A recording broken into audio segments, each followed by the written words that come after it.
Family, just now I punched a rock taller than me and a thick naval steel plate, and it felt amazing.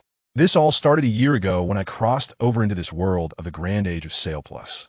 I became a naval crewman, training hard every day, and today I finally created my own martial art called Black Tiger Pouncing on the Heart. Let me tell you, just moments ago, I punched a rock taller than me, along with that heavy naval steel plate on top of it, and sent them flying. With a crack, it flew away like a cannonball. Family, you understand, in that moment, I felt like I was way ahead of everyone. Hey, are you confused? Don't worry, this story starts a year ago. My name is Tang Ge, and I'm a time traveler. Let me tell you how miserable it was when I first arrived in this world. The moment I opened my eyes, I found myself lying in the cargo hold of a broken ship, surrounded by thunder and cannon fire. I had just died, still clutching a fancy piece of fruit. The next second, my heart suddenly started beating again, and before I could figure out what was happening, the ship was split in half with a bang, and I fell straight into the dark sea, passing out on the spot. When I woke up again, I was already at a naval base called Iron Skin Island, number G8. I stayed there for a whole year. Every night, I dreamt of that suffocating feeling of falling into the sea. It was a nightmare that wouldn't leave me alone. Now I'm just a crewman, which basically means I'm the janitor of the Navy. Every day before dawn, I have to get up, strap 10 kilograms of weights to my legs, sneak out of the dormitory, and start my devilish morning training. You have no idea how absurd my daily work is. I have to clean a martial arts arena of 1,000 square meters, which is turned into a garbage dump by a group of muscle-bound gorillas shouting Spirit of the Gale every day, with a mix of sweat, foot odor, and blood. It's just unbearable. While cleaning, I ponder. This world is like a plus version of the Age of Sail, with pirates everywhere and the Navy chasing them down. And there's even a world government above it all. The most ridiculous part is that there are these things called devil fruits, which grant various superpowers when eaten. As a hardcore fan of martial arts and fantasy, I was completely dumbfounded when I got here. No internal energy, no flying swords. What can I train? All I can do is honestly build muscle. After cleaning the arena, I started my Ironman decathlon, climbing cliffs, jumping into lakes, pushing myself to the limit every day. Why work so hard? Because I have a cheat. A gray plus sign that only I can see. On the day I crossed over, I touched that devil fruit. It absorbed some energy, and the plus sign turned red. I was on the brink of death, so I thought, why not give it a try? And hey, I lived. The function of this cheat is simple and brutal. It enhances my physique. In other words, it makes my stamina as strong as an ox, seemingly inexhaustible. But just having stamina isn't enough. Strength has to be built through sweat. That morning, as usual, I was swimming in the inner lake, planning to do 20 laps. Halfway through, suddenly, I felt something explode inside me. It wasn't pain, but a tingling, itchy, and exhilarating feeling, as if every cell was having a party. I sank in the water, tried to punch forward, and boom, a circle of bubbles exploded in the water, splashing everywhere. I felt like I had become stronger, but not fully. My strength hadn't increased, but my punches felt smoother, and fatigue vanished instantly. I felt like I could keep going all day. While I was floating in the water, savoring the moment, a small boat floated over, and a mustached uncle in a Navy hat was fishing. He opened his mouth and teased me. "Oh, I thought you'd fallen again and needed rescuing." I looked over and recognized him as our base commander, Jonathan. I immediately joked, "Commander, are you skipping work to fish again? Miss Jessica won't let you off the hook if she finds out." Upon hearing Jessica's name, his face twisted, but he still insisted, "Cough. I told you to call me Commander. Tang Ge, a crewman with the strength of an elite officer. What are you doing sweeping floors every day?" What could I say? I can't just admit I thought I'd return home. Now that I can't go back, my mind has become more agile. I stood at attention and saluted, showering him with compliments. "Report, Commander. It's my honor to serve the fortress." He laughed and, crossing his legs, asked me, "Then let me ask you, if a tiger sneaks into a flock of sheep and keeps bullying them, what should we do?" I understood right away he was hinting at me. I quickly replied, "Report, Commander. The tiger must be released back into the sea. That's where it belongs." Jonathan was clearly taken aback by my answer. Just as he was about to say something, a blonde beauty poked her head out from the tower and shouted, "Commander, hurry up and come eat breakfast." That was Jessica. The commander jumped in fright, paddled away in the boat, muttering about not liking carrots. Watching his panicked retreat, I knew the truth. Don't be fooled by his fishing persona. This guy is definitely a hidden big shot. He was the one who pulled me out of the sea. Back in the crew class, my two lively little brothers, Penny, who was built like a bear, and Sheldon, who was as skinny as a stick, were bickering again. These two are my subordinates. Known as the Trouble Duo, they can't go a day without arguing. The three of us went to the mess hall for lunch, and halfway there, we bumped into the muscle gorillas from the Gale Force. The leader, a man with a dark face, glared at me viciously before huffing and stepping aside. I quietly complained to my little brothers. I've only beaten them a few times. Why are they holding such a grudge? Sheldon whispered from behind. Boss, it's not just a few times including the day before yesterday. It's been many times.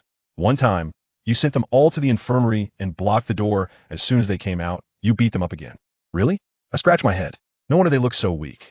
The two little brothers were left speechless. There was no point in discussing it further. Sheldon quickly changed the subject. Boss, I heard Gale Force is preparing to mobilize against you. Penny grabbed him. Why didn't you say such an important piece of news earlier? I just heard about IT. I couldn't be bothered with the two of them and pushed open the mess hall door. About 100 people? Perfect. I've been itching to change up who I beat up.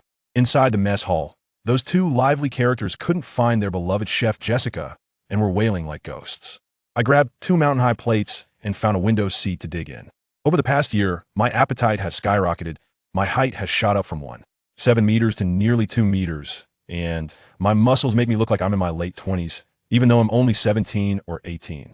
Just then, suddenly, the entire fortress alarm blared. It sounded like the end of the world. The announcement urgently called for action, saying there was an emergency situation. The informed Sheldon immediately found out, boss. Bad news. Colonel Joseph's 3 warships were severely damaged in the Gaia Sea, with heavy casualties.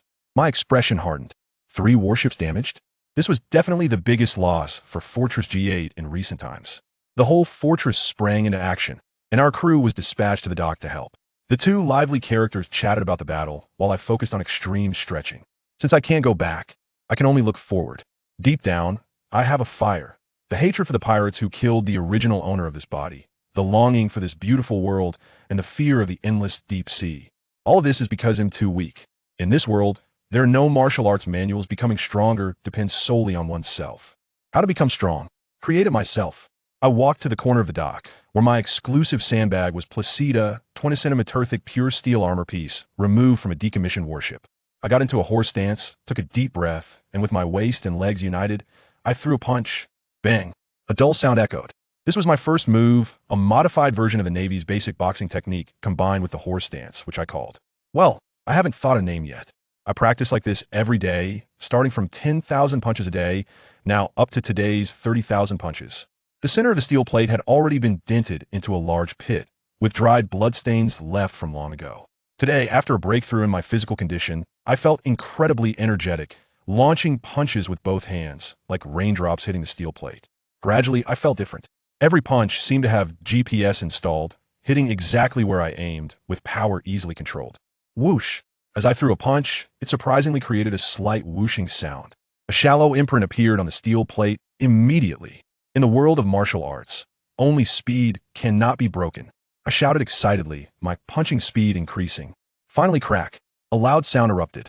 Under the astonished gaze of my 2 lackeys, the massive rock that secured the steel plate was shattered by my punch, and the whole piece was blasted away. What a wonderful feeling. I looked at my fist, grinning widely. My self-created martial art had succeeded. This move definitely needed a powerful name. After thinking for a moment, an ordinary yet fitting name popped into my head: Black Tiger Heart Extraction. Yes, that's it. Just as I was feeling triumphant, suddenly the world spun around me, and I nearly fell over. Wow. I had pushed myself too hard during the breakthrough, and my stamina was instantly drained.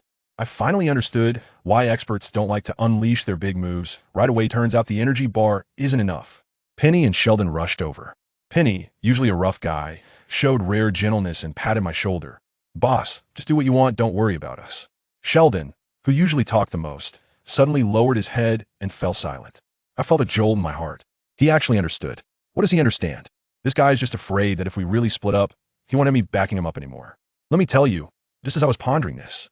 At that moment, Penny, who usually slouched like a lazy lump, surprisingly straightened up and clapped his hands loudly, saying, "Don't worry, boss is gone. I've got your back. Our duty squad 8 will still walk tall." Goodness, I almost laughed out loud at that. Just you? You got his back. You two are lucky if you don't end up in a sack. But I felt warm inside. I spoke up directly. Who said I was leaving? You all have to separate from me.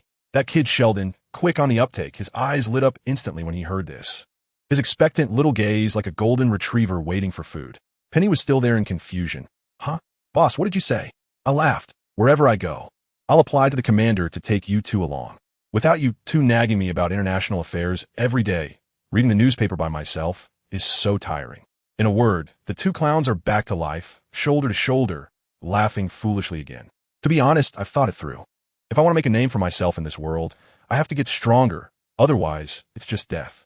The fastest way to get stronger is to join a combat unit, fight with people every day, and hone my skills in real combat. Besides, only the combat units have the chance to get devil fruits, which is the only way for me to power up. We haven't even started working here when a messenger rushed over, shouting urgently, "Special order! Soldier Tang Ge, report to Commander Number 1 for a meeting immediately." After saying that, he disappeared. I rubbed my forehead. Well, here comes the attention from Jonathan, and his sense of revenge is delivered at light speed. Upon entering the command room, wow, it was pitch black, making it look like some kind of mob transaction scene. In the middle was a long table where Major General Jonathan sat at the head, with a dozen or so colonels seated on either side. As a big soldier walked in, all eyes in the room suddenly fixed on me, creating quite a stir. But seeing Jonathan's expressionless face, everyone swallowed their words back. "Tang Ge is my special approval," Jonathan said, his tone suddenly serious, completely different from usual. He had that authority. Then he gestured to a big bearded man beside him. "Lieutenant Drake, start." Lieutenant Drake immediately stood up, walked to a table at the back, and pressed on something that looked like a giant snail. Let me tell you, that snail's eyes lit up in an instant, projecting a screen on the wall. People, who understands, this is just our version of a projector, only it's biological. The technological tree in this world has really grown crooked. The screen was filled with bounty notices. I straightened up in my seat. Thanks to Sheldon's usual explanations, I knew this thing was called a phone worm, equipped with all kinds of functions. The bounty amount basically equated to this person's combat power value. Drake began reading the PPT. From the time Pirate King Roger started the Age of Exploration to now, it has been 7 years, and pirates have been harvested like chives time and time again. Below are a few new individuals that the headquarters has recently put on the wanted list and require special attention. Treasure Hunter from the West Sea, bounty of 10,000 berries. Rockstar, also from the West Sea, bounty of 10,000. Mafia, Godfather Capone Becky, bounty of 800,000 berries. Mountain Bandit Sig, bounty of 1,000 berries. I was yawning while listening, wondering what this was, just small fish and shrimp. But then the tone suddenly changed. Red-haired Shanks, with a bounty of 880 million. I almost dropped my pen in shock. Over 800 million. What kind of concept is this? This would definitely be at the level of the 5 greats in a martial arts drama. I was in the back row, writing furiously, feeling like I was back in my senior year of high school, just short of shouting knowledge changes fate. Sand alligator, crocodile, user of the sand fruit. Don Quixote da Flamingo, a family-style pirate crew. I listened with great interest. This meeting was definitely worth it, full of valuable information. The intel on devil fruits, the information on powerful individuals. It's much more exciting than reading the newspaper. These fruits are divided into 3 categories: Paramecia, Zoan, and the rarest and most overpowered, Logia. But once you eat one, you become a sitting duck. Just a touch of seawater can render you useless, like having a cheat, but forgetting to pay for the subscription.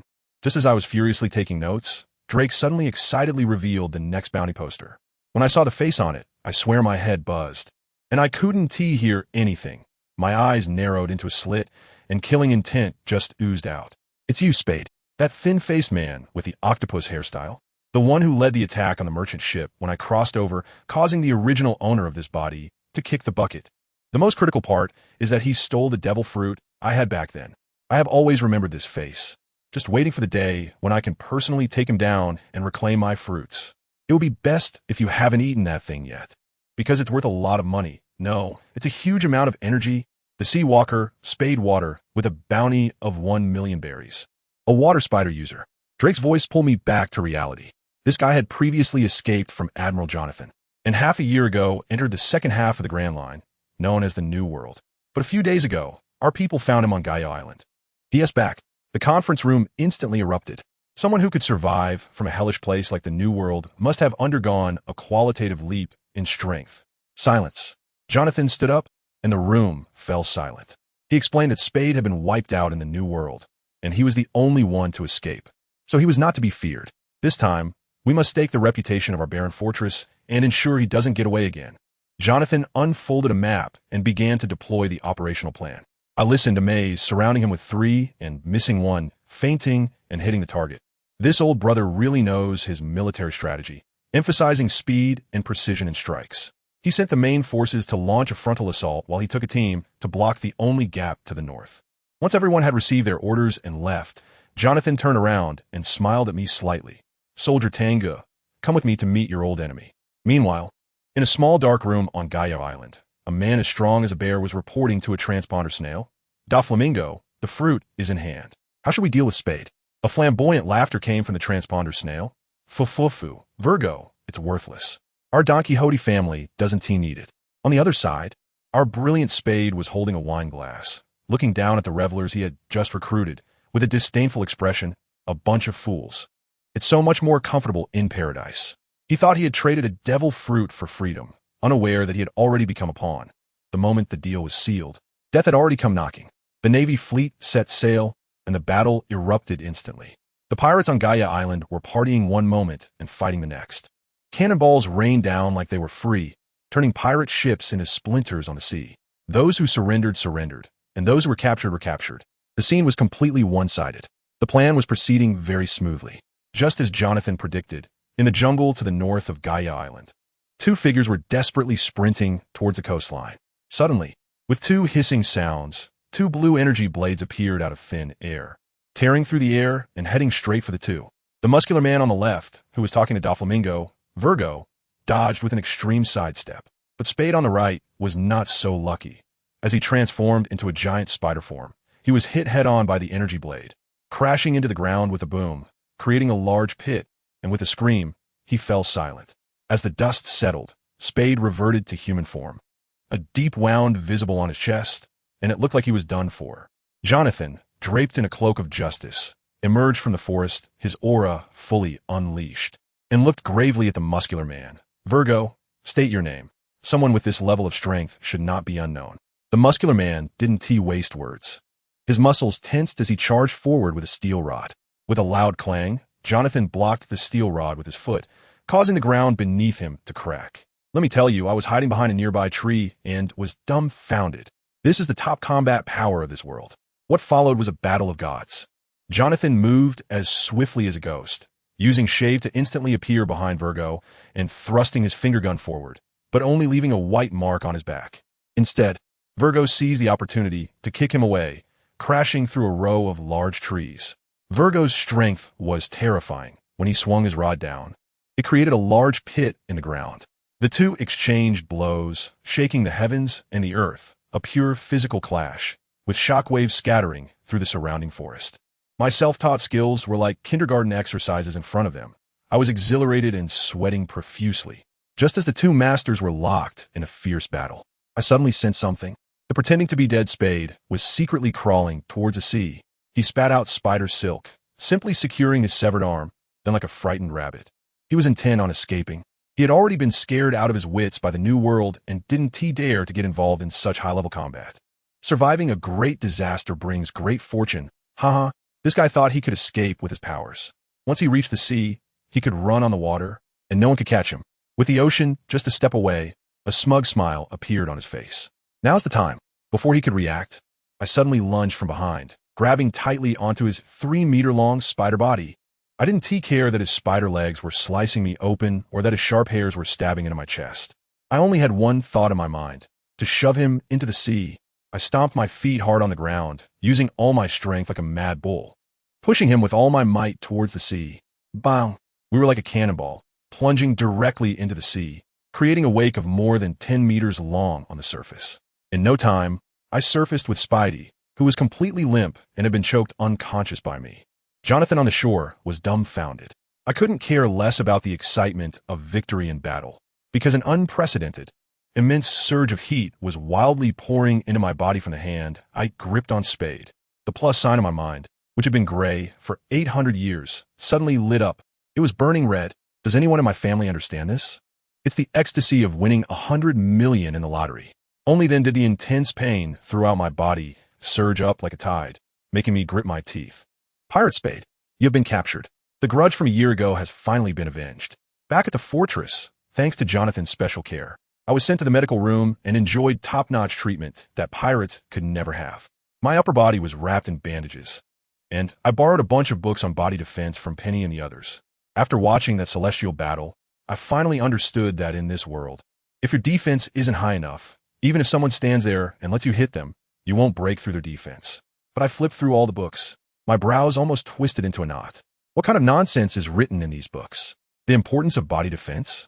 Of course, I know it's important. But why don't you tell me how to train? There isn't even a secret manual for iron cloth. How am I supposed to live like this? Just as I was feeling frustrated, I heard a few nurses discussing at the door. Is he Tang Ge?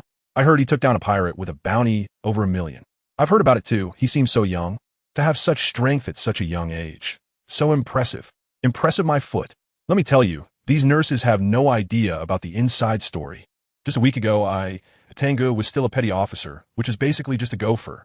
My 2 lively brothers, Penny and Sheldon, are now strutting around like they own the place, grabbing anyone who passes by to brag about how I single-handedly took down the bounty of that pirate, Spade. Goodness, in their mouths. I'm practically the 5th emperor of the seas. This news is spreading throughout the entire fortress, and those 2 are practically the top contributors. But who understands the family? I know in my heart, like a clear mirror, that I only have a few tricks up my sleeve. Going head-to-head? I'd be using my head to meet the blade of that old fox who licks blood. So, I really don't pay any attention to those rumors. Bragging doesn't increase strength. Once the crowd of onlookers left, I was finally alone in the medical room. In the dead of night, my heart was burning with excitement. Let me tell you, the opportunity has come. As soon as I thought of it, my external power appeared in my mind. That red plus sign was practically beckoning me. No more waiting. I clicked directly. With a bang, my mind went blank in an instant, and I felt an energy bomb detonating inside my body. Immediately after, it was as if I had activated a god's perspective, allowing me to see the changes occurring within my body. Countless streams of energy, some boiling hot and others cool, charged wildly through me like a construction crew, crazily upgrading and transforming me. My bones became denser. A layer of shiny, protective fluid formed in my joints. My muscles felt like they had been tempered 1,000 times, and even my organs became incredibly resilient. After a long time, my consciousness slowly returned.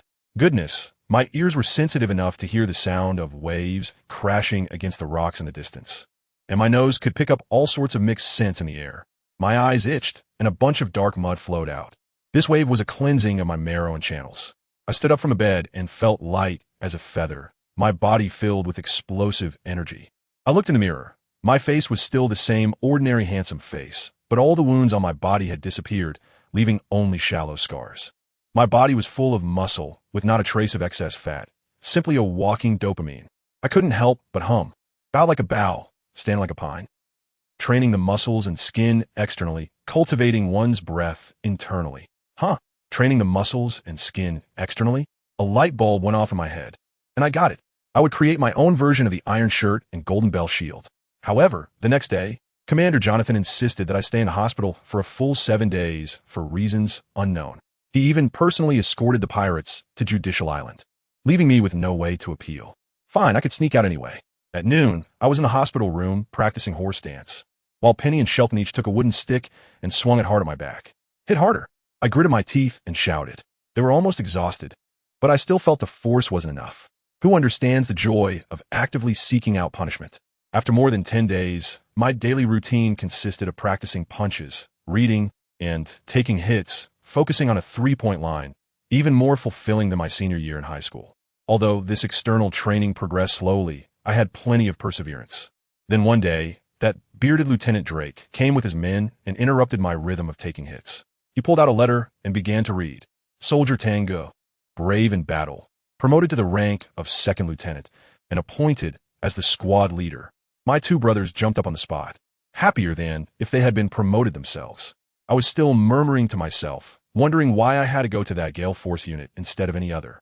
That old guy, Jonathan, was definitely doing it on purpose. Drake pulled out another piece of paper. Quartermaster Penny, Shelton, outstanding contribution, specially transferred to the Gale Force unit. The faces of my 2 brothers immediately went from ecstatic to as dark as the bottom of a pot.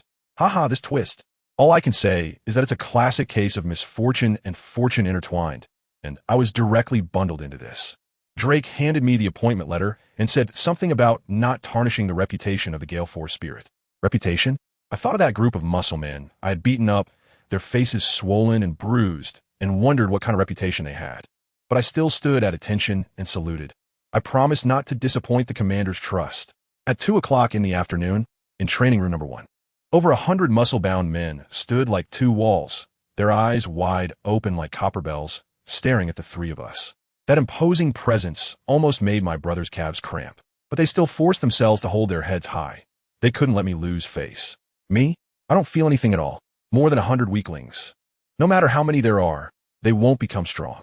As I walked to the center, 2 squad leaders stepped forward, one named Grinner, as dark as a gorilla. The other named Johnson, a chubby white guy. They saluted me, and I returned the gesture, then scanned the crowd and directly fired back. Some say you are the most elite troops of the fortress, but I think you are just a bunch of weaklings. Suddenly, the crowd was in an uproar. My 2 brothers were so scared they were swallowing hard. I continued to stoke the fire. Now I give you a chance. All of you together. Either you defeat me, and I'll leave, or I defeat all of you, and you will obediently follow orders. What? Is the soul of the Gale just a bunch of worthless cowards? If you're afraid, go home and cry. Who can stand this? Take him down. Let him know our strength. More than 100 people charged forward, shouting loudly. I sneered inwardly. What else with the mix of kindness and power? It's too troublesome. Here, having a strong fist is the only rule. Half an hour later, bang! With one hand, I pressed Grinner's head into the floor. The entire training ground fell silent in an instant, leaving only a bunch of muscular men groaning on the ground. I stood up straight, looked around, and smiled. It seems I have one. The first command, tomorrow is a day off. The second command, gather for training at 8 the day after tomorrow. The training content, 200 push-ups, 200 sit-ups, a 10,000-meter long run, and 1,000 repetitions of basic boxing techniques. Enjoy your last happy days, weaklings. 2 days later, on the fortress bridge. From morning to night, the bridge was filled with wailing and howling. As soon as the whistle blew, over 100 muscular men instantly collapsed on the ground, exhausted like dead dogs. I walked over with a huge steel column on my shoulder, continuing to taunt. Weaklings, is this all you can do? And you call yourselves an elite force? But the looks they gave me were no longer filled with anger, only awe. Why? They did 200 push-ups while I did 2,000 with a ton of weight on my back. They carried a wooden beam among 4 of them, while I ran with a steel column by myself. They could take breaks when they were tired, but I didn't stop except to eat. This guy's a monster. That was the only thought in their minds. In the Navy, only the strong can earn respect. Once they all left, I finally saw someone sitting by the bridge, Jonathan. That old guy had disappeared for over 10 days and finally came back.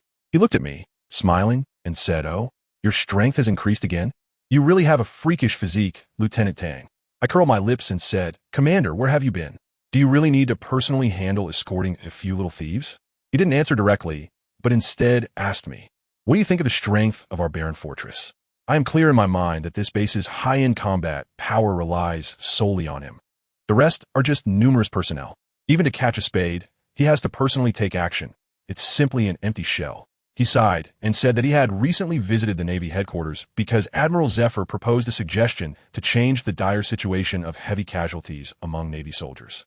He suggested opening the learning of the 6 styles to all officers. The 6 styles. My eyes lit up immediately. Those divine techniques used by Jonathan on Gaia Island, like teleportation, air slashes, and the technique that hardens the body like steel, made my mouth water. Yes, it's the 6 styles. Jonathan said that the world government was afraid that pirates would find it harder to deal with if they learned it, so they rejected the proposal. Later, after protests from the higher-ups at the headquarters, the world government relented and agreed to establish a 6 styles training camp to select grassroots officers to learn. Can I learn it? That's what I care about the most. This old fellow suddenly chuckled. I just got back from headquarters and haven't eaten yet, so I don't have the energy to answer. Damn, this is clearly blackmailing me. For the sake of the martial arts manual, I'll endure it. It's on me. Oh, I'm so embarrassed. It's just a bit bland in my mouth. I bit my back molars. I'm going to get the best wine. The good wine I painstakingly brought from Magic Valley Town. My heart is bleeding. After a hearty meal and drink, this old fox finally started to get down to business. He explained to me the 6 styles of the Navy. Iron block, which turns the body into steel. Finger gun, where the fingers act as bullets. Storm kick, which kicks out air slashes. Paper drawing, a god-level dodge. Shave, for high-speed movement. And moonwalk for walking in the air. I was so amazed that my eyes lit up. Isn't this the martial arts package I've been dreaming of? So, can I learn it? I asked again. The headquarters said my strength was too weak. So no, of course not. When he saw me getting ready to flip the table, he quickly changed his tone. However, if you comprehend it yourself, then it's fine. This bastard, he must be doing it on purpose. After that, he started to demonstrate for me. Shave. With a whoosh, he vanished, leaving only an afterimage. Moon step. He was flying through the air, stepping on nothing. Storm kick. A blue energy blade shot out, cutting a thick steel plate with a gash over 10 centimeters deep. What I envy the most is still the iron block. He asked me to hit him with all my strength. I unleashed a black tiger steel's heart, and with a clang, it felt like hitting an iron pillar. He didn't budge at all. By the time he demonstrated all 6 forms, I had already taken out my notebook and was frantically jotting down notes. When I finished writing, he pulled out a notebook from his pocket and tossed it to me. This is what my teacher gave me, and now I'm giving it to you. I opened it, and my heart raced. The first page boldly stated, "Those who rely on the power of fruits cannot become true strong warriors. Zephyr." Wow, Black Arm Zephyr. This isn't just a notebook. It's practically a VIP ticket to the path of a strong person. Looking at the martial arts manual in my hands and feeling the cheat code in my mind, I said nothing. A life with cheats is truly different. But I never expected that this cheat manual would be encrypted. I told you I was so excited that my hand was shaking. When I opened it, I was dumbfounded. This is not some 6 styles from beginner to mastery. Good heavens, this is Zephyr's personal training diary. It's filled with today's insights and training reflections, showcasing a riddle-like style that requires me to do a full comprehension exercise just to extract some useful information. However, after reading it, I understood why the Navy can suppress pirates. They have a system. The Navy's 6 styles is a standardized production line for strong individuals. If you practice according to it, even if you can't become a general, you can steadily break through the limits of the human body. As for the pirates, they rely solely on wild methods, figuring things out on their own, and no one cares if they practice to death or injury. It's purely a gamble. But this diary is too rough. No way.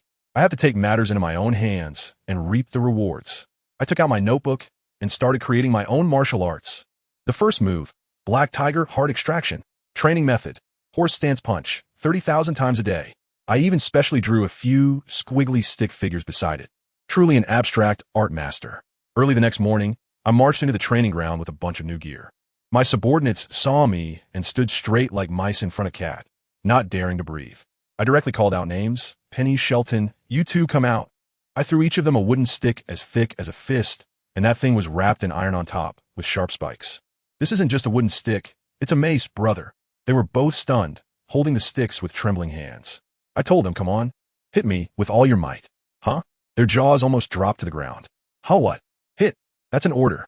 This kid, Panny, gritting his teeth and stomping his foot, even spat on his hand. Boss, you said this. If it gets messed up, don't blame me. I steadied my stance, took a deep breath, and began. Bang, bang. Wow, that Wolfong club hit me hard, hissing. Damn, that hurts. But what's a little pain? Why am I pushing myself so hard?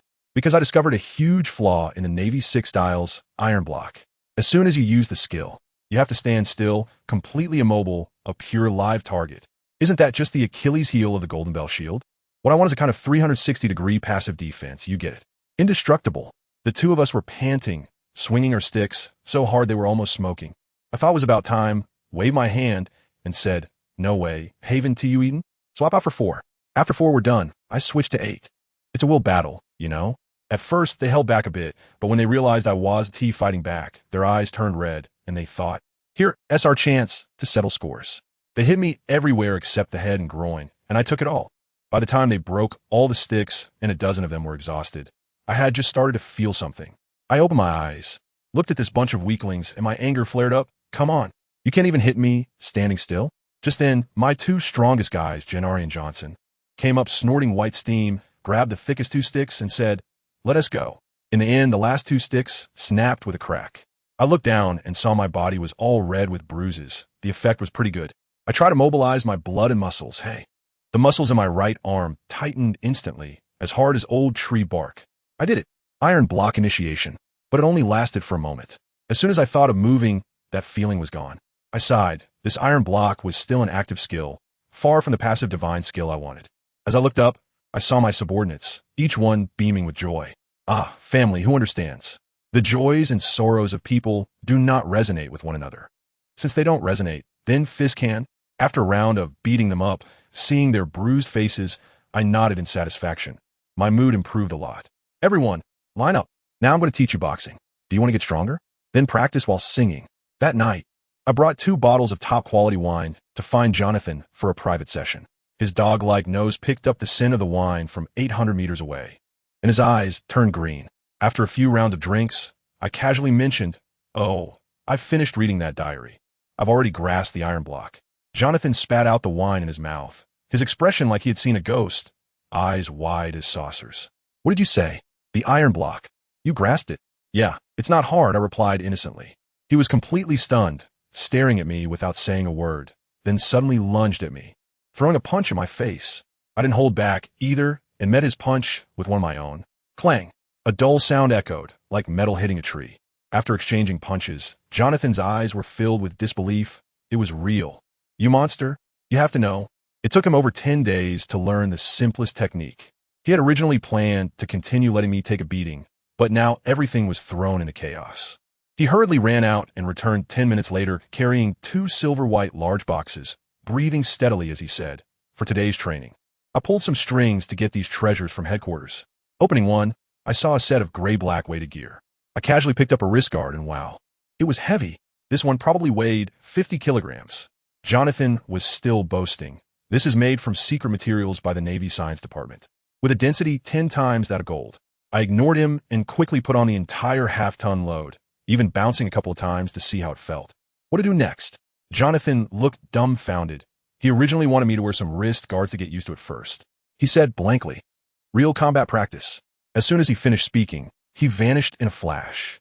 That's the stage.Tang shave, wearing half a ton of weight.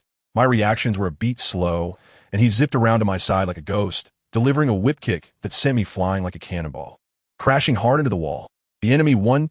Go head-to-head with you." He stood there, looking like he wanted to help, but really just wanted to see me get beaten up. "Come again." I pulled myself out of the wall and charged forward again. There was a loop. I was like a punching bag kicked from the east to the west, and then from the west to the south. But he didn't realize that I was someone who focused on secretly leveling up, then stunning everyone. Every second I was sent flying. My eyes were glued to his footwork. I don't know how many times I was kicked away, but suddenly I felt like I grasped something. My feet stomped the ground repeatedly, and whoosh, I vanished too. The air was torn apart. Then bang, I crashed headfirst into the wall on the opposite side. I forgot to install the brake system. Jonathan was completely broken. Seriously, I watched him go from shock to numb, and finally just shut down. He raised his hands in surrender, picked up a bottle of liquor, and sat down, gulping it down while muttering, "Whoever wants to do this can do it. I'm not teaching anymore." Ha, weakling. While drinking away his sorrows, he told me that this weight was made of sea prism stone, which can restrain devil fruit users. As we chatted, he mentioned that scientists wanted to install sea prism stone on the bottom of ships to merge warships with the sea to evade sea kings. Merge with the sea. My mind buzzed, and a flash of lightning struck. I understood. I understood it all. He also mentioned that there's something called paper drawing in the Six Styles, which, when practiced to perfection, allows one to master life return, meaning being able to control every cell in the body with consciousness. Isn't that the solution? The iron block can't move because the muscles need to actively exert force. So I can just give my body a death command, brainwash it into believing I am the iron block, turning defense into an instinct, a passive skill. Doesn't that perfectly solve the problem? I let out an excited howl and immediately immersed myself in new training. Time flew by, and before I knew it, 6 months had passed. During these 6 months, the Grand Line had been turned upside down with battles like the Whitebeard War against the new generation, Shanks challenging Big Mom, and Kaido taking on the Navy fleet alone. It was all about epic battles. As for me, I was in a fortress, completely oblivious to the outside world, focused solely on practicing my golden bell. 6 months later, in dock number 8, I sparred with Jonathan again, and the scene was completely different. He leaped high into the air, executing a gale kick, and a torrent of blue blade energy surged toward me like a school of fish. In the past, I would have dodged, but now, I stood my ground, tensed my upper body muscles, my skin gleaming with a steel-like cold light, and my fists roared like a Gatling gun, smashing all of his attacks to pieces. As the explosive shockwaves dissipated, Jonathan's eyes nearly bulged out, his voice trembling. "You just used a block of iron while attacking freely?" I calmly replied to him, "Oh, this? I learned a month ago." I see his dark circles, TSK.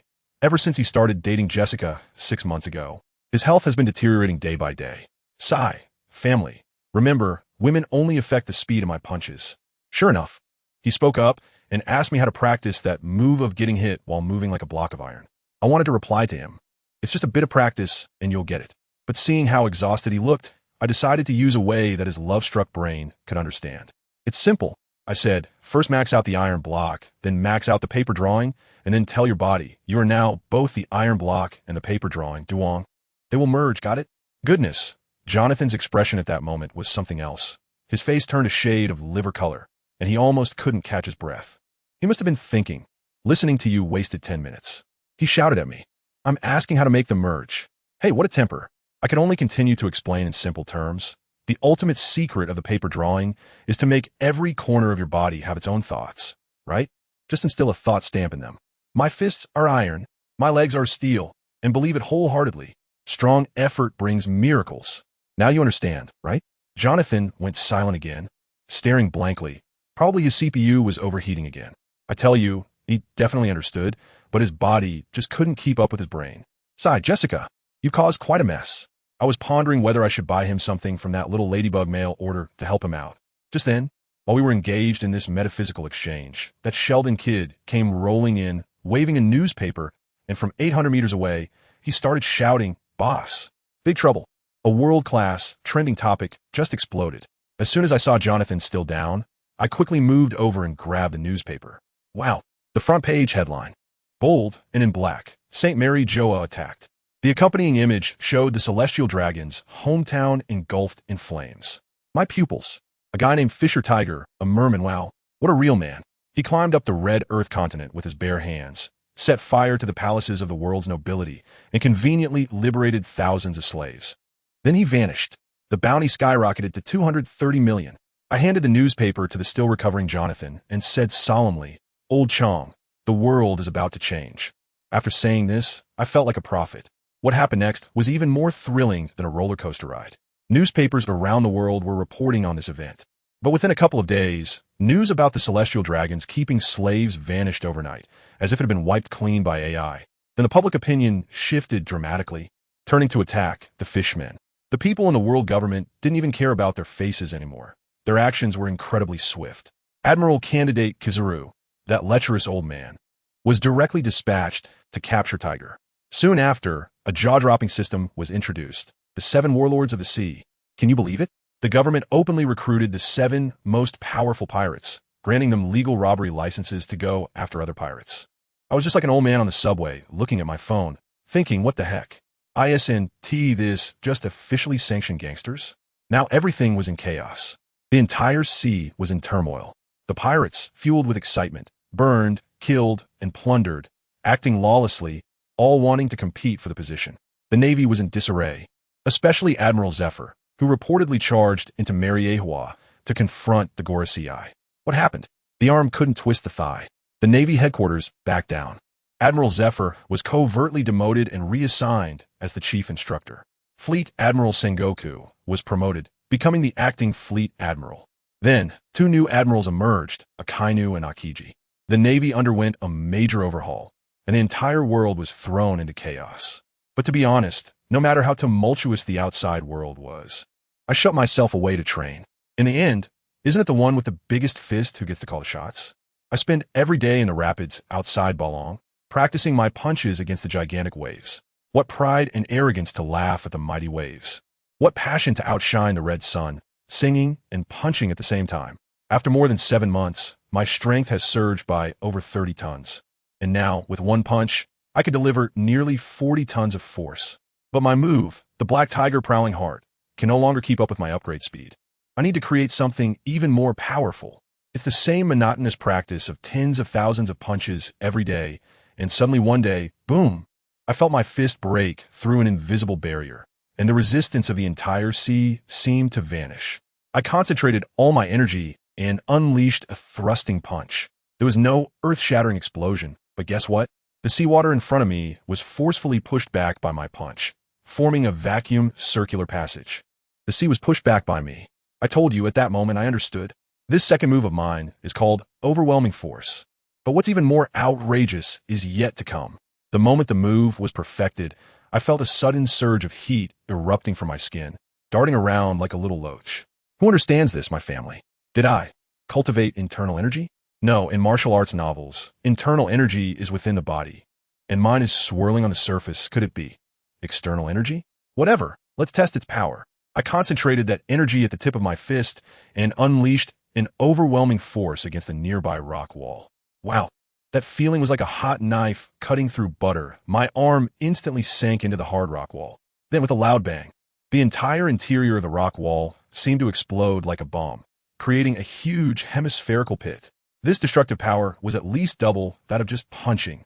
I truly mastered my martial arts. Just as I was excitedly jumping around, a weary voice came through the waves. Oh no. If you keep hitting like this, the whole island will be torn apart. I turned around and, wow, Jonathan was there without me noticing when he arrived. I jumped onto the rock wall in a flash. And seeing him like that, I was shocked. His eye sockets were deeply sunken. He was so thin he was almost unrecognizable. And he looked scruffy, like a homeless man. Over the past month, in order to suppress those bloodthirsty pirates, he must have put his life on the line. He looked at me with a complex expression, probably finding it difficult to ask me, a newcomer, for help. I understand. I immediately saluted, my voice booming. Commander Jonathan, Lieutenant Tang Ge, ready to strike at any time.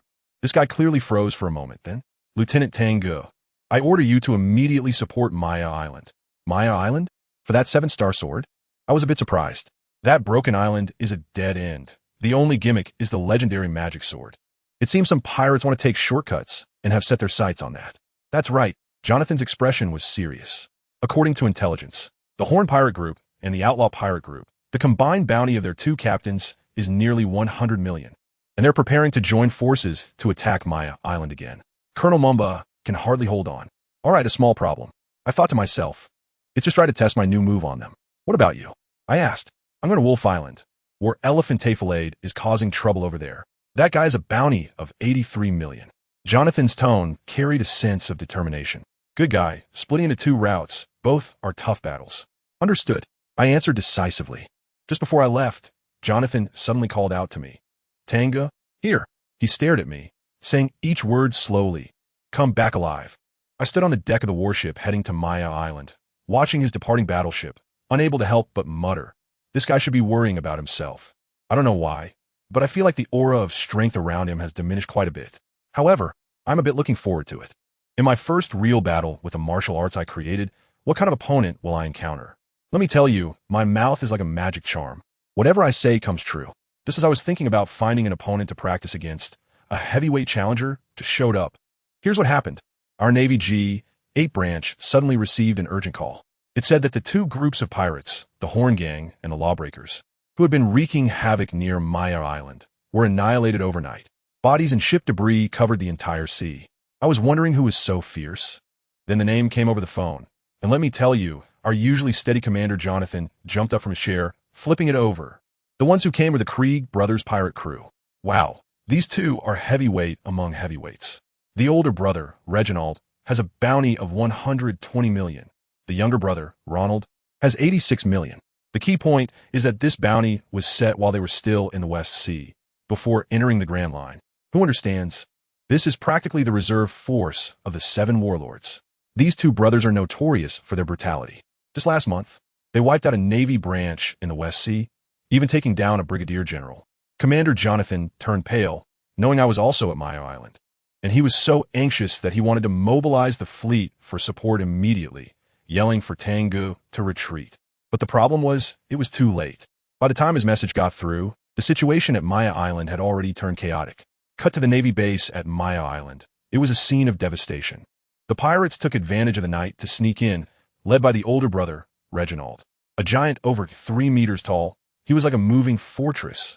Our base's Colonel Mamba, carrying a big steel cannon, fired a shot at him. The shell could slice through battleship armor like cutting tofu. But guess what?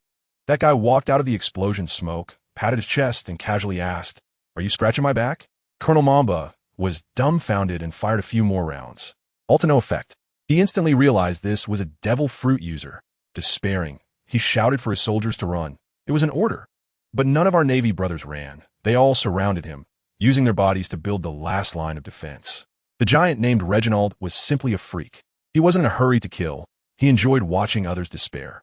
He laughed maniacally, saying he wanted to get the 7-star sword on the island and become one of the 7 warlords. Who would dare to touch him then? Colonel Mamba, covered in blood, stood up, muttering about justice, only to be crushed to death by that monster's foot, turning him into a pancake. Meanwhile, in the Maya village, things weren't any better. The younger brother, Ronald, was a Zoan-type hyena fruit user, a complete lunatic setting fire to the village. The tribal chief, named Zorkinma, was wielding a long sword glowing green, which was the 7-star sword, fighting Ronald fiercely. But that sword was a cursed sword. Whoever used it would go mad. As the chief fought, he was nearly controlled by the sword.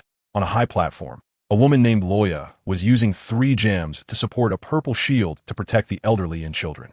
Seeing the chief about to lose control, she had to drop the shield and use the gem's power to suppress the cursed sword. Wasn't that just opening the door for the other side? The lunatic Ronald's eyes lit up, and he lunged toward the defenseless elders and children, claws bared. Just at this critical moment, I make my grand entrance. When I first arrived on the island and saw this situation, without saying a word, I charged straight in with a powerful strike. I used my self-created technique, Overwhelming Collapse, which hit that hyena man squarely.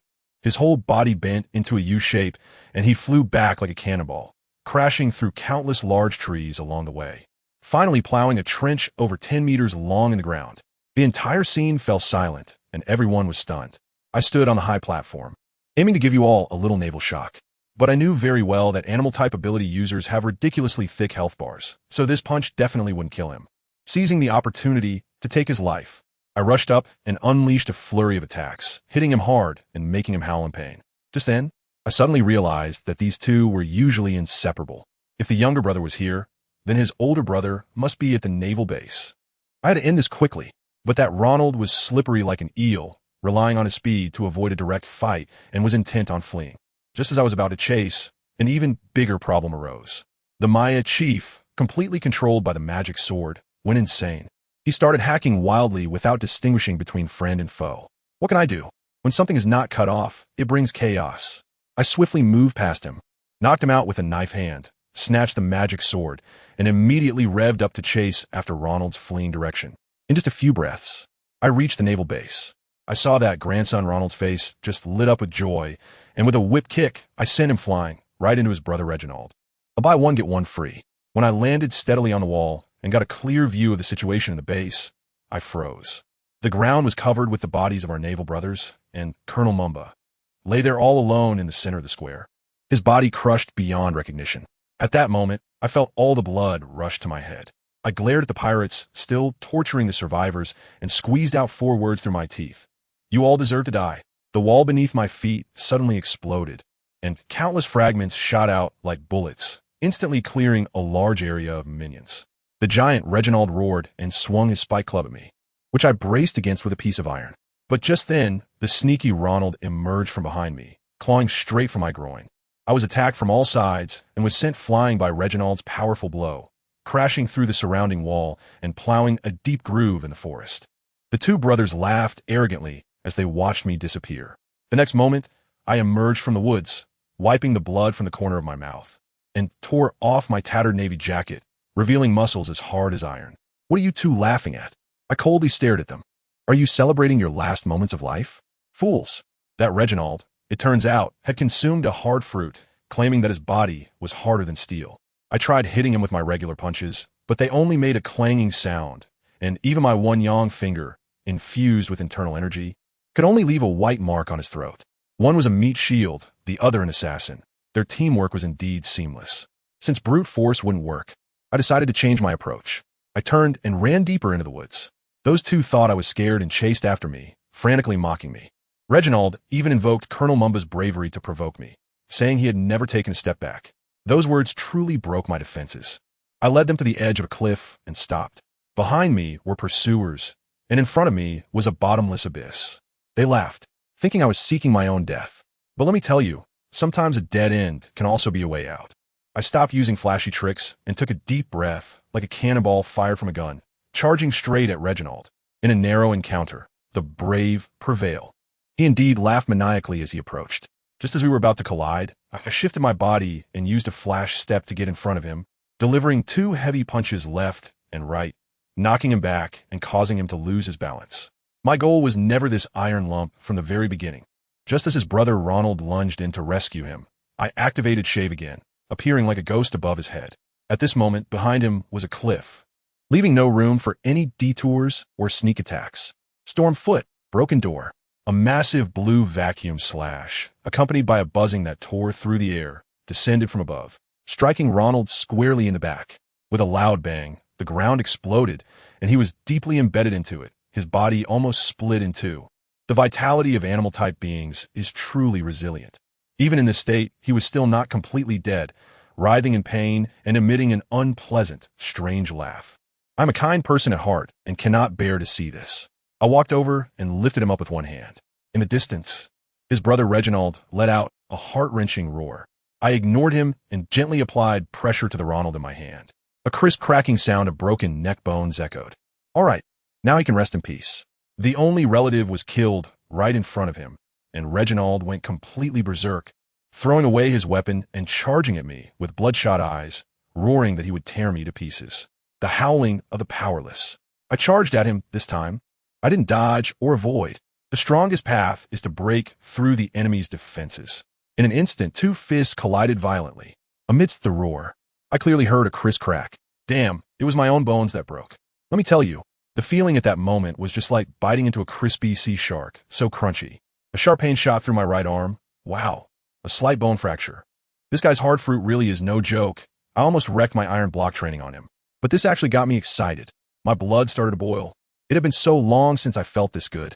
My body suddenly twisted, dodging his slow turtle punch. My left hand clenched into a fist, all my strength, along with that indescribable power within me, was poured into it, delivering a black tiger's heart-piercing strike straight to his chest. Bang! My punch felt like it landed on a centuries-old clock, numbing my hand. That guy had just a white mark on his chest, and it didn't faze him at all. But the impact still knocked him down, plowing 2 furrows over 3 meters long in the ground. He was still shouting, "It's useless, Navy. You can't break my strongest defense at all. You're just giving me a scraping, and you say you want to tear me to pieces to avenge your brother." I laughed at that moment. This guy clearly has some issues. I could easily outsmart him, yet he insisted on confronting me head-on. Isn't that just giving me an opportunity? Moreover, it was obvious to me that while he was shouting for revenge, he was really just thinking about exhausting the Navy's stamina as quickly as possible. If he couldn't do that, he would run away. Revenge for his little brother? How could that be more important than his own life? It's ridiculous. I directly started a rant. Frog at the bottom of the well. And you think you're the strongest? Your little abilities don't even count as a fart in my presence. As soon as I finished speaking, I shot out like a cannonball. He was quite stubborn, relying on his toughness and completely ignoring defense, swinging his fists like a whirlwind to meet me head-on. Bring it on. I was much faster than him. With my left hand, I executed the Black Tiger's heart-picking move, while my right hand unleashed the mountain-toppling force. My 2 fists danced like a storm, each punch accompanied by a piercing howl that tore through the air. We collided head-on, the sounds of our strikes echoing like the ringing of iron, densely packed and frightening. The surrounding trees and stones were shattered by the shockwaves from our punches. After just a few hundred blows, his stamina couldn't keep up, and his offense collapsed in an instant, leaving him overwhelmed and at my mercy. I mocked him while I punched. Weakling, is this it? I thought you were supposed to be the strongest? I've only thrown 2 punches, and you're already intimidated? His face turned green with anger. He looked like he wanted to spit blood. He hit me once, but I could return 2 punches. And each of my punches landed precisely on the same spot on his chest. Family, who understands? Even if you're made of iron, if you keep smashing the same spot with a big hammer, you'll fall apart. His once proud fruit ability couldn't withstand it either. His skin and ribs hurt so much that he was twitching, and his internal organs were probably displaced. With both his momentum and stamina crushed, this guy's mindset completely collapsed. The anger for revenge? It was long gone. Now there was only one word in his mind: run. As a pirate, thoughts and actions are highly unified. The moment the thought arose, he turned around and tried to escape. Can I let him run away? I just got started, and my fighting spirit is high. And you tell me you want to run? Not only are you insulting your brother, but you are also insulting me. You want to run? You trash. What about your brother's vengeance? Isn't the 7-star sword on the island appealing anymore? I was furious, my body like a dragon, and in an instant, I crashed into his embrace, unleashing boiling power and anger from my fists. Black Tiger digs the heart, a torrent of punches, dozens of punches in a second, all aimed at a single point on his chest. He was stunned, probably still wondering why I was so angry. Isn't it natural to run away if you can't win? But he didn't have the chance to figure it out. My continuous barrage sent him soaring over a meter off the ground, sliding backwards in midair. His devil fruit ability was barely holding up, and the intense pain in his chest filled his face with fear and despair. Is this your confidence? Is this what you call the strongest? I chased him in the air, my fists raining down like raindrops. Weakling. Today, let me show you what true strength really is. All the strength, and momentum in my body fused into one at that moment. The black inner power surged more than 10 times, all concentrated in my right fist. The air was distorted by my punch, and even a tiny black the size of a grain of rice formed at the tip of my fist. Prajna, Vajra, crack. With this punch, his hard fruit ability was instantly shattered. His ribs were broken, and a violent force burst through his back, creating a large hole in his shirt with a bang. He flew through the air like a broken sack for quite a while, and finally crashed back into the ruins of the naval base with a loud bang. His chest was completely caved in, fragments of internal organs spilling from his mouth, and his head tilted, perfectly aligned with the Colonel Mamba he had previously crushed underfoot. His last words before losing consciousness were mine. What a weakling. I still have a falling punch that I haven't used yet, and you went down. The entire place fell silent. The pirate lackeys who were still fighting the Navy, initially quite arrogant and thinking their boss would win, suddenly saw their leader being struck down from the sky like a meteor, crashing in front of them, dead beyond measure. Then they looked at me, standing in the center of the arena like a god of death. The pirates turned pale, their legs trembling uncontrollably, unable to move a step to escape. I don't have time to waste with them. With a quick flick of my fingers, I fired a few shots, and the remaining pirates' heads exploded like watermelons, one after another. The Cray Brothers pirate group was completely wiped out. The sky turned gloomy, and it looked like a heavy rain was about to fall. The remaining Navy brothers silently walked behind me. No one cheered, only the weight of surviving the disaster lingered. I walked over to Colonel Mamba's body, crouched down, and gently closed his eyes. To be honest, I wasn't unscathed either. The bones in both my arms had cracks, and my muscles were strained. But it wasn't a big deal. With my physique, a glass of milk and a good sleep would fix me up. However, looking at the devastated base, with less than a quarter of the people alive and half of them injured, I couldn't feel optimistic at all. In the darkness, there were oppressive cries everywhere. At that moment, a gust of wind blew a photo to my feet. I picked it up and wiped it clean. It was a group photo of everyone at the base, with Colonel Mamba in the center, carrying a little boy on his shoulder, his son, Duma. My heart sank for a moment, and I hurriedly searched through the ruins. Finally, underneath a pirate's corpse, I found the bloodied little Duma. The little guy was still trembling, but he was clutching a short knife tightly in his hand, the blade completely embedded in the pirate's body. He was still alive. I held him in my arms. The little guy seemed to feel safe and gradually fell asleep. Looking at him, and then at the corpses scattered all around, I suddenly felt a bit lost. This was the first time in my 2 lifetimes that I had personally killed so many people. But it wasn't confusion. It was anger and fear. I was angry at the cruelty of this world and afraid that what happened today might one day happen to the people I care about. Ultimately, it was because I was too weak. Who understands my family? At that moment, I wasn't just breaking down. My perspective had completely shifted. In the past, I wanted to become stronger to protect myself and those around me. But now I understand that just that is not enough. This damn era needs to be ended, and the one who ends it must be the strongest. The next day, the rain stopped, and I became the temporary commander of this base. I had the craftsmen of the Maya tribe use Reginald's wolf fawn club, which had been soaked in fruit abilities, to make me 2 knives, one long and one short. I gave the short one to little Duma. I told him that if he wanted to comfort his father's spirit in heaven, he needed to work hard to become strong enough for the whole world to hear his name.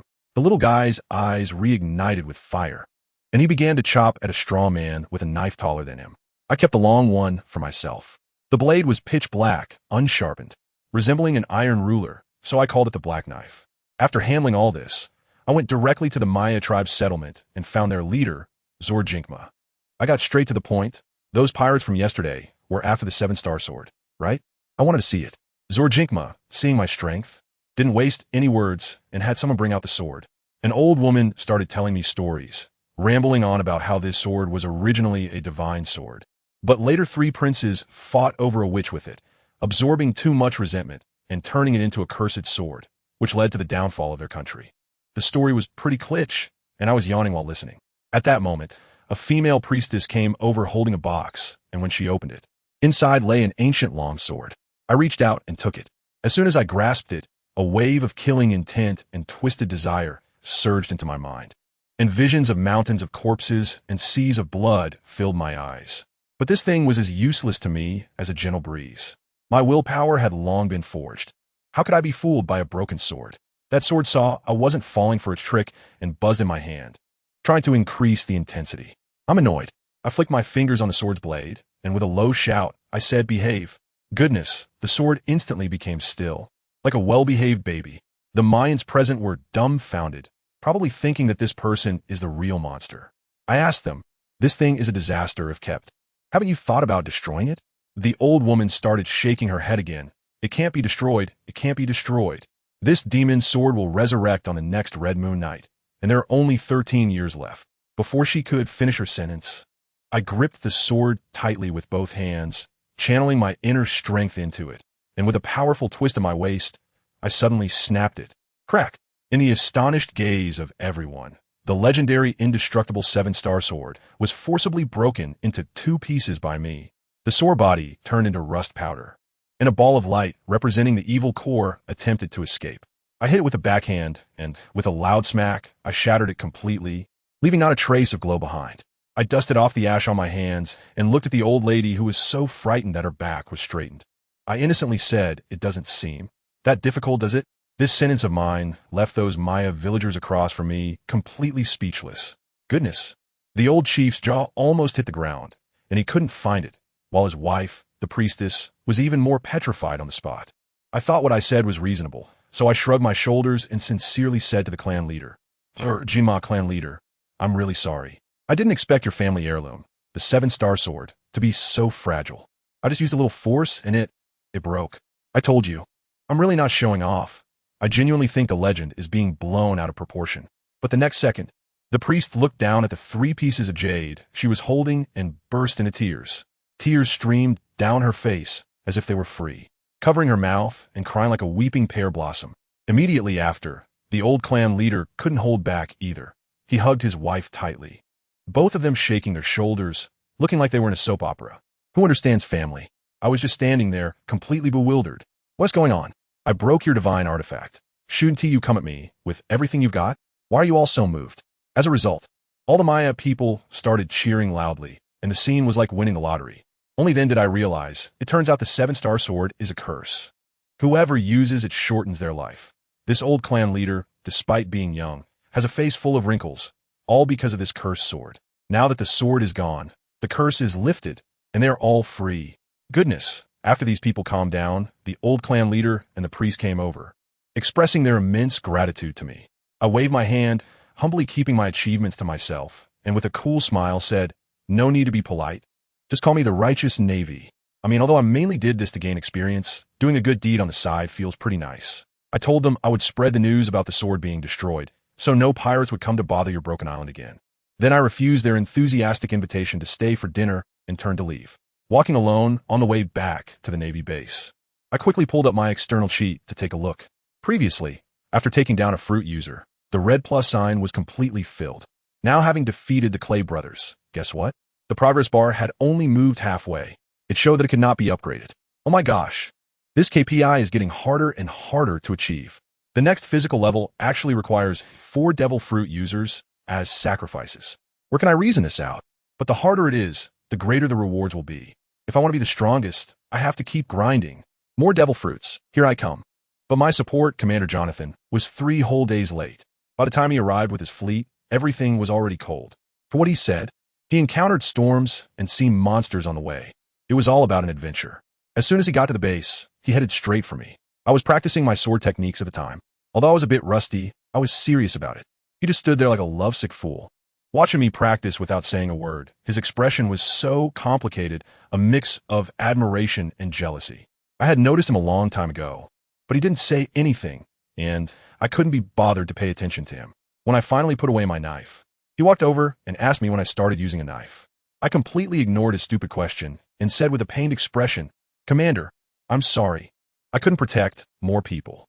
He waved his hand, saying there was no need to blame myself, that it was fate's arrangement, and that dying gloriously in battle was an honor for the Navy. Listening to him made my teeth ache. I knew he was hurting more than anyone else. After a busy day, paying respects to the deceased and comforting the injured, We strolled along a small path on the island at night, under the moonlight.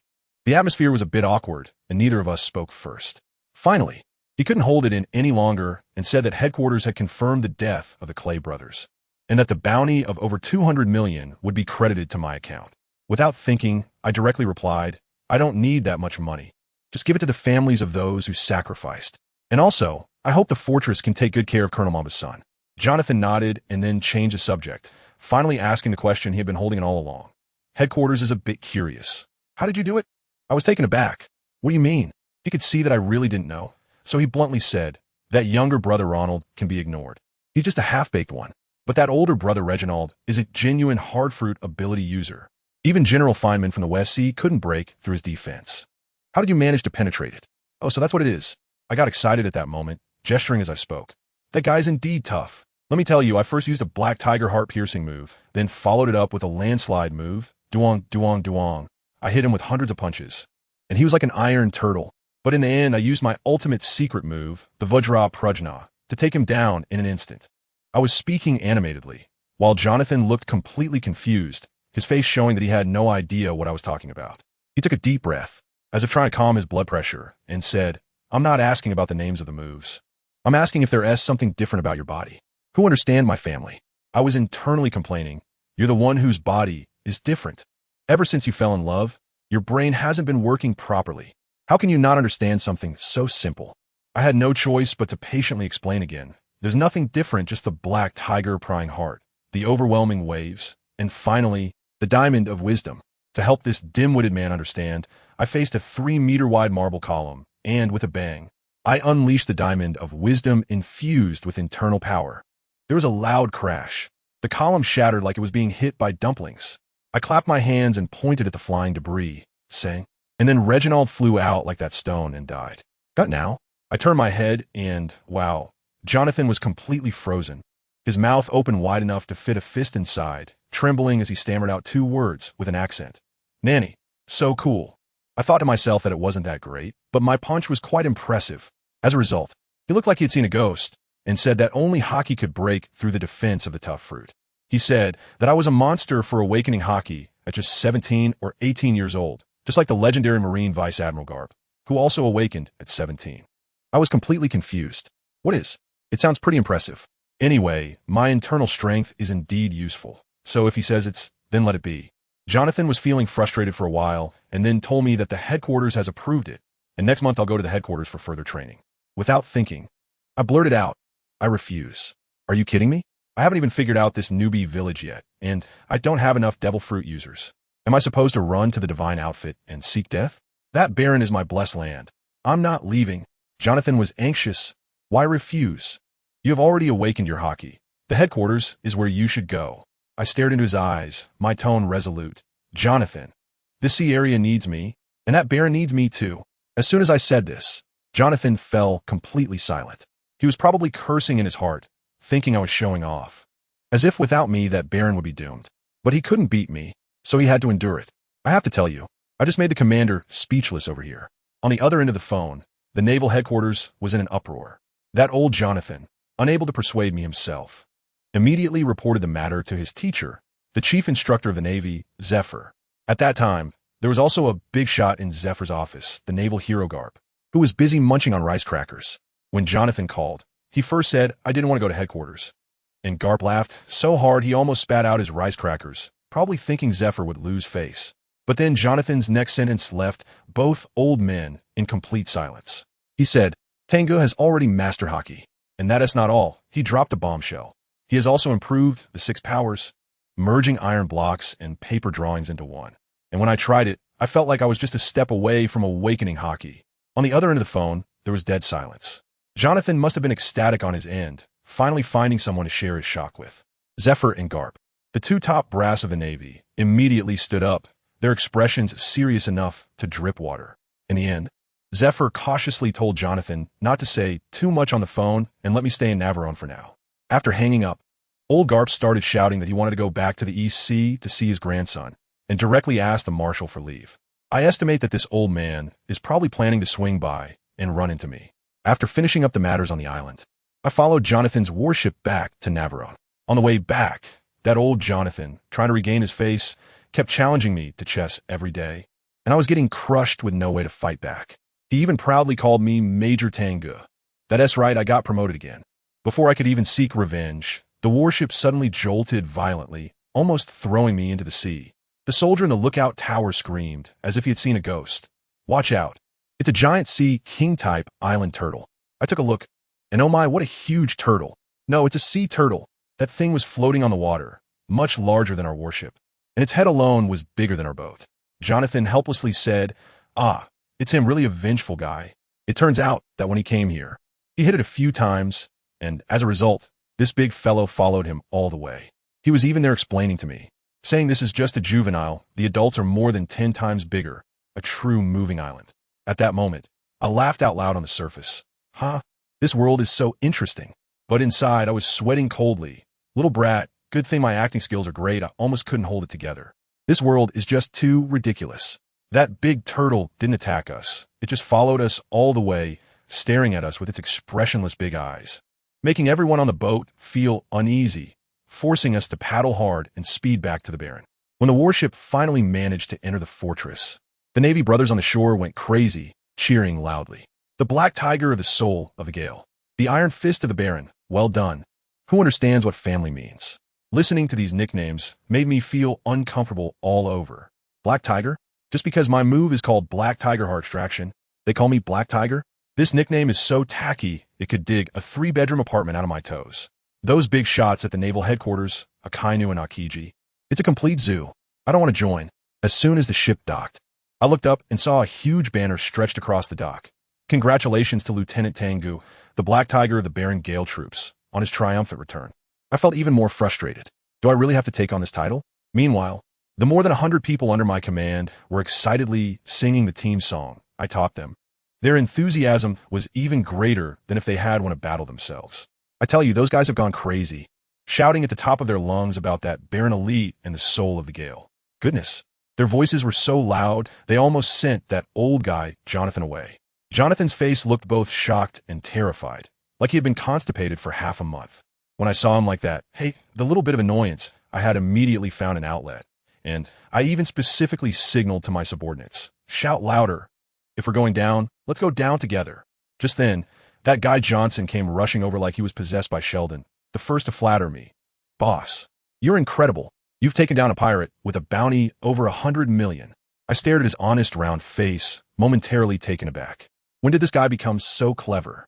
Later I found out that ever since Penny and Sheldon, those two clowns, joined his team, he had been seeking advice from them every day, researching how to avoid getting beaten up by me.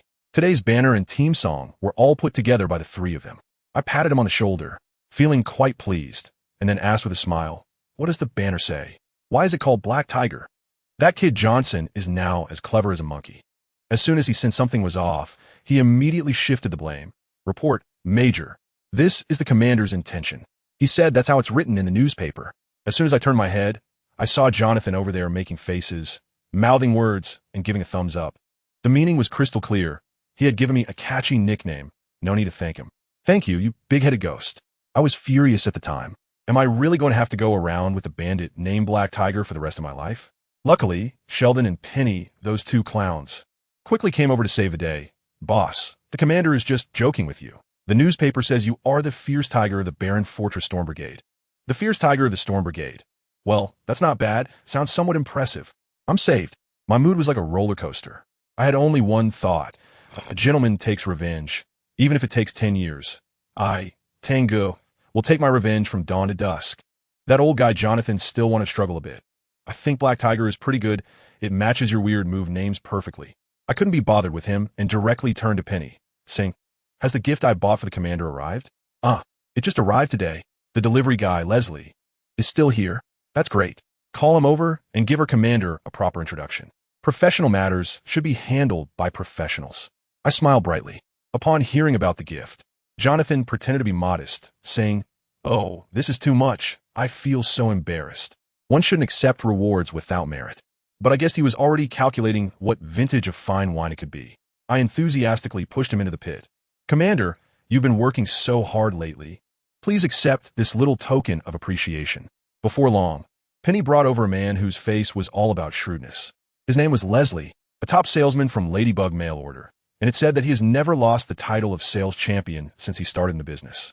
His sales pitch was as smooth as if he had eaten sales fruits.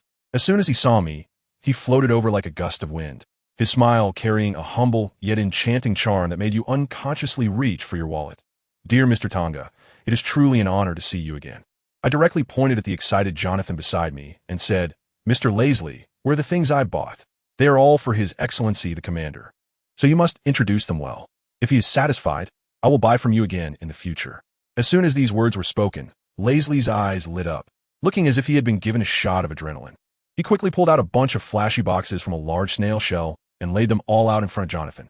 "Honorable Commander, I am your dedicated Ladybug mail order salesperson, Leslie. These are all our company's top-tier products, guaranteed to satisfy you." Jonathan had already caught a whiff of the alcohol and was grinning from ear to ear. "Introduce them to me."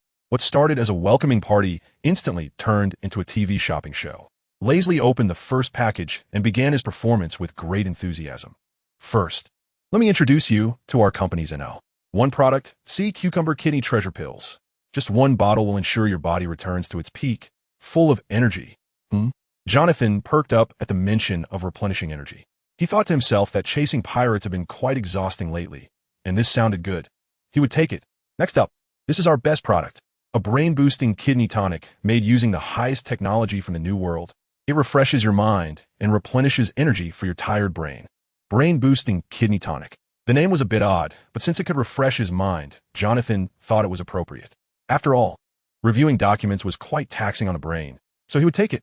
He even gave me a thumbs up, as if to say, "Kid, you're on the right path." I couldn't help but laugh at that moment. Was this guy really praising it? Then Leslie completely let loose, talking about top-tier, supreme, royal customizations, hyping up a bunch of health supplements to the skies. Jonathan was already confused, so he opened a bottle of wine to try it on the spot. "What kind of wine is this? The taste is really intense." He exhaled a breath of hot air, feeling a surge of strength throughout his body, along with a strange impulse. Seeing that the fish had bitten, Leslie immediately followed up, "Your Excellency, what you have in hand is our company's most proud and highest-grade medicinal wine. It is brewed with precious herbs like ginseng, deer antler, tiger penis, and goji berries. Not only can it replenish your declining stamina, but can also help you regain your manly vigor." No one understood the atmosphere at the scene. It instantly froze. The once lively dock became so quiet that you could hear a pin drop. Leslie continued to ramble on.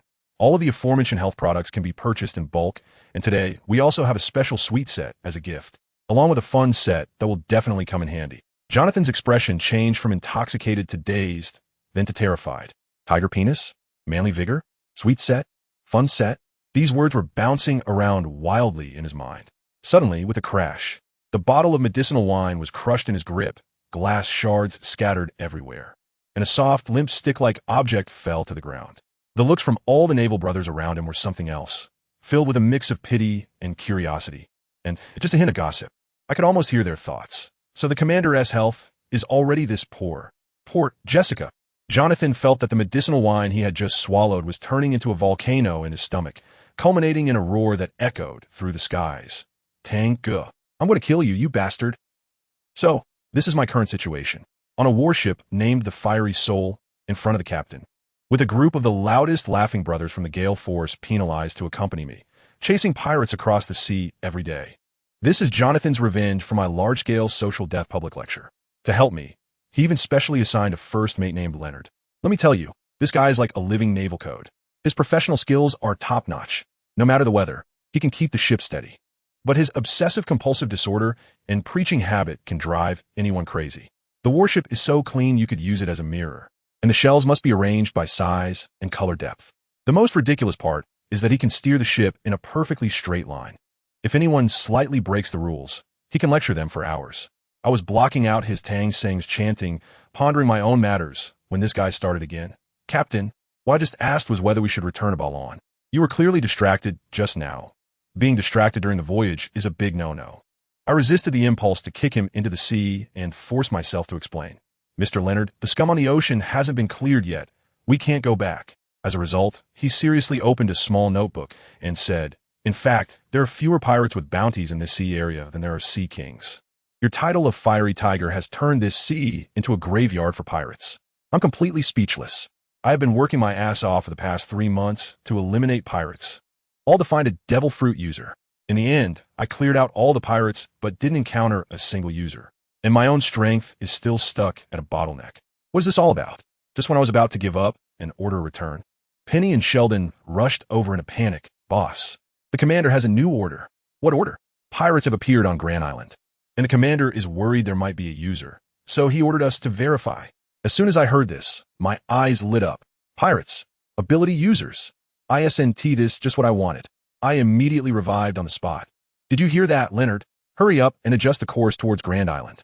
Leonard's eternally expressionless face seemed to twitch a bit, and after acknowledging the order, he immediately turned his spear towards Penny and Shelton.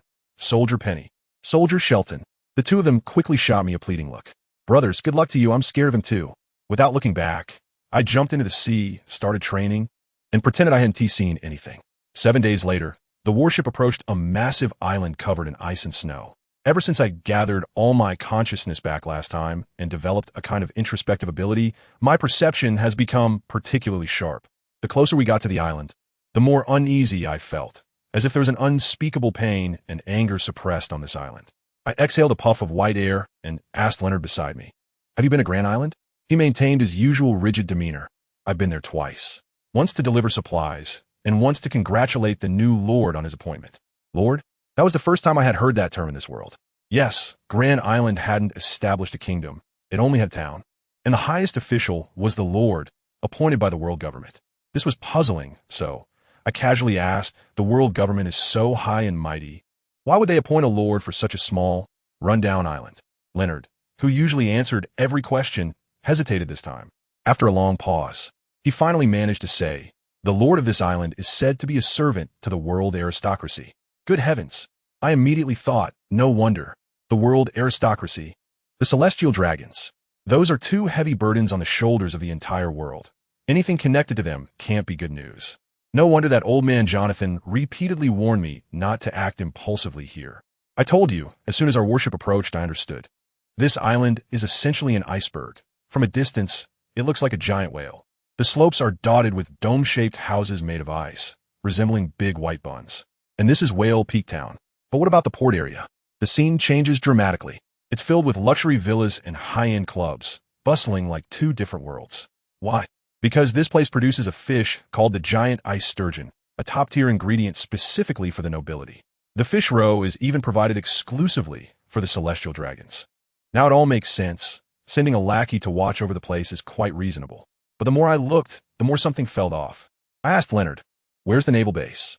With my eyesight, I scanned the area 800 times and didn't see a naval flag. Instead, I saw the world government's emblem on the top of the most impressive palace in the center. Isn't that ridiculous? Shouldn't the naval base be built in the most strategic location to protect civilians? As a result, Leonard pointed to the map and said, "It's actually over there. Now, it's been moved to the far right of the port." I looked in the direction he pointed, and there it was, just a broken lighthouse standing there all alone. This base is so remote that pirates would just bypass it without even seeing it, and they expect it to provide defense? Ridiculous.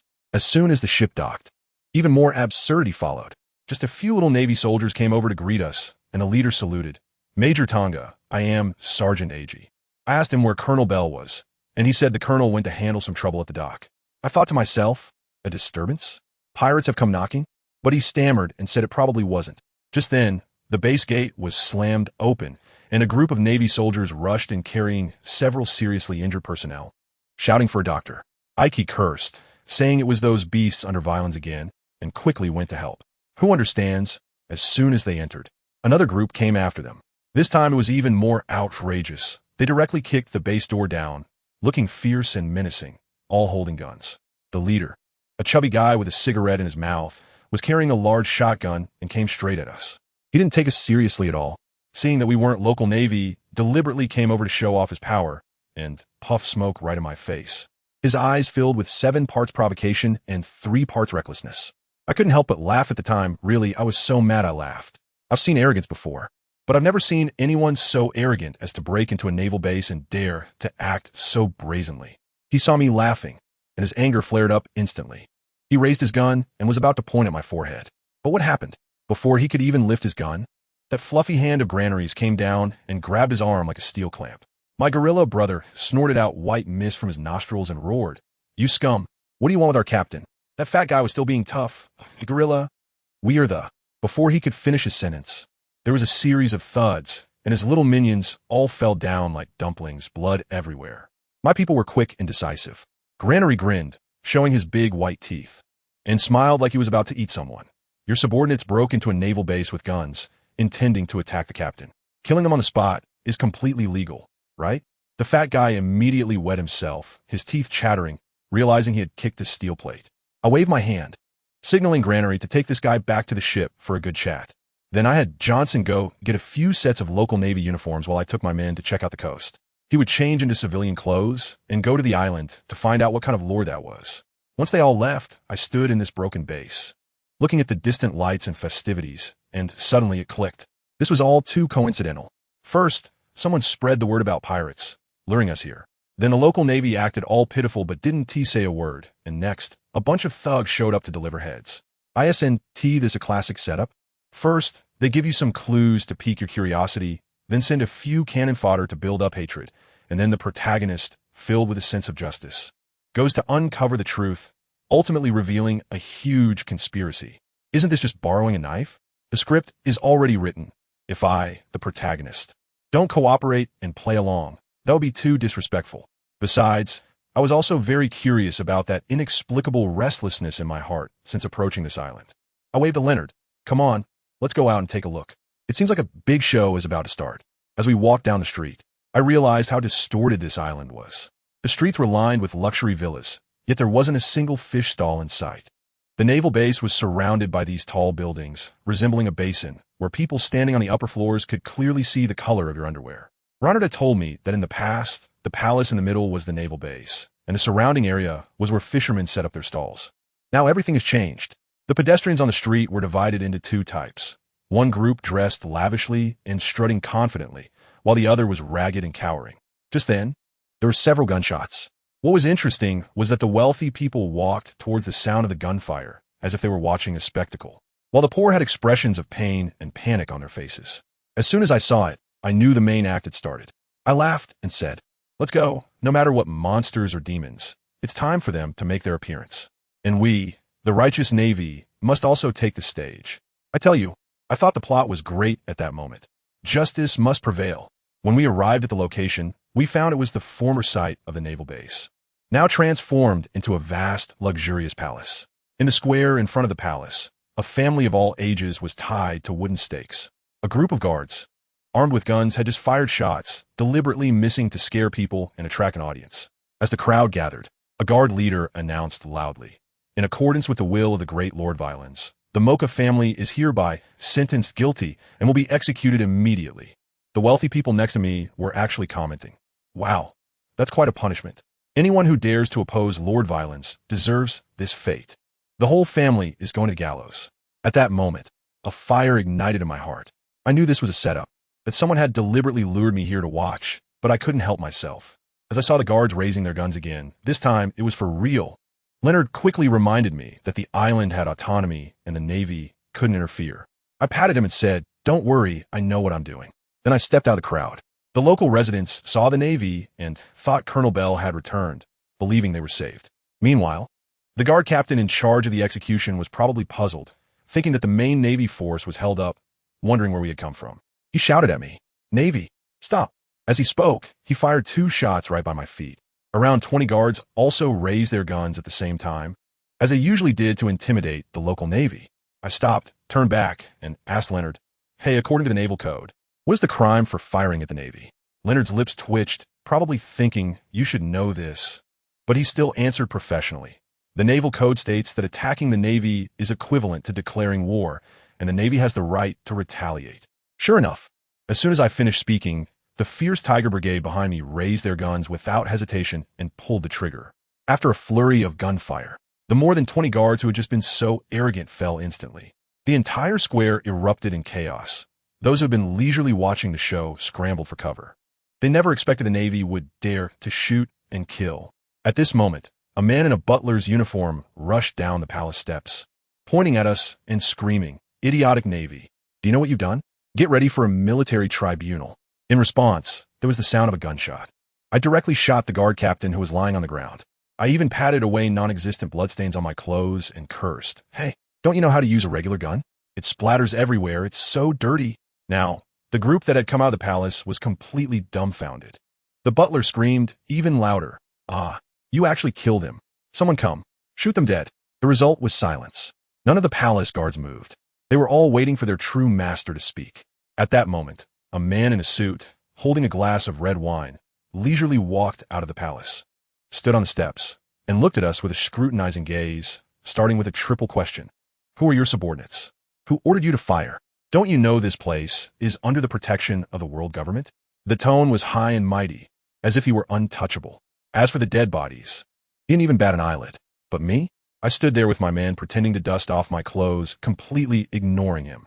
Who gave the celestial dragon's lackey the audacity? This lord named Violence turned green with anger.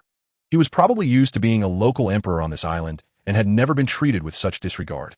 He angrily called out, "You're from Baron, right? How does Jonathan manage you?" Still, no one paid him any attention. Finally, Leonard sighed, stepped forward, adjusted his glasses, and began his performance with dignity. Lord Violence, we received reports of pirates here.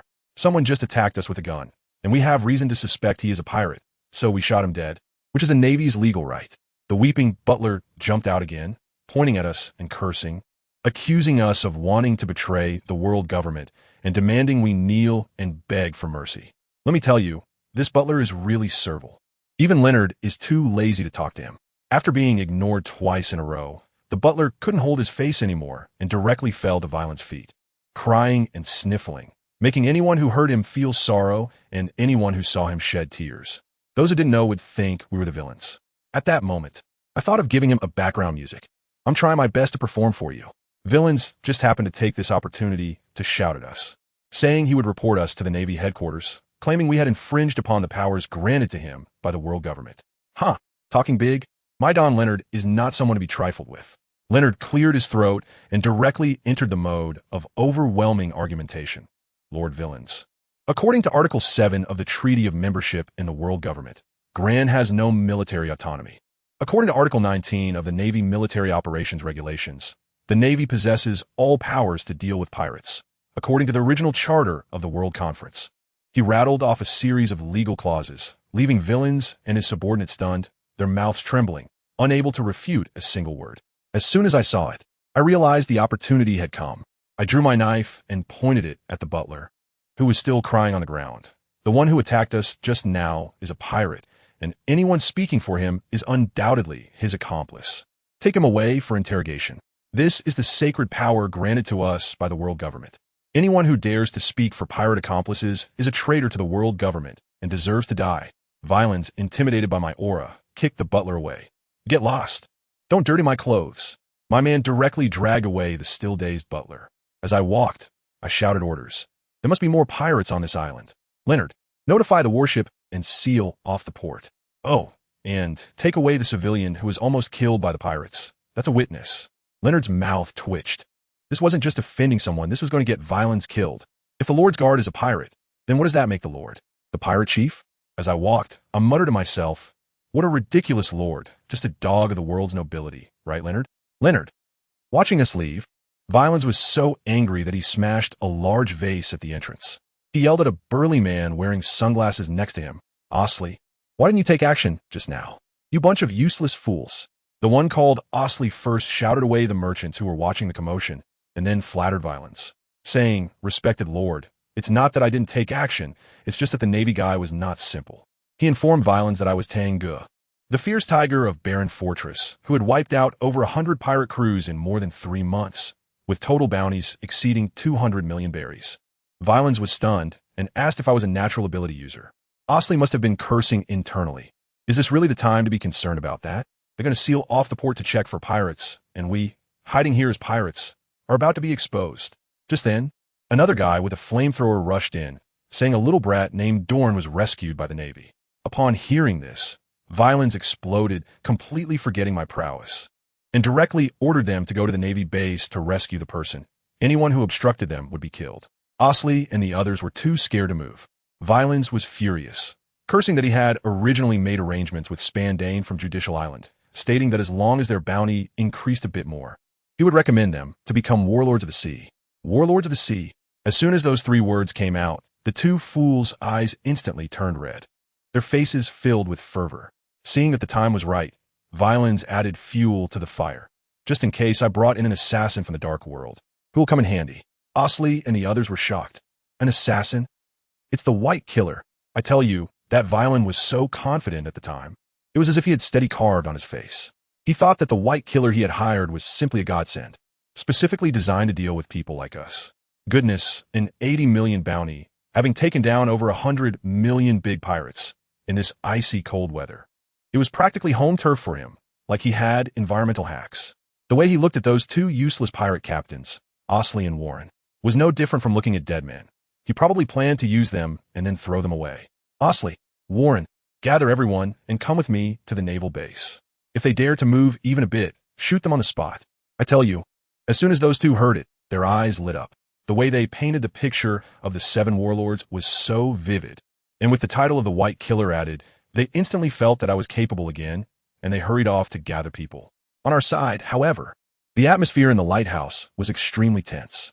After investigating the background of the group from the afternoon, Janari's face was as dark as the bottom of a pot, and he reported to me, "Captain, I've found out. They're all pirates." He pointed at the butler we had captured, saying that the captain was the bounty of 70 million, Violent Hammer Osley. I took a glance at Leonard. Ever since he returned from the Lord's Manor, he's been acting strangely. When I asked him about it, he pulled out a bounty notice from his folder and slapped it on the table. That's right, it's him. Leonard's electronic eye is no joke. He would recognize the guy even if he turned to ash. He disappeared 3 years ago after causing trouble in the Barren Sea when Commander Jonathan took office. The person standing next to Virians today is him. Everything adds up now, Nayuri continued, saying that the captured pirate has confessed everything. 3 years ago, Osley and another pirate crew, called the Arsonists, were both sheltered by the lord of this island. Virians helped them evade the Navy, and in return, they acted as his enforcers, suppressing the disobedient residents on the island, with their hands stained with the blood of hundreds over the years. I tell you, when Nayuri said this, a tough-as-nails man, his hand were trembling. This kind of thing is a devastating blow to our faith in the Navy. I was quite calm. Where there is light, there is darkness. I'm familiar with this script. I asked directly, who was in charge of the naval base here at that time? Leonard answered immediately, Colonel Nick, who was promoted to Brigadier General a year ago and transferred to the East Sea. It wasn't doubt, it was certainty. I pointed to the butler who was still pretending to be dead. We discovered this within a day, so he must know after being here for 2 years, right? Why not just ask him? The butler, under the gaze of our group filled with murderous intent, immediately peed himself, his psychological defenses collapsing in an instant. What loyalty? What fear? Everything is worthless in the face of death. He stammered, Can I exchange my life? Let's see if what you say is worth it. Good heavens. This guy spilled everything just to save his life, like a bamboo tube pouring out beans. Wilson not only supported pirates, but also gathered all the thugs on the island. As for Colonel Nick, he had long been bribed by Wilson with money and promises of promotion. The two were in cahoots, even teaming up to kill civilians who wanted to report them. Just then, a sigh came from outside the lighthouse. It really is like this. Looking back, there stood a tall and heavy-set man at the entrance, dressed in a justice coat, resembling a polar bear. As soon as I saw him, I thought, Colonel Bell, you must have known by now. This guy is the base commander here, Bora Bell. His expression was complex, filled with anger, disappointment, guilt, and a mix of emotions. I didn't expect to meet Tiger Tonga under such circumstances. He admitted that 3 years ago, someone reported the presence of pirates on the island, and the next day, Nick framed the reporting mayor and his family as colluding with the pirates, leading to their execution, a case confirmed by Judicial Island. It turns out that the ones killed were the innocent mayor and his family. Bell said that since he arrived, the residents not only hated violence, but also the Navy as a whole. The butler, upon seeing Bell, was so scared that he revealed all of Violent's secrets. It turned out that the mayor back then was elected by the residents, respected and admired, who led the resistance against Violent's excessive sturgeon fishing plans, blocking his financial interests. In retaliation, Violence colluded with the pirates, enlisted Nick, and directly eliminated the mayor, framing him for a crime. With the mayor dead, the residents were left leaderless, allowing Violence and the pirates to slaughter them at will. Anyone who failed to complete their fishing tasks would face death, just like the Mocha family did today. The truth was laid bare. I waved my hand to have the butler taken away and watched over, then fixed my gaze on Bell. Colonel Bell. This was all designed for me to see, wasn't it? The expressions of my people around me instantly turned cold. How dare he scheme against our captain? Bell, caught in my accusation, instead sighed in relief, looking earnest. I just want to ask you to save the people here, Major Tang Ge. He said that Commander Jonathan sent him because he sensed a problem, but Violent's identity was sensitive and hard to act against. His original plan was to wait until I arrived. Then the two of us would join forces to capture the pirates, obtain evidence, and report back to headquarters. At that moment, when I looked into his eyes, it was like looking at naive sweetie. Is that it? Your plan is too childish. Just when it was awkward, someone outside reported, Captain, Johnson and the others are back, and someone is injured. I rushed into the medical room, and a strong smell of blood hit me. More than a dozen people were injured, but the most serious was Penny. His upper body was wrapped in bandages, his lips pale, lying there moaning. At that moment, my heart sank. In this world, Penny and Sheldon were my closest brothers. I stared at the military doctor, and that intimidating aura probably scared him quite a bit.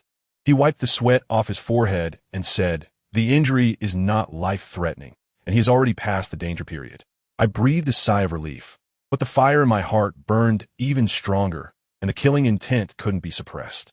Who did this? Why didn't they fire a signal flare? Johnson stammered. It was Veron's men, the pirates.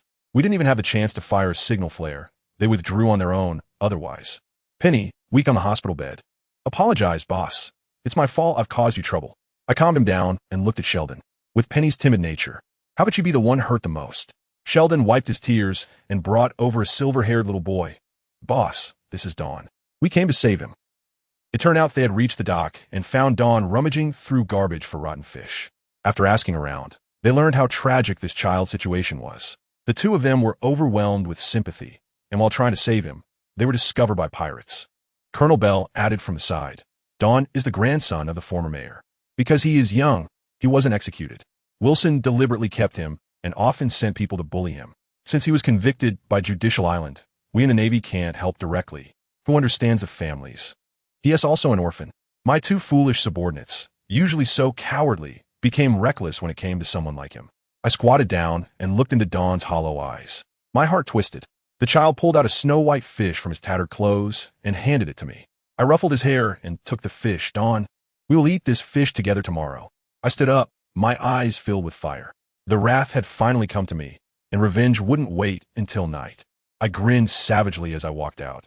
Whether evil or justice, there are no useless beings. Only the victors are kings. Just as I finished speaking, boom, boom, boom. The base was bombarded. That bastard Violins actually surrounded us with his men, and the cannon was still smoking. He smugly shouted at Bell, claiming that we were harboring the criminal Dorn, and that he had the right to deal with us, demanding we kneel and beg for mercy. Bell spat on the ground. Delusional. Violins turned green with anger and waved his hand. Kill. Execute all the Navy. The pirates, hearing they could legitimately kill the Navy, charged in like crazy. Colonel Bell also got furious, roaring loudly as his body suddenly swelled, transforming into a massive 4-meter-tall polar bear. Good heavens, an animal-type ability user. With one slap, he sent Osley flying. Then using the 6 powers, he charged forward like a tank on the battlefield. But that Warren was no pushover either. A fire dragon shot over, igniting Bell's fur instantly, forcing him to halt in pain. Violins sneered from above. Did you think I didn't know your trump card? Whoosh! A cannonball flew in from afar, exploding above Bell's head, showering him with countless small bullets like rain. Bell activated his iron block. But the next second he screamed in agony. It's Sea Prism Stone. He instantly lost strength, reverting to his human form, and countless bullets pierced his body, causing him to roll on the ground in pain. Just then, a 20-meter-tall giant appeared amidst the flames, holding a rifle over 10 meters long. It's over. Bell's face turned pale. How could the White Killer be here? Violins laughed maniacally. Idiot, how do you feel now? This is the fate of opposing me. The giant raised his arms in AV sign, roaring, roar. Yeah, it's so cool to send so many Navy to hell personally. At this point, everyone recognized him. It was the bounty of 80 million, the White Killer Yeti Rocky. The Navy's morale collapsed instantly. Bell fell, the main force was lost, and our men were being chased and slaughtered by the pirates. Our defeat as swift as a landslide. Just then, the main cannon on our warship fired. Boom, boom. Several cannonballs fell, exploding right in the midst of the pirates, effectively cutting off the pursuing squad. Jineri led my fierce Tiger Brigade forward, and that momentum instantly stabilized the crumbling situation. Seeing this, Violins angrily shouted at Rocky, "Rocky, take down that warship." The giant grinned, lifting the rifle thicker than a ship's cannon, aiming at the Navy's ship on the surface. "What pity it's within my range. Another big firework. How cool." He pulled the trigger, and a bullet the size of a cannonball whistled out. Bang! The bullet exploded in midair. A blue light flashed, slicing through the explosion smoke, and I stepped on the air, shooting towards that giant like a lightning bolt. My troops erupted with a thunderous roar as they saw me take action. "It's the captain. Eliminate that long-haired monster. I tell you, I've been waiting for him for a long time. This guy has been hiding in the shadows." And that sense of threat made me hesitant to move. Now, he's getting carried away, stepping out from the darkness into the light, taking advice, and creating a perfect opportunity for me to assassinate him. By the time he reacts, I'm already almost right in front of him. "Idiot. Now you're within my range too." The giant's face changed drastically as he crazily tried to run back while aiming his gun at me. "Godi." He pulled the trigger. In that instant, let me tell you, it was something else. That guy Tang Ge exploded with black energy. His speed doubled in an instant, and he vanished right where he stood. The next second, there was a loud bang, and an explosion of sound waves erupted in the air. He appeared in front of the sniper, Yeti Rocky, as if he had teleported. With a swift move, the knife struck, buzzing like black lightning. I watched in disbelief as that steel gun barrel, thicker than my arm, was sliced in half like a cucumber. Even more astonishing, the bullet was just about to leave the chamber when it got split in two, causing the gun to explode. With a flash of flames, the sniper's arm holding the gun flew into the air. But that wasn't the end. Before that guy could even register the pain, Tang Ge pulled back his right hand, drew the bow full, and executed a move called Black Tiger Digging Hard. With a muffled sound, the air exploded. Rocky's massive chest instantly caved in. His bones shattered like dumpling filling. Then came a seemingly ordinary straight punch, overwhelming. That giant was directly sent flying off the ground. Blood spewing from his mouth mixed with bits of his internal organs, and even while in midair, the light in his eyes went out. From the moment he stepped out of the darkness, trying to look cool, this outcome was destined. A sniper engaging in close combat? Isn't that just a pure technical adjustment of his life? And guess what? Tang Ge one-punched this 80 million expert, and instead of being pleased, he broke down right there, howling about how weak the opponent was, complaining that he had all this strength with nowhere to use it. Family, who understands? This isn't a fight. It's like a top-tier character returning to the novice village to catch fish, only to find the pond dried up. He angrily glanced at the battlefield, directly locking onto the other two pirate captains, Osley and Warren. The air beneath his feet exploded with several white circles, and he charged forward like a cannonball. Just as those two captains rushed into our Navy-esque position, ready to start a massacre, they turned back and were shocked to see our biggest trump card. That 80 million sniper had turned into a corpse. 1 second in heaven, the next in hell. This emotional roller coaster was just too thrilling. The only thought in their minds was, run. Unfortunately, it was too late. Tang Ge, filled with pent-up frustration, had already arrived. He faced the one called Osley and threw a punch. Boom! Osley tried to block with both arms, but his arms twisted like a pretzel and broke on the spot. Then he was sent crashing into the barracks behind him like a baseball hit for a home run. The building exploded into pieces. Bricks and with chips mixed with blood flying everywhere. He was definitely dead. Unbearable. Tang Ge, like a fierce tiger descending the mountain, scanned the entire scene. The pirates he looked at felt their legs weaken, hair standing on end in fear, each one scared like they had seen a ghost. The other captain, Warren, went completely crazy at this sight. He knew he couldn't escape, so he clutched his big flamethrower, cranked the valve to maximum, and shouted at everyone, "Let's die together." A massive fire dragon erupted, and the scene instantly spiraled out of control. At that moment, Tang Ge moved again. Buzz! Another swift strike, seemingly ordinary but incredibly fast. A blue blade flashed, and that dozens of meters long fire dragon was cut in half like a ribbon snipped with scissors, exploding into sparks. Warren was also severed in two. I saw it with my own eyes. His upper body and lower body separated, yet he didn't even register it. His eyes still filled with the last bit of madness before everything went dark. With that, all the pirates couldn't hold it together anymore. One captain was smashed to bits with a punch, the other cut in half. What was there left to fight about? I don't know who threw down their weapon first, but then the entire pirate crew collapsed like an avalanche. Our Navy saw this situation and instantly had their morale boosted. changing from passive defense to actively pursuing and cutting them down. It was exhilarating. At this moment, Tang Ge stepped up to the high platform, where the mastermind Wyland still stood, his expression a mix of shock, disbelief, and fear, like a rainbow of emotions. Tang Ge leisurely said to him, in stories, when the villain is about to succeed, the protagonist flips the script. Isn't that satisfying? But what I love the most is the entrance. Because at the moment of entrance, anyone could become the protagonist. Wylands finally snapped back to reality, adjusting his bow tie, trying to act cool, looking down at Tang Ge with disdain. Idiot, do you think you won? Behind me are the world nobles. If you dare lay a finger on me, not just you, the entire Balon fortress will be finished. He hadn't finished speaking when he let out a scream, because the finger he pointed at Tang Ge was suddenly chopped off. Tang Ge, finding his scream unpleasant, casually knocked his jaw off, leaving him only able to whimper. After talking nonsense for so long, I just wanted to see if you had any backup plans. Tang Ge shook his head, looking disappointed. So, you only know how to rely on your connections? I initially just wanted to capture you, but since you nearly killed my brother, this debt is on your head. Wylands was completely cowed, all his noble demeanor gone, kneeling on the ground, banging his head and begging for mercy. Tang Ge couldn't even be bothered to look at him and shouted to his subordinate, Leonard, notify everyone that Lord Wylands of Gran is a pirate imposter attempting to attack the Navy base. His conspiracy has been exposed. At dawn, he will be publicly executed in the square for everyone to see. When Leonard came over, he quietly asked him, Captain, did you plan to kill him from the start? Tang Ge laughed upon hearing this. Haha, Leonard, now you finally count as one of my people. This incident was too big. His boss Jonathan received a report from the snail phone, his head buzzing, nearly pulling his hair out. He knew Tang Ge's temper. He had repeatedly warned him not to cause trouble, but this kid had directly poked a hole in the sky. Killing an ordinary lord was already troublesome, but Wylands had the backing of the world nobles. There was no choice. Jonathan could only brace himself and dial a phone number he dared not call easily. Sakazuki. It's me. Early the next morning, all the island residents and merchants gathered in the square. They saw rows of pirates tied to wooden stakes, with Wylands in the center. Even more ruthless, a cannon was set up in front of him, the fuse already lit, hissing with sparks. And he could only watch helplessly as his life entered the countdown. A Navy officer held a loudspeaker snail announcing Wylands' crimes, then gave the order. Line up. Raise your guns. Fire. Bang, bang, bang.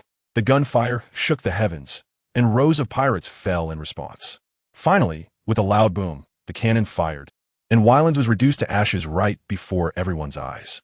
The entire square fell silent. Everyone was stunned by the Navy's ruthlessness. And what about the instigator Tang Ge? He didn't even bother to watch the execution. He was by the lighthouse, practicing his knife skills madly against a large iron post, completely bare-chested. Colonel Bell, who had been beaten half to death, was wrapped up like a mummy, lying nearby weakly saying, Hey, the battle is over. Can you at least have some fun in life? Tang Ge, without turning around, shot back at him. Shut up, you weakling. You're really embarrassing the devil fruit users. He finally understood that aside from that one moment of looking cool as a bear, Bell spent the rest of the time getting beaten up, solidifying his resolve not to eat the fruit. While we were causing a storm over here, the headlines around the world were completely unrelated to us. The newspapers were filled with a major news story. The warlord system has officially come into effect. 2 of the initial members were announced. One is Don Quixote Moria with a bounty of 320 million. The other is Crocodile with a bounty of 81 million. The whole world was discussing this matter, and compared to the death of a fake lord on our small island, it was hardly worth mentioning. Jonathan saw the newspaper and finally breathed a sigh of relief. It seemed his friend, Sakazuki, really came through, managing to suppress the incident. And the world government directly labeled Vinsmoke as a pirate, with Tang Ge not only having no faults, but actually contributing positively. He quickly made a call to Tang Ge's assistant, Leonard, and instructed him to inform Tang Ge. The people from Judicial Island will arrive in 3 days, so he should behave and host them properly, without causing any more trouble. However, at that moment, Tang Ge was completely oblivious to all of this. He was so engrossed in practicing his sword that he felt as if the entire world had changed. He seemed to hear the breathing of everything around him, trees, stones, and even the black sword in his hand. Suddenly, with a buzzing sound, countless pieces of information flooded into his mind, and the entire world around him became silent and pale in an instant. Yet in this world, everything had a breath of life. He could even see a stone about to remain still and a leg about to start running. He closed his eyes, and a number automatically emerged in his mind. Within a radius of 10 meters, there were 37 people, 14 of whom were looking at him with no hostility. He suddenly opened his eyes, pulled himself out of that state, and instinctively began counting heads. Not one more, not one less, exactly 37 people. And the 14 watching him were just right. Goodness, Tang Ge was stunned himself. What the heck was going on? Had his consciousness training reached its peak, awakening some kind of clairvoyance? I haven't had the chance to fully understand what this power is, but I felt a surge of energy inside me that instantly connected with my black knife. That feeling was incredibly wonderful, as if the knife had become an extension of my arm. With just a thought, my internal energy surged and filled the entire knife. It's still the same knife, but it feels completely different now. I have a strong sense that this thing is now indestructible and can break through anything. I was feeling impulsive at that moment, and with a casual wave of my hand towards the big iron block beside me, which was over 2 meters in diameter. Let me tell you, the blade didn't even touch that iron block. It was just a hair's breadth away when I stopped the knife. What happened next? The internal energy wrapped around the blade burst out into the air. With a whoosh, that big iron block was like it had been flicked by a line of ink. The next second, boom, the entire ground seemed to fold in half, sinking in the middle and rising on both sides, with debris and dust exploding everywhere, making it feel like a small-scale earthquake. Then I looked at the iron block, and it had cracked in half along that fine line with a snap. The cut was so smooth, it could be used as a mirror. Goodness, I was stunned myself. My self-created first move of the knife technique had succeeded. I'm feeling great. Leonard, that guy, came over adjusting his glasses, looking at the East African rift I just dug out, his mouth twitching, saying, "Captain, Commander Jonathan is on the phone. In 3 days, someone from Justice Island will come to verify the situation, so we need to be careful." Justice Island? What is that? It doesn't sound like a good place. As soon as I finished speaking, that fat Colonel Bell limped over, his expression shocked as if he had seen a ghost. Probably startled out of bed by the commotion from my digging. He looked at the mess everywhere and immediately started a rant. "Hey, you, aside from fighting, you just train. You're like the cyber Dingjun of 2025, so naive that you don't know anything. You don't even know about Justice Island." As soon as I heard this, I licked my lips and noticed something off about his gaze. Let me tell you, at that moment, I was already calculating in my mind. I still needed 2 fruit abilities to upgrade my cheat, and this guy was just a ready-made zone-type ability user, right? I hadn't even knocked him down yet. As soon as my dangerous little gaze landed on Bell, he immediately got flustered, bouncing back a good distance and stammering, Hey, what are you looking at me for? I'm a Navy colonel, your superior." This actually worked to snap me back to reality. Oh right, this guy is in the Navy. I can't just casually take advantage of him. Besides, I still don't even know what that thing I was absorbing is. What if I ended up ruining someone?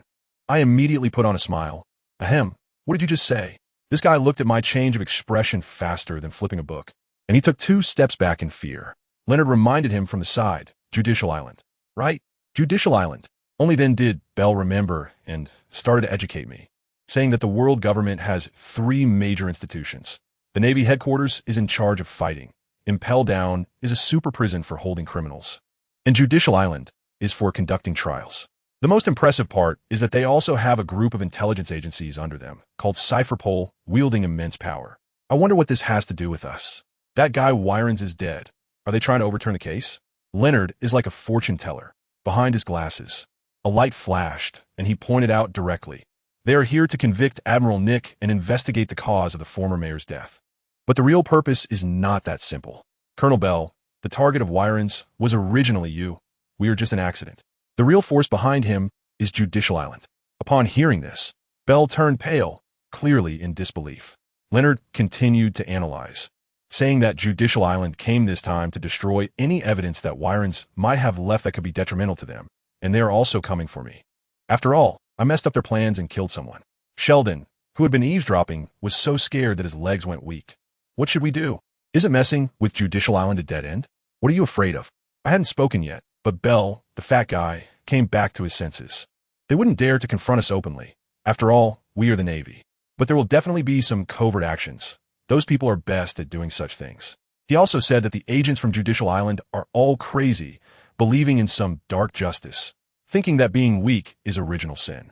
He gave an example, saying that 2 years ago, a 13-year-old little brat agent personally killed all the soldiers captured by pirates during a mission, reasoning that they were too weak to be captured, and then wiped out the entire pirate crew.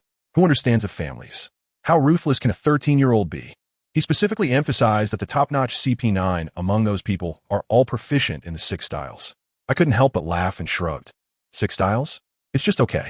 At that moment, Bell was speechless, probably cursing me for showing off in his heart, while he had only learned 2 styles himself. I couldn't be bothered with him. Anyway, my principle is that no matter what schemes and tricks you have, sheer strength can overcome 10 skills. If they dare to reach out, I'll chop off their claws. Seeing that I wasn't paying attention, Bell changed the subject and said mysteriously, "While you're busy cultivating, you don't even know that the outside world has changed." As he spoke, Sheldon handed over a newspaper. Goodness, the headline nearly blinded me. The 7 Warlord system is officially in effect. Crocodile and Gecko Moria. Those 2 pirates who had been in the New World have become the first batch of legalized pirates under the new regime. I was having a heated discussion with Bell about the newspaper. Isn't this nonsense? Giving a business license to pirates and letting them manage other pirates? The world government must have gotten kicked in the head by a donkey. Bell even advised me to go to the Navy headquarters, saying that's where my stage is and I could learn stronger powers. I just smiled and didn't say anything. Of course I want to go, but not now. My level isn't maxed out yet. 3 days passed in a flash. During these days, I discovered a good prospect, a kid named Dorn. His grandfather's wrongful case was cleared by us. This kid practices with me every day, doing horse stances and my self-created black tiger heart-pulling technique. The intensity he brings is incredible. I thought to myself, could he be my future first disciple? That fat guy Bell said, I found a treasure, and told me not to waste his time. I shot back at him, saying he should first work on losing that belly of his, Comrade Colonel. Just as we were bickering, a ship bearing the world government's emblem docked. Then with a bang, our newly repaired gate was kicked down again.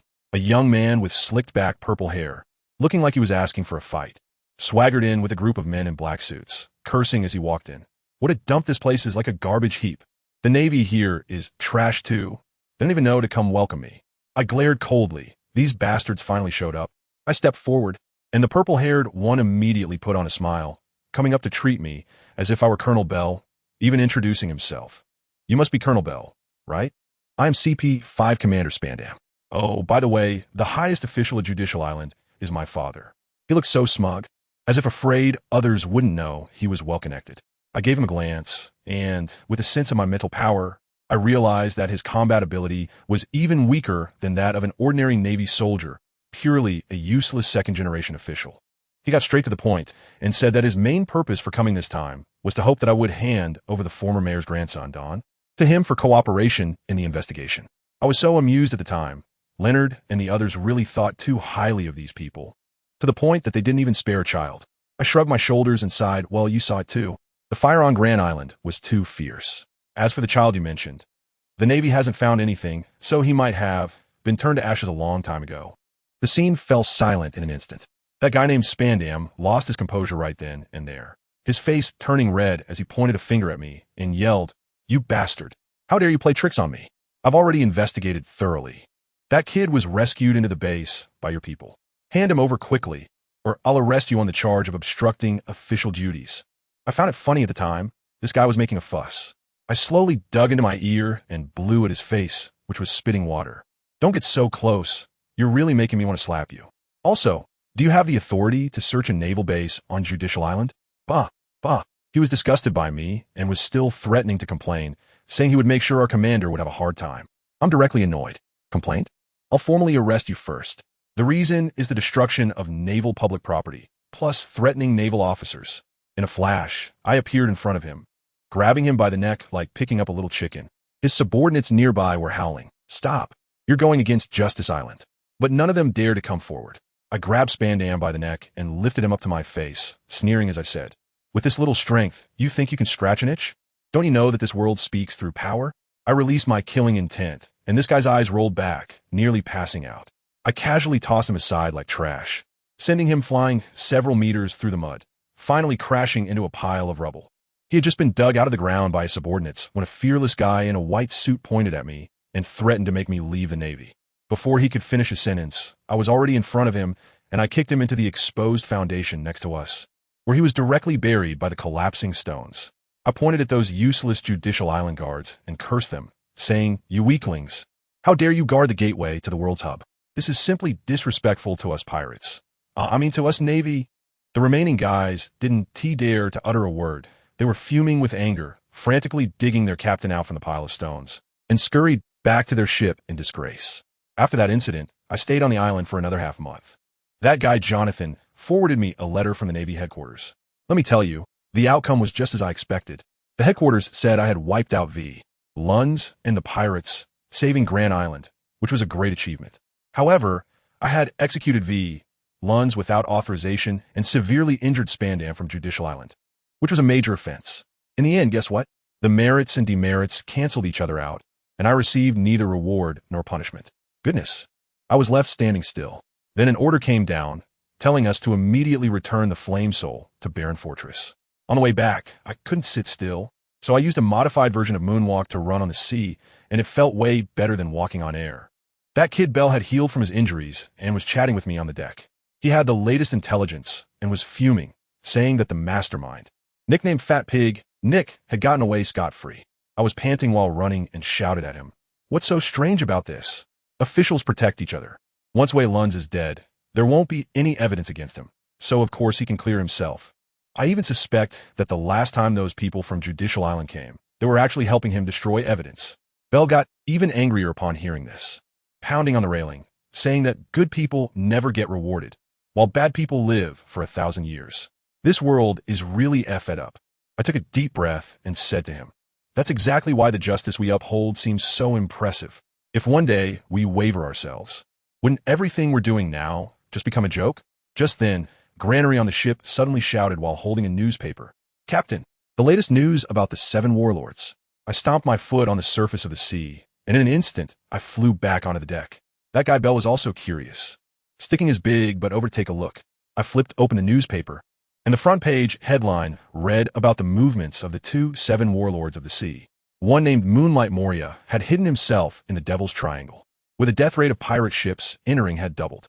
The other, Crocodile, was guarding the entrance to the Grand Line, and the number of new pirates coming in had noticeably decreased. I handed the newspaper to Bell and said, "Look, these people can be chosen by the government. They must have some brains. Unlike those pirates who go wild as soon as they gain power, they still know how to hold back." Bell snorted, looking skeptical. "They're just afraid that if they act recklessly right after taking office, they'll be targeted. I bet these guys are up to no good. They'll show their true colors sooner or later."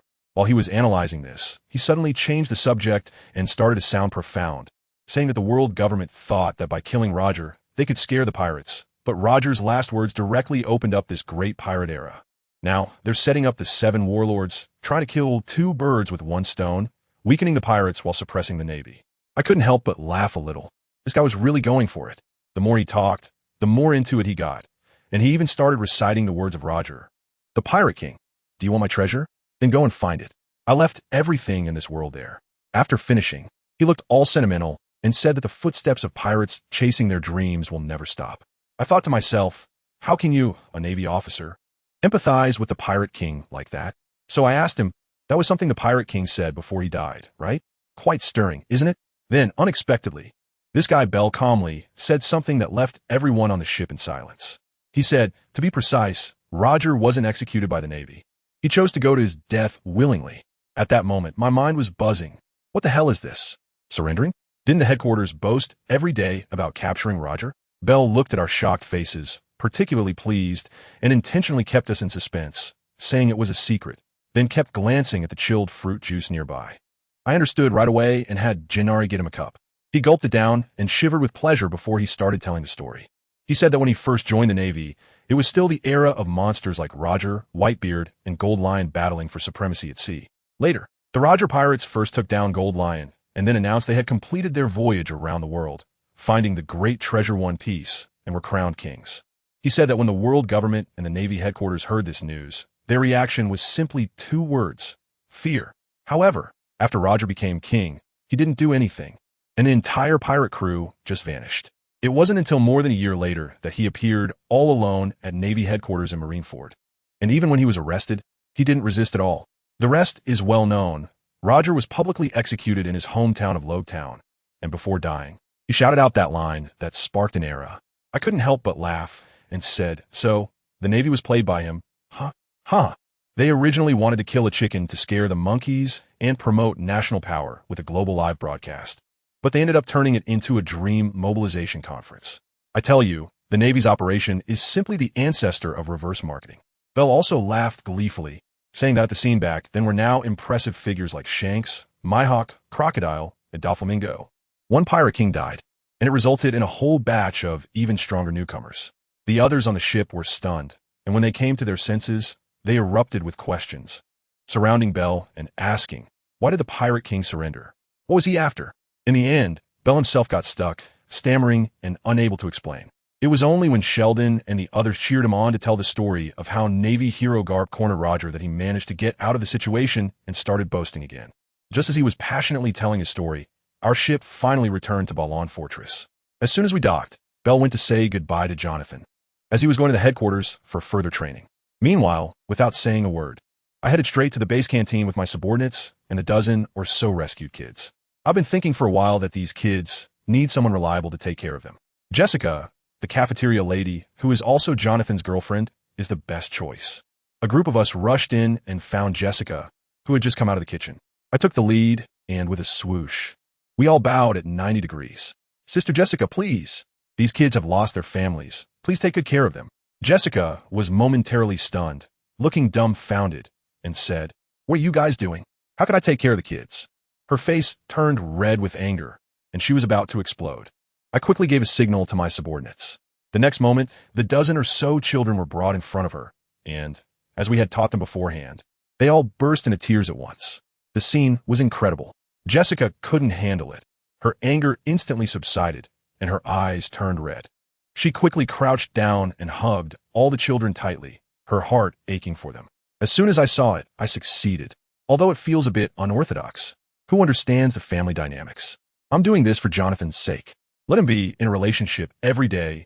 His IQ has already dropped, and now it's just right for his girlfriend to take care of the kids, leaving him no time to be distracted. Maybe it will alleviate his decline in intelligence. Sure enough, as soon as Jessica's maternal instincts kicked in, she immediately turned and yelled at me. What kind of rags are you guys making the kids wear? Then she gently asked the kids what their names were and if they were hungry. The speed of her mood change was like having a split personality. With this sorted out, a huge weight lifted off my chest, and I felt justified as I led my subordinates to the other side of the cafeteria. Waving my hand, brothers, eat freely. Tonight's expenses are on me. However, just as I was enjoying myself, a huge surprise unexpectedly dropped right at the barren fortress. That night, Jonathan was in his office worrying, feeling that my fierce presence was too much for the small baron's domain, pondering how to persuade me to move to headquarters. Suddenly, he felt as if someone had appeared out of nowhere in his office. A terrifying aura filled the entire room, making his hair stand on end. Just as he was about to take action, he heard a booming voice, loud as thunder, coming from behind his desk. Oh ho, I didn't expect you really awakened your observation hockey. Now I'm even more eager to meet that fierce tiger. Haha. Upon hearing that voice, Jonathan's legs went weak, as if he had seen a ghost, stammering. Why you are. Vice Admiral Garp. That's right. The person was none other than the legendary Navy hero, Garp. Garp put down his doghead hat and said irritably, isn't it because of that matter you reported last time? To avoid the ears and eyes of the world government, I flew around for half a day just to meet that kid named Tang Ge. Only then did Jonathan realize that Garp had come from my training method that could help people awaken their hockey. Garp said that very few people in the Navy could awaken hockey, and if my method was indeed effective, it would greatly enhance the Navy's combat power. All right, enough chit-chat. Take me to meet that kid now. Soon, Jonathan brought Garp to my training ground. At that time, I was teaching Door how to punch. The door was pushed open with a bang, and an old man wearing a doghead hat strode in, his voice booming. I heard there's a fierce tiger in the barren fortress, and a man wants to meet him. As soon as I saw Jonathan's respectful demeanor, I knew this old man was not simple, so I quickly lowered my posture. After Jonathan finished the introduction, I was stunned. Garp, the ceiling of the Navy's combat power. He took off his hood, revealing an ordinary square-shaped face, but his gaze was sharp enough to see right through me. He smiled and said I had guts, which suited his temperament, but then warned me that the world nobles are vengeful and told me to be careful. After chatting for a while, Garp's expression turned serious. He threw his cloak to Jonathan, and his entire aura instantly changed. Let me tell you, he was clearly just standing there, doing nothing, but the entire training ground felt like a 12-level typhoon had swept through. That pressure almost made it hard for me to breathe. He stared at me like a ferocious beast from ancient times, his voice booming like rolling thunder. Now, come at me. Let me see your strength. I was not scared at all. Instead, my whole body was on fire. Wow, is this the strongest in the world? This is what I've been waiting for. My internal power erupted instantly, and a black-purple glow enveloped my entire body as I grinned at him and laughed maniacally. Vice Admiral Carp, I one T hold back. If I defeat you, I'll be quite disappointed. Ha ha ha, so arrogant. Come on, use all your strength. Carp laughed heartily, his beard shaking. Let me see the world's strongest. I shouted loudly, suddenly stomping my foot, and my whole body shot out like a cannonball. I didn't bother with any flashy moves to deal with such a strong opponent. I had to unleash the strongest punch. Bodhivajra. I burst through the air with a thunderous explosion, instantly appearing in front of him.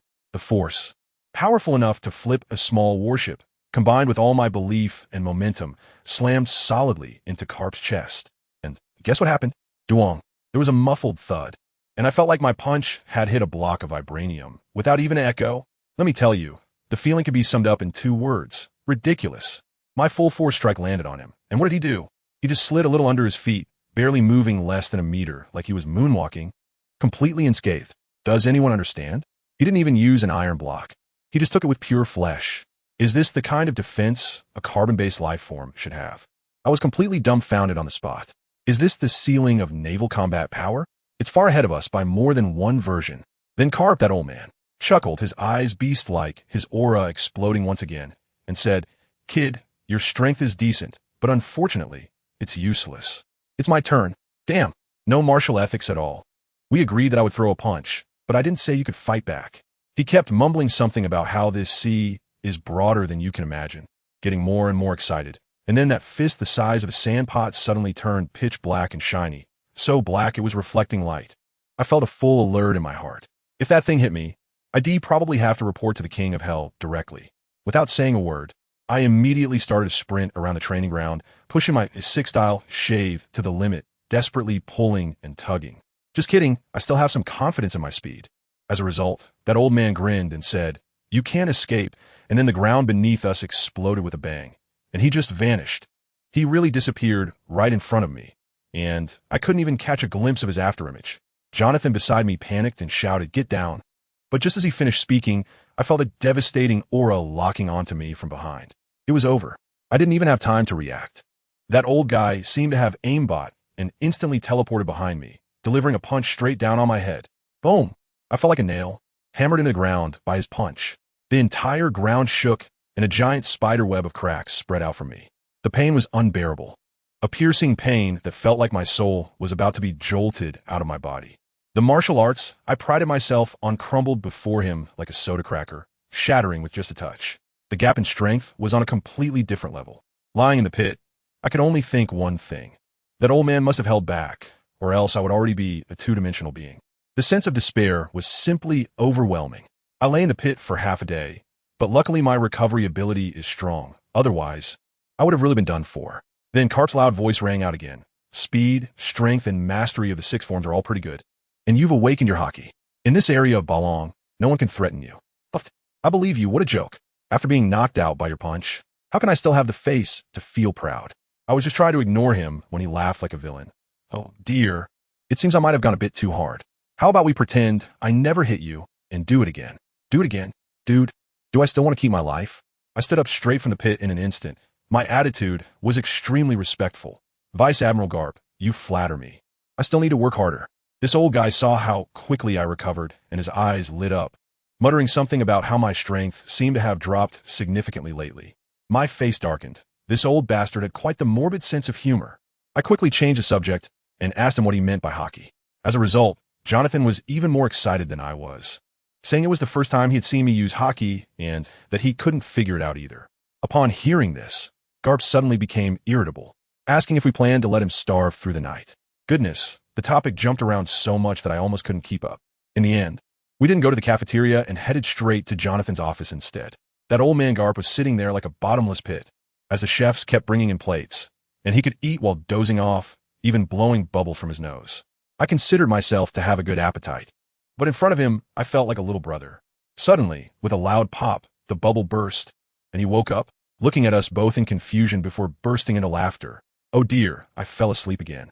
Old people really shouldn't stay up late. What were we talking about? I exchanged a glance with Jonathan, both of us silently complaining. Is this what you call an elderly person? I quickly reminded him. It's Haki, Vice Admiral Karp.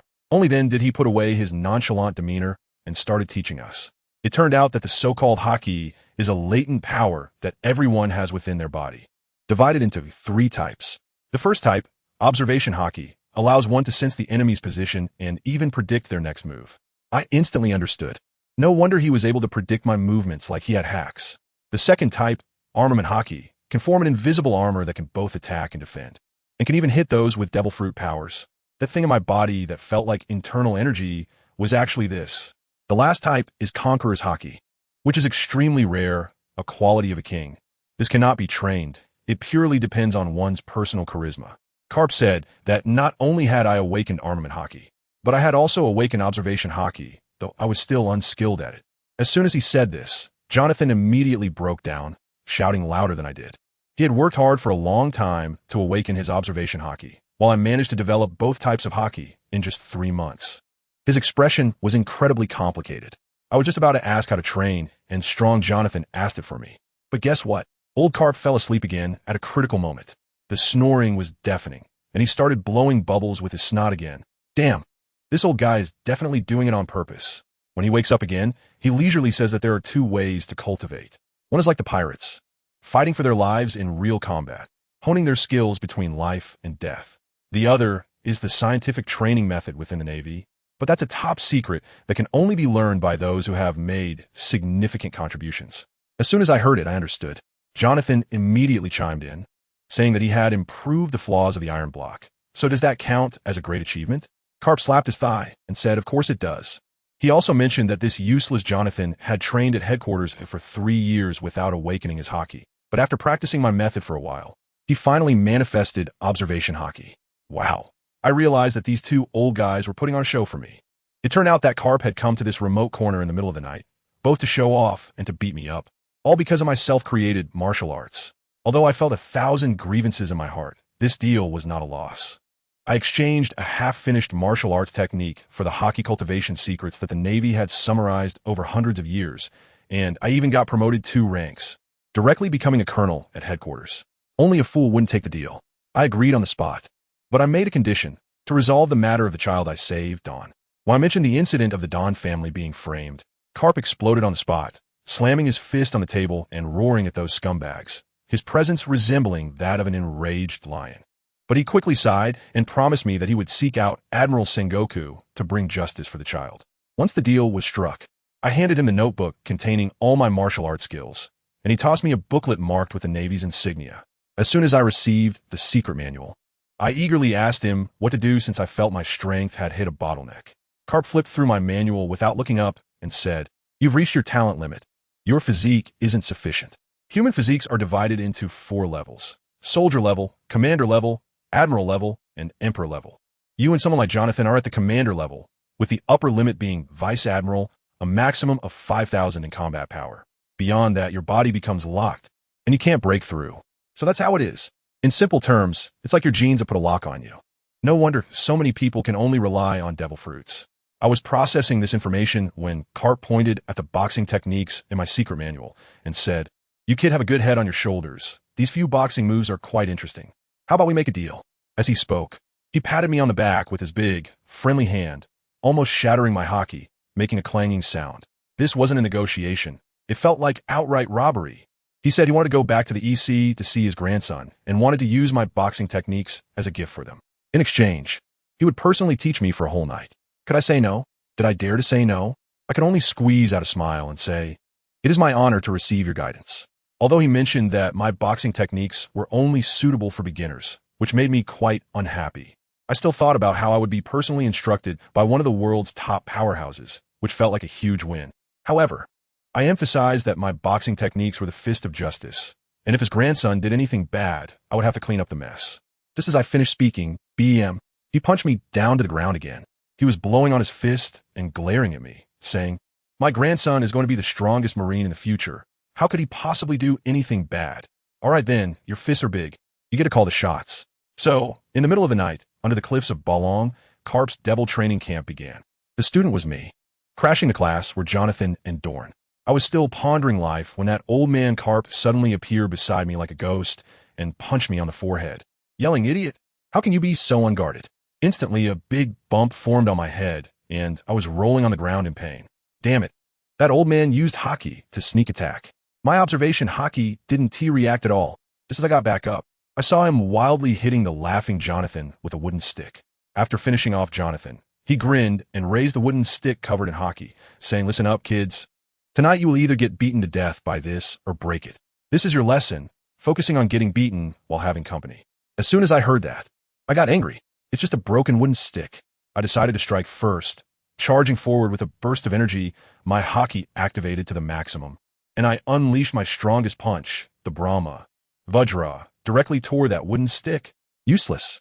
Carp let out a light chuckle, and the seemingly ordinary wooden stick in his hand instantly turned pitch black, swinging down toward my fist. The two collided, producing a dull sound. The wooden stick was unaffected, but my fist felt fiery pain, as if my bones were about to crack. In that moment of difference, I completely understood that there was an insurmountable chasm between him and me. Just as I was stunned, Carp's voice rang out again. "Are you trying to die by losing focus in a fight?" Then, that wooden stick accurately struck the bump that had just formed on my forehead. It hurt even more. I was in so much pain that tears were about to come out. This old bastard is definitely doing it on purpose. Carp looked at our miserable state, his mouth curling up in a crazy grin. Finally, he put away his playful thoughts and said seriously, "Listen up, time is limited. There are ways to improve the intensity and quantity of Haki in the book.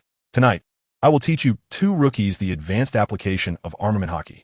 Let me tell you, using Haki like you guys do now is just so outdated. It's like wearing the Emperor's new clothes, all covered up. It looks good, but is utterly useless and heavy. It's pure physical assassin style. A true master plays with flow. Do you understand? In the Wano country over in the New World, they call it flowing cherry blossoms because Haki can flow through your body like water. When you fight, you gather all your Haki in one go and concentrate it in your fist. That's what real output is." Goodness, I still haven't fully grasped what he said. And that old man with the wooden stick suddenly made a hum sound, and a dark light swirled on it like ripples on water. He grinned at us and said, "Watch closely." Then, facing that 100-meter-high cliff with just a few centimeters of distance, he simply pointed. Bang. Let me tell you, that scene was like using a laser cannon to hit tofu. The wooden stick clearly didn't touch the stone, but that black force just whoosh shot right in. Then, the entire fortress with a puff was pierced right through. On the other side of the cliff, lime dust erupted like a volcanic explosion. I was completely dumbfounded at that moment. Really? I had the expression of an old person on the subway looking at their phone. Who understands this, family? This isn't just domineering. This is like cultivating immortality. I felt like my worldview was shattered to pieces by Carp's blow. The commander, Jonathan, next to me, looked like his jaw was about to drop to the floor, his mouth making clacking sounds, probably because his faith in that iron fortress collapsed. And then this old man scratched his head and pretended to be embarrassed. "Oh dear, that's not good. I used too much force." "Bah, just keep pretending. At this level, you can dominate the seas." Just that one sentence made my little heart race wildly. All sense of self-satisfaction and pride vanished. I had only one thought in my mind. I want to learn this. I want to become the strongest. Without a second thought, I shouted out loud, "I want to become the strongest, Admiral Carp." And then I charged forward wrapped in my domineering spirit. My recently inflated confidence was shattered by him in an instant, leaving only a burning desire to seek the truth. When Carp saw me like this, he burst out laughing. "Having dreams is good. Come on, let me see your resolve." With a bang, my fist collided with his wooden stick, sending a shock through my arm. Jonathan also snapped back to reality, gritting his teeth and lunging forward. From his stance, it seemed he wasn't looking to learn. He wanted to take down the old man who had destroyed his family's fortress. Both of us were going all out against Carp, using the 6 powers to the point of almost creating sparks. But what happened? It was useless. That old man was closing his eyes, floating around like a drunken butterfly in the storm of our punches, and we couldn't even touch him. He even started snoring, blowing out a snot bubble. Let me tell you the most outrageous part.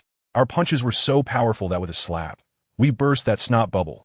The next second, that old guy suddenly woke up, and his glare was like he wanted to eat someone. He had morning rage. Can you believe it? "You two brats. How dare you disturb an old man asleep?" And then Jonathan and I got beaten up like sugar-coated haws on a stick, each with a swollen head, sitting on the ground, questioning our lives. That old bastard. The whole night just went by like that. The next morning, we were as exhausted as dead dogs. Jonathan just lay flat while I could still stand. That old man Carp, on the other hand, was full of energy. He kicked me into the mud and commented while stroking his stubble. You've got decent stamina, but your talent is really average. After training under me for a night, your intimidation level only improved a tiny bit. Huh, I got a mouthful of dirt, and I made a note of it in my little notebook. Just wait. Don't you have 2 grandsons? I'll put all this on their heads. As a result, the old man accidentally let it slip. He looked at the stubborn Dorn beside him and sighed. If only my 2 grandsons were as obedient as Dorn. Good heavens, my brain's CPU nearly fried at that moment. The opportunity had come.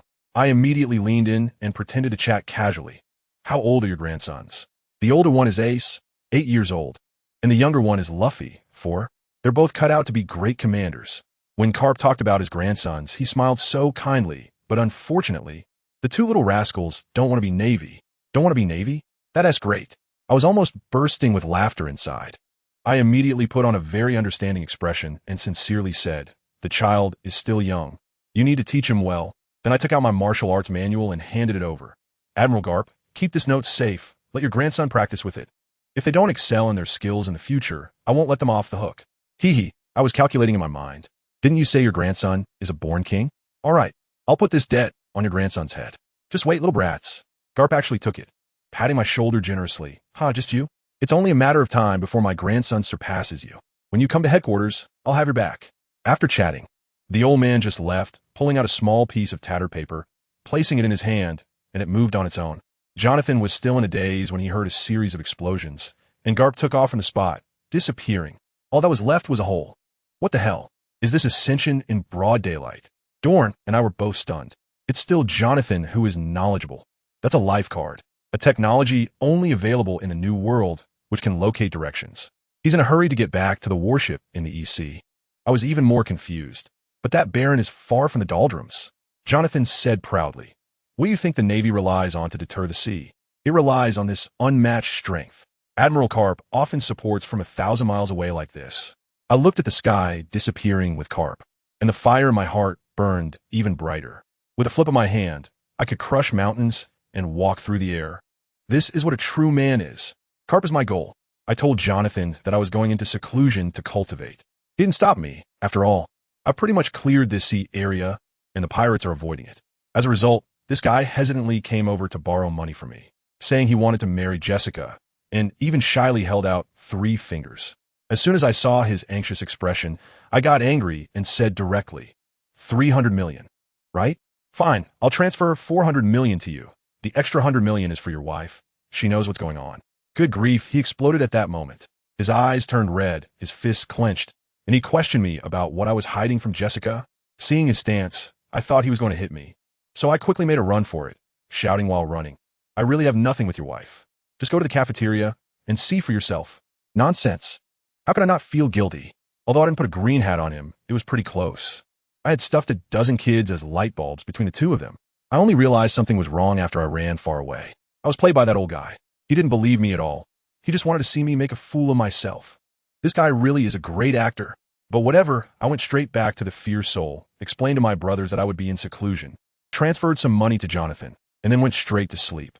Being tormented by Carp all night left me more mentally exhausted than physically.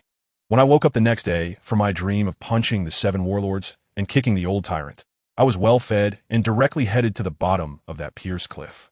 Wow, this place is now my exclusive gym to shield myself from the wind and rain. I fiddled a bit with the entrance. In the days to come, I would be in seclusion here. I would be cultivating. Let me tell you, the book I have in my hands, the Handbook of Hockey Basics, is a limited edition from the Navy headquarters, and you can't buy it anywhere on the market. The editor is former Admiral Zephyr, who is known for training monsters like Akainu and Akiji. The book divides hockey into 3 types: armament hockey, observation hockey, and conqueror's hockey. In simple terms, observation hockey is like your Sixth Sense Pro Max version, allowing you to sense danger in advance, like having a map overlay. Armament hockey is a combination of momentum and physical strength, forming an invisible armor on your body that can both attack and defend, specifically countering those flashy devil fruit users.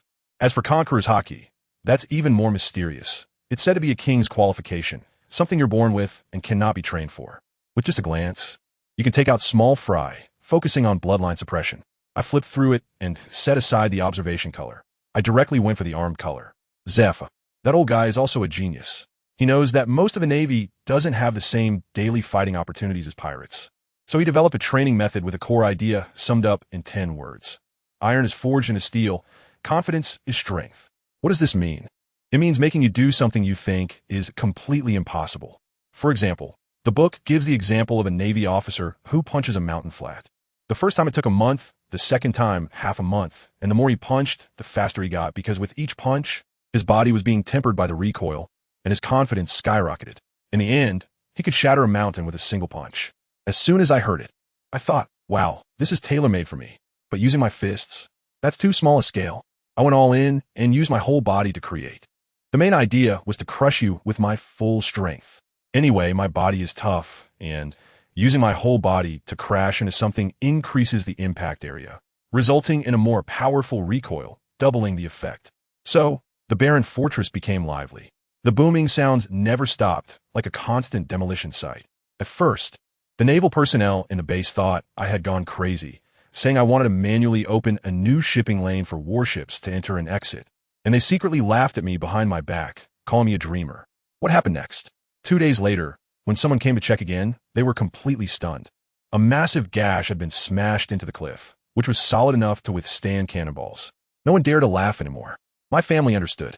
Their gazes towards me changed from seeing a clueless young man to seeing a human-shaped pangolin that had come to life.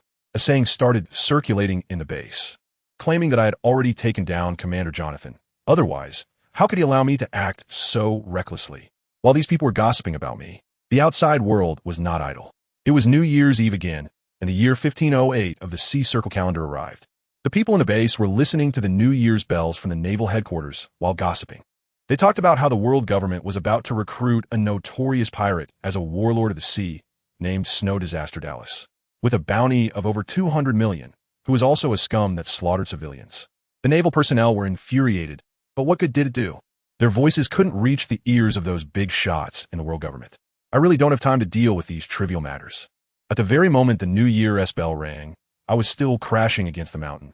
I had been crashing for 3 months straight, and I felt that the time had come. I took a deep breath, pushed off hard with my legs, and the ground instantly exploded. I shot out like a round from an electromagnetic cannon, charging towards a final thick rock wall, along the straight path I had created. Boom! With a deafening roar, the entire mountain trembled. The several-meter-thick rock wall in front of me was as fragile as paper, and I broke through it in an instant. With tremendous inertia, I flew out directly, tracing a parabolic arc, and with a splash I fell into the deep sea. At that very moment, I felt something explode within my body. It was an indescribable agony, my blood boiling as if it were about to ignite, and even my armament hockey instinctively emerged to protect me. Then, I watched as the scalding blood transformed into countless fine threads, intertwining and merging with my hockey. When I regained consciousness from the seabed and swam back to the surface, I felt that the entire world had changed. This extreme breakthrough brought an absurdly great reward. The strength of my armament hockey doubled instantly. But that is not the main point. The main point is that my armament hockey mutated.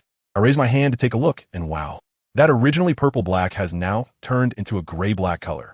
A very textured gray-black. Let me tell you, that color, that aura, is exactly the same as Hailu Stone. What does this mean? It means that from now on, I will be the father of all ability users. Their proud fruit abilities will be rendered useless in front of my Hailu Stone. Are you angry or what?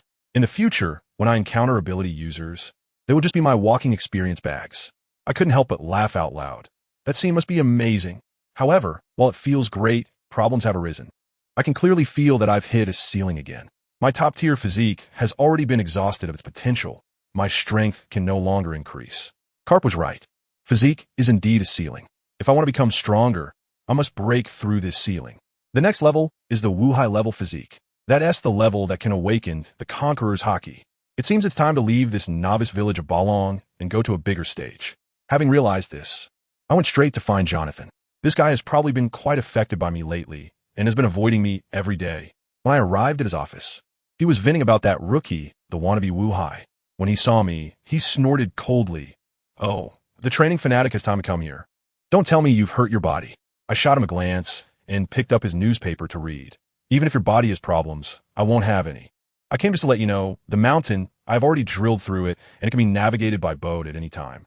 Jonathan was instantly stunned. His expression was like he had just heard that a sow could climb a tree, with a face full of doubt, as if to say, "Are you kidding me?" He quickly disappeared from the office, definitely to verify the situation on site.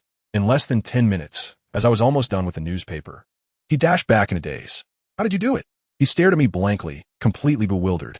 What else can I say? I put down the newspaper, shrugged my shoulders, and said in the most innocent tone, "Well, I just used my arm color to protect myself," and charged right through. Family. You didn't see the look on his face. It was like an AI-generated meme, filled with the philosophical 3 questions of who am I? Where am I? Is this reasonable? It was simply incredible.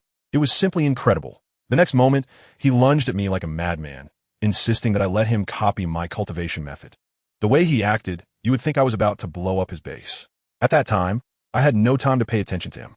I tell you, my eyes were almost glued to that newspaper on the table. In a corner, I saw a piece of news that, good heavens, exploded like a nuclear bomb in my brain.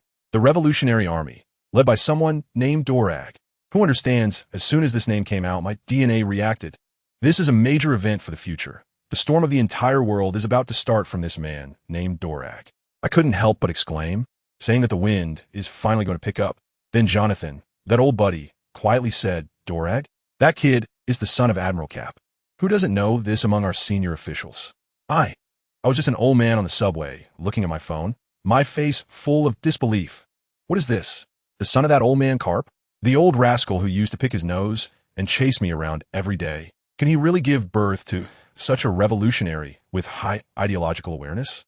This is not scientific, and the high-ranking officials of the Navy all know, and they still don't handle it? I had to drink several cups of water to calm myself down, and I suddenly understood that the waters of the Navy headquarters are much deeper than I imagined. All right, I have to lay low. I must lay low. I just got myself mentally prepared when Jonathan assigned me a task. He said that several warships had been damaged by something called the Gods of Water and needed to be taken for major repairs. He was supposed to go himself, but ended up going to accompany Jessica to some food festival, focusing on companionship. So the task landed on my shoulders. What can I say? I can only feel sympathy for his post-marriage status and then take on this tough job. The destination, the City of Water. Goodness. More than a dozen warships set off in grand style, with our brand new ship, the Flame of Fury, leading the way, and the brothers were all in high spirits. On board, the know-it-all Sheldon started his stand-up routine, praising the City of Water to the skies, talking about it being a water city, the world's shipbuilding center, and the mass carnival. Everyone on the ship was so pumped up they couldn't wait to arrive.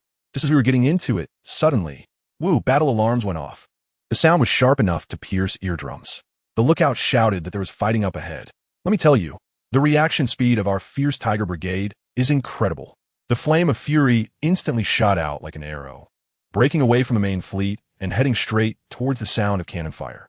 I was still playing chess with Jonathan on the flagship when I heard the cannon fire and smelled that familiar gunpowder scent, which made my blood rush. Jonathan shook his head at my ecstatic expression, calling me a battle fanatic. Of course, training to become stronger is exhilarating, but nothing beats the thrill of a real fight. When we got closer, the scene was quite intense. A large merchant ship was being fiercely attacked by a pirate ship, with hooks already latched on, and the pirates were swarming up. As soon as we appeared, a few cannonballs flew out, directly sending the pirate ship into a puff of smoke. Our acting captain, Leonard, commanded exceptionally well, using the warship's speed advantage to dodge cannonballs while harassing the pirates, keeping them occupied until the main force arrived. Just as it looked like we were about to encircle the pirates, I was praising Leonard's skills when Jonathan suddenly made a noise, his brow furrowing as if he could crush a fly. I asked him what was wrong, and he held up the binoculars, sighed for a long time, and said he had encountered the last thing he wanted to face. Following his gaze, I also noticed something was off. Our 2 warships had blocked the pirate ship, but they just wouldn't attack. The main mast of the pirate ship had been broken, and it had completely turned into a target, yet we weren't making a move. It was then that Jonathan told me, that ship belongs to one of the 7 warlords. As soon as I heard it, the 7 warlords? I quickly took a closer look. Goodness, that tattered pirate flag had a skull wearing a snowflake crown. It was highly recognizable. Jonathan gritted his teeth and said, "This is a crew under the Snow Disaster Dallas. These bastards relied on their identity as 7 warlords and had a legitimate robbery permit issued by the world government. The Navy had no authority to capture them. Sure enough, when those pirates saw we had stopped, they instantly became arrogant, standing on the deck and cursing at us. and it was quite unpleasant to hear. I couldn't help but laugh at that moment. Looking at Jonathan, I said, "See, fate has come, hasn't it? This is a great opportunity to test the Navy's attitude towards the 7 warlords." When Jonathan heard this, the hair on his neck stood up. He knew me too well and understood that I wasn't thinking about probing, but rather about seeing if these 7 warlords could take a beating. Just as he was about to advise me, I asked the crucial question, "Is that Dallas a devil fruit user?" "Yes, a Logia type." Jonathan panicked and said the world government would not allow us to touch a newly appointed 7 warlord. A Logia type? As soon as I heard those 3 words, my lips went dry. Let me tell you, I was just in need of a devil fruit user to recharge my abilities. An experience package delivered right to my door. How could I pass that up? As for the title of 7 warlords, it might scare the small fry, but do they think it could intimidate me? Dream on. I gently rested my hand on the knife handle. In the next second, with a soft click, a blue flash of the blade flew across the sea surface like a swallow skimming the water, instantly slicing through the pirate ship. The ship, along with the shouting from those on board, shook violently, and then it was cleanly split in half, sinking into the sea with a splash. The entire world fell silent. Everyone was dumbfounded, including the pirates who had fallen into the water and were still flailing about. The way they looked at me was as if they had seen a ghost. I removed my hand from the knife and said calmly, "Even the 7 warlords of the sea cannot attack the Navy. Bring up all the survivors and send them all to impel down." After dealing with these small fry, I turned to ask Jonathan about the situation in this sea area. I said, "How come such a prosperous place doesn't even have a Navy base? Merchant ships have been getting robbed for so long, and not a single distress signal has been sent." Jonathan then educated me, saying that from here to Mary Geos, it's all directly governed territory of the world government. They feel that having the Navy headquarters at Marineford is enough, and other places are not needed. He earnestly told me a lot, with one core idea. The world government has been powerful for 800 years, and the waters are deep. Don't cause trouble recklessly. I smiled and said I understood, but what I really thought was something only I knew. At that moment, the owner of the merchant ship we rescued came over. He was a balding, middle-aged man named Obden. He came up and thanked me profusely, but his eyes never left our damaged warships in the fleet. This guy was the owner of the shipyard in Water City, and he immediately saw a big business opportunity with us. I couldn't be bothered to beat around the bush and directly asked him about repairing the ships. When he heard this, his eyes lit up, and he pounded his chest to guarantee that the ship repairs and accommodations would be fully taken care of, ensuring everything would be arranged clearly. Great. That saved us some trouble. After finalizing the deal, the fleet continued to move forward. Before long, it was time for Jonathan to disembark. He changed out of his military uniform into casual attire, looking rather dapper, but ended up being directed by Jessica to carry luggage. With bags piled up like a small mountain, definitely a henpecked husband. I stifled a laugh, bid him farewell, and watched him hop onto the ship bound for Gourmet Town, lugging his luggage. After sending off this couple on their honeymoon, I stood at the bow of the ship and gave the order. Set sail, change course, destination, Water City. After sailing for another hour, let me tell you, a city I would never forget in my lifetime appeared on the horizon. The roaring sound of water was deafening, and the entire city was like an incredibly massive super fountain.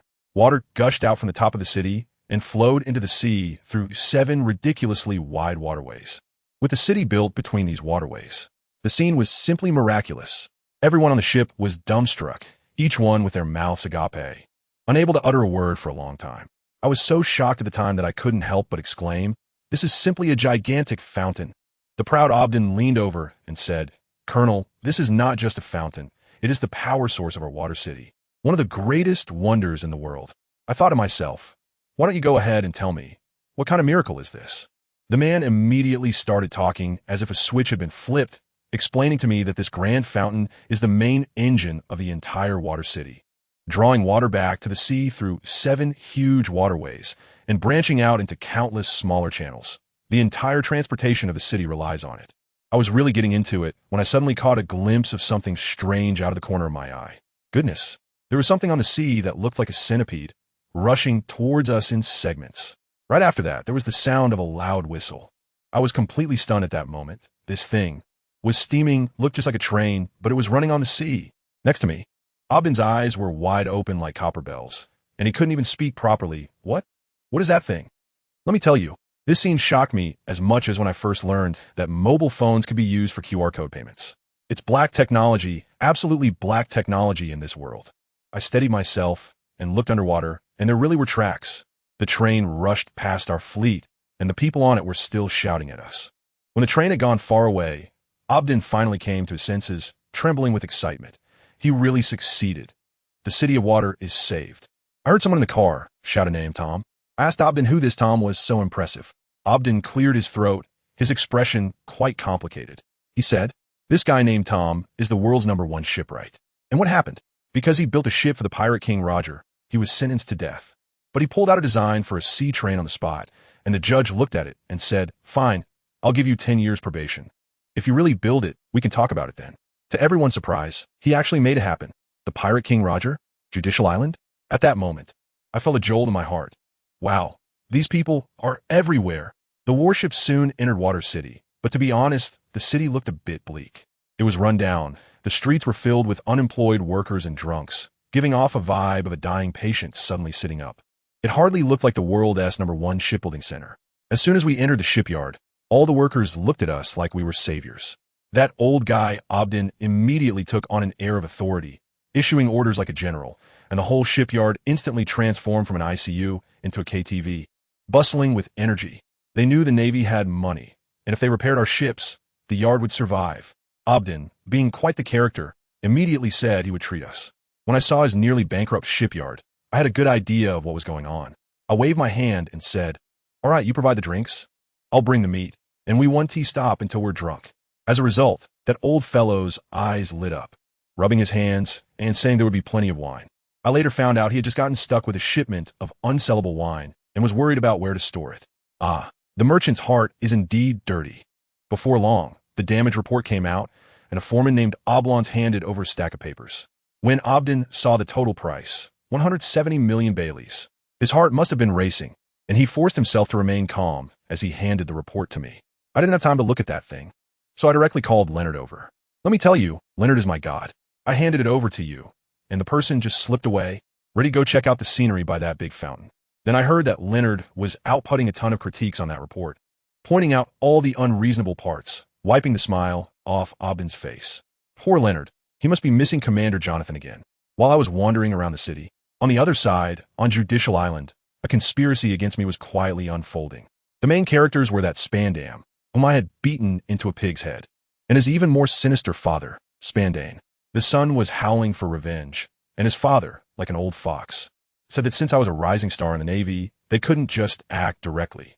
Then they called out 2 subordinates, one named Lucci, who had a pigeon on his shoulder and played ventriloquism every day, the other named Foz, who was like a person with a manic disorder. These 2 were geniuses of CP9 and also sworn enemies. They almost ended up fighting as soon as they met, like elementary school kids arguing. What was Spanden's old cunning plan? It was in 3 steps. First, find a pirate called Snow Disaster Dallas to cause trouble for me as cannon fodder. Second, send Lucci to sneak into Water City to find evidence of me harboring criminals, namely Tom. Third, once the evidence was in hand, they could rightfully take me down, and the Navy headquarters wouldn't be able to say a word. Who understands my family? This workplace palace intrigue has come down on me. The most outrageous part is that this old man clearly has a pardon for one of my subordinates, but he just won't issue it, planning to make Lucci take the blame later. Let me tell you, a person like this wouldn't survive more than 3 episodes in a TV show. Enough about those clowns. I was up in the air over Water City, enjoying the moonwalk. That feeling was exhilarating. The wind was blowing in my ears, and the whole city was beneath my feet. I couldn't help but shout out. The entire city came alive because of the sea train, filled with hope. But everyone was also worried about Mr. Tom's trial. As I was flying, I saw 2 young people arguing over by the ghost ship island. One looked quite composed, while the other had a pompadour, clearly a rebellious type. The one with the pompadour had built a broken ship to provoke the Sea King, but it ended up getting smashed, and the 2 started to bicker. "What are you doing? Frankie, you're so annoying. This has nothing to do with you, you idiot. You're so childish."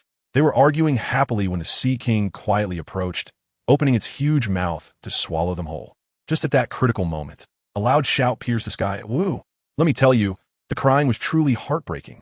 I sat up abruptly from that giant centipede's head and saw 2 kids having survived a disaster. Instead of crying and hugging each other, they pointed fingers at each other and started arguing. Goodness, one had purple hair and the other had blue hair, making more noise than a vegetable market. "It's all your fault, you idiot. Always getting into trouble with those sea kings. When will you grow up?" Mind your own business. Sooner or later, I'll build the strongest battleship and knock you down. I couldn't help but laugh at that moment. What a divine combination. Purple hair and blue hair. I had a sudden impulse and gave him a nickname, the Cuman Brothers. As a result, the blue-haired guy, who had quite a temper, looked up and saw me wearing a navy cloak. He immediately exploded, pointing at my nose and asking, "Who are you? A navy? What are you doing here?" He even took a stance as if he wanted to fight. The purple-haired big guy quickly pulled him back and said, "Idiot, stop. He's our savior." He said that, but his body was tense like a steel plate, and his eyes were extremely wary, clearly afraid that I was here to cause trouble. I grinned and introduced myself. "I am Tang Ge, a just Navy officer." As soon as my name came out, the purple-haired guy, Iceberg, widened his eyes in shock. "Tang Ge, you're the fierce tiger of that ballon." "Oh, I thought my reputation had reached Water City? That's quite impressive." But little did my family know, the next moment I faced social death. That blue-haired kid, Frankie, suddenly clutched his stomach and rolled on the ground, laughing so hard that tears streamed down his face. "Ha! Iceberg, is he really that big fool? Ha ha ha." I was green with envy. What kind of situation is this? It turns out that last night, I treated the guys from dock number 4 to dinner, and the boss named Obden got a bit too tipsy and started running his mouth. He boasted everywhere, saying that I, Tang Ge, praised his company's technology to no end, claiming it was the best in the Water City. He also said that I was particularly optimistic about them and would shower them with immense wealth. This news spread overnight, and soon everyone in the Water City knew that there was a naval officer named Tang Ge, who was foolish and rich, a top-tier sucker. I tell you, my face at that time was as dark as the bottom of a pot, and Frankie was still there laughing, looking like a 300-pound fool. Can this be tolerated? I dodged and jumped down from the Sea King's head, and with Carp Sensei's love fist, I replicated it right on the spot. With a bang, the bump on his head was directly smashed into a candied hawthorn skewer. "Wow, that hurts. You bastard." Frankie held his head, rolling on the ground in pain. After beating him up, I felt much better inside. Just then, the ground rumbled, and a man with an upper body as strong as a bear walked over, carrying a 3-masted sailing ship on his shoulder. You heard that right.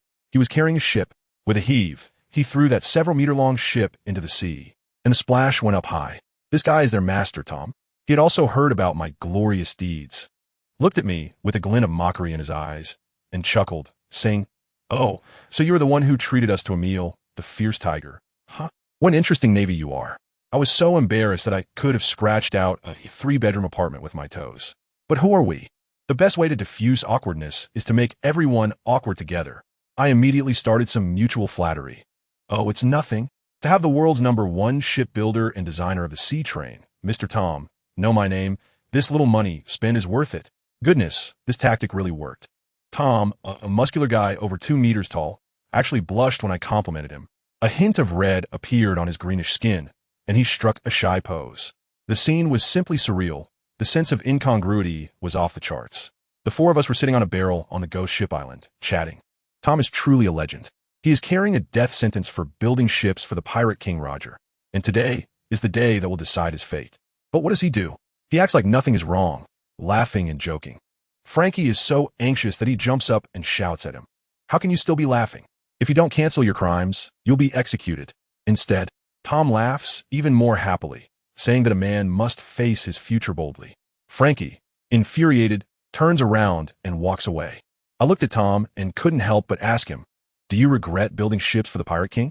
He laughed his iconic laugh, and after he finished, he said seriously, "The ships I create have no distinction between good and evil. No matter who they harm or how they destroy the world. As their creator, I must love them. A man must face boldly the ships he has built." His words were powerful and resonant. Although I, as a Navy officer, did not agree with the era he pioneered, I felt a bit more curious about Roger as a person. Tom said that a man like Roger was a privilege for him to assist. Different paths lead to different conversations. I stood up and said goodbye to him. Just as I returned to dock number 4, Jonathan's call came in. That old guy was having a blast with Jessica and the others. The noise was unbearable. I asked him irritably, "What good news? Jessica is pregnant?" The furious shout from the other end was immediate. "Idiot. Not that. Not. After so long, there's still no movement.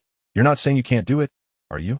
I casually remarked, already thinking about arranging some supplements for him. Jonathan on the other end was so mad he was nearly having a stroke, gritting his teeth and saying, Marshal Sengoku has already issued a pardon to Don on Judicial Island. His Navy identity is resolved. This was indeed good news. I told him to hurry up and send the documents over, then hung up the phone with a snap. In a short while, the facts arrived. Penny and Sheldon were so excited they jumped up and danced, and Don's face also showed a long-lost smile. Once the three of them happily went out shopping, I looked at Leonard, who had been silent all along. My strategist was absolutely reliable. His expression said it all. "Captain, there is a problem with this pardon." He pointed out sharply, "The pardon from headquarters needs to be announced by the Court of Judicial Island to take effect. The Admiral Sengoku issued the order yesterday, but we still haven't received formal notification from Judicial Island. The problem lies with Judicial Island." At 2 p.m., the Municipal Hall of Water City was packed to capacity. The judge struck the gavel and announced the verdict for Tom. Because he promised to spend another 4 years laying more sea train tracks, he was given a 4-year reprieve. The crowd erupted in thunderous cheers. I watched all of this and gave Leonard a nod. "It's your turn." He nodded, dressed sharply in his Navy uniform, and walked straight to the stand. But just as the whole city cheered for Tom, a chill suddenly swept over Water City. Snowflakes began to fall from the sky, and on the sea, dozens of pirate ships flying the skeletal flag crowned with ice and snow came sailing in.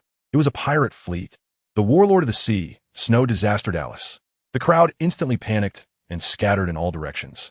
This newly appointed warlord was a huge guy over 3 meters tall, with a square head, and was extremely arrogant.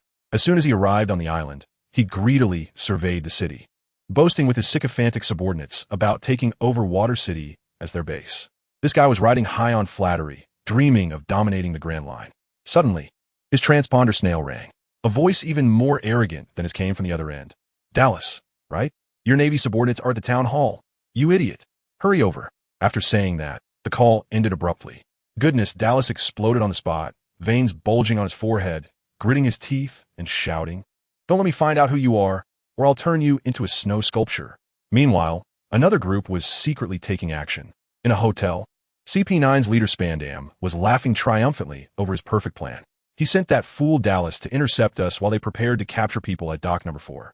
The guy next to him, named Rob Lucci, probably cursed this idiotic boss 1,000 times in his mind but maintained a calm exterior. This CP9 team was quite a bunch of oddballs. Some spoke as if they were performing, some wanted to commit seppuku at the drop of a hat. And there was even a big mouth spreading gossip about colleagues everywhere. Let me tell you, their group was too chaotic, like a makeshift troop, fueled by hatred.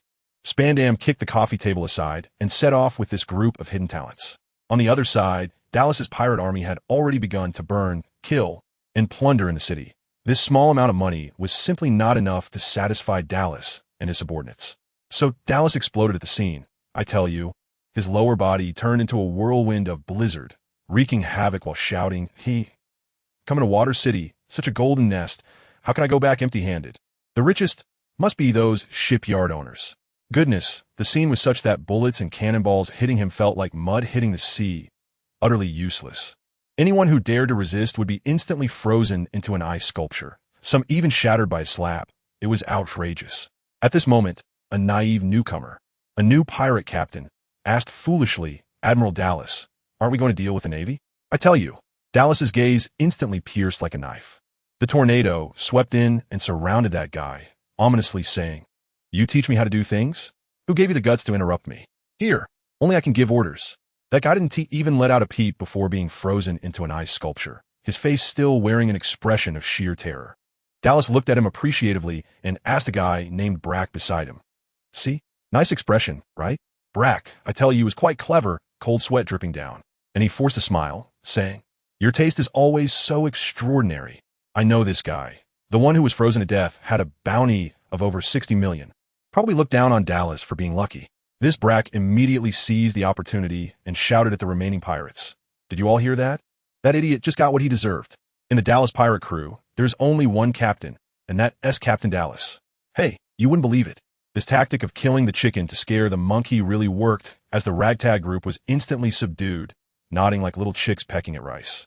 Seeing this, Dallas was satisfied and waved his hand. "Boys, target shipyard number 1, the richest one. Let us go." As for the orders from the phone earlier, he was already cursing inside. What kind of brainless thing is this? Does he really think I'm a obedient dog? I am one of the 7 warlords of the sea. On the other side, at shipyard number 4, Tang Ge had taken a few people away, leaving most of the Navy behind. As a result, the news of Dallas attacking Water City swept in like a hurricane, and the Navy side exploded. Who understands? Just yesterday, they had captured Dallas's men, sank their ships, and today the main guy came knocking with their backbone Tang Ge not present. This is a disaster. However, their worries were both unnecessary and necessary. Unnecessary because Dallas didn't come to them, but headed straight for shipyard number 1. Necessary because another even more ruthless group kicked open their big door. That solid steel door crashed to the ground with a loud bang, sending dust flying. The station Ganari trembled in fear. Who is it? From the dust, a laugh filled with arrogance echoed. Haha. Finally waited for today? Damn Navy. As the wind blew, the figure emerged. Leading the group was Gabra. I tell you, those people were all fierce-looking, and the leader, Spandam, was the one who had been beaten into a pig's head by Tang Ge last time. Although his face was covered with armor, that arrogance was unmistakable. Ganari's heart sank. It was over. They were here for revenge. Spandam jumped onto the fallen steel door and shouted like a clown. Navy inside, listen up. I'm CP-5 Chief Spandam. Under the orders of the world government, capture the fugitives. Anyone who dares to block the way dies. The name of Judicial Island was too notorious, and some young Navy soldiers hesitated. Ganari and Johnson quickly stepped forward to stabilize the morale. Don't be afraid. Where would our Navy have fugitives? This is slander. Judicial Island has no right to storm our territory. They had learned some rules from following Tang Ge. Colonel Wild Tiger will be back soon. When he returns, these guys won't dare to make a sound. As soon as these words were spoken, the morale of the Navy indeed rose significantly. But Spandam was laughing wildly. Wild Tiger? He won't be coming back. Ha ha ha. In his eyes, Tang Ge had provoked a natural type like Dallas, and he was doomed. He looked at the Navy below who still dared to point their guns at him. His gaze was cruel. Gabra, Wei Chiao, take care of this troublesome bunch. The CP9 members instinctively glanced at their real boss, Rob Lucci. Lucci's expression was as flat as ever, showing no emotion. In his eyes, killing these Navy soldiers was no different from killing pirates. Once given the green light, the three immediately moved. Soru. 3 shadows dashed into the Navy formation. Is that the 6 styles? Ganari and Johnson turned pale. Such speed was impossible to block. But years of battle instincts made them shout. Open fire. In an instant, bullets and cannon fire erupted, launching a full-scale assault. Weichi and Owl weren't as fast. They couldn't dodge and could only take it head-on, using iron block. Bullets hit them with a clanging sound, bouncing off. But using iron block meant they couldn't team move, turning into live targets. Just as Ganari breathed a sigh of relief. Thinking he could suppress them with firepower, Gabra took to the air, performing moonwalks like a circus act, dodging the rain of bullets without a single thread of his clothing being touched. In the blink of an eye, he was in front of Ganari. Not good. Ganari's mind went blank as he watched Gabra press down with both hands. He raised his arms to block, but with a crack, he was slammed hard onto the ground. A good reaction, but unfortunately too weak. Gabra stepped on him and unleashed a few kicks of raging wind. Pack of wolves of the main Navy forces, sending 4 wolf-shaped, slashing waves crashing in, instantly toppling them and completely disrupting their formation.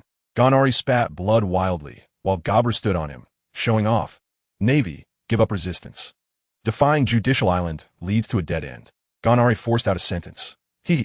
We are the soul of the Wild Tiger. How can we do such spineless things? The blasted Johnson also stood up, swaying, and shouted. We are the soul of the Wild Tiger. Goodness. The brothers of the Wild Tiger troops all stood up again, raising their guns once more. What a bunch of boring weaklings. Rob Lucci, who had been inactive, finally grew impatient.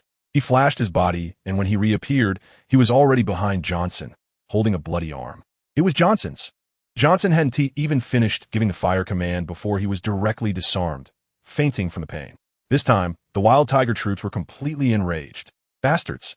Fight these scumbags. Open fire. Open fire.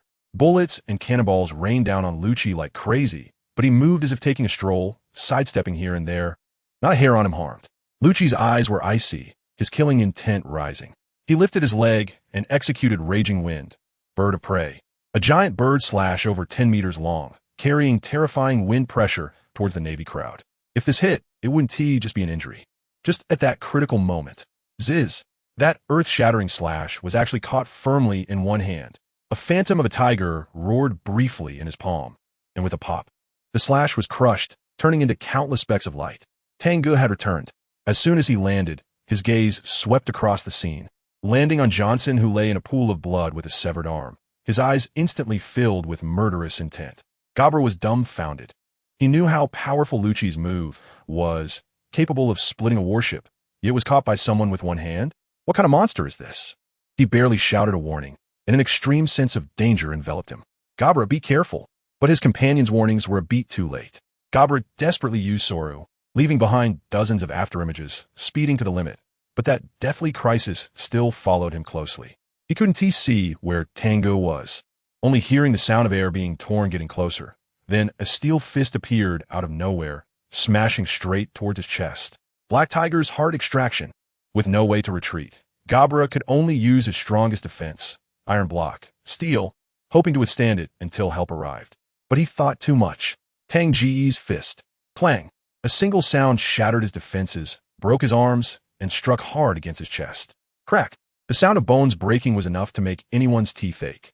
Gabra flew backward like a cannonball, colliding with the owl that came to save him. The two of them spurted blood and crashed through several walls before coming to a stop. Gabra. The owl. The remaining ones trembled in fear and quickly sought safety by Lucci's side. Tang Ge didn't even glance at the two who had flown out. He gently helped up Ganary. Captain, I've embarrassed you. Johnson. Ganary's tears fell. You are the pride of the soul of the fierce tiger, my brothers. No one can hurt my brothers and remain unscathed. Leave the rest to me. Tang Ge patted his shoulder. Ganary, with red eyes, led all the Navy to retreat from the battlefield. Tang Ge slowly approached the CP-9 members, who looked as if they were facing a formidable enemy. The aura he exuded was like the calm before a storm. I admit I was wrong. He began, I underestimated your resolve on Judicial Island. And this underestimation has cost my subordinates dearly. This lesson, I will remember for a lifetime. As soon as he finished speaking, it was as if a roaring tiger appeared behind him, suffocating Lucci's breath. Meanwhile, Spandam, the old fool, was still fanning the flames. Idiot. This is what happens when you anger Judicial Island. Lucci, go. Show him the might of CP-9's strongest. At that moment, I thought to myself, this guy really isn't afraid of death. Tang Ge let out a cold laugh.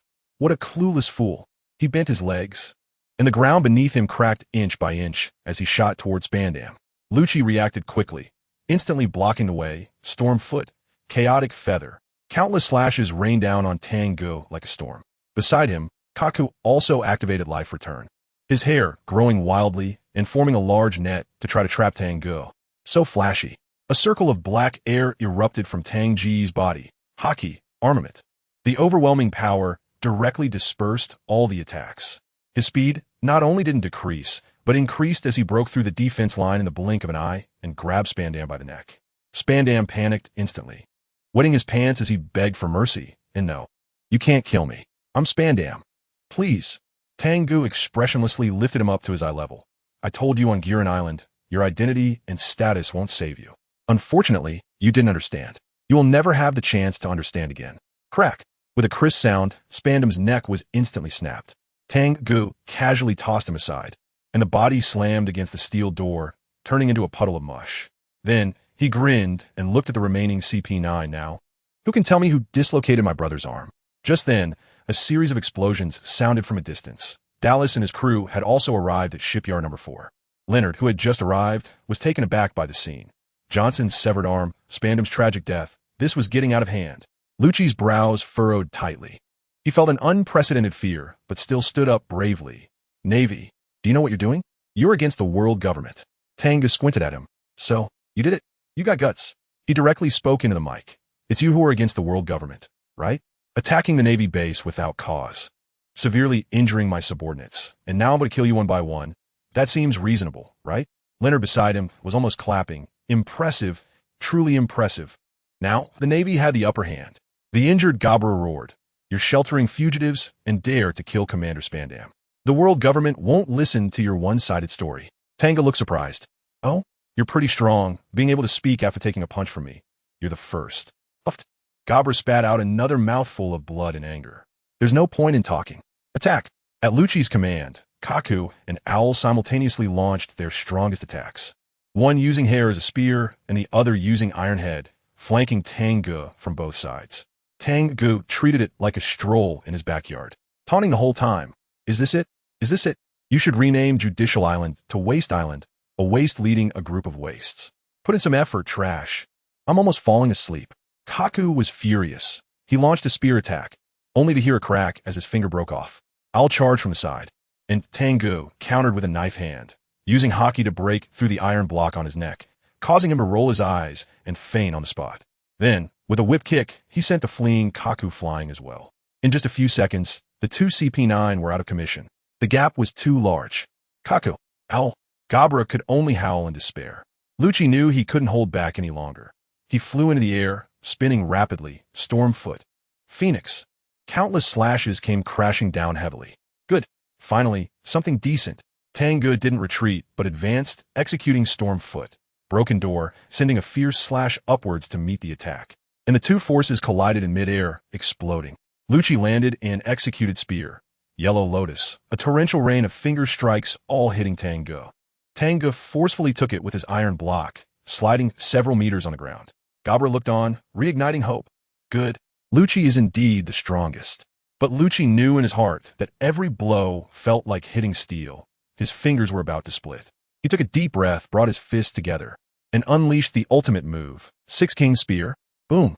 A powerful shockwave sent Tang Ge flying, a trickle of blood seeping from his mouth. This move was good, but still too light. Tang Ge patted the imprint on his chest, instantly disappearing from his spot. His speed was faster than Lucci's shave. Iron block, Black Tiger's heart. The two fists clashed furiously, moving so fast that only after images could be seen, and the ground beneath them shattered inch by inch. Lucci gritted his teeth, but found himself completely suppressed, stepping back step by step. Bang! Dozens of fist shadows exploded, and Lucci flew backward like a kite with a broken string, crashing into the ruins and spewing blood. Tang Ge stood there, slowly speaking. The 6 styles? It's the Navy's 6 styles. Your Judicial Island's 6 styles are too weak. This was clearly a battle to vindicate the 6 styles. The outcome was evident. Not over. Lucci struggled to get up. Tang Ge looked at him with disdain. With your level, you dare to claim to be the strongest genius of CP9 in 800 years? You're as weak as can be. Is your 800 years calculated by dog years? We carry the justice of the world government. Lucci still stubbornly resisted, blood dripping down his arm. Gabra was dumbfounded, shouting at Lucci to stop, or he would really be finished. But Lucci, that stubborn guy, I tell you, his pride was sky high, refusing to admit he was weak. Does anyone understand? Clearly, he was being pressed down and rubbed into the ground, but he insisted on putting up a fight, forcing out what he called life return. His upper body muscles bulged like a fitness coach. Then he roared and unleashed his ultimate move, the 6 King Spear. Good guy. Was he planning to trade 1 for 1? Fine, he had guts. Seeing him so reckless, I got serious too. My self-created fist technique, the 2nd style, overwhelming mountain and sea. I clashed head-on. The impact was like a battleship's main cannon firing, and a shockwave plowed the surrounding ground. And the result? His so-called strongest ultimate move was a joke in front of me. He was directly punched into a cannonball, crashing back into the ground at 3 times the speed he came in, stuck in the ground so deep that he couldn't be pulled out. At that moment, I thought, what is CP9's intelligence department doing? Sending you a bunch of rookies to die? I had no time to waste with you.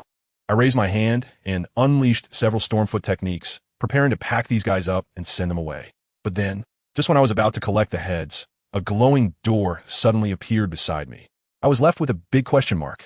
A guy with horns reached out from the door, frantically dragging the half-dead Lucci inside. Gabra, who had a broken arm, bit onto another teammate's clothes and crawled in as well. I realized at that moment, damn, there was still a devil fruit user hiding in CP9. They had been lurking without showing their hand, just waiting for this life-saving moment. Just as they were about to escape, suddenly a group of people charged in from another direction. One arrogant guy was cackling maniacally, whipping up a blizzard and throwing it right in my face. Isn't this a waste of time? I swung my knife and cleaved through the snow, but in just that 1 second, the door slammed shut, and everyone had escaped. I was so furious that I swung my knife at the spot where the door had vanished. With a thud, an arm fell from midair, blood splattering everywhere. I turned my head and saw the culprit, the newly appointed warlord, Snow Disaster Dallas. I was so furious at that moment that my anger was through the roof. The cooked duck had flown away, and this debt must be settled with you. I pointed at his nose and said, your spirit of self-sacrifice is quite touching. I hope your ability to escape is just as strong. As a result, this guy, let me tell you, was just a pure show-off. He brought a group of little minions, all pointing their guns at me, laughing loudly. Escape? Kid, are you scared, silly? Kneel down. Bow to Admiral Dallas and admit your mistake. I was so angry that I almost laughed, signaling my subordinates not to move and stepping forward alone. My Lieutenant Leonard turned pale. He knew I was truly ready to kill.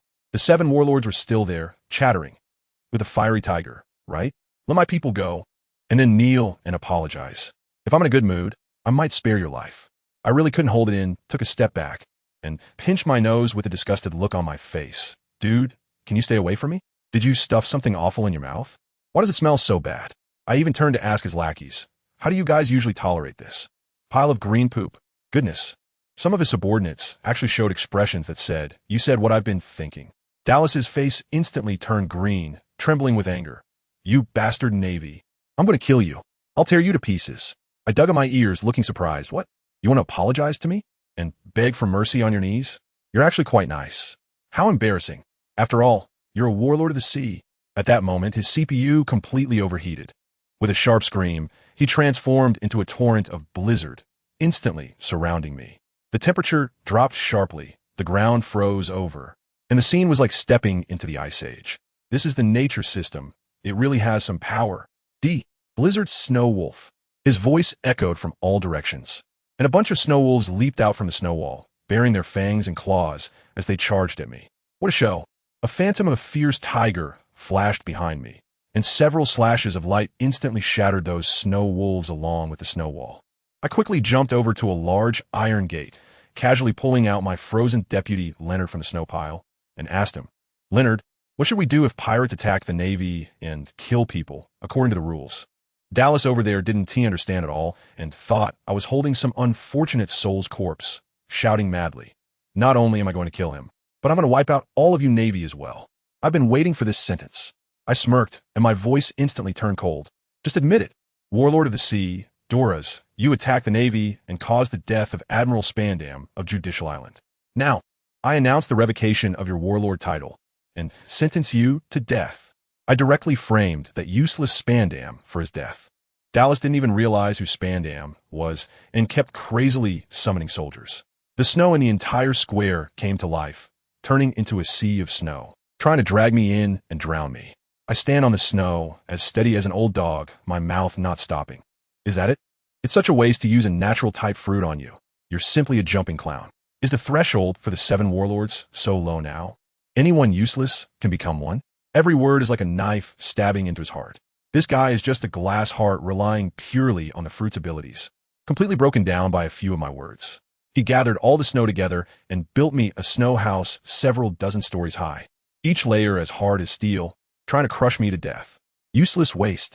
I stroll leisurely inside, dodging the ice spears he shoots down from the roof, even deliberately yawning. I'm almost falling asleep. Can you be any more useless? Sure enough, he lost it. Damn Navy. Avalanche Snow Wolf King. All the snow instantly coalesced into a giant snow wolf taller than the building, opening its massive mouth to bite down on me. Finally, something decent.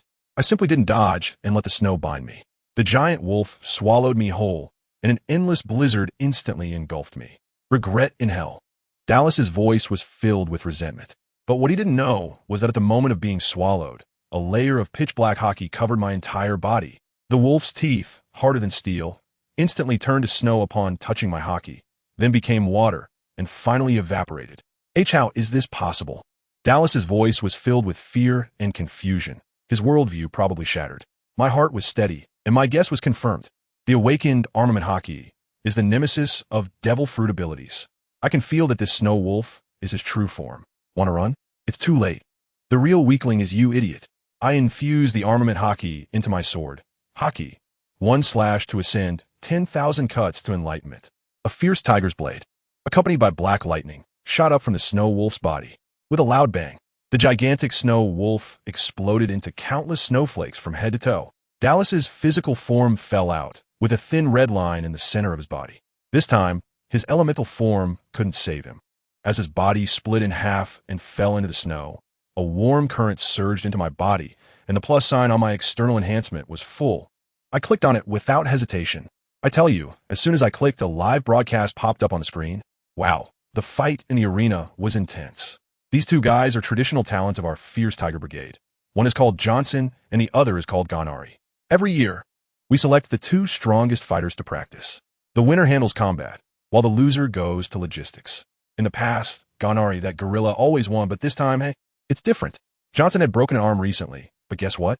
There was a blue-haired kid in the crowd, dressed like he came from another dimension, who equipped him with a full metal mechanical arm. I know that kid. He's called Frankie, and he's the apprentice of Old Man Tom. I tell you, that mechanical arm has a big iron hammer on top, pure violence aesthetics. With this treasure, Johnson became so arrogant, grinning widely, and he rained down punches on Ganari. The most impressive part was that the fist of that mechanical arm could actually shoot out with a whoosh, trailing an iron chain. Ganari was directly knocked down by that flying punch, collapsing on the spot. After winning, Johnson was so smug, holding up his new arm, babbling away and mocking the other side until their faces turned purple. Family, who understands? When I saw this scene, my mind went ding. My serious-looking deputy, Leonard, was still complaining about Frankie's overly avant-garde outfit. I told him, that kid is a talent. Just think about it.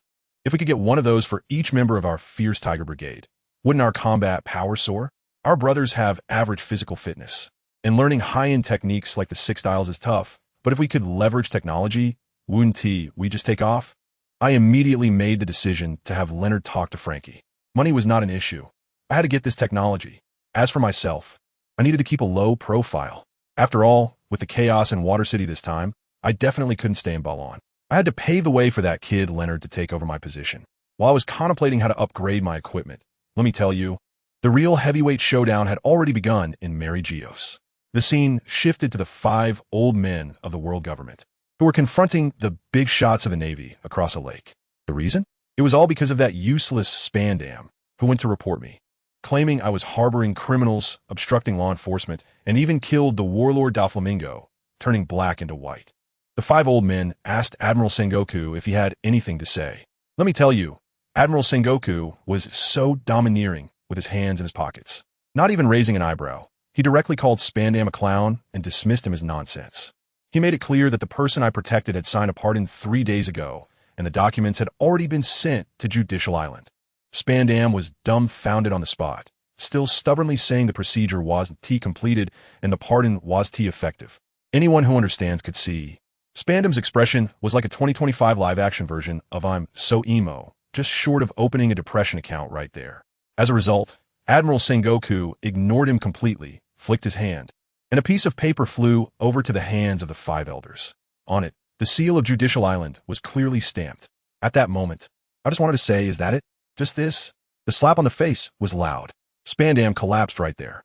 Admiral Sengoku unleashed his aura and directly challenged the 5 elders, saying that even if the Navy was weak, it was still the Navy, and Judicial Island had no authority to touch our people.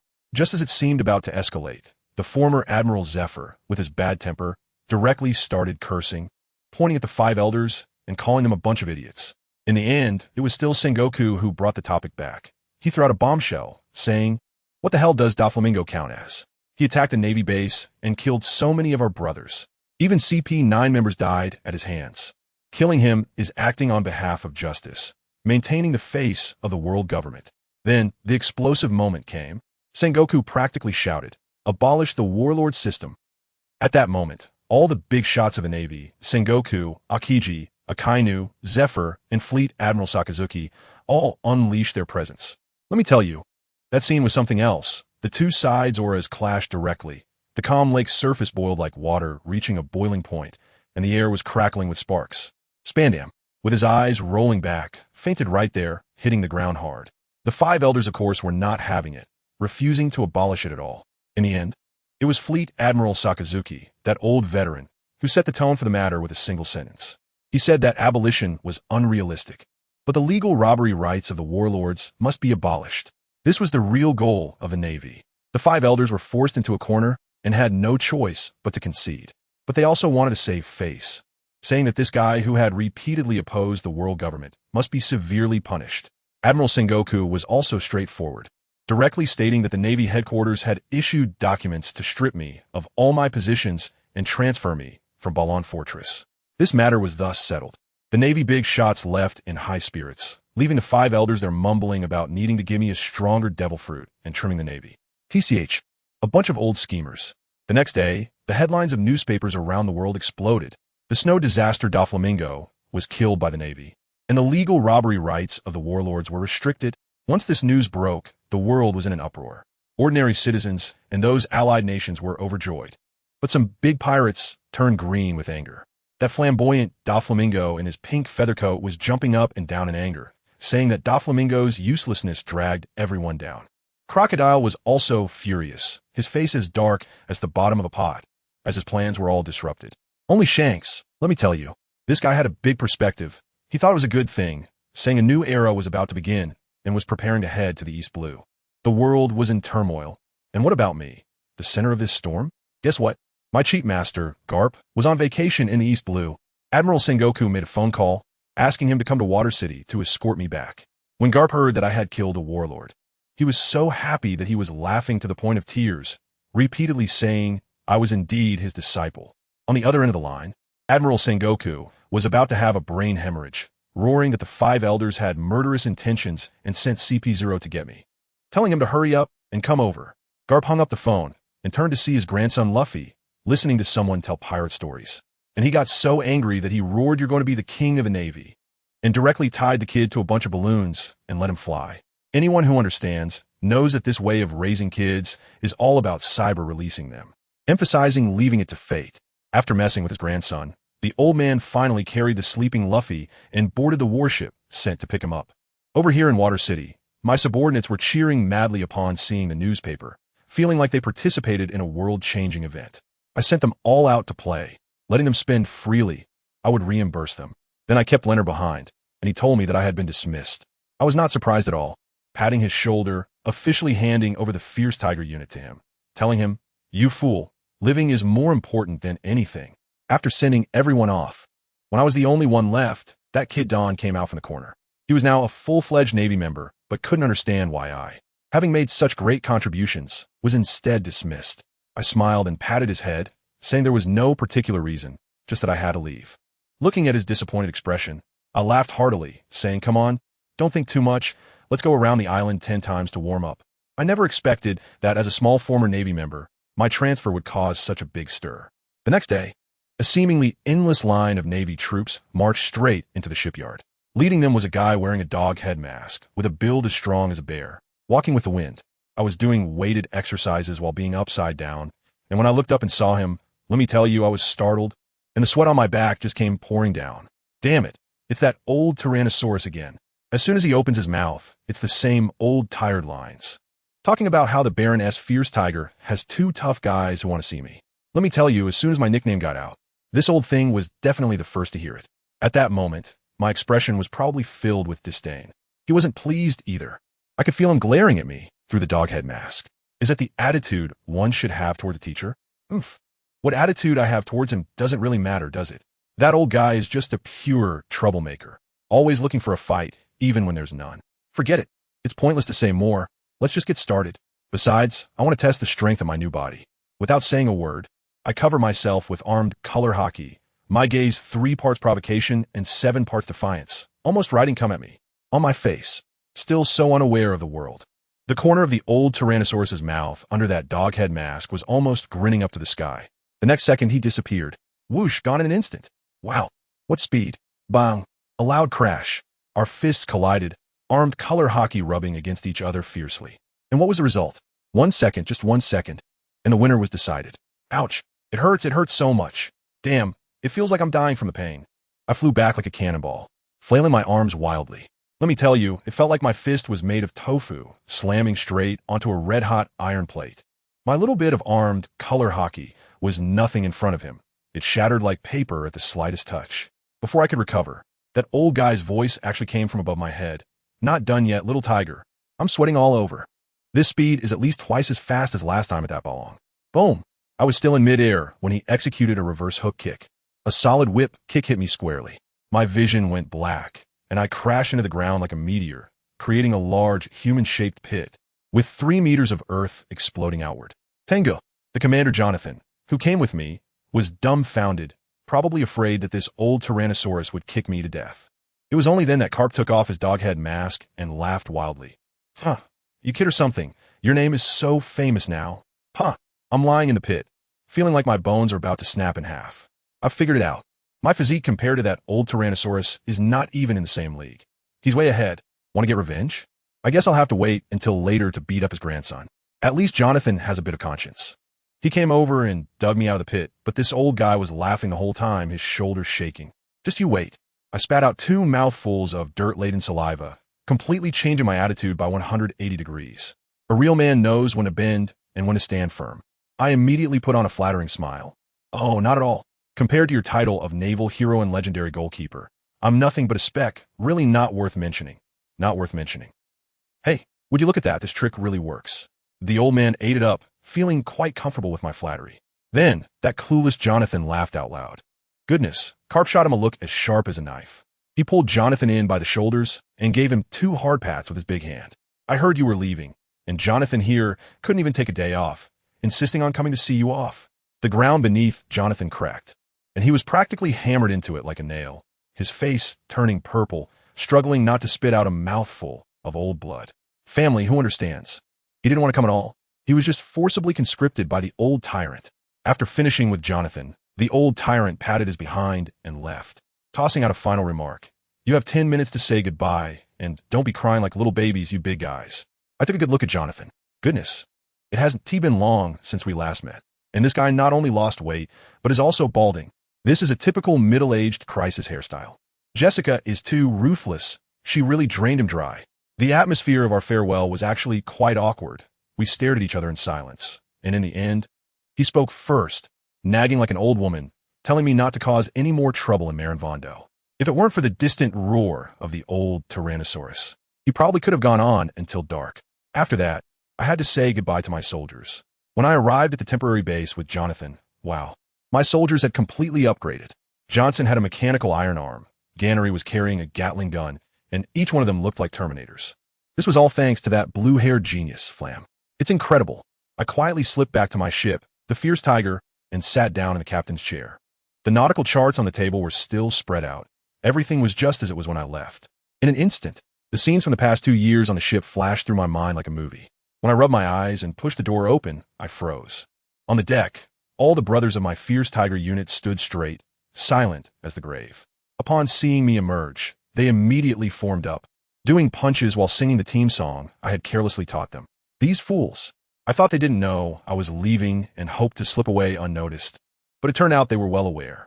Leonard stepped forward, looking like a little adult, and shouted, Captain Tang, please give a speech. I stand at the door, shouting at the top of my lungs. Idiots. I'm not going to the city to serve time in prison. Look at the newspapers more often. My name, Fiery Tiger, will resonate throughout the entire sea. You all practice well. Don't be lazy. Wait for me to come back and check. I called out their names one by one, grumbling and giving a long list of instructions. As I walked down from the ship, Jonathan stood alone at the edge. I bowed deeply to this man and said, Commander, thank you for taking care of me these past 2 years. His eyes turned red instantly, and he waved his hand, saying, Fool, hurry up and go. Vice Admiral Carp is waiting for you. Take care, and please say goodbye to Jessica and the kids for me. Next time I come back, I'll bring you some good wine. Go, go, go. With you, the troublemaker, gone. We can celebrate tonight. He said this, but his voice was already choked with tears. I turned around and walked away. After just a couple of steps, he suddenly called out to me, Tang Ge. I turned back. I must live. Of course. After I yelled this, I couldn't hold back any longer and ran forward without looking back. The scene changed. And let's take a look at my defeated subordinates. The unfortunate CP9 was hiding on a broken island to recover. To save face, the world government shifted all the blame onto Dallas, even counting the idiot Spandam's death against him. Ironically, this saved CP9, causing them to feel a complex sense of gratitude toward Spandam. But their ace, Rob Lucci, was left completely dazed. The physical injuries were manageable, but the psychological blow was devastating. His pride was shattered after being pinned down and humiliated by a Navy colonel of the same age. Just as they were collectively feeling emo, a more impressive character made an appearance. A few guys wearing white masks, CP0. They were there to deliver an upgrade to Lucci. When the box opened, it revealed a flashy devil fruit. With only one arm left, Lucci looked at the fruit, his eyes reigniting with fire, and he gritted his teeth to shout 2 words, Flame Tiger. Meanwhile, I was on Carp's warship, heading towards Navy headquarters. As soon as we entered the comm belt, I foolishly said something to test if my sword could cut through a giant sea king. No sooner had I spoken than the old tyrant kicked me into the sea. I crashed directly into a sea creature as big as a mountain, instantly stirring up a hornet's nest. Within 100 miles, countless gigantic beings surfaced from the water, surrounding our boat tightly. My two little brothers, Panny and Sheldon, whom I brought out from Nabaron, fainted on the spot from fear. I fought with these giant beasts in the sea, like an ant shaking a big tree. No matter how hard I tried, I could only make a small cut on them like scratching an itch, and then I would be swatted away. Carp stood at the bow of the ship watching the show, casually saying, "At this level, you can't become the strongest." As more and more sea kings appeared, and the warship was about to be overturned, he finally stopped pretending. I saw him lower his hands, his eyes suddenly wide open, and a terrifying aura that made it hard to breathe erupted. "Get lost." Just those two words made the entire sea fall silent in an instant. The waves calmed, and the giant beasts submitted, each one retreating into the water like frightened little kittens. Wow, this is the power of Conqueror's Haki. Is this the true strength of the Navy? Back on the ship, I had only one thought in my mind. Are those people in the world government out of their minds? They still want to balance the Navy with the 7 warlords? Even 7 Doflamingos tied together wouldn't be enough for this old Tyrannosaurus to punch. The old Tyrannosaurus saw my shocked expression and, for once, acted like a good teacher, explaining to me, "Conqueror's Haki is a natural king's qualification, 1 in a million. I don't know what happened to your body, but you actually reached the warlord level of physical threshold. However, you're still far from awakening Conqueror's Haki." His eyes were sharp. He could see through the changes in my body at a glance. I could only laugh awkwardly. I couldn't admit I had to cheat. As we spoke, a massive steel door appeared ahead, the Gate of Justice. Passing through the gate, we arrive at the Navy headquarters, Marineford. Goodness, this isn't just a headquarters. It's a war temple. In Moon Bay, countless ships set sail, and the square was bustling with people, officers everywhere, and soldiers as numerous as dogs. There were giants, long-armed tribe members, and all kinds of people, each exuding a fierce aura honed on the battlefield. I first took Penny and Sheldon to the Ox Grand Clock to pay tribute to their fallen parents with flowers. Just then, a familiar voice came. Sure enough, "It's you 3. It was Bell, my former comrade. After a few months apart, this guy had bulked up a lot under Chief Instructor Zephyr. As soon as we met, we started teasing each other. He mocked me for being the only ordinary soldier in the entire Navy with a title, Baron S. Fierce Tiger, which indeed sounds impressive. I was just about to practice with him when I realized a serious problem. The old T-Rex threw me down and ran away. And now I don't even know where to report. Luckily, Bell was kind enough to take us to his house. As soon as I walked in, I was amazed. His house was huge. When I met his parents, I understood why. His family is heavyweight. His dad, General Bora Pompey, is built like a small mountain. This was no coincidence. General Pompey specifically had Bell come to pick me up. He got straight to the point, saying that although what I did in Water City brought honor to the Navy, it also offended some big shots above, so I had to be punished. He advised me that even fierce beasts need to learn to retract their claws. I nodded to indicate that I understood. "So, what is the specific arrangement from headquarters for me?" I asked directly. Admiral Pompey gave me an approving glance, and then said, "Headquarters intends to revoke your position, but you will still be in the Navy. With this Marine training, you will be placed under my command, belonging to Headquarters 3rd Base." He stared into my eyes and said seriously, "I know that with your strength, being a soldier is indeed a bit of a waste. So, this person in front of me is my future superior. I am very satisfied to continue being in the Navy. The position is not important to me, and it is my honor to work under you." Tang Ge was not surprised by this arrangement. One can only say that the senior management at headquarters is indeed thoughtful. Bell and the duo were also happy. This is the best outcome. It's time to eat, and today's meal is particularly sumptuous. Bell's mother brought the dishes to the table, calling everyone to eat. Coming. Originally, Tang Ge was worried about not having enough to eat, but upon seeing the plate of food from Bell's family, which had a diameter of at least 1 meter, he felt relieved. For a moment, everyone was joyful. At this time, the lights were still on in the office of the acting marshal of the Navy headquarters, Sengoku.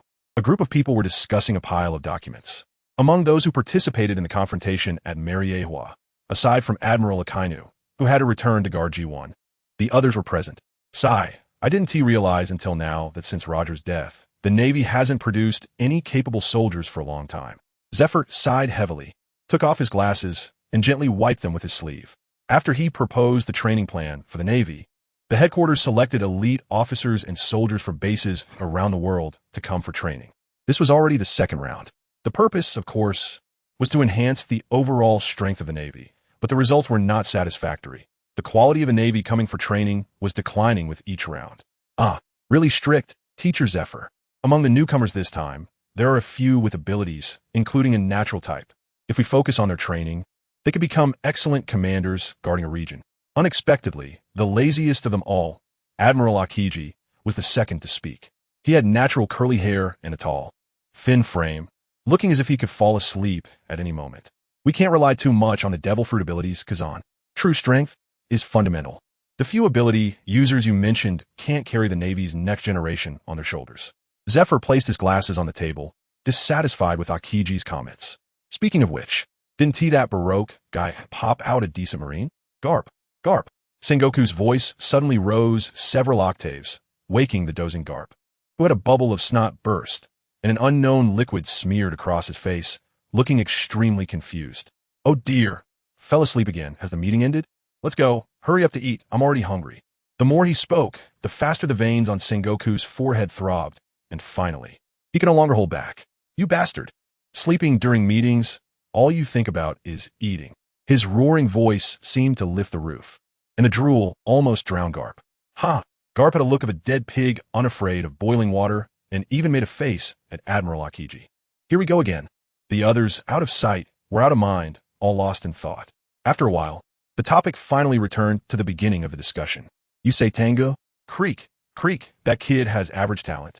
Just a physical type at the Wu-Hai level. If it weren't for his good brain, coming up with ways to solve the drawbacks of iron and increase the probability of Haki awakening, I wouldn't even want to take him as a disciple. Garp mumbled, pulling out a bag of sunbae from somewhere, crunching as he ate, his bravado scattering crumbs everywhere. This old man, a physical type at the Wu-Hai level. There are not many in the vast Navy. He takes advantage and acts coy. Besides, you took others as students. Isn't it because that troublesome guy is just like you when you were young? If you find it too much of a hassle, you can hand him over to someone with better teaching skills, like me. Zephyr pointed to himself, provoking Garp's fury. Who are you saying is not as good as you?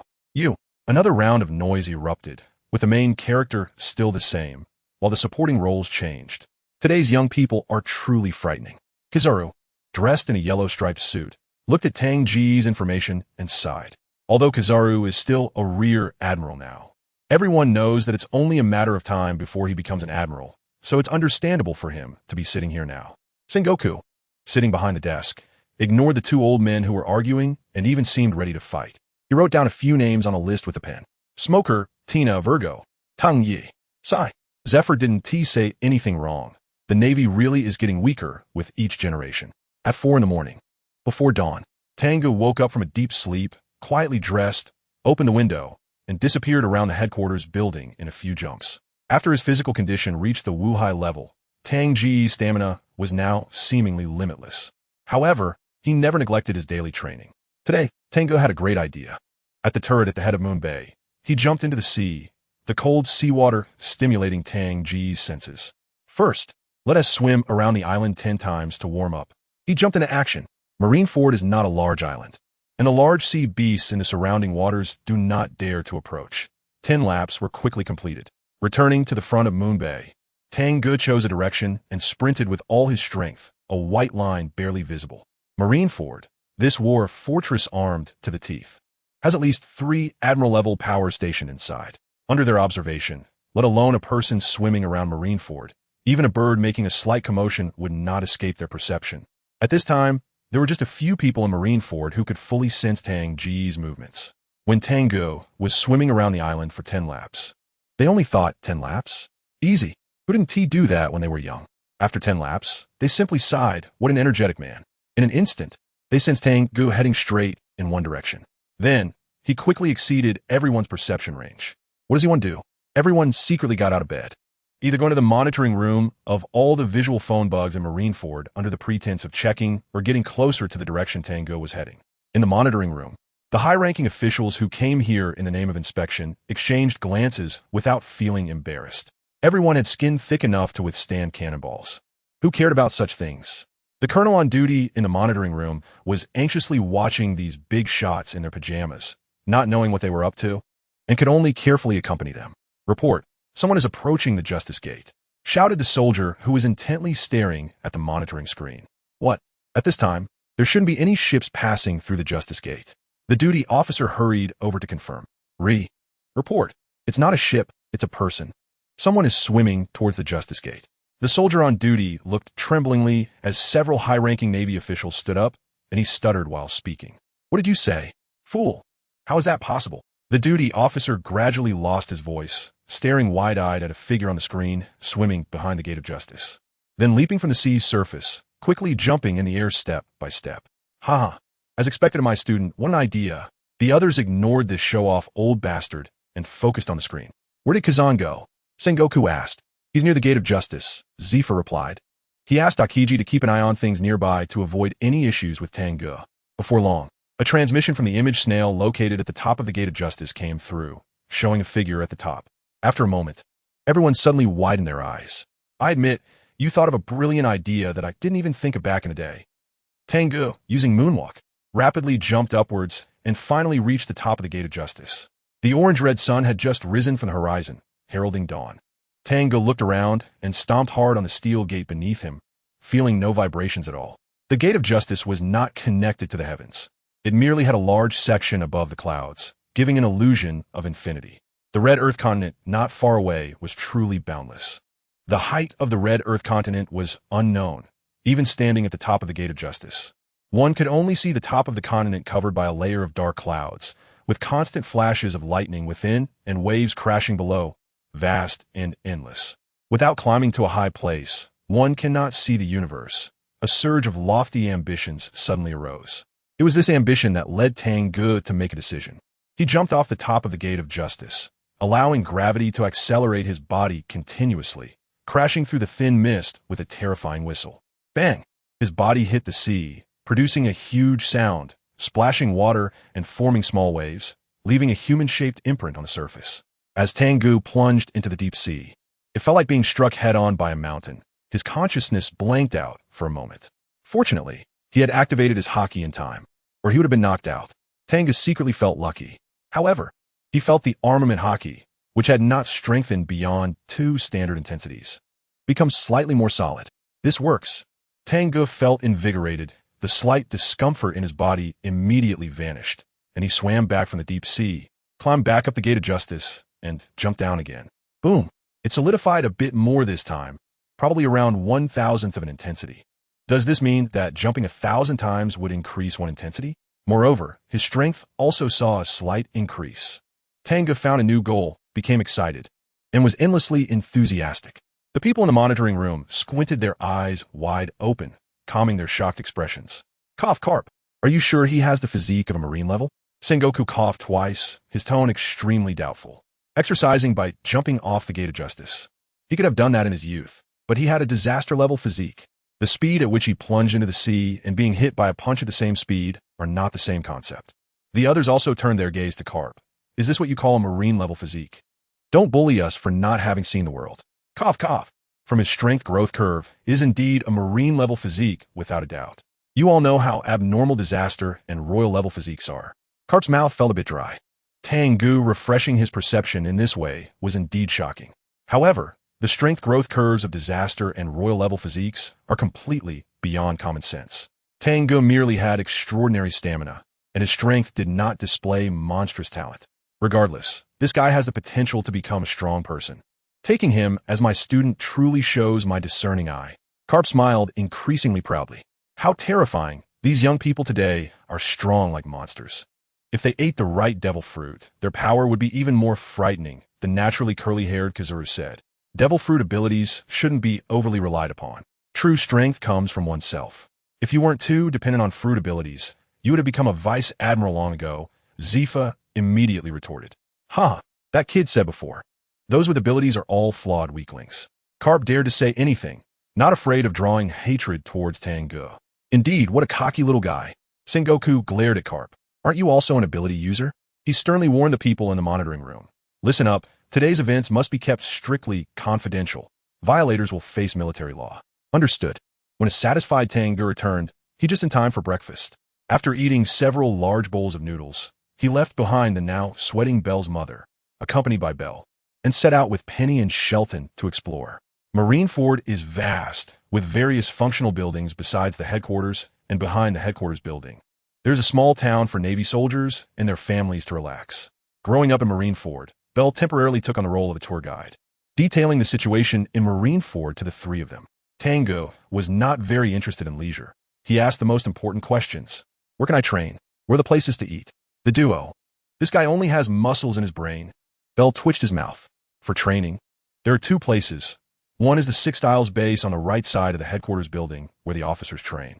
The second is the training ground inside the sub-base, which can accommodate over 10,000 people.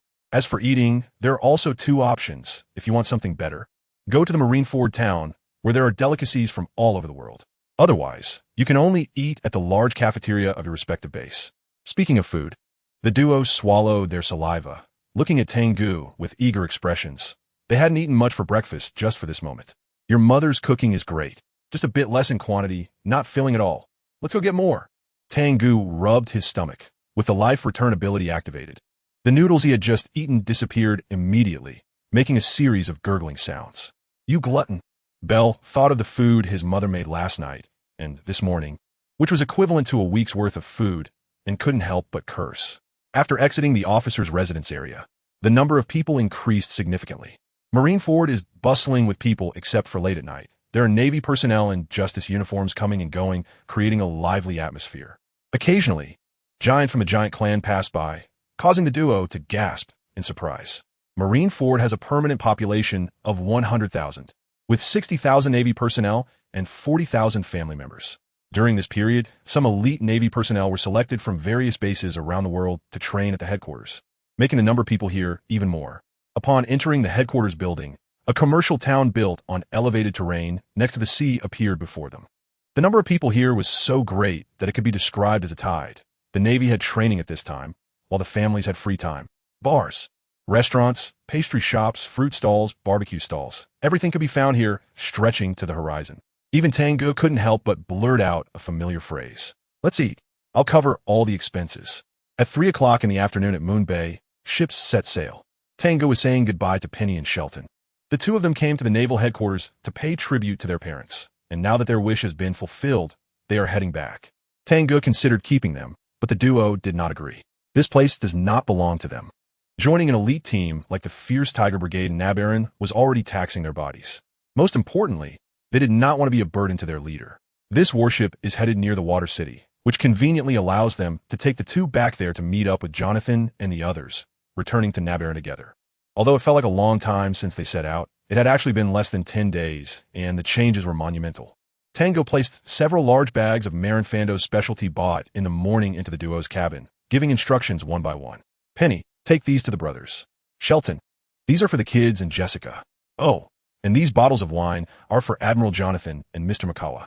Finally, Tang Ge took out a katana and handed it to Penny. This is for Dorn. Let him not slack off. I hope he lives up to the name of this sword. This was a swift blade bought from the Marin Fando weapon shop, named Break Army. Tang Ge kept talking until the ship's departure bell rang, suddenly stopping. Boss, don't worry, we've noted everything. Farewells are always sad.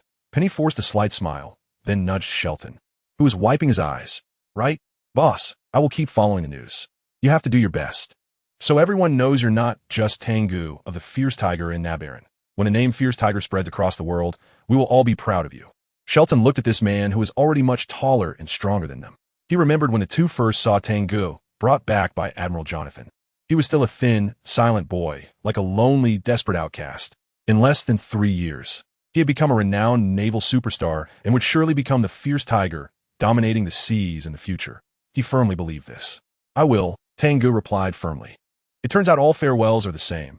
There will always be someone playing the sentimental role. Because of this reluctance, even farewells hold the promise of reunions. Tang Ge embraced the two, softly saying, "Thank you both for taking care of me all this time." At over 3 meters tall, he had to bend down to hold them tightly. Penny and Shelton were not strong fighters. They couldn't help much in battle. However, they always did their best not to hold back, not to embarrass themselves. They were companions, and even deeper than that, they were the strongest bond in this other world. The bell rang again, short and urgent. Then goodbye, brothers. Boss, it's a promise. Tang Ge waved to the two still on the deck until they disappeared from view along with the warship. I have to go back too. Bell, who had been at the bay, was now heading back to the naval training base. Get lost. What are we hugging for? We might see each other soon. As Bell attempted to hug him, Tang Ge dodged. This guy treated him to a lavish meal, eating and drinking excessively, claiming he would make up for what he ate at his house. When leaving, he also brought a few bottles of wine and a set of skincare products, saying it was a little gesture for his parents. This is ridiculous. If it weren't for the fact that he was a decent friend, Tang Ge would have knocked him out already, adding to the enhancements on his physical abilities. Haha, then it's a promise. There are many strong ones at the training base who can match you. Bell laughed, then ran off and disappeared. Penny and Shelton left, and so did Bell. Tang Ge turned and walked away. This was a new beginning. In the afternoon, the sky began to show hues of sunset. Tang Ge walked leisurely to a Chinese-style courtyard located at the base of the lookout tower. This was an elite barracks overseen by Admiral Pompey, where several naval officers trained and lived. The courtyard was large, with stone walls topped with glazed tiles. Directly ahead, wooden buildings formed a cluster, with red windows and black roofs, connected by covered walkways, giving it a retro feel. Next to the walls, a circle of ornamental black pines was planted, adding a unique style. There was a small bridge and flowing water at the entrance of the courtyard. Next to the wooden bridge was a bamboo tube dripping water. When the water filled the tube, it tilted and spilled out. In the middle of the courtyard was a wide area covered with fine white sand. At this moment, many sailors in uniforms were exercising, with a few soldiers climbing thick ropes overhead. A dark-skinned, stern-looking man stood next to the field with a loudspeaker, shouting new recruits. 2,000 push-ups. Rope climbing group, 100 back and forth. Long-distance running group, 200 laps. If you can't finish in an hour, an additional 100 laps as punishment. Sparring practice group, you can't stop until you faint. You are all elites from headquarters. You must withstand the test. Well, such training intensity is fitting for elite soldiers of the naval headquarters, Tang Ge silently commented. From a row of connected, low houses came the familiar sounds of wooden sticks clashing. What a familiar scene. The training ground in Nabaran had the same atmosphere, where everyone was squeezed for their last bit of strength. Tang Ge found a place that looked like the reception area. Inside sat an old man with gray hair, flipping through today's newspaper. Old man, is this the number 3 barracks? The old man seemed quite old, but he was sharp and immediately raised his head to ask, yes. Are you here to report? Why did you come so late? I was delayed by something. May I ask what I need to do to register here? Here. Fill in your name on this form, and I'll verify it. The old man handed him a form, watching Tang Ge fill in his name. Tang Ge, you're the fierce tiger from Nabaran, right? Admiral Pompey informed me. You can go directly to the officers' area. Here, that's the key to your room. The officers' area is behind this field, where the environment is nice, right by the sea. Here, that's this for you too. The old man seemed to know Tang Ge, handing over a key and a piece of paper.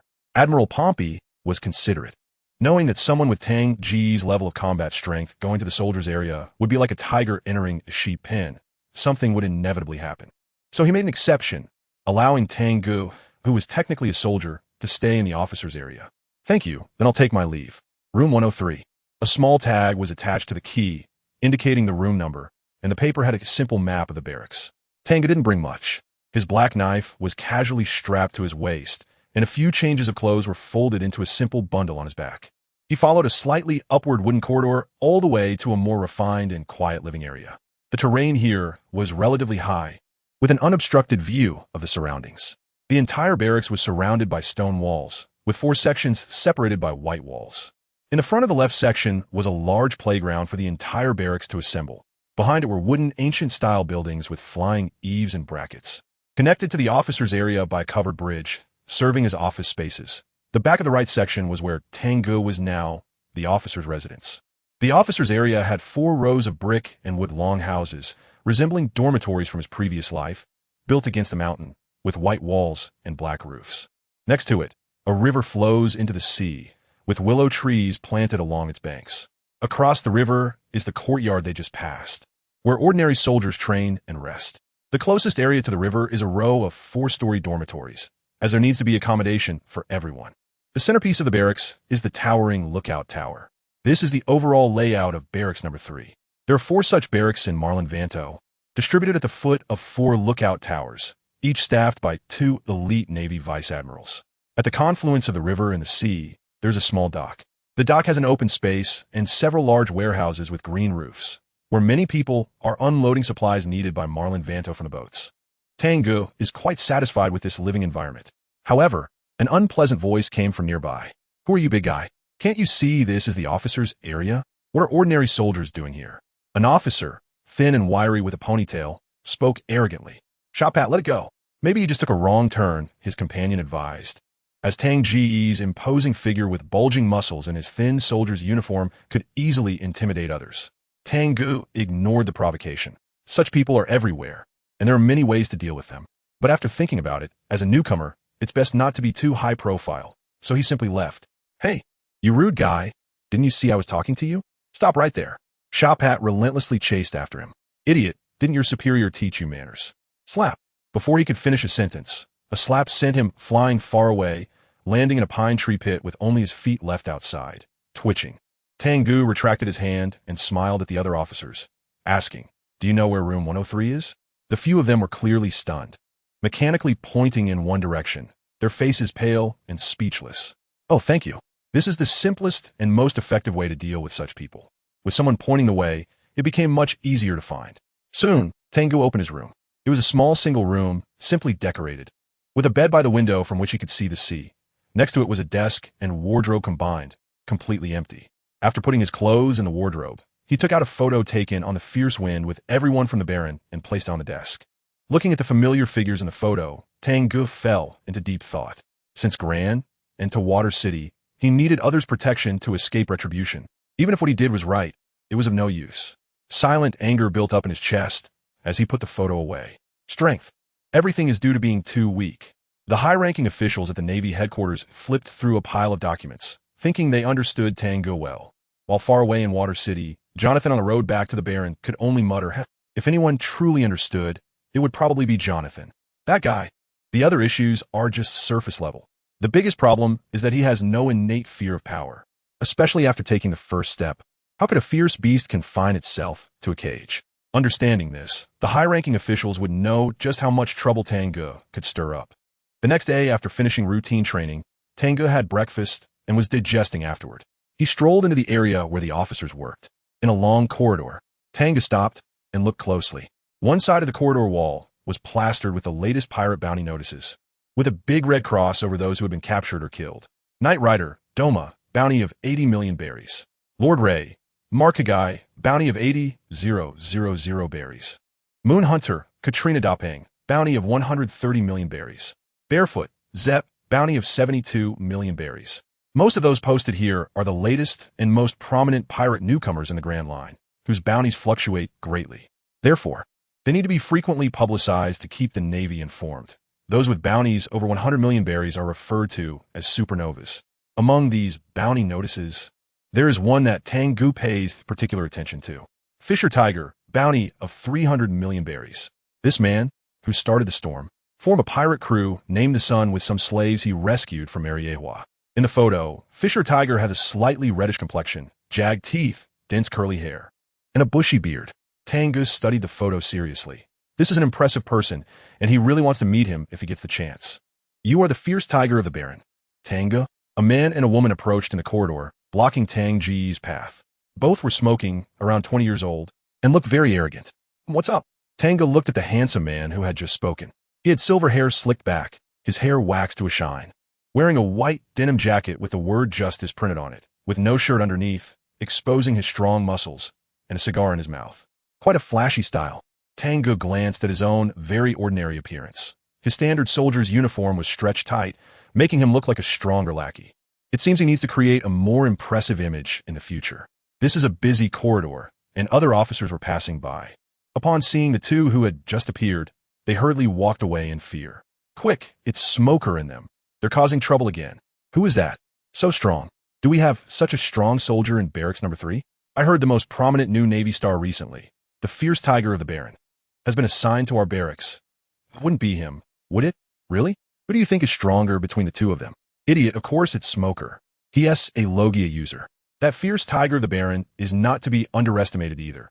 He took down a Logia user in Water City. And he was a warlord. This is going to be interesting. More and more people gathered around, discussing and watching the excitement. Smoker? Tang Ge was confused, but the information about the Logia user piqued his interest a bit. Tina was very angry. She hated it the most when people talked about others behind their backs. Iron bars. The woman who came with Smoker extended her hands, transforming them into two iron bars that twisted in the air. Clang! The two iron bars closed in, surrounding the crowd watching nearby. Anyone who touched the bars would be imprisoned. Hurry up and leave before Tina gets angry. Her people and words were both aggressive. The iron bars rolled up everyone, tossing them aside like dumplings on the ground. Those who were farther away quickly ran off, fearing getting pricked by this thorny rose. Only 3 people remained on the scene. Oh, another ability user. Tang Ge squinted his eyes, sizing up the beautiful woman who had just made her move. She had rare pink hair down to her waist, blue eyes with a calm gaze, a slim waist, and curvy hips, fiery red lips, and was dressed in a striking rose-colored military uniform. She wore sunglasses in her hair and held a cigarette in her mouth. Quite a cool style. The Navy headquarters is indeed a blessed place. It's only been a few days, and 2 ability users have already come to his doorstep. The royal physique is not a dream.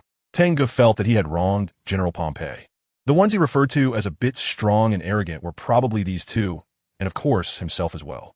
With his thoughts racing, Tang Ge couldn't stand to see any capable individuals standing in front of him. All ability users are flawed weaklings. He recalled that Smoka had said this with a displeased expression. Ever since he consumed the devil fruit, he had never faced defeat, and even upon arriving at headquarters, he was dominating in this military camp. Ordinary officers would try to avoid him whenever they saw him. They were Zephyr students, and often heard Bell remark that it was Baroness Fierce Tiger who said this. This made him very unhappy. Knowing that Tang Ge had arrived at barracks number 3, he searched around with the equally displeased Tina before finally finding this unfamiliar face. Weaklings should have the awareness of weaklings. If you're not weak, why would you think about eating the devil fruit? Tang Ge was afraid that things weren't chaotic enough, so he simply added fuel to the fire. He had said this to quite a few people, and he didn't know which big mouth had spread it around. Now it seemed it wasn't a bad thing. The cool and tough guys didn't have strong emotional control. Otherwise, they wouldn't have come knocking. A small hashtag appeared on his forehead. You bastard. Asking for a beating. They rolled up their sleeves, their cigarette tips chewed up, thinking that defeating a waste like Dallas was nothing. What are you 3 doing here? Private fights are not allowed in the military camp. Just as Tang Ge's provocation plan was going smoothly, General Pompey's voice came over, deliberately lingering on Tang Ge. He had long heard Bell emphasize multiple times that this little guy was not to be underestimated, as he had a habit of subduing others with strength. General Pompey, I haven't done anything. They insisted on coming over. Tang Ge quickly raised his hands, not forgetting to add fuel to the fire. You got guts. Smoka and Tina were experiencing such provocation for the first time, hopping mad. Still so young and impulsive. General Pompey knew he could only stop them for a moment. Not for a lifetime. Private fights are prohibited in the military camp. He reiterated firmly before turning to head to the headquarters for a meeting. Consider yourself lucky. General Pompey still held a strong presence as he left that remark, walking off with Tina. The faint traces of smoke left behind by the 2 made the ordinary officers nearby look like they had encountered trouble with them, and they dared not move until they passed. You're the lucky ones. Tang Ge scoffed as he walked toward the soldier training area. The barracks of a single person could be described in 4 words, bustling with noise, especially with the loudest being Vice Admiral John Giando. He was a legend, not because of how strong he was, but simply because he had lived long enough. His naval service exceeded the ages of most sailors. Over time, his fame naturally grew, and it would not be an exaggeration to say that most Navy personnel had heard his name, because he belonged to the Giant Clan, a race with a lifespan of around 3 years, standing 30 meters tall. He was also tall among giants, and he was the first giant in history to join the Navy. As a recognition, the world government and the Navy awarded him a plethora of medals to hang on his uniform, clinking as he moved. He had a hobby of giving speeches, especially to new recruits. If you want to run away, now's your chance. There is no room for weakness here. This is a fortress of peace in the age of pirates. The weakness of the people is not their fault. Justice is here. As long as there is a powerful evil force at sea, our Navy will do everything to drive it away. In the name of absolute justice. His passionate speech was inspiring. The countless Navy officers and soldiers below stood in neat rows, responding in unison. Vice Admiral John Giando nodded in satisfaction. But when his gaze swept over the soldiers watching, he noticed a few who clearly didn't take his words to heart. His tone shifted to a stern one. However, this is also a place with strict discipline. No violations of military law are allowed. No matter how powerful one was, they must adhere to Navy discipline and remember justice. Tang Ge, watching the speech from the bottom of the corridor, murmured to himself. Give a speech, but why keep looking at me? He had long admired this iron-faced, selfless vice admiral. Strong Nelson had suffered under him before. His speeches were not ordinary. They were daily occurrences, and the content was the same few points repeated over decades. At first, they were inspiring, but later it felt like standing in punishment, and he could recite the lines. After listening for a while, Tang Ge found it uninteresting and turned to the soldier training area. This was the most lively place in the entire barracks. Thousands of elite Navy soldiers were honing their strength here, and the scene was simply spectacular. Even the fierce Tiger Brigade would struggle to hold on here. The training intensity at headquarters far exceeded that of Baron, but it was just that. At this level, for Tang Ge now, it was like chickens pecking at each other. Sigh. I miss Leonard, Penny, and Shelton's first day. Shelton could gather intelligence and scout for information. Leonard could organize this information, and with the two of them around, they could know which strong individuals and ability users were at Navy headquarters. And Penny, that guy could stir up trouble. Just right for him to find a legitimate reason to approach and replicate Baroness' story. Thinking this way was mainly because Tang Ge was simply too bored. Carp, the mouthy teacher, had disappeared on the day they arrived at Marineford, and last night, when he came with a pile of carefully selected gifts, he was also told he wasn't available. This left Tang Ge unable to find a sparring partner. After upgrading to the Marine physique, his potential for strength had greatly increased. However, the effective training methods had become fewer. Ordinary training equipment couldn't withstand much use before breaking, and the Ironman decathlon had seen minimal results. Ever since awakening his hockey, he hadn't formally fought against any strong individuals who could use hockey, and it had been a long time since he created any new moves for his self-developed martial arts. Nelson was right. Real combat was the best way to improve strength, as one could identify shortcomings in battle. Hey, fierce Tiger of Baron, dare to have a sparring match. Just as Tang Ge's thoughts grew more nonsensical, he bumped into Smoka again, who looked at him provocatively. The icy Tina chimed in at the right moment. If you're scared, just admit in front of everyone that you were wrong, and Tina will forgive you. Tang Ge was touched. This fearless spirit of offering oneself up was admirable, worthy of praise and encouragement. For this, he decided not to go too hard on them later. You two weaklings, what gives you the courage? He aimed his words directly at them. Sure enough, this sentence instantly ignited the already intense atmosphere, and the cool and tough individuals exploded, quickly agreeing on a venue for a big fight. The crisp and pleasant sound of metals clinking against each other as Vice Admiral John Giando concluded a day of speeches and leisurely made his way back to his office. On the way, he encountered some Navy personnel who were slinging their arms over each other and would stop to reprimand them. A strong sense of principle, and an eye that wouldn't tolerate sand, was another one of his characteristics.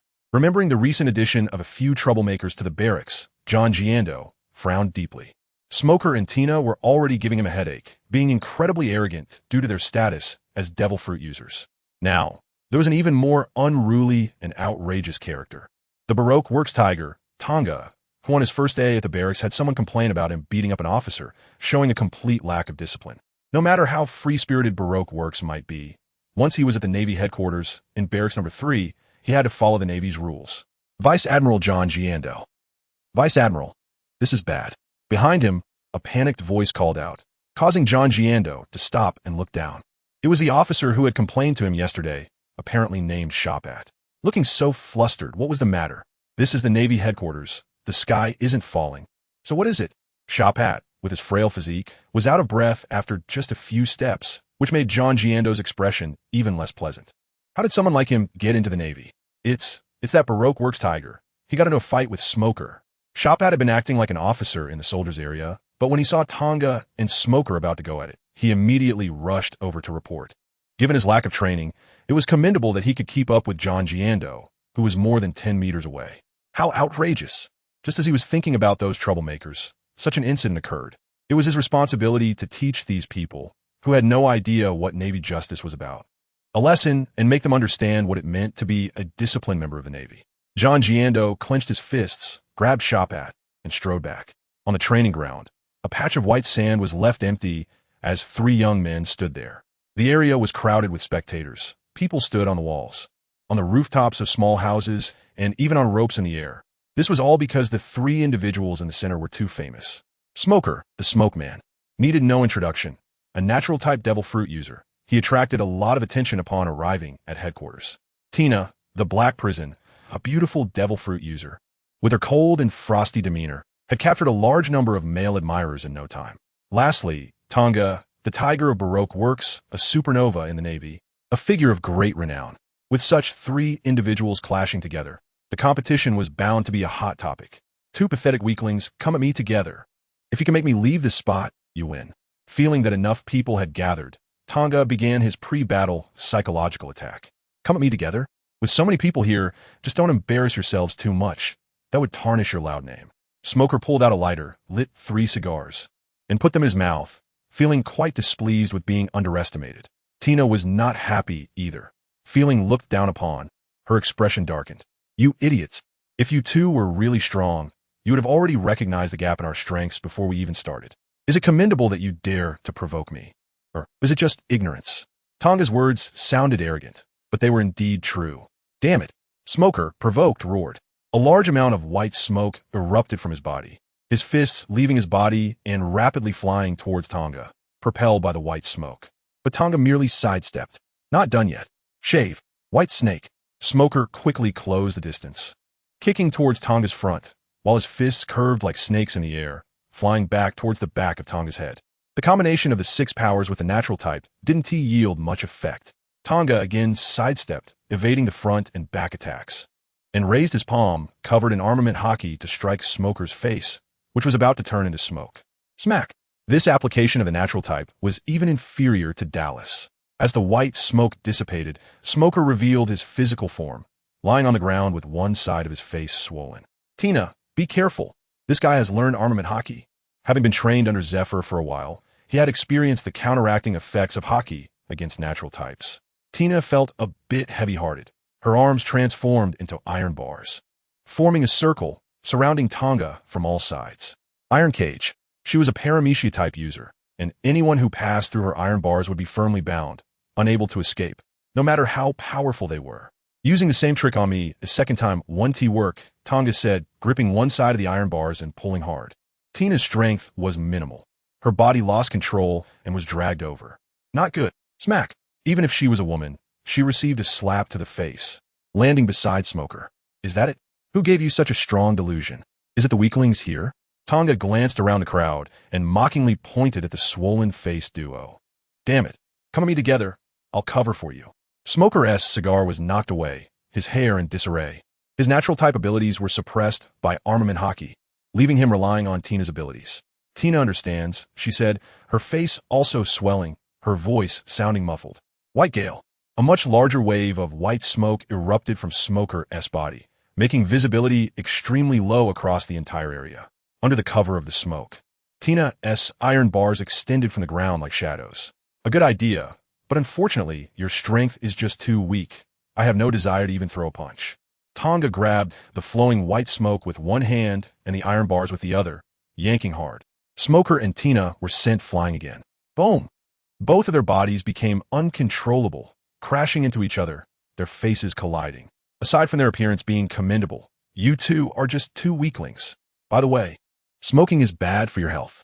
That was the last sentence they heard before their consciousness fell into darkness. Tang Ge retracted his hand from their necks, letting them slide down to the ground and sighed lightly. Easily defeated. Both of these individuals had decent abilities. It was just that their inherent strength was lacking. With Tang Ge's current strength, dealing with them was like hitting children. He only acted because they were devil fruit users. The situation in the training ground unfolded quickly. Many people didn't have time to react. Seeing Smoker and Tina, who were usually invincible, being taken down by Tang Ge in a matter of moments left the Navy personnel in disbelief. Was the natural type too weak? Or was the man known as the Baroque Works Tiger just too strong? After a pause, there was an even louder uproar. What the hell are you doing? A change occurred again, as Vice Admiral John Giando's loud voice roared with anger. Soldier Tang Ge, private fights are prohibited in the barracks. Do you realize your crime? He immediately slapped the hat down on him. We were just having a competition. Competitions aren't banned in the barracks, right? Tang Ge looked up, unafraid. So high. It must be 10 stories tall. This was his first close encounter with a giant. Standing at his feet, he truly felt a tremendous sense of oppression. In proportion to his size, the spit flying from John Giando's mouth was also substantial, requiring careful dodging. A competition? It's hard to distinguish between a competition and a private fight. But John Giando had already made up his mind to teach Tang Ge a lesson. Excuse yourself. You even assaulted the officer without cause. Who can testify? Tang Ge's voice was calm, neither servile nor overbearing. This attitude pushed John Jan due to the brink of fury. His eyes, larger than a person's, wide open with anger. This is the evidence. The thin and frail shop hat fell from his palm, feeling dizzy from the rush. However, the powerful obsession for revenge quickly revived him, pointing at his swollen face and looking at the surrounding navy. Look everyone, this is the result of Tang Ge's attack. There were several witnesses at the time. The surrounding navy saw that they didn't even need other witnesses. There were two people with identical swellings right there. Same area, same handprint. It must be Tang Ge, truly a ferocious tiger. Soldier Tang Ge, do you know your crime? According to Article 6 of the Navy Regulations, officers must not insult soldiers at will. I was just acting in self-defense. Tang Ge still maintained a calm demeanor, clearly embodying Leonard. Damn Tang Ge, when did I, In front of Vice Admiral John Jandu, shop hat, filled with bravado, jumped up to scold Tang Ge loudly. Slap. A figure shot towards Shop Hat like lightning, and the loud slap sounded painful. Shop Hat was sent flying again, bloodied teeth flying into the crowd of onlookers, and he fainted. A deeper handprint appeared on the side of his already swollen face. This is what you heard with your own ears. He just insulted me again. I was forced to defend myself. Tang Ge raised his palm and sighed helplessly. This was a blatant slap in the face. Zhonyan Do. The surrounding navy. What a perfunctory excuse. Who? Hot air burst from his nostrils, and John Jandu, already furious, completely lost it. His angry voice could no longer be suppressed. So arrogant.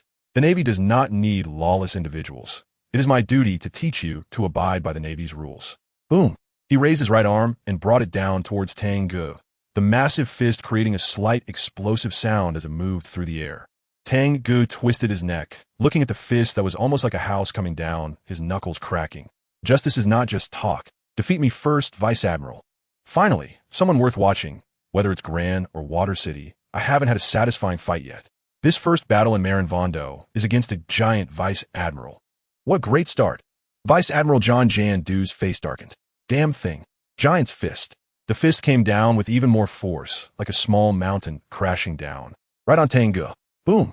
The training ground shook violently. A cloud of dust exploded, and countless white sands shot out from beneath the fist, hitting the surrounding area. The entire training ground echoed with the sound of this strike. Who, beneath the enormous fist, a massive fist imprint formed.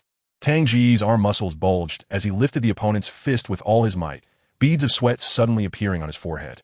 The giant's massive body was already heavy, and with the explosive force of the punch, that blow nearly knocked him senseless. He had been careless. But what a thrill! His veins writhed like worms, and the ground beneath Tang Ge's feet sank as the black flow of armed color rapidly spread throughout his body. He kicked back with his right heel, sending dirt flying from the sandpit, creating a path for retreat behind him. Shave! Tang Ge disappeared from his spot, and Jandu's fist smashed into the ground. Boom! The ground shook again. Is this your arrogant capital? Not enough. Jandu straightened his back, looking at the armed colors swirling around Tang Ge, his voice slightly grave. Still the same words, justice is not just talk, Vice Admiral. Bang bang. After Tang Ge retreated from the sandpit, he leaped up, suspended in midair, the air beneath his feet crackling with sound, and thus he faced Jandu from a distance. Arrogant brat. Giant spear. Jandu roared, throwing another punch, his fist covered in armed color, the momentum several times greater than before. As an elite Vice Admiral from headquarters, and a member of the long-lived giant race, it would be unreasonable not to have a commanding presence. Bring it on. I hope your punch is as powerful as your reprimands. Black Tiger, heart extraction, Tang Ge shouted, the air around his feet expanding, his body shooting forward like electricity. Bang! The two disproportionately sized fists collided. A spherical shockwave radiated outward, the dull sound of the clash of armed colors echoing around. Jandu remained unharmed, but Tang Ge was knocked back, flipping several times in the air. Bang bang! The air exploded. Tang Ge used moonwalk to stabilize himself, accelerating in the air, charging back with a move like an avalanche. Clang! The two black fists collided, sounding like two metal columns crashing together, causing the hearts of the surrounding navy to feel as if they were being gripped, making it hard to breathe. As expected, Tang Ge was sent flying again, but in an instant, he charged back even faster. Again, they met fist to fist. At this height, the entire Free Barak could see everything clearly, and no one spoke. Because even they understood Tang Ge's intention, to face off head-on, to defeat Vice Admiral Jandu, to conquer this legendary giant Vice Admiral. So crazy. Smoker and Tina, who had been awakened by who knows what, looked at the two clashing in midair, shocked and powerless. This freak, how'd he train? They are both young. Why is he so outstanding? The two in fierce battle had ignited genuine flames. Their armed colors condensed to the extreme, even sparks flying during their collisions. Jandu no longer treated Tang Ge with a teaching attitude. The force coming from their fists clearly told him that this was a battle power on the same level. Kid, your strength has earned my recognition. You are qualified to witness the strongest ultimate move of the giant race. Elbaf Spear, Kingdom of Might. Feeling the overwhelming body of the opponent radiating golden light, a powerful aura twisted the air. Blood boiled within Tang Ge. He howled to the sky, a fierce tiger's roar echoing like thunder. Prajna Adamantine. A giant golden fist illusion collided with a black tiger illusion. Bang! The air exploded, the illusions dispersing into golden and black fluorescence. Tang Ge was sent flying backward, a white ring appearing in the air, generated by the speed exceeding the sound barrier. Jandu lost control of his body, rebounding from the immense force, staggering backward a few steps. Again, Prajna Adamantine. Before he could catch his breath, another black tiger lunged at him. A massive sense of crisis stimulated Jandu, forcing him to take a deep breath. Despite his cracking bones, all his strength concentrated in his right fist for one final roar. Kingdom of Might, let us settle this. Fierce tiger. The black and gold light flashed again. This time, the result was completely different. Tang Ge was knocked back not far, staying suspended in midair, and did not launch another attack. Boom! Pushed the golden mountain and toppled the jade pillar. Jarden's massive body first swayed unsteadily, and finally his eyes rolled back as he collapsed to the ground, gasping for breath, having smashed a large part of the white wall. He lost. General John Jardorn actually lost. The officers and soldiers of the third barracks were in disbelief, falling into a brief silence. The giant race is a long-lived species, with ordinary giants having lifespans of over 300 years, and Jardorn was already considered elderly among the giants. Yet, he was a genuine giant general, and he was defeated in a direct contest of strength. Everyone looked at the man in midair, who still showed no signs of defeat, with complex expressions. They finally understood why this guy could take down a warlord, and why General Pompey treated him so specially. Because he deserved such treatment. He was not just a baron, but a fierce tiger. He was the fierce tiger, a true ferocious beast, fully deserving of that title. Is that all? Tang Ge was exhilarated, sweating profusely, his blood surging with excitement. He felt a restless urge to go wild, unable to contain a roar. Is it the extent of the general's combat power? Does the Navy headquarters have no one who can fight apart from the admirals? A bunch of weaklings. The top of the headquarters building belonged to the Navy's acting marshal, Admiral Sengoku's office. Several people were discussing matters. If there was one place in Marineford that was the loudest, it would undoubtedly be here. Other places had 1 or 2 barracks nearby, but this was surrounded by 4 barracks in the middle. Without exceptional concentration, it was impossible to focus on work here. Moreover, the noise in the office was no less than that outside. Thanks to Carp, the only man who could make Admiral Sengoku explode with rage countless times in a day. After a wave of roars, Sengoku finally calmed down, pushed up his glasses, and gestured for the others to continue speaking. Well, that's the situation.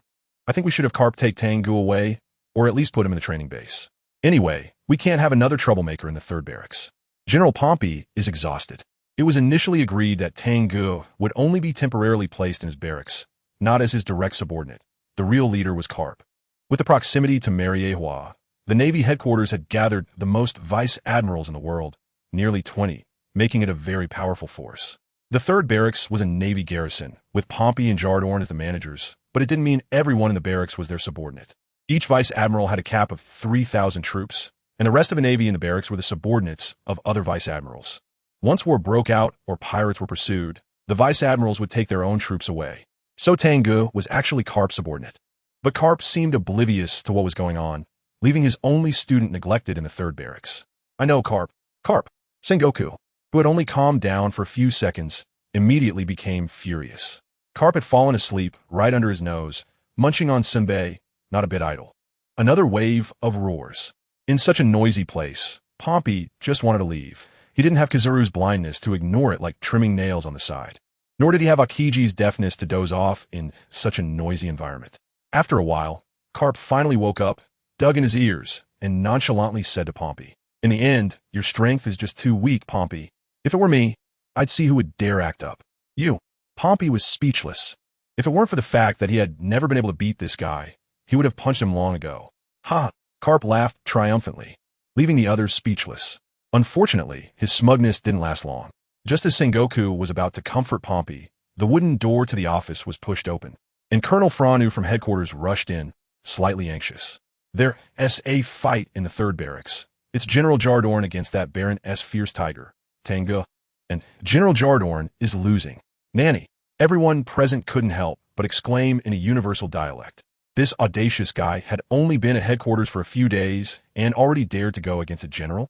Moreover, as they hurried out of the office and onto the wooden corridor at the top, they heard a roar filled with 3 parts frustration and 7 parts anger, which nearly drowned out all the noise in Marineford.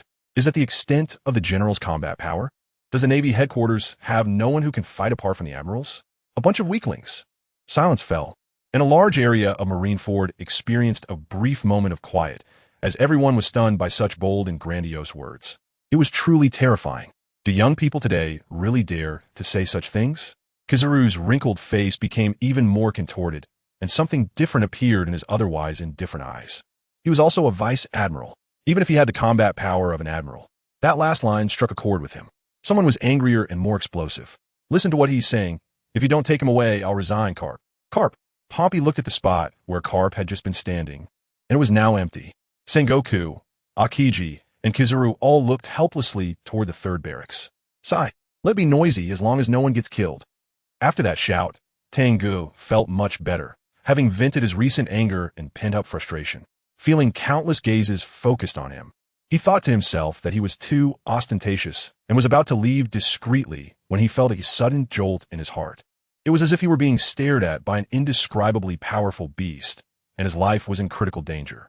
He couldn't open the distance with Moonwalk. He could only raise his arms to shield his chest when he saw a fist the size of a sandbag coming into view. Whoosh! Bang! His body was struck with a sound almost startling enough to cause sonic booms as he crashed into the ground, producing a violent roar. And 2 layers of ground soil folded inward, sending a wave of white sand and dirt soaring high. Tang Ge, you bastard is my disciple. You dare to be so arrogant. This is simply outrageous. Carp's furious roar finally reached him. At the bottom of the deep pit, the heavily hit Tang Ge chuckled, spitting out a mouthful of blood. Old tyrant, this time I was prepared. Carp did not expect to be provoked instead, instantly transforming into a furious gorilla. His speech rate astonishing, his roar even louder than before. What are you saying? Is this your attitude towards accepting someone else's lesson? Moreover, you have repeatedly spoken disrespectfully to your teacher. Faster than his speech was his body speed, so fast that even observation Haki struggled to perceive it. The armament Haki on his fist glowing darkly. Whoosh! Tang Ge shot out of the pit and continued to speak unabashedly. The same trick won't work on me, Teacher Carp. What met him was even faster speed, heavier force, and louder roars. Boom! I'll show you how to be arrogant to your teacher. Boom! I'll show you that generals are weaklings. I'll show you disrespect. Boom! Boom! Boom! Just now, the imposing wild tiger Tang Ge was being relentlessly beaten by Carp, barely able to defend himself, his body slammed to the ground countless times, practically plowing the training ground. This batch of officers and soldiers who had just arrived at headquarters for training realized that there are differences even among legendary generals, compared to the long-lived legend John Gando. Carp's reputation as a legend was entirely earned through strength, and the title of the strongest navy was well-deserved. The Wild Tiger's tough demeanor showed admiration. Despite receiving such a series of heavy blows, he didn't even cry out. Tang Ge. His mouth was so swollen he couldn't make a sound, and he could only mentally note down a hefty score against Carp's grandson. Just wait. Carp's grandson, named Ace, is that little brat Luffy. When Akiji, who had come to watch the excitement from Carp's office, saw how swollen Tang Ge's head was and the many colors on his face, he couldn't help but be amazed. His head was wrapped in a series of bandages, making it hard to discern its original shape. His face had shades of red, blue, and purple, and with a severe swelling, it looked like an abstract painting. Even so, Tang Ge still wore a rebellious expression, and the meaning in his narrowed eyes was probably, "If you have the ability, don't stop." It shouldn't have been this bad. Carp hadn't anticipated that Tang Ge would grow so quickly in battle, and his overconfidence led him to be caught off guard. In a flurry of punches from Tang Ge, Carp was struck by the move Black Tiger, digging heart, and didn't manage to block it. All of this made someone like Aokiji feel a bit of respect and exclamation. This is a real, fierce tiger. He dares to say and dare to do. After all, this is Carp, even if he is careless. It is a luxury for an ordinary person to land hit on him. This seems a bit serious. Admiral Aokiji is someone who doesn't carry himself like an admiral at all. Yawning and standing asleep are common sights for him. In terms of relationships, he could be considered Carp's first true disciple, though Carp doesn't acknowledge it. Out of kindness, Aokiji used his powers to create a large ice block and placed it on Tang Ge's head to relieve the pain. Rest, rest. Tang Ge managed to mumble a thank you through his swollen mouth, still quite curious about this admiral. He had no air of a top-tier warrior, casually lounging on the sofa, and the ice block from earlier proved that he was a power user, an ice-type Logia user. Too bad he can't win. You brat, aren't you still owing me an apology? It's been a few days, and you haven't thought to come see your teacher. Carp spoke casually without a hint of guilt about beating Tang Ge. Can you still open your eyes and talk nonsense?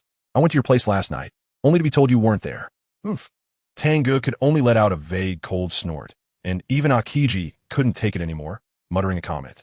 This was all because you weren't around, right? Such righteous words only earned him a fierce glare from Carp. Shut up. I'm sick of you, you little brat. Keep talking, and pretend I'm not here. Aokiji decisively feigned defeat, lying on the sofa and pretending to nap. Sigh. After his outburst, Carp very rarely sighed. Originally, I put you in the third barracks just to let Gando, who is very principled, temper your impetuousness, but unexpectedly, on the second day, you ended up beating him too. Really, it changed so quickly without noticing. Is there anything wrong with Gando? Aokiji's ice block had some effect. At least Tang Ge could speak fluently now, and he shyly asked. He was afraid that the big guy might do something rash, like seeking revenge or reporting it, which would be troublesome. What good or bad is there? You publicly defeated him and said such things. What else do you want? During this time, he has no face left to lecture. Gando is a person who is otherwise unremarkable, but he has lived a long time, and now many people in the Navy have been under his care. Carp made a slight clarification about the stakes. It's just about beating the old man and dragging out the young one, endlessly annoying. Tang understood this. Just now, Carp seemed extremely angry and hit hard, but only he knew that the seemingly serious bruises were all superficial injuries. In other words, Carp had held back, mostly to show that he was the one who won. Are there any experts? Are there any power users? If they only have that level, I could take on as many as they send. Tang Ge's eyes lit up, and he casually blurted it out. Aokiji, who was pretending to nap, couldn't help but twitch his mouth. This guy really likes to stir up trouble, completely unafraid of escalating things. Ha, ha, Carp laughed heartily, as if he had heard something particularly amusing, which made Tang Ge feel a bit creeped out. You really are arrogant. Strong? The Navy can dominate the world, not just because of numerical superiority. When those Navy generals come, do you have confidence? Carp increasingly liked this student of his. His temperament suited him well. The belief of moving forward without hesitation, the wildness of rampaging freely, and the relentless drive for progress. What he was most satisfied with was that defiant spirit against heaven and earth. As for offending people, what does that matter? Only the weak are timid. The strong demand dominance. Kazan has been learning from him for a long time, but never learned this point, so he has always been suppressed by that red dog. I will go against millions. As Carp's disciple, does he need to fear others' numbers?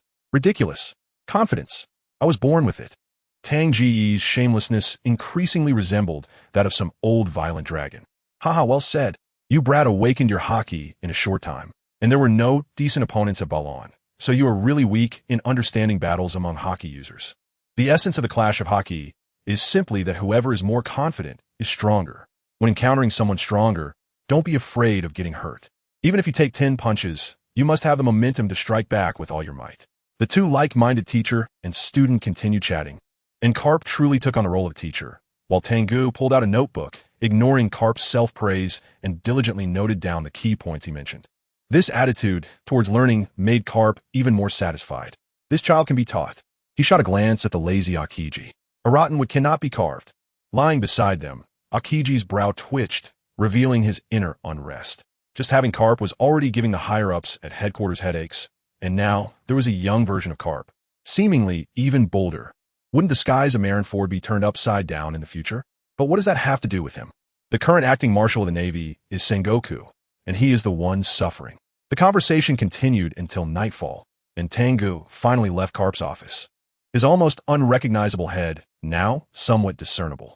Along the way, the gazes of the Navy personnel were extremely complex, filled with admiration and curiosity. Tang Ge had no time to care. His conversation with Carp had sparked inspiration for creating a fourth boxing technique.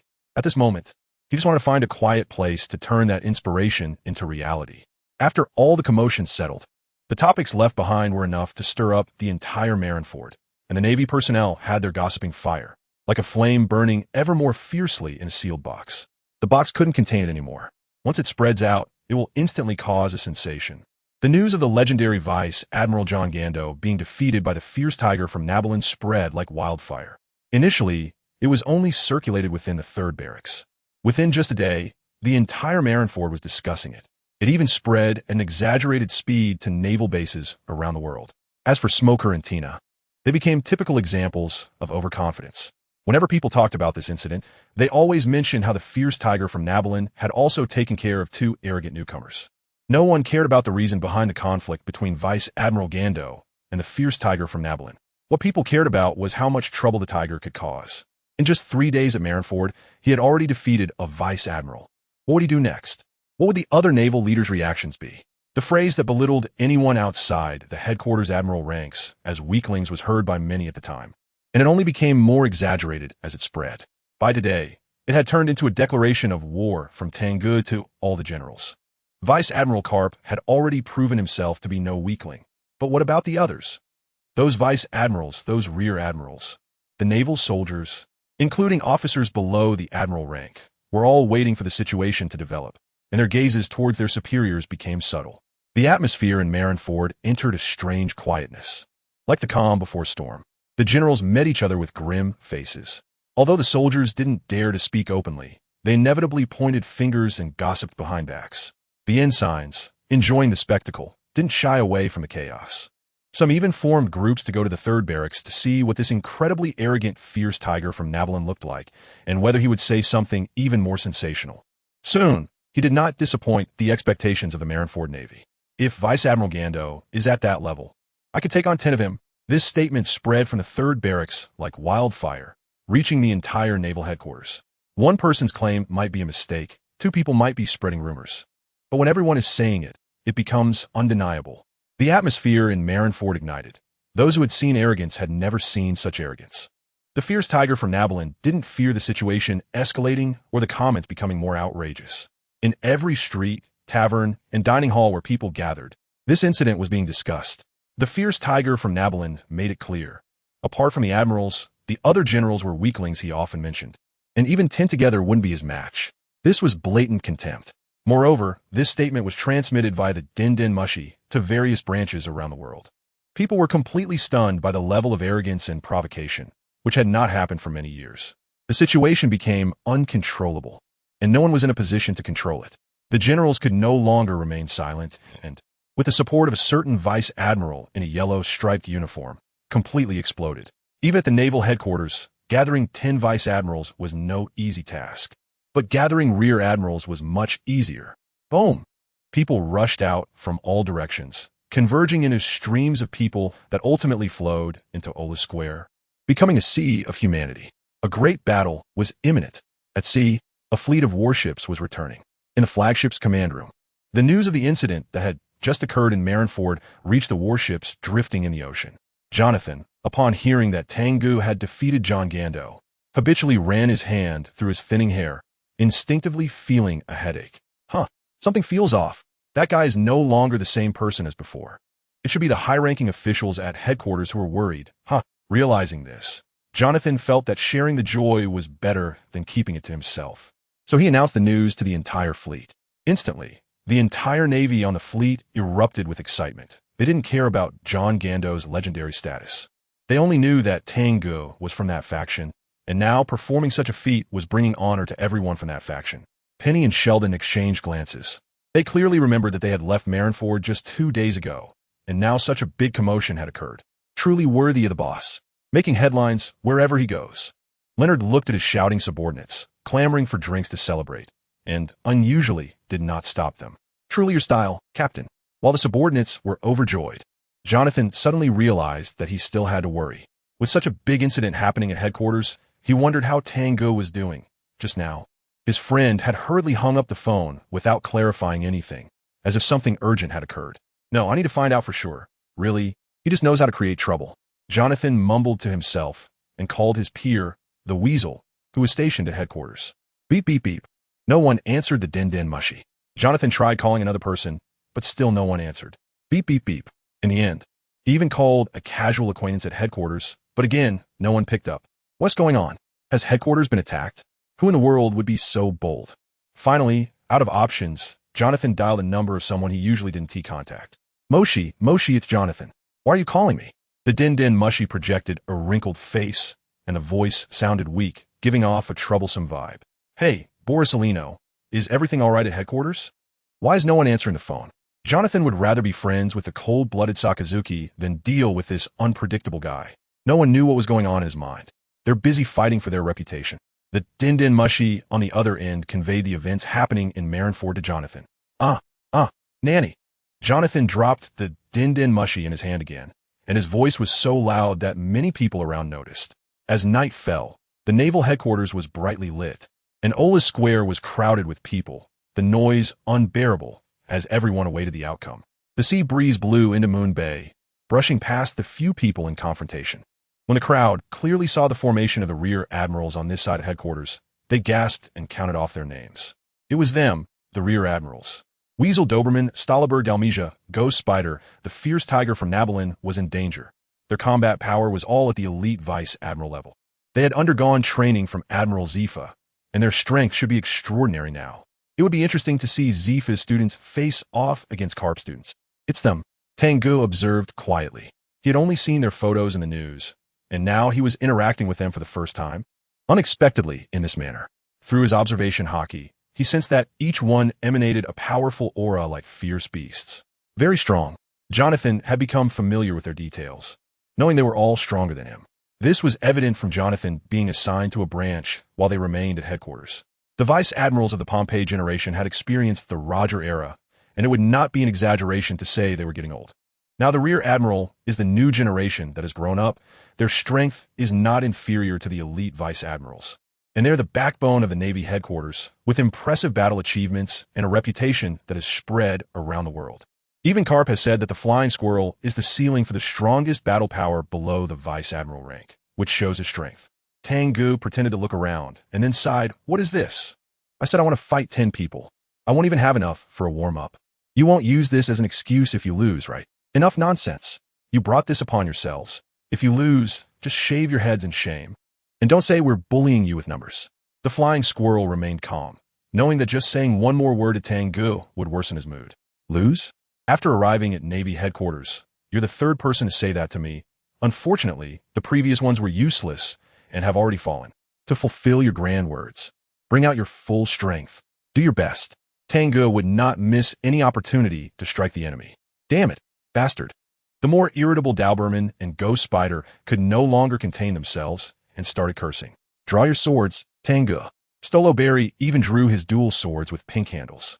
A man using 2 pink swords, how effeminate. My sword only cuts pirates. You're not worthy. Hold this for me. Thanks. After glancing at Stolo Berry's appearance, Tang Ge continued to unleash his fury. He tossed the black sword to Smoker, who was watching from the side, then took off his soldier's uniform, revealing a well-proportioned, muscular body. Smoker received the black sword silently. If you keep provoking them, you might not see the sun tomorrow. Stolo Berry's hands gripping the sword hilt started to tremble, but in the end, he sheathed his sword. I want to hit him until he never dares to talk nonsense again. He nearly bit that sentence out. Me too. Definitely. The rest of the group, already filled with rage, echoed in unison. Don't underestimate him. This guy is not weak. The Flying Squirrel said sternly. You can use swords. What are weaklings trying to look cool for? Make your move. The Flying Squirrel shouted angrily, no longer wanting to hear such infuriating nonsense. His fists were coated in hockey, and he just wanted to vent the endless fury in his chest. Soru. The hockey manifested, covering his entire body. and his observation haki was fully activated without any flaws. Tang Ge took a heavy step forward, suddenly accelerating, breaking through the air ahead, and vanished from his original spot. Black Tiger strikes hard. Bang bang. The six seemingly disappearing figures collided in an instant. Fists met fists, and legs struck bodies. The sounds of haki clashing echoed continuously in Aura's square. Tang Ge could only clash with one person at a time, but he was hit by the combined efforts of the other four. His body was sent flying backward, creating a whistling sound in the air. Before he could fly far, he stepped in midair to accelerate, quickly closing in again, and they struck together once more. Boom! Tang Ge was heavily slammed to the ground, his body bouncing up violently. Using this brief moment to leverage, he advanced instead of retreating, adjusting his center of gravity before charging at the rear admiral. As Tang Ge attacked one, the other four showed no mercy, striking him with all their might.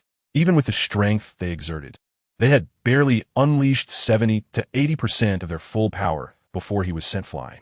If it weren't for the integrated offense and defense of haki, he would have already collapsed. From the very beginning of the battle, he was caught in a tough fight. What a thrill. This is the kind of battle I wanted. You guys are qualified to witness my self-created martial arts. Mountain crushing, sea toppling, wisdom diamond. Actively rushing toward the center of the rear admirals, Tang Ge let out a long howl, even as his body was repeatedly sent flying. This was the most exhilarating battle he had experienced so far.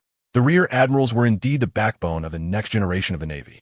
Not only were they all masters who had perfected the six forms, but at least one color of haki had been cultivated to the peak of physical condition. The rear admirals coordinated exceptionally well, and their momentum trained into a cohesive force. Their attacks were relentless and seamless. Their defenses were impeccable, advancing and retreating with ease. If Tang Ge hadn't improved to the level of marine powerhouse, facing two such opponents would have already been his limit. Boom! The solid marble ground of Aura's square was smashed to pieces, creating a spiderweb-like crack over 10 meters wide. And at the center was a human-shaped pit where Tang Ge lay, injured, with several fist marks appearing on the surface of his body. The defensive strength of haki was not infinite, and the rear admiral's strength was not much different from his own. After being targeted countless times, the black aura that had been lingering around his body was finally dispersed. Weaklings, is this all you've got? You were so close. You were just a little away from defeating me. Now you have no chance. Rising from the pit, Tang Ge laughed maniacally, feeling invincible. The fourth move of his self-created fist technique was activated.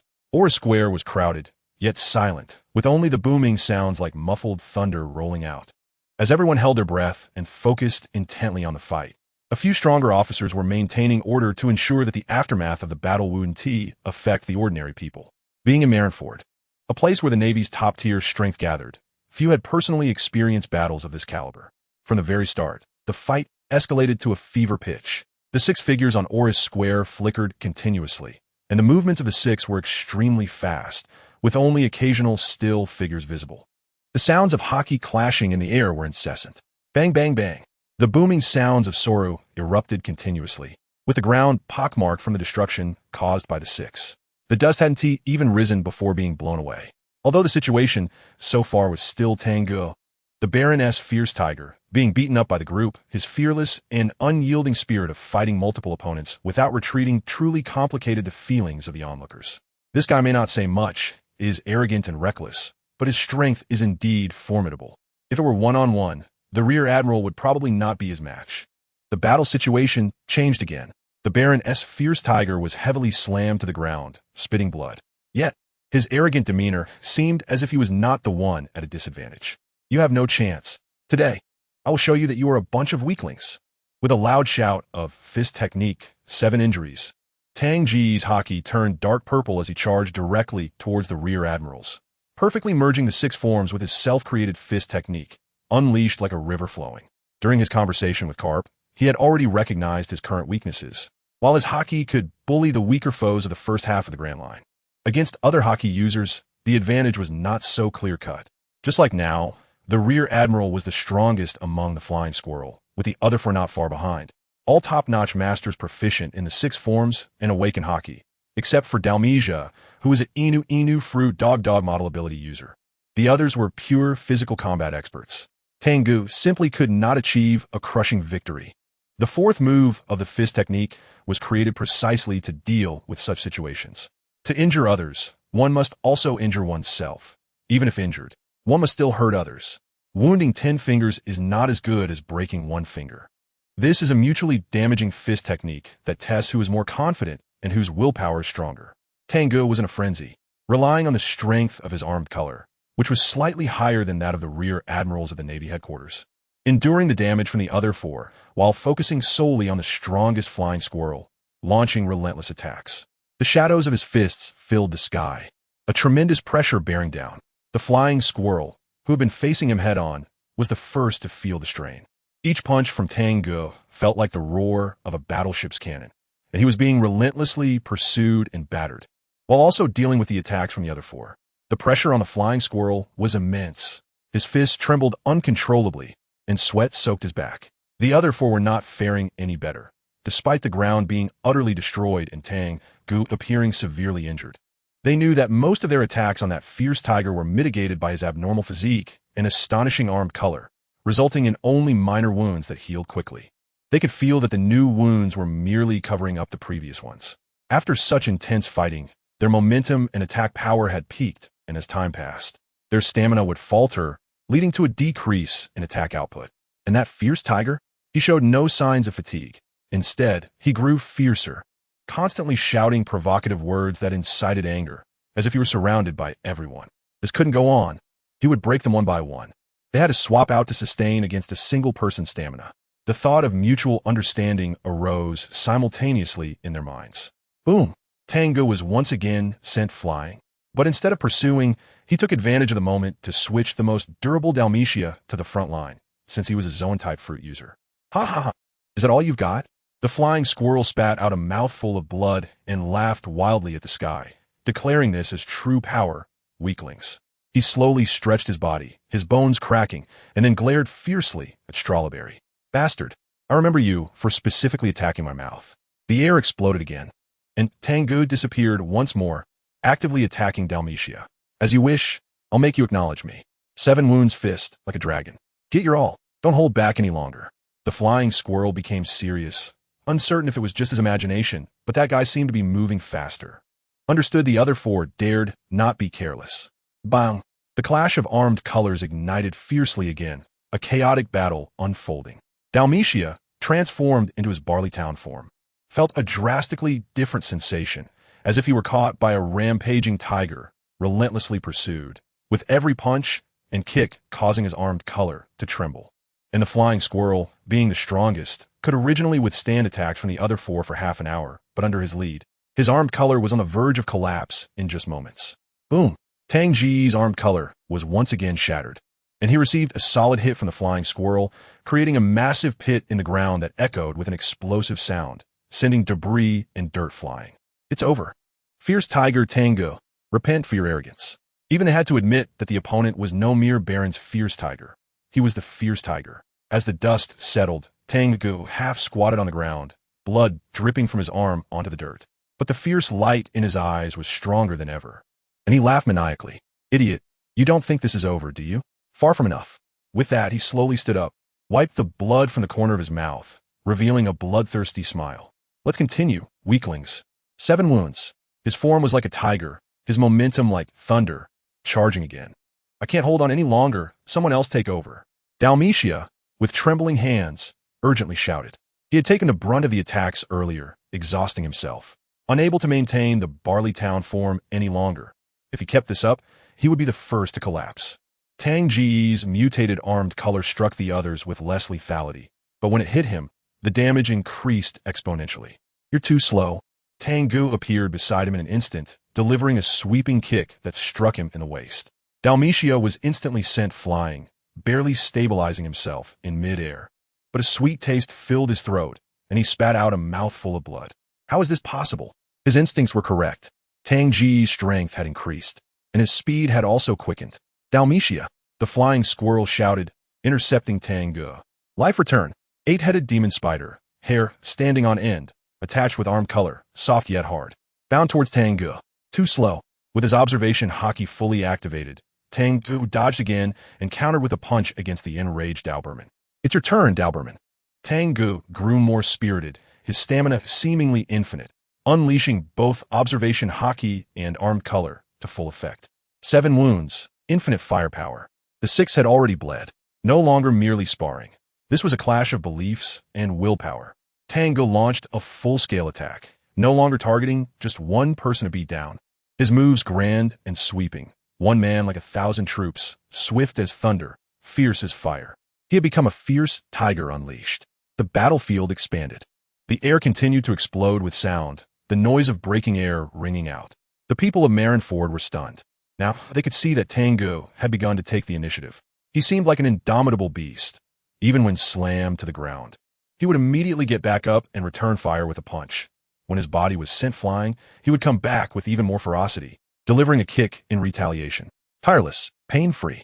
The night was deep, and the battle had been going on for a long time. It was not over yet. But everyone in Marineford was unwilling to miss this scene. A new legend was about to be born. Boom! The newly arrived Doberman, after only trading a dozen punches with Tang Ge, was overwhelmed and sent flying backward. Seeing this, the flying squirrel gritted his teeth and charged again. Bang! The two fists collided, and the sparks of armed color clashed again. Bang, bang, bang. The continuous sounds of their clashes echoed, while the movements of the others slowed down. Unable to keep up. No, it wasn't he that they were slowing down. Tang Ge was getting faster, and his power felt vastly amplified. The flying squirrel's heart raced with panic. This monster, his strength had actually increased. What are you thinking about, weak mouse? Tang Ge's voice echoed in the flying squirrel's ear. Before the flying squirrel could react, a hand clamped down on his face and slammed him hard into the ground. At some point, Tang Ge had taken a liking to this move. It felt particularly satisfying. Boom! The flying squirrel's head sank into the ground, unable to rise for a moment. Flying squirrel. The demon spider's hair bound again. Take care of yourself first. Tang Ge left an afterimage, circling behind him, and mercilessly struck his back of the head, making him see stars and stagger. This guy is too annoying, always attacking from behind. You're the last one left, Strawberry. Tang Ge fixed his gaze on a bearded man, his momentum surging as he charged forward. At the beginning, Strawberry had conserved his battle power the best, but his observation haki sensed a strong danger, and he intended to dodge and create distance, but unfortunately, he was only halfway through. A tremendous force slammed into him head-on. His body was heavily thrown backward. With a loud bang, the head that was still flying in midair was pressed down by a hand, face first, smashing into the ground and fracturing both the floor and his nasal bone, letting you keep getting slapped, letting you get slapped, holding down the head that was trying to struggle and rise. Fists rained down continuously, accompanied by curses, until Strawberry lay there motionless. Tang Ge slowly got up, surveying the entire scene, revealing an unmatched aura. Is this all you have? How disappointing. Where's your faith? Where's your will? So close. Just a little bit more. You could have defeated me. The gradually demoralized majors looked at Tang Ge, who began to speak again, and their inner resentment flared up once more. Betting on their masculine persistence, they were determined to crush him. Although their physical strength had significantly declined, their fighting spirit grew braver and purer. The battle began again. Dawn arrived, the sun rose. It was uncertain if the new day brought a new sun. However, a new strawman was born in Marineford.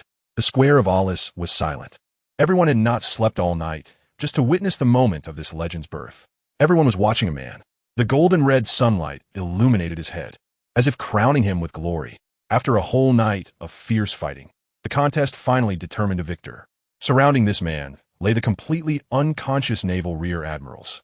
Wombat, Ghost Spider, Dalmesia, Strawberry, Doberman. Their past records had become history, and their former glory became the stepping stones for another person's crowning. You're not weak, but you are still weaklings. Leaving this phrase behind, the man with the tiger-like aura walked away slowly. The crowd automatically parted a path, their gazes following him. Raging Tiger. Someone shouted first. Raging Tiger. Everyone echoed, having witnessed the birth of a strongman with their own eyes. It turned out they called him Tang Ge of the Baroque works. Now they shouted his name. Raging Tiger Tang Ge. The first ray of sunlight shone down, and a message spread from Marineford to naval branches around the world, consisting of just 4 words. The Raging Tiger has won. The title of Raging Tiger was officially recognized by the Navy, renowned across the seas. Representing just one person from this day forward, Tang Ge. On the way back to Baroque Works, Jonathan picked up the phone, and the already exhausted soldiers perked up, straining to listen to the stiff voice on the other end. They hadn't slept all night. Since the news broke that the naval rear admiral had battled the Raging Tiger, Tang Ge at Olive Square. The people of Baroque Works had been waiting by the phone for the result. The person on the other end didn't speak, but the shouts echoing from Olive Square came through. What was the result? Jonathan had a premonition in his heart, but he still couldn't believe it and anxiously asked, "Isn't it obvious, Jonathan? You brought out an incredible guy." Someone on the other end sighed lightly. He won. With the last three words falling, the people of Baroque Works were the first to cheer, embracing each other while shouting the name of the raging tiger. Jonathan felt as if he were dreaming, completely unaware that the other side had already hung up. Changes come so fast. He remembered the words that man had started with. Heroes have always emerged from youth, beginning as an ordinary boy and gradually growing stronger. Until today, even the Navy's elite rear admirals could not stop his path to strength. All of this felt like a dream. Go ahead, carve out your own world. Times are changing, and strong men will always emerge.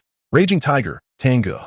The aftermath of the battle at Olive Square had not yet dissipated, and people were still discussing the victorious side. The Raging Tiger. All his past achievements were dug up and studied in detail, from defeating Spade when he first emerged to later beating the Billion Bounty Clay brothers, and then causing chaos in Water City. The many officers and soldiers of the 3rd Barracks often gathered to watch Tang Ge, sometimes looking at him as if he were a natural disaster. Soon they discovered that the Raging Tiger, who was extraordinarily fierce in battle, seemed rather peaceful in daily life. Aside from his penchant for cursing, his usual words were not filled with the same hatred as in battle. In fact, he was somewhat humorous. The key was that he did not act superior as a strong man and was very willing to converse with ordinary soldiers. Gradually, they had come to accept such an extraordinarily strong, ordinary soldier living among them. In Karp's office, haha, as expected of my disciple. Did you see? Your disciples combined can't even beat my one disciple. Karp's mouth twisted into a grin as he sat in the office, picking up the din mushy to boast to Zephyr. The image of Zephyr projected by the din mushy looked extremely displeased. This lucky guy, a Wuhai-level physique, is hard to come by, and this is just the beginning. The strength gap determined by physique will only widen as time goes on. Shut up, Karp. You not only let your subordinates run wild, but are also so smug about it. Listening to this old man bragging was as unpleasant as eating flies. He didn't only have one disciple. He should be able to compare with those freaks. Ahaha! Karp's little tongue wagged wildly. All along, his strength was strong, but he was completely overshadowed by Zephyr when it came to teaching students. Idiot. With Raging Tiger's physique, it would be strange if he couldn't win. What's there to be proud of? Besides, he does have weaknesses, and they're very obvious. Zephyr couldn't hold back his anger, his voice crashing like waves. He wasn't on site, but watched the battle at Olive Square through the din mushy. With his perspective, he naturally knew that Tang Ge's victory was largely due to his physical advantage. A Wuhai-level physique allowed him to grow stronger in battle. Wombat's attack intensity did not have an overwhelming advantage. In the end, he was dragged into a war of attrition, a prolonged battle. I think you're just jealous. I'm the strongest instructor at Navy headquarters. Ha! Karp continued to laugh. Bastard. Then tell me, where are that kid's weaknesses? As the strongest instructor, you would not know this, right? Zephyr, furious to the point of laughing, spoke with a hint of mockery. TCH. It's just Kinbunchaku, how could I, as the strongest instructor, not know? Karp replied smugly, sticking his pinky finger in his nose. If you know, then why don't you train him? The importance of Kinbunchaku is no less than that of Busashoku. Once he encounters a strong enemy, this weakness could be fatal. Zephyr was truly choked up, and after a while, he finally spoke. Tang Ge's Busashoku is okay, but his Kinbunchaku is very average. When he faces skilled opponents, he will only get beaten. That being said, let me, the strongest Navy, personally train him. Karp said energetically. But where did that kid go? I didn't see him at the gate of justice either.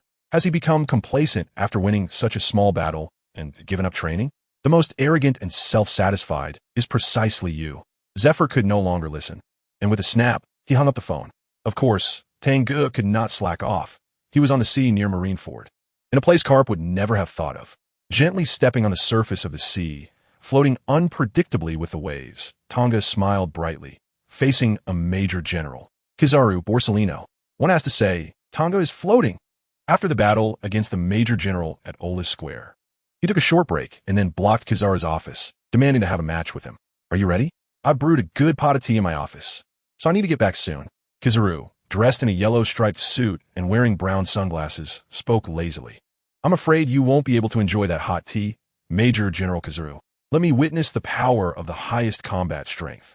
As he spoke, Tanga took an offensive stance, the corners of his mouth curling slightly. For a powerhouse of this level, there's no need for verbal provocation. Kizaru is very strong.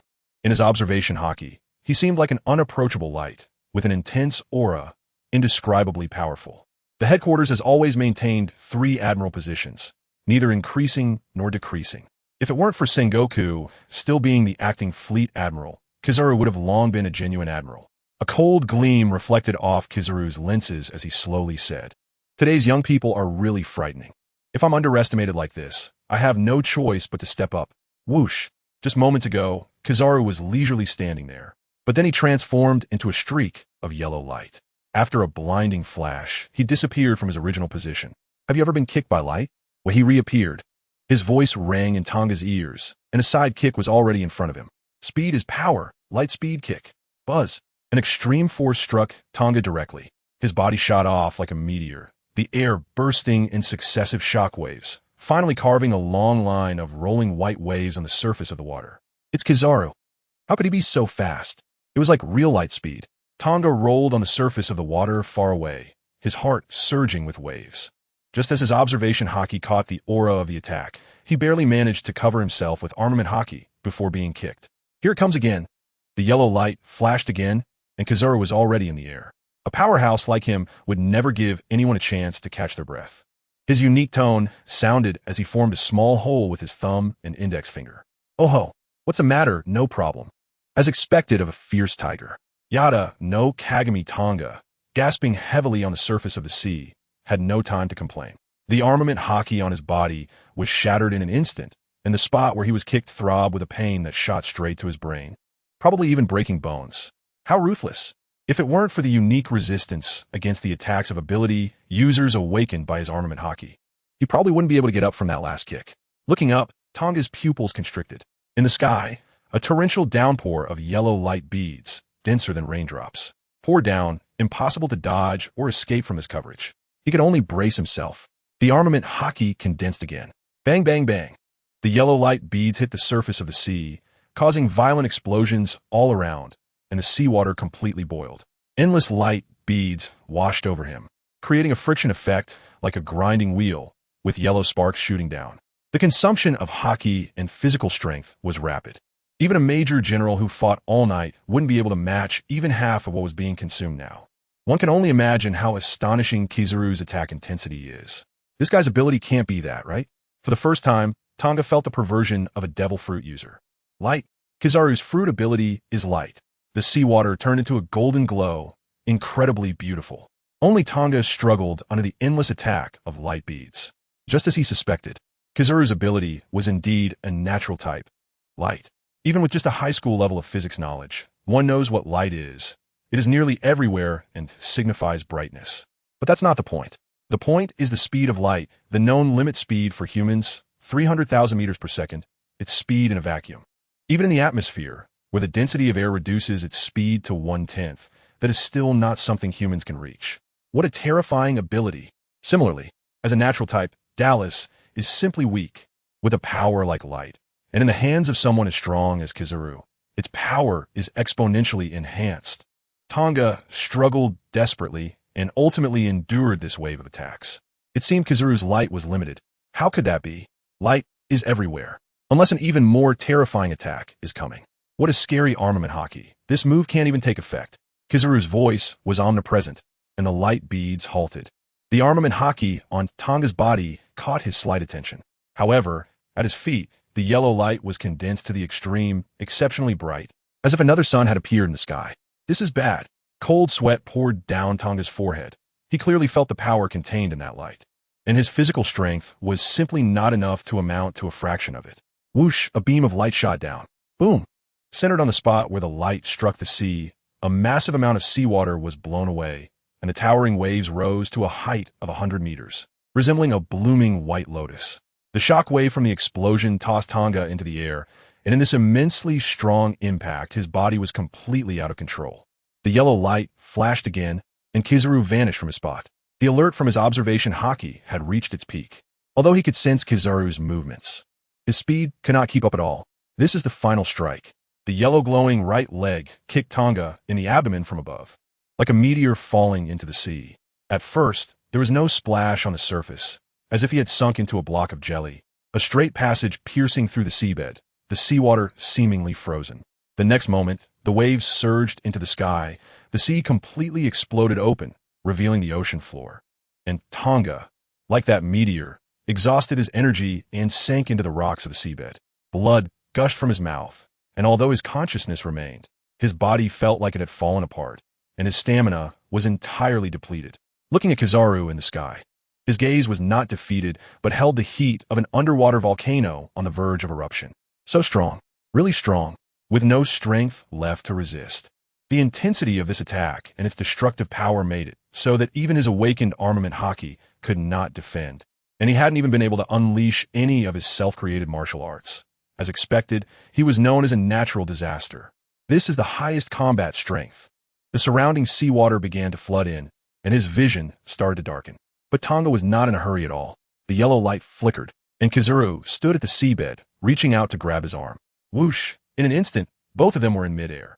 Tang Ge felt as if his vision was infinitely stretched, and the desire to vomit in his heart hadn't even had a chance to release.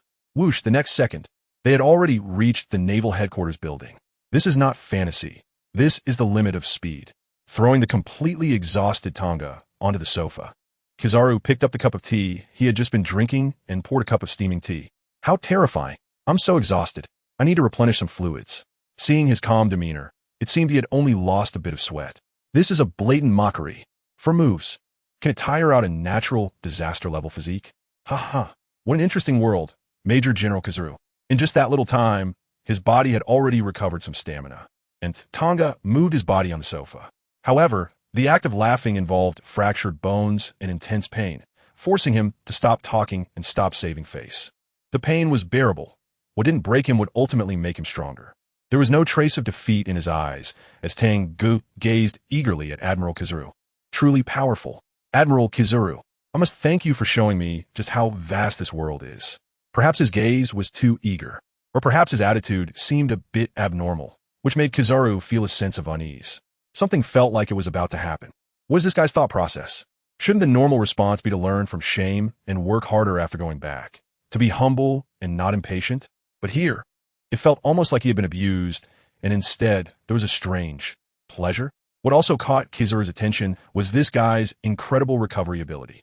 Just by talking for a few moments, he had gone from being completely out of energy to being able to say a few odd phrases. This reminded him of a certain monster. A creature that could not be killed no matter how hard you tried. One that dared to take on the entire Navy headquarters. With endless stamina and astonishing recovery capabilities. After leaving the headquarters building, Tang Ge could no longer maintain that relentless demeanor. He opened his legs and began to run unsteadily toward the nearest food outlet, guided by his sense of smell. Boss, I want everything you have in your store. Feeling like his stomach acid was about to overflow, he didn't wait for the boss to respond. He grabbed a loaf of bread from the counter and stuffed it into his mouth, swallowing it whole without chewing. Even a marine-level physique was not infinite. Being washed by the intensity of Kizaru's light, orbs consumed an incredible amount of haki, which had exhausted his already boosted stamina. Ah, it's you, Lord Fierce Tiger. Please eat as much as you want. I'll give you an 80 discount. This was a small shop without waitstaff, but fortunately, it was stocked with plenty of pastries and bread.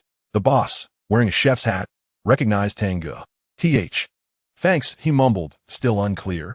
But upon hearing about the discount, Tang Ge found a moment to express his thanks. Take your time. There is plenty more. The boss, unable to bear the sight of Tang Ge's hungry, glowing eyes, quickly ran to the back kitchen and brought out a pile of freshly baked bread.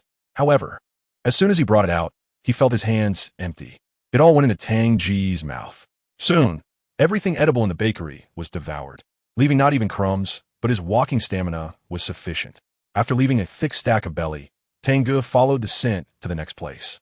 Fortunately, the commercial area of Marineford was developed, as tens of thousands of people lived there, with plenty of restaurants.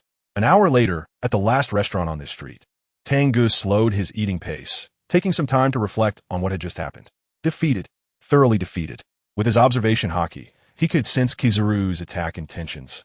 But his speed couldn't keep up. That guy was a beam of light. How could a person's speed compare to the speed of light? This was the first question. Kizaru definitely hadn't used his full strength. That seemingly destructive move caused most of the damage to miss him. If his ability was light, Based on Tang Ge's understanding of light, Kizaru probably hadn't even used half of his power. How strong was an admiral-level combat power? This was the second question. He couldn't slack off. A marine-level physique was only slightly above the ordinary range. The real monsters were those natural disasters, the emperors. After finishing the last of the food at the last restaurant, Tang Ge let out a satisfied burp. With the help of life return, his depleted stamina had recovered. He had a bold idea. He turned around and jogged back toward the Navy headquarters. 10 minutes later, the same result. The next day, Tang Ge opened his eyes from a deep sleep. 2 consecutive stamina depletions were a burden for him, especially on a mental level, leaving a slight negative shadow. The destructive power of devil fruit abilities was too great. When powerful abilities fell into the hands of the strong, the resulting destruction was off the charts. A casual strike from Kizaru was several times, even dozens of times, the strength of his pure physical power. How could he resist it? And how could he surpass it? He had previously underestimated the abilities of devil fruit users. No, he needed to quickly find his confidence. He accessed the long unseen external panel, and the red plus button in Water City dimmed again. Defeating Smoker, Tina, and Dalmatia, 3 ability users, only resulted in a shallow layer of red appearing in the plus section, still a quarter short. In other words, to elevate to disaster-level physique, he needed a full 16 devil fruits. 1, 4, 16. No wonder Carp said that the marine and disaster levels were 2 completely different tiers, requiring 4 times the number of devil fruit abilities. Thinking of this terrifying number and the amount needed to reach the next level made Tang Ge's scalp tingle. The other data on the external panel had no evaluation standards, relying solely on his estimates.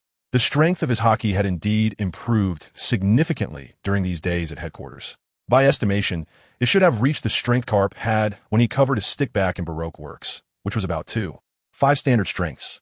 As for quantity, it was not worth considering. Stamina was quantity. With his stamina, he could endure for days and nights against attacks of Kizaru's intensity. And even the elite rear admirals would be worn out one after another, which was quite telling. His physical strength had increased by 1/3 during these days of high-intensity training and combat, already approaching 80 tons. A marine-level physique was indeed formidable, almost getting stronger the more he fought. However, this was still far from enough. Bang! The door to the dormitory was pushed open, and Carp barged in, shouting at the top of his lungs, "Get up, you idiot! As my student, how can you be so lazy? This is outrageous. Today, I will personally supervise your training. Sigh. Is there no such thing as manners in front of this guy?" Tang Ge sighed and then brightened up. "Carp-sensei, what are we doing today? Training? That sounds great." He loved the feeling of getting stronger through training, and since reaching marine-level physique, he hadn't really settled down to train properly. Carp, the strongest marine, should bring him significant progress. Doing what? Kid, from today on, you need to be prepared to die at any moment. Otherwise, you won't survive my hellish training. Carp grinned as he said this, already envisioning Tang Ge struggling in the hellish training. "Just what I want," Tang Ge exclaimed loudly. "If the difficulty isn't high, I wouldn't even be interested. Even if it's hell, I will break through." Bang! Before he could finish his sentence, a massive fist slammed into his face, sending his body flying heavily. The wall of the dormitory was smashed through, shaking the entire building and waking a bunch of officers still lost in their dreams. "Heh, I am hell. Try to break through me." Carp puffed on his fist, rolled up his sleeves, and grinned. "Here we go again. This old dinosaur is attacking again."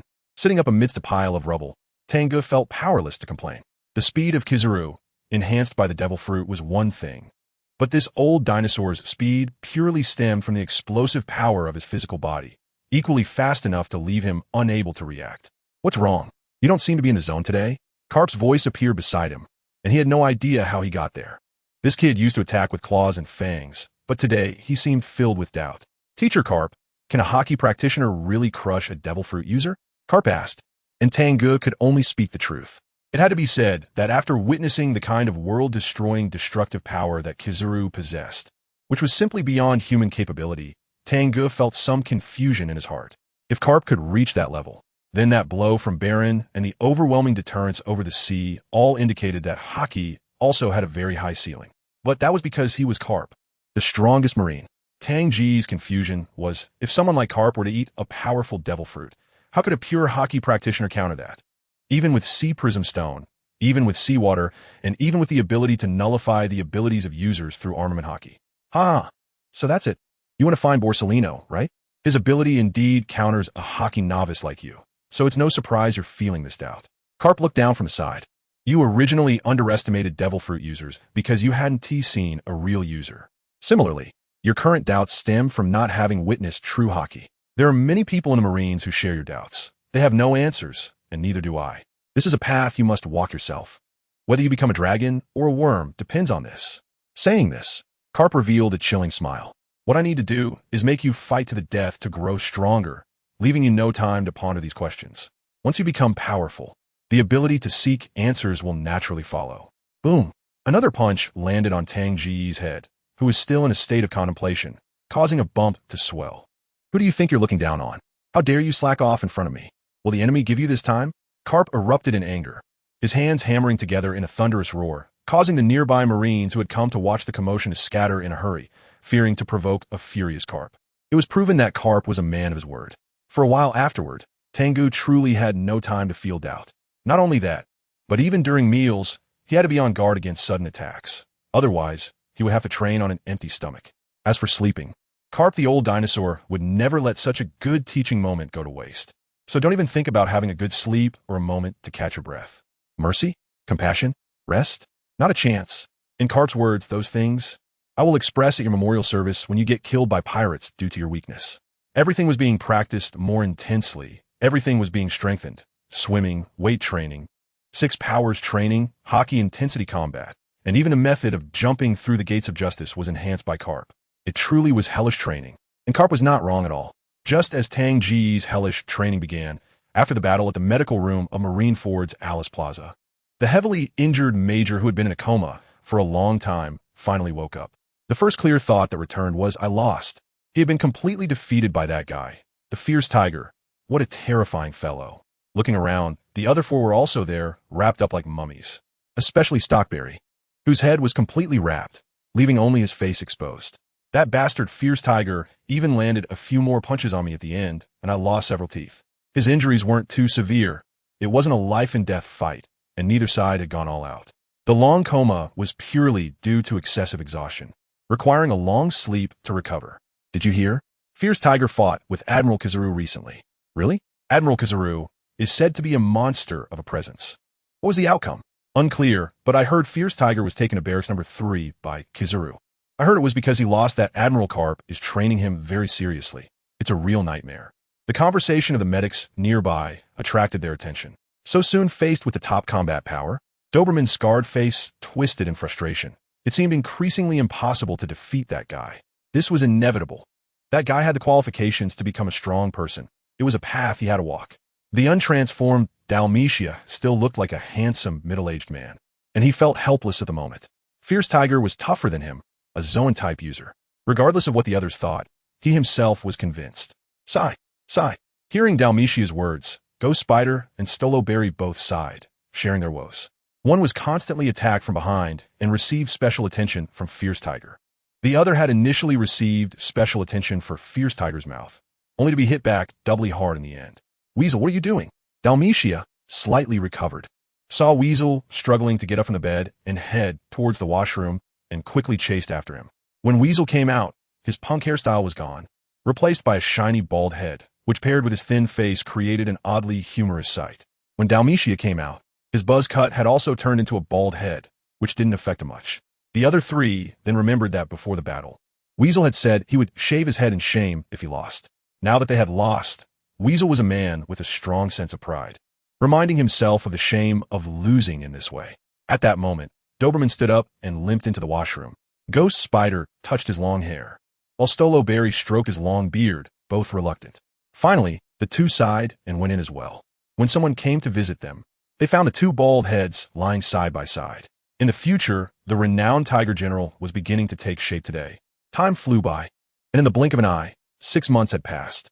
At the top of the gates of justice, Carp had to admit that the scenery here was indeed beautiful. Sitting on a beach chair, he leisurely read today's newspaper.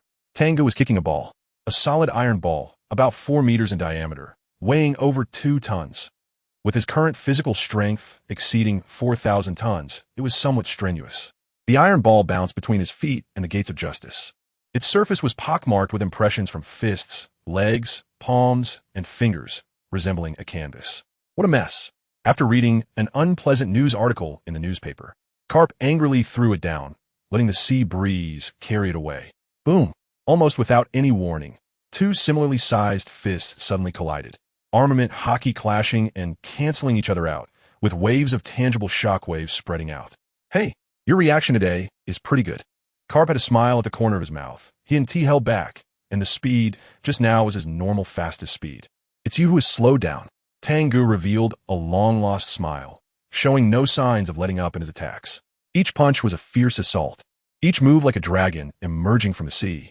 In just a moment, the two had exchanged blows no less than 20 times, each impact sounding like thunder, giving the impression of two iron mountains colliding.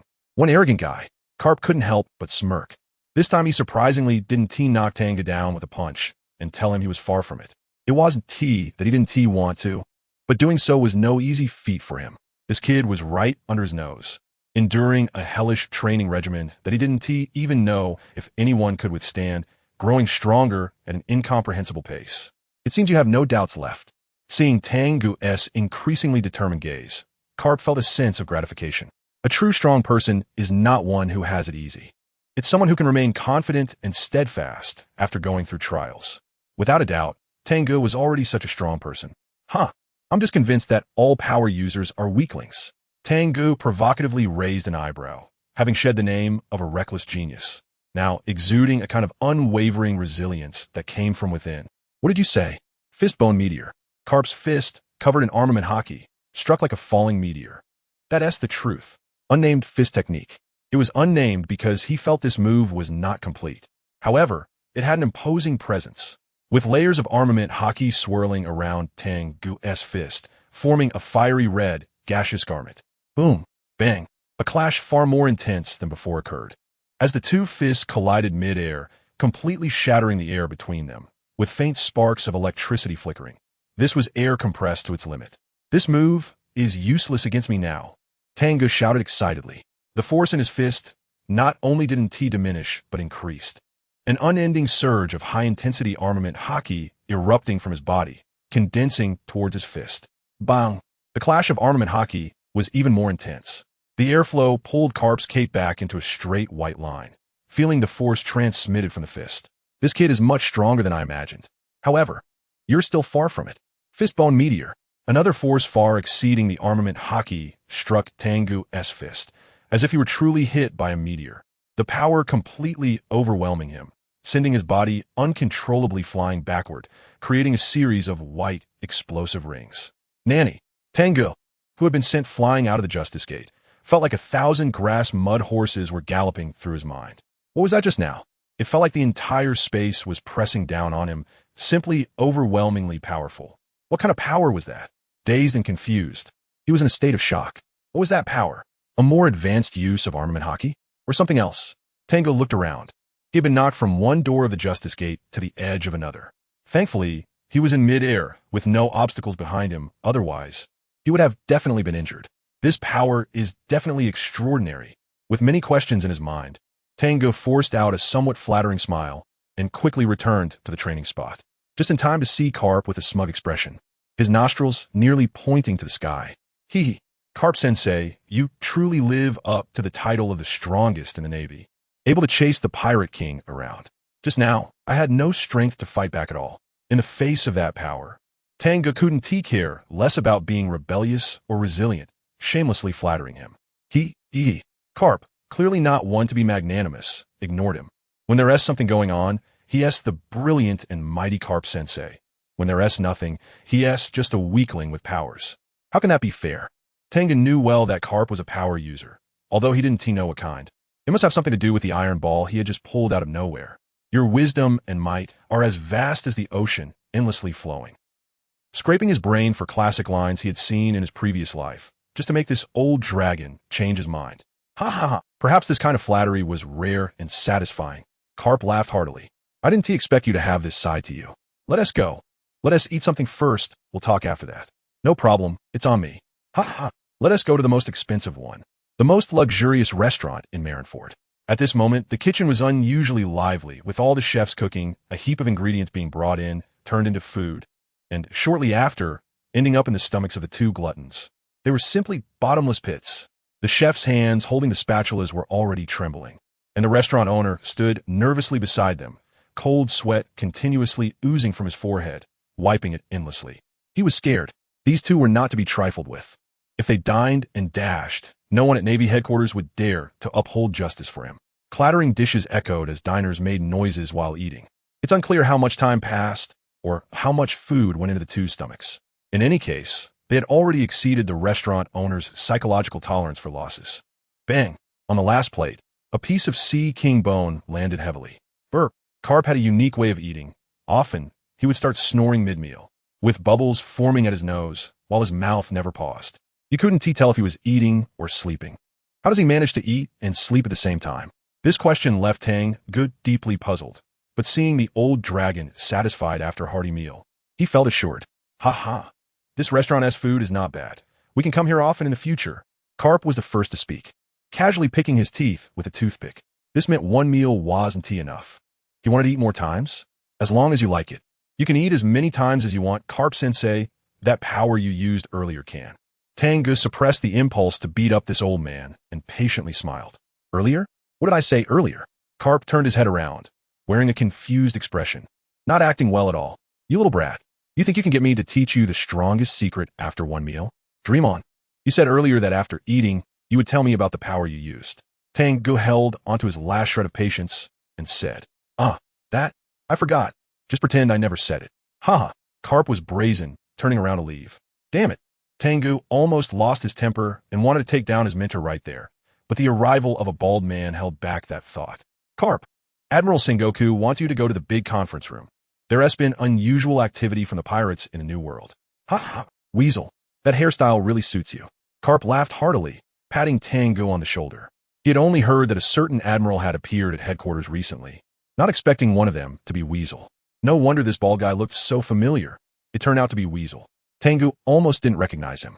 His original punk hairstyle was quite cool, but now this bald head looked particularly ridiculous. Perhaps his gaze was too eager. Mole glanced over, and his expression was also quite unnatural. This bald head was all thanks to that bastard. Carp's laughter made his old face even redder, and he stammered, Admiral Sengoku. Please go quickly. After saying that, he turned and slipped away. If he could beat Carp, he would probably have thoughts of beating Carp every day. This was not surprising. Too many people in the headquarters had similar thoughts. Let's go to the main conference room. Huh? What qualifications do I, a regular soldier, have to attend such a high-level meeting? Tang Ge didn't want to go. He didn't want to waste a moment and just wanted to get stronger. Do I need anyone's permission to attend a meeting as Carp student? If someone has something to say, let them come find me. I'll let you see the monsters of the new world and prevent you from getting too complacent. When Carp got domineering, no one dared to say much in front of him. He and Sengoku were close allies, and together they could beat the entire Navy headquarters. They were the two naval heroes who blocked the invincible pirates during the Roger era. Who would dare to disobey? The new world, huh? Tang Ge was persuaded.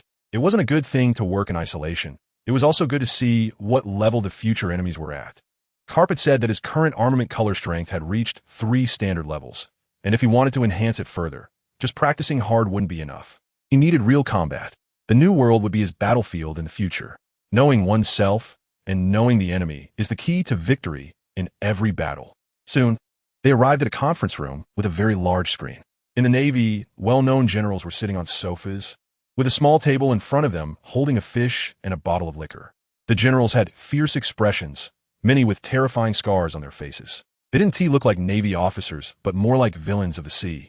Lanyu, you introduce everyone. Upon seeing Carp, Sengoku, who was sitting in the middle, said in a deep voice. The other said nothing about Tang Ge's arrival, because there were also more than 10 junior officers standing in the corner of the conference room, like little minions. For example, the cool guys were all students of admirals. Yes, a green-haired guy wearing sunglasses stood in front of screen. The friction in the new world, this time, involved 2 Emperor-level pirate crews. A day ago, the Beast Pirates and the Big Mom Pirates. The green-haired guy was the newly appointed staff officer of the headquarters, Lanyu. As soon as he mentioned the names of the 2 pirate crews, the conference room became noisy. Silence. Sengoku had to step in to maintain order. This was not surprising. The names of these 2 pirate crews didn't evoke much feeling for those in the first half of the Grand Line or those in the 4 Seas. As they were too far away, they only knew that these were 2 very powerful pirate crews, known as emperors. The further one got into Grand Line, the more one understood what the Emperor pirate crews represented. They were the emperors of the New World, the emperors of the pirate world, the strongest among pirates. The former pirate king, Joel D. Roger, was one of them. He became the only king by accomplishing what the other emperors could not. Even a minor conflict between these two pirate crews could stir up enough waves to cause a massive storm. Once the conference room quieted down, Blanyu continued. The location of the conflict was Gakana Island, where the influence data preserved by the transponder snail was collected. The cause of the battle was the appearance of a rare Zoan-type devil fruit. The big screen in the conference room showed an island engulfed in flames. Countless buildings collapsing into ruins amidst the clash of swords and powerful shockwaves, and one could imagine the fate of the people living there. Both sides had mobilized nearly all their combat power, excluding the captains, to seize this Zoan-type fruit, which was rarer than a Logia-type. Currently, this fruit had fallen into the hands of the beast pirates. As the footage ended, they displayed the bounty posters of the pirates arranged into two factions. A list of members from the Emperor pirate crews involved in this incident, along with their basic information and detailed ability information. Currently? Are you implying this matter isn't over yet? Some of the vice admirals sitting in their chairs spoke up. This is the main reason for calling this meeting. According to intelligence, Big Mom has already left the Tado land area, and what is likely to happen next is a full-scale war between the two Emperor-level pirate crews. Sengoku, sitting at the head of the table, was extremely serious. Given the special nature of these two captains, we must do everything we can to prevent them from making contact. And I demand that the Navy, especially the Navy in the New World, enter a state of highest alert. Understood. The people present were all reasonable. The situation was very serious. Even Carp, who usually dozed off during meetings, stared at the big screen, seemingly lost in thought, before finally muttering, "Rocks." While others only needed to bring someone to meetings, Tang Ge was different. He brought a notebook recording all his martial arts and a pen. He had not stopped taking notes throughout the entire meeting. What was this guy writing? Tina didn't he know? The cool guys standing in the corner like little minions paid the most attention to Tang Ge because they were about the same age, and he was the only one so outstanding. They knew that such high-level meetings were purely for their knowledge growth, but what was the fierce tiger doing there? While others were nervous and serious, he alone was getting more and more excited, filling his notebook with information and mumbling continuously. Ability user. Another ability user. Could it be that this was the special reason for his strength? If Tang Ge knew what the cool guys were thinking, he would definitely give them a thumbs up. They guessed correctly. Ever since he learned that the next level of physique required 16 devil fruits to fill, Tang Ge felt pressure. After all, in these 2 years, he had only encountered 6 devil fruits. Where have all the ability users gone? It turns out they've all come here. It's simply a nest of them. Just now, Blanyu had shown on the screen that there were more than 10 ability users among these two Emperor pirate crews, truly worthy of the Navy headquarters. Their intelligence capabilities were strong. Among them, the beast pirates mostly had Zoan-type ability users, and there were also some formidable sounding types, ancient types. Alright, there were also newly acquired mythical Zoan types. The Big Mom pirates mostly had Paramecia-type ability users, and they were all related to food. Tang Ge's eyes grew brighter, and he secretly vowed, "I will take you all down sooner or later. You're all mine." Finally, the meeting concluded, and everyone stood up to prepare to leave. They needed to return to mobilize for war, as the future developments were related to the balance of the entire world. Upon seeing a familiar figure in the conference room stand up, Tang Ge quickly stepped in front of his path, staring straight at him. "Long time no see, Admiral Kazuru." His voice was loud, echoing in the conference room.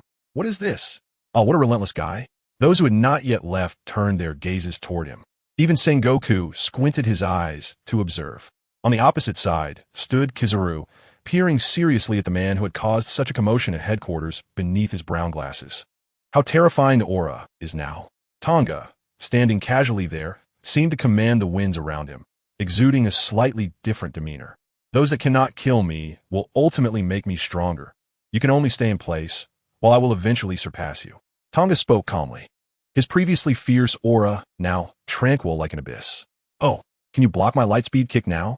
Kizaru felt troubled. They say a new generation replaces the old. But why did this new one have to pick on him? Let's see. The old place. Their voices were not concealed or lowered, and those around heard them clearly. Is this a challenge to Kizaru? Has the fierce tiger gone mad? The vice admirals understood that although Kazuru was also a vice admiral, their strengths were not the same. It was like how Garp was also a vice admiral, but who would dare treat him as just a vice admiral? Meetings had to wait for him to arrive before they could start. Kizaru, who joined the Navy even earlier than Akainu and Akiji, was not an admiral not because he was weak, but because Sengoku was still acting as fleet admiral. He was also one of the highest combat powers. It was simply unreasonable for a young, fierce tiger to challenge the highest combat power. However, when they saw Garp sitting there with a calm demeanor, seemingly unconcerned for his disciple, a thought arose in their minds that they themselves found hard to believe. Could it be that the fierce tiger really has the ability to contend with the highest combat power? This world must be crazy. Regardless of whether the world was crazy or not, they indeed had a spectacle to watch. The crowd moved from the conference room, following the two to a stretch of sea.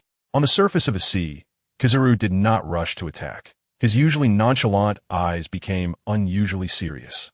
The moment he saw this man jump down from the gate of justice, he knew it was only a matter of time before the fierce tiger reached this level. He just didn't expect that day to come so soon, and that it would be him who was first to be targeted. Why? Just because he looked the weakest? On the opposite side, Tang's feet were on the water's surface, his body bobbing with the waves. What? After 3 months, you can't even lift your sword? The fearless fierce tiger is back, his voice booming, competing with the sound of the waves. Well, it seems this won't be so easy, Kizaru said leisurely. Lightspeed kick. Before the words fell, a flash of yellow light disappeared from the spot, and his leg, gathering strong light, sidekicked towards Tang's waist. Bang!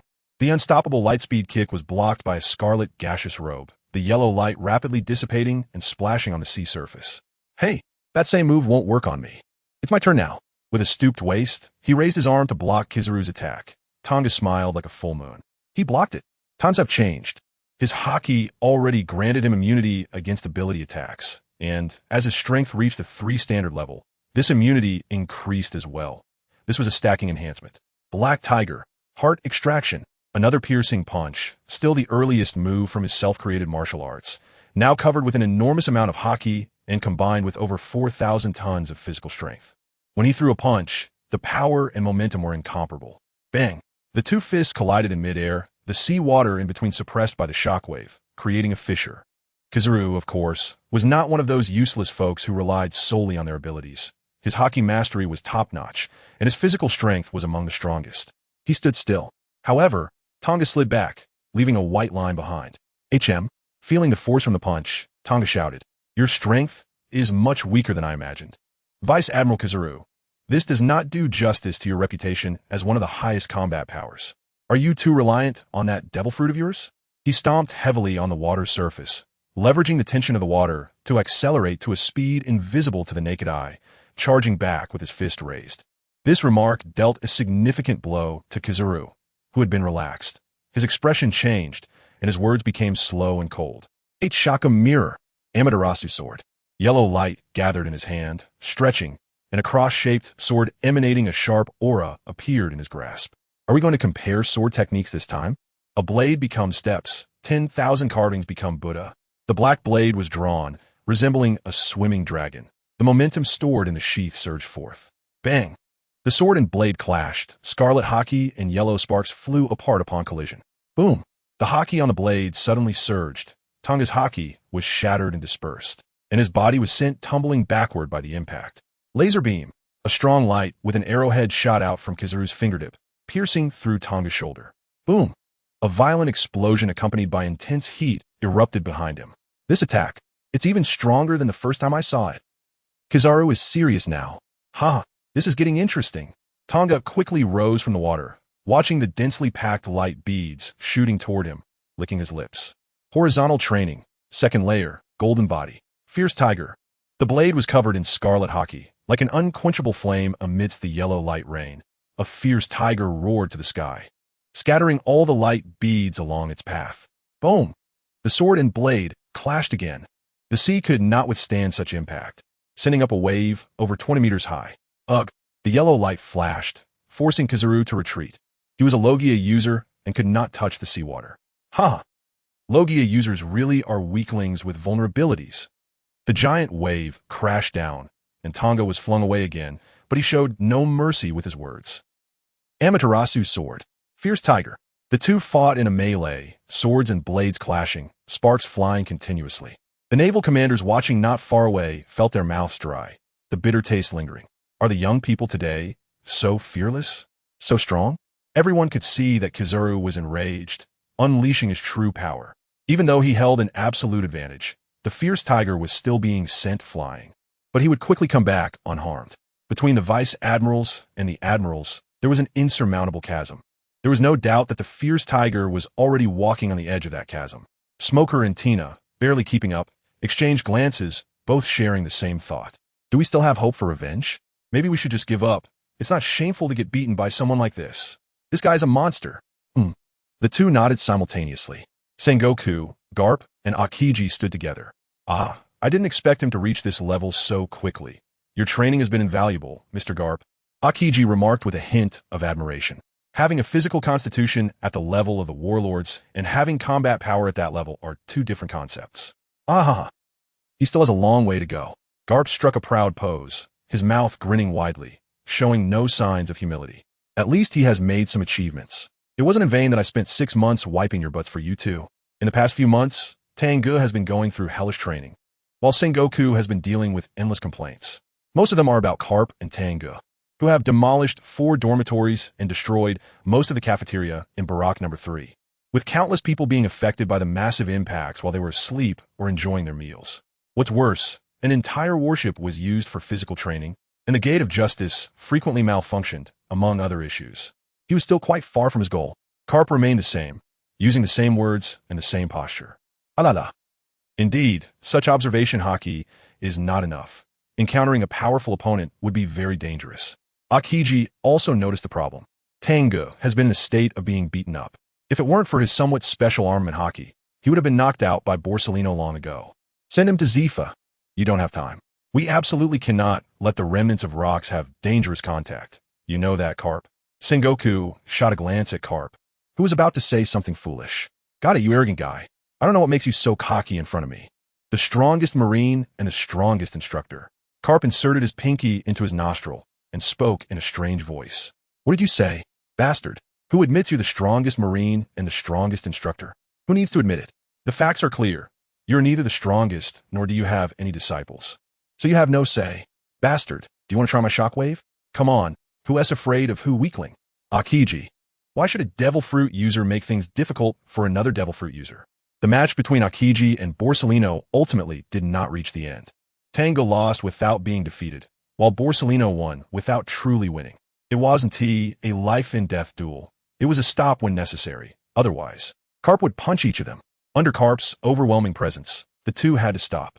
How terrifying the young people are now. Borsalino returned to his harmless, lazy demeanor, showing no signs of anger or joy, as if it wasn't him who was about to unleash real power moments ago. What a deeply hidden guy. Tang Ge felt extremely vigilant. No wonder Jonathan said that a Kainu and Borsalino must not be offended. If one had to offend someone, then choose a Kainu. At least it would be a quicker death. He hoped his previous words hadn't offended them too much and politely expressed the same, as surface etiquette must be in place. Through the previous battle, he also realized his weakness. His observation hockey's mastery was lagging behind. Observation hockey can stand alongside armament hockey, and it certainly has its unique aspects, but Tang Ge preferred the offensive and defensive integration of armament hockey and didn't spend time cultivating it. All right, Borsalino. Sengoku is looking for you for something. Garp impatiently interrupted their false pleasantries and watched as Borsalino transformed into a yellow light and flashed back to Marineford. Borsalino is not just what you perceive. There are many areas where you need to become stronger. I understand, Teacher Garp. I think I can endure another round of hellish training and improve my observation hockey as well. Getting stronger is addictive. Tang Ge couldn't help himself. Hockey is just too enticing. With just armament hockey, the enhancement effect is so strong. If he could cultivate observation hockey and conqueror's hockey, wouldn't he be able to crush devil fruit users? That can't happen. I've been assigned by Sengoku to the new world, that arrogant guy. Garp had a reluctant expression. Isn't that, because you called him a weakling devil fruit user? Akiji returned and brought 2 familiar faces. Perfectly. These 2 had been at headquarters long enough, and their strength had dropped significantly. Let us send them to train with Teacher Zifa. The cool guy and girl felt a bit intimidated when they saw Garp and Tang Ge. They were only 7 and 1, 8 meters tall. Standing next to these 2 muscle men made them look like chicks that hadn't grown up. So scary. Mr. Zifa, are we going to the training base? Tang Ge turned to Garp. For the next while, Mr. Carp will be stationed in the New World, and won't he have time for special training for you? Mr. Zifa is more suitable for teaching observation hockey, Akiji added. Sigh, it's all your fault for being useless. If you were stronger, how would he have to work so hard? Those idiots should pay me double. Carp was frustrated. Alala, that makes me very sad. Akiji's ability is cold, but his personality is very sunny, completely unaffected by Carp's words. Let us go, hurry up. If we're late to the New World, that arrogant guy will have something to say. A large warship with a dog head biting a bone was sailing on the fast current from Marine headquarters to impel down. Teacher Carp, are you going to stop them from fighting? Why? Tang Ge asked in surprise. Isn't it better for two Emperor-level pirate crews to wear each other down? The Marines can take advantage of the situation. Carp rarely did not refute or speak, his expression filled with memories of the past, even nostalgia. Is it because of the Rocks pirates? Tina's timid voice came from beside them. She and Smoker had not met Tang Ge before, so her interjection was not abrupt. Rocks. Tang Ge was puzzled.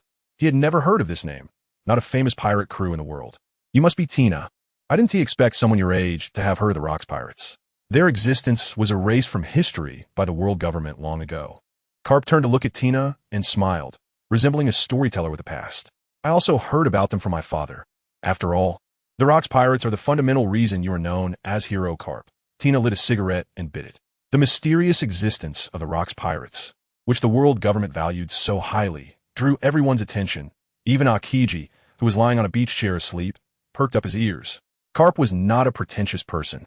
He took over the conversation and said, before the era of Roger, without a doubt, it was the era of Rocks. Rocks D. Zebek was incredibly powerful, ambitious, and sought to become the king of the world. His ship gathered a large number of legendary pirates, including the current 3 emperors of the sea, Beast Kaido, Big Mom Charlotte Linlin, Whitebeard Edward Newgate, and Golden Lion Shiki, Silver Axe. As long as their goals aligned, they could unite. And that was the Rocks pirates. Are you joking? 3 emperors. All were crew members of the Rocks pirates. This is probably the most terrifying pirate crew. In the Battle of God Valley, Rocks ultimately fell to Roger. His surviving crew members scattered, and Kaido and Charlotte Linlin are among the most dangerous. They both have the potential to inherit Rocks' will. Why was it Roger who defeated Rocks? The Navy's report said you defeated Rocks. That's why you earned the title Hero Carp, Tina asked. But Carp didn't speak. He had his own past he was reluctant to mention. Pirate King Gold. Roger. So, the Marines are stopping these 2 emperors from fighting to prevent them from merging? Tang Ge found it unbelievable that such a terrifying pirate crew was actually defeated by Gold. Roger. No wonder he was the only king in pirate history. Gold. Roger? No, he's called Gold. Roger. The former Rocks brought too much disaster to the world, so they must not be allowed to revive. Carp corrected, saying that mentioning this name made him feel as if he were transported back to those glorious days of sailing the seas. How nostalgic, old friend. Isn't the pronunciation different? Gold. Roger. Rocks D. Zebek, and it seems Carp's full name is Monkey D. Carp with a D in their names? Tang Ge repeated the name, feeling that Carp still had many things left unsaid. However, they had arrived at their destination. The rapid current was swift, and the warship departed from headquarters, reaching an island standing in the doldrums within an hour. They had arrived at Ternasty Island. Regarding this training base, Tang Ge had heard many people speak of it, all saying it was the cradle of naval powerhouses, a hymn to the future of the Navy. When he truly saw the full view of the island, the world's wonders still exceeded his imagination. Above the sea level, a completely dark island appeared, with the sky overcast and lightning spreading through it, with purple lightning continuously descending from the clouds, striking the island like rain. This was the Navy's training base, Ternasty, meaning unyielding stronghold, a special island in the Summer Islands, Thunderstorm Island. Tina and Smoker were not newcomers to this place, yet they were still drawn to that overwhelming thunderous atmosphere. The entire island had a metal content of up to 90%. Therefore, it attracted lightning to strike continuously, day and night. This could generate electricity. Isn't it better than a nuclear power plant? Looking at such a spectacular sight, Tang Ge had only 2 thoughts, one of which he voiced. I wonder what it feels like to be struck by that lightning. A scene flashed in his mind of a body being struck by lightning and then mutated. Smoker and Tina. This guy's head is filled with perverted thoughts. They were just ordinary people who had gained devil fruit abilities. The thoughts of monsters were different from theirs. Only monsters could understand the thoughts of monsters. It feels tingly like a massage. If it weren't so hard on clothes, Getting hit a few times every day would actually be quite pleasant. Carp is such a monster. Alala. A twitch appeared at Akiji's mouth. He didn't have Carp's thick skin to remain calm in any situation. Recalling the scene when he competed with a Kaido, standing there to be struck by lightning, whoever couldn't endure first would lose. In the end, neither of them won, and they were both beaten up by Zephyr for being indecent and naked. Fortunately, their bodies were charred black at the time, and no one could see them clearly. Otherwise, it would have been a stain on the lives of the two admirals that they could never wash away. Hey, can you guys speak in human language? Smoker and Tina had grown numb, and the key point was that Ryakuji even nodded and said seriously, "That feeling should be nice. We can give it a try." Teacher Zephyr, hurry up and pick us up. We want to get off the ship.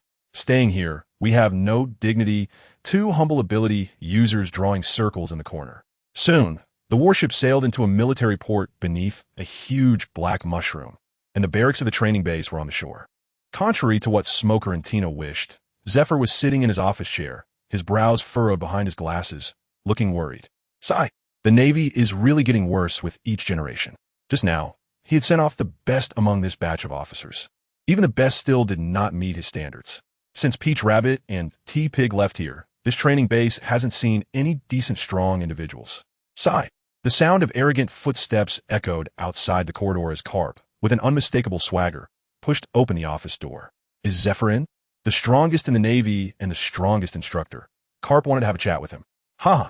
This is the most typical case of asking a question he already knows the answer to. It's also the most obvious show-off. What part of you can compare to the instructor? Bastard. Looking at Carp's exaggerated smile, Zephyr ignored him. This guy's skin was thick enough to be used for armament hockey. His gaze skimmed over Akiji, who was groggily greeting him, and finally settled on the last man who entered. Very young. He even had a hint of shyness on his face, but his eyes were purely filled with unwavering will. Very strong. His height and build weren't exaggerated here, but the achievement from headquarters had already reached here, and the aura of a powerhouse was almost overflowing. This was a young raging tiger. Even more rare was his wisdom. He actually thought of such a method, not only solving the shortcomings of the iron block, but also increasing the chances of awakening hockey. This is the new generation of the Navy he hoped to see. It's been a long wait. Raging tiger, Tang Ge. Zephyr smiled. If he had to say what he regretted the most, it was letting that guy Carp get ahead and snatch away such a Navy with potential. Fortunately, he had finally come here. Hey, Zephyr, didn't you hear me talking to you? Carp's face was almost pressed against Zephyr's, just short of telling him directly to look here. Look here, the strongest instructor is here. Idiot, why don't you teach the kids like this? Is it just shamelessness mixed with armament hockey? Zephyr had no good tone towards this guy who only taught 1.5 students, yet dared to call himself the strongest instructor.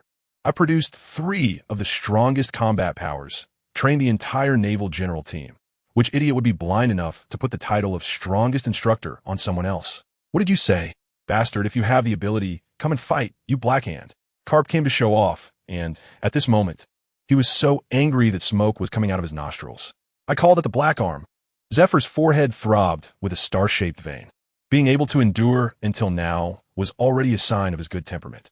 If it were Sengoku, he definitely wouldn't have made it to the second sentence. You arrogant bastard, in front of me, the strongest instructor, you're still so arrogant. Look at your students. Even if you gather them all together, they couldn't beat my disciple. While speaking, Carp pulled Tang Ge over and gave a big slap on his shoulder. See that? This is my disciple, Raging Tiger, Tang Ge. Under my hellish training, he mastered the advanced use of armament hockey in just 6 months. Can you do that? This is the teaching method of the strongest instructor, with a look of arrogance. Tang Ge could only cautiously smile, looking at this purple-haired, bespectacled commandant, and said kindly, Old Tyrannosaurus, don't start off by drawing hatred. Didn't you see Zephyr's eyes are almost on fire? Commandant Zephyr, hello. I've heard so much about you. Jonathan has been talking about you. A smile doesn't hit a person who extends a hand, and Zephyr's anger subsided a bit, but he couldn't stand it when someone poured gasoline on the fire. Blackhand Zephyr, just teach a little. If you can't teach well with your abilities when I come back from the New World, I'll let you see the methods of the strongest instructor. Bastard, why haven't you taken this old bastard away? Zephyr shouted loudly at his half-disciple, Akiji. If he could beat him, he would definitely be the first to smash Carp. Hey, you're just jealous of my teaching talent. The second-ranked instructor is too arrogant in front of me. The first-ranked instructor, Carp was half-dragged, half-willingly being taken outside by Akiji, and his voice still echoed from the corridor. Looking at Carp's disappearing figure with red eyes, Zephyr turned his head, his expression twisted. In the next 6 months, you will undergo training that is harder than hell. If you fail to master the advanced techniques of Kinbunchika Haki, you might as well die to atone for it. Huh, that old thief Carp is ruining me. Compared to Carp, Zifa is even more ruthless. He immediately starts counting from now, saying there are only 6 months left. Tang Ge didn't even have time to familiarize himself with the situation on Ternasti Island before he was thrown straight into the training for Kinbunchiku. Holding a teaching whip, Zifa menacingly circled around the blindfolded Tang Ge, occasionally striking him with the whip, causing Tang Ge to scream in pain. It hurts. This whip is made of some unknown material. It seems to absorb Busashoka Haki, amplifying the pain numerous times when it strikes. Moreover, it makes no sound when swung in the air, and Tang Ge receives no intuitive feedback through Kinbunchiku. Fool! Kinbunchiku is not as simple as you imagine. You haven't even grasped its essence. After awakening Kinbunchiku, you haven't explored its capabilities, and your application methods are still very rough. When Zifa enters teaching mode, he becomes particularly serious and stern. Even a slight distraction or mistake from Tang Ge earns him a merciless strike, no less violent than Carp's iron fists. Listen up. In the next 6 months, even sleeping will become a luxury, so get your act together. Zifa speaks again, this time getting to the main topic. We are starting the first phase of training now. You need to master the first phase of Kinbunchiku application, sensing the breath, or, in other words, tangible intuition, in the shortest time possible. Wow! A silent whip strikes precisely on the soft flesh of Tang Ge's waist. This old man is venting his anger on me. Tang Ge rubs the painful spot, revealing a fierce expression. Bring it on. Let the storm get even fiercer. In response, Zifa delivers an even fiercer strike. Fool! Activating Kinbunchiku requires you to remain calm and rational. Everything has its unique breath. You can already perceive simple breath flows within a certain range and generate tangible intuition. But that is not enough. You need to achieve broader and more precise perception. In terms of teaching ability, Zifa indeed surpasses Carp by several streets. He is also unyielding. However, he clearly explains the problems to you, and complex issues can be clarified quickly. Carp, he never explained anything, just beat you up, believing that as long as you don't die, you'll eventually understand. One whip after another. I don't know how much time has passed, maybe an entire day? Anyway, with Tang Ge and Zifa's physiques, going without eating, drinking, or sleeping for a whole day is completely fine. With his eyes covered, Tang Ge couldn't hear the sounds of incoming attacks, nor could he see Zifa's movements. He could only rely on the intuition of Kinbunchiku. Whoosh! Suddenly, in a world devoid of sound and light, tangible intuition flashed like a white light, and the image of Zifa swinging the whip down from the upper right appeared in his mind. Slightly sidestepping, Tang Ge allowed the whip to pass by his ear. He dodged it. Fool! Don't get distracted. Treat Kinbunchiku as your instinct. Zifa's voice sounded again, followed by another whip striking his head. This time, Tang Ge didn't manage to dodge and took the hit squarely. Fortunately, Zifa isn't like that bastard Carp, who always hits the same spot. Rubbing the struck area, Tang Ge shouted, "Come on, those who can't knock me down will ultimately make me stronger. After the first time, there'll be a second, third, and countless times." Even with his eyes covered, Zifa's whip could no longer hit Tang Ge. Is that all? I feel like Kinbunchiku is just like this. It's far inferior to Busashoku. Kinbunchiku only bullies the weak. For a head-on fight, you still have to rely on Busashoku. Tang Ge's simple provocation method drew another ruthless strike from Zifa. A flash of white light, and Zifa struck again. Bang! Even with Kinbunchiku's super strong intuition sensing Zifa's attack trajectory, he still couldn't dodge it. Because the speed was too fast, like Kizaru's attack, it was impossible to evade.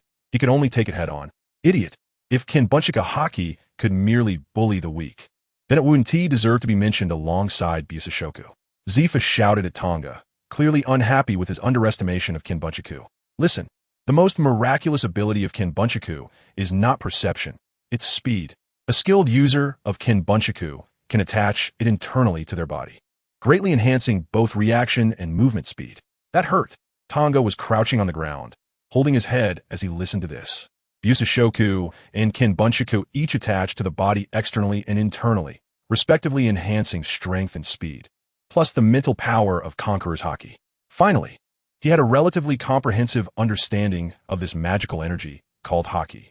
You fought against Borsellino before, right? His Pika Pika no Mi ability is most effective against those who underestimate Kin Bunchaku Haki. When developed to its peak, Kin Bunchaku can surpass the speed of light. If you want to truly defeat him, you must awaken Kin Bunchaku. What are you doing? Who allowed you to take off the blindfold? Zifa saw Tang Ge suddenly pull out a notebook from his clothes and quickly jot down notes. When he walked over to take a look, it was all the things he had just said, especially highlighting the method to defeat Kizaru. This kid, he holds a grudge. Awakened state? Can Haki really awaken again? Tang Ge thought only he could awaken Haki again and couldn't he help but ask for clarification. What exactly did that guy Carp teach you? How could he be so confident in calling himself the strongest instructor without explaining this at all? Of course, Haki can awaken again. Zifa's face turned pale, and he began to explain the basics of Haki to Tang Ge, knowledge that was not recorded in that basic Haki training manual. Both Kin Bunchaku and Busashoku have two forms. The awakened state is the highest level. Taking Kin Bunchaku as an example, it exists as a sensory perception in your imagination. The basic form is sensing breath or tangible intuition, while the awakened state allows you to see a brief glimpse of the future. A brief glimpse of the future. Amazing Haki. Swish, swish. Tang Ge continued writing, this time noting his understanding of Zifa's previous words. Even light speed cannot be surpassed in this world. However, when Kin Bunchaku is cultivated to the extreme, it can see a brief glimpse of the future, and the internal attachment of Kin Bunchaku grants the body sufficient reaction speed, dodging Kizaru's attacks, and even attacking his incredibly fast-moving body becomes entirely possible. Finally, Tang Ge wrote a question on the page. If the awakened state of Kin Bunchaku is seeing a brief future, then what about Busashoku? All Carp taught was the advanced application of Busashoku, which is to condense Busashoku over a large area. He never said that was the awakened state. Did he use the awakened state of Busashoku at the Gate of Justice? You should ask Carp about that question. Zifa also noticed this question. Ask him. He would only use his fists to make you understand. Don't ask, just comprehend through real combat.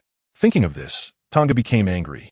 That old dragon wasted a huge meal on him, costing several million berries. Yet he got nothing in return, acting as if nothing had happened. You wouldn't be unaware of this, would you? Zifa is a scholarly strongman, much more refined than Carp. Yet he is still provoked by this enhanced version of young Carp. This time, the attack isn't a teaching stick but a fully swung fist, equally fast and impossible to dodge. Crack! A grinding sound of teeth came from the training ground floor as Tang Ge slid over 10 meters. Feeling the Haki of this admiral from Carp's era, it lacked the unmatched and unstoppable aura that Carp had. Its intensity was just slightly stronger than 3 standard levels. This led Tang Ge to a guess. It seems that teacher Zifa's true strength lies not in armament Haki, but in observation Haki. That old bastard Carp is the real master of armament Haki. Some people openly call him Black Arm, and those who don't know might think his armament Haki is very impressive. Who knew he actually excels in observation Haki? You bastard! How dare you speak to me like this? It's time for you to experience training difficulty more terrifying than hell. Even from over 10 meters away, Zifa's spit nearly flew over. Armament Haki is his sore spot. Otherwise, would that old tyrant flaunt his prowess in front of him? He would have smashed him with a punch long ago. Does he really think that not killing an admiral is a joke? So come on, what are you waiting for? Don't make it like that earlier training that was neither painful nor itchy. I'll be very disappointed. Tang Ge was never afraid of Carp. So would he be afraid of the slightly weaker Zifa? Seeing Tang Ge's fearless demeanor, a smile appeared at the corner of Zifa's mouth, eventually turning into a grimace. You got guts. How long has it been since he felt this way? 10 years? 20 years? Ever since those 3 guys graduated, he hasn't felt this way again. The boiling blood, combined with a sense of gritting his teeth at the sight of Carp, reignited the flame in his heart. Temporarily suppressing this excitement, Zifa looked outside the training ground. It was already the next morning. You go eat first and arrange a place to stay. That little guy Bell has been waiting for you for a long time. Yeah, eating and accommodation are big issues. They must be resolved first. However, Tang Ge was still mumbling. It can't be that bad. His stamina is far worse than my teacher Carp. That guy can last for days and nights. Zifa really wanted to take back the foot. He stepped out of the training base and turned around to properly educate this ignorant guy. What are you still dawdling for? Hurry up and take that idiot to his accommodation. Bell, waiting outside the door, suffered an undeserved disaster and was met with a scolding from Zifa. Bell, in this day and age, whoever is the strongest is the boss. That guy Tang Ge is really impressive, always showing a demeanor of bring it on wherever he goes. The key is up to now, no one has really done anything to him. Who can explain this logic? Hey, what's going on with you? Is the food here that nourishing? As soon as Tang Ge stepped out, he saw a larger bell, where the seemingly unrelated descriptors of fat and strong perfectly combined on him, although his already small eyes appeared even smaller. Pressing a fist gently against his belly, the layers of fat rolled like waves, dissipating the force throughout his body, and it was also highly elastic, somewhat resembling a national treasure from a certain animated film. I don't want this either, but teacher Zifa wants me to maintain this physique. Touching his belly, which completely obscured his feet, Bell wasn't sure whether to boast or feel aggrieved. Since he said so, there must be a reason, but just make sure not to neglect the training for the 6 powers. Otherwise, your clumsy body will end up on the ground being stepped on by others.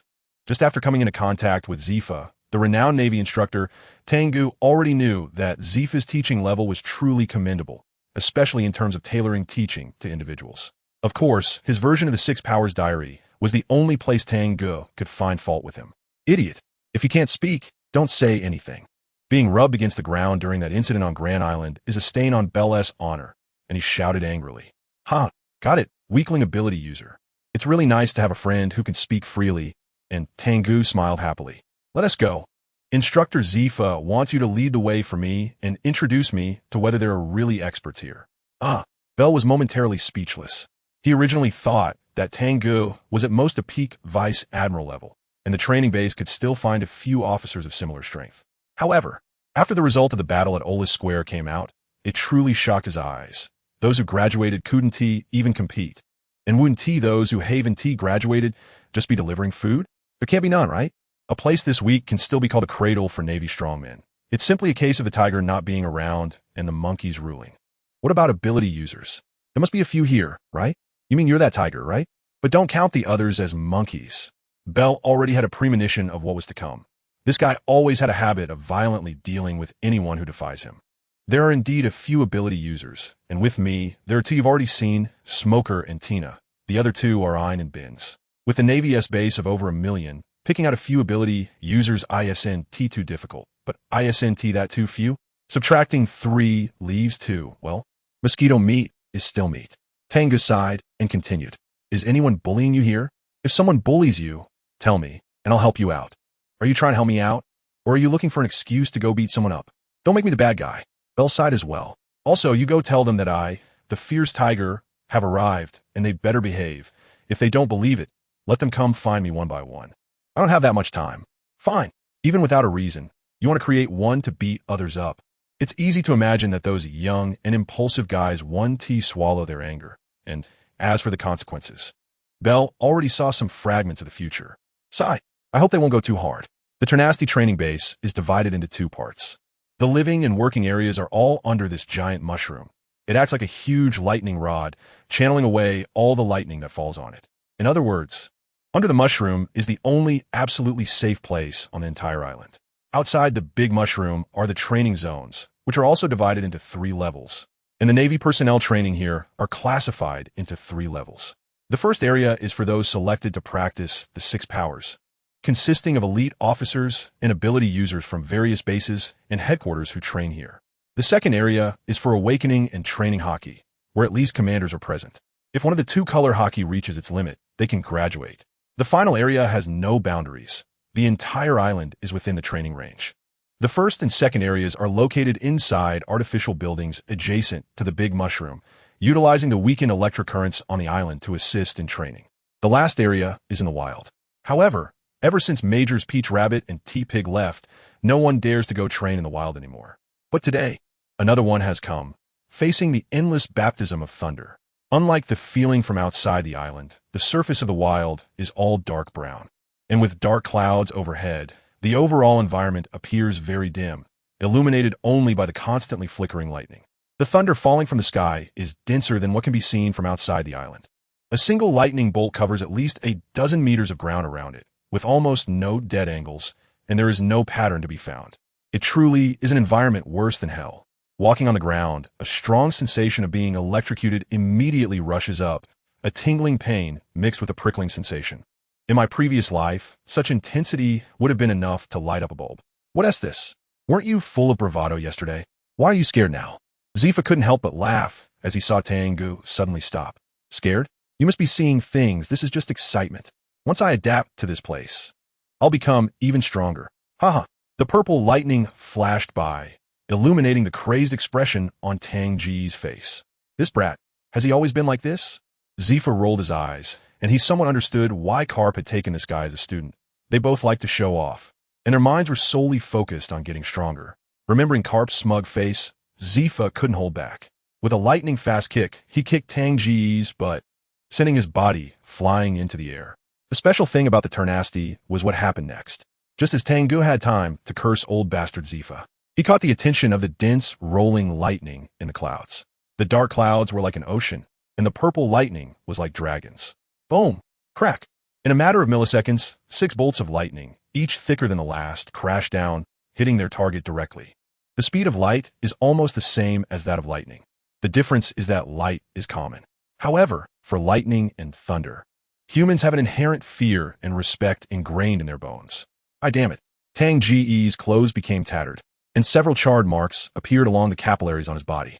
In an instant, his second layer of horizontal cultivation was shattered by the immense energy of the lightning, and the clothes on his body were burned and carbonized by the high temperature brought by the powerful current. If it weren't for the strong defensive capability of armament hockey that countered a significant portion of the force, he would have been knocked down by that strike alone. The smell of charred flesh wafted through the air, but Tang Ge had no time to care about what injuries his body had sustained. Another round of lightning struck down, thunderous and powerful, as if it were precision-guided. The bright, tree-like branches of lightning clung to him, unleashing the might of heaven and earth, giving him no respite whatsoever. There's no escape. The speed is too fast. Tang Ge tried to move his feet, but the lightning followed everything that could conduct electricity like a shadow. The electricity grew thicker, and the armament hockey that had been shattered began to recoalesce, igniting a flame under the dimly lit sky. Horizontal practice, golden body. Boom! The electricity tingled. It's about to roast me. Didn't you say you wanted to surpass Borsalino?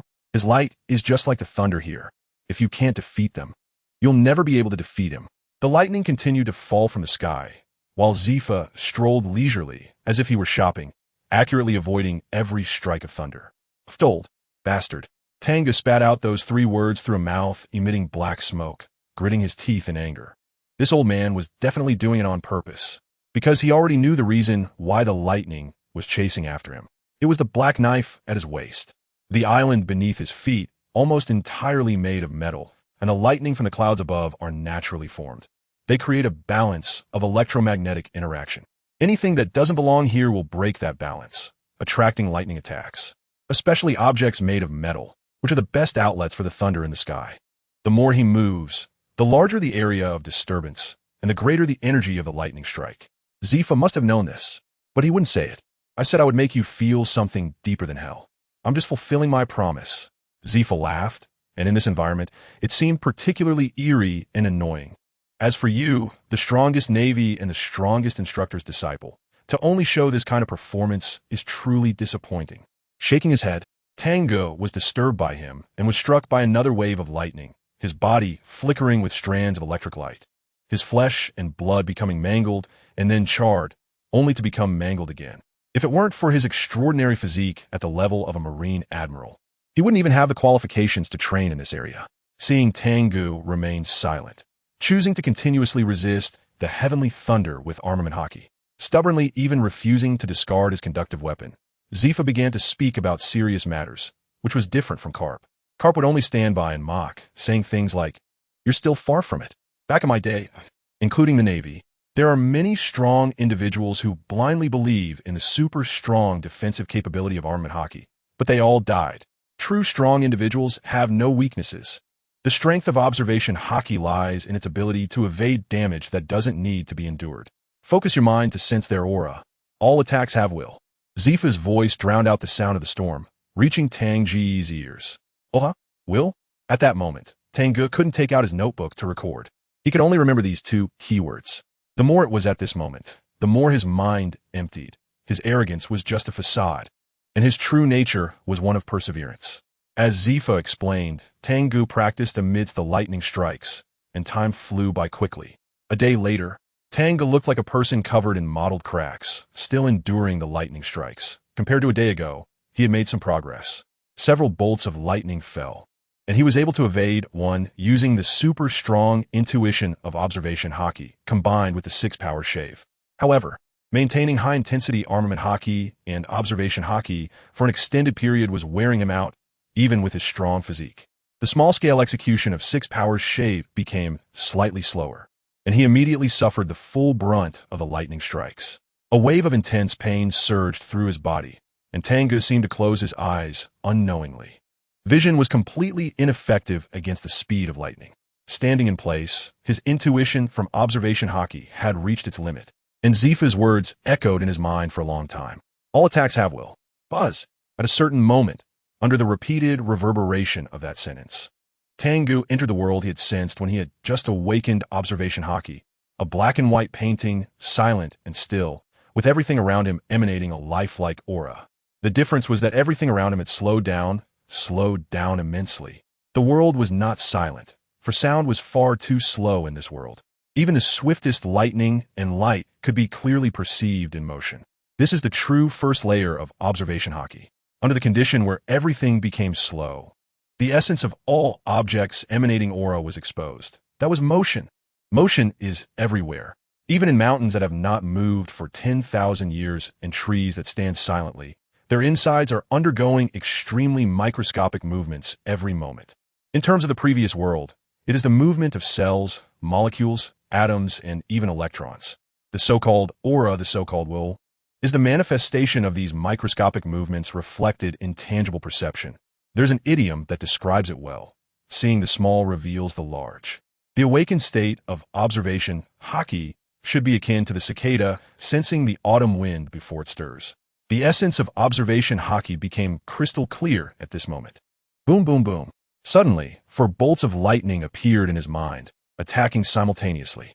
He could see their trajectories and the order in which they would strike, even how to avoid them. The feedback came instantly to his consciousness. Tang Ge realized he could move without needing to use the 6 styles of shave. He just swayed back and forth slightly within a small range, neither hurried nor slow. This is easy. The lightning struck the ground, and a strong current surged through his feet. A tingling, numbing sensation flooding his body. He finally dodged it. Who knows how many times he had been hit. Buzz. With his mind relaxed, he exited the previous state, and the lightning in the sky immediately gave him a lesson for his complacency. Not bad, being able to achieve this so quickly. He was only half a day behind Akainu and the others. Zephyr, who hadn't appeared for a long time, looked in a good mood, refreshed and beaming.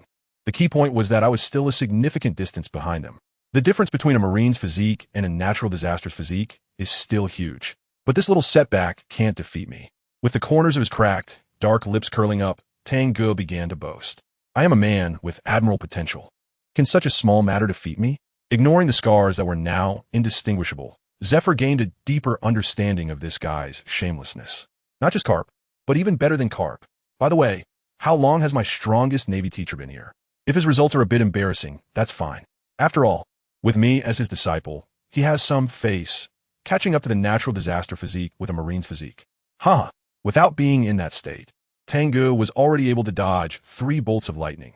The damage from the last one that hit him wasn't as severe, leaving him free to boast. I heard that Borisolino fought this guy for real. It should be true, Zephyr couldn't help it. Half a day and a day, in his mouth, became catching up, and this shamelessness was increasingly resembling Carp, even showing signs of surpassing him. One day, Carp also spent a whole day here. Zephyr gave a time that left Tang Ge dumbfounded.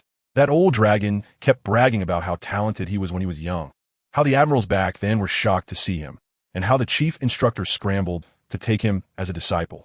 And this is the result. Tang Ge thought he could swagger in front of Carp in the future. A sinister smile flashed behind Zephyr's glasses. Carp indeed spent a whole day here. That part was true. However, what Tang Ge didn't know was that during training at this base, Carp only took an hour to reach the level Tang Ge was at now, and the rest of the time was spent sleeping, standing up while sleeping. According to him, getting struck by lightning felt tingly and quite comfortable, so he fell asleep. Carp was not at the admiral level. He was the only one in Navy history with a king-level physique. This point would be deeply understood when this little guy went to show off in front of Carp. Chief Instructor Zephyr, what are we going to do next? The advanced application method of observation haki ISNT this, right? Tang Ge glanced over. causing the veins on Zephyr's forehead to bulge, secretly vowing to himself while maintaining a calm exterior. If I can't train you into submission, I'm not Zephyr. Your progress is quite good. Take a half-day break, and we'll start the next stage of training tomorrow. What is this old man scheming again? The last time he showed this expression was yesterday, and as a result, he got struck by lightning all day.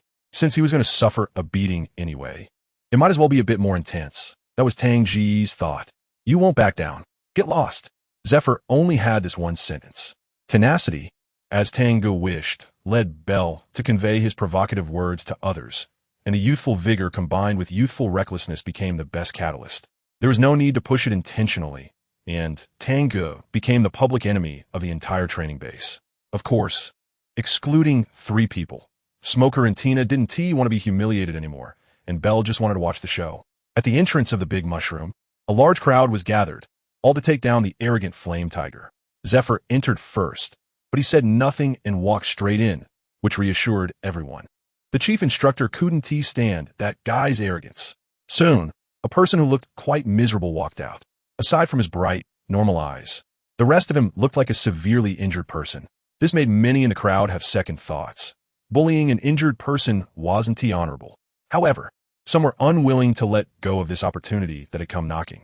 After being struck by lightning all day, how much anger was pent up inside? They had to find a place to vent, right? What are you monkeys waiting for? Just to welcome your king? Is that how we were provoked back then? The cool guy Smoker dropped the cigar from his mouth, staring blankly at this familiar scene, bad memories flooding back. Tina didn't want to hear it. The cool girl Tina quickly interrupted Smoker, her body involuntarily shivering. That was the beginning of a nightmare. Now, when mentioning those two, the World's Navy knows that accompanying them is a saying. That is Flame Tiger. Tang Ge casually defeated 2 overconfident newcomers at Marineford. A standard background character, and one that can't be washed away, will only be mentioned repeatedly as the fame of the Flame Tiger rises. On that background, Jandor could find reasons for being old and weak, saying he did his best, but only they would be branded with the label of being unaware of their own strength. However, now, they felt a little warmer in their hearts, because more people were about to join and become part of the overconfident crowd. At that time, the 2 of them wouldn't stand out as much anymore. This round of tenacity had about 100 elite Navy officers, aside from the slightly self-aware commanders. The elite Navy officers blocking the door instantly exploded in anger after Tang Ge said that sentence, with curses rising like waves. The righteous indignation and the urge to rush up and fight made Tang Ge feel like he was back in that moment, very satisfied. What's wrong? You monkeys only have the courage to shout, huh? You're a really embarrassing Chief Instructor Zephyr. Just knowing how to curse without knowing how to fight is worse than those from Bignar. With you bunch of useless cowards. No wonder my teacher Carp is the strongest Navy instructor. If you don't dare to fight, then get lost. In the future, when you see me, just hide in the dark corners and cry about your incompetence, monkeys. 1 fire wasn't enough, so he added 3 more, finally igniting these elite Navy officers from all over the world, provoking them into action. Take down this arrogant black monkey. Smash his mouth for daring to insult Chief Instructor Zephyr. Chief Instructor Zephyr is the strongest instructor. A few people using the 6 styles produced a spectacular effect, let alone over 100. Those still learning here were naturally not learning all 6 styles. However, even if everyone knew just 1 style, they could still produce more than 10 complete 6 styles. The air blades kicked out by the Galefoot were quite dense, and there were many shapes, all developed by themselves. Tang Ge suspected that if he dodged slightly, those around him would get hurt by the shave. This speed was far from enough.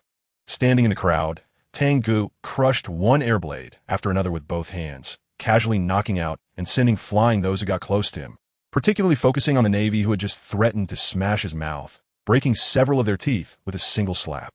His eyes were fixed on 2 figures in the crowd that appeared to be leaders, 1 male and 1 female.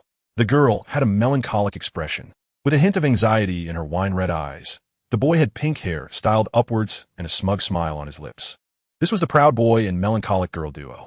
The boy's fingers tapped on the ground, and thick green vines began to emerge, writhing towards Tang Ge. Is there an ability user among the monkeys? Or is he a rare plant type? But you want to succeed. They're too thin. What can they possibly bind? Allowing the vines to wrap around him, Tang Ge looked at the melancholic girl. She must be the other ability user. What ability does she possess? Seeing Tang Ge bound, the girl must have felt a sense of urgency. Shave. As she flickered, her palm ignited with peach-colored flames, aiming to touch Tang Ge. Grabbing her white lotus-like arm, Tang Ge enveloped his body in haki. He felt a slight sense of danger from the flames on her palm. What a dangerous ability. Unfortunately, it seems she needs to make contact to activate it. The plant vines tightened, attempting to force Tang Ge to release the hostage he held. Their abilities were all quite powerful, but too bad you're all weaklings. This generation of ability users is truly disappointing, causing Tang Ge to lose patience. Smoker's Logia, Tina's superhuman toughness and hardness, this rare plant type, and that ability that even gave Tang Ge a sense of danger, and lastly Belle's Zoan type. Their abilities had great potential, but their inherent strength was too lacking. The abilities they developed were insufficient. With the strength of someone like Garp, even a most ordinary fruit could be developed to catastrophic levels. Devil fruit abilities are not the issue. It's the reliance on them that leads to downfall. Twisting his body, the vines instantly snapped, causing the ground beneath him to collapse with a bang. Tang Ge was already in front of the plant-controlling boy. Grabbing his slender face, he slammed it into the ground, creating a shallow pit, with hot air flowing along his arm to the external panel. Ignoring the unconscious ability user, Tang Ge turned to the girl he held. Your name is Ein? Can you tell me what your ability is? Reversal. I ate the reversal fruit, which can reverse the age of everything I touch. The girl named Ein was pressured by his aura, her already melancholic expression now resembling that of a frightened deer, evoking a sense of pity and protective instinct in any average man. Too bad. Tang Ge is not an average person. His mind was filled with muscle. You should really train hard. This fruit ability can compensate for the regrets in your heart. With a slight squeeze, he knocked the melancholic girl unconscious. Reversing time. What an outrageous ability. More effective than any regret medicine, if she could develop it to that extent. Releasing her, he tossed the girl aside and glanced at the elite navy who dared not advance, letting out a long sigh. Is this really the navy of this generation? They lack even this bit of blood and courage. How will they conquer pirates and uphold justice in the future? They are hopeless. Tang Ge's purpose is not simply to gather ability users. Assessing the strength level of the navy of his age is also one of his goals. It was precisely for this reason that Zephyr did not intervene. Among a group of navy who had never experienced the true age of pirates, a fierce tiger might inspire them to strive for progress. Finally, they felt at ease. Smoker and Tina felt relieved. They were no longer alone, and only they knew how they had managed these past few days. Belle felt relieved too. This guy is incredibly strong. They might really have to rely on him in the future. In the office, Zephyr watched all this unfold through the image phone worm, silently sighing. Who could understand his worries? The next morning, Tang Ge, who had finally managed to sleep in, found both his bed and blanket thrown into the wild by Zephyr. From now on, you will spend all your time here until you fully master the advanced use of observation haki. Zephyr's expression was cold. What? As expected, this old man was up to no good. This place was constantly struck by lightning. Unless he could sleep while dodging the lightning, he was definitely finished. Even Garp had a bit of humanity, letting him sleep for a while and allowing for some sneak attacks. This old man was simply trying to take his life. But the bad news didn't stop there. To further improve your training efficiency, I will personally supervise you. Pulling out a black teaching rod from somewhere, Zephyr held it in his hand, slapping it against his palm with a cruel smile on his face. Boom! The lightning above the clouds was attracted by two things that didn't belong there, instantly striking down multiple bolts of punishment. Moving along with the lightning, Zephyr infused his body with observation haki, increasing his speed to a level that seemed almost equal to lightning itself. He intended to say something heroic to express his determination. But before he could speak, Tang Ge was struck by two simultaneous attacks. The teaching rod hit him first. It was a substance that even haki couldn't defend against, instantly maximizing his pain. Then the lightning struck him, elevating the already intense pain to a new level. Tang Ge cried. If that thing were made of pain, the tears flowing from the corners of his eyes could drown this island. What is wrong? Can't take it anymore? You should know your teacher Garp resisted for a long time. If you truly have the resolve to become strong, then surpass yourself in this short time. Whether you become a hero or a coward depends on yourself. Just then, Zephyr timely sent a gust of wind, even if it was just a wind of cold words. It revived Tang Ge's already numb feelings. Old man, hit harder. Have you not eaten? I'm here to be a hero. This is also why Tang Ge's remarkable recovery ability after multiple enhancements allowed him to recover from the injuries he sustained yesterday. Otherwise, he wouldn't even have the strength to shout. Hero, ha ha. Those two words made Zephyr overlook the provocation that stirred his anger. As he threw his head back and laughed heartily, unable to suppress the joy in his heart. How many years has it been? This is the first Navy to say those two words in front of him. Has this old man's mind been struck by lightning? Without Zephyr's interference, Tang Ge found it much easier to deal with the lightning and the clouds. If at first, Zephyr used only 10% of his strength to train this rare genius, now he would use 12% of his passion to cultivate this Navy who shared his ideals. Of course, the force behind his strikes would also increase by 2 points. Zephyr took out a spray can from his pocket, sprayed it in front of his nose, then stepped on his glasses, his purple hair standing wild in the wind, revealing a feral smile. Kid, what comes next is truly hellish difficulty. Are you ready? The admiral known as the Black Arm had returned. Ha! It's a rare opportunity. Don't let yourself fall due to lack of stamina. In the matter of madness, Tang Ge has never lost. The two instantly disappeared from their original positions, their bodies covered in armed color hockey, appearing as two beams of red and purple light moving toward each other. Crackle! The clouds in the sky erupted, and the two began to disturb the ground's balance extensively, causing an increase in lightning strikes. Boom! A bright flash flickered, illuminating the collision of two fists exerting their full strength. Bang! The powerful shockwave distorted the surrounding space, emptying out the air as a conductive medium. Zzz. Lightning struck the ground, and fine purple currents spread from the ground to the two fiercely clashing figures. Just like the measurement system of arm color, the observation color also has its own measurement system. However, it is based on sensitivity as the standard. To master the advanced applications of observation color, which allows it to be attached internally to the body, the sensitivity must reach 3. Zephyr's boxing style is grand and powerful, with an overwhelming momentum like a roaring thunder. And the key is his punch speed, which is incredibly fast and smooth, without a hint of unnecessary movement. The myriad of fist shadows loomed like a moving mountain, accompanied by a wild, teaching voice. Once the observation color is attached internally, the body's reaction speed and movement speed increase exponentially. The stronger the observation color, the greater the speed enhancement. Boom! Countless white air circles exploded, only to be scattered by new shock waves. After all, Zephyr is a former admiral. He may not be as strong as Sengoku, Aokiji, and Akainu, nor can he contend with Tang Ge for long periods. In the continuous and rapid exchanges of punches, Tang Ge's body slowly began to slide backward. This situation ignited Tang Ge's fighting spirit. He gritted his teeth, and the force behind his punches seemed capable of shattering the air, with over 4,000 tons of physical strength slowly increasing amidst the fierce confrontation. Black Arm justice of not killing. Zephyr began to unleash his big moves, the armed color on his fist turning a rich purple and swelling outward. 7 injuries, Kong Tong seal. The armed color on the surface of his body quickly condensed, layer by layer gathering toward his fist, making Tang Ge feel as if he was holding 2 balls of flame. A purple and a red fist imprint collided. Crack! A current that did not belong here was generated, causing the clouds in the sky to stir again, like sharks that smelled blood, directly chasing after the 2 bodies that were retreating. Just taking a step back, Zephyr allowed the lightning to strike his armed color, with only the purple strands of his short hair standing upright. Tang Ge was sent flying over 10 meters, his armed color shattered, only to be caught up by the lightning. A truly miserable sight. Not enough. Is this hell? There's still too much distance to cover. Compared to the fierce tiger, Tang Ge should be called the mad demon. Regardless of the tree-like scars appearing on the surface of his body, he charged forward with a howl. This kid, he really has strength. Zephyr did not hold back much. Tang Ge was not one of those students who could be easily overwhelmed. He was a true tiger on the path of the strong. Do you know that knife can summon lightning, and you wear it intentionally to train it into a black knife? In a new round of exchanges, Zephyr glanced at the rough, blunt blade. Black knife? It's normal if you don't know.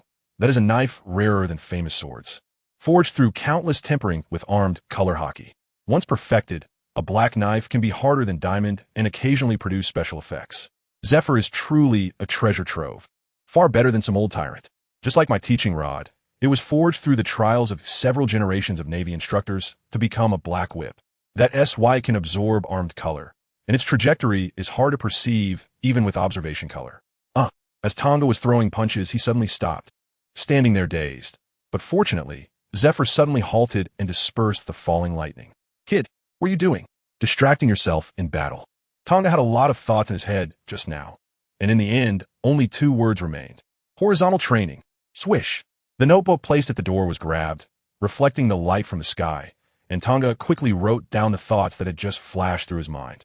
Since that time during the long, he had been wanting to create a martial art that could enhance physical defense. The feeling of standing there, immovable even under enemy attacks, was enticing to think about. Unfortunately, the iron block of the 6 styles only produced a half-finished product. While the armed color hockey's attack and defense integration is an active skill, there had been no ideas for a passive horizontal training martial art until just now when Zephyr mentioned the black knife, which is forged through metal and tempered with armed color hockey, that opened Tanga's mind. Just like the carbon element in the previous life, it can be one of the main elements that make up the human body, or it could be the incredibly hard diamond. The only difference is their environments of birth. Diamonds undergo immense pressure from nature, which can also be considered a form of tempering. So in this world, the composition of the body's surface is carbohydrates, which also contain trace amounts of metal elements. If they could all be trained into the kind of substance that is a black knife, wouldn't that mean having skin harder than diamond? This is exactly the kind of passive horizontal training martial art he had always wanted. Moreover, there are bones. If, after undergoing the tempering of armed color, it ultimately succeeds, then this would be an enhanced version of copper skin and iron bones. A genuine horizontal training martial art. A must-have for muscle maniacs, the foundational skill for beating everything. And don't forget, there's also observation color. It acts on the muscles and nerves. Once it is proven that armed color can achieve this, then could it serve as the foundational skill for an enhanced version of the Jing? The light in Tanga's eyes shone brightly. His thoughts completely opened up, and he recorded all the flashes of wisdom that had just crossed his mind with a pen on paper. Cultivating both internal and external is what makes a qualified muscle maniac, combined with the insights from just seeing Zephyr disperse the lightning with a punch. The paths of swordsmanship and boxing became clear. At that moment, starting from the foundational boxing and horse stance he had been practicing and creating since then, his martial arts finally reached a point of integration, faintly achieving a path to heaven. Your idea is very bold. Zephyr did not interrupt Tanga's thoughts. As the two stood inside the artificial structure, upon seeing the ideas written in Tanga's notebook, he couldn't help but speak. This world doesn't lack monsters with naturally hard skin, impervious to blades and guns, known as steel balloons. To obtain such power, the world government scientists have conducted experiments. But the final result was failure. The strength of the steel balloon is a rare occurrence among millions, and none with such power lack the physique of a king. Scientific power cannot stabilize its production. After pausing for a moment, Zephyr continued, to train your skin into the state you desire, 3 conditions are required. First, the amount of armed color must be sufficient. The armed color needed to forge a black knife is vast. To train such a large area of skin requires even more armed color. Second, the intensity of the armed color. If the intensity is insufficient, it can only move on the surface and cannot reach deep enough into the skin, let alone the bones. Third, an extreme determination and belief. The forging of a black knife requires countless temperings of armed color and the infusion of determination and belief. Transforming the skin and bones into that state is the same, and allowing armed color to enter the body is a very dangerous matter. No one knows whether it can achieve that effect. Without the determination to face death and rebirth, it is difficult to persist through to the end. Zephyr is truly a scholarly type of strongman, immediately identifying the key issues that Tang Ge had not considered. With an unwavering determination, Tang Ge stepped into the thunderstorm, a faint aura of a king's dominance swirling around him. This thunderous roar is a celebration for me. This earth-shaking force is due to my strength. Boom, boom, boom. As if to accompany these 2 statements, lightning erupted once more. Watching the calm and laughing Tang Ge, Zephyr felt a sense that this kid's future achievements would likely be unprecedented, with no one to follow. Since you have such determination and faith, then I will accompany you to the end and see if you can accomplish something unprecedented. Zephyr's heart surged with ambition, and his body suddenly accelerated forward. Bang! 2 invisible lines collided once again. In this world, who else but me? In the blink of an eye, the 6-month upheaval of the new world finally calmed down. The conflict between 2 major pirate crews over a rare phantom beast type, devil fruit, led to dozens of skirmishes among their subordinate forces, nearly sparking a full-scale war. Ultimately, both sides halted their disputes under the watchful eye of the Navy. The devil fruit was ultimately taken by the beast pirates, and within the sea area between the two, 3 islands were completely destroyed, with the inhabitants either dead, injured, or displaced, becoming commodities in certain special markets. This was merely the damage caused without the participation of the captains, as if 2 colossal entities had accidentally rolled over and then returned to calm. However, this conflict marked the beginning of a future watershed moment. The Navy issued its strongest warning in this sea area, which originally belonged to pirates. And the momentum accumulated after executing Roger in the East Sea reached its peak. The pirates also gained something. The Phantom Beast type would enhance their combat power to that of a vice admiral, and they were quietly gathering strength. The 2 top forces dominating the seas would definitely clash again, more violently than now. On a piece of dark brown flat ground in Ternasti, Tang Ge sat cross-legged, seemingly meditating. His powerful and violent body exuded an indescribable invisible deterrent, with his skin shimmering faintly under the obscure light. Whoosh, whoosh, whoosh. His body shifted through the air as several bolts of lightning struck where he had just been sitting. In the same 6 months, after undergoing training that was more challenging than hell itself, his observation haki had reached a sensitivity of 3. With observation haki attached within his body, the flow of time around him slowed. The previously fast-moving electricity and light now seemed slow enough to evade with simple movements. This scene felt like something seen in a classic movie. His speed and reaction had reached a point where it seemed he could instantly arrive wherever his thoughts took him. This feeling was too wonderful. Looking up at the sky, it seemed to sense something momentarily calming down as purple lightning brewed within the clouds. Drawing his black blade, Tang Ge rose from the ground, his armament haki manifesting on his surface like a fiery, gaseous robe igniting, declaring war upon the sky. After being struck for so many days, today I will make you understand what it means for man to conquer heaven. Whoosh! With his body imbued with observation haki, he executed the 6 powers shave, accelerating to a terrifying speed, pulling everything around him into a tunnel of color. Tang Ge ran in a large circle in the shortest time possible, stirring the largest magnetic field, before quietly standing at the center, with circles of purple electricity flowing over his black blade. This was a blatant provocation, and the clouds were enraged. Countless purple lightning bolts flickered like dragon serpents, converging toward the center, unleashing an unprecedented burst of light and electricity. Ever since Tang Ge had single-handedly crushed the training base, the more than 100 elite Navy personnel had been training harder and more earnestly, exchanging blows with great fervor. The artificial structure's ceiling, walls, and floor were coursing with purple static electricity, and all the hanging light bulbs went out. Why did the thunder stop? Just moments ago, the Navy had been puzzled, as the long continuous thunder had unexpectedly taken a longer pause, and after the lights went out, they heard someone screaming. Look at the sky. From a training base's perspective, the eternally unchanging clouds were now swirling madly in a spiral, the thunderstorm converging toward the center, forming a bright light sphere with a diameter of several hundred meters, dazzling and blinding. This scene was simply like divine punishment. The might of it was suffocating. All the Navy personnel felt their hearts clenched, blood rushing to their heads, and a single thought flashed beneath their tingling scalps. Within this island, the only one bold enough to do such a thing was probably that man.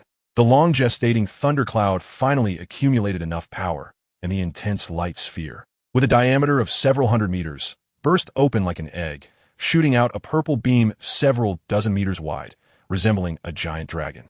Strong electricity conducted through the surrounding air, creating numerous electrical tendrils, like the claws and tentacles of the dragon. Gazing up at this manifestation of earthly power, Tang Ge laughed, leaping high and shooting toward the sky. Deep within his mind, the fear engraved in his genes was erased, and a powerful aura demanding the submission of heaven and earth burst forth, vast and boundless. With a long tether in hand, dared to bind the azure dragon. An invisible shockwave radiated from Tang Ge's body, expanding outward in a spherical form, echoing his words across the entire island. The crimson armament haki surged toward the black blade, condensing into a thin, gaseous ripple. With observation haki attached within his body, he dragged the black blade upward with his hands, moving at lightning speed. Buzz! Everything fell silent. The clash of blade light, representing human power, collided with the thunder dragon, representing heavenly might, and the two met in an instant. A black fissure appeared, slicing upwards through the purple beam of light into the depths of the clouds, as if even space had been severed. The treasure blade slayed the dragon. A comparison with the heavens. Crackle. Like the lament of the thunder dragon, The brilliant light flashed and vanished, and the entire sky returned to calm. Tap! His feet landed on the ground as the black blade slowly returned to its sheath. A golden ray of sunlight shone upon Tang Ge's face. A crack appearing in the sky. The second sword technique. Heaven's Gap. Man conquers heaven. On the warship outside the island. Carp and Akiji's Justice capes were blown backward by the shockwave, spreading from the island. The sea surface rippled restlessly, transmitting waves outward from the island's center. Hey, not bad. After a journey through the new world, Carp's face bore signs of wear, while Akiji had one arm in a sling, having been injured. Ah, really? Hidden within his body was a tremendous power. For Akiji, not to mention slicing through a thunder dragon, even cutting a gap in the clouds, or splitting the entire layer of clouds, wasn't a big deal. He could freeze vast stretches of ocean in an instant. Yet, it was the aura of kingship emanating from that kid that moved him deeply. After all, he was injured this time due to being unable to match that muscle beast empowered by Conqueror's Haki. After 3 days and nights of fighting, that monster was still as lively as ever, while he had his bones cracked by a mace. If it weren't for Carp being nearby, he wouldn't have made it back. Ha ha! As my disciple, not having this level of skill is really embarrassing for me. Carp's hand slapped on his shoulder, and Akiji endured the pain, unable to dodge. If he dodged, that old dragon would definitely chase him down and beat him up. Who told him he hadn't awakened the Conqueror's Haki? Awakening the Conqueror's Haki requires the courage to want to become a king, which would definitely make him an oddity in the Navy. The legendary sword slaying dragons, soaring higher than the heavens. Alas, I just don't know what that kid wants to become a king of. If it's the king of the world or something like that, then it wouldn't be good. Carp just wants to be the king of the Navy. Let's go. Just thinking about Zifa's expression is hilarious. Ha ha. The sound of thunder returned to normal, and the Navy at the training base had not yet recovered from the shock just now. Only Zifa sighed heavily by the window. Who could say otherwise? He truly regretted it in his heart. Clearly, he was the one who discovered it first, but in a moment of confusion. He let that old guy Carp take advantage of it, and now he comes to flaunt it every day. It's really annoying. Bang! Zifa frowned, looking at the office door that was violently pushed open. The door could withstand that kind of force to be pushed open. One could only say its quality was good. Ahaha! Where's the second instructor? Zifa, the strongest Navy and the strongest Navy instructor has returned. Still the familiar tone. Still the deliberately provocative casualness. Still that arrogant and domineering flavor. Carp swaggered in with his bow-legged walk. The admiral-level attendant, Akiji, listlessly followed behind. The monsters of the new world are causing quite a ruckus. Even Kuzan got hurt. Sigh. Kaido's power has increased again. Ignoring the opening remarks that would make an old dragon angry, Zifa immediately turned his gaze to Akiji, especially that arm suspended in bandages. Akiji said nothing. He wanted a certain ignored person to finish speaking first. Otherwise, the consequences would be very serious. That young kid got injured not because you didn't teach well from the start. If he had gone through my hellish training from the beginning, he would have surpassed that long worm long ago. It's all your fault, you second-ranked Navy instructor. Carp stood in front of Zifa, forcing him to confront that remarkably thick old face while dodging the spit flying out. You still boast every day about being the strongest Navy, but why have you never defeated that longworm? Is it because you're old and weak, your body can't take it? Bastard, who are you calling old and weak? You blackhand, second instructor. Carp, furious, rolled up his sleeves, flexing the biceps on his arm, looking all strong and tough. Some people could win against both of them alone over 20 years ago, and now can't beat even one. If that's not old and weak, what is it? Zifa glanced at Carp, who was showing off his muscles, his words like knives. He had been paying attention to the developments in the new world, and the reason he hadn't heard news of Kaido being captured was naturally because the Navy hadn't fought him. Bastard. This guy specializes in poking people's wounds. That longworm is now tough-skinned and strong, getting more powerful every day at its peak. And although he only looks like his hair has turned white, his body is still as strong as a Tyrannosaurus. However, his strength is already in decline, having fought for days and nights without defeating that monster. Just as Carp was about to escalate the situation from a verbal spat to physical confrontation. Tap, tap, tap. A slow, unhurried sound of footsteps approached. After listening to so much nonsense, I almost doubt whether I came to the wrong place. Hearing this impolite voice, Carp and Zifa's faces immediately darkened, and Akiji's mouth twitched. That fearless guy was about to start again. Bang! The well-built door that Carp had inspected could no longer withstand the force and was violently pushed down to the ground. Tang Ge burst in, exuding an uncontrollable aura of conqueror's haki with an arrogant expression. You two old geezers who need to take 3 breaks just to have a meal. Don't say anything to each other. You're all old, weak, sick, and disabled. If you can't defeat the pirates, I will. If you can't kill the pirates, I'll kill them. A new era has arrived, and I am destined to be the man at the very top of the wave. Whether it's the Navy or the pirates, I will be the strongest. When it comes to boasting, Tang Ge has never lost so far. As he spoke, the conqueror's haki he hadn't yet fully mastered seemed to be infected by his own words, surging wildly. Crackle. All words were superfluous. The red, fierce light in Carp's eyes was somewhat frightening. His ferocious expression completely transformed. The centipede scar on his forehead had vanished into the wrinkles. 10 times, 100 times stronger than Tang Ge, the conqueror's haki instantly spread from his body to the entire room. 2 hemispherical auras of conqueror's haki, one big and one small, collided, yellow sparks splattering between them. Bang!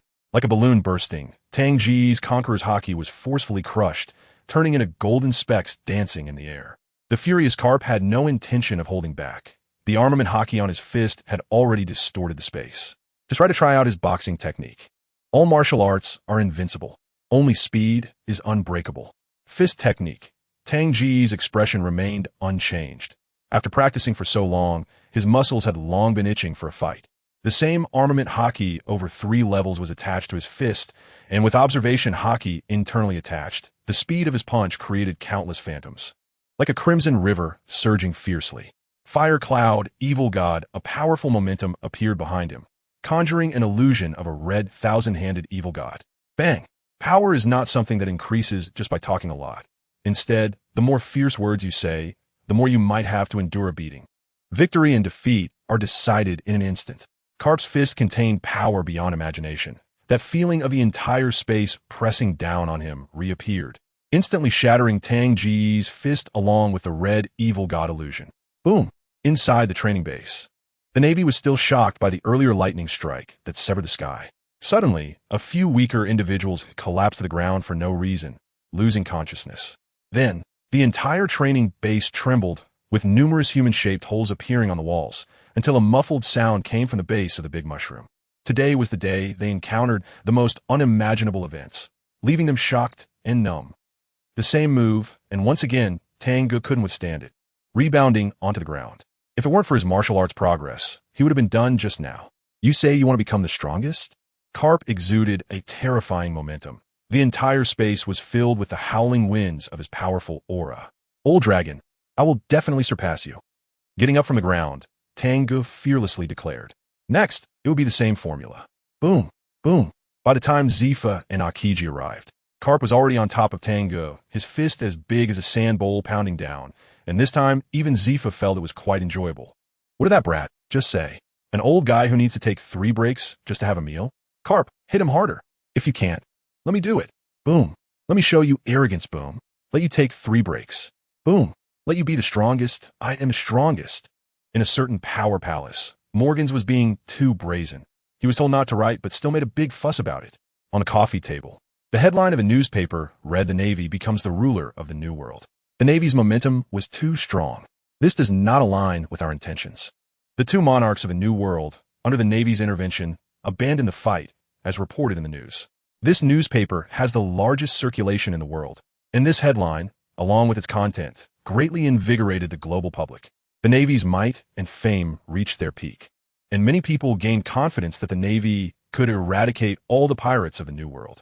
The balance of the 3 major powers has not yet truly been established. The Navy being too powerful is not a good thing. What we need is balance. Therefore, we must accelerate the recruitment of the 7 warlords. Among the recent new pirates, there are 2 notable ones with both strength and fame, and they are worlds apart from someone like Dallas. We should consider sending them recruitment orders.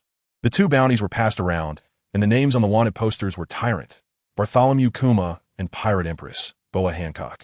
There was also the great swordsman, Hawkeye, Mihawk, whose strength is beyond doubt. His ability to battle with a man like Shanks speaks for itself. Okay, that guy Doflamingo has always been obsessed with the position of warlord and even attacked the transport fleet of Heavenly Gold. Why not just give him a warlord title? Speaking of which, that man who has been opposing the world nobles has recently fallen silent. No, the Navy won't agree, especially Sengoku, and the higher-ups haven't expressed their stance. The key now is the Navy. We cannot allow them to continue expanding their influence. We must suppress their momentum. That's right. Then let's initiate the plan. The Navy is too strong, which is not good for us. Thus, opinions were highly unified. Just in time, the higher-ups were very dissatisfied with that person's attempt to break away from Mariewa. This is his last use to this world. Good. Thus, a secret order was transmitted in the dark world. After being beaten up, Tang Ge was envious of Karp's overwhelming strength, even being forced by Karp to hammer mountains. He willingly complied.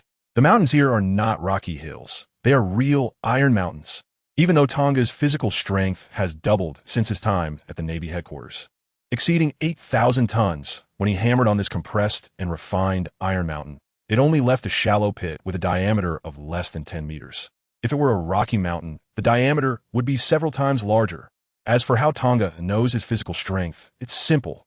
Karp placed an iron ball on him, and its volume kept increasing until he couldn't bear it anymore. And with a bit of calculation, he figured it out. The strength of armament hockey becomes increasingly difficult to enhance as you progress. If you want greater power, the intensity must exceed even more powerful strength. Tang Ge's eyes lit up. He was yearning for even greater power. The old tyrant's demonstration at Balon was not just about the advanced techniques of armament hockey he currently mastered. He had tried it during this time. The so-called advanced application means that the attack range of armament hockey increased, its power became greater, and it even had some rebound effect. One could only say that was the true attack form of armament hockey. However, it was nothing compared to Karp's domineering strike that pierced the cliff back then. This iron mountain is your test. Don't rest until you flatten it. Karp is particularly diligent now, personally supervising every day. He pointed to a small hill over 100 meters high and said, "Do you see that hill? There are 8 in total. If you want to surpass me, you must at least reach that level."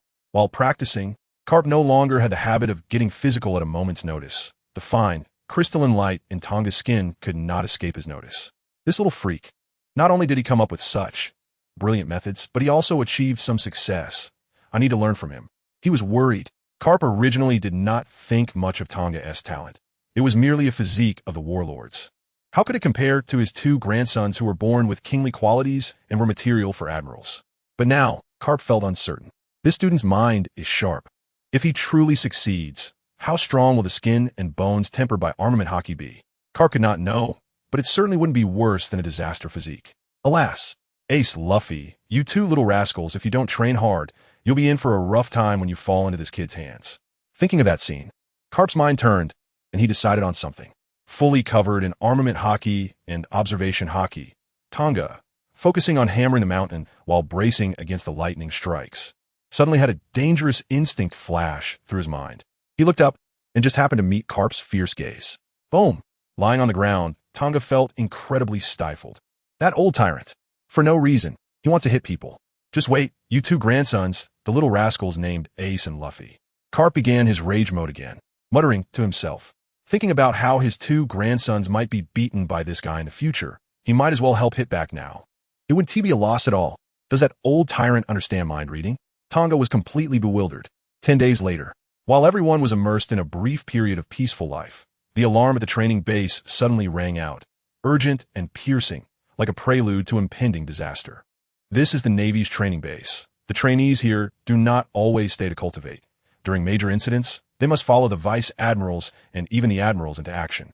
After all, closed-door training does not make one a true, strong person. True strength requires the tempering of blood and fire, including Aokiji, Karp, and Tang Ge. Everyone gathered under the big mushroom in the shortest time possible. This is discipline. As the host here, Zephyr stepped forward to speak without hesitation. Emergency, major event. War has broken out. A headline published in the World Economic Journal on November 5th, 1508 of the Sea Calendar sparked the recently settled global public opinion.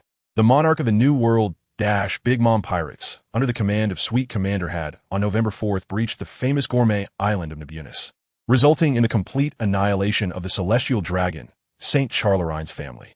The world nobles were extremely enraged, ordering the Navy headquarters to dispatch a fleet to conquer the Totland Kingdom. On the 5th, a large naval warship and 20 vice admirals gathered at the New World G1 base. The Navy headquarters announced that Admiral Akainu would lead the naval fleet to deal with the Big Mom pirates. This is an all-out war. The might and prestige of the Navy headquarters are pitted against the Big Mom pirates, who have established their own nation in the Totland waters. regardless of who wins or loses. The world's structure will be altered as a result. Above a nameless island in the New World, a checkered hot air balloon floated unsteadily, with a ship-shaped house dangling below it. In the middle of the house, an albatross wearing a top hat and a tailcoat was passionately giving a speech. This is big news.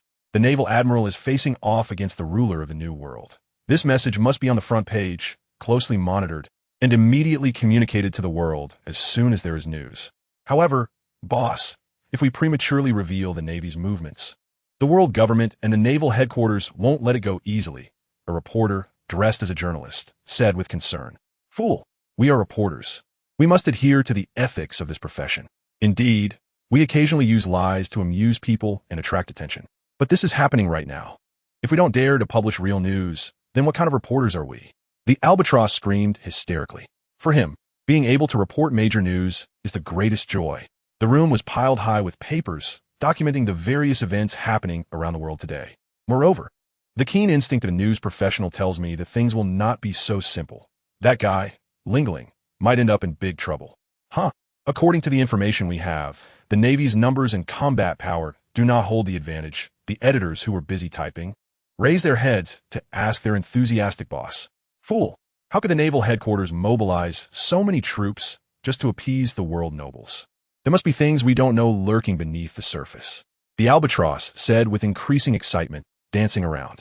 On an island in the New World, the sky was dark with clouds, and purple lightning flashed continuously within the layers of clouds, with sunlight rarely seen. A gigantic fossil of a bull's horn skull stood in the center of the island, and flames erupted from the eyes and mouth of the skull. The entire island echoed with wails and howls. A bullhorn man, as robust as a mountain, was drinking from a gourd and crying at the same time. Whoa, damn it, why doesn't the Navy come and kill me? I can't even die. This boring world. It would be better to just destroy it.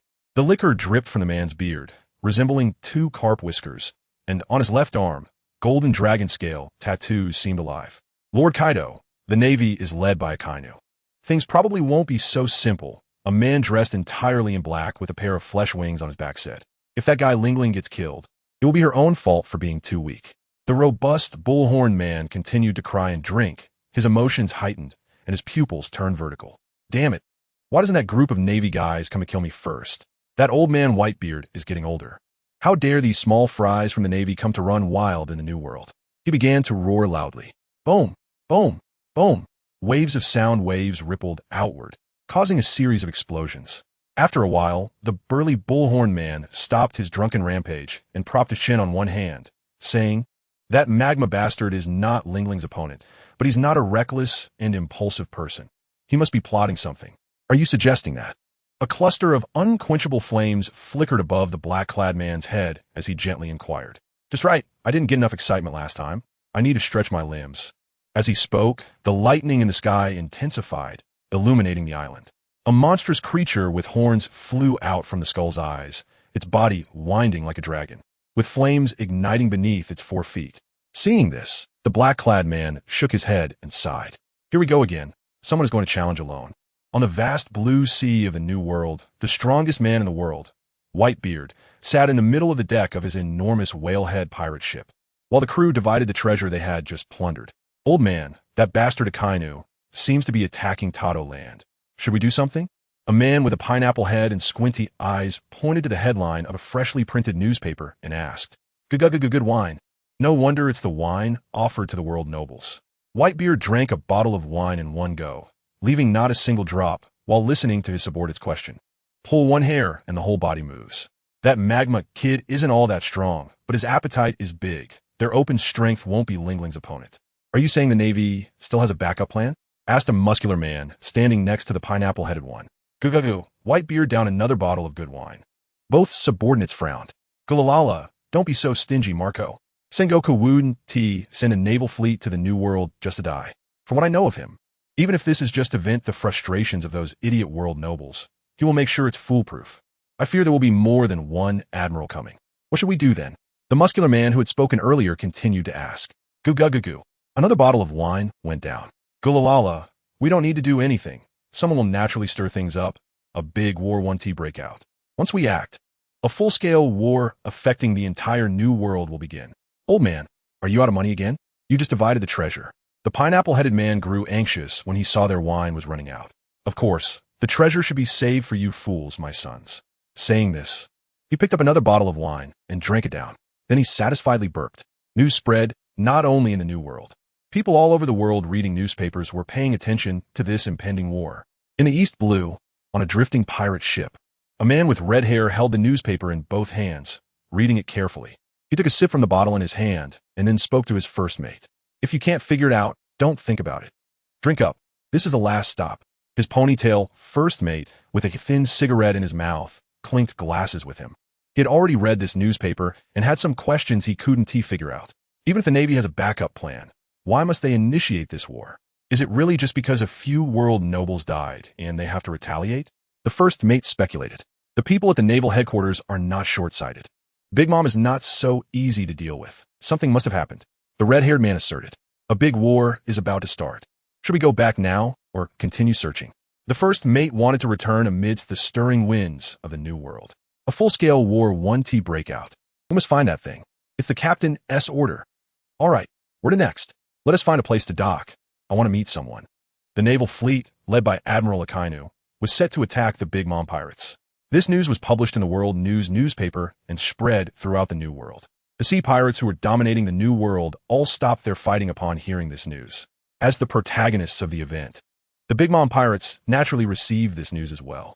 Mama, attacking me? What is Sengoku thinking by sending that inexperienced fool Akainu with a large fleet to Tato Land? In the center of Cake Island, in the castle, a queen wearing a horn hat and a pink, oversized dress, heavily made up, was furious. Various cadres, looking like monsters, gathered together, casting shadowy figures. They completely disregarded the Navy's reckless, suicidal behavior.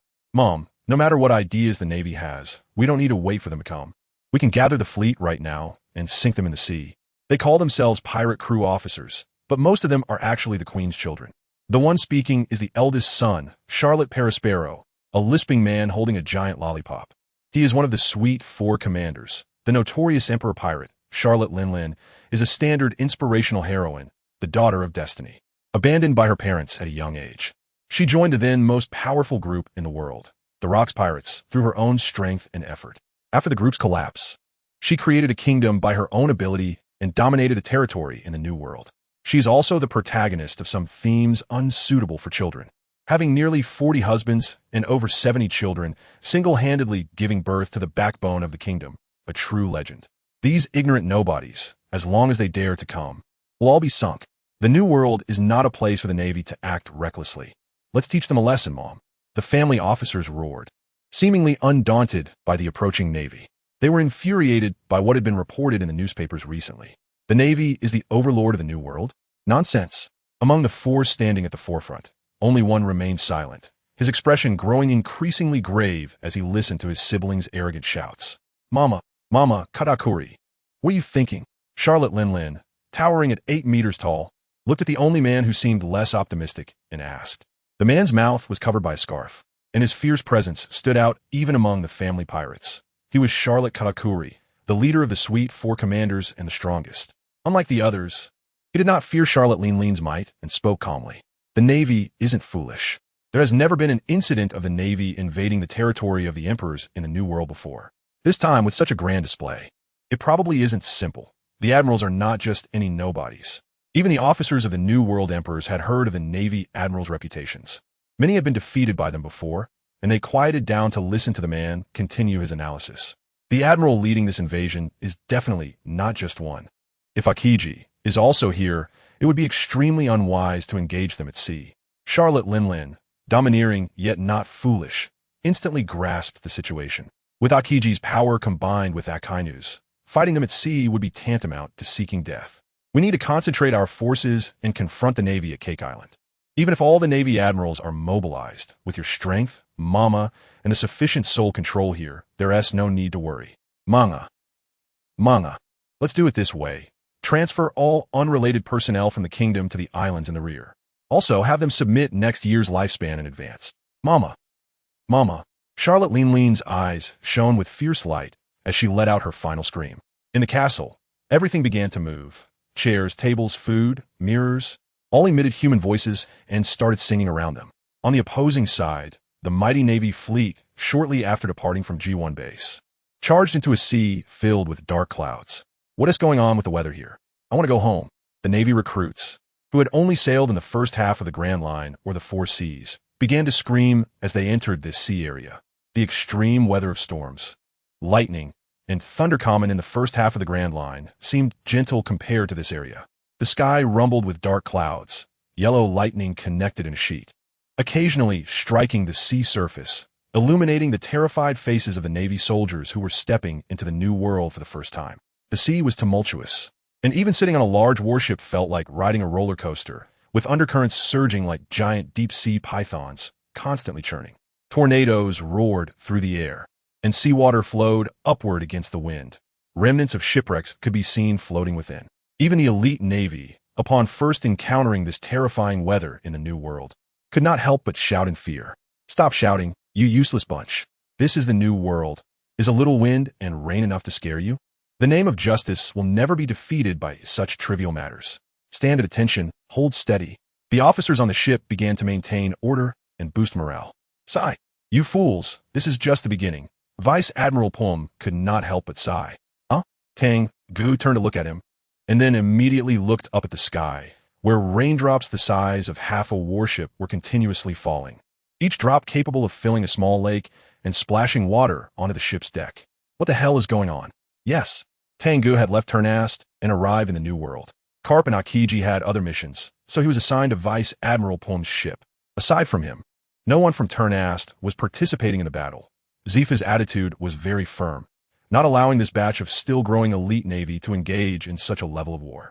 Half of the ships that entered the New World sunk due to insufficient preparation as soon as they entered the sea area. Even with enough preparation, many were unable to cope with the unpredictable weather.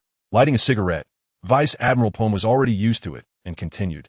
The sea area we have entered in the New World is called the Mobijimaru Sea due to its unique weather, also known as the Sea of Unhappiness. This weather indeed seems like the heavens are throwing a tantrum. Just moments ago, it was pouring rain, but suddenly faced with a cold wind. It turned into large hailstones that fell down with a crash. Kicking out blue energy blades, Tang Ge sliced the falling icebergs into pieces and glanced at the other warships. Fortunately, every ship had experts. Blue light flashed continuously, breaking the hailstones that fell towards the warships, so it was somewhat safe. Aside from new recruits continuously screaming in the fleet, there were no casualties. But it wasn't over. After the hail ceased, heavy snow began to fall from the sky. Almost instantly, the snow turned into an impenetrable wall, cascading down like a waterfall. With a roar like a tiger, the snow waterfall was split apart by a blue light, falling to either side of the warship. Tang Ge, feeling annoyed, said this bizarre weather seems never-ending. Haha, it's really reliable. However, the biggest test is coming. Vice Admiral Pum still managed to laugh. Suddenly, the entire sea surface began to tilt and quickly became vertical. The warships fell from the air, and the sudden feeling of weightlessness made a bunch of already tense Navy soldiers scream again. Fortunately, the Navy often sailed in this sea area and had already built ships capable of adapting to such situations. The ship's center of gravity automatically adjusted in midair, and it finally crashed down steadily onto the sea surface, continuing its journey. Some new recruits with poor psychological qualities fainted. Not everyone could adapt to this sea. Sigh. Many people in the Navy were worried about this sudden, massive war, including Vice Admiral Pum. Rushed into battle, even the newly enlisted recruits were pulled in. Even if they won, it would be a Pyrrhic victory. In response, Tang Ge remained silent. A grand, epic palace complex flashed through his mind from not long ago when he passed by Mariewa. The Navy needs the strongest. All vice admirals, gather on the flagship for a meeting. The entire fleet received this message. Let us go. Thinking too much is useless. Let us hear what Kaido has planned. Pompey patted his clothes and looked at Tang Ge. Tang Ge also wanted to meet the only admiral he had never seen before. The man whose swordsmanship was as explosive as a volcanic eruption. On the highest level of the flagship, a stern man wearing a naval cap sat in the main seat of the conference room with his arms crossed. In front of him was a projection screen. The man was around 40, dressed in a dark red suit, his skin tanned from years of exposure to the elements, with cold eyes devoid of emotion, giving off a very severe aura. He was not the type to be imposing. Standing about 3 meters tall, he was not particularly outstanding, with a large colorful rose tattoo visible on the left side of his collar. He was Sakazuki, known as a Kainu, an admiral of the navy, who had always been stationed in the New World with an aggressive style. This massive fleet embarking on the campaign against the Big Mom pirates was under his command, and without this top combat force in place, sending any number of naval ships would be futile. In the conference room, besides Akainu, there were more than 20 vice admirals present. Belinyu, start, Akainu said, his voice cold and hoarse, his expression hidden beneath the brim of his hat. Yes, Belinyu, the dedicated intelligence officer of the headquarters, had compiled detailed reports from intelligence gathered across the New World. He activated the image-transmitting snail, and a bounty poster of a woman appeared on the screen. Charlotte Linlin, captain of the Big Mom pirates. Known as Big Mom and the queen of the Tato land she established, the ruler of the New World, with a bounty of 3 billion berries. She has a penchant for desserts, and the primary reason for this campaign is because her subordinates invaded the famous gourmet island of Nabubius, resulting in the death of world nobles. I want to go into detail about her intelligence. I believe everyone understands her power. The only point to note is to avoid entering the combat zone between her and Admiral Akainu. Everyone knew that this long-established ruler, Charlotte Linlin, would be confronted by the highest combat power of the headquarters, and the real victory or defeat would occur here. Therefore, they listened intently to the upcoming intelligence. In a recent friction incident, the suite commanders performed outstandingly, and their bounties had been adjusted. Here are the latest bounty posters. 4 bounty posters appeared side by side on the screen. Charlotte Karakuri, the leader among the suite commanders, second only in strength to the captain. A special paramecia-type Machi fruit user, with a bounty of 760 million berries. Charlotte Smoothie, a powerful swordswoman, the only woman among the suite commanders. A paramecia-type squeeze fruit user, with a bounty of 30 million berries. Charlotte Cracker, suspected that the photo on the bounty poster is not of him. Always fighting from the shadows, the mastermind behind the invasion of Nabubius, a paramecia-type biscuit fruit user, with a bounty of 480 million berries. Charlotte Snack, ability unknown, with a bounty of 210 million berries. In addition to the suite commanders, Belinyu displayed many more bounty posters, with all others exceeding a bounty of 10 million. Besides the suite commanders, there were many other powerful officers. Everyone must pay attention. No wonder this pirate crew is at the pinnacle of the New World. Besides the terrifyingly strong captain, they have numerous powerful officers, with over 20 pirates on the big screen boasting bounties exceeding 100 million berries. However, for Tang Ge, this was paradise. He licked his dry lips, staring at those bounty posters like a predator eyeing its prey. They're all devil fruit users. After the intelligence on combat power was finished, the conference room fell into a heavy silence. They all had their thoughts. Whether it was due to a significant disparity in power or because the power levels were similar, everyone was grave. This was the acknowledged weakest among the current rulers of the New World, yet their combat power was already this strong. Justice will prevail. To achieve this goal, no matter how many lives must be sacrificed, it is worth it. Akainu's voice rang out from the center, exuding an undeniable momentum. Belinyu, continue. Yes. Belinyu then displayed a map showing the location of a nearby archipelago.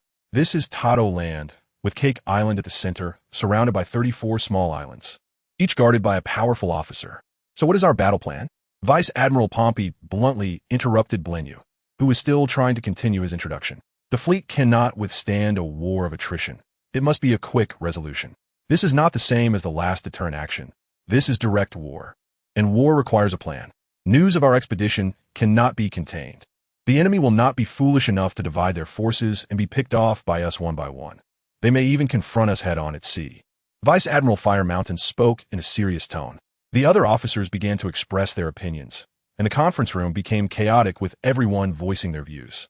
In fact, they were all very opposed to this expedition.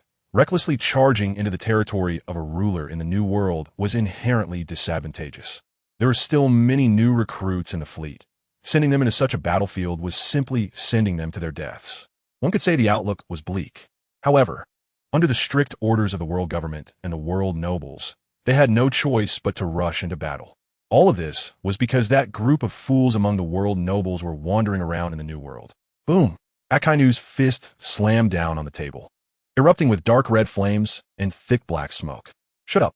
With a furious roar, the conference room fell silent as he bellowed in an iron-fisted, ruthless voice. Since you have become a Navy soldier, you must be prepared to die in battle. Anyone who shakes the morale of the army will be severely punished. I will now arrange the battle tasks. There's only one task.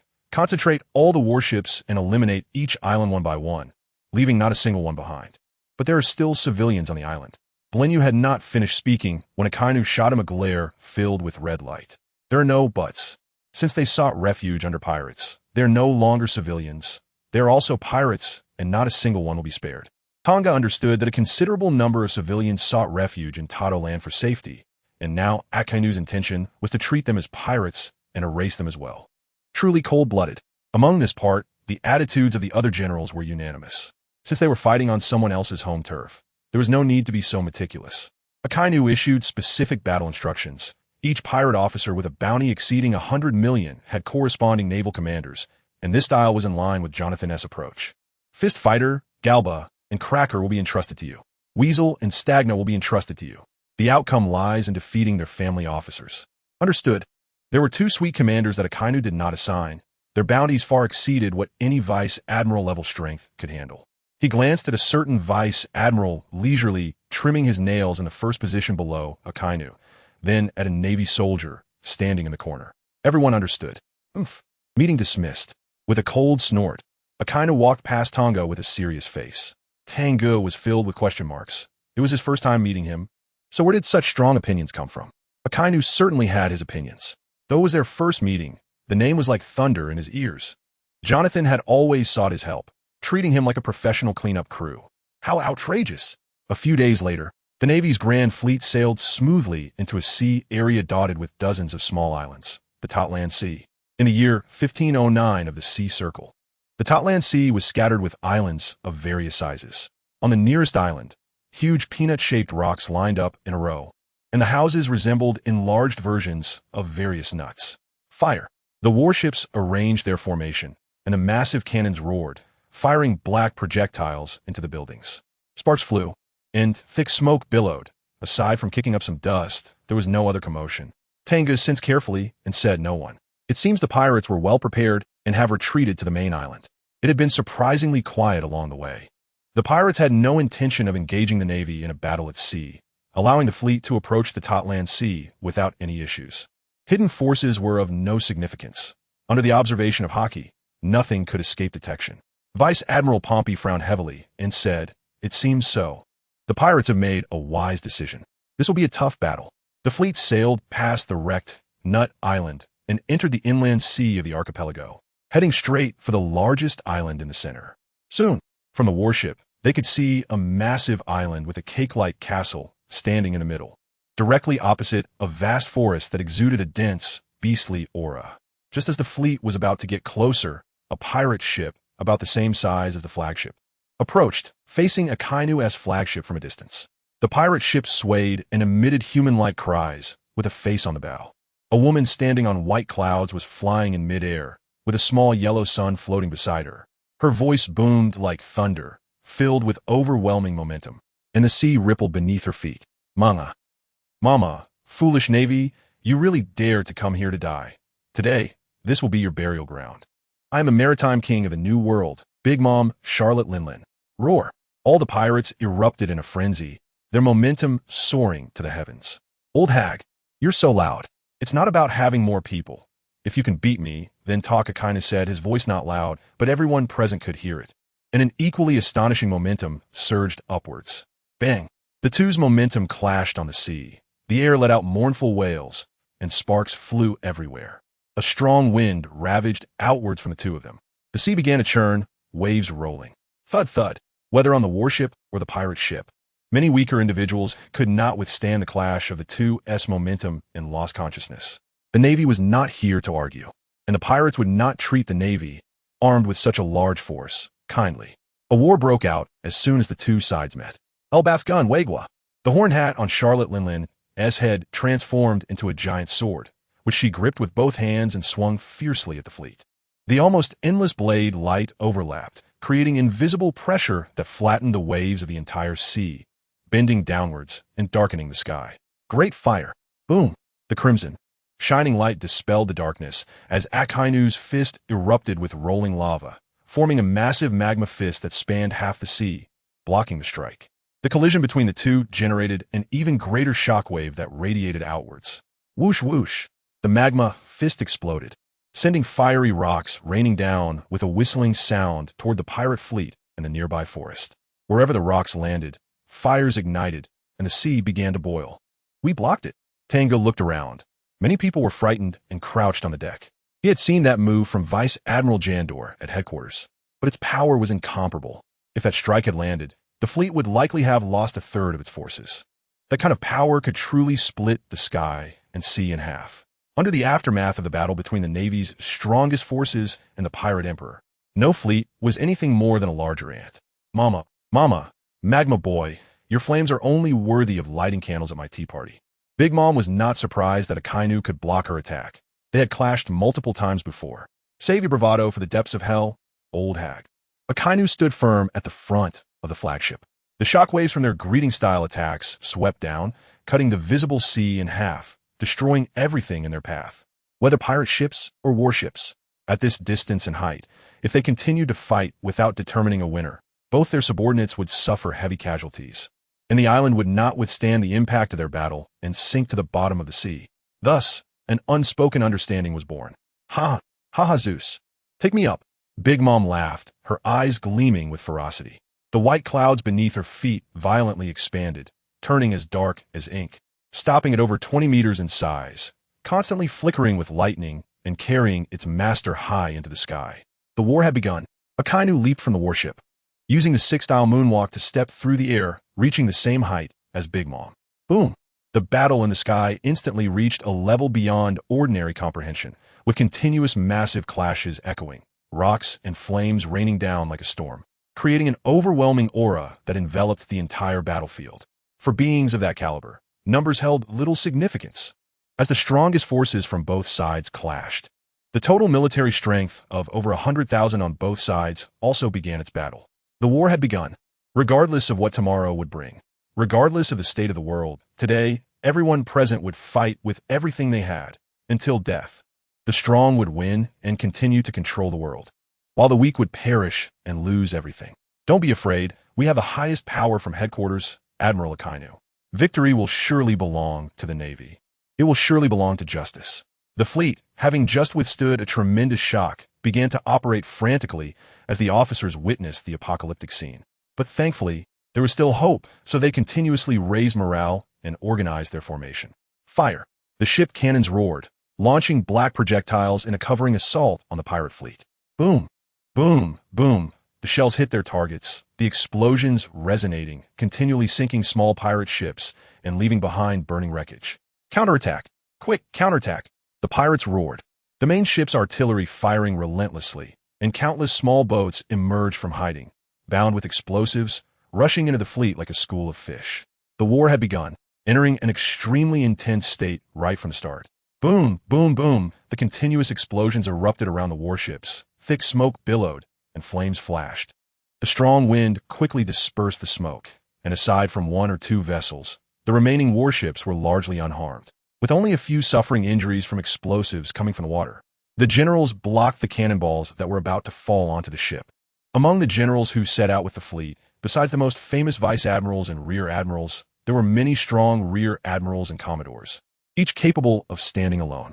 After Akainu left, the temporarily appointed commander of the fleet, Vice Admiral Gumi, issued orders to the fleet through a den mushy.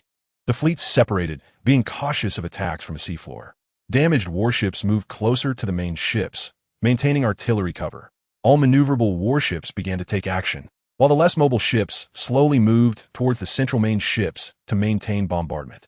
The intact warships formed 3 lines, with a curved line in the front made up of 10 large warships, pressing forward towards the pirate fleet. Buzz! A purple laser shot out from the main ship of Big Mom, streaking across the sky, extending over a kilometer in length, and coincidentally charging straight towards Tang Ge's warship. Is it rushing here to seek death? Weak ability user. Tang Ge felt the blood in his veins boiling, his whole body slightly trembling, filled with desire. The desire to fight, to become stronger, to cut through everything. The muscles he had trained for over half a year had made the battle factor hidden in his blood crave to the extreme. Crack!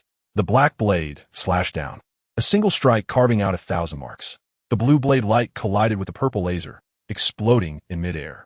Gazing at a long-legged woman standing on the pirate ship, Tang Ge licked his slightly dry lips, his eyes deep, like a hunter entering a field full of prey. An eye for an eye. The blade light, shaped like a tiger charging, shot towards different parts of the pirate ship. Unmatched rice cake blade shot. A man standing at the bow of the pirate ship transformed his right hand into a Gatling gun, white bullets rapidly pouring out, blasting apart the blade light in midair. It's Katakuri, a small character who doesn't know the limits, dares to swing his sword at us. Charlotte Oven, standing beside Katakuri, shouted, dressed in yellow like a loaf of bread, but he didn't have the ability to transmit his voiceover. But Tang Ge could hear him. He could no longer hold back and jumped onto the main cannon, those firing shells. If it were Garp, Zephyr, or Akiji here, they would all know this kid was about to cause trouble again. That's because you Haven T encountered me. Damn Emperor Pirates. The invisible ripple amplified the sound infinitely, spreading across the airspace of the two fleets engaged in the distant cannon battle, causing some with poor mental resilience to fall down. The naval generals. This guy really knows how to stir up trouble. To have his voice heard on a battlefield of this level is truly a terrifying man. Katakuri's forehead was covered in black lines. He already knew what the Navy on the opposite side was about to say. Listen well, worthless snack stars on the opposite side. I am the fierce tiger, Tang Ge, destined to become the strongest man. The black blade pointed directly at the flagship of the Emperor Pirates. And Tang Ge felt that his debut in the New World should be more imposing, something he had thought about for a long time. Whether it's the strongest female pirate, the strongest male pirate, or the strongest creature, they're all old guys who have one foot in the coffin, and I will trample them all underfoot. I am the ultimate being. Even the two major forces locked in battle were momentarily stunned into silence by such grandiose declarations. Countless jaws dropped to the ground. Can't you just stop bragging? On the Navy side, everyone who knew Tang Ge turned pale, cold sweat dripping from their foreheads. This guy seemed to have eaten a devil fruit that made him feel he would die if he didn't brag. Wanted to show his presence wherever he went. Afraid that others wouldn't kill him. That fierce in his title was certainly not wrong. Damn it, who was that arrogant guy? Fierce Tiger? On the flagship of the pirates, the cadres of Big Mom's crew looked dumbfounded at the Navy striking a pose on the naval ship, especially since the Navy was only wearing soldier uniforms, which was very eye-catching. He really dares to say it. The strongest female pirate goes without saying. The strongest man is Whitebeard, and the title of the strongest creature currently belongs to Kaido. He has offended all three of the Emperor-level pirate crews. Even if he doesn't die in this war, he'll never live again. Boom. The cute little yellow sun floating beside Big absorbed the large magma flames falling from the sky, becoming enormous, with a fiery face appearing in the flame that spanned nearly 200 meters. No matter who you are, anyone who dares to speak ill of my mother will die. Stolen fire. The massive flames expanded again, unleashing endless heat and light, pressing down towards the naval fleet. That old lady turned out to be a weak ability user. I thought she would have some pride of an emperor. Tang Ge's face was lit up red by the gigantic fireball pressing down, his palm resting on the hilt of his sword. Sky deficiency 1, line, shoot the sun. Buzz. The blade light, imbued with his mutated armed hockey, flashed and vanished, splitting the enormous fireball in half, with incredible lethality. The gigantic fireball emitted a piercing cry of pain.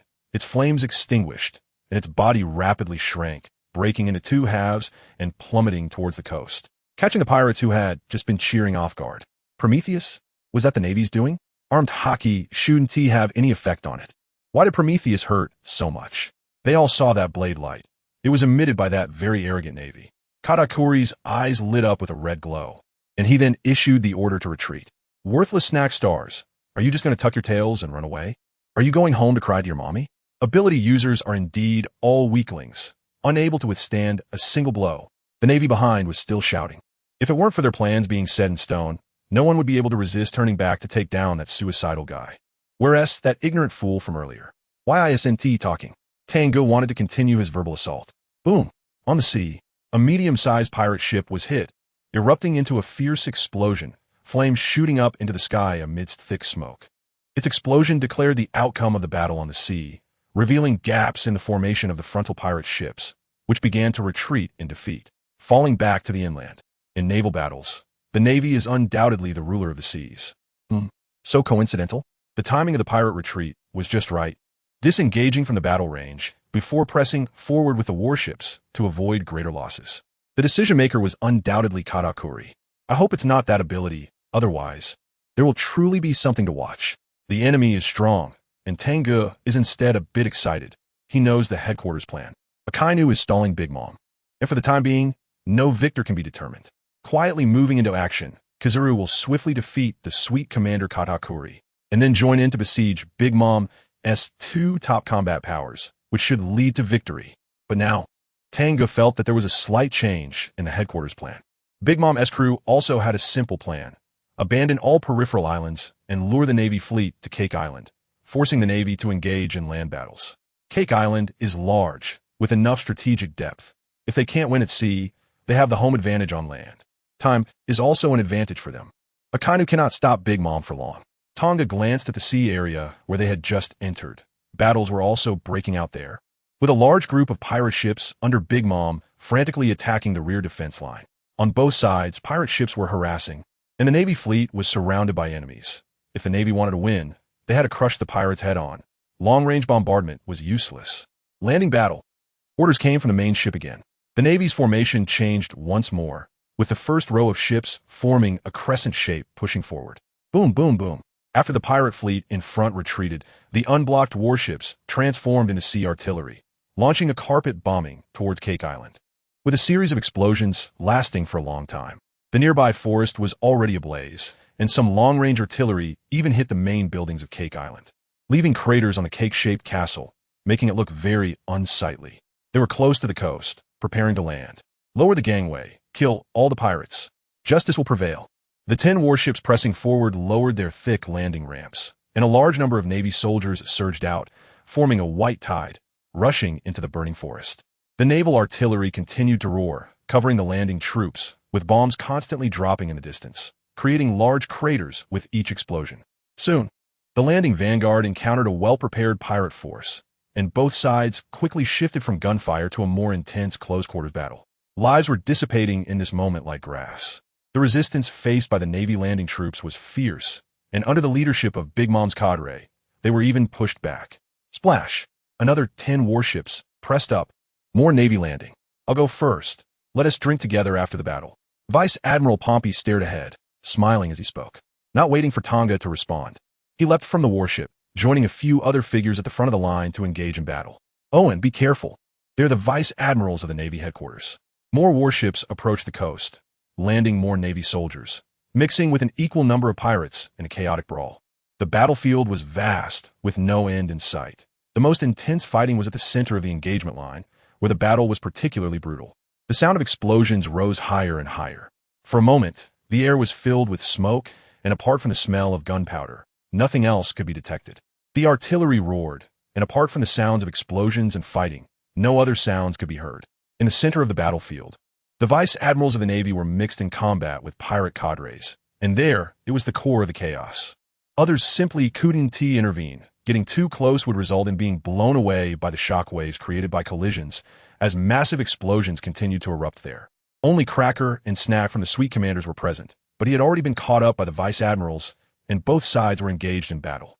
The other two commanders had not shown themselves. They were also on guard against the powerful Navy experts who had yet to appear, such as the arrogant Navy who had just sliced Prometheus in half and had yet to recover.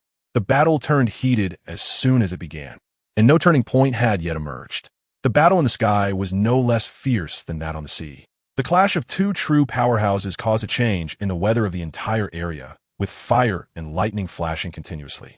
They were two moving human disasters. Tang Ge searched around on the warship, looking for any unusual attacks. This level of war was what he should be involved in.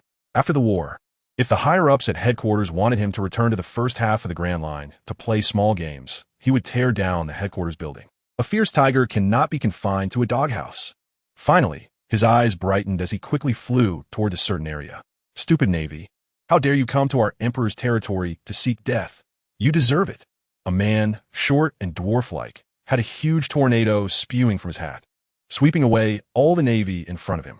Accompanying him was another man, also short, with hair like flames and a potato-like physique, spewing flames from his hands and mouth, roasting everything in his path. Don't underestimate our Big Mom pirates. The combination of their wind and fire abilities defeated a rearguard rear admiral in that area. Under their leadership, the pirate minions launched a counterattack. causing a small-scale collapse in the Navy S formation. Invincible wind fire wheel. The tornado, swirling with flames, swept towards the Navy camp. The soldiers without their commanders were like lambs ready for slaughter, their eyes filled with despair. One slash becomes a staircase. 10,000 cuts become a Buddha. A figure landed, moving as fast as a phantom, directly colliding with the fiery tornado. Boom! The flash of the blade cut through, and the tornado exploded, sending countless air currents swirling and dispersing the smoke in the area. The situation reversed in an instant. The two short pirates looked in terror at the figure emerging unscathed from the gusts. It was that arrogant Navy. Tang Ge was in a bad mood, seeing the distant battlefield with wind and fire swirling. Making a huge commotion, he ran closer to take a look. You two aren't even devil fruit users. In a battlefield filled with such ability users, he had misjudged his first hunting target. Mistakes come with a price. This is all your fault. These two pirates were also cadres of their family, but not among the stronger ones. When they saw Tang Ge appear, they already wanted to retreat. But it was too late. The black blade flashed, and a figure instantly dashed between them. Thud! The two screamed as they were thrown away, crashing heavily to the ground, a gash on their chests nearly slicing them in half. Lord Charlotte! The surrounding pirates exclaimed in shock. Before they could finish their cries, they too were cut down. A horizontal wound across their chests, clearly not surviving. Wasting my time. There's no use looking for these weaklings. I need to find pirates with bounties over 100 million. The total strength of nearly 70,000 soldiers from both the Navy and pirates was in chaos, with people everywhere, and the number of those above the captain level was less than 1/10 of the total. Only about 20 people were qualified to determine the outcome of this battle. The real deciders of the entire war were those few individuals. Tang Ge was one of them. Realizing this, he felt a sense of accomplishment. 3 years ago, he was just a minion on such a battlefield, easily swept away by shockwaves coming from who knows where. Whoosh! His body sped through the battlefield, wielding his black blade, slashing down large numbers of chess soldiers and ordinary pirates, leaving a straight line of emptiness wherever he went. No wonder they're the emperor pirates of the New World. The chess soldiers were created by Big Mom's powers and were cannon fodder. The combat power of the ordinary pirates mixed in among the chess soldiers was still quite strong, with an average level exceeding that of the elite soldiers at headquarters. In an instant, he reached his destination. The vice admirals at the center of the battlefield were being pressured and struggling to breathe, all because of a tall man wearing a horned helmet and surrounded by armor, Charlotte Cracker, the third of the suite commanders. The two vice admirals assigned to deal with him were already injured, with several wounds on their chests, oozing blood. How could he be so powerful? Damn it!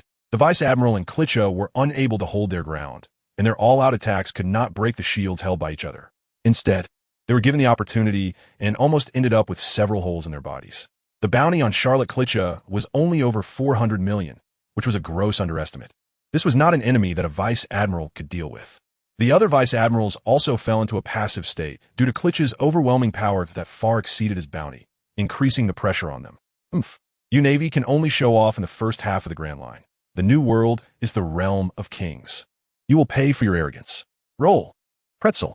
Klitschko's giant sword, which he held in both hands, was covered in hockey and began to spin rapidly, leaving white marks on the blade, ready to end the lives of the two vice admirals. However, urgent shouts from his comrades reached his ears. Be careful. Bang. The clash of swords in midair was like a tangible force colliding together, causing the ground beneath Klitschko to collapse, with countless stones and dirt flying out, his legs slightly bending under the powerful impact. What force? Who is it? Where's the tiger, leaving you, this monkey, to claim kingship? The kings of your new world are all a bunch of weaklings. This tone, it's that Navy guy from earlier. Klitschko's body manifested two heads, one in front and one behind, and 4 arms, as he widened his eyes not at the endless empty battlefield behind the Navy, but at the cracks spreading across the long sword he had created with his powers, and his armor had also loosened during the earlier clash of forces. How is that possible? There's hockey on it as well. I'm tired of seeing your panicked expressions, you bunch of weakling power users. Come out. Cowards hiding their heads and exposing their tails. Tang Ge raised his left hand, his fist covered in crimson hockey, seemingly ready to explode everything ahead, moving like thunder. Brahmavajra. The shields that the two vice admirals had struggled to defend against were pierced by a single punch, producing a crisp sound like breaking cookies. The force of the punch unyielding as it continued to smash into Klitschko's head. Boom! The ground first sank into a hemispherical pit, followed by a large-scale collapse and tremor, with hurricane-like violent airflow sweeping through. Just like the shock in everyone's hearts. Come again. Tang Ge always adhered to a fighting style of taking advantage of the enemy's weakness, not giving them a chance to breathe. Anyway, his stamina was sufficient, and he didn't need to rest at all. The black blade slashed down, cutting through the air with no resistance. Clang! A purple laser shot from afar, blocking Tang Ge's strike, the two forces clashing in midair, sparks flying from the center. Seizing this opportunity, a figure quickly emerged from the bottom of the pit, standing in the pirate camp, looking extremely grim. This was Klitsch's true form, standing just over 2 meters tall, dressed in flamboyant clothing, with purple hair styled into a single braid that sparkled at the end, and a clear fist mark on his cone-shaped face.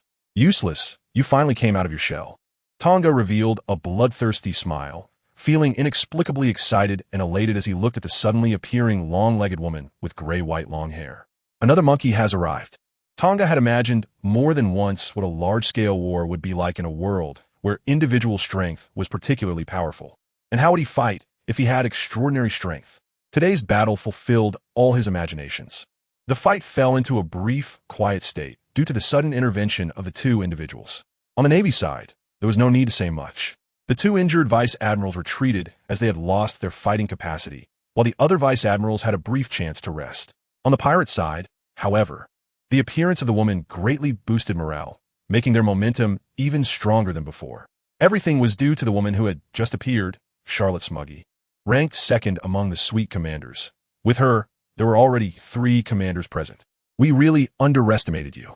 I will hang you up as a warning to others, Navy. Smuggy drew her long sword from its spiral sheath, her expression calm. The majesty of a king is not something a character like you can infringe upon. Whoosh! Smuggy instantly vanished from her spot, her speed faster than that of the Navy Vice Admiral using the 6-power shave. Flashing in mere moments to stand right in front of Tang Ge, her arms swelling several times in size, resembling a giant's arm. Waterblade, a gigantic purple sword aura soared to the heavens, slashing down from above, exuding an extremely refined, sharp aura. Her first move was a powerful attack mixed with her abilities, aiming to eliminate this Navy man who had little reputation in the New World in the shortest time possible. Who do you think you're looking down on? In my first battle in the New World, what can a waste like you do? Bang! The rocks beneath her feet cracked, and Tang Ge did not retreat, but advanced. His body charging forward like a rampaging T-Rex, his right arm with the blade raised, muscles bulging, swinging upward with force. He had always faced things head-on. Clash! The sound of a dull, extreme impact echoed as their weapons collided, and the ground beneath them collapsed simultaneously, spreading out in a circular shape. Boom! The already collapsed ground exploded again, with 2 colored hockey covering his body inside and out, Tang Ge's speed drastically increasing. A series of white air rings blasting behind him as he quickly charged into the pirate camp, reappearing right in front of Klitsch, who had retreated into his armor. You weakling think you can escape? You are insulting me. The black blade swung with extreme speed, instantly cleaving down dozens of strikes. He had always fought against many at once. You are the one insulting me. Charging into their camp alone, Klitsch suppressed his inner anger, as 6 more arms extended from his shoulders, resembling a 1,000-handed general. I'm Klitsch, the 1,000 hands. Roll, pretzel. The swords on the 6 arms spun rapidly, swirling white air whistling, instantly colliding with a multitude of blade lights. Meanwhile, the pirates beside him quickly formed a circle during this brief moment, surrounding this Navy man. Whether he was bold or ignorant, Flaming Tiger, the vice admirals at the Navy headquarters wanted to rescue Tang Ge, but they were blocked one by the pirate officers. This guy's too reckless. Pompey was engaged in battle with a pirate of similar build, both of them being martial arts masters with speed and strength on par. This was just the 8th son of the Big Mom pirates, Charlotte Cavalet, whose bounty was not particularly outstanding. One could imagine Tang Ge's predicament. Moreover, a sense of unease flashed through his heart. Why hasn't T. Kizaru made a move yet? This ignorant little character thinks that having a bit of power allows him to run rampant in the realm of the king's pirate crew. Charlotte Owen, dressed in a fire-yellow cloak, always started with the same line. Closely following him, Charlotte Daifuku frowned, looking at the man they had surrounded, whose expression seemed even more excited than theirs. What is he mumbling about? 1, 2, 6, it's happening. Tang Ge couldn't help but burst into laughter, scanning the battlefield where 6 members of the Big Mom Pirates power users had appeared. What are you looking at? I'm going to take you down, you bastard. Charlotte Mondor, with a fiery temper, was unnerved by that predatory gaze and took the initiative to attack. Flame gun. The gun in his hand spewed flames towards Tang Ge. You better step it up. In an instant, Tang Ge shifted to the side, dodging the scorching flames, his eyes flashing with fierce intent. Today is your only chance in this lifetime. A wave of invisible ripples suddenly expanded, countless blade lights radiating from his body like a blooming lotus. His attack encompassed all 6 of them. Arrogant. Attack. Smuggy was the first to strike, his legs swelling up, moving even faster than before. Demon slash. The moment Smuggy finished speaking, a flying muscular demon with a long knife came crashing down, the clash of blades creating a series of explosive sounds like crashing waves. Boom! As he stomped forward, the air around him exploded with a deafening sound. Taking advantage of the other's distraction, in less than a breath, he had already reached Mondor, pressing his palm against the knife's hilt. Don't even think about it. Smuggy, with his long legs, was not slow either and raised his long sword to block the slash. Boom! Before the shockwave could dissipate, Tang Ge had vanished again. Behind him was one of the 4 stars, Snag, wielding dual knives. Mondor, don't act recklessly. This guy is not someone you can handle. Go deal with those vice admirals. With that, Smuggy disappeared from the spot, among the pirate officers present. Only her speed could barely keep up with Tang Ge. Ping! Ping! In an instant, the sound of dense armed color clashes came like a torrential downpour, the purple sword energy and red blade light colliding, producing continuous shockwaves that suddenly exploded. The dreamy light and shadow effect vanishing in an instant. Among everyone present, Kleika understood the fierce power of this navy the best. His strength was not inferior to the expandable Smuggy, and his speed was suffocatingly fast. This kind of powerful strength and speed had no weaknesses. He had only seen it in one person. Whoosh! With a speed almost synchronized with sound, a visual image appeared in Kleika's observation. His heart tightened, and all 8 arms were raised. What are you doing, you weakling? Are you despairing over your tragic future? After trading dozens of blows with Smuggy, Tang Ge brutally charged towards Kleika before being surrounded by the muscular demon and Snag. Damn bastard. D. Exploding salted pretzel. Kleika was furious. This guy treated him like a soft persimmon. The sword in his arm ignited with flames and thrust out fiercely. Weakling ability, user S incompetent roar. You just said you're Kleika of the 1,000 hands? Tang Ge's blade moved as fast as lightning, the blade light flickering, leaving overlapping afterimages like a peacock spreading its tail. Not just 1,000 hands. This might was enough to make Kleika break into a cold sweat. His strength was not weak, absolutely at the level of a super bounty. Aside from being slightly slower in movement speed, his attack speed was definitely not slow. And his dual-color hockey had no shortcomings, just a bit short of the threshold of 3 in strength. But these ability users' methods were completely suppressed by his hockey. The strength of arm color was close to or even stronger than his own, and he could hold on relying on arm color. However, Kleika, being a superhuman type, was different. The sword created by his ability could not withstand the impact of the armed color clash, breaking repeatedly, exposing his midsection. Tang Ge's fist was like iron, smashing out. The same result, Kleika inside the armor was sent flying, crashing into a tree that had not been affected by the battle. A plume of dust rising like a dragon. Got it. Behind him, Smuggy and the others quickly attacked, their swords striking solidly against Tang Ge's body. Bang! Under the tremendous force, Tang Ge was sent crashing backward along the ground, a series of trees with faces smashed to pieces. He.S. dead. What an ignorant little character. The slower Owen couldn't help but laugh when he saw that navy being sent flying. Owen, be careful. Before the laughter could spread, Smuggy's shout made his pupils shrink, his body suddenly turning crimson, waves of heat rising, and the others rushed to support him. But it was too late. In a split second, Tang Ge had already lunged to within a meter of him, slashing out. The terrifying sound of the sonic boom erupted, like an electromagnetic cannon shaking. Bang! The knife and fist collided together. In just an instant, the infinitely hot fist and the heat above were dispersed, and his body was thrown into the air. Another fist imprinted on his chest. The hard-armed color along with his sternum was crushed. A chaotic circle of airflow exploded from his back, and his body flew back, crashing into the wall of the cake castle. First one, spitting out a mouthful of blood, Tang Ge felt a surge of heat in his hand. His clothes were cut with 3 slashes, 2 white marks on his skin quickly fading. Only a streak of blood remained from top to bottom. You who hide under the banner of the king are nothing but a group of ignorant frogs at the bottom of a well. tearing off the tattered military uniform. Tang Ge's armed color surged again, his fighting spirit ablaze, a sinister smile on his face. Smuggy's teeth were almost ground to dust. This navy, relying on speed far exceeding others, was pulling and scattering them within their encirclement. Finally seizing the opportunity, he caught the slower Owen. And that skin! A very ominous thought appeared in her mind, buried deep like a nightmare, unable to shake off.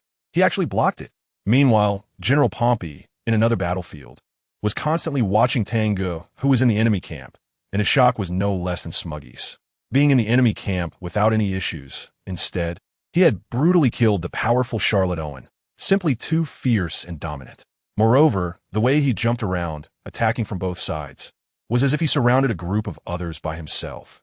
There was no hint of being at a disadvantage in being surrounded. Furthermore, as Tang Ge held back a large number of strong officers, a fierce battle broke out within the pirate ranks. The aftermath of the battle, sending all pirates caught in the area flying, coupled with the clear line of fire created by that guy earlier. The situation quietly shifted in a direction favorable to the Navy, something no one had anticipated. The pirates experienced a small-scale rout, a sudden change. In Tang Ge's observation, a chilling sense of danger suddenly arose. A streak of light seemed to rush at him from outside of time. Earth Dragon boom! The ground beneath him collapsed directly. The rock layers lifting towards the center, and in an instant, were crushed into powder by the ensuing shockwave, swept away in the chaotic airflow. The crimson armed color on the black blade trembled continuously.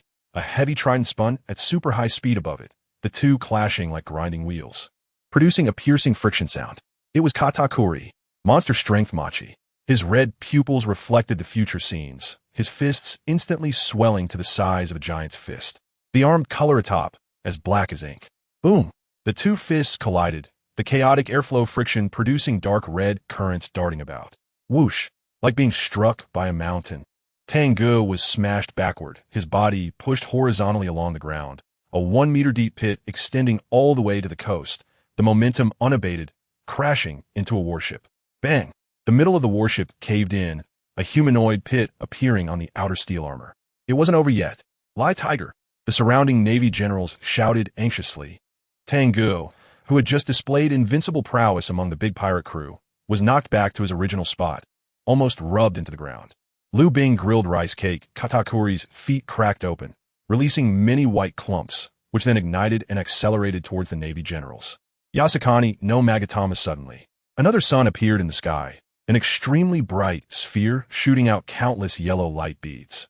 Bang, bang, bang, bang. Dense and intense explosions erupted, each impact equivalent to the explosive power of a naval cannon, mutually exhausting each other.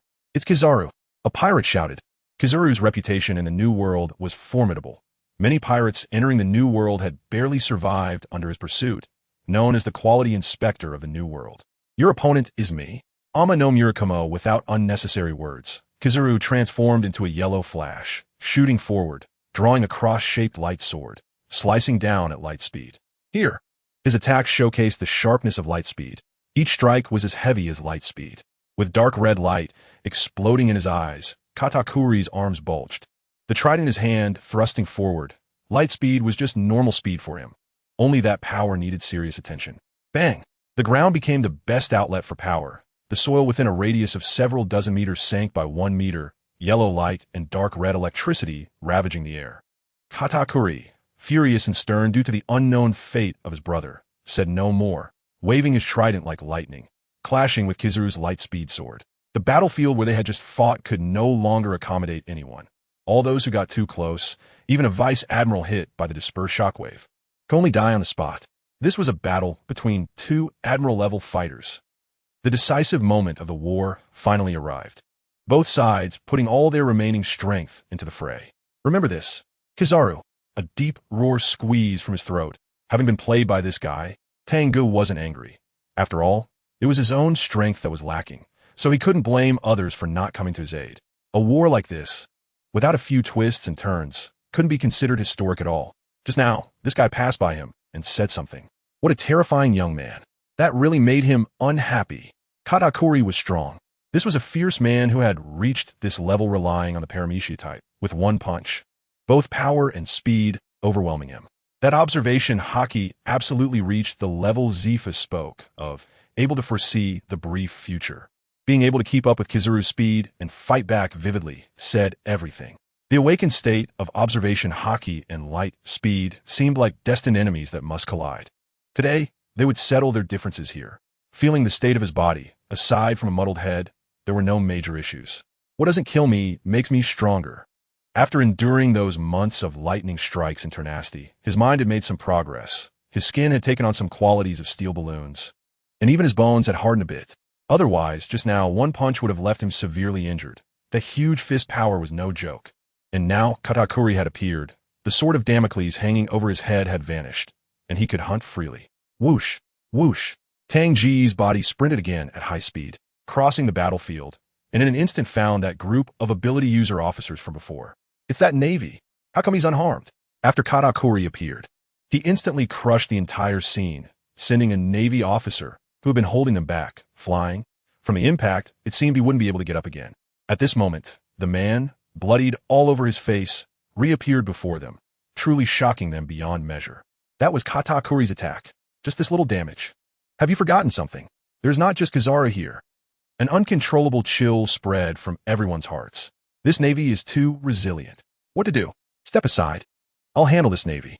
Smuggy stepped out from the crowd, gripping the sword hilt with one hand, her expression extremely cold. She had already realized. This Navy is not simple.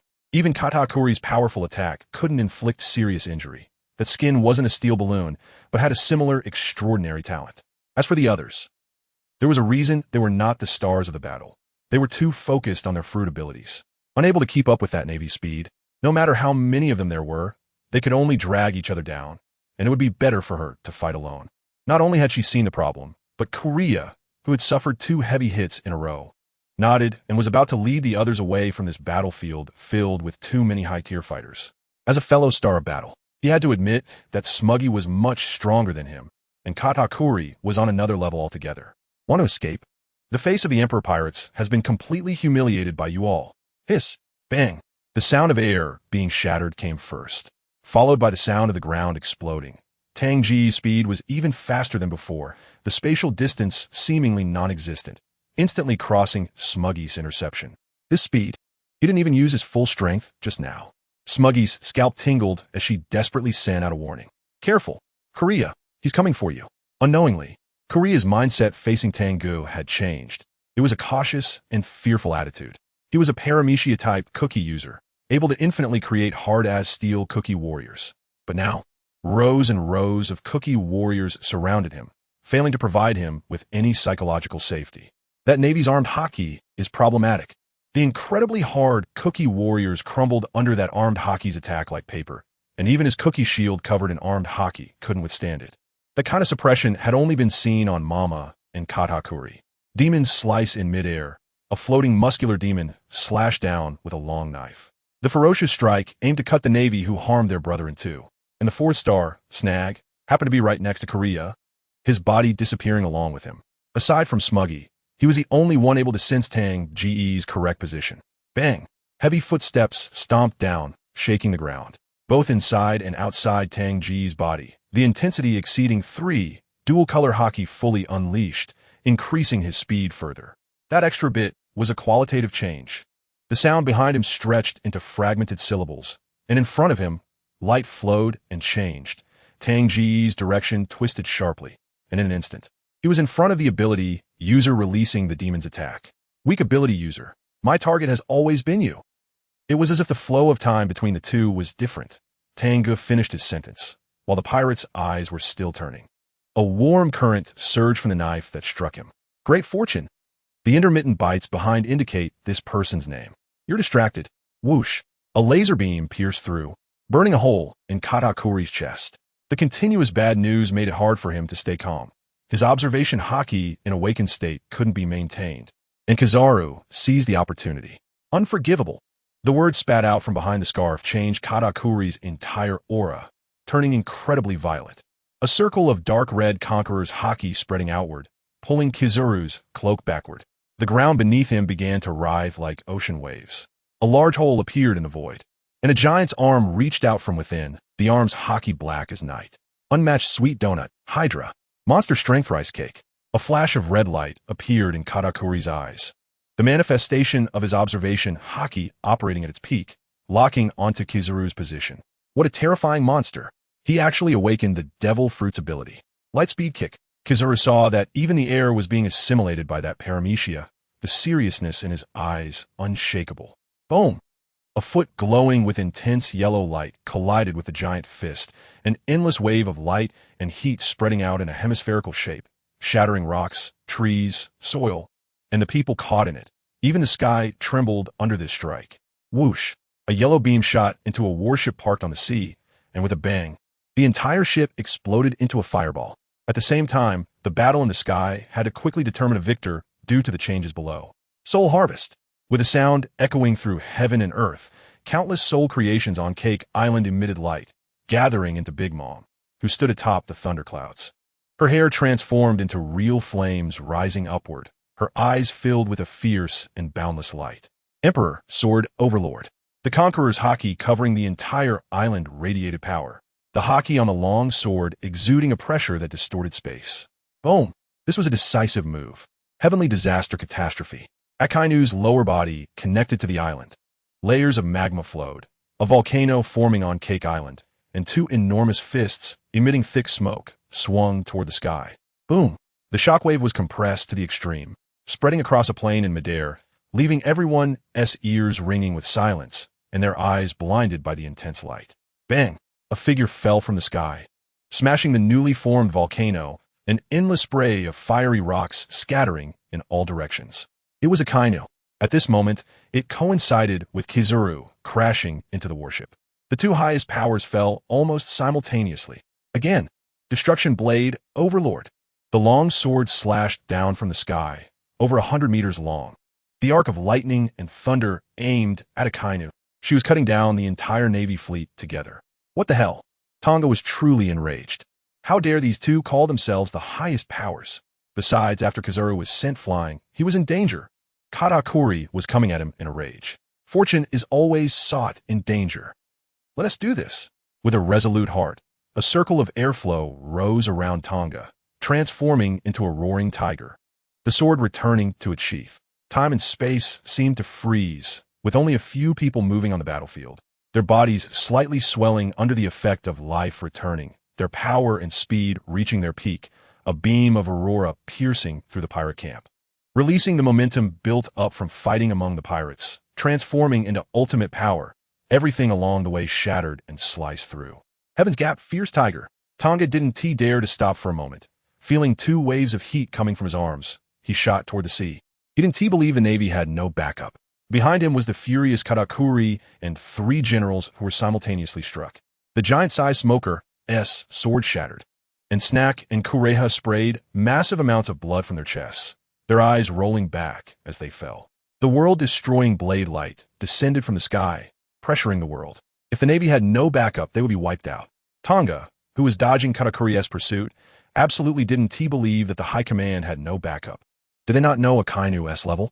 Facing a sovereign alone was impossible. He was not disappointed. Boom, boom. The world lost its sound, leaving only the grand ringing of a Buddha bell echoing endlessly. The world lost its color, a dazzling golden light shining forth, everything bathed in a golden halo. The sea rippled, resembling a sea of golden lotuses. All objects endowed with souls came to a halt, losing consciousness completely in this resounding Buddha sound, returning to their original forms. A 30-meter-tall golden Buddha stood on the beach, looking up at the sky, a Buddha palm raised. Bang! The giant blade light entwined with thunder collided with an invisible wall, unable to advance an inch, massive lightning exploding. The explosion roared, the intense light overshadowing the sky, blinding all vision. Another powerful figure entered the scene, and his identity quickly revealed itself. Everyone could hear it. Sengoku, you bastard. Does the Navy want to start a full-scale war? Looking at the golden Buddha standing on the coast, the Navy and pirates caught in a melee paused. Both sides were retreating like a tide. Now it was no longer up to them to decide. It was Sengoku. He actually came to the territory of the sovereigns in the New World. Tang Ge didn't expect that. When he returned to his safe area, he was surprised to see Kizaru there, blood flowing from the corner of his mouth indicating he hadn't fared well under that last strike either. The highest powers? Huh. Sengoku, Akenu, Kazuru, three of the so-called highest powers from the headquarters arrived all at once, their auras merging in the air, confronting Big Mom from a distance. Big, your subordinates attacked the world nobles of the Nobunaga first. The Navy only came to punish the culprit. Sengoku no longer remained silent, his voice solemn and loud. Let us cease fire. Both sides have already paid a heavy price, and the culprit has been punished. Big Mom only then noticed Kureha and Snack, who had already been knocked down, their heads erupting in flames, the clouds beneath them turning dark again, countless arcs of electricity flickering within. Everyone could hear her sharp roar. Kureha, who did this? Katakuri's red eyes fixed on Tang Ge, as if to engrave that face in his observation hockey, disappearing in an instant. He had more important matters to attend to. By now, everyone knew that continuing the war was unnecessary. With the three highest powers from Navy headquarters present, if both sides did not want to fight to mutual destruction, then a ceasefire was the best option. It didn't matter. If you want to keep making a fuss, we'll accompany you to the end. Sengoku's voice rang out again, unyielding. Big Mom, the pirate queen, with flames for hair billowing in anger, did not act impulsively, staring at the three Navy highest powers for a long time. Sengoku was an old rival, his strength well known, and coupled with an injured Akainu. She did not have absolute confidence in victory. Moreover, Akiji and Garp had not appeared. If the battle continued, it would likely become uncontrollable. Even if the remaining monarchs join in, it's hard to say whether they will come to support or to kick us when we're down. Mama, Sengoku. Remember this, the matter will definitely not be settled just like that. The big one jumped from the sky to the ground and only said this before standing still. She did not get angry again and accepted Sengoku's request for ceasefire. The incredibly powerful dark clouds and the sun from earlier shrank to the size of a basketball. Floating beside her, ceasefire. The ceasefire marshal, Sengoku's commanding voice echoed throughout the area. The Navy did not cheer, but rather let out a sigh of relief, beginning to clean up the battlefield with heavy hearts. Countless wounded soldiers were carried to the medical ships for treatment, and the fallen soldiers were also lifted and taken back to the warships. It's over. Tang Ge, who also felt somewhat exhausted, walked dazedly on the battlefield, helping the soldiers carry the stretchers. This war began hastily and ended just as hastily. The continuous high-intensity battles were not the reason for his fatigue, but rather the white figure collapsed on the long front line. The ones who basically determined the course of the entire war were just a few people who didn't even have the qualifications to approach the strong battlefield. To put it nicely, they came to participate in the battle. To put it less nicely, they were purely there to add to the casualty count. Human life is as humble as ants, easily extinguished, which is perhaps the best description of those Navy soldiers. Still not strong enough. He even gained further understanding of the two colossal entities, the world government and the world nobles, that have been colliding since Grand Island. That is the highest power hidden in the clouds of the world. Just one of the world nobles died, and under the orders of the world government, the Navy's highest combat power nearly came out in full force to launch a war against the Sea Emperor. Countless lives were lost. Countless families were shattered. Tang Ge somewhat understood why Jonathan repeatedly reminded him not to underestimate the world nobles and the world government. They hold absolute authority in this world. Just as the battle at Cake Island ended, in a strange sea area, Admiral Akiji stood panting in front of a lifelike giant dragon eye sculpture, his expression extremely serious. Cracks began to appear on the ice sculpture, and the ice broke apart. A real azure dragon soared into the sky, its body twisting and coiling, exuding sheer power and muscle, with immense high-temperature flames gathering in its mouth. Before he could unleash the fire column, a giant iron ball with a diameter of over 100 meters fell from the sky, striking the body of the dragon. The flames had yet to be released, trapped in its mouth, and exploded with a roar, sending the white-haired carp crashing down. The azure dragon's body contracted, transforming into a brawny giant covered in dense dragon scales with a bull horn jutting upwards, a long dragon tail sweeping over the ice, causing countless cracks to spread. The earlier attack didn't cause him much harm. The giant's voice roared like a dragon as he charged forward. You're done for. Carp. Insufficient ability cannot compare. Only Haki can surpass everything. Boom. The massive thick ice layer couldn't withstand the immense impact and completely collapsed. Both Carp and Akiji felt increasingly uncertain. This monster truly cannot be killed. An image of someone who should not have appeared before flashed simultaneously in their minds, along with his words. You can't defeat the pirates, so I'll fight them. The pirates you can't kill, I'll kill. A new era has arrived, and I am destined to be the man at the very top of the tide. Whether navy or pirate, I will be the strongest. One cannot be killed. This one cannot be killed either. In the year 1509 of the Sea Circle calendar, on the day the battle in the Totland Sea concluded, news of the battle's outcome spread across the world. The newspapers described it this way. The Navy headquarters deployed 3 of their highest combat powers, but still failed to take down a sea emperor's territory, which can be considered a victory for the pirates. Once the news spread, public opinion erupted. The situation became very unfavorable for the Navy, and they were widely criticized for their incompetence. There were even loud calls for severe punishment for the main leader of this operation, the Admiral Kaido. The Navy fleet had not yet returned when they encountered the worst situation. The historically famous Totland War concluded hastily like this. The Navy's final statistics showed over 4,000 officers and soldiers had died, with varying degrees of injuries, and many generals had died. 8 large warships were completely destroyed, and another 8 suffered varying degrees of damage. In terms of personnel and warships, the area hardest hit was the landing combat zone. The pirates did not keep track of casualty data. For them, the casualties of ordinary soldiers were not important. Only a navy named Fiery Tiger was firmly remembered by them. 2 of the 4 emperors, along with 2 pairs of twins, were all defeated by him. It seemed that neither side had sustained significant injuries. In fact, this incident had far-reaching consequences. For quite a long time afterward, the Navy's large-scale fleets would no longer appear in the seas of the New World. This incident was regarded as the beginning of the formation of the 3 major powers. Navy Fleet, Main Warship Conference Room. Sengoku, we are very disappointed. The headquarters deployed all their strong combat powers, yet still could not defeat Charlotte Linlin. Failure is failure. This is the Navy's failure, ultimately causing a negative impact. The public no longer trusts the Navy. The elder on the big screen, each person spoke up, directly stabbing at the hearts of those sitting at the table. The other generals were also present, but they did not dare to speak, nor did they dare to sit down. The hot-tempered Carp, out of sight, out of mind, simply fell asleep, his loud snoring sounding like a protest.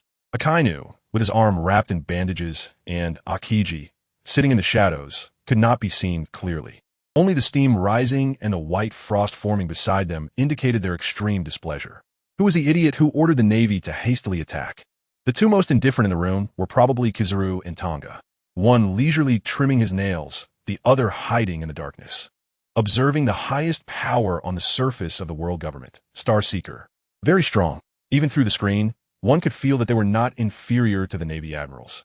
As Sengoku faced Star Seeker's questioning, his expression darkened, and he forcefully interrupted the last one's incessant chatter. Enough. I will take full responsibility. His voice boomed like thunder, waking Carp, who looked around in confusion, mumbling, Huh? Did the meeting end? Those bastards have been chattering for so long. Wasn't he at their own orders to begin with?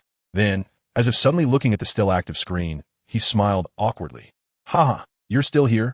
Then just pretend I never said anything. Seamlessly switching back to sleep mode, a bubble of mucus formed. However, it was impossible. The backstage was tough, with significant contributions and strong power. To touch him would basically mean breaking with the Navy. To not touch him, this guy is particularly good at causing trouble.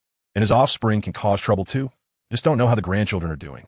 After Carp voiced what everyone wanted to say, Star Seeker's momentum was interrupted, and the long-bearded Star Seeker coldly stated, the official appointment of the Navy Marshal is postponed. After saying this, the screen darkened, and this time he truly left. The lights in the conference room lit up. Carp's bubble of snot burst just in time, waking him up again. Donga had given Carp, this old Tyrannosaurus, a million thumbs up.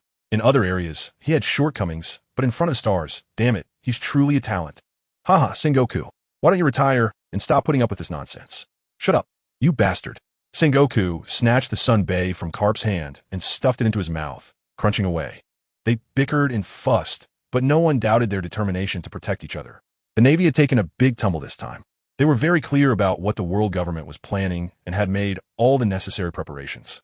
Originally, they intended for Kizaru to defeat Katakuri. Then the 3 of them would besiege Big Mom, quickly killing her before the other emperors could come to her aid. Sengoku initially held back from intervening for this reason. His identity was different, and the other emperors would certainly not miss the chance to kill him in the New World, nor would they allow Big Mom to be killed. However, changes occurred. No one expected that Big Mom, who had the home advantage, would be so different on the sea. Akainu, Who could withstand her last time? Couldn't he even last half a day this time? Another change almost sent the war into a rout. Katakuri not only awakened his observation haki, but also awakened his abilities, firmly suppressing Kizaru. If it weren't for the explosive variable on their side, the outcome of the war might have been uncertain. Speaking of that variable, just now, Blaney brought in a few newspapers with content that made those who were unaware of the situation widen their eyes. The rising Navy supernova, Flame Tiger Donga, defeated the culprit behind the attack on Nebunus, one of the Sweet Commanders, Charlotte Cracker. Not only that, but Flame Tiger officially issued a challenge declaration to the emperors of the New World. Whether it's the strongest female pirate, the strongest male pirate, or the strongest creature, they're all old geezers with one foot in the coffin, and I will trample them all underfoot. I'm the strongest. The news from the Essence Book Pavilion not only reported Donga's words verbatim, but also featured a photo of Donga standing proudly at the bow of a warship, truly imposing. Doesn't this guy fear death? Everyone who saw this news had the same first reaction. The public opinion had always been manipulated by the news media, with the newspaper mogul, Morgan, being a standout in this regard. After breaking the unfavorable news for the Navy, he threw out another highly sensational piece. To him, regardless of how the Navy and Big Mom viewed him, he was the biggest winner, with newspapers selling out. The news quickly spread throughout the world, and the boiling public opinion seemed to hush. This Navy really dares to speak. He truly isn't afraid of death. Those are the emperors who dominate the pirate world. For a time, some were furious and wanted to kill Flame Tiger. Some mocked his overconfidence, and others wanted to present his head as a tribute to the emperors. In short, the name Flame Tiger had gained notoriety in the New World, even if it was a notoriety for not fearing death. Yes, he truly doesn't fear death. For this point, Carp and Akiji had the most say. Their lips twitched violently, as there was a guy they really disliked. Ever since he learned the content of the newspaper, just now, he and settled down for a moment, waving a copy of the paper in front of him, afraid others wouldn't see the close-up photo at the center. At this time, not all the participants had left the meeting, and that guy jumped even higher, completely ignoring the increasingly dark expressions of the others. Marshal Sengoku, when are you going to settle my bounty? Also, can you help me correct the newspaper? It wrote that I only defeated Cracker. Looking at this newspaper that only showed the photo, Sengoku's forehead bulged with veins, and he silently repeated 10,000 times, I am Sengoku the Buddha. Also, the Navy headquarters can't just ignore me, the man who restored the Navy's dignity. A reward of 10 or 20 devil fruits would suffice. Even the Buddha has his limits. Sengoku could no longer control himself, spitting out furious words. Shut up, you bastard. When did the Navy's dignity depend on you to restore it? Do you think devil fruits are cabbages? This shamelessness is just like Carp. What attitude? What qualifications does someone without any military achievements have to speak to me, the only victor? Donga's murmuring was too loud, and Akiji saw Akainu, and Kizaru's eyes turned dangerous. They were also people without any military achievements. Seeing Akainu's defeated expression slightly eased Akiji's discomfort, but he quickly changed his mind. Donga seemed to have just noticed Carp and Akiji, and with a flash, he rushed in front of them, concerned. Teacher Carp, what happened to your hand? Carp knew full well that this trick had been learned from him and had been perfected. Oh, Admiral Kazan, what happened to your hands? I heard you and Teacher Carp fought Kaido. Could it be that the two of you couldn't even defeat one? After saying that, he turned back to Carp, sighing. Alas, time is a ruthless knife. My hair has turned white, and my fists have softened. Then he looked at Akiji, shaking his head. As expected, ability users are all weaklings. If you didn't eat a devil fruit, you might have some hope. Ignoring the murderous glares and the shocked expressions of the others, Donga struck the pose from the photo, thumping his chest loudly, completely embodying the stance of a good student avenging his master. As your disciple, I promise to defeat Kaido. Whoever you can't defeat, I'll take down, and whoever you can't kill, I'll kill. No matter what ability Kaido has, to me, he is just a weakling. The entire venue fell silent. The temperature dropped suddenly, and those standing with Carp, including Vice Admiral Pompey, instantly distanced themselves, fearing being innocently implicated. They even looked with horror at Donga, who seemed unbothered by the danger. This guy really dares to say it. Sengoku, Akainu, and Kizaru looked over with unfriendly expressions. They were all ability users, all weaklings in Donga's mouth. No one could accept being called a weakling in front of others. They had just cursed him for a long time, but it was nothing compared to how angry they were now. They wanted to beat this clueless kid hard. But they couldn't do it, because a humanoid Tyrannosaurus had stepped in first and completely lost his temper. Carp's face was terrifyingly contorted. His eyes filled with a red, murderous light. The deck beneath his feet shattered as he instantly disappeared from his spot. Donga had long been on guard, unleashing his two-color haki, ready to dodge. But just as he did, a wave of icy air shot towards him, freezing him in place for a moment. It was just that little time. Boom, boom, boom.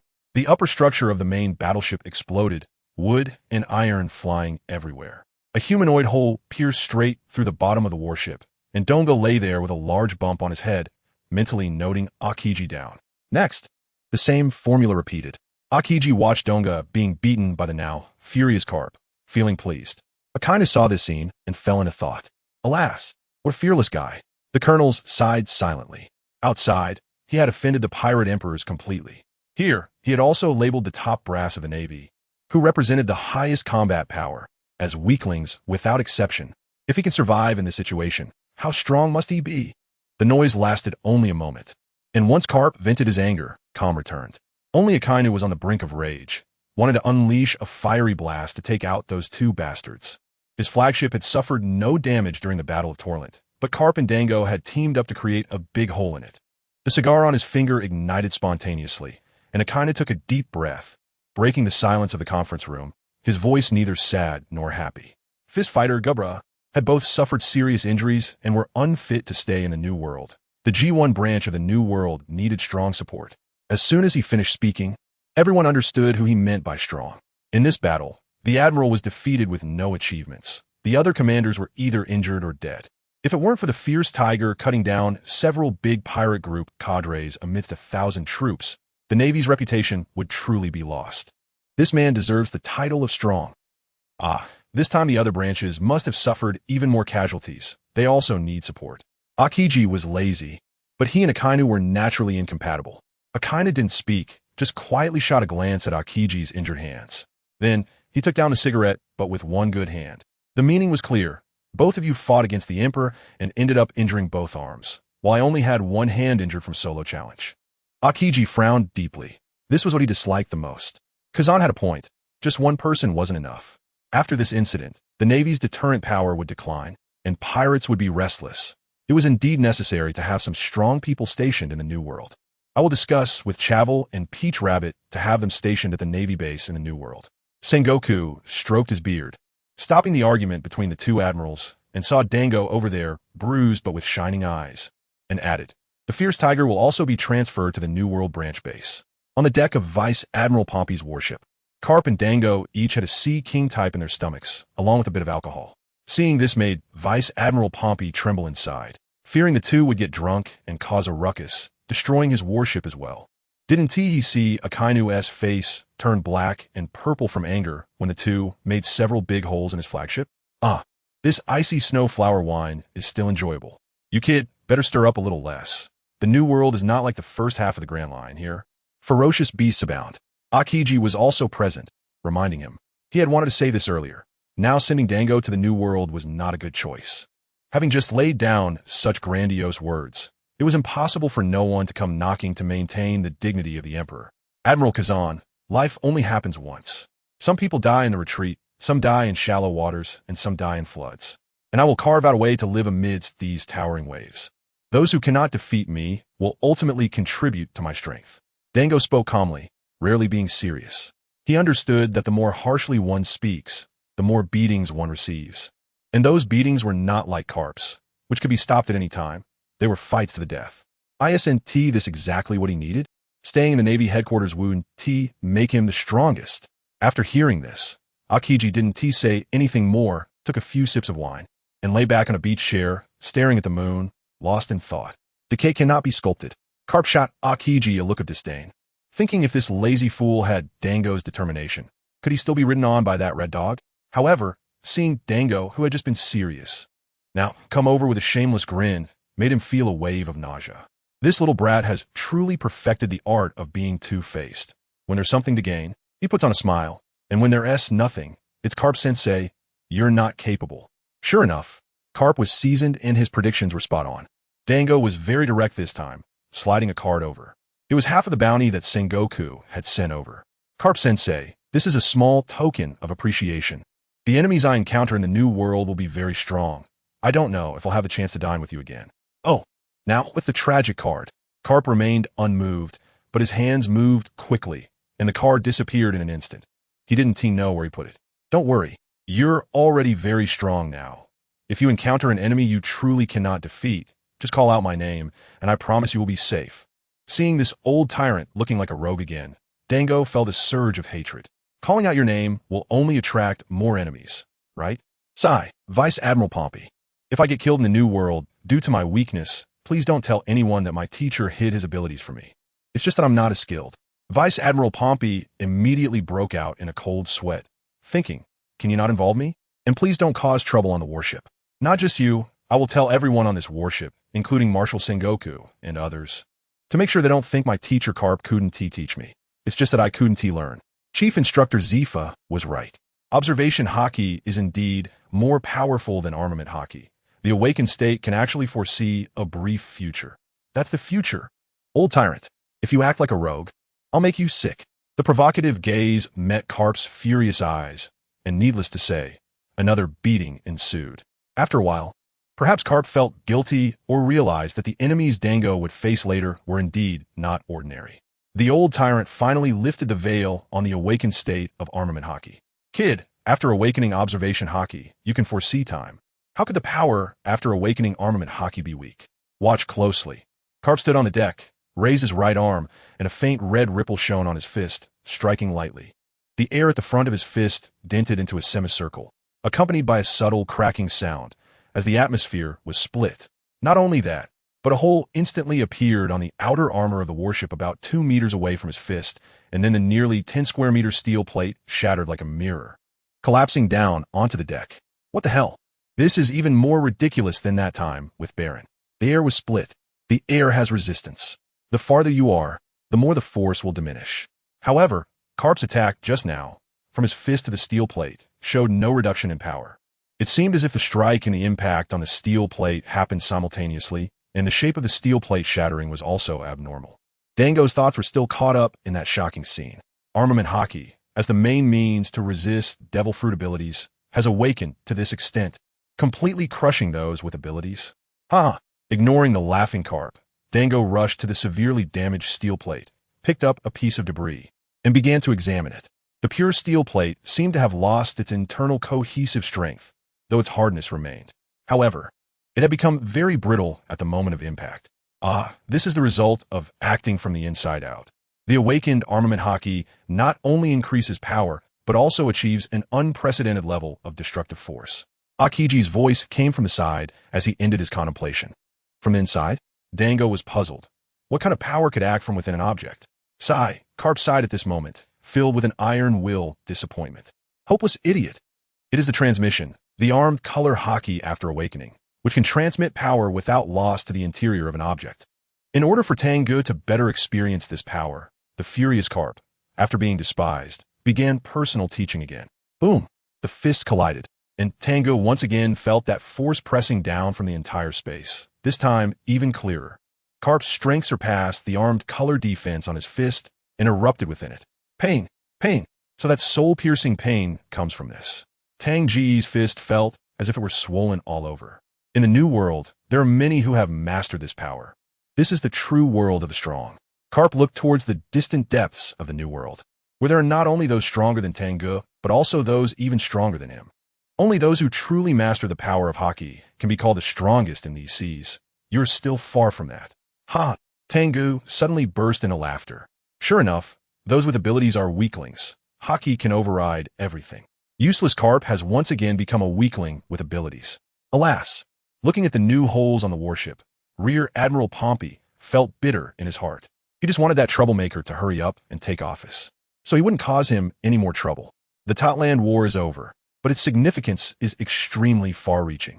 Since the execution of Pirate King Roger, the Navy's power has been increasing step by step, finally reaching its peak in the year 1509 of the Sea Circle calendar. However, the Totland War also revealed the hollowness of this behemoth.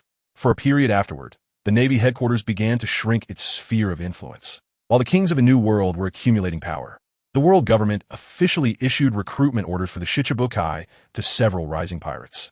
Of course, Changes are not limited to this. The surging New World will stir up new waves because of the arrival of one person. On the azure waters of the New World, a Navy warship is cruising. Help! You bunch of bastards! A mast protrudes from the side of the warship, and several pirates are tightly bound and hung in midair, their blood dripping into the sea. Below, groups of sharks are swimming, attracted by the smell of blood. The pirates are not seriously injured. They just have a cut on their arms from a stray bullet. However, the sharks that often leap from the surface and snap their jaws are scaring them half to death. The screams just now were from them. The Navy on the warship, controlling the mast direction to avoid the sharks' attacks, is having a blast, laughing and joking. Stop it. I'll do whatever you want. I'll listen to whatever you say. On the deck of the warship, a triangular support is set up, and a pirate is suspended in midair, while several soldiers not wearing Navy uniforms are holding torches, preparing to ignite the flammable material under the pirate's feet. Then let's burn it.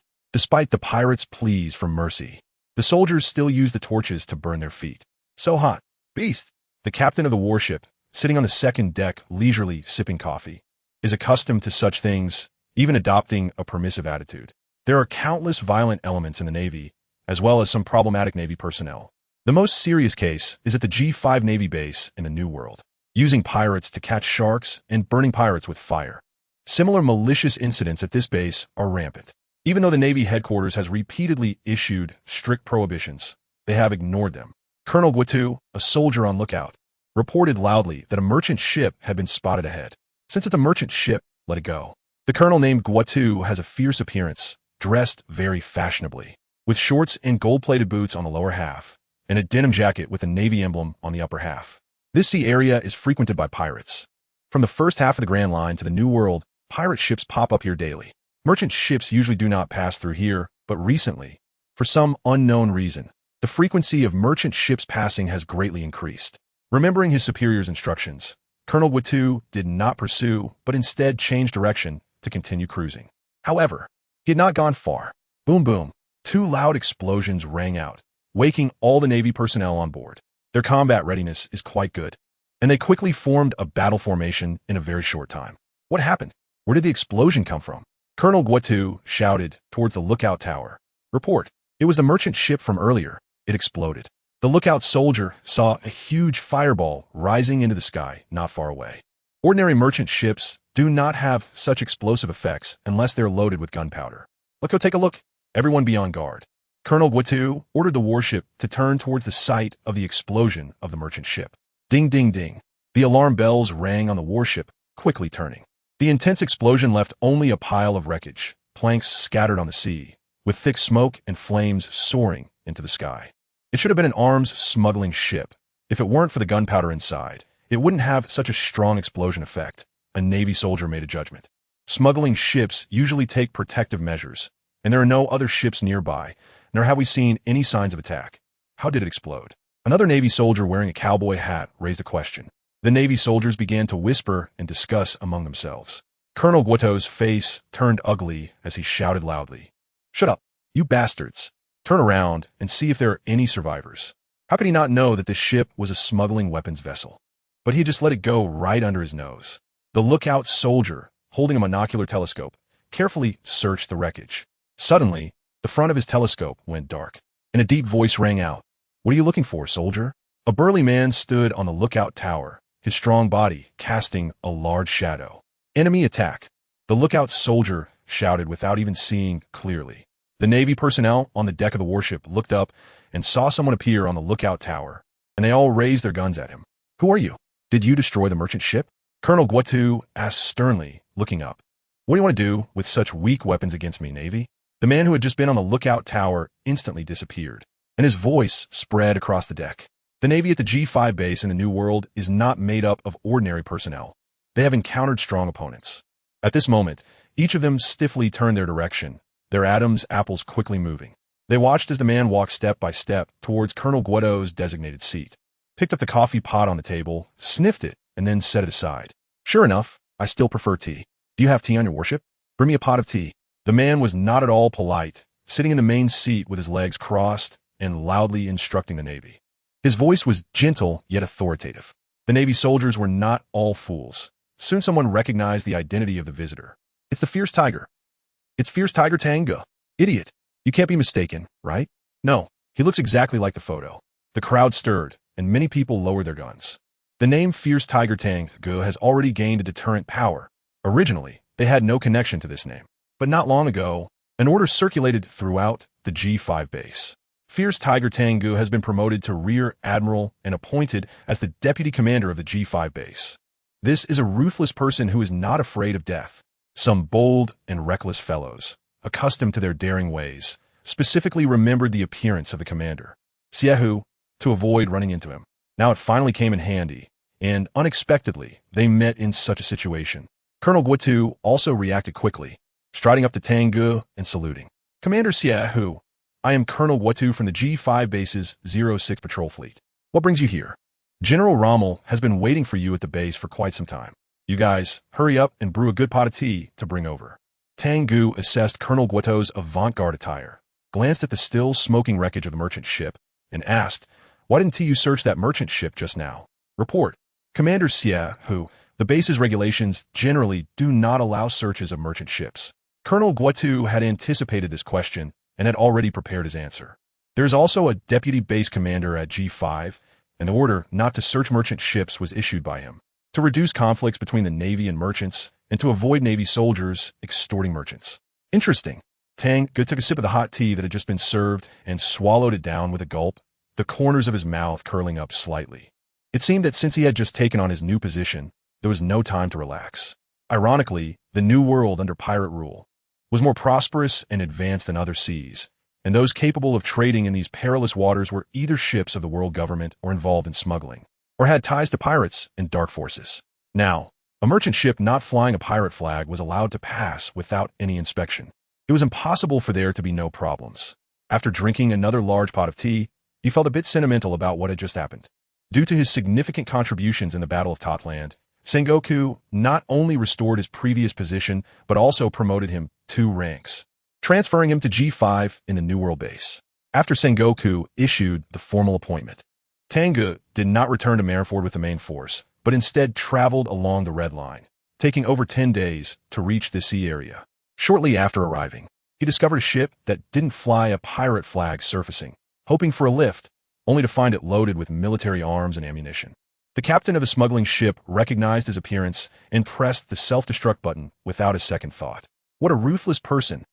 Being 2 famous isn't necessarily a good thing. What are those people doing? Tang Ge asked, looking at the individuals hanging from the mast and tied to the supports. They are evil pirates, Colonel Guotu replied, beads of cold sweat forming on his forehead, forced to answer.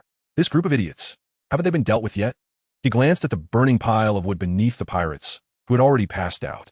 Take them down, either kill them or imprison them together and send them to impel down. The Navy does not have the right to mistreat pirates. Tang Ge had long heard that the G5 base was filled with problematic Navy personnel who were said to resemble pirates more than the Navy itself. Enjoying the abuse of captured pirates and repeated punishment from headquarters had little effect.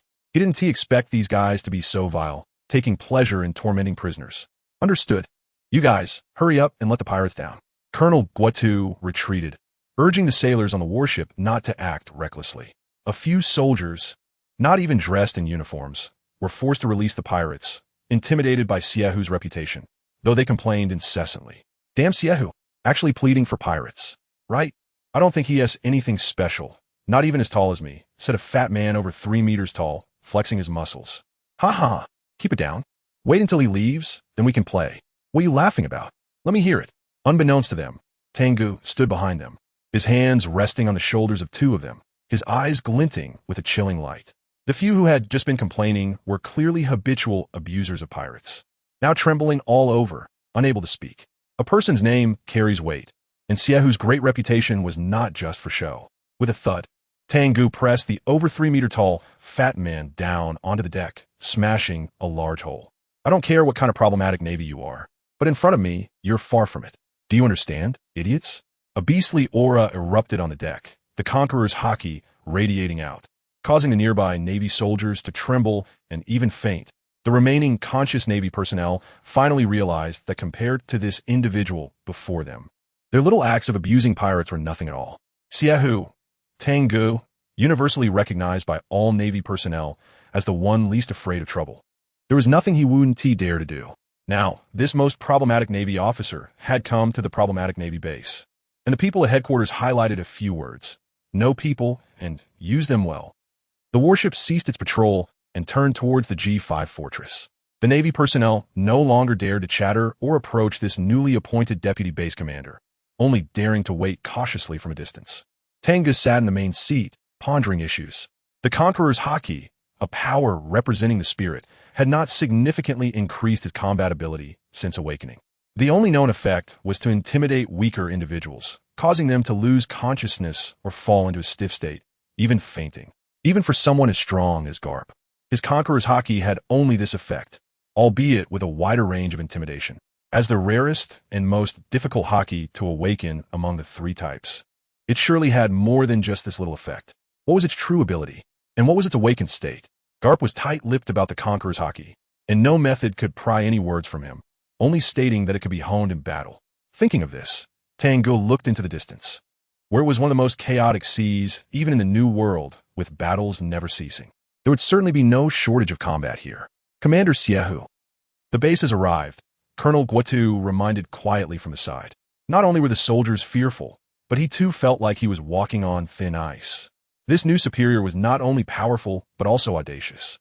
Receiving a beating from him meant there would be nowhere to complain, as he had offended far too many people to care about a few more minor soldiers. Ahead of the warship, Tang Ge saw an island with several cake-like buildings standing tall. The cake buildings were riddled with holes and mounted cannons, resembling a beehive, all bearing the G5 insignia. The warship sailed smoothly and docked directly at the pier.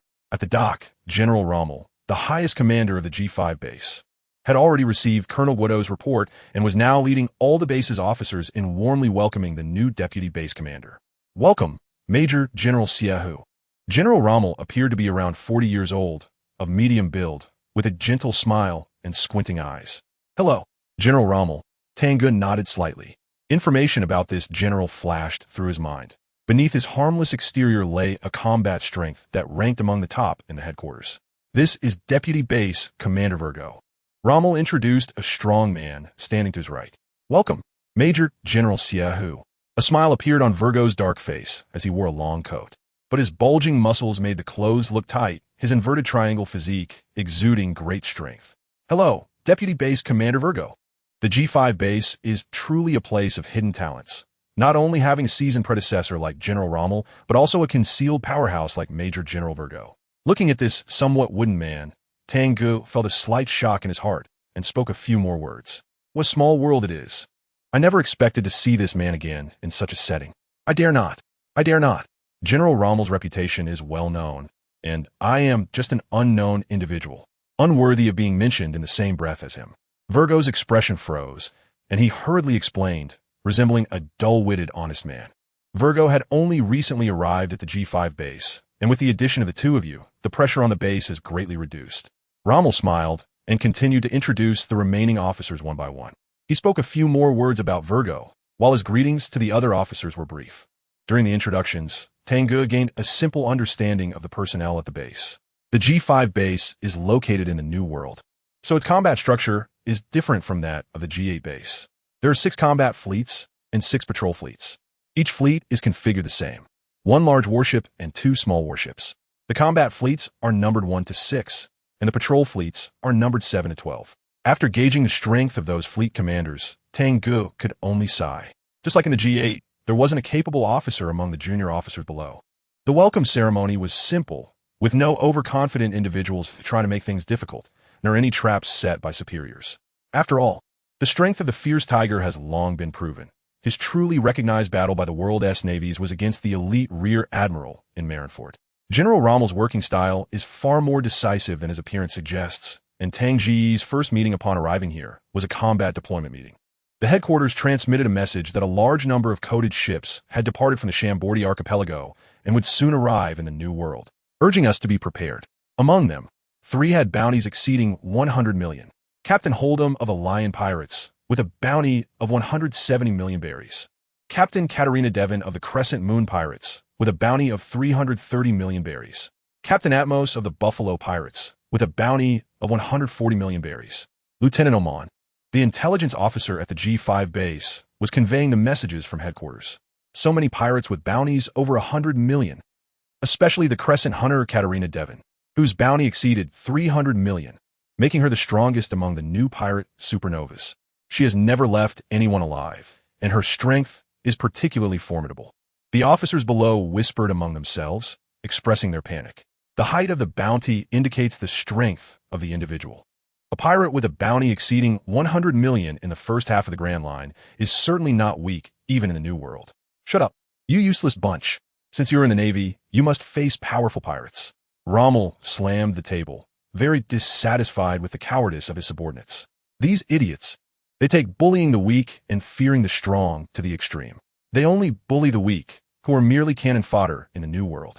Once the headquarters sends news that a strong pirate is coming through, they hide in the base and don't come out. General, you can't blame the subordinates for feeling fear. There are just too many powerful pirates. Right now, only the position of the ruler of our shipping lane is vacant. Powerful newcomers have all come over. However, with the arrival of Deputy Base Commander Tang Ge, this problem will be resolved. Virgo, sitting in the first position on the right side of the conference table, showed a smile on his dull face, and his speech relieved most of the officers. He then turned his gaze to Tang Ge, who was sitting in the first position on the left side. Rommel also looked over. Fierce Tiger, the original ruler of our shipping lane, was Roger. Since his death, this place has fallen into prolonged chaos, and no pirate has risen to the throne with overwhelming power. The new pirates have witnessed Roger's legendary experience of being crowned king. Therefore, the influx of pirates in this lane is the largest. After observing for a long time, Tang Ge finally understood why the headquarters sent him here. The situation of G5 is one where the tail does not wag the dog. There is no absolute powerhouse among the pirates on the front line. Rommel also lacks the ability to command the Navy here for his own use. Especially this seemingly gentle Virgo, who is considerate of his subordinates, will likely completely undermine Rommel in no time. With this in mind, Tang Ge stood up and began to speak while walking in the conference room. The strength of the enemy is not a reason for the righteous Navy to feel fear. Well, have pirate forces ever been weak? Even a mighty pirate King Roger was executed by the Navy. The Navy should make pirates fear us.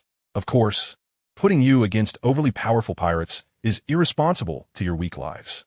But if you disobey commands on the battlefield, fear your enemies, and shy away from battle, then you do not deserve the name of the Navy. His voice grew louder and harsher, and his momentum became stronger, silencing any whispers. Boom! A dominating aura spread throughout the room, and Tang Ge's fierce eyes swept across, finally resting on Virgo's face. I don't expect any significant contribution from you useless people.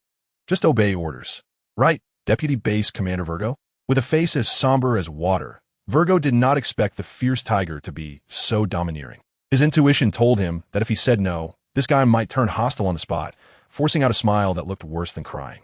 Of course, Navy personnel who do not obey orders must be severely punished. The overwhelming aura that had just intimidated everyone suddenly dissipated as Tang Ge took the lead in applauding. Deputy Base Commander Virgo spoke well. Remember his words. If anyone fears the enemy and disobeys orders in the future, they will be executed on the spot. Do you understand? Understood. Only a few people responded with a sparse echo, while the overall mood was very negative, expressing their protest in this way. This was a tight rein. Life would probably not be easy from now on. Virgo's face twitched. His words were distorted into a threat of execution for disobedience. Useless. Haven't you eaten? Answer louder. Bang. The two big guys sitting in the corner, who had just quietly grumbled, were immediately slammed against the wall. Dust from the ceiling fell down, and the two big guys were embedded in the wall, losing consciousness instantly. Understood. Everyone shouted loudly in unison, powerful and resonant. What did they remember?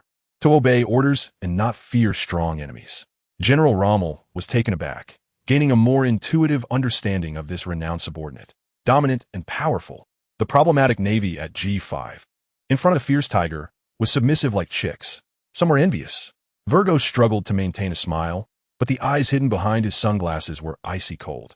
The Navy here fears the enemy. Rommel has strength but cannot command the Navy beneath him, and forcing the Navy to hunt pirates would also yield no results. He saw through this. As long as he stirs the pot, the Navy's resistance to Rommel's orders would grow stronger. Before long, the G5 base would be his. He just didn't expect that the headquarters would send this troublesome guy, the Fierce Tiger. The Fierce Tiger is different. This guy is entirely about dominating through strength. This might not work elsewhere, but at this base, the Navy just happens to respond to this approach. Amidst the storm, the loud popping sounds of huge bubbles bursting echoed as 3 pirate ships wrapped in colorful bubbles surfaced from sea. These are the pirate crews that passed through Fishman Island, facing countless hardships to finally reach the New World. Just when the pirates on the ship were about to excitedly celebrate their arrival in the New World, the test from this strongest sea struck. Bang! Bang! The sound of continuous cannon fire and whistling shells echoed around them as a fleet of naval ships appeared from the shadows of the rain. The heavily armed warships mercilessly unleashed their firepower upon them. A hapless pirate ship was the first to be targeted, hit by several cannonballs simultaneously. Boom! A violente explosion érupted. The scorching shockwave hit the flagship, where Tang Ge, dressed in a raincoat, stood on the deck, watching the pirate ship engulfed in flames floating on the sea. Too weak. Pirates of this level didn't even evoke a desire to fight. It was already the 3rd day since his appointment. After a meeting on the 1st day, Rommel decisively placed all combat troops under Tang Ge's command, while he himself led 3 patrol fleets, dividing the area with Virgo into 2 halves for net-style patrols. As soon as a pirate ship was spotted, he would fire a signal flare and wait for Tang Ge to lead the combat fleet to swiftly eliminate it. 6 combat fleets, a total of 18 warships. This was the first time Tang Ge commanded so many ships. He had no experience in commanding a large number of warships. Jonathan was the expert in this regard. However, Tang Ge naturally had his own methods. Under his powerful military deterrence, the Navy at G5 base was incredibly obedient, no longer slacking off as they did under Rommel. In fact, Rommel's limited strength had prevented him from finding the right way to utilize these guys. They were like hyenas on the prairie. Together, they couldn't defeat a lion and could only bully weak zebras. In the face of a strong opponent capable of destroying their entire fleet single-handedly, they were not a match and could only avoid combat, which happened to be plentiful along this route. Over time, avoiding battle became the norm. Now, Tang Ge had arrived. The strongest among the pirate crew was to be dealt with by him, while the remaining pirates fully utilized their strengths. Using their advantage in firepower, they constantly harassed and exhausted the enemy from a distance, preventing any escape, maintaining a tight grip. The battle became a simple, procedural affair. In the following 2 days, he led the 6 combat fleets, cruising in nearby waters. As soon as they received a signal, they would immediately surround the target and unleash a barrage of cannon fire. Those ships that managed to withstand the bombardment without sinking would be dealt with by him. Every day, weak pirate crews emerged from the sea in groups. However, they were all mere cannon fodder, with the captain's bounties pitifully low. Advancing to the city was their only destination. Occasionally, slightly stronger pirate crews would surface. For Tang Ge, it was just a matter of adding another knife to the mix. Today's pirates, who directly collided with them, could only be said to have exceptionally bad luck. Luck is also part strength. Seeing that the remaining 2 pirate ships had no desire to fight back, Tang Ge waved his hand. Fetterman, issue the order to cease fire and let them surrender. Brigadier General Fetterman, the captain of the flagship and leader of the 01 combat fleet, a towering man over 4 meters tall, wielding a heavy axe known as the Fierce Axe, responded, yes. Signal the other warships to stop firing and let them surrender. Contrary to his height and nickname, this guy had a bit of a rogue air about him. However, he conveyed the new boss's orders without delay. Although only 2 days had passed, the number of pirates who had perished under this fierce tiger's hand exceeded what they usually captured in a month. Previously, when they encountered pirates of this level, unless General Rommel was present, they would generally let them pass. After all, defeating them would require cost. The situation had changed. Almost at the moment the order was given, all warships ceased firing, truly adhering to orders. Those who disobeyed and executed the fierce tiger's commands half-heartedly found themselves in the hospital, and it would likely take them 6 months to get out of bed. Soon, the remaining 2 pirate ships raised white flags, and all the pirates, including their captain, stood on deck with guns raised. Several naval ships moved closer, and the pirates, having no thoughts of deception, obediently gave up resistance, were all shackled by the Navy and lined up to be taken aboard the prison ship. What a boring day. He had thought he would experience continuous bloodbaths, but instead, he became a quality inspector in the New World, and one who missed nothing at that. This was different from what he had imagined. Fetterman, have the 06 fleet escort the pirates back to base, and the rest of the ships continue patrolling. A calm little battle. The pirates emerged like weeds in a field, surging into the New World despite their extreme weakness. Back in the captain's room, he hung his soaked raincoat on a hook and checked the fax nail. Just in time, The headquarters sent over the information he needed. Under the cover, marked top secret, there was all the information about Vice Admiral Virgo, complete with his photo. Virgo enlisted in the North Sea's 24th Division in March of the year 1507 of the Sea Circle calendar. In May, he displayed exceptional strength in the battle against the brothers' pirate crew, single-handedly defeating the main force of the pirate crew, capturing their captain, and was promoted to Navy lieutenant. In December, after receiving reliable intelligence, he killed the notorious arms dealer Ayman Zawahiri in the North Sea, confiscating a large amount of weapons, and was promoted to Navy captain. From January 1508 to October 1509, he furthered his studies at Tenacity, performing exceptionally well, and his strength was recognized by Navy Chief Instructor Zephyr. Upon his return from Tenacity, he was directly promoted to colonel. In April 1509, at Minion Island, he played a significant role in the extermination of the Bearless pirate crew, leading to his direct promotion to Rear Admiral and transfer to the G5 Navy base as Deputy Base Commander. This was Virgo's entire record since joining the Navy. However, there was a blank before he joined the Navy. In this regard, the Navy's system has its flaws, as long as one is not a wanted criminal. Anyone can join the Navy regardless of their past experiences, allowing many individuals of unknown origin to mix into the naval ranks. He crumpled the paper that could write this record into a ball and stuffed it into his pocket. This speed of promotion is truly like riding a rocket. Enlisting in the North Sea, and then having several combat experiences, all received in advance. Moreover, the forces involved in the extermination were opposed to the Don Quixote pirate crew. Once could be coincidence, but every time, the probability is too low. Indeed, it's you, Mr. Redheart. The moment Tang Ge laid eyes on Virgo, he recognized the man. In his first battle, he witnessed a cadre named Redheart from the Don Quixote family pirate crew battling with Jonathan. That battle gave him a true understanding of the high-end combat power in this world. It left a deep impression. Redheart and the present Virgo are merely different in hairstyle. Redheart had a bowl cut, while Virgo sports a sharp buzz cut. Their appearance hasn't changed. They are the same person.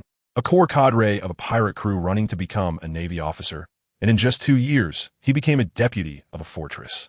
Being promoted to full rank is just a matter of time. This has to be a kind of irony. It also reflects how serious the issue of the Navy headquarters being short-staffed really is. Whether it's the mysterious Virgo or the troublemaking Doflamingo, the attitude of the higher-ups at headquarters is to ignore it. In some ways, Doflamingo and Virgo are no different. Neither is a legitimate member of the Navy. One thing is certain. Virgo is an undercover agent sent by the Don Quixote family pirate crew to the Navy. Now the problem arises. This guy has unknowingly been promoted to Navy Rear Admiral, just based on his word alone claiming he is an executive of the Don Quixote family. Headquarters won't completely trust him. There are only 2 witnesses. Jonathan is far away at G8 Fortress, and Spade is in Impel Down. Jonathan is in cahoots with him. So headquarters won't fully trust his testimony, and Spade, who is in that hellhole of Impel Down, is uncertain about his fate. Moreover, the confidence he has to come here as an undercover agent likely means that other clues have already been cut off. This means that the evidence currently in hand is not enough to directly prove that Virgo is the pirate undercover agent. Interesting. Thinking about this undercover plot, Doflamingo couldn't help but laugh. He decided not to expose Virgo's identity for the time being, opting to play the long game and see what big fish he could reel in. After all, dealing with some cannon fodder pirates all day is not much of a challenge. A red signal flare shone brightly in the sky. It was a marker.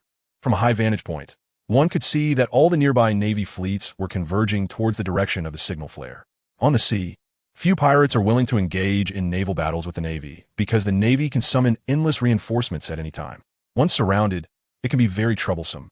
However, this time, the pirates did not fear the Navy's group attacks and engaged in fierce artillery battles with the Navy, taking advantage of their small size and speed, making it difficult for the Navy fleet to handle them.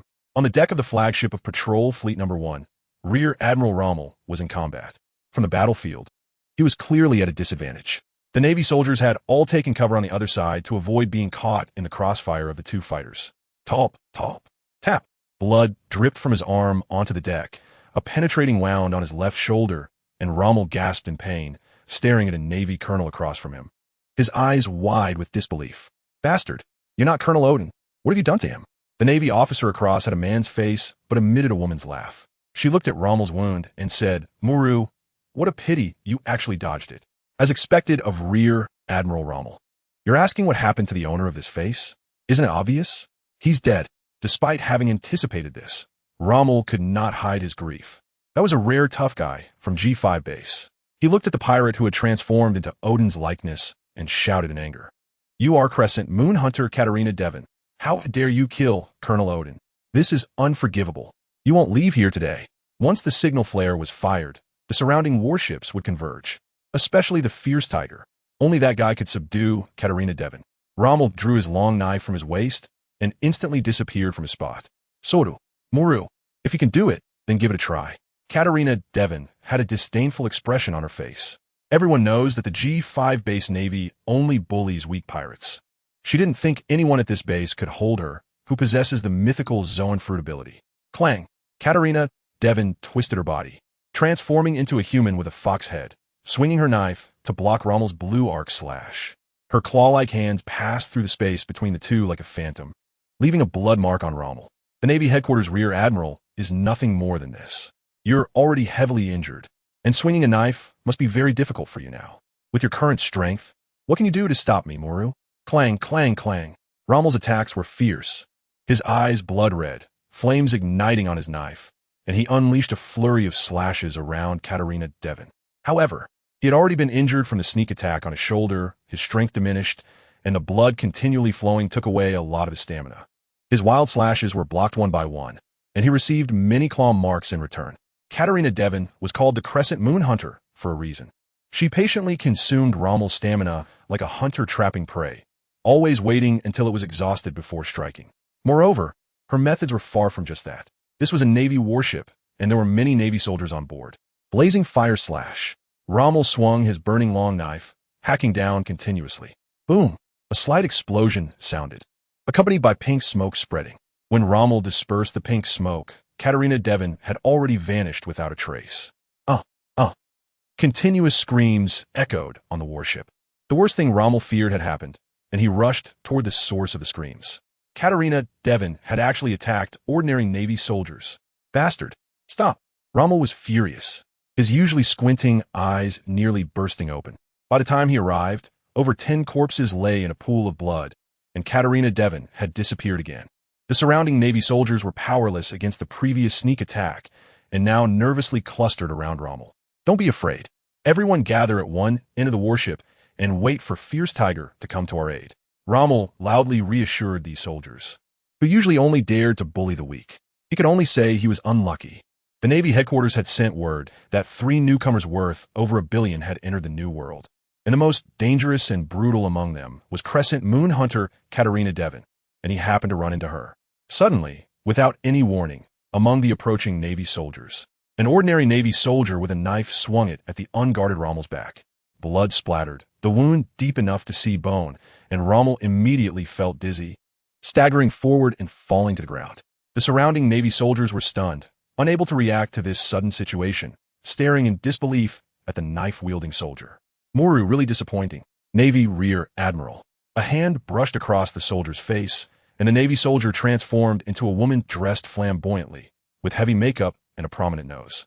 It was Katarina Devon, who was looking at the G5 Navy with a cold smile. What a bunch of incompetent fools. You can only bully weak Navy soldiers. Now it's you who are weak and helpless. How does it feel, Moru? The patrol fleet, as the name suggests, is primarily responsible for patrolling and summoning battle fleets upon discovering pirates. That is their task. The soldiers on the warship are not as battle-hardened as those in the combat fleet.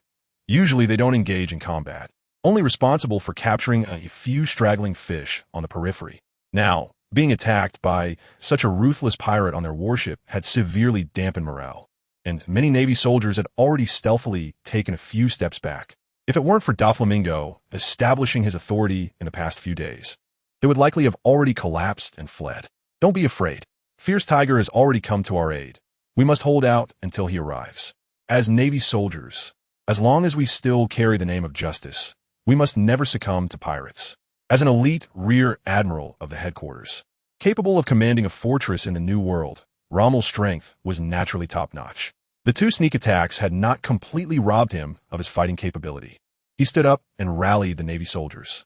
In the past, Rommel's words would have had little effect. The enemy was too strong, and the survival strategy of the G5 base Navy was not to engage such foes head-on. But now, the Fierce Tiger has arrived. This man, whether you call him violent or capricious, has many Navy soldiers secretly dissatisfied with his harsh suppression of those who merely complain. However, one thing nobody can deny is his strength, undoubtedly powerful, just like those three monsters who emerged back then, bringing a sense of security to many Navy soldiers. The fierce tigers' might now instills a glimmer of hope in the Navy members who are in danger. Moreover, once that violent guy finds out they're escaping in the heat of battle, it might be worse than dying on the battlefield. The morale that had just hit rock bottom surged instantly after Rommel inadvertently mentioned a name. This was something even Rommel did not anticipate. He saw the Navy members encouraging each other, their guns aimed at Katerina de Palm. Fire! Bang, bang, bang! Katerina de Palm's agile body flashed in place, and all the bullets aimed at her fell into empty space. As a pirate supernova, she had already awakened her dual-color hockey in the first half of the Grand Line, and she was also a powerful ability user. Even without a sneak attack, Rommel was no match for her, let alone these ordinary bullets. Just as she was about to unleash a massacre, boom, boom, boom, more than 10 cannonballs whistled and struck the sea, splashing high water. The first batch of Navy reinforcements arrived and began to besiege the pirate ship. The increasing number of warships reduced the pirate ship's maneuvering space. No matter how agile, they were hit, and flames and thick smoke billowed from the ship. Muru, the fierce tiger, this arrogant man has actually been sent here. How interesting. Watching the Navy not scatter, but instead rally and shoot at her, and seeing more and more Navy warships on the surface, Katerina de Palm's triangular eyes sparkled with interest, and her lips dried up with excitement. She was naturally aware of the fierce tiger's boastful words spreading across the world. In her view, it was nothing but arrogant self-destruction. Originally, she just wanted to use the head of a vice admiral from headquarters to announce the arrival of the Crescent Moon Hunter to the New World, believing it would yield great results. Now, the unexpected appearance of this man in these waters changed her plans. Useless Navy. This time, I'll let you off the hook. Don't let me run into you in the New World, or next time you won TB, so lucky. Bang! Another burst of pink smoke spread, and Katerina de Palm disappeared into the thick smoke. The pirate ship no longer lingered in battle, breaking free from the encirclement of warships and speeding away into the distance. Seeing the pirate ship flee, Rommel could no longer hold on and slumped onto the ship, while the surrounding Navy shouted urgently, "Base Commander! Base Commander! Quickly, get the medic, the base commander is injured." As the Navy on the warship busily dealt with post-battle matters, no one noticed that a figure stealthily returned to the warship. After a barely audible muffled groan, a Navy soldier with a sinister smile appeared from the darkness. Katerina de Palm had returned. She was a Zoan-type mythical beast user with the Inu no Mi model, Nine Tails, one of her abilities being the power to transform into others. The head of a vice admiral from the Navy was still not enough. Transforming into a Navy soldier, Katerina de Palm looked at the Navy fleet that had appeared on the sea surface and licked her lips. If you're going to do it big. The fierce tiger, this overly famous Navy, just happens to be the best stepping stone to announce the arrival of the Crescent Moon Hunter to the New World. Muru, she didn't care about failing. She was a natural pirate queen, as the most famous diviner in the South Sea personally said. By the time Tang Ge led the fleet to arrive, Vice Admiral Rommel had done a simple bandaging and was directing the Navy soldiers to handle the battlefield. As the injured Navy needed treatment, and the fallen Navy needed to be counted. Looking at the severely damaged warship, Tang Ge walked over to Rommel, offered him a cigar, and quietly asked who did this. After all, Rommel was a vice admiral guarding a base, ranking among the top 10 in strength within the headquarters. Yet he was injured like this during a patrol mission. Tang Ge's arrival eased Rommel's tension. He exhaled a thick cloud of smoke, looking at the covered Navy with pain in his eyes. He had been stationed at G5, where the death rate was always high. He hadn't felt much before. But today those Navy soldiers died because of him. It was Katerina de Palm.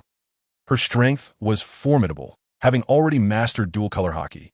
And she was also an ability user who could change her appearance. The soldiers did not retreat. They fought to the death because I was too weak. The abilities of devil fruits in this world are varied and bizarre, with several that can change appearance, all difficult to detect with observation hockey. I will report the compensation for the casualties to headquarters and ensure they follow the highest standards. The reputation of the G5 Navy is well known. Even headquarters treats them differently. The compensation for casualties is lower than that of the Navy in the first half of the Grand Line. It must be noted that this is a base in the New World where the death rate is very high, which is one of the reasons why G5 Navy soldiers are increasingly reluctant to fight to the death. That would be good. The Navy should treat everyone equally. as they are all maintaining justice, with no distinction between high and low. After this incident, Rommel seemed to have gained some insight. The fierce aura he once had softened and became more restrained, yet he appeared somewhat guilty. Your Excellency Base Commander, you have done your best. With a bounty of over 300 million in the first half, it indicates that she is also a dominant figure in the New World. Comforting Rommel softly, Tang's mind flashed with the information of Crescent Moon Hunter.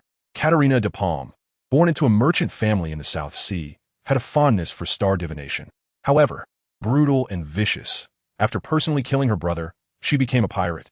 She had a penchant for bizarre clothing and destroyed a town for some pretty clothes in the South Sea. Strong in power, she had a notorious record of attacking Navy branches even before entering the Grand Line.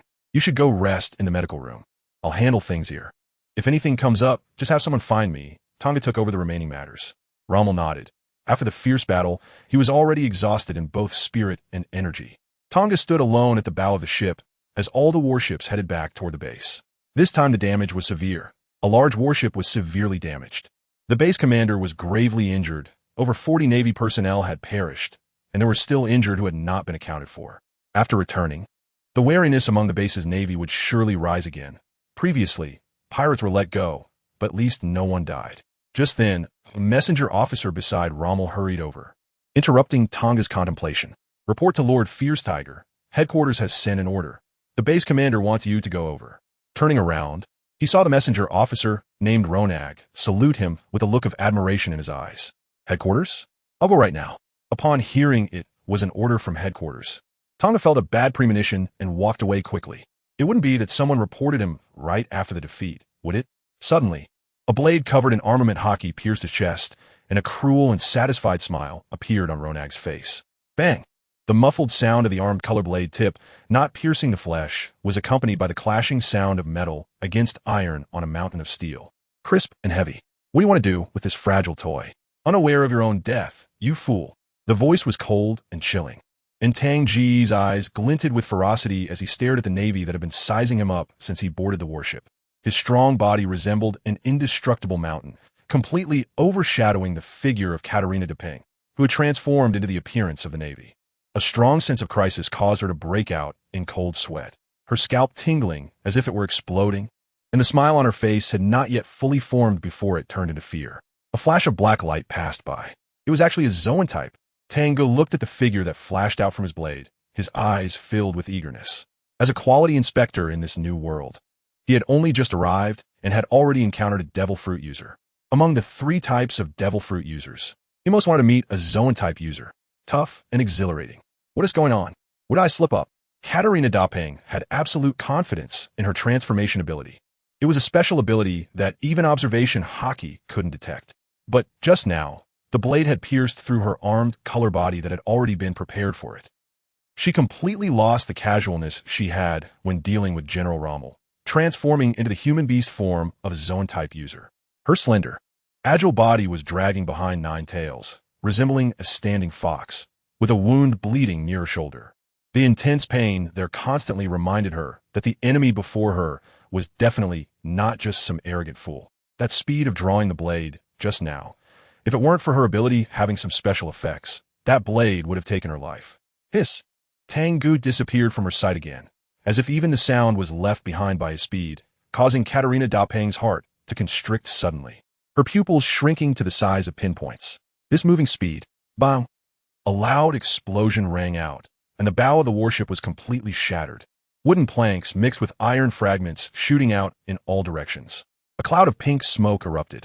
A piece of the warship wreckage floated on the sea, with Da Pang squatting on it, still shaken. What kind of speed and power is this? In the previous clash, her armed color was instantly shattered. Her once proud speed was completely inadequate, and she had suffered another wound on her body. It's Crescent Moon Hunter Da Pang. She's back. The warship exploded with a tremendous noise, not only catching the attention of the Navy on this warship, but also drawing nearby warships closer. The Navy that had been ambushed by Da Pang recognized her, gasping loudly, their voices trembling with fear echoing throughout the fleet. Moluhuhu, as expected of the fierce tiger, truly lives up to the name. I want to know how you discovered me. Hearing the terrified screams of the Navy soldiers, Da Pang proudly glanced at the Navy on the surrounding ships, finally focusing her gaze on the fierce tiger standing tall on the warship.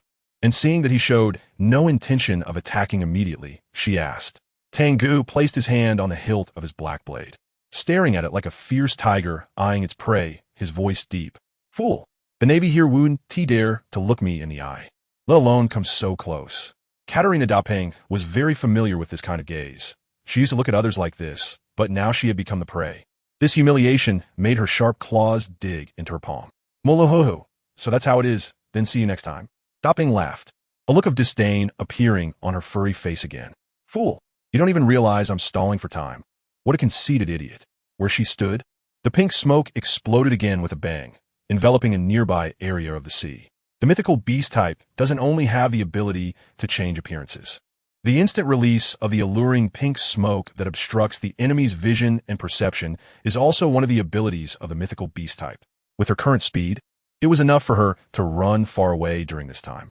At the moment the pink smoke rose, Rommel, who was observing, thought to himself that it was bad. He had been deceived by this smoke just now, which allowed DestroysSteel to disappear right under his nose.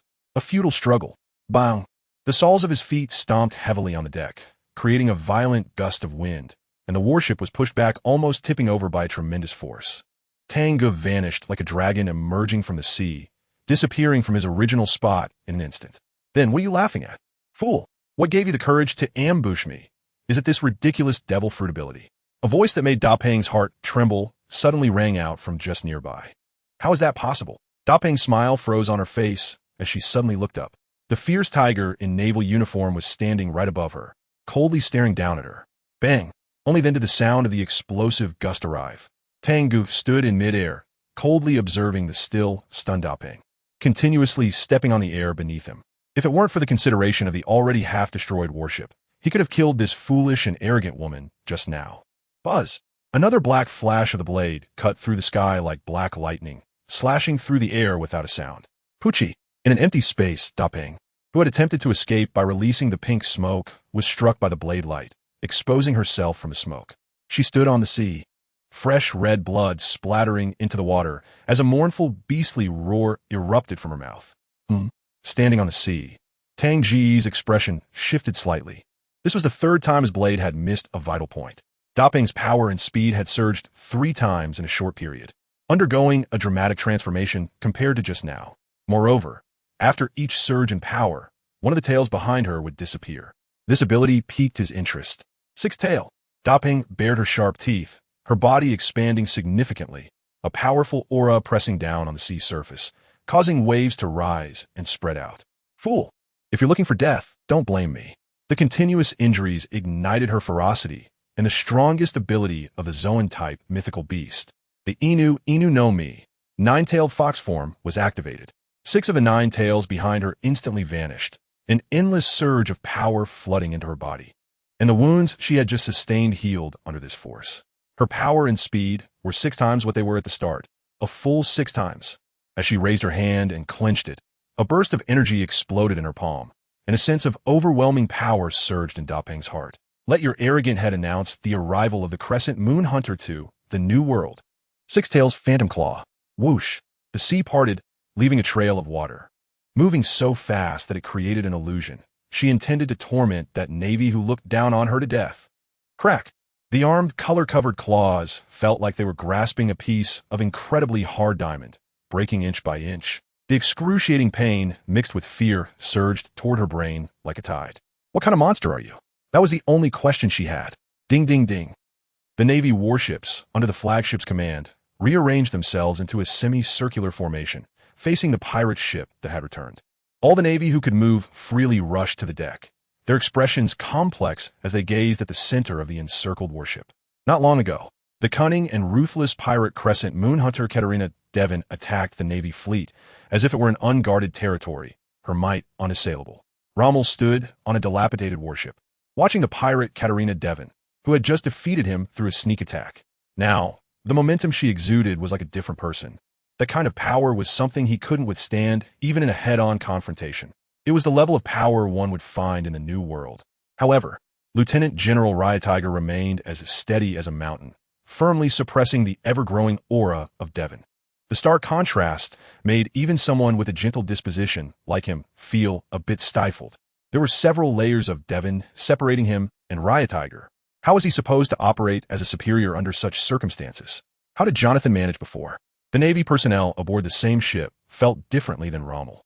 Their suppressed emotions were now extremely elated. The horror they felt from Devon's earlier display of power was now replaced by exhilaration. They cheered Tiger's name, wave after wave. Boom! A figure shot up from the pirate ship, causing the entire vessel to plunge heavily into the sea, almost splitting it in two. How is this possible? In the lowest cabin of the ship, lying amidst shattered wooden planks, Devon's fierce and ugly face showed disbelief. Blood foamed from her mouth, staining her vibrant clothing, and a deep fist imprint appeared on her chest, nearly breaking through. The last of her tails was already gone, meaning her power had surged eightfold since the beginning. This was the highest multiplier she had achieved since obtaining this devil fruit. Yet she was still crushed. That man was a monster. Katarina, transformed into a fox-headed humanoid, could not help but recall the scene where her claws had snapped directly. Was that a body a human should possess? Just as that thought flashed by, the shadow of death enveloped her, leaving no time for further contemplation. Ninetail's beast pearl. The danger of death stirred her last vestiges of ferocity. Her last tail vanished, and Devon transformed completely, muscles layering upon her previously slender fox body. Her claws turned black and thickened, while a tuft of white crescent-shaped fur appeared in the center of her forehead, giving her a grotesque, yet powerful appearance. Boom! The pirate ship beneath her feet was crushed in two as Devon swung her now overgrown black claws towards the empty sea surface. Clang, clang, clang. Suddenly, the sound of dense clashes of hockey erupted as chaotic airflow burst around the flickering figures. Tonga's black blade surged with light, sending the frenzied beast flying. After the Battle of Totland, his strength and vision had greatly improved. This supernova before him, who had yet to experience the life and death trials of the New World, had already surpassed Snag among the four emperors in terms of post-multiplication strength. But that was it. You, who relied on a devil fruit for power, didn't even pique my interest in a poem. A fierce light shone in Tonga's eyes as the hockey on his black blade turned crimson. He stepped down on the surface of the sea, charging straight ahead, leaving a gash in the water. Ninetail's cross slash. The beast with a human face, Katarina Devon, unleashed her strongest power, crossing her black claws to slash at the figure charging straight toward her. Boom! One touch, and it shattered. The black blade imbued with mutated hockey was not something she could resist, instantly smashing through Devon's slash and marking her body with an inky line. Red droplets of blood seeped out, turning the ink line into a red thread. The benefit of a Zoan-type devil fruit is that it allows the user to awaken their hockey faster, making their body more resilient than an ordinary person's. On the brink of death, Devon gasped heavily, as if utterly exhausted. A palm the size of a fan suddenly grabbed her, locking around her neck. I say, did you come back here to deliver yourself to death? Tanga lifted the pirate up, his murderous intent laid bare. Gur. Devon's throat was choked. She couldn't even smile, only weakly kicking a few times. Lieutenant General Tiger. Katarina Devon is suspected of impersonating a celestial dragon in the Sabaody archipelago. The world government has issued a command to capture her alive. Moreover, she has lost her combat ability, and according to the world government's orders, we must take her to Impel Down for imprisonment. At that moment, a gentle voice came from behind. It was Virgo, who had just arrived on the battlefield.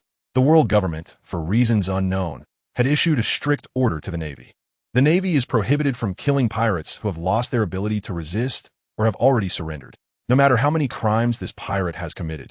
No matter the harm she has caused, these deeply sinful pirates would ultimately be imprisoned in the 6th level of Impel Down, never to see the light of day.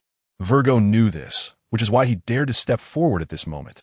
All the Navy personnel understood this, thus lowering their heads in silence. Katarina Devon struggled to lift her head and looked at Tanga, seemingly wanting to smile.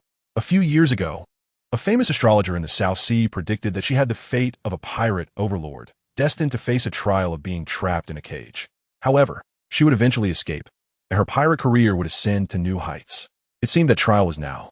Just wait. Tiger, you bastard, wait for me to escape. I will definitely bring people to slaughter you. Crack.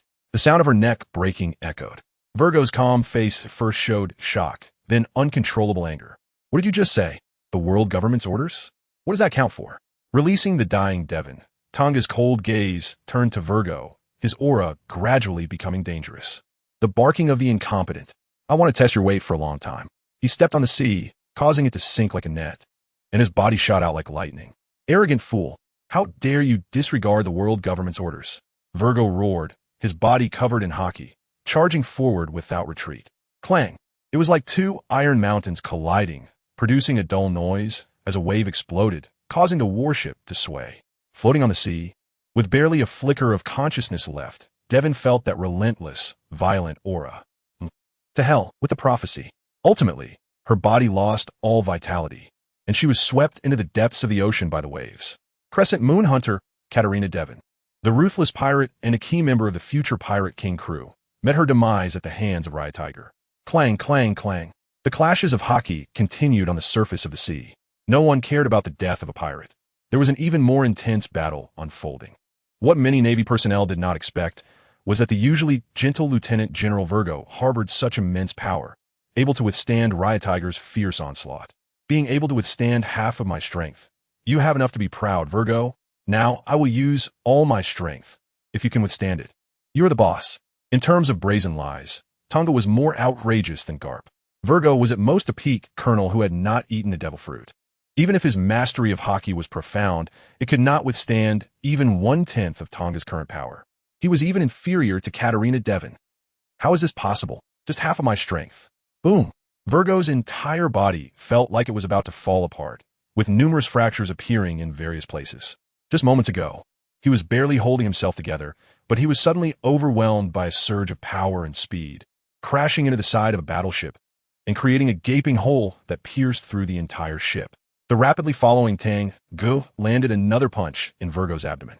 Virgo's body was almost folded in half, blood spewing from his mouth like a giant cannonball hitting the sea. Boom! The ocean parted, creating a humanoid-shaped hole, with water splashing over 10 meters high. If you dare to use that group of garbage to pressure me again, I'll kill you. You overestimate yourself, foolish idiot. The seawater engulfed Virgo's body, and that was the last thing he heard.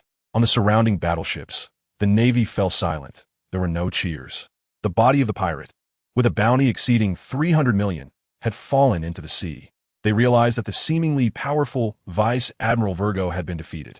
Now they understood. The fierce tiger is strong, and much stronger than they had imagined. Such a powerful figure was very appealing to them. On a battleship, Virgo just pulled up from the sea, lay in his captain's quarters with vacant eyes. Defeated. Completely defeated. With a similar experience and almost the same time of service. Virgo always felt a hint of resentment towards the fierce tiger, who enjoyed supreme glory and attention from headquarters. Katarina de Palm was a former partner of his family. She was able to find the weakest Rommel in this sea area, thanks to his intelligence. At a crucial moment, wanted to stop the fierce tiger from killing de Palm. He didn't know if it was out of family interests or his own sense of defiance. But the final result was the same, a complete defeat. You overestimate yourself. Foolish idiot. The words of the fierce tiger were like a knife, constantly cutting at his heart. Struggling to get up, he walked to the refrigerator and opened the door. Virgo's eyes suddenly widened, and then he gritted his teeth and smiled terrifyingly. Among a pile of ordinary apples, one was particularly unusual. It bore strange patterns. Is that all your power? You better have a backup, or this will be your end. The news that the pirate supernova, Katarina de Palm, with a bounty exceeding 300 million, was killed by the fierce tiger in the G5 jurisdiction of the New World quickly became a major headline. At that moment, the pirates of the New World realized that the fierce tiger, who had shown brilliantly in the Totland War, had actually come to the G5 base. The Totland Kingdom, devastated by the recent war, had seen its main island turned into ruins. The residents had returned, but the atmosphere was completely different from before. Katakuri memorized every word in the newspaper, his red eyes flashing with fragments of future events. Even in his daily life, he was engaged in endless training. Fierce Tiger. This name was not well known in the New World not long ago, and most limited to the renowned Vice Admiral on Ola Square. After the Totland War, these two words became something that even the family executives of the Emperor Pirates needed to remember. Not only Katakuri, but also two of his brothers. One dead and one severely injured. Snag was also dead, and his brothers Nustardy and Pascaldi had also died. Thinking of this, the pain and anger in his heart surged like a tidal wave. While his mother could disregard the casualties of her children, he cared. This kind of hatred could only be washed away with blood. The newspaper exploded in his hands as he turned and vanished into the castle. in a room with a wall covered in more than a dozen image-transmitting din mushy screens. Powerful figures hidden in the dark corners of the world were having conversations. Morgans, is what you just said true? One of the screens showed a man with a pipe asking urgently. You heard correctly, Lou Field.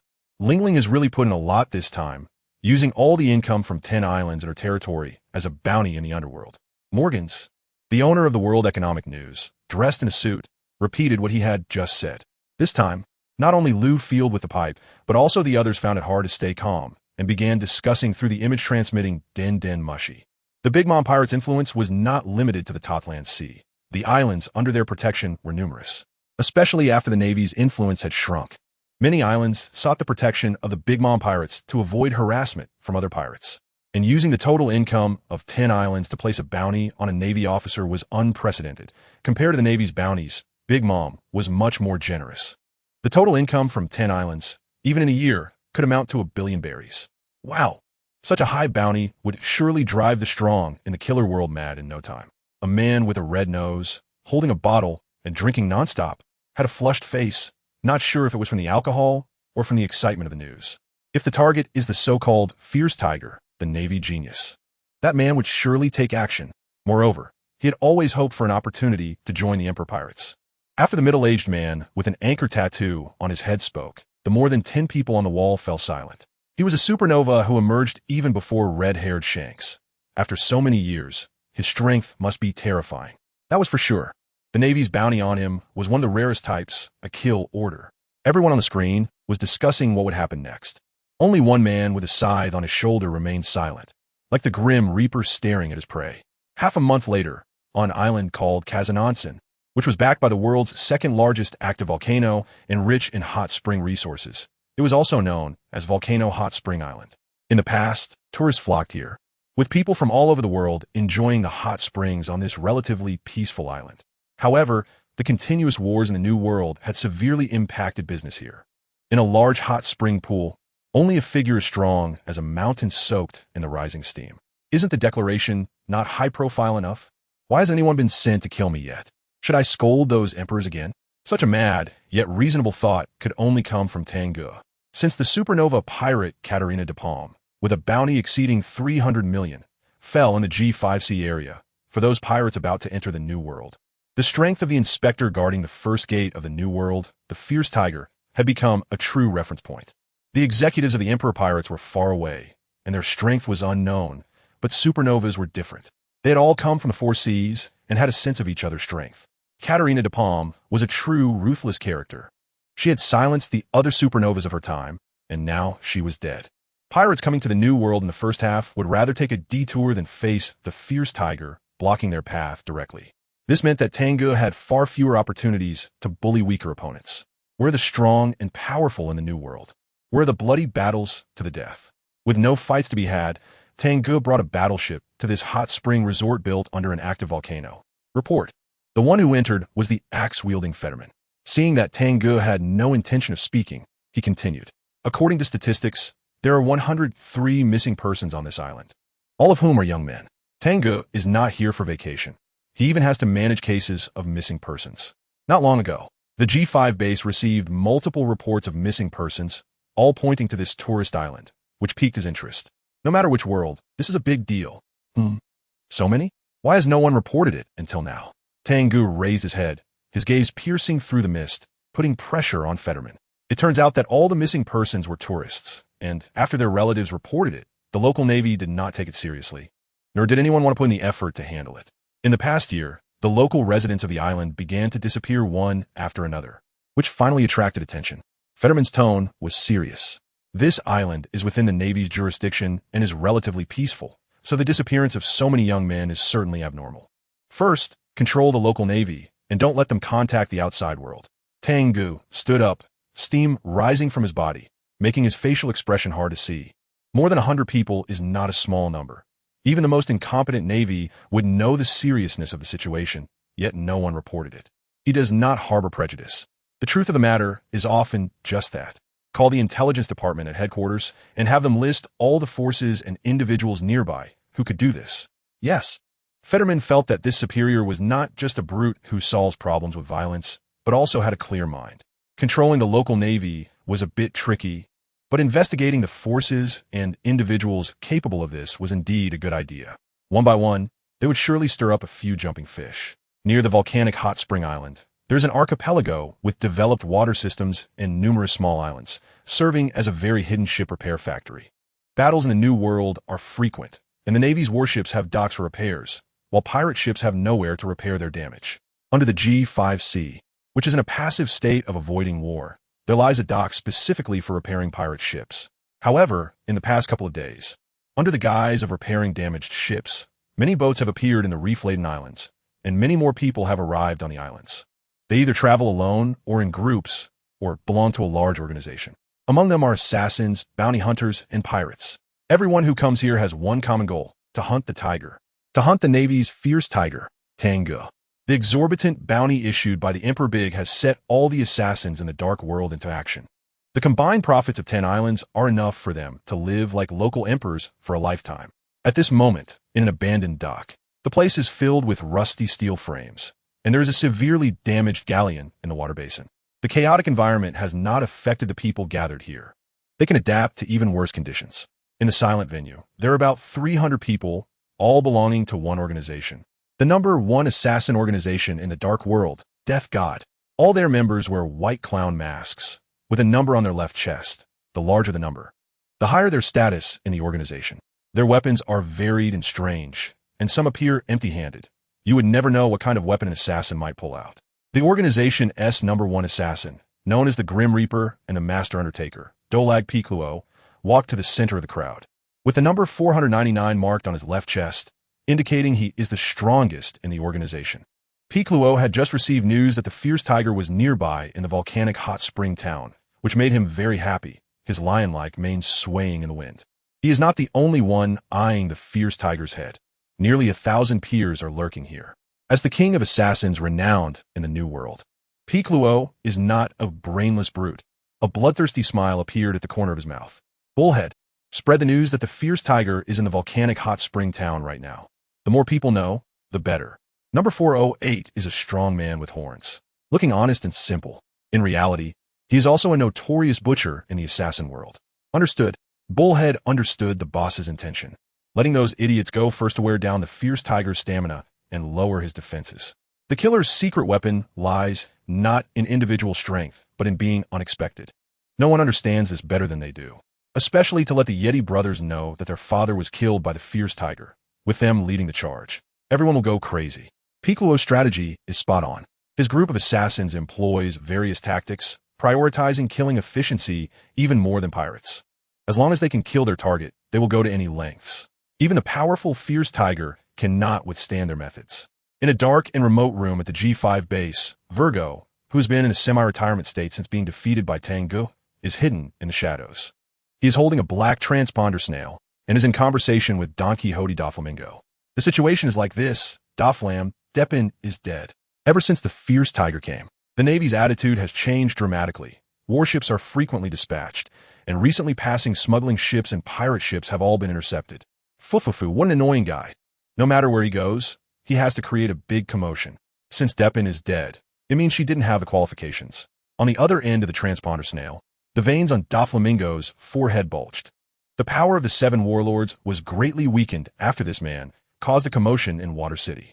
Now, coming to the New World and cutting off his path to wealth, he sent Virgo to the G5 base just to take care of the family's smuggling business.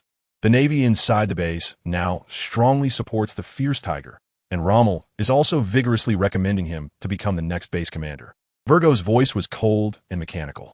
Since being defeated by the fierce tiger, many Navy personnel have changed their views on him.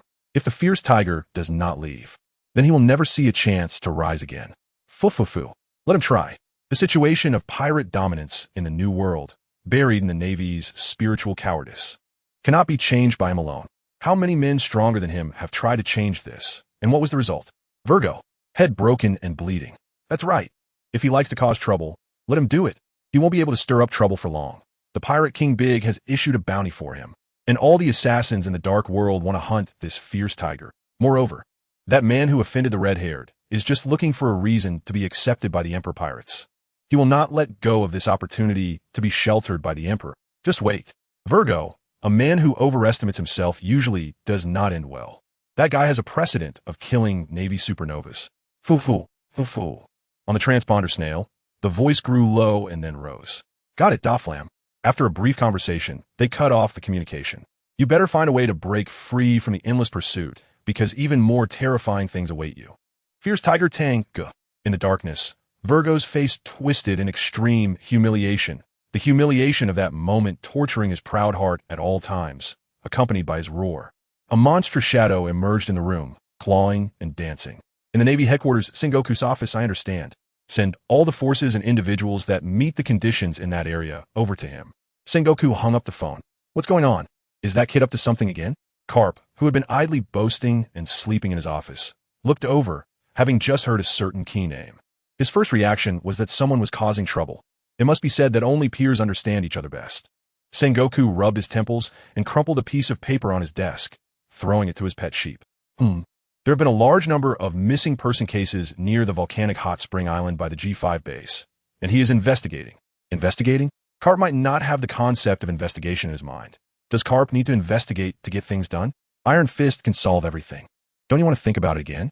Sengoku changed the subject, his eyes behind the lenses filled with seriousness. The news of a high bounty issued by the Big Mom's Dark World could not have escaped him as the acting admiral of the Navy. A large number of assassins, including the one known as the Great Hand Undertaker Dracul Mihawk, have already gathered in the waters near the G5 base. Beneath the calm surface of the sea lies a turbulent undercurrent. The individual strength of the assassins isn't strong, but they will resort to any means necessary. They will use any weapon, causing significant destruction. And most critically, the pirate who enjoys killing and possesses the qualities of a strong individual will definitely also make a move. He had considered recalling Tang Ge to headquarters, but Carp stopped him. This is his own choice, Sengoku. That kid has long thought everything through. Behind his seemingly reckless behavior is a strong heart that moves forward relentlessly. To become the strongest, one must have the determination and strength to face all dangers without fear. Carp also no longer looked nonchalant. He stood up and gazed at the sea outside Marineford. There, dark clouds loomed, and lightning flashed continuously. A violent storm was approaching. Look, the storm is coming. Only a navy that can stand firm against the storm is what we need. He also felt uncertain. Tang Ge's achievements in Totland were impressive. And afterward, they learned that not only was the Crick badly injured, but several high-ranking members of the Big Mom Pirates had also died. However, the New World is not just about those emperors. The strong hidden beneath the vast seas are difficult for the Navy to fully comprehend. Just after Roger's death, countless supernovas flooded into the New World, and after undergoing high-intensity training there, their strengths are unknown. Sigh, we have been disappointed many times. Sengoku sighed and stood up, looking into the distance with Carp. Only when Carp was present could one see Sengoku, known as the Great Buddha, have such a weary side. Chopper and Peach Rabbit are referred to as the heirs of those three monsters. However, they both lack the courage to face the pirate emperors directly and the dominance required of a naval leader. Tang Ge has it. He possesses a trait that Sengoku particularly values. This is also the reason why he allows Tang Ge to act in the Navy headquarters against the elite rear admirals. The one who leads the next generation of the Navy should do so by suppressing everything with strength. The Navy does not need another Chopper or Peach Rabbit, nor another monster like a Kaido, and not even a strategist like himself, but a dominator who can surpass Carp, to accomplish what he, Carp, and Zephyr have not done. To end this era, this is their common hope. Kid, the first trial of the New World has come. Surpass him, and you will reach a whole new realm. Only then can you truly make a name for yourself in the New World. News of the Navy landing on the volcanic hot spring island from the G5 base and investigating the missing person cases quickly spread. For ordinary citizens, it was nothing. It had no impact on their lives. But for those living in darkness, it was quite a storm. What was going on with the G5 Navy? Did they discover something about Monta?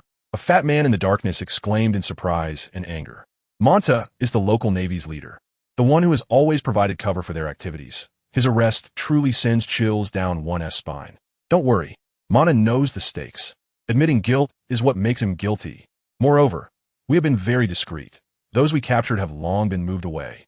It's just that the new idiots don't understand and actually chose to target locals. The well-dressed boss said calmly. He is the local snake in the dark side of this island, having received news before the Navy arrived, and all his subordinates stopped their activities and went into hiding. The Navy could never track them down. What are you afraid of? The Navy has no evidence. They can't find us. We are all legitimate. A woman dressed extravagantly and heavily made up shouted, but before she could finish her words, the door was pushed open and a subordinate rushed in, shouting, "The Navy is here." The Navy in white justice uniforms is rushing across the island, fully armed and exuding killing intent, forcibly taking away everyone they set their sights on. Whether tourists or local residents, they were all scared and hid in their rooms, afraid to go out due to the Navy's sudden violent actions. At the entrance of a manor at the foot of a volcano, Fetterman's mouth twitched. He never expected that the methods of the Fierce Tiger would be so direct and violent. He originally thought that the Fierce Tiger would at least investigate a bit, distinguishing between good and bad to avoid collateral damage. After all, dealing with civilians and pirates is different. Who knew? If Tang Ge knew what Fetterman was thinking, he would only scoff. That was in the past. Distinguishing? How troublesome would that be? So many people went missing. Ordinary people might not know. But at a certain level of power, there would be some wind. Just capturing them all and asking once would reveal everything. As for collateral damage, you could go complain. All bases in the New World are under the command of Admiral Akainu, who believes in absolute justice. In other words, it's better to wrongly kill than to let one escape. Anyone associated with injustice will be ruthlessly destroyed by him. The path of the strong is one of tyranny. If it doesn't work, it only means your strength isn't strong enough. After receiving that list at headquarters, Tang Ge wasted no time and directly ordered the accompanying Navy to arrest all the forces and individuals listed on the list, suppressing any resistance with cannon fire. In this simple, crude, and extremely swift action, the results were indeed effective. The heads they captured revealed all the information they knew, and ultimately, all clues pointed to this manor. It belongs to the owner of the largest travel company on this tourist island. Boom. Not bothering to waste words with the guards at the gate, Tang Ge kicked the iron fence, and the thick rebar emitted a screeching sound as it completely bent, flying far away and crashing into a building. Fetterman was stunned. This guy really has no taboos. This style is too enviable. As the Navy poured in, the three people who had been discussing in the room all rushed out, and the extravagantly dressed woman stood in front of Tang Ge. "Navy, what are you doing? Do you know who we are? We are all recognized by the world government as legitimate." Before she could finish the same words, she was interrupted again. "I really miss Leonard. Without him, even the lines have decreased significantly, turning into a brute who only knows how to fight." Tang Ge sighed quietly and withdrew his hand. With that guy around, he would always manage to convince her, so why resort to violence? The current group of subordinates is just a bunch of wooden dummies, particularly the kind that are very dull in speech. Regardless of whether you are serious or not, the Navy now suspects that you are not serious. So take them all away. After capturing all the rascals in the manor, Tang Ge immediately instructed Fetterman to send someone to separate and interrogate the three just captured. The Navy's violent methods leave no room for everyone to handle psychologically. Moreover, being interrogated separately means no one knows what the others have said. Everyone wants the lightest punishment and wants to shift the blame onto others. Thus, the interrogation proceeded smoothly, and results were quickly obtained. The three are the owner of a travel company, the brother-in-law of Manta, the naval leader on the island, and the mistress of a transportation company. They have clear divisions of labor, specifically targeting solitary tourists, but due to the frequent wars and a downturn in tourism over the past year, they began to target locals. The number of people they have knocked unconscious and sold for every 10,000 Bailey far exceeds 103, with many women and children also sold by them. Fetterman was sweating, the report in his hand soaked with sweat, as the gaze of the Fierce Tiger was too terrifying. Where did the people go? Who were they sold to? Tang Ge only wants to know this. Whether it's the sellers or the buyers, it's all the same. I don't know. Fetterman wiped his sweat and quickly added, "They didn't know that their subordinates, after capturing people, uniformly sent them to the nearby shipbuilding island, where there are dedicated ships and people for transportation. As for where the people went after that and who they were sold to, they had no idea. The three were at the bottom of this human trafficking profit chain, and they couldn't access more information. They also provided a useful clue. Such incidents not only happen on this island, but the demand from buyers is substantial." This was all that the three traffickers had divulged. Their original business profits could not satisfy their lavish consumption, which is why they turned to human trafficking for exorbitant profits. Make them reveal all the locations they know, and then execute everyone involved. Tang Ge's eyes were cold and ruthless. Human trafficking is a major crime, and before, one could only watch and offer some legal punishment. Now, with force and law on his side, why spare them and waste food? Justice cannot be lacking. Didn't you hear? Fetterman's tall body trembled immediately. He had just stiffened up, including the subordinates involved in capturing tourists, the island's law enforcement officers who shielded the criminals, and leaders at various levels. That's over 200 people. He didn't even bother to identify them, just executed them all at once. The fierce tiger is truly violent. Understood. I'll arrange it right away. Fetterman felt that if he hesitated any longer, he might also be executed as an accomplice. Shipbuilding Island? Tang Ge fetched a nautical chart and checked the direction. He decided to go there to look for clues. He didn't know when it started or where it came from. The news about the fierce tiger, Tang Ge, was rapidly spreading on this shipbuilding island, quickly becoming an open secret. The enormous bounty stirred people's hearts, and several submarines disappeared from the surface of the water. Boss, someone has already quietly set off. The bull-headed man praised Picluo's scheme. It was a brilliant two-pronged approach. It not only consumed the fierce tiger's strength, but also eliminated a large number of his peers. Even if our hands are stained with blood, we cannot forget that killing is also a skilled job.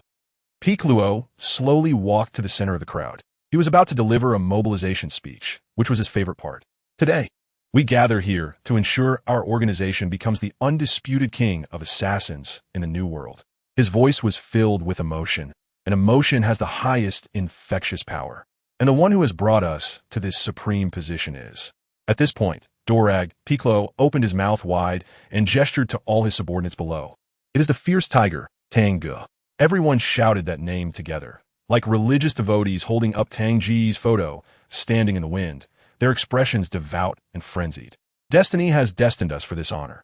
The fierce tiger is currently on Volcano Hot Spring Island, and tonight we will take his head as a tribute for this year's Hell Tea Party. This news made all the assassins overjoyed. This is a head delivered to our door. Creak, creak. At this moment, all the steel structures in the dock trembled. A beam placed on the ground bending to a certain arc under an invisible force, producing a sound that made one's teeth ache. All the weapons hidden throughout their bodies quivered, facing one direction, as if welcoming their king. Outside the dock, a person floated in midair, his face cold, like a deity descending. Who do you say you want to kill? He is mine. An overwhelming, blood-like, invisible intimidation swept through the entire area like waves, causing half of the frenzied assassins to collapse on the spot, unconscious. Picluo felt a chill all over. His mind was filled with only one thought. What does this madman want with them? On the other side of the island, boom, an orange fireball shot into the sky, and the green trees turned yellow instantly under the scorching heat. After Tang Ge's expression turned speechless, a killing intent gradually boiled within him. As he approached the small island, he sensed dozens of auras no less than that of naval lieutenants gathering together. He thought it was the mastermind behind the traffickers, but as soon as he showed up, a group of men looked at the face of the person right in front of them, compared it with the photo in their hands, and, after a brief silence, their eyes turned frenzied. It's the real deal. There is no need to go to Volcano Hot Spring Island. They can claim the big bounty right now. Move. Kill him. The discipline of the assassin organization is very high. In an instant, under the command of a leading man, without any hesitation, a large pile of various weapons covered the position where Tang Ge was. Boom. A violent explosion completely reduced this repair yard for broken ships to ruins, the rising flames illuminating the differently colored smoke. The purple-black color exuded an ominous aura. Bastard, who just released the gas bomb? Are you trying to kill us all? The assassins scattered in the shortest time. All the white clown masks were replaced with gas masks, fearing they would inhale the purple-black gas. The fierce tiger. In the crowd, one assassin's gaze was extremely eager. The dose of the gas bomb he released was very high, and without precaution, he had even killed hundreds of millions of pirates. Don't joke around. The voice close to his ear immobilized him, and in a flash, his vision spun and flew away, plunging into darkness. Tang Ge swung the black knife in his hand, the blade flickering heavily, cleaving through live lives, slightly dodging a high-speed bullet that came rushing at him, meeting a pair of astonished eyes. How is that possible? But these are specially made high-explosive bullets, traveling at the speed of sound. Snipers are the most common among killers. The bullets fired from their rifles can hardly hit the powerful beings roaming the New World. Only these specially designed bullets can ensure unexpected victories, making them invincible.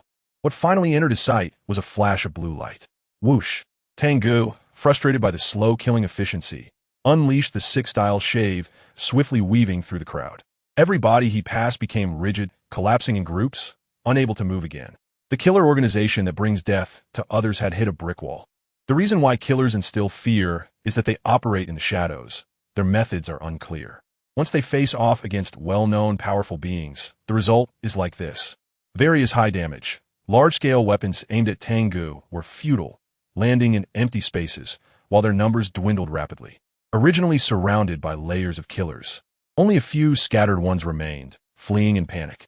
They muttered about monsters, their hearts filled with fear and regret. Even so, they could not escape the fate of being pursued by justice. This group of killers was of decent quality, each possessing the strength of a Navy lieutenant, with an array of assassination techniques and plenty of high-tech gadgets. Gatling guns, portable missiles, high-explosive bombs, gas bombs. But in the face of Tang Ge's speed, they were insignificant. Slaughtering such weaklings could not satisfy his growing desire for battle. He looked towards the other side of the island, flames burning in his pupils, his black blade humming continuously. There was an overwhelming, beastly presence there. The man known as Bullhead lay powerless on the ground, his eyes filled with fear, the blood loss indicating he would not survive. Corpses like this were everywhere. Pietro never expected that this madman would come to kill them first instead of targeting the main adversary. Just moments ago, the killers who acted like zealous fanatics had been wiped out cleanly. He dare not move. The desire to survive forced him to watch his subordinates get slaughtered, just to cling to life for a few more seconds. His choice was correct. The man he referred to as a madman ignored him and looked behind, where a man in a justice cloak appeared. It had been a long time since he had seen such an outstanding Navy rising star. It was truly. The intimidating red like blood erupted, scattering the thick smoke, flames, and odors from the battlefield. The madman licked his lips. The killing intent was boiling. Clang! All the weapons on the ground floated in midair, the sound of metal clashing incessantly, gun muzzles aimed at one direction, while swords and blades swirled like a shoal of fish, coiling into a mass behind the madman, ringing loudly. Weapons as a backdrop, metal as servants. This was the might of a true boss. No need for lengthy talks. This was an enemy capable of unleashing the strongest power without the need for words. The flames in Tang Ge's eyes intensified. Boom! The Conqueror's haki erupted from his body as well. Two hemispherical auras of Conqueror's haki clashed fiercely in the air. Their conflict crushing, a manifestation of mental power materialized. The force of their collision was no less than that of a direct clash of armament haki, akin to a mountain meeting an abyss, indistinguishable in strength. A violent airflow surged by, and Tang Ge stared at the figure across from him, too lazy to even ask for the other's name. 3 words filled his mind. Ability user. An ability user with Conqueror's haki. The new world truly lives up to its title as the strongest sea, with a much higher probability of encountering ability users than the first half. Moreover, this ability user was powerful, the kind that Garp had mentioned, someone who truly understood what abilities were. Not only was his ability strong, but his personal strength was also formidable. His aura was terrifyingly strong, slightly surpassing one of the Sweet Commanders, Smoothie, having reached the limit of the Marine level. This was a formidable enemy. The 2 strong individuals with Conqueror's haki clashed fiercely, and caught in the middle was the Undertaker, Pietro, completely devoid of the aura of the #1 killer in the Dark World, squeezed between 2 ferocious beasts releasing their intimidation, feeling weak and helpless, especially since he knew all too well about the mad pirate known as the Destruction King, Magnus, a certified slaughter fanatic who left no survivors in his wake. Fate is quite peculiar. The killers lured by his scheme to the volcanic hot spring island had avoided being cleared out by the 2 strongmen. Instead, he, who wanted to hide in the shadows and reap the benefits, found himself caught in the middle, facing a life-or-death situation. As the 2 were about to fight, he found himself with only one way out, his body rapidly expanding into a lion-headed human form, about to retreat from the center of their clash of energies. No one gets to escape. The Destruction King, Magnus, with yellow hair styled into 2 sharp horns, his calm expression increasingly twisted, the bloodthirsty light in his red eyes scorching. A swarm of blades buzzed around his arms, suddenly collapsing into a massive iron fist, covered in armament haki, the fist like a mountain pressing down with overwhelming force. The ability user still wanted to run. The ground beneath exploded in a circle of shattered stones, and Tang Ge shot forward like a cannonball. His armament haki concentrated in his fist, Conqueror's haki swirling around him. Black Tiger, heart extraction, crackle. The even more intense pressure from the Conqueror's haki crashing into the air made Pietro unable to move, like a fly caught between glass, helplessly watching as both sides' attacks bore down on him, despairing after despair. Damn it! The two fists collided in midair. The power of armament hockey and Conqueror's hockey clashing was different. It was as if two storm clouds were grinding against each other. The intense friction generating electric sparks that spread like a web from the point of impact. A deafening roar accompanied by chaotic winds swept everything around. Ruins, corpses, stones, and soil were all lifted into the sky. Bang! Bang! Armament hockey gathered from all parts of their bodies to their fists, with hundreds of violent impacts per second. Dense electric lights formed a strong light mass in the vacuum between the two, ultimately exploding completely, causing the ground within a square meter to sink by a meter. Outside the island, the continuous waves of the sea radiated outward, centered around the island.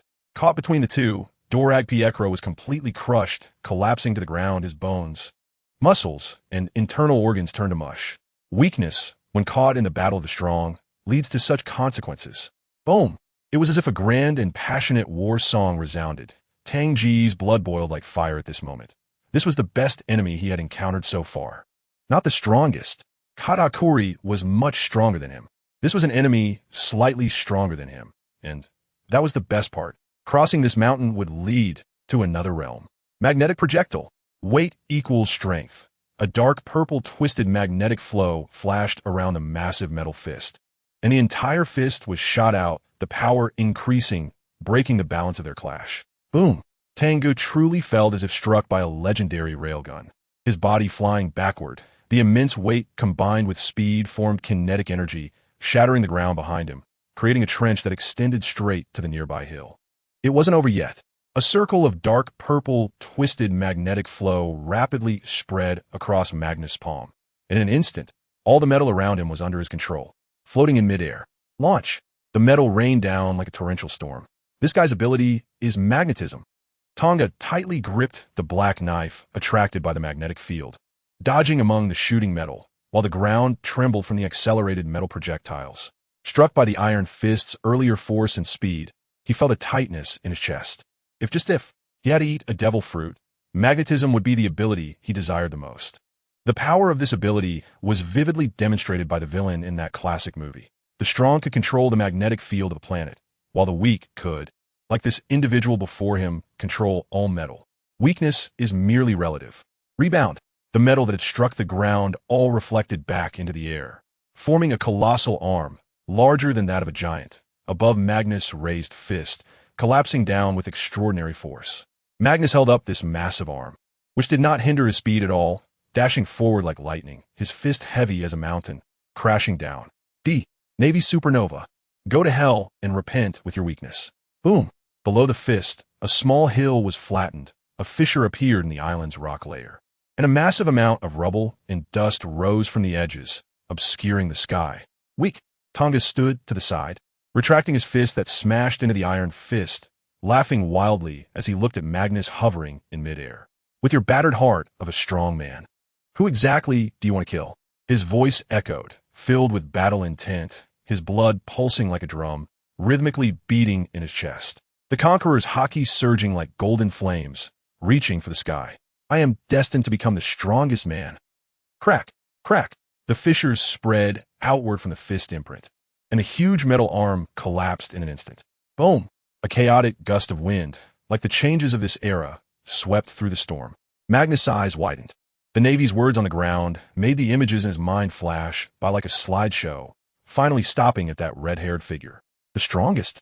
He had once been called the strongest supernova of his generation, with abilities and strength at the very top, as long as he continued to roam the new world.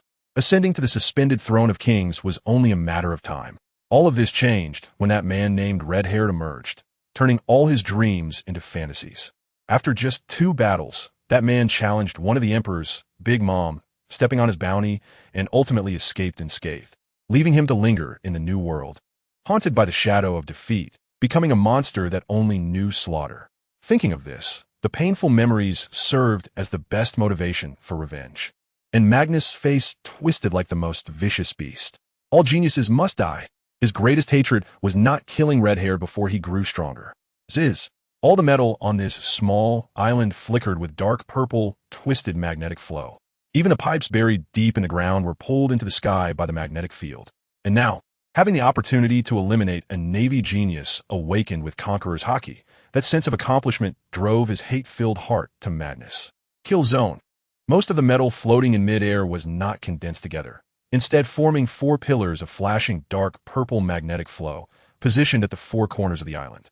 The dark purple magnetic flow covered him like a waterfall, shooting towards him like an electromagnetic cannonball. Tang Ge realized the purpose of those pillars, using them as a base point. This pirate could accelerate in this space with his super strong magnetic body. This was an ability user who had completely mastered their power, and their haki was not inferior to his own. Just what I need. Holding the slightly trembling black knife, Tang Ge bent slightly. The ground beneath him cracked inch by inch. With tiny grains of sand rising into the air, his 3-colored haki fully unleashed, transforming into a streak of light charging forward. Ping! Ping! His right hand, wielding the black knife, struck against a massive iron fist, while the front of his left fist created layers of white air circles as it clashed against another fist.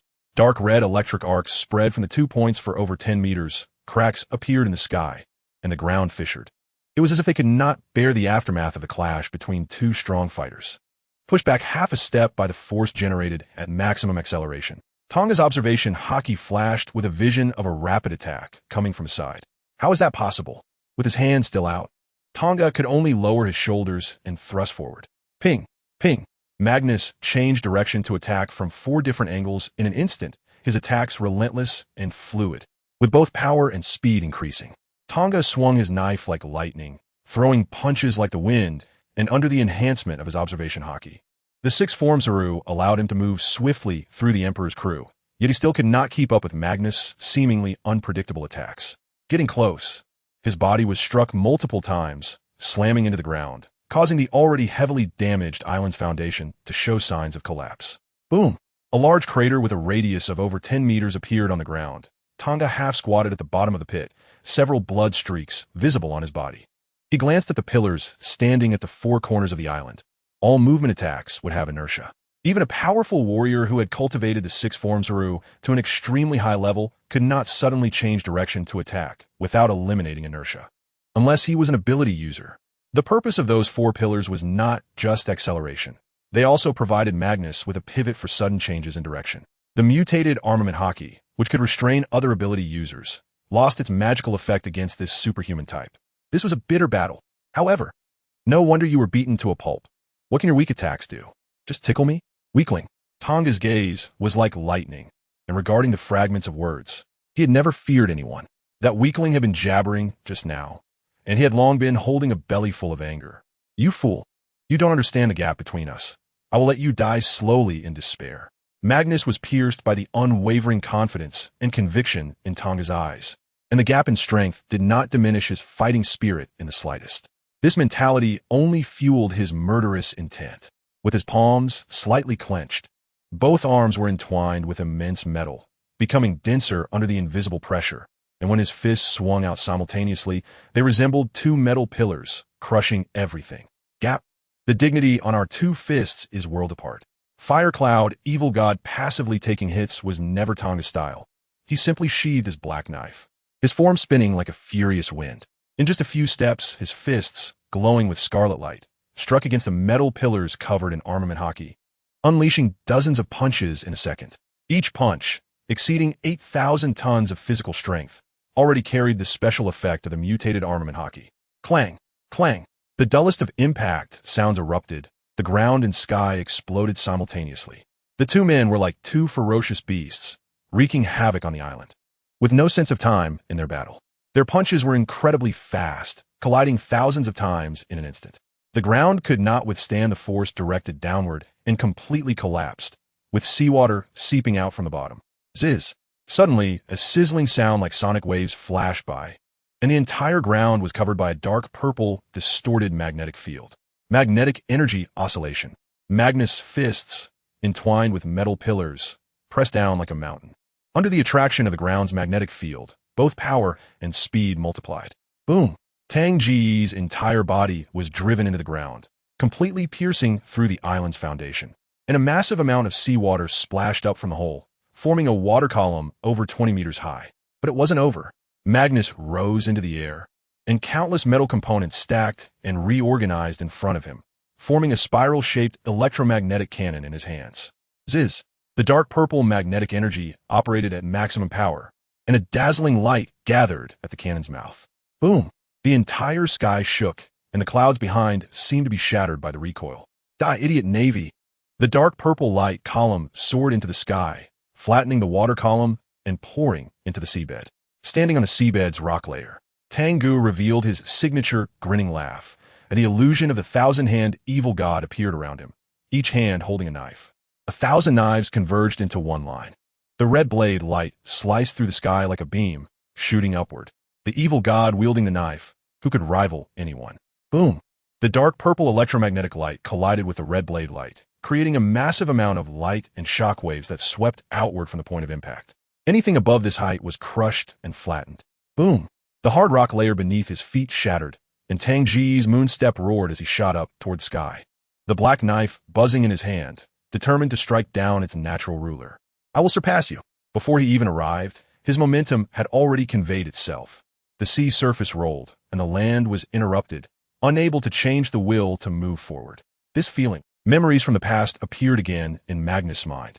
Fixed on that head of red hair, the man left the deepest impression with his red hair. It was just like this back then. No matter how hard he fought, he couldn't be killed. The more he fought, the stronger he became, and his momentum grew until it was about to defy the heavens. At that time, he was afraid. A moment's hesitation in his heart changed the course of the battle. He lost, fell into the dust, and the red-haired man won, stepping onto the path to becoming a king. And now, heaven had finally given him another chance after years of sinking into despair. This time he would not hesitate and would do his utmost. Ziz! The magnetic flow from the electromagnetic cannon flowed like water, and a long sword entered the cannon's barrel. The magnetic energy instantly accelerated it to a speed that burned in the air as hot as the blazing sun. Electromagnetic rail cannon comet. Boom! Like a comet crashing. The air along the way was violently rubbed, slicing through the sky, and the scorching light was already searing to the senses before it even approached. This offensive, which seemed to pierce through the earth, did not stir a ripple in Tang Ge's heart. Even if it pressed down from the heavens, he would still cut through it. Heaven lacks a line. Man is determined to conquer heaven. The black knife was infused with his unwavering belief and confidence, and the conqueror's haki suddenly solidified at this moment. Virum! The sky fell silent to the extreme, with not a sound, as the scorching metal was split like flowing water, dividing the sky in half. The figure defying the heavens surged forward, with the air circle beneath his feet exploding, not pausing for a moment, moving at an extreme speed. As if a black light had flashed by, the world returned to normal. Sounds and colors became vibrant again. Ding! This was the metallic components in the electromagnetic cannon ringing, shaking violently, with dark purple light darting everywhere, about to explode. A line penetrated the entire cannon body, along with the body holding the electromagnetic cannon. Boom! The sound of an explosion lit up the sky, echoing in all directions. Tang Ge, who had landed on the ground, was bleeding profusely, with a split metal piece lodged in his chest, almost touching his organs. If it weren't for the toughness of his skin, which had become somewhat like the black knife material, his injuries would have been even worse. Looking at the pirate corpses on the ground, the gap between you and me is obvious. Unfortunately, you still have fear in your heart. After saying that, he turned and left. The entire small island was soon submerged in seawater. Faster than the Navy Headquarters Intelligence Department was the urgent news from the World Economic Journal. The fierce tiger kills magnetic destruction. King Eric Magnus, the #1 killer organization in the dark world, is annihilated. Beneath the eye-catching headline, there were photos of the whole island, showing the intense battle at the time. As the intermediary of global intelligence, Morgans always knew the developments first. Then, a flood of newsbirds spread this urgent temporary information worldwide, making curious people willingly pull out 100 berries. These two pieces of news were like an ice rain, drenching those restless killers and pirates who wanted to earn the huge bounty of the king, cooling them to the core. Who is Eric Magnus? Before the red-haired man appeared in the New World, he was touted as the most likely successor to Roger's throne. In recent years, the geniuses who died at his hands numbered 8 out of 10, and even one navy with admiral potential was killed by him. And now he was dead. Dorag Pietro and his subordinates were undoubtedly the #1 in the dark world, instilling fear in countless people, and now their entire army was annihilated. Those pirates and killers who wanted to hunt the tiger compared their strength and methods, and one by one abandoned the idea of sending themselves to death. No matter how high the bounty, one must be alive to claim it. At this moment, two people at the Navy headquarters were very pleased. One of them needed no words. Carp's smug look was already quite annoying, wanting everyone to read the newspaper to him. This shameless old guy, he himself could read. And he wasn't blind. He just wanted to show off. Their shameless tactics were truly contagious and hard to guard against. The other was actually Sengoku. This old man had been secretly laughing for a long time. While others feared that the fierce tiger would cause trouble, he did not. Sending that guy to the New World was his brilliant decision, highlighting his talent for knowing people and employing them. Don't you like causing trouble? Go to the New World, where the sea is vast and you can roam freely. Don't you like to fight? Go to the New World, where the strong are like clouds and the tyrants like rain. Look, the G5 base has been subdued, Katarina Devon, and now this Eric Magnus. This guy has a blood debt to the Navy. Besides T-Pig and Peach Rabbit, there was another Navy powerhouse that made up the new generation's highest combat power successors. Unfortunately, the Navy, named Black Horse, encountered Magnus and fought valiantly, but ultimately was killed. The Navy thus issued a kill order. Sengoku was very pleased, exchanging flattery with Carp. However, if he could travel through time and space years later, he would definitely give his smug self of his a slap. Your good days are still ahead. Similarly, on both ends of the telephone bug in that dark room, the two did not speak for a while, as they both saw the news on the newspaper at almost the same time. The fierce tiger won. The ones who went to kill him ended up dead without exception. This unexpected outcome left them feeling somewhat embarrassed. Ha ha ha. What an unpredictable man. The first to speak was Doflamingo. The veins on his forehead, simulated by the Den Mushi, were bulging, indicating that he was not as calm as he appeared. The Navy on this side has now turned overwhelmingly in favor of the fierce tiger, and they have already been subdued by his strength. This place is no longer suitable for our infiltration. At this moment, Virgo also felt somewhat helpless. He had come to fully understand that the fierce tiger had not even used half of his strength at the time, nor even a tenth of it. Even if he consumed that powerful fruit, he had no confidence in defeating the fierce tiger, who could kill a pirate with an 800 million bounty. Don't lose heart, Mr. Virgo. On the other end of the Den Mushi, Doflamingo's pink lenses flashed with an unclear meaning. There's more than just our business on this shipping route, right? The existence of the fierce tiger has already touched the interests of the vast majority, and that fierce tiger will inevitably collide with those behemoths. Speaking of this, Doflamingo let out a low chuckle. Moreover, once he heads deeper into the sea route, the first obstacle in front of him will be the island known as Gorin, which is a taboo for those celestial dragons. Anyone who touches that place will die, no matter who they are. Understood. A cold smile appeared on Virgo's dark face. Now that the Navy's morale can be utilized, he can take advantage of the situation and let the fierce tiger bump into the celestial dragon's taboo on Gorn Island. On volcanic Hot Springs Island, Tang Ge was wrapped in thick bandages around his upper body. This was the most severe injury he had ever sustained, with half of the metal almost touching his heart. This further strengthened his determination to continue his training. Isn't it great to be an indestructible muscle monster? Even after experiencing the most perilous battle, even with scars on his body, nothing could stop him from continuing his training. On the surface of his body, a layer of crimson-colored armed haki was vibrating at high frequency, with a small amount seeping deep into his skin. Inside his body, his observation haki was entwined throughout, constantly sensing everything happening around him. In this life-and-death battle, he defeated an opponent slightly stronger than himself, resulting in significant progress for Tang Ge. The physique at the level of a Marine Admiral was different from before. It did not have the increasingly difficult bottleneck for improvement. The more intense the battle, the more it could enhance his strength, but it still had its limits. Tang Ge had already felt this limit. Pure physical strength of 10,000 tons was the threshold, and he was not far from that value. Once he reached the limit of the Marine Admiral physique, his haki would mutate again, which would provide him with the greatest surprise. Compared to the diverse and destructive means of ability users, the enhancement of his physique and the mutation of his haki were his greatest trump cards. Moreover, he had created a true form of horizontal training. As long as the strength of his armed haki reached a level where it could be transmitted undamaged into his body like Carp's awakened state, the efficiency of horizontal training would greatly increase. He still needed to fight. Defeating stronger enemies would make him stronger. Picking up the information just sent from headquarters, Tang Ge carefully flipped through it. At that moment, he learned that the pirate he had fought to the death with was named Eric Magnus, a man whose existence had been covered up by the Navy. In the year 1505 of the Sea Circle calendar, after being defeated by the red-haired Shanks, he underwent a drastic change in character, crazily slaughtering civilians and erasing 3 towns from the map. After that, he specifically targeted so-called genius strongmen. Even a Marine Vice Admiral Black Horse with Admiral potential fell victim to him, with a bounty of 890 million berries. Closing the information, Tang Ge's mind flashed with the image of Magnus, a man with both hockey and ability, whose strength was even superior to his own. That bounty of 890 million berries indicated that even among the Emperor pirates, he was among the top-tier combatants.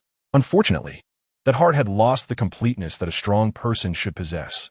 Although his attacks were fierce and incredibly powerful, there was no unwavering belief, no confidence to destroy everything. He did not understand. Killing others could not help him escape the shadow of his failure. Only by surpassing that failed self could he become stronger, which was a difference in realm. Finally, he took out a bounty notice. The man in the photo had red hair, and his eyes exuded a dominating aura. Volcanic Hot Springs Town was even more prosperous than Water City, with houses densely packed against the erupting volcano. Along the main road, crowds stood silently on both sides, watching. The news that the Navy would execute all the criminals who had abducted people drew all the residents of the town to watch. In the middle, the traffickers shackled in chains wore expressions of despair mixed with profound confusion.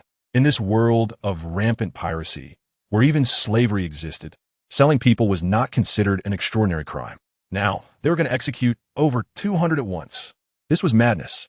When the fully armed Navy pointed real guns at them, there was even a glimmer of fantasy in their hearts, wondering if this was just a symbolic show of force from the Navy. Bang! Bang! A series of gunshots rang out, shattering that fantasy. The Navy truly intended to wipe them out. Meanwhile, the traffickers in the back of the line could barely stand, all being dragged to the execution ground by the Navy. Watching row after row of criminals fall, the residents felt a myriad of emotions. The news usually reported only that pirates had attacked a town, without specific casualty numbers. But seeing so many vibrant lives extinguished right before their eyes was genuinely terrifying. Pirates were killing, and the Navy was also killing. The difference was that the Navy had the name of justice. But what if someone was doing unjust things under the guise of justice? Tang Ge's gaze was distant. Justice is the most luxurious form of fairness, not just talk. The Navy's highly intimidating executions frightened many. At the same time, many residents who had lost loved ones came to seek answers. Navy saying, "Those bad guys have been caught. My son can come back soon, right?" The one who asked this was an old lady sitting in a wheelchair, her white hair contrasting with the hope in her eyes. Her 2 granddaughters were also there, looking at him with the same hopeful gaze, a look heavier than any conqueror's hockey. It was called a vague hope. This heavy gaze made even Tang Ge's steely heart waver slightly. On that shipbuilding island, he had not found any useful clues. In this chaotic and murderous era, the sea was boundless. How easy was it to find missing people? "Ferdinand, show me the photos of the missing people. I'll find them." Huh. After firmly saying this, Tang Ge left, feeling a painful pressure in his chest wound. Yes, Ferdinand had already seen the news in the newspaper and had now become a staunch supporter of the fierce tiger. If Tang Ge said to go east, he would never go west. He also understood that in this sea where disappearance equated to loss of life, a glimmer of hope was better than despair. "Thank you." The 2 little girls bowed sincerely in thanks. They truly held hope in their hearts. In the following period, capturing pirates became Tang Ge's side job, and finding the group of missing people became the most important task. Even he had things he couldn't achieve. The 3 of them testified about an island where people had also gone missing, but no useful clues were found. People were taken away without their knowledge. Aside from killing over 1,000 criminals involved in human trafficking, there were no gains. Moreover, the slaughter he initiated gave the Navy headquarters a reason to recall him to Mariewa, because the year 1510 of the Sea Circle calendar had arrived. The year 1510 of the Sea Circle calendar was not a special year. It was simply the time for the World Conference to be held after 4 years. One of the themes of this World Conference was to discuss the Ishichibukai system. Therefore, more than 170 member countries almost all sent representatives. The navies worldwide had to escort the kings attending the conference in Mariewa. All the powerful navies were mobilized to prevent pirates from harassing, intercepting, or kidnapping these kings along the way. Among them, the fierce tiger of the New World, Tang Ge, naturally could not escape this fate.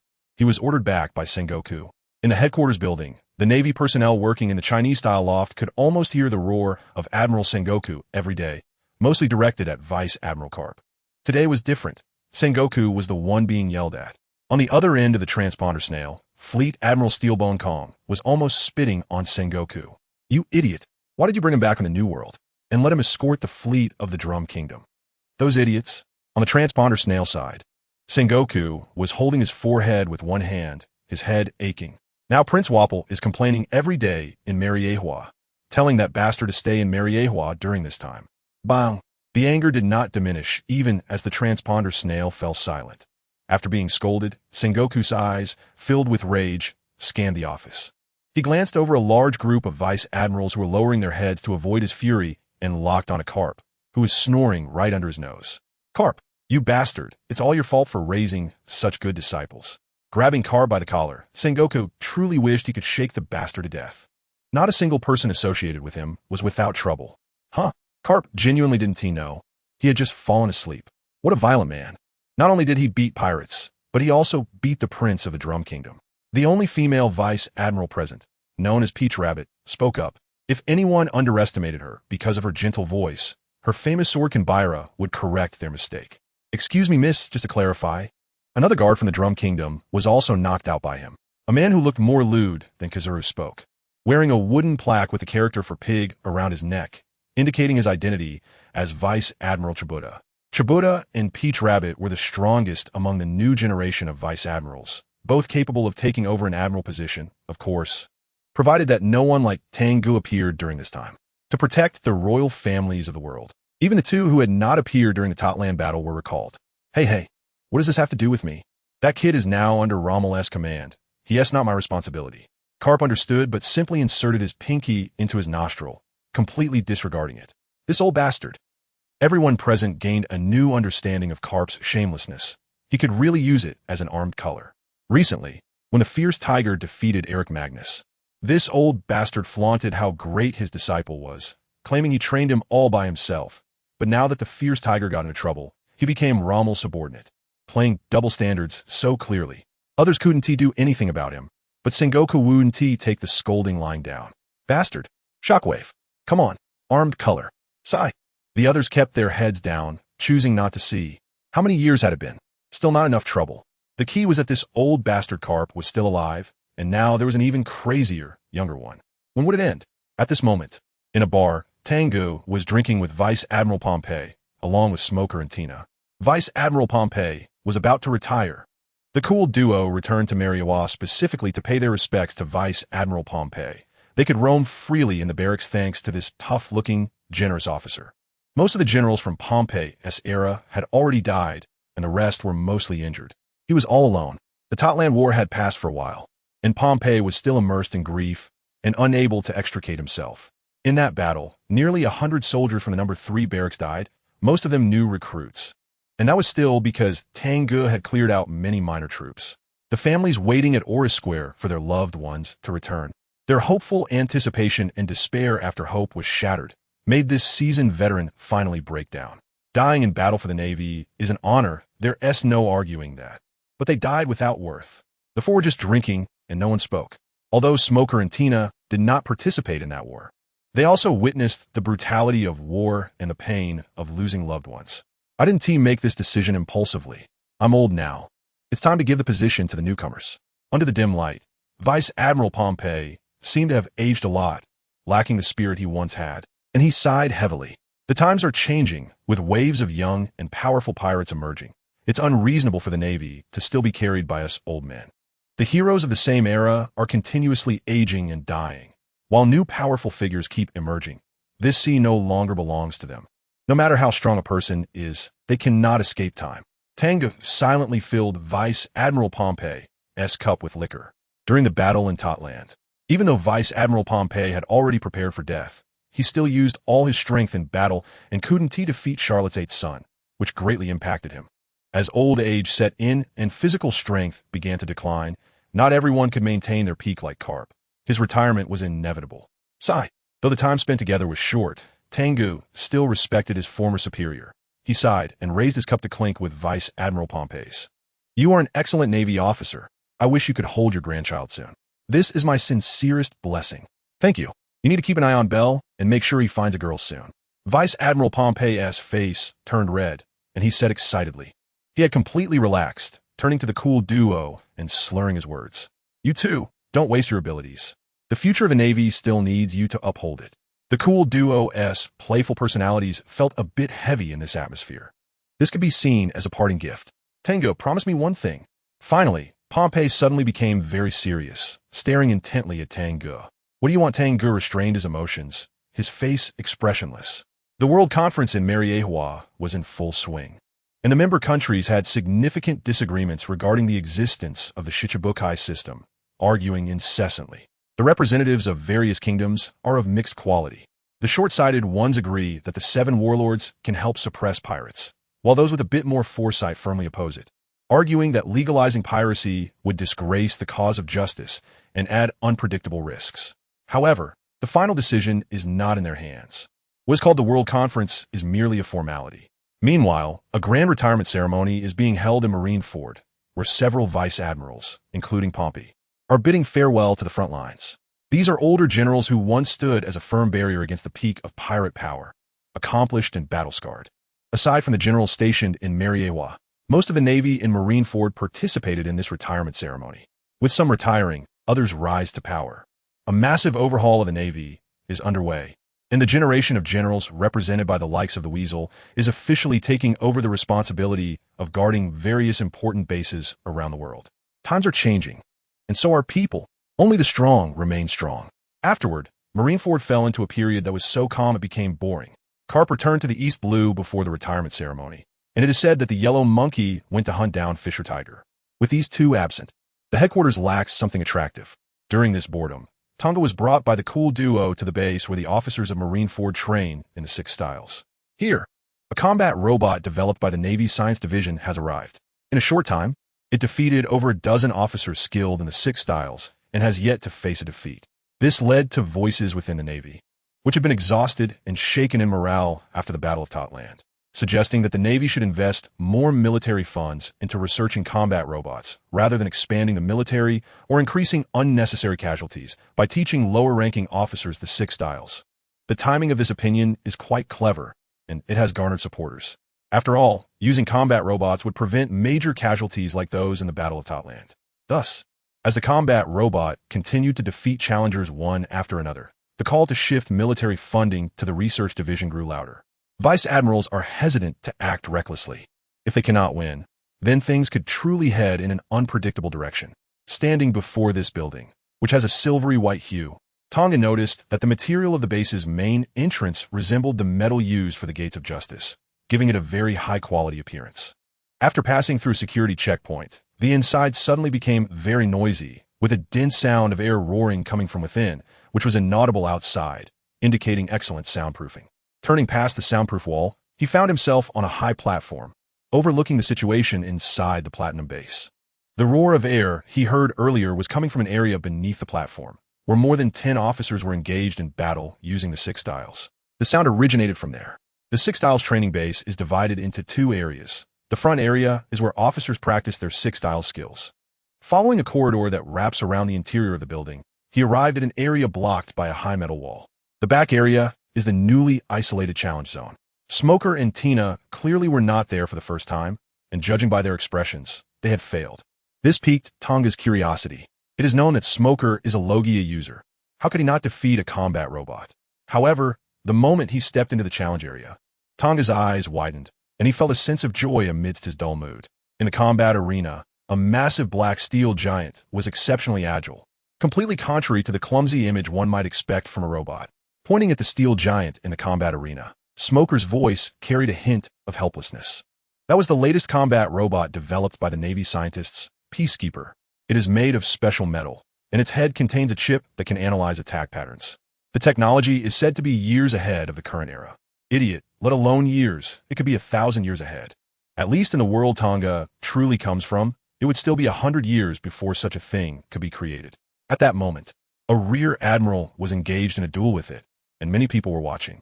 Take it down, Menard. Dismantle it into pieces.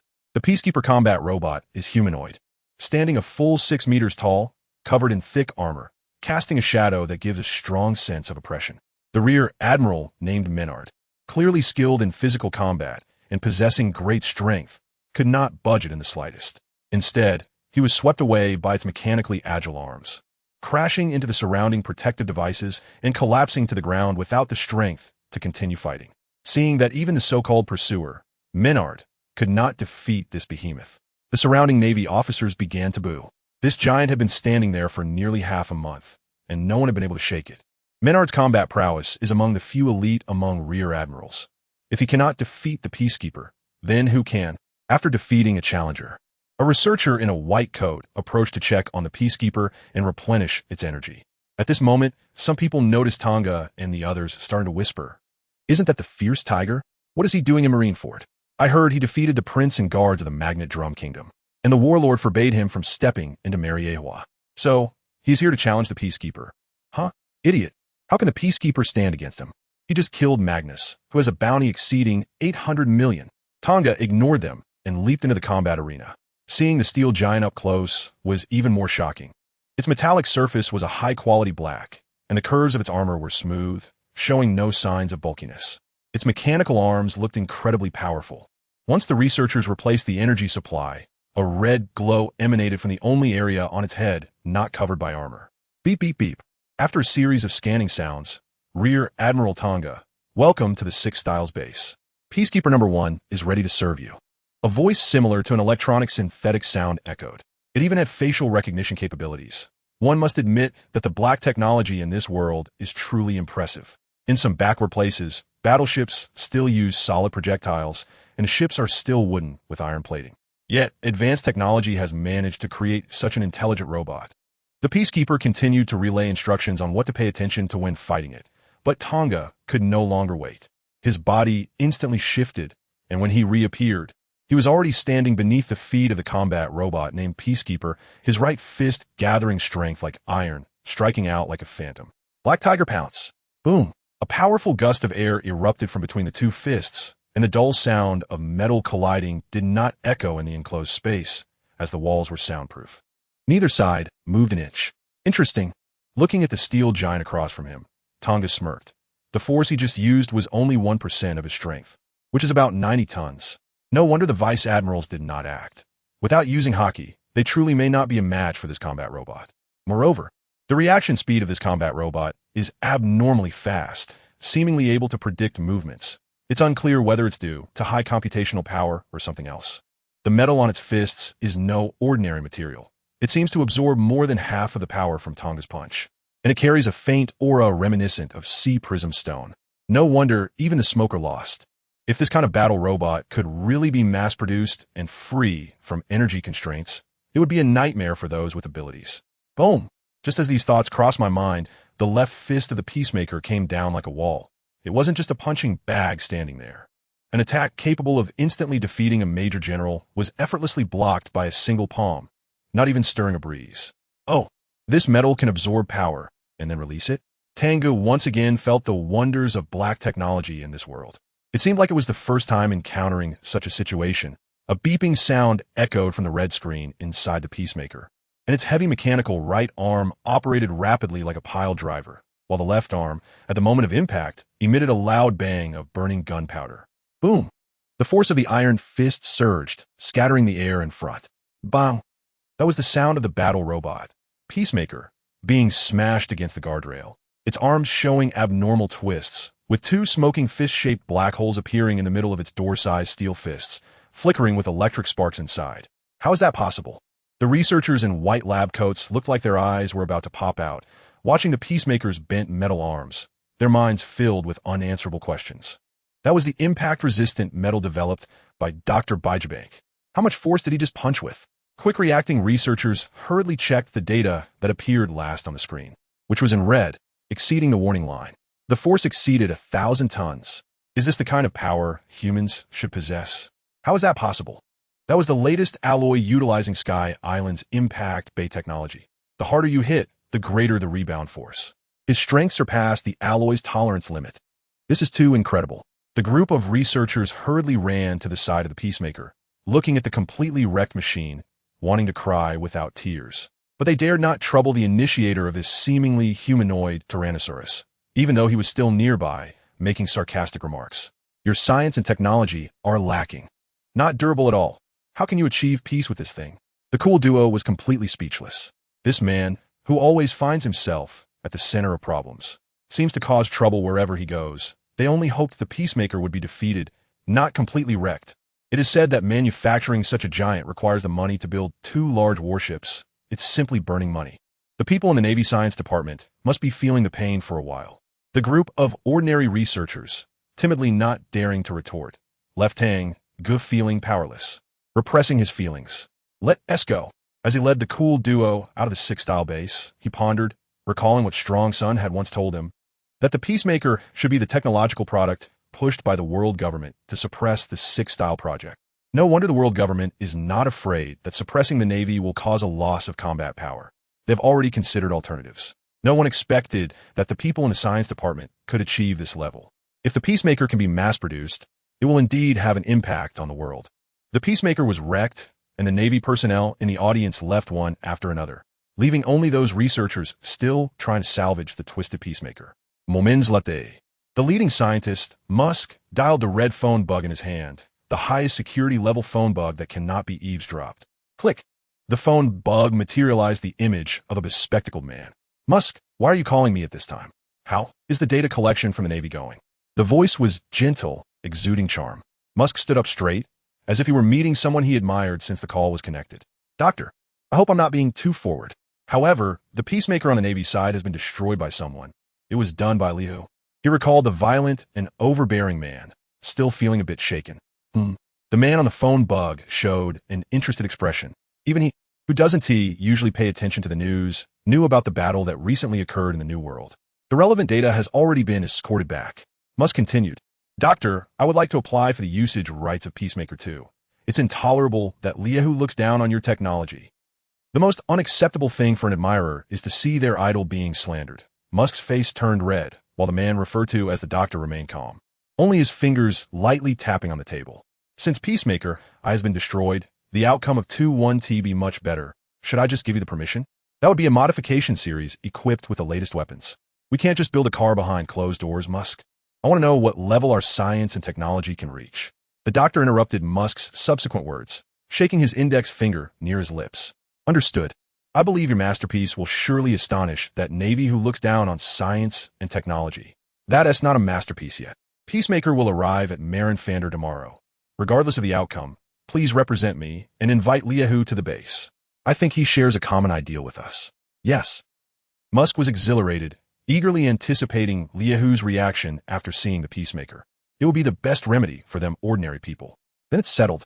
After the doctor hung up the phone, he glanced at the experimental data from various laboratories, rubbing his brow. Now all that's missing is a perfect experimental subject. The next day at the 6-style base, boom. A hemispherical fireball emitted endless heat as it soared into the sky. The chaotic air around it was fiery hot. You see, this is the masterpiece of science and technology. We are the future of the world. Musk shouted excitedly from the side, seemingly wanting to vent all the frustration from yesterday. Poor guy. Not even a weakling. He didn't even understand what it meant that the previous attack was dodged. Tang Ge stood still in place, allowing this new peacemaker to accumulate energy for an attack. This peacemaker was not as tall as the previous one, only a little over 4 meters with a structure very similar to that of a human. One could say that aside from lacking thoughts and emotions, it looked just like a person. Yellow light gathered and compressed in its mouth, before finally shooting out, emitting a piercing shriek like the laser attack of the yellow ape. This was Dr. Byjabank's epic-making technology. The world would be purified with its help. Musk's excited speech was abruptly cut off, as if someone had grabbed his throat, leaving him only able to emit simple syllables, his eyes almost bursting out of his glasses. He saw the laser wave he was so proud of being caught by a pitch-black hand, which then squeezed tightly. Puff! It sounded like a damp firecracker, only emitting a little white smoke. Is this it? Useless. The Navy gives you enough funding every year to build dozens of large warships. And you only manage to research this little thing, still thinking of eradicating the evil in the world? Are you joking? Tang Ge said with a sneer. This technology that this guy has hyped up is just a weakened version of the yellow ape's laser attack, with sufficient attack power and speed. But relying on this thing, who can it defeat? The first half was still a weakling. Bang! A loud explosion sounded, and the peacekeeper, entirely made of metal, fell to the ground, its body destroyed beyond recognition, and the device that fired laser beams had turned into a heap of scrap metal. Tang Ge retracted his arm and, in the next moment, appeared in front of the stunned Musk, grabbing his collar with one hand and lifting him off the ground. With his other hand, he patted Musk's face, bringing his shocked consciousness back to reality. Idiot! The evil in this world cannot be resolved with your little science. As he spoke, armed color emerged from Tang Ge's body, his arm muscles bulging like steel. He growled, "Do you see this? This is muscle. This is hockey. Only hockey can surpass everything. You should focus on researching practical technology to benefit ordinary people." He tossed the silent Musk aside. "I am very disappointed, Musk." Tang Ge turned to leave. He now understood why the technology in this world was in such a bizarrely unbalanced state. The root cause was here. The leaders were not practical. The technology that could truly change the world was the kind created by Tom's water train. A scientist who doesn't think about technology, but about world peace, is unlikely to improve the level of science. "You know nothing." Musk, lying on the ground, stared blankly, mumbling, "You don't understand how we ordinary people struggle in the battles of strong. For us, only the power of science can counter you monsters. As long as we eliminate the evil pirates, this world will welcome peace. Everything we do is for peace." Tang Ge, about to leave, paused and turned to look at him. This is a deceived scientist. Whether eliminating pirates would bring peace to the world, Tang Ge truly did not know.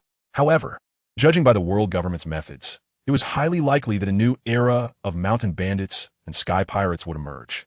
They only wanted to hold absolute power and did not care about the lives of ordinary people. Holding the production of weapons in their hands without developing more meaningful foundational technology reeked of the decay of the ruling class, which was disgusting.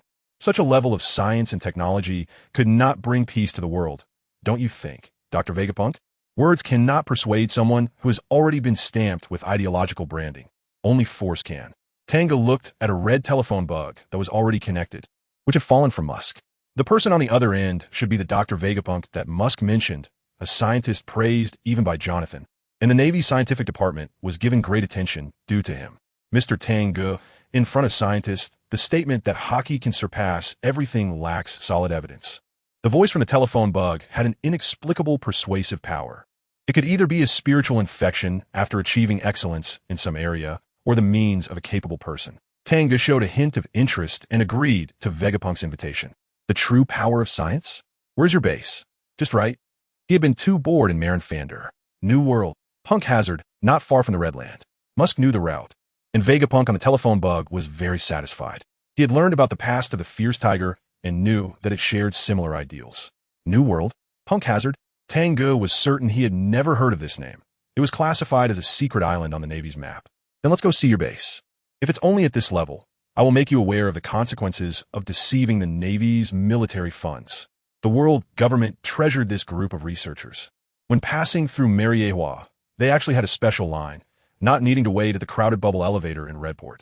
On the other side of the Redland, Tang Ge boarded a steam-powered ship, which slowly accelerated over the sea, soon surpassing the speed of sailing ships. Half a day later, a massive island with rolling mountains appeared in front of the ship. Punk Hazard had arrived. After docking at a secluded pier, the now-recovered Musk took Tang Ge on a rail car, following a passage through the mountains to the research center located within the mountains. In the circular space, various instruments were densely packed, and a large number of researchers in white lab coats were staring at glowing screens, the noise unbearable. "Doctor, there are new developments with Peacekeeper number 7 and number 8. The power of the laser is too high, and the test subject can't handle it." Boom!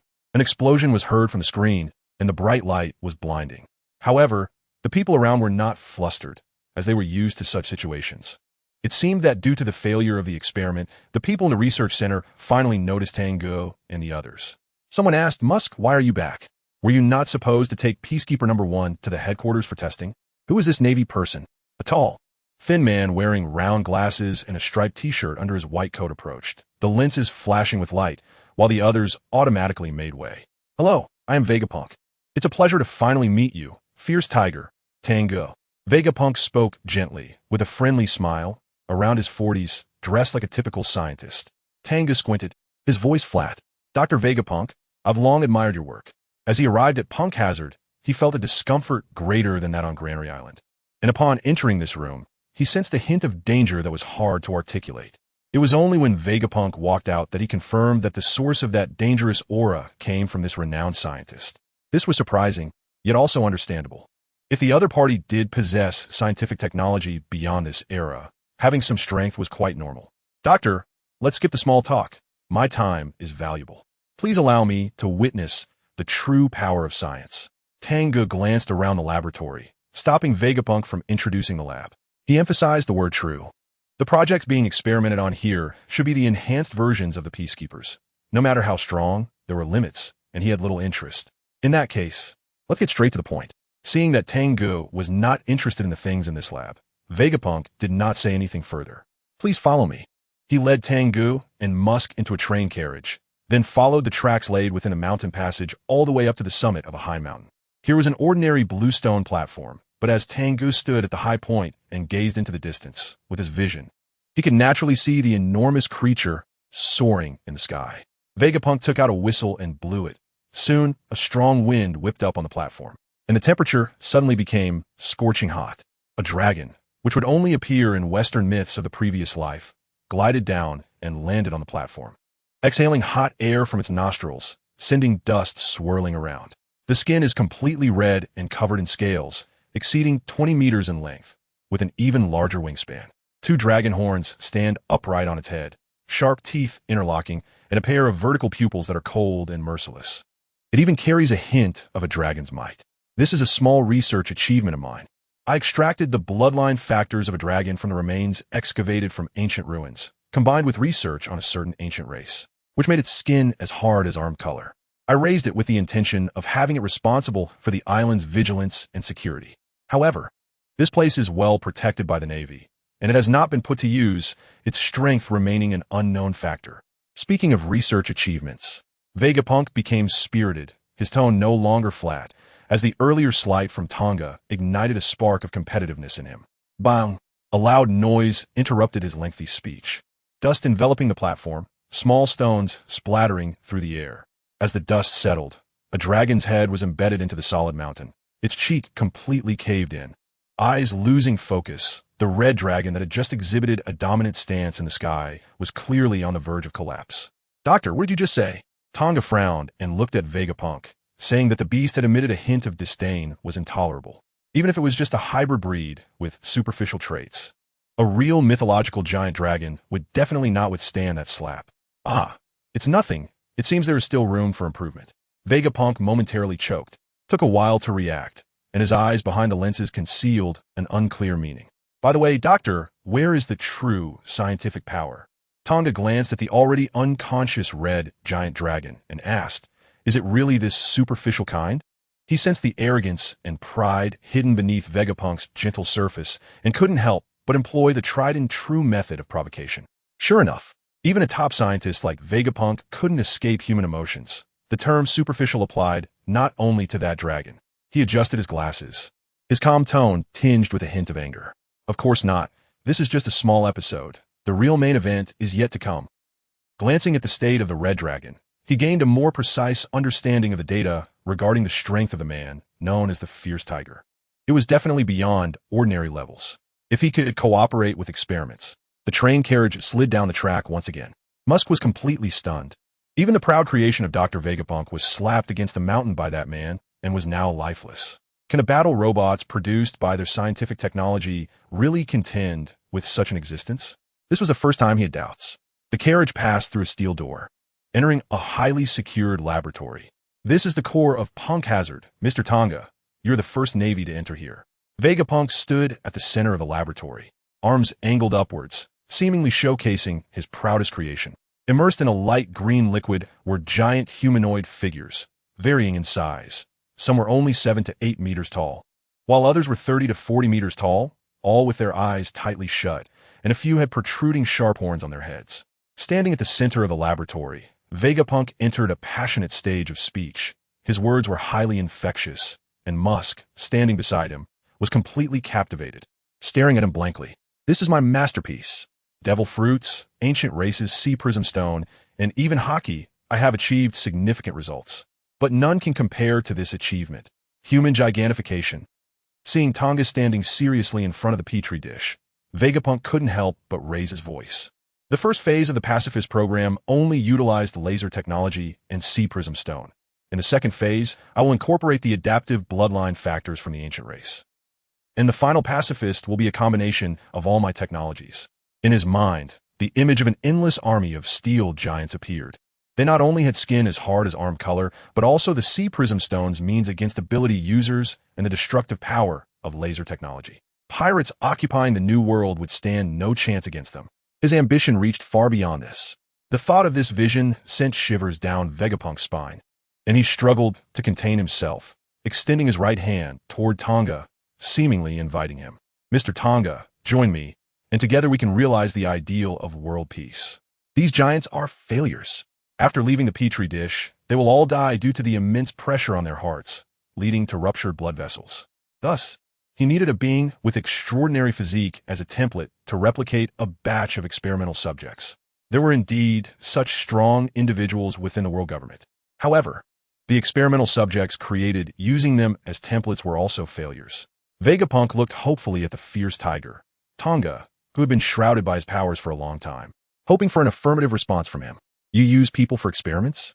Tang Ge's face showed no change, but the coldness in his eyes had crystallized into frost, and the liquid in the surrounding petri dishes was slightly agitated. Sure enough, it was Conqueror's haki. Vegapunk's eyes burned with fervor as he truthfully responded to Tang Ge's question. Those are all pirates. Being able to contribute a bit to the cause of peace is their honor. It's not wrong in my view to use them for experiments, as pirates are targets meant to be eliminated. These are missing civilians from the New World. Tang Ge took a photo from his pocket. The man in the photo looked exactly like the giant man soaking in a nearby petri dish, differing only in height. This is one of the missing persons from volcanic Hot Springs Island.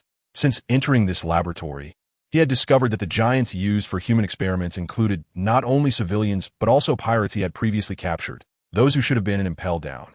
This discovery ignited his anger like a chilling wind from hell, cold and bone-piercing, ready to annihilate everything.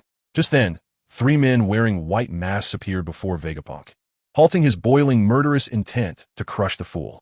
They were incredibly strong, powerful enough to deter him.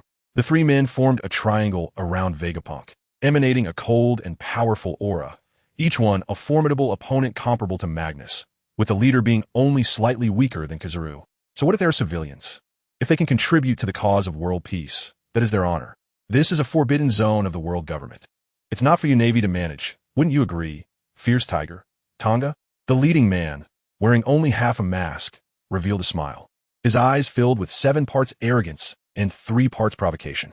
The 2 behind him even laughed mockingly, their naked murderous intent pressing down, causing Tang Ge's justice cloak to rustle behind him. As long as the fierce tiger dared to make a move, they would undoubtedly kill him without hesitation, avenging the grievances of Judicial Island. Because they were all from P9 and now members of the higher level P0, wielding immense power.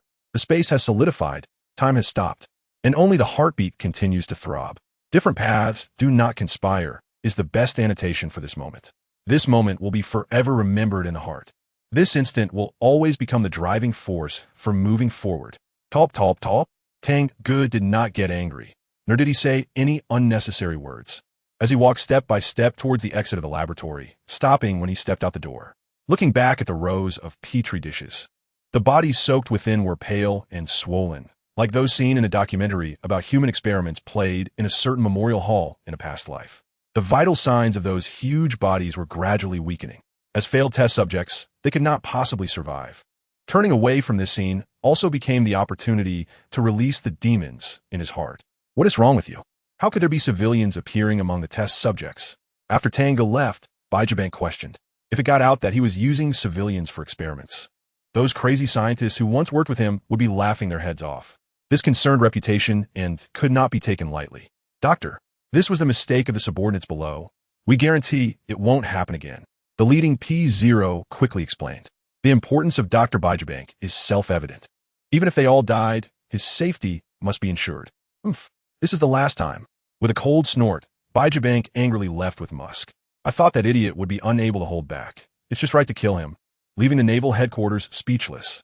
The P0 wearing a white tiger mask said proudly, "It seems his strength is decent.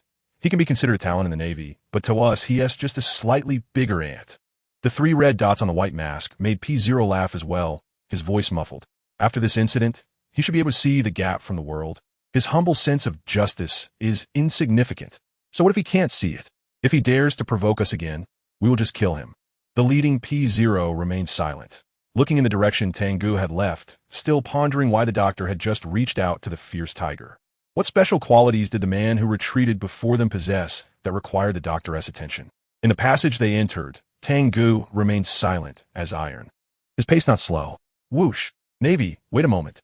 A pinkish-purple gas flowed toward him, blocking the path. With a face formed on the gas that emitted a hideous laugh. I saw you just knocked that arrogant Baijibank's dragon away. So what?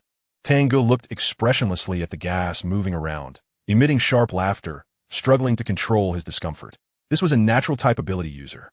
Whoosh, that arrogant Baijibank only talks big. He boasts about the ancient race's hardened skin technology, yet that hybrid dragon was taken out with one punch, which is truly satisfying.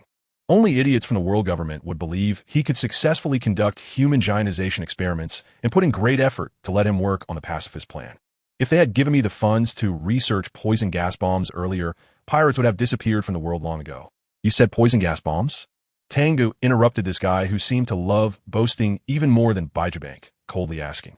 Whoosh, that was made with my ability. A killing weapon that even gods would fear.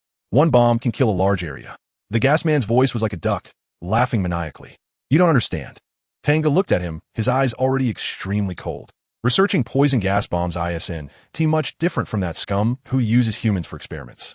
What can I, Lord Caesar, have that is? Gah! A palm the size of a fan quickly seized his neck, stopping him from finishing his sentence, only allowing him to make squawking noises. Bang! His entire body was heavily pressed into the rocky ground, creating a dent. The gas man named Caesar revealed his true form. A tall, thin man in a researcher's white coat, with horns and purple lipstick on his mouth. His eyes widened in terror, wanting to say something but unable to, wanting to use his ability to escape but failing, restrained by the armed color. Crack! Another punch landed on his chest and abdomen, his body curling up like a shrimp and sinking into the ground, the sound of bones breaking echoing. Just a moment ago, he was mocking others, and now he was unaware of his own life and death. He was an idiot looking for a beating. Idiot! You don't even have a bodyguard by your side and dare to come out. The sound of rapid air braking came from not far away. The security forces in the base were rushing over. Spitting on the ground, Tang Ge took a deep breath, calming his rising anger, and quickly left the passage. This was a thorough, utterly inhumane scientist. If it weren't for this base, he would have already killed this scum. Although he didn't kill him on the spot, he would be able to stand up for the rest of his life. Punk Hazard, this island, he remembered. And just as Tang Ge left Punk Hazard, heading straight back to G5 along the Red Earth continent, Sengoku in Marineford was also facing disaster. Sengoku, you bastard, how do you discipline people? Huh? The Supreme Commander, Sora's furious voice, was almost going to blow the top off the headquarters building. What happened, Steelbone? Sengoku looked confused, watching Sora's expression as if he were about to burst out of the transponder snail, puzzled. It's all that bastard Fierce Tiger's doing. ISNT he at headquarters? What the hell did he go to Punk Hazard for? After venting, Sora saw that Sengoku was also unclear, and his tone softened a lot. Huh, Punk Hazard. That's the world government's territory. What is he doing there? He is not in trouble, is he? Sengoku already had a bad premonition. He had only slightly lost focus, and Tang Ge had run to Punk Hazard. That bastard always causes a ruckus whenever it relates to the world government. Punk Hazard, which is said to be the Navy's scientific department, is actually a direct force of the world government. And even he, the acting admiral of the Navy, could not fully take charge. What did he do? He went there, first knocked out the dragon raised by Baijibank, then had a dispute with Baijibank, and finally beat Caesar Clown half to death. The doctor said Caesar would only be able to sit in a wheelchair for the rest of his life. Just mentioning this made Sora furious again. My head hurts. Sengoku understood, holding his forehead and sighing. Is Baijibank okay? You should be thankful he is fine. P0 has been looking for a chance to take revenge on Judicial Island, and fortunately, that bastard ISNT a complete reckless fool. Otherwise, I wouldn't need to call you. That's good. If Baijibank is fine, then Tang Ge will be fine too, and P0 wouldn't dare act first. As for Caesar Clown, he is just a minor character. I heard he is a scientist with extremely poor character. If he gets beaten, then so be it. No one would dare to come to the headquarters for trouble. Sengoku breathed a sigh of relief and asked, What did the old man say? Sigh. Started in T say anything. This is the report from the guards over at Punk Hazard. You know what that means. Sora sighed heavily. Those old men are not easy to deal with. If they aren't saying anything, it means this matter isn't over. Understood. I will tell him to be a bit more cautious. Sengoku hung up the phone heavily. His head started to hurt again. That bastard always manages to stir up trouble whenever it concerns the world government. Wait, could he also be using a pseudonym? Something like Tang Ge? If Jonathan, far away in Balong, knew Sengoku's situation, he would probably sympathize with him. But more likely, he would say, this is nothing. That guy hasn't even started to exert himself. If he were to add one more thing, it would definitely be a heartfelt remark. Luckily, they got rid of this troublemaker early. Otherwise, he wouldn't have been able to handle it all. Sengoku ultimately did not call to scold Tang Ge. He knew the situation at Punk Hazard, and what could he say by calling? Blame a navy that truly practices justice? He couldn't do that. The Noisy World Conference had finally concluded after nearly half a month, and a Shichibukai system was approved by the meeting. This was no longer news that could stir up a storm. People's attention was drawn to something else. That man has returned. The headline on the World Economic News reported a red-haired man landing on the Sabaody archipelago, and his next stop is the New World. This news was far more sensational than the debates at the World Conference in Mariehua, which had already been decided. The red-haired man is not some supernova. His only purpose for returning to the New World is to ascend to the throne, and he has the strength to do so. However, not long after, an urgent news bulletin added some suspense to the matter. Red-haired Shanks has lost an arm. This eye-catching headline, along with a photo of the red-haired man with only one arm left, was enough to make everyone's eyes pop without even needing to read the contents. How could such a man lose an arm while traveling the seas, sweeping into the New World like a tsunami? Who knows how many were happy and how many were worried? The tricks of selling newspapers are truly numerous. A matter that could be clarified in one newspaper must earn money twice. On the deck of a warship, Tang Ge's sweat dripped onto the newspaper, his expression calm. As the armed color and observation color inside and outside his inverted body trembled wildly, with the surrounding air occasionally showing abnormal distortions. It had been a few days since he returned from Punk Hazard, and he had resumed his training time at Tornadus. Aside from sleeping, he spent all his time practicing. Even so, time was still not enough. What happened at Punk Hazard made him feel powerless for the first time. The powerlessness of the weak. Barking by the incompetent is useless. Only a fist that crushes all doubts and mockery can lead to enlightenment. Report. Colonel Wutu, who had been transferred to the 06 combat unit, looked at the distorted light around Tang Ge and swallowed hard. After returning from Navy headquarters, Liehu had become unusually calm. Aside from training was more training. This abyss-like silence exuded a suffocating aura. Seeing no further reaction, Colonel Wutu steeled himself to continue speaking. News came from a 02 combat fleet that the wave-cutting pirate group from the West Sea was fleeing. Should we go support them? After a moment of silence, they decided to let Bastille handle it himself. Pirates entering the New World do not always maintain high quality. The pirate group reported by Colonel Wutu just now had a captain, wave-cutting knife Robert Clay, with a bounty of 90,000 berries, and a vice-captain, Peter de Goya, with a bounty of 4 million berries. Such bounties, without reaching hundreds of millions and lacking any ability users in the pirate group, could not attract Tang Ge's interest at all. His eyes fell on a book as the wind blew through its pages, flipping them open. The book was titled The Sovereign of the World, the 20 Kings of Creation, written in the year 1121 of the sea calendar, with an unknown author. However, the book glorified the world nobles as the destined saviors, the descendants of the 20 kings who saved the world.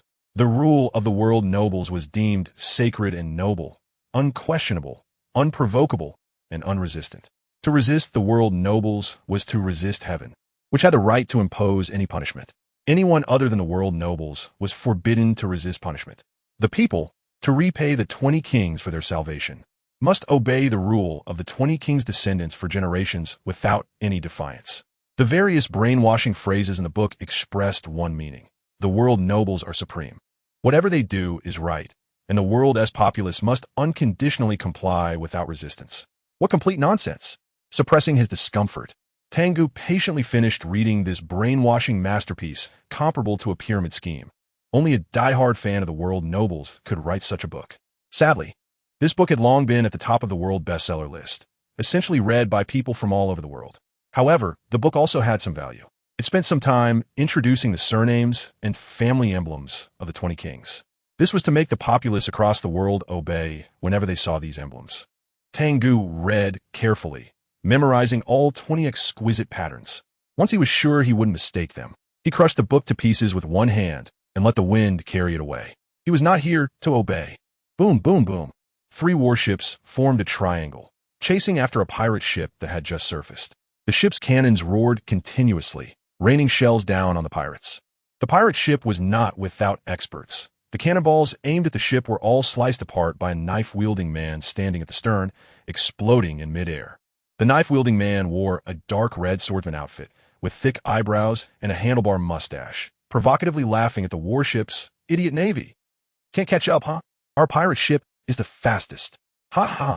The low-ranking pirates on the ship echoed with mocking shouts, and some even whistled. They had traveled along a route where the Navy's defense forces were weak in the first half of the Grand Line, and entering the New World, they had fortuitously avoided disasters. However, luck could only take them this far. This was the New World, a sea area where pirates who relied solely on luck found it difficult to survive. Clang, clang, clang. On a large warship, 2 power-type men, both over 4 meters tall, were clashing with large sabers nearly the same length as their heights. Sparks flew, and the blades flashed, creating quite a commotion. This was the duel between Shark Cutter and Wave Cutter. Both names were impressive, but both were somewhat weak, typical weaklings pecking at each other. And it was impossible to determine a victor in a short time. The one named Shark Cutter, Bastille, was another brigadier general from the G5 base. Soon to go to Tornadus for training under Zifa. To be able to exchange blows with a pirate captain with a bounty of over 90 million berries was enough to show he still had potential for further advancement. Suddenly, Tang Ge's inverted body flipped upright, and he turned to look at the side of the warship. There, a fleet of merchant ships boldly barged into the battlefield. Moreover, it seemed they intended to directly pass through the middle of the 2 combatants, completely disregarding the pirates and the Navy. A cross flag waved in the wind atop the mast, exuding an aura of dominance over the sea. The fierce and bloody battle was interrupted by this sudden intrusion of the merchant convoy. At this moment, both pirates and Navy stood still, and the 2 big men, swinging their large sabers, also retreated to their ships, no longer daring to continue the fight. Because of the flag hanging from the mast, there are very few people in the world who do not recognize it. On the foremost merchant ship stood a young man dressed in noble attire, looking proudly at the stunned pirates and Navy, gently adjusting his gold-rimmed glasses. He was James Lancaster, a manager of the Saint Emperor Company, a super commercial empire that spans the globe. Almost everyone has heard of the Saint Emperor Company, which has existed for over 200 years, monopolizing more than 100% of the world's lucrative industries, with a commercial network spread across the globe. Its immense power and scale come from being jointly founded by 8 world nobles, making it the undisputed #1 company in the world. Not long ago, the great battle in Totland had one clear winner, the world nobles. Just a few of them dying triggered a full-scale assault from the Navy headquarters. After all, these were 8 world nobles. Who would dare fend them? Pirates wouldn't tea, and the Navy. A cloud happened to block the sky above the warship. And under the contrast of light and shadow, Colonel Guitu nervously glanced at his superior, known as the Fierce Tiger. He could clearly see that the cracks on the ship's inner wall in front of the Fierce Tiger were increasing. The air felt as if it had solidified. Colonel Guitu feared that this violent character would recklessly attack the Saint Emperor Company's ship. However, his worries seemed unnecessary. The suffocating atmosphere lasted only a moment, and as the clouds were blown away by the wind, the intimidation that enveloped everyone on the warship quickly dissipated, and everyone regained their agility. Guitu, do you know why I'm called Fierce Tiger? A question that had nothing to do with the current situation reached Colonel Guito's ears in the sea breeze. He looked up in slight surprise at the smiling man. Wasn't it because your methods are particularly violent? This seemed to be a widely recognized fact among the Navy. He could only think this to himself, and the Fierce Tiger's earlier smile made his heart race like a wild beast joyfully escaping from its cage. Seeing that the other party did not answer, Guitu glanced again at the merchant ship with the world government S cross emblem rushing toward them. Since it was a world government ship, let them pass. If what was written in that brainwashing book earlier was correct, apart from the cross emblem, this flag also bore 8 royal crests, representing 8 of the 20 founding royal families. This was a direct test from the world government and the world nobles after Punk Hazard. A question of whether it was the justice needed to uphold the world government or sticking to his own justice. Understanding this, many emotions of fear, anger, and impulse flashed through Guido's mind, but they only lingered briefly, mostly staying on Baron Penny, Sheldon, and others. In the end, the image stayed on himself. Without any outstanding features, only the indomitable spirit of a strong heart soaring upward. Fierce Tiger, known for his unyielding nature, is a tiger that reigns over the world. The world will know the true meaning of this name. After receiving Guido's approval, Colonel Guido hurriedly signaled the Navy warship not to intervene. However, the Navy did not intervene and directly softened. This did not mean that James of the Saint Emperor Company would back down, as this situation did not satisfy his vanity. James was a young master of the Lancaster family, having just taken this position not long ago, envisioning scenes from certain movies and classic television moments in his head. The foolish and ignorant Navy blocking what seemed to be an ordinary person, but was actually a big shot with a shocking background, would eventually lead to the trembling Navy realizing the truth and being humiliated. Navy, are you blind? You don't capture the pirates right in front of you. Hurry up and take them down. James shouted from the bow of the ship. He noticed a pirate trying to sneak away, and he didn't leave first. Did the pirate think he could escape? Impossible. For this unreasonable outburst, Colonel Guido wiped a cold sweat and glanced at the fierce tiger, who had entered a meditative state. No response.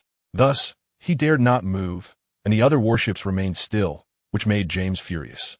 You bunch of useless Navy. The Saint Emperor Company was jointly founded by the 8 descendants of the founding kings. Now I command you to capture the pirates. I want to present them as gifts to the princes.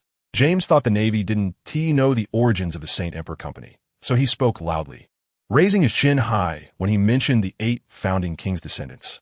However, the Navy still ignored him. They were just about to capture the pirates. But he barged in and split the battlefield, leaving all 6 warships blocked by the merchant ships of the Saint Emperor Company, unable to attack the pirates. The scene fell into silence, broken by the roar of cannon fire. Boom! Boom! Boom! Smoke filled the sea, and cannonballs whistled through the air, and the battle was actually between the pirate ships and the merchant ships under the Saint Emperor Company. The merchant ships of the Saint Emperor Company could navigate the dangerous New World, and they did not rely solely on the flag hanging from the mast. Their own strength was not weak. After hearing James angrily scold the Navy, several fully armed escort ships from the merchant fleet spread out, targeting the pirate ship and opening fire directly. This avoided the embarrassment of having no one respond to their superior. Boom! In the chaos, a cannonball landed near James's merchant ship, violently exploding and sending a water spray over 10 meters high, with the smell of gunpowder hitting him directly, presenting the most real aspect of the battle. This frightened James, who had grown up in a greenhouse, causing his legs to tremble, and once his emotions stabilized, his anger grew even higher. The armed merchant ships had no way to deal with the pirates, who had a bounty close to 100 million berries. So he began to curse the nearby Navy. You useless Navy, why don't you hurry up and capture these audacious pirates? Do you see that sacred flag? How dare someone desecrate the divine? Hurry up and kill these pirates. Still, no one paid him any attention. The Navy warships remained in place, letting the armed merchant ships battle the pirates. James, furious, clenched his teeth as he pounded the air, but he could do nothing, as he couldn't perform a solo act. He ordered the 2 bodyguards behind him. You go capture the pirates and set an example for these useless Navy. The 2 cold men in black suits, with the Saint Emperor emblem on their chests, nodded. Shave, shave. 2 figures in suits dashed out from the armed merchant ship, their feet rapidly moving on the sea. Quickly approaching the pirate ship, Stormfoot, 2 blue air blades crossed and slashed through. The pirates, who had relied on luck to reach the New World, finally faced the fate they deserved after their luck ran out. The 2 guards from the Saint Emperor Company using the 6 forms were not something their captain and vice-captain could withstand.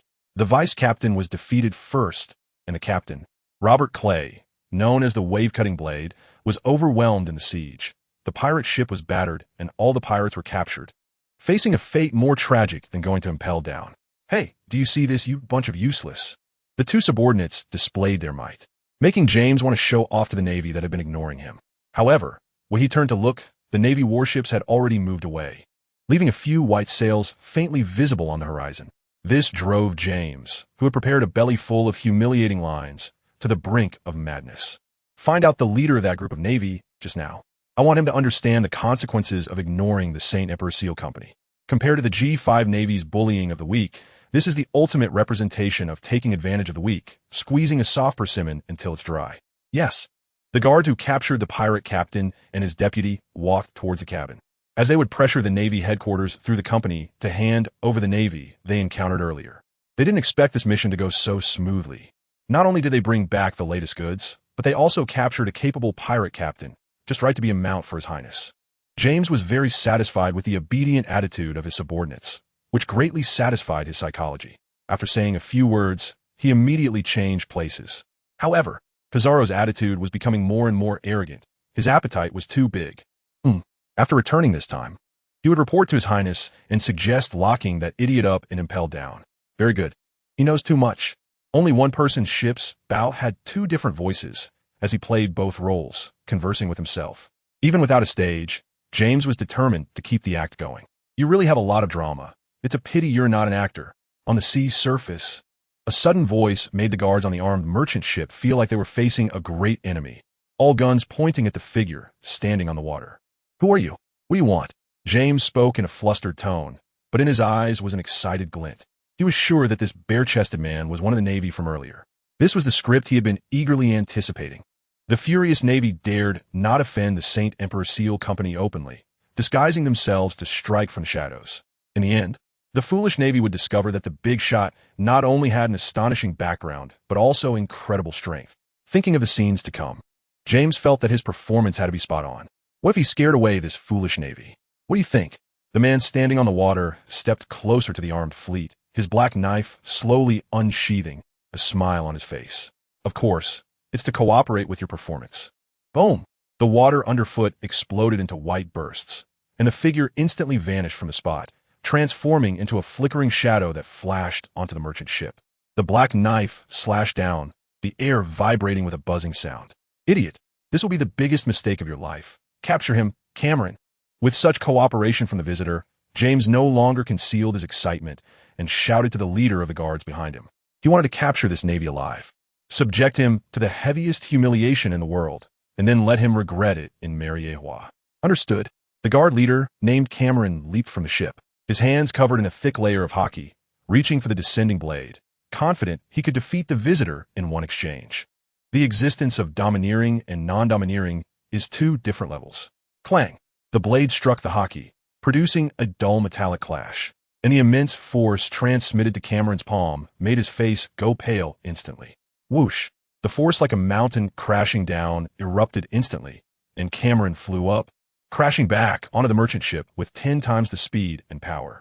Boom! The middle of the ship completely caved in. The nearby sea surface depressed by more than a meter, then violently rebounded. Still lost in fantasy, James was flung by inertia and in midair.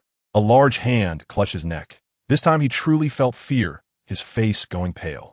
The one he regarded as his greatest trump card, Cameron, lay motionless at the bottom of the bent and broken merchant ship, blood spewing from his mouth mixed with internal organs, and in an instant his legs stretched out, being swept away by the incoming seawater into the deep sea. How is this possible? That was a master capable of defeating bounties exceeding 300 million. Not only was he incredulous, but the entire merchant fleet was also stunned by the sudden reversal, falling into a dead silence. The act was ruined.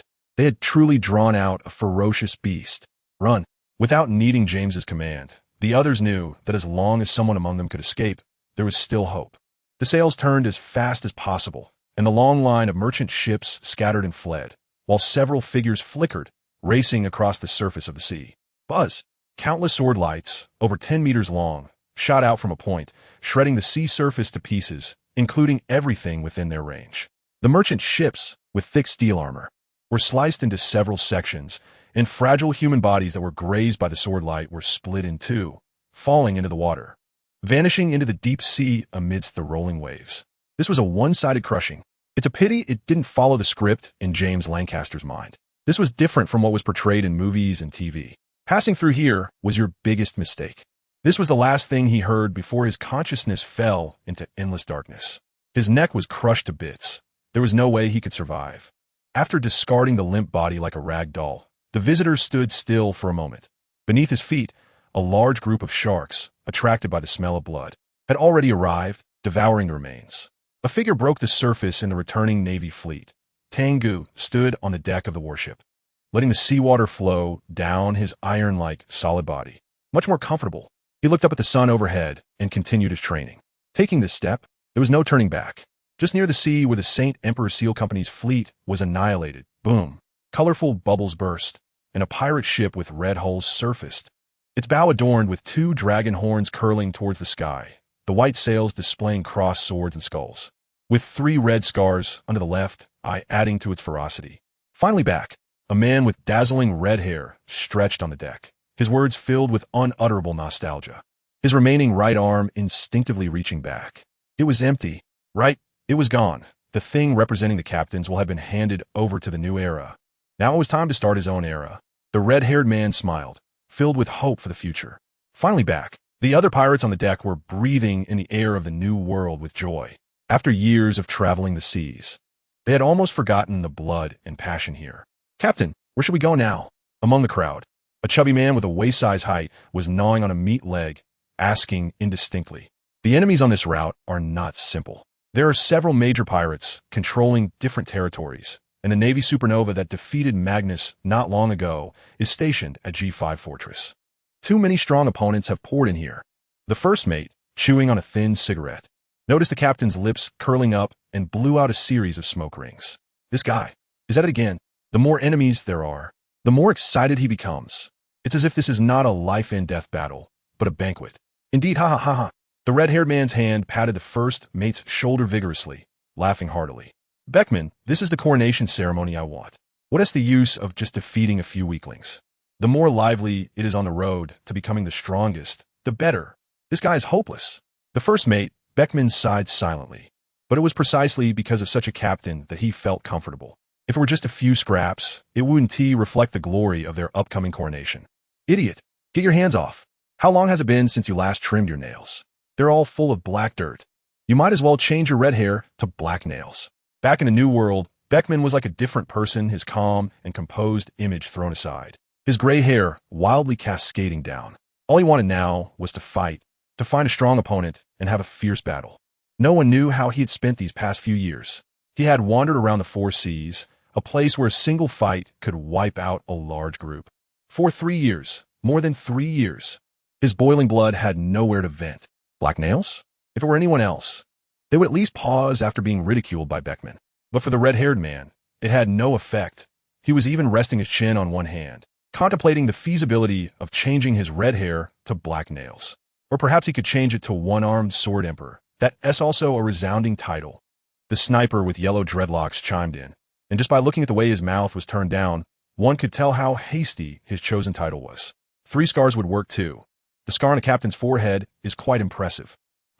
This was said by the chubby guy who eats meat legs, embodying the meaning of carnivore to the extreme. The topic was quickly derailed, and almost all the officers joined in discussing their captain's new title.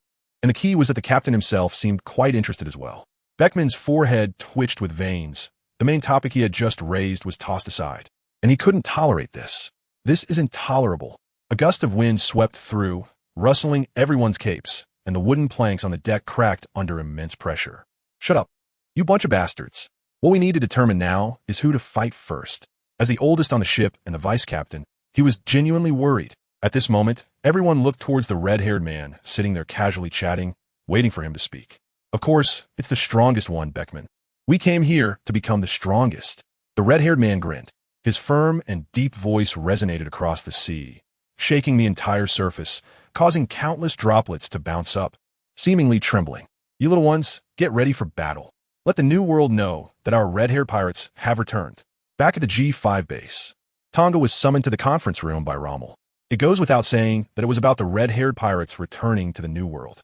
In the base's conference room, Rommel personally chaired the meeting, with all the officers present, the heavy atmosphere almost suffocating everyone. After Tang Ge arrived, he spoke directly. "The headquarters has confirmed. Red-haired Shanks has returned to the New World." The news report only mentioned that the red-haired had arrived at the Sabeti archipelago, but the message from the headquarters was that he had already reached the New World. Boom! Rommel ignored the whispers among his subordinates. What came next would silence them. "This is the latest bounty notice from the headquarters. Shank's bounty has been raised to 2 billion. On the big screen, there was a comparison of the 2 bounty notices. Aside from the change in numbers, The red-haired had lost his straw hat and an arm. Don't underestimate him just because he lost an arm. This is the latest reminder sent by Admiral Akainu. This was yet another bombshell. When the officer at the lieutenant level swallowed, it was in synchronized slow motion. Even Tang Ge was astonished. Everyone knew what kind of style Akainu had. The Navy in the New World only sought to eliminate pirates completely. Weaker pirates could hardly escape his pursuit. Once the red-haired landed at Sabaody, the admiral could not simply sit back and watch. The fact that he appeared unharmed in the New World and his bounty was raised so much could only mean that Akainu failed to capture him. Seeing that the conference room finally quieted down, Rommel continued. In the sea ahead, after losing the ruler that suppressed everything, there are 4 major pirates with bounties exceeding 1 billion, who have been at war with each other for a whole decade. The screen changed to show 4 bounty notices side by side, along with a map indicating their respective territories. As Roger's crew member, the red-haired was here to inherit the throne. An unprecedented battle for supremacy among emperors was about to unfold. The pirate emperor, standing above countless pirates like stars, represented the highest status and power among pirates. Currently, there was only one throne, but the number of people qualified to compete was. This was not a weak chicken pecking at each other. A bounty exceeding 1 billion indicated that they all required admiral-level strength to deal with them. The captain of the Conqueror Pirates, Alfonso Cortez, commanded a massive fleet of over 30 pirate ships, with a bounty of 1,890,000,000 berries. His power was the strongest among the 4, and his territory was the largest, encompassing numerous islands around his headquarters at the Zakite Islands. The Navy, as the largest organization in this sea, had the advantage of having relatively complete nautical charts. It was said that the world government possessed the most complete and detailed world map. The nautical chart displayed at the G5 base clearly did not include so many areas, but it could still reflect the distribution of islands along this route. Naturally, the introduction of the situation could not be done by Rommel. The intelligence officer Oman, while speaking, circled the geographical locations on the map with a baton. The captain of the Furious Waves pirates, Knight John Roberts, was originally a noble from the South Seas, Luha Kingdom, who rebelled against the king and failed, turning to piracy. His bounty was 14 billion berries, and with the additional bounty from the Luha Kingdom, Robert's total bounty was 19 billion berries. His base was in the powerful country of Phelan Kingdom in the New World and was licensed for privateering by the Phelan Kingdom. The world government established the warlord system, and the kingdoms in the New World followed suit, creating privateering licenses. This not only encouraged pirates to plunder outside the kingdom's waters, but also provided legal protection for them. The captain of the Bloody Pirates, the Red Blade, William Moore, was a notorious executioner, extremely bloodthirsty, likely related to his abilities, with a bounty of 1,330,000,000 berries. He plundered everywhere, with his base on Latiki Island. The captain of the plundering pirates, Tyrant King Abaro Pizarro, was an extremely brutal ruler, occupying the Four Seasons Ring Island, Golan, and declaring himself king, having not expanded outward for a long time, with a bounty of 1,070,000,000 berries. And that's not all. In the more than 10 years since Roger's death, the pirates that entered the New World either got swallowed by the other 3 Emperor pirates or gathered on this route to fight. Those who remained were all strong. True strong ones like Rain. The red-haired would soon take action, and these major pirates were not easy prey. The Navy headquarters ordered us to maintain the highest vigilance in the near future to hold the fortress, and wait for the battle for supremacy in the sea ahead to conclude. Waiting? That's impossible. Tang Ge put down his pen and left his seat. In such an unprecedented battle for supremacy, how could he not be part of it? Just thinking about it made his blood boil. Especially with a group of ability users fighting fiercely in the sea ahead. Could he just stand by and watch? He really wanted to show Sengoku the watch he bought last year. Since Colonel Guotu returned to the fortress, he has been looking worried. At this moment, seeing Tang Ge walk out of the conference room without looking back, his heart tightened even more. Do you know why I call myself Fierce Tiger? This unanswered question occasionally popped up in his mind, particularly because Tang Ge smiled back, then was too strange and eerie. That was completely not the demeanor a Navy officer should have. Later, his attitude in dealing with the provocation from the Holy Emperor Seal Company made him anxious, especially when he recalled that Tang Ge had left the warship alone. Sigh, I hope I'm overthinking it. His nearly silent murmurs may not be heard by others, but they certainly were by Virgo, who had been watching him closely. What are you overthinking? Since his defeat at the hands of Tang Ge last time, he had disappeared from the public eye for a long time, and when he reappeared, his demeanor had undergone subtle changes, like a sinister beast ready to emerge from the shadows. Vice Base Commander Virgo. Colonel Guatu felt a chill run down his back and quickly turned around to stand up straight. Long time no see, Guatu.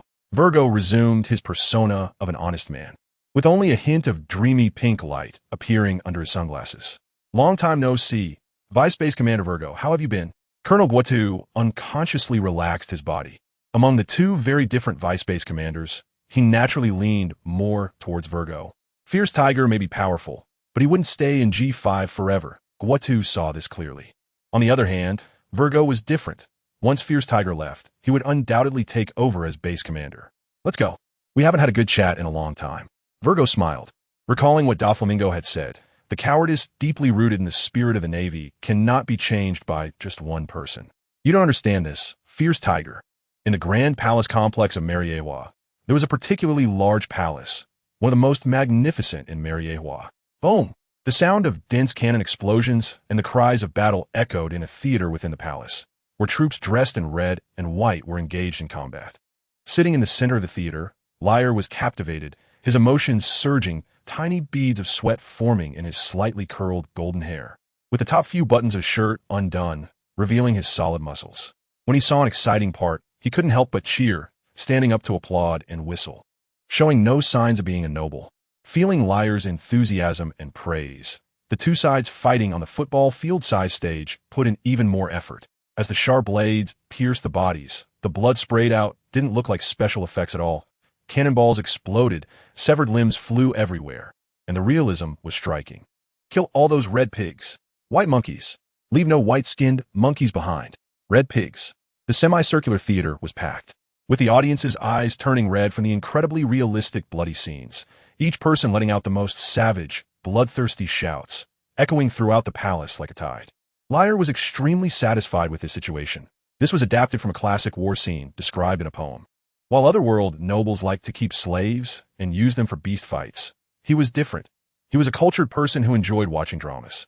Not only did he like to watch, but he also enjoyed restoring classic scenes to life. In his own words, he was a director. Director Liar especially liked the genuine expression of emotions. So for war scenes, he required everyone to use real weapons and engage in real combat. For love scenes, he would find a real couple, and even the actions had to be performed in front of a large audience, showcasing the sweetness of love, the sadness of parting, the joy of reunion, and the fear of sudden changes. Ultimately, both would die tragically, and it would all be real. In his plays, death was death. Injury was injury, parting was parting. Absolute realism, with no special effects at all. Today's performance was precisely a war scene. The team dressed in white gradually gained the upper hand. According to the script, they were to kill all the people dressed in red. Stab! Stab! The swords pierced through bodies, and batches of red-clad figures fell to the ground, on the verge of being completely wiped out. At this moment, the background music signaling the hero's entrance began to play. Having long since disappeared from his seat, Liar rode in on a white horse, making a grand entrance to the stirring music, followed by a group of armored soldiers. The white horse suddenly accelerated, and Liar, wielding a long knife, charged into the crowd of white-clad people, cutting them down effortlessly. They fell to the ground, not even understanding why the plot had turned in this direction. The director himself had come on stage to change the script. Once the white-clad people were slaughtered, everyone in the audience stood up, loudly cheering Liar's name. The few surviving red-clad individuals forced smiles and knelt down to thank the hero who saved them, which made Liar even more satisfied with his performance. What a wonderful expression. Back at his seat, just as he was about to call for the next scene to start, the long-awaited head of the Lancaster family hurriedly approached and knelt before him on one knee. My Lord Liar, the merchant ship returning from Columbus Island has had an accident. James's life card has been completely burnt. To make a long story short, there was no unnecessary talk. Tyre Lancaster knew the consequences of interrupting this lord's enjoyment of the show, especially with bad news. James was a good actor. It's too much of a waste for him to die, just like that. Liar showed no visible emotion as he picked up a fruit from the table and tossed it into his mouth. Check where he died, and send that group of people down to accompany him. He did appreciate that servant who could always grasp the key points of his performances and was very invested and talented in acting. Otherwise, he wouldn't have put the young James in the crucial position of manager at the Holy Emperor Seal Company. More importantly, the goods transported by those merchant ships could not be known to others, as they could trigger an unprecedented war. Tyre Lanchester had long been prepared, but it involved a sensitive figure. It was in the G5C area, where the red-haired Shanks had passed not long ago. Red-haired Shanks. Liar was no fool. This was someone he had to take seriously, not someone whose life and death could be decided with just a word. Then you go check it out. He waved his arm casually, and a white-masked man, standing behind him, bowed his head before turning to leave. James was a good actor. If it was the red-haired one who did it, then he could only blame his bad luck. After all, in the end, power respects strength. The weak are at the mercy of the strong. After Tang Ge opened the transponder snail at the G5 base, he stepped back a bit, fearing that the snail head, resembling the Warring States period, would really spit out saliva. You bastard. Don't think that just because I haven't called you for a long time. The matters of the Drum Kingdom and Punk Hazard are settled. Warring States, without saying, Tang Ge was really close to forgetting. That prince of the Drum Kingdom, Walpo, not only had an arrogant attitude, but he also pointed fingers at him, and the key was that he was an ability user. Can this be tolerated? After slapping him several times to knock him out, the leader of the Drum Kingdom's guards now turned into a minotaur, charged over to try to rescue him. This also cannot be tolerated. Fueled by anger, after accepting 2 waves of heat, Tang Ge threw them at the red port at the foot of Mariewa, conveniently taking all the money off Walpo, considering a compensation for eating the warship's bulwark. Because of this matter, Sengoku came to question Tang Ge, and Tang Ge truly had no place to argue. Listen carefully. Tang Ge, the focus of Sengoku's call this time is not this. His tone is very serious. All the ships of the Holy Emperor Seal Company that you encountered today are dead, which concerns a major figure among the world nobles. And the Navy headquarters can only cooperate with the investigation. Soon, a direct P0 from the world nobles will come to G5 Fortress, and you must cooperate with them. Do you understand? Fearing that Tang Ge's violent temper might flare up, and he would disregard everything, Sengoku continued. P0's power is extremely strong. Every member possesses the strength of a Marine Admiral. Especially the captain-level members, they have the power of a general, only a step away from the highest combat power. Fortunately, they suspect it was done by red-haired Shanks, so you just need to focus on cooperating with the work, understand? Sengoku said a lot in one breath. Understood. After Tang Ge clearly expressed this, he finally let out a heavy sigh of relief. That's good. What you did today was right. Having strong power is the foundation of everything. Do you understand? Understood. Tang Ge quietly hung up the phone, suddenly grinning and even trembling with excitement. He truly understood. Still in G5, in that dark room, this is how things are. According to the speculation, Liu might have secretly sought out the people from the Holy Emperor Seal Company. Virgo's eyes sparkled with a ghostly light. If the speculation were true, given Liu's personality, the people from the Holy Emperor Seal Company would likely be in grave danger. This is good news, Virgo. On the other end of the phone, Doflamingo no longer suppressed his laughter. Fortunately, there was a pink mist in the room, blocking the sound from spreading. Otherwise, even in such a remote place, someone would hear it. Regardless of whether it is true or not, it is the same for that group of idiots in Mariewa. Moreover, the backing of the Holy Emperor Seal Company is that unpredictable guy. That ferocious beast has landed in big trouble this time. The Navy headquarters can protect him for a moment, but they cannot protect him forever. I'm really curious how things will develop. A smile also appeared on Virgo's dark face. So what should we do? We just need to push that Marine Colonel forward, and P0 will soon arrive at G5. I will personally rush over. This wonderful show cannot be missed, right? Mr. Virgo. Doflamingo's fingers danced in the air, making popping sounds. You're coming in person? Virgo expressed some concern. Don't worry, I'm just going to watch the fun. That group of idiots in Mariewa won't move against us yet. Just in time. The auction in the Sabati archipelago is about to take place, so I'll drop by. Hey. Understood. Virgo hung up the phone, and in the darkness, his sinister laughter echoed. This time, you seem to have no way to escape. After all, what's watching you is the dragon in the sky. In the blink of an eye, it was noon the next day. The soldiers at G5 Fortress felt that something was missing in the base today. However, no matter what it was, they didn't care anymore. The headquarters had issued an order for them to hold the fortress, and they didn't even need to patrol. Such considerate orders were because a great battle was about to occur in the waters ahead, and their level of involvement would only lead to them becoming cannon fodder. All the Navy gathered in groups, discussing the big news from early this morning. The Conqueror Pirates, which had been fighting with the Fair-Raging Waves Pirates Alliance at the ballast military port of the Farron Kingdom for almost a month, had finally ceased fire. They had a common enemy to face, red-haired Shanks. The uprising on the island of Columbus was once again suppressed, and the crosses surrounding the island were almost full. The tyrannical king lived up to his name. A major fire broke out at the auction house in the Sabati archipelago, and the incredibly precious Paramecia devil fruit was stolen. Colonel Guitu was also involved, his mind wandering and his eyes unfocused. He was even more anxious when he spoke with Vice Base Chief Virgo yesterday for some unknown reason. He poured out all his delusions to the other party. Grabbing his hair tightly with both hands, Colonel Guitu regretted it. He planned to hide in his room for a while until this matter passed. Things are always like this. You start something and want to avoid the middle, unless you disappear entirely. A voice so cold that it made Colonel Guitu shiver rang out from behind. Guitu, come here. I have something to discuss with you. Virgo stood there, a signature smile on his face. All right, Vice Base Chief Virgo. Colonel Guitu immediately forgot his worries, following Virgo to his office.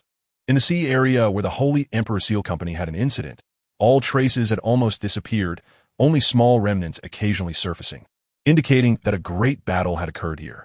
Several figures stood on the surface of the sea, moving with the waves, their white cloaks and masks with strange patterns making them look exceptionally fierce. The sound of the waves roared, yet could not drown out their conversation. The attackers can't be red-haired. The scene is too fragmented. Red-haired only needed a single strike to kill them. The capabilities of P0, the world government's most powerful intelligence agency, are clearly more than just gathering intelligence. This feels more like deliberately destroying a corpse after a murder. Red-haired wouldn't do such a thing. Another P0 member wearing a white, fierce tiger mask bent down, dipped his hand in the seawater, and tasted it. It seemed he was savoring and discerning. Moments later, excitement flashed in his opened eyes. Interesting. There's a familiar presence here. The mask had 3 red tomo, and P0 naturally knew who he was talking about, his cloak billowing in the sea breeze like a bat. The intelligence from our people in the Navy confirmed that they indeed encountered him, but that person did nothing. Is there a difference for us between him doing something and doing nothing? Staying in punk hazard for too long has rusted my body. Let us go find him for fun. Tiger P0 proposed a topic that interested everyone, and their captain, a man with only half a mask, smiled. Merchant ships flying the sacred flag met with disaster in this sea area. The Navy here cannot escape blame. Coincidentally, this investigation is authorized from above. Even the Navy headquarters would not dare to obstruct it. If someone does not cooperate, we have the power to execute them directly. The main reason for his agreement is that Vegapunk has been fixated on Liuhu. If we can find an opportunity to bring Liuhu back to Punk Hazard, the doctor would surely be very pleased. Hey, let that idiot be arrogant for a while longer. Under the banner of the world government, we can crush him with power. And if he dares to resist, even better. The resentment of the tiger-headed P0 runs deep. In the Water City incident, P9 was nearly rubbed in the dirt, which shamed him, the strongest of the former P9. Indeed, he would soon understand that even with some strength, it's as easy for the high and mighty to kill him as it is to crush an ant. The 3-tomo mass P0 was also for P9. Let us go to G5 Fortress. This time, I hope he lives up to that title and doesn't run away with his tail between his legs. The leading P0 disappeared from the surface of the sea, and in an instant, 3 white lines rolled like a water dragon, heading straight for G5 Fortress. On an island not far from the G5 sea area, 2 pirate crews met face to face, or rather, another pirate crew had specifically sought them out. As expected, captain of the bloody pirate crew, William Moore, saw that the man across from him was missing an arm, and the corners of his mouth curled into a smile that was neither here nor there. With one arm gone, aren't you just rotting away in the seas, coming to the new world to seek death? Red-haired Shanks. Aging and injuries have always been the natural enemies of the strong. Even the mightiest rulers will be replaced by newcomers as they grow old and weaken. Without the lost arm, William Moore might have considered red-haired Shanks a threat, but now he just wanted to kill this newcomer who had been blown up for years. Coming all this way to deliver your head, you really have worked hard. The red-haired man, Shanks, smiled, his voice cheerful and magnetic. His original target was not this man, but a free gift of a head should not be missed. Behind him, his subordinates stood in line. Their shadows under the sunlight resembled a soaring giant dragon, blocking all light and gaze, naturally emanating a terrifying pressure that made the pirate crew behind William Moore tremble, nearly collapsing to the ground. Now you can only hide behind others and bark. Useless. A powerful pirate crew certainly wouldn't have only one strong captain. A few fierce and strong subordinates stood behind William Moore as well. William Moore drew his long knife. the blood-red armed color domineeringly coiling around it, as if countless skulls were circling and wailing around it. The murderous aura of the conqueror's haki surged forward like a tide. Crackle. The dark red lightning produced by the clash of the conqueror's haki danced like snakes, with two hemispheres crushing against each other in the air, colliding and ultimately canceling each other out evenly, dissipating. You idiots don't even need our emperor to show up. It would be enough to tie you four together. First mate Beckman walked through the crowd, heading straight for the center. The conqueror's haki from earlier was emitted by him, followed by a fat man with a meat leg and a sniper with a gun. Boss, your bounty's gone up, but our bounty is still where it was. More subordinates passed Shanks, and they too had been pent up for 3 years, while others had only trained for a year and were itching for action. They had trained for over 3 years. Who knows how hungry and crazy they were? Don't steal, that captain is mine. Beckman pulled out the long gun from his waist, his gray hair flowing like a war demon, the ground beneath his feet collapsing halfway as he rushed forward at the fastest speed, directly confronting the strongest William Moore. Boom! The battle for supremacy began. Red-haired Shanks, are you really that thirsty? Not here. The repeated question came from the long-awaited Tiger Mask's mouth, appearing somewhat gritted and exasperated. General Rommel, standing in front of him, was lifted, a trickle of blood flowing from the corner of his mouth, indicating that their earlier contact was not pleasant. I've already checked. The Navy at the base said that they hadn't seen the Tiger since this morning. The three-tomo mask, responsible for gathering intelligence in the Navy, entered with a hostile tone. Anyone who eagerly came only to find nothing would feel the same. They were here to find trouble with the Tiger, but who knew the main character was absent. Where did he go? Rommel, you know we are here to investigate the destruction of a Saint Emperor's Mark Company caravan, right? If you do not cooperate, we have the authority to execute you directly. The Tiger Mask punched Rommel in the chest, and he spat out another mouthful of blood. Rommel curled up in pain. Silent. He didn't know where the Tiger had run off to. Even if he did, he wouldn't say anything. These idiots completely disregarded the Navy. Moreover, he had to find a way to notify the Navy headquarters. If things went awry, it might lead to a big problem. Sitting in Rommel's position, Captain P0 crossed his legs, frowning tightly. The Tiger was not at the base. Was it due to guilt or some other reason? Where could he have gone? A wave of unease flashed through his mind. The situation was becoming increasingly worse than he had anticipated. Knock, knock, knock. There was a knock on Rommel's office door, and Colonel Guetu cautiously entered, ignoring Rommel's murderous glare, looking at Captain P0. Sir, I have important information about the Tiger to report. Oh. The gaze cast from across was high and cold, sending a shiver down Colonel Guetu's spine. Just the usual accumulated grievances, plus some sort of urging ability, made him repeat what he had said to Virgo. This time, you're dead for sure. The Tiger Mask and the three-tomo mask simultaneously chuckled coldly, taking the sweating Rommel and the shocked and confused Colonel Guetu out for supervision. In the Holy Land Mariehua, they were once again watching the show. This time, it was a battle between man and beast. An epic and grand background music accompanied the narration, instantly filling the audience's chests with blood and excitement. In ancient times, the earth was ruled by fierce beasts, led by the Beast King, who committed all sorts of atrocities. Humans, under the leadership of the Giant King, rose to resist. With the Long-Arm Tribe, Long-Leg Tribe, Three-Eyed Tribe, all human races participating in the battle, it was a life-and-death showdown concerning their survival. Boom, boom, boom. A dense and rhythmic drumbeat sounded, evoking a sense of desolation and ancientness. On the ground, various fierce and strong beasts followed behind a man with a leopard head, charging toward the human camp. On the human side, most of the existing races in the world were present, and both sides quickly engaged in fierce combat. The most primitive physical slaughter intoxicated Riel, who picked up a fruit and tossed it into his mouth. He thought of that servant who could always coordinate with the play. How is the investigation on James going? Just within a safe distance, P0 leader knelt on one knee. The Lucas squad sent to investigate the G5C area had already sent news, confirming it was not done by red-haired Shanks. They now suspected it was the Navy's supernova, TangGe, and were pursuing it vigorously. He is the highest leader of P0, his strength unfathomable. However, here he did not dare to release the aura of strong person. The Navy? TangGe? Riel paused for a moment, then seemed to remember something. I know this Navy. He is a rebellious person and also reckless. It seems I have inspiration for my next play. He suddenly stood up from his seat, pacing back and forth. Francis, what do you think of this script? A rebellious general is captured in the beast arena, experiencing tortures worse than hell. He attempts to enhance his strength, biding his time, and finally seizes the opportunity to challenge his captors. This inspiration excited him, so much so that he didn't even watch the ongoing performance. While P0 leader, Francis remained silent, kneeling on the ground. He had no sense for drama. He only knew how to kill. The posture of these two gave the observant a sense of a relaxed defense. The Beast King, transformed into a Zoan-type beast-human form, had anger and hatred almost bursting from his eyes.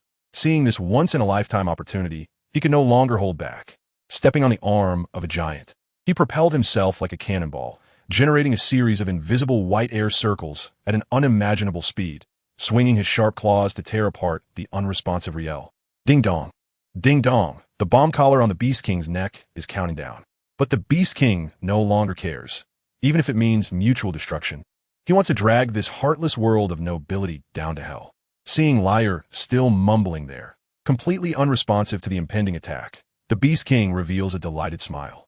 However, this smile quickly turns into a more terrified despair. His claw marks dissipate as if they hit an invisible wall, and his sharp claws break. His body rebounding back with a faster and greater force as if struck by an endless wall, sending a series of people flying.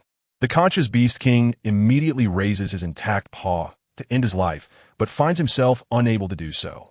Francis, kneeling on one knee, disappears from his spot. Like a fleeting shadow, a distance of over 100 meters is instantaneously crossed for him. He easily prevents the Beast King from committing suicide, brushing his hand over him, causing all the joints in his body to shatter. Allowing his body to collapse on the ground, Francis returns to Liar's side as if he had never left. Francis, can't you let me play along with him a bit longer? It's rare to have such a real and brave performance. Liar stands there, his gaze clear, completely unaffected by the earlier excitement. It's my fault, Your Highness. Francis lowers his head even further, not daring to argue, knowing the serious consequences of doing so. Sigh, I'll forgive you this time. After all, you did it to save me. Liar sighs. It is my honor, Your Highness. Francis occasionally flatters him, which is also why Liar values him. Give him the punishment of corruption. Let him feel the real pleasure. Understood. As for the other beast, let them capture him. He killed James, a good actor. Let him compensate me himself. Beasts must endure. Once they are cooked, they become loyal guard dogs. If they can't be cooked, then they are killed for meat. Liar, losing interest in the show, leaves his seat, speaking as he walks. You go to the Navy headquarters and tell Sengoku. Just say this is my intention. Understood. Francis stays behind. He still needs to take the Beast King, who dared to assassinate Liar, to face the punishment of corruption. The so-called punishment of corruption means crushing all the joints of the prisoner, rendering them immobile, while only providing limited food, allowing the prisoner to watch their wounds rot and die in pain. This is the mildest punishment for a slave with intentions to assassinate their master. Understood. Lucas, the captain of Team P0 on standby at base G5, nods in response. In front of Francis, even if he has the strength of a general, he does not dare to act recklessly. After all, this man has a record of defeating the Navy's highest combat power. Find him, capture him alive. Lord Liar wants him. In front of the others, every word from Francis is filled with suffocating killing intent, as if an invisible dagger is pressed against their necks. Yes. After hanging up the phone, Lucas immediately calls 2 team members to inform them of the higher-ups' decision. Oof. I really look forward to that idiot begging for mercy. The tiger-headed mask mocks. Now, the only question is to determine where he went. The eye shaped like a hook also reveals a smile. How can it be that they are all kneeling, while the others are still standing? Where'd he go? Where is Tang Ge? In the wind? In the rain? He is on the move, the sea churning beneath his feet, giant waves rising over 100 meters high, one after another, as if the entire sea level is pressing down. The sky roars with thunder and lightning, and the severe weather of the New World surpasses most disaster movies seen in the past life. When encountering the Saint Emperor's fleet, he hesitated for a moment. He had always thought that sooner or later he would confront the world government and the world nobles, these two colossal entities. But when it came down to it, fear and hesitation did cross his mind, but it was fleeting. What truly concerns him is that group of people from Long, with their tendency to wipe out islands and nations at will. It's not impossible for Long to be erased for his actions. However, as a human, how could one bow down to become a slave? Having been a free beast for so long, how could he willingly become a submissive dog? While crushing that group of idiots, another shackle locked onto him was also shattered, as he reveals a smile of enjoying freedom. Tang Ge knows how difficult the road ahead will be. Sengoku's phone call is the first step on that road.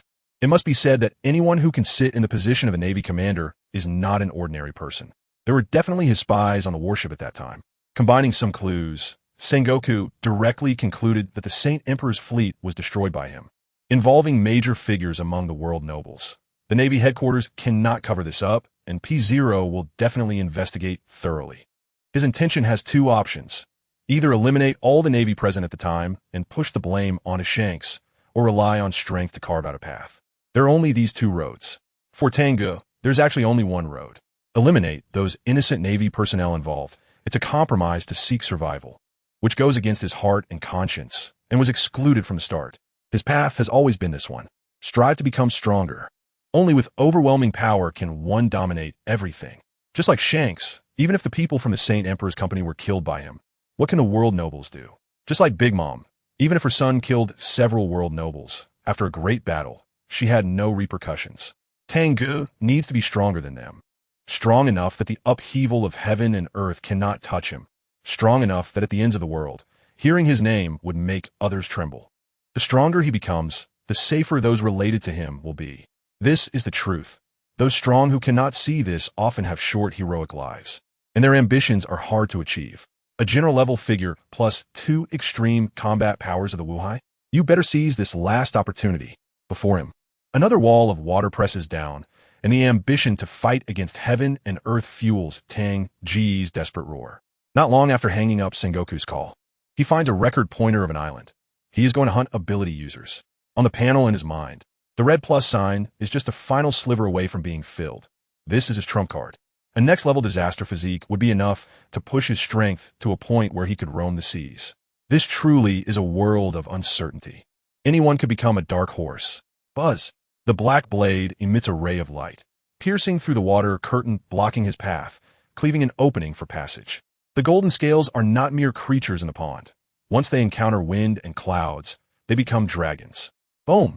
With 1 foot, he crushes a wave as tall as a mountain, and Tang Ge soars like a flying dragon, rising straight into the sky.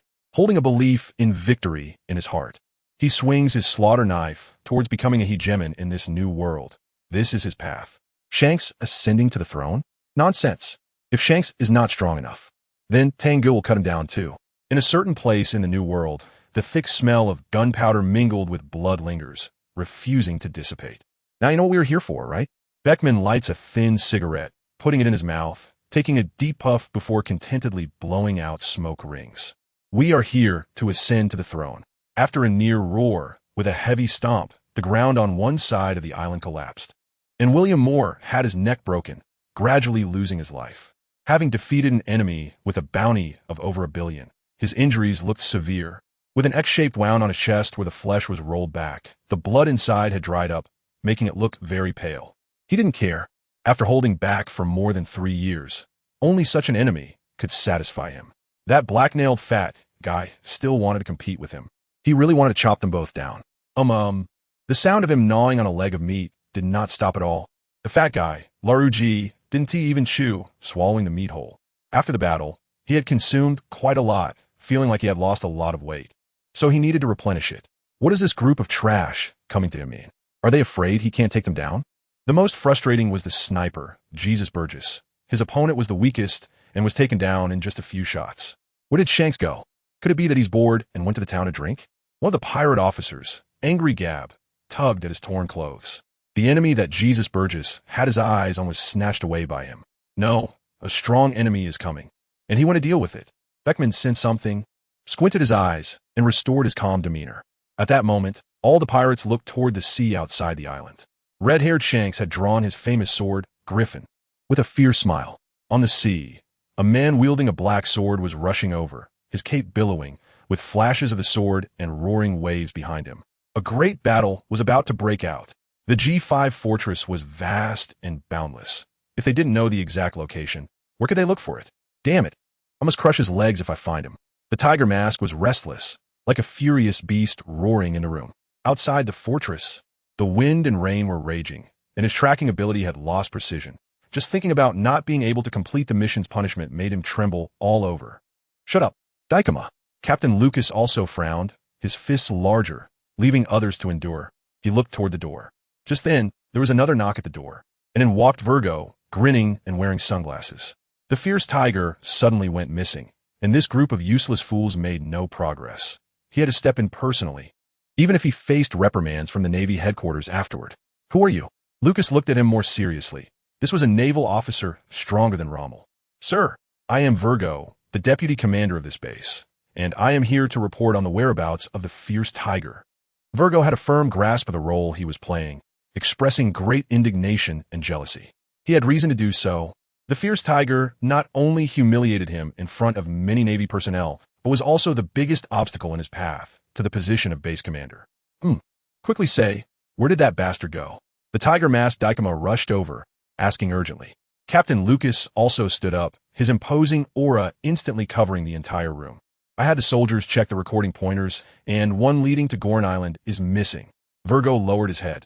This time, it was a genuine reaction. These useless fools were indeed a bit lacking, but their strength was greater than his. This is another recording pointer pointing to Goron. He extended his hand. The pointer under the glass dome, pointing in one direction, unmoving. Goron. Lucas hurriedly dashed out of the room, not daring to waste a moment. He knew the importance of that place.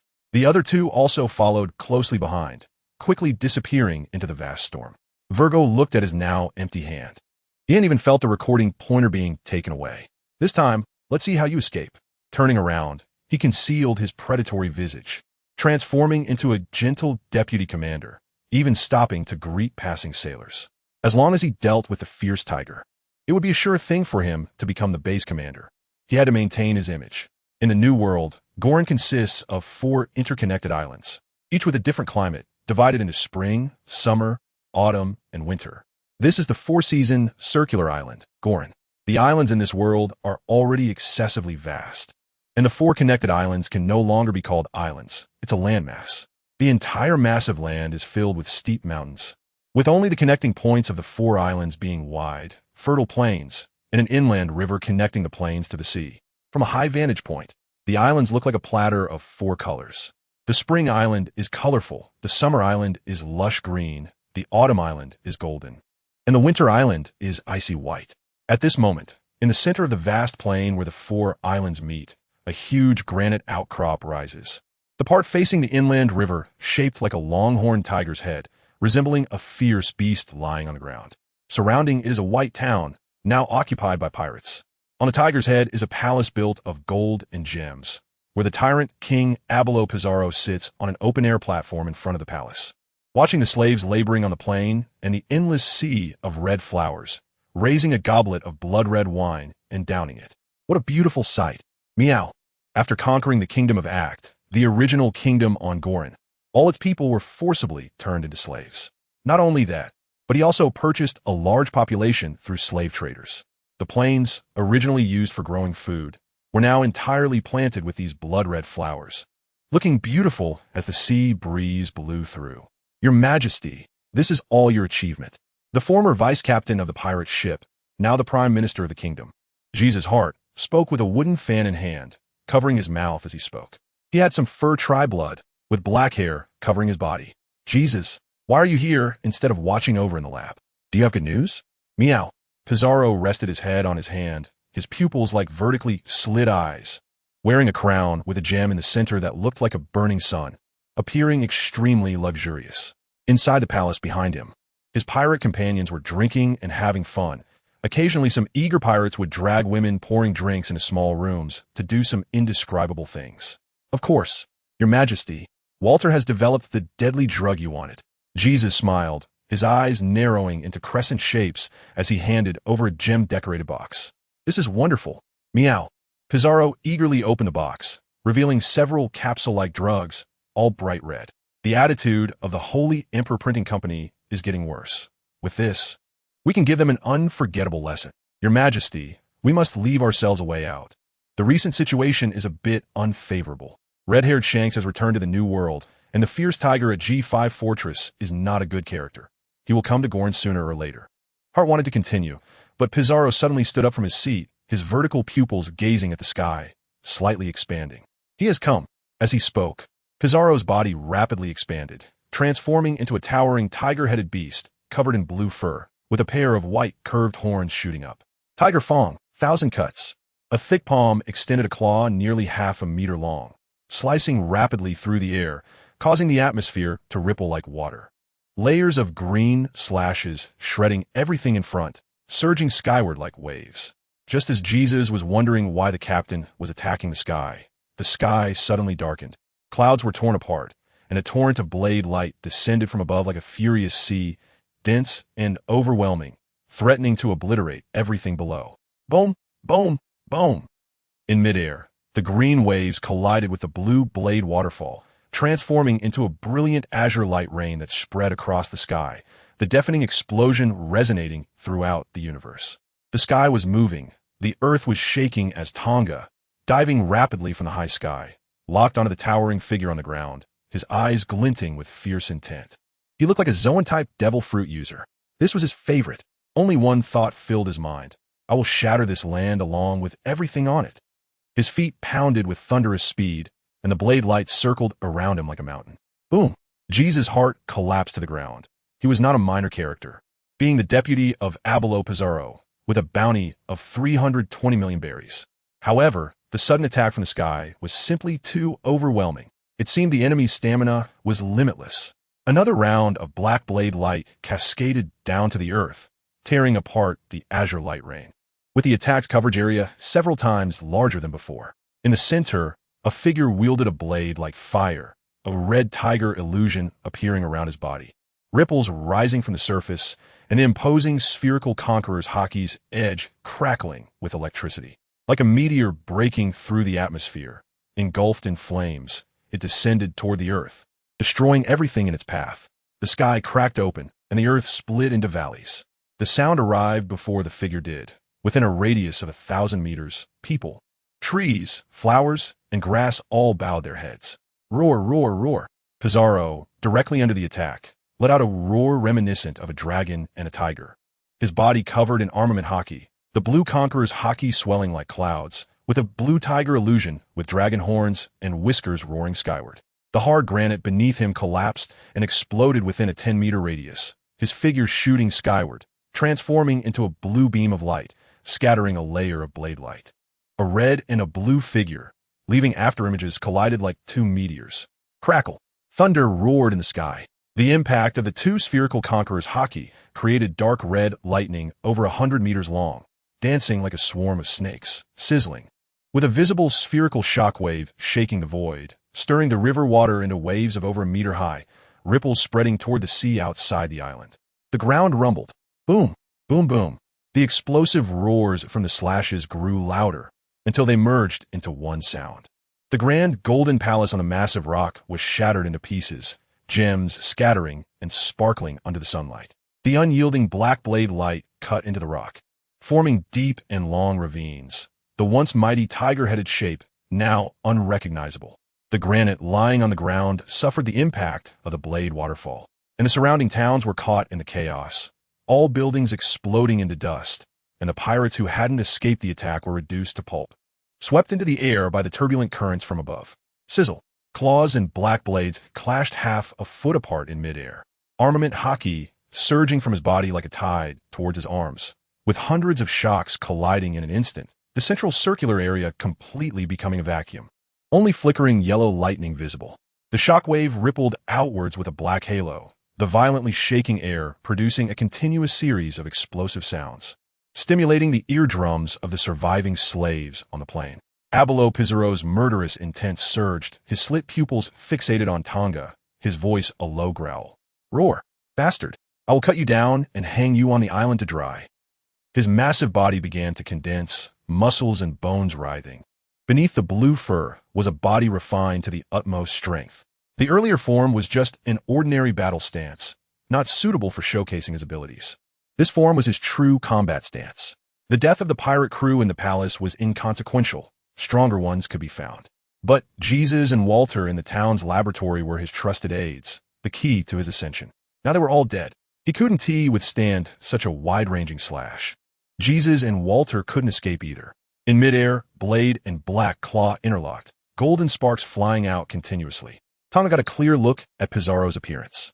Dense blue fur covered his body, a king character on his forehead, a pair of dragon horns curving skyward, and two blue whiskers swaying beneath his nose.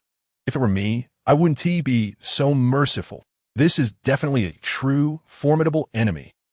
It's worth noting that Tang's strength was already approaching 10,000 tons, comparable to a Tyrannosaurus rex, and with his descent and continuous acceleration. Such immense power and kinetic energy were all being resisted. The key is, you're the fierce tiger, right?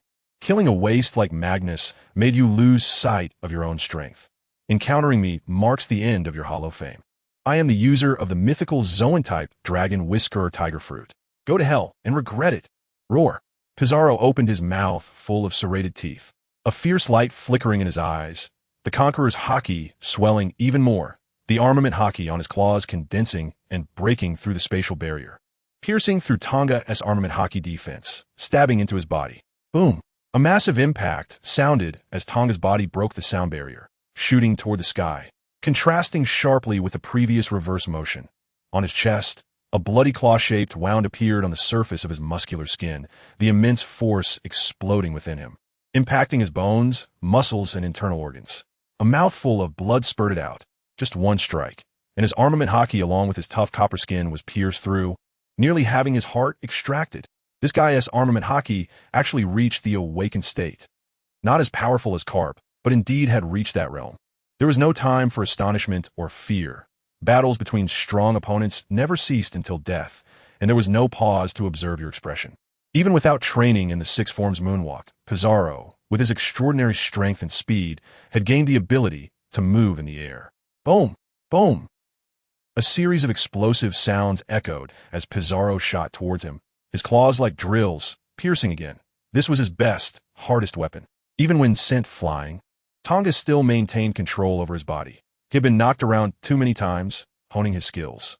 His waist bent like a fish leaping. A burst of air exploded behind him, the gathered strength transferring to his legs, launching downward into the air. Bang! His leg claws struck a dozen times in an instant. The clash of conquerors' haki erupting again, and the duel of armament haki quickly determined a victor. Tang's body was flung open, tumbling through the air, a new bloody wound appearing on his leg. With the power of the awakened armament haki combined with the mythical zone ability, he was completely at a disadvantage. Roar, strength, speed, haki, you fall short of me. Today is your day to die. Fierce tiger, Tang Ge. Pizarro, swift as the wind, rushed in an instant. His hands and feet extending long claws, any part of his body a deadly weapon. Useless. If you weren't strong, would I even come looking for you? I only kill those stronger than me. Almost completely at a disadvantage and on the brink of defeat, this unprecedented feeling is just too thrilling. The evil god wields the knife, and speed is invincible. Tang Ge, looking like a madman, has muscles bulging and extremely strong, with the armed color coiling around his body and the black knife, exuding an aura as if burning. The black knife unleashes countless afterimages, blocking all claw strikes. The ultimate technique of the six forms, the moon step, allows him to flash and shift in the air, expanding the battlefield. His observation color and speed are at parity, combined with his hardened copper skin and arm color with a strength exceeding 4, which are the main reasons he can withstand the attacks. Clang, clang, clang. The dense sounds of collisions are like rain hitting banana leaves, and visible shockwaves appear almost simultaneously in different places in the void. Boom! Every time Tang Ge is knocked back, a new wound appears on his body. Yet he charges forward with even fiercer speed, like a fearless god of war. Boom, boom, boom. Buzz. The two long knives clash in the air, their blades transmitting an intangible light. As rolling waves like mountains are severed from both sides toward the center, with massive amounts of seawater thrown into the air, turning into giant raindrops that crash onto the sea surface, splashing water that is quickly swallowed by even higher and more turbulent waves. The sea roars, the water surface rolls, creating a nightmare for those with abilities. For the two greatest swordsmen of this era, red-haired Shanks and Dracula Mihawk, such a grand scene only fuels their fighting spirit. Ping, ping, the famous knife, Griffin, and the supreme great blade, Knight, clash again. They appear to come straight at each other, with only one collision, and it's slow. Not all like expert sparring. Dark clouds swirl in the sky, revealing a massive gap beneath the sea. A whirlpool with a diameter exceeding 100 meters appears at their feet, with an even larger whirlpool forming in the vicinity. Upon seeing the news, Mihawk rushed toward this sea area, not believing that man could have lost an arm. The yellow and black concentric circles of his eyes fixate on red-haired Shanks, showing no mercy. If he is already crippled, it would be better to maintain dignity and die by his hand. With both hands holding knives, Mihawk's momentum reaches its peak, and the black knight, crashes down with a force that could split the entire sea in half. Red-haired Shanks smirks, stepping forward with his left foot and swinging his right hand upward, the blade enveloped in swirling air currents. His subordinates have been holding back for over 3 years. How could he not? The clash with the Kainu in Sabaody did not extinguish his overwhelming fighting intent. Buzz. The air currents on the famous knife, Griffin, surge even more, shaking the entire space. The blade light that cleaved the sea is shattered, and Mihawk standing still feels the entire space pressing down on him.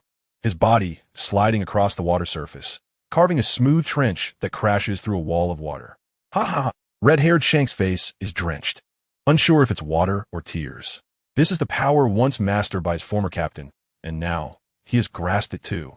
Not far away, Mihawk, having found the answer, does not wipe away the blood from the corner of his mouth and leaves directly. Good. This is how it should be. There is not a trace of discouragement in his eyes. He will come back again. By then, you will be the king of the sea, and I will be the world's greatest swordsman. In the air, lacking leverage, the two men crash to the ground, like dragons battling in the wild. Dragon Blade Claw, Storm. Pizarro's vertical pupils are filled with beastly ferocity, his muscles slightly shifting and expanding, the armed color aura surrounding him creating rich green ripples. His long claws are harder than steel, and the armed color aura enveloping Tang Ge is a torrential assault, each strike capable of splitting mountains. Clang, clang, clang. The sound of armed color collisions is deep and textured. The huge rock in the middle of the plain is shattered to pieces by the two, leaving only a base. With the upper half of the rock fragments scattered, most reduced to powder from the impact of the two. Nearby plants are cut and exploded, with circular shockwave ripples slowly expanding. Clang!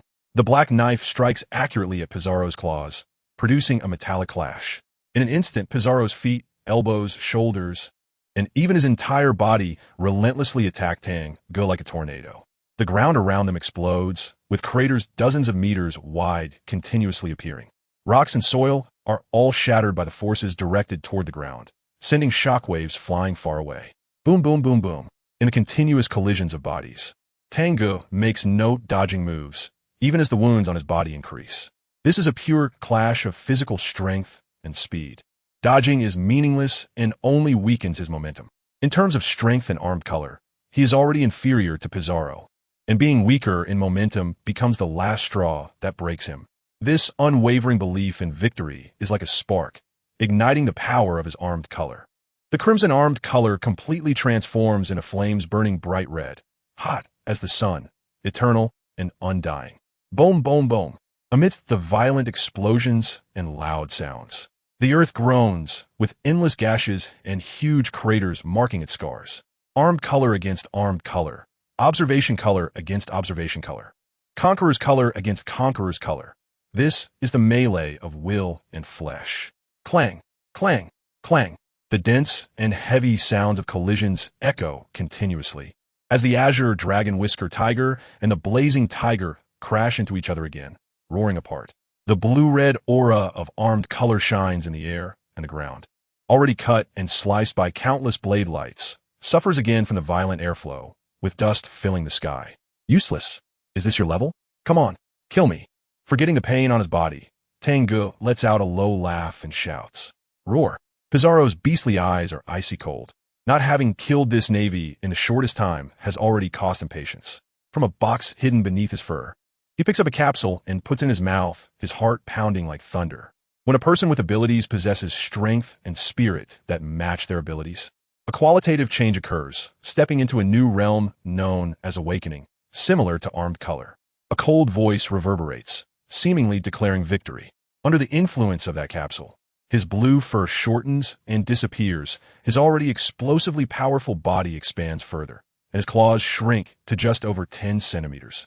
With dragon scale patterns faintly appearing on his skin. The ground cannot withstand the surge of his might. Cracks over 10 meters long appear at his feet, and small stones explode and float. In this ultimate form, just one strike can shatter your confidence. Boom! The soil within a 100-meter radius trembles. and Pizarro's speed is so fast that even shadows can barely keep up. The ground beneath him collapses under his pressure, and the armed color on his claws vibrates violently. From a distance, one can already feel a pressure that is double what it was before, along with an instinct that one could truly die. This is not a world where you can just show up and be the protagonist. It is a world where if you're not strong enough, you could die at any moment. To become the strongest is not merely about having an external advantage. It requires an unwavering resolve and belief in victory at all times. You cannot kill me. With massive energy burning, life returning to rapid operation, and his body slightly swelling, Tang Ge charges forward, the black knife held straight down. This is the strongest strike he has ever unleashed. Belief, strength, and even dominance are sublimated and transcended at this moment. Boom! The massive granite base shattered explosively in the middle, with a figure deeply embedded within it, and huge rock masses on both sides folded and lifted upwards. Can't kill me? Ignorant fool. Pizarro stood in midair, his claws crossed and slashing. The armed color-wrapped strikes blocking all space like a waterfall. Moreover, Tang Ge, trapped in the rock mass and unable to move, had an X-shaped wound on his chest that nearly ripped open his torso, exposing his white bones.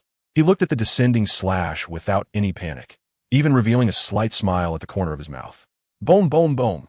The little base left by the rock was completely shattered, and the dust from the broken stones surged up dozens of meters high, creating a gap in the ground. Pizarro frowned. The smile of that Navy soldier before his death made him feel uncomfortable. Was it a celebration before dying? Forget it. He is already dead. There was no longer any trace of life in the rocks, just a pity for that palace. Drug waste. Just a little bit more. Really just a little bit more. And you could have killed me. A nightmarish voice appeared beside him, and Pizarro suddenly turned around to look, his vertical pupils widening to the maximum. How is this possible? Tang Ge stood outside the rocky area, his clothes soaked in blood, and the black knife in his hand had been broken and flung away in the previous collision. Nonetheless, his fighting spirit was more intense than ever, because his armed color mutated again. This time, it was observation color. Today, either I kill you, or I smash you to pieces. The real battle has just begun. Strong as Pizarro was, his forehead throbbed. He completely failed to notice how that Navy soldier escaped the attack range. The Navy, known as the Fierce Tiger, could actually fight back against him. A Phantom Beast-type ability user and an awakened armed color user, relying solely on his armed color and physical techniques, initially a bit weaker in power. But the most terrifying part was that as the battle progressed, this guy was actually getting stronger. Whether it was power, speed, or the intensity of his armed color, there were significant enhancements. Now his aura had undergone a noticeable change. Even he could not see through it, which made him feel vigilant. Fine, let us do this again. Let you experience despair once more. The effect of the capsule from earlier was still present, and Pizarro maintained a form similar to an awakened Zoan type, disappearing from his original position again. Standing still, Tang Ge took a step forward, raising his arm, needing to determine just how powerful the mutated observation color was. Flames burned on his fist, all power condensed and compressed to the extreme, billions of punches instinctively unleashed, sending ripples of air like water waves, expanding outwards with a boom. At the center of the collision between the two, a transparent shockwave rippled like water, shaking and plowing through the ground, causing a 100-meter diameter area to explode into chunks, soaring into the air and then being ground into powder in an instant. Tang Ge slid back a short distance, but ultimately he still blocked it. He had almost been killed by Pizarro's form just now. Without pausing, he threw another punch. Boom! A deep and bottomless crack appeared in the rock layer beneath his feet, and a massive amount of stone dust splashed up into a dust wave several meters high. It was not an illusion. He truly blocked it. Reaching the limit of his physical condition between life and death had increased his strength, and most importantly, his observation color had mutated. After the mutation of his armed color, it produced a special effect that nullified ability attacks. The mutation of the observation color also had a special effect, a simple and straightforward effect, after wrapping around the body's interior. A single attack would have multiple attack effects, known as heavy force. Just like a rubber band, when you pluck it, it rebounds several times. This is an extremely powerful special effect. It is also the most needed special effect. The effect that nullifies abilities is specifically targeted at ability users, particularly effective against natural and certain superhuman types. Meanwhile, the heavy force compensates for the biggest shortcoming of this muscle monster, who can only do normal attacks, significantly enhancing the upper limit of his attack power. The mutated armed color and observation color inside and outside his body seemed to generate some unknown connection. Now, even if relying solely on normal attacks, he had confidence to destroy heaven and earth. Blood boiling like a song, fighting spirit like a drum. Tang Ge tore off his clothes, exposing his upper body, even wiping the wet blood from his face and his hair, revealing his signature wide grin. He was truly like a madman, like a lunatic. What are you surprised about? Waste. This is the most real gap between you and me. Your fists have softened. The blurred blood on his face solidified, and his smile was exceptionally grim, filled with an inexplicable sense of satisfaction and exhilaration. Under the effects of life returning and his own healing ability, the nearly eviscerated wound stopped bleeding and was slowly healing. Ever since the naval headquarters, he had been looking forward to a death match like this, now finally getting his wish. The two mountains weighing on him, the world's nobles and the world government, made it difficult to truly unleash his full potential. This pirate opponent, like a tailor-made match for him, was not a flashy natural type, nor a weird, inchangeable superhuman type, but a powerful animal-type phantom beast ability user. This was a strong dialogue between armed colors, a direct clash of physical strength, and a confrontation of wills. Pizarro, on the other side of the crack, indeed experienced a brief moment of distraction. The power that had transmitted from his arm felt strange. Two forces, each significantly stronger than at the beginning, exploded almost simultaneously, canceling out his absolute advantage in strength and defending against the impact of the awakened armed color. A pirate capable of establishing a territory, even hopeful of competing for the position of king, is strong in every aspect. Without further ado, he lunged forward again. Although the real battle had just begun, he was confident in defeating his opponent. The green-armed color wrapped around his body's surface with no wasted effort, and the green dragon's scales shimmered as if they were truly alive. Weaker individuals would simply see such an illusion and be stunned. This level of momentum is effective against the weak, but it has no effect on Tang Ge, whose whole body was wrapped in red energy, transforming him into a blazing sun radiating indomitable will. He was not at all weak in his use of armed color. Whoosh! The mutated observation color increased his speed by nearly 30%. His body stretched into a beam of light, not inferior to Pizarro's ultimate form speed at all. Boom! On the plain, the red and green giants collided violently, abandoning all complex techniques. The two decided to determine life and death in the simplest, most primitive way. The vast plain surrounded by mountains became a battlefield for two giants embodying savage beasts, with deep ravines and slash marks everywhere. The blood-red sea of flowers was completely shattered. The snowy mountains of Winter Island continuously experiencing avalanches, and the dense jungles on Summer Island being blown down by fierce winds. Bang, bang, bang. The armed color of the two different colors clashed violently. In an instant, the two collided more than 10 times, with the shock waves generated by their continuous impacts expanding outward in one go. A large wave of scorching air blew towards the dry vegetation on Autumn Island, igniting a massive fire that spread rapidly, turning the golden Autumn Island into a sea of flames. The flames soared into the sky, illuminating the already dim battlefield. The two fists crashed into each other's bodies. Pizarro's fist, like a diamond, struck Tang Ge's ribs. But the power of the awakened armed color acting on the internal body was blocked mostly by his honed skin. Crack! This is the sound of broken ribs. But Pizarro is not feeling well either. Tang Ge's fist slammed into his chest, with 2 consecutive punches exploding, and the armed color didn't fully defend against it. It felt like a heavy hammer smashing into his lungs, a strong sense of vibration making him dizzy and wanting to vomit blood. Even without the awakened state of armed color, it penetrated his armed color defense. This is a strategy of exchanging injuries for injuries. You want to compete with me in physical strength? Ignorant fool. Roar. After a strange roar, Pizarro lunged at him again. With countless shadows of fists sweeping like a violent wind, the white air circle in front exploding into a wall. That drug didn't truly allow his ability to enter the awakened state of the dragon beard tiger fruit. But even just the mythical beast fruit's enhancement to his physical strength was enormous. This was his greatest confidence. Die for me. Evil God double strike. Intense pain ignited an unprecedented madness. Tang Ge's body, forged like steel, surged with fiery red ripples. Meeting the azure gale, his fists struck down like mountains. Boom, boom, boom. Where the armed color hockey collided, the ground exploded, countless air currents bursting outward from the interface, creating spherical shockwaves that shattered soil, rocks, and flowers. Tang Ge laughed maniacally. Pain, blood, death, what do those matter? Life is meant to be sublimated in such battles. The fight had entered an extremely bloody, brutal, and primal phase. Both sides had become bloodthirsty, with only one thought: to tear the opponent apart. Marine Headquarters report to Admiral Sengoku. Intelligence Officer Blainu rushed in, shouting loudly, somewhat anxious. What's the matter? Sengoku didn't even raise his head, continuing to handle documents. The red-haired pirates encountered the bloody pirates. William Moore was killed by Ben Beckman, and the bloody pirates were completely annihilated. Mihawk arrived afterward and was repelled by the red-haired. Blainu's voice trembled slightly, with such powerful strength, even as the second-in-command.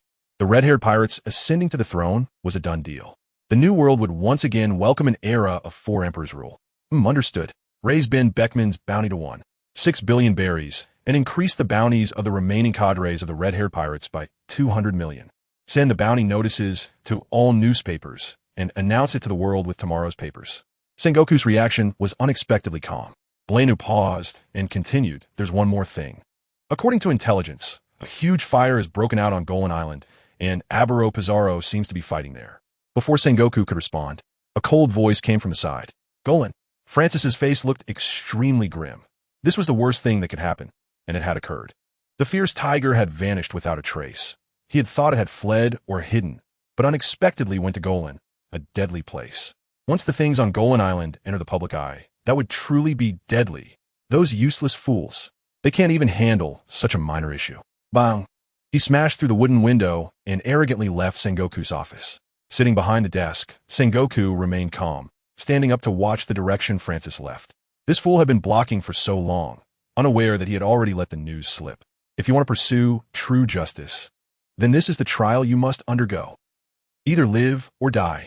Sengoku saw more and deeper than Jonathan. Pursuing true justice was the most precious quality he saw in Tang Ge. Times change like the ebb and flow of tides, and justice is absolutely indispensable. Only by practicing true justice can the Navy lead this righteous army into the next era. What needed to be done was done. The rest was beyond his control, waiting to see how strong that man's usual training and determination to surpass everything truly was. Sitting back down, Sengoku regained his composure. He just needed to wait for the result. Tomorrow's world would be in an uproar. For emperors, the fierce battle on Golan Island had been ongoing for a long time, and the situation had subtly changed. The rapid consumption of stamina and high-speed combat had ended. Now, it was a brutal hand-to-hand combat. Useless. Can you only bark like a useless dog? Come on, hit me harder. On the plains of Golan Island, Tang Ge roared like a madman. His body bore several claw marks over 10 centimeters long, blood sticking to them like a blood-soaked azura. Intense pain struck his head, needing verbal venting to alleviate it. A layer of fiery red armed color hockey flowed slowly over his body, rippling. The seemingly small frame suddenly vanished, and when it reappeared, it was already within half a meter of Pizarro. Like a shooting star, a terrifying fist mark appeared on Pizarro's powerful muscles, shaking him twice in succession. Pizarro closed his arms, fists clenched, and swung down with a hammer strike aimed at Tang Ge's head, exchanging injuries for injuries. Boom! The entire plane felt a violent tremor within a 100-meter radius, with massive dust clouds rising like waves. Tang Ge was smashed into the ground, directly sinking in, surrounded by a deep pit over 10 meters in diameter. Useless. Are you just scratching me? Use all your strength. He burst out from the pit. And the more he fought, the stronger his momentum became. The hockey forged through desperate trials became sharper and heavier, enduring the damage on his face. He slammed another punch into Pizarro's chest, with even more force than before, the fist mark nearly piercing through. A hint of bloody sweetness stuck in his throat. Pizarro staggered back a few steps, spitting out blood for the first time since this death battle began. And this retreat made Tang Ge's momentum soar to the sky. After a howl of excitement, he took 2 steps and leaped forward like a shooting star, crossing several dozen meters in an instant. His punches thundered like cannons. His body charged like a raging dinosaur, the momentum like a tsunami, surging relentlessly, one wave higher than the last. At this point, even with his nearly infinite stamina and hockey, he could no longer maintain high-speed movement for long. His increasingly heavy breathing indicated he was nearing his limit. He had truly encountered an opponent this time. Animal-type ability users, especially among them the mythical beast type, are incredibly hard to beat. Their stamina was on par with his. who had enhanced his physique 3 times with an external ability. An instinctual sense of danger told him he needed to end the battle quickly. The pressure wouldn't give him much time. With this thought, Tang Ge tilted his head back, slamming his forehead solidly into Pizarro's chest and abdomen, the sound booming like thunder. Golden electric serpents dancing wildly. Unable to withstand this sudden attack, Pizarro staggered back a few steps, blood unable to be held back anymore, flowing from his mouth. He really wanted to swallow it back because that navy would become even crazier from this blood, but he couldn't do it. That bizarre dual force had already caused significant harm to his body. If someone had told him before today that a mythical beast-type ability user, especially one close to the awakened state, could be defeated in hand-to-hand combat by sheer physical strength, he wouldn't have believed it for a second. But now, this brutal reality was penetrating his heart, threatening to shatter his mental defenses. Pizarro felt like the world was going insane. Boom! With a single punch, he smashed the Navy's soldier into the ground. Apart from creating a dirt pit, it seemed like no damage was done, and in the blink of an eye, the soldier stood up again. Boom! He was struck on the head, and this time he couldn't stay on his feet. His head buzzed with a loud ringing, and his body crashed onto the ground, shaking twice, blood gushing from his mouth. The difference in damage was obvious. However, this Navy soldier was weaker than him. Pizarro clearly knew this. In terms of hockey and physical strength, he surpassed his opponent. Yet, he couldn't understand why he couldn't kill or defeat him. There was something wrong with that body. The skin was unbelievably tough, almost like a legendary king's exclusive, a steel balloon. Why was a non-devil fruit user more resilient than him, a mythical Zoan? Pizarro couldn't figure it out, and he didn't have the chance to think it through. Boom! Another punch fell like a meteor. The power capable of piercing a mountain smashed him into the ground. Crack! The rock layers first caved inward in a hemispherical shape with a radius of 100 meters, and in less than a moment, the same force struck again, expanding the hemisphere outward, with countless cracks spreading like 2 almost simultaneously trembling concentric circles.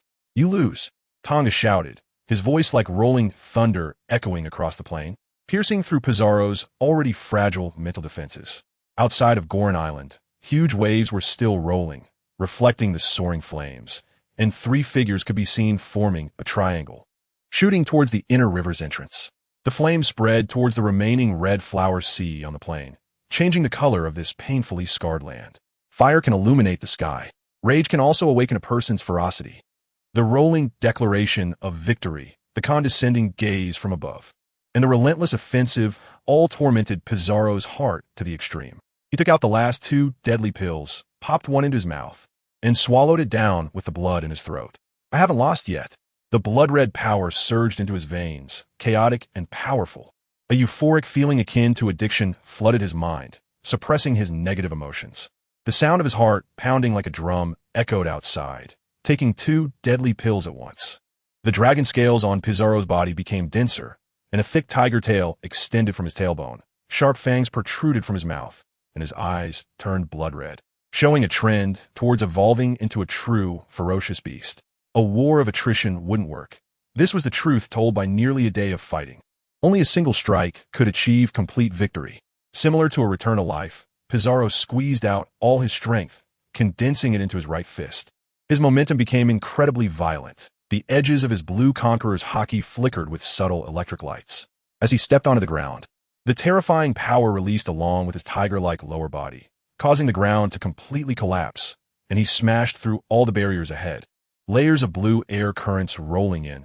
Even the surrounding sea of fire was blown away. Die for me. Dragon King smashed dominance. This was the decisive strike. At this moment, some donned headscarves, others clenched their fists, while Tang Ge flexed his muscles, breaking into a maniacal laugh. You drug-using waste. How could you possibly defeat me? Insults aside, laughter aside, sensing the enemy's determination to win with a single blow, Tang Ge's 3-colored hockey operated at its peak, all concentrated on his right fist. Every muscle in his body was taut like a bowstring, stretched to its limit, with the sound of muscle fibers tearing apart. The powerful strength Pizarro gained from drugs had lost the unwavering purity and pressure of armament hockey. But that exponentially increased power was not fake. If this strike failed, everything would be in vain. Tang Ge had this intuition. The illusions appearing on his body seemed to signify the true evil god descending to earth. The flames from the sea of fire were swallowed by the invisible momentum, transforming into a long flame cloud swirling around him. Boom! The ground beneath his feet shattered instantly.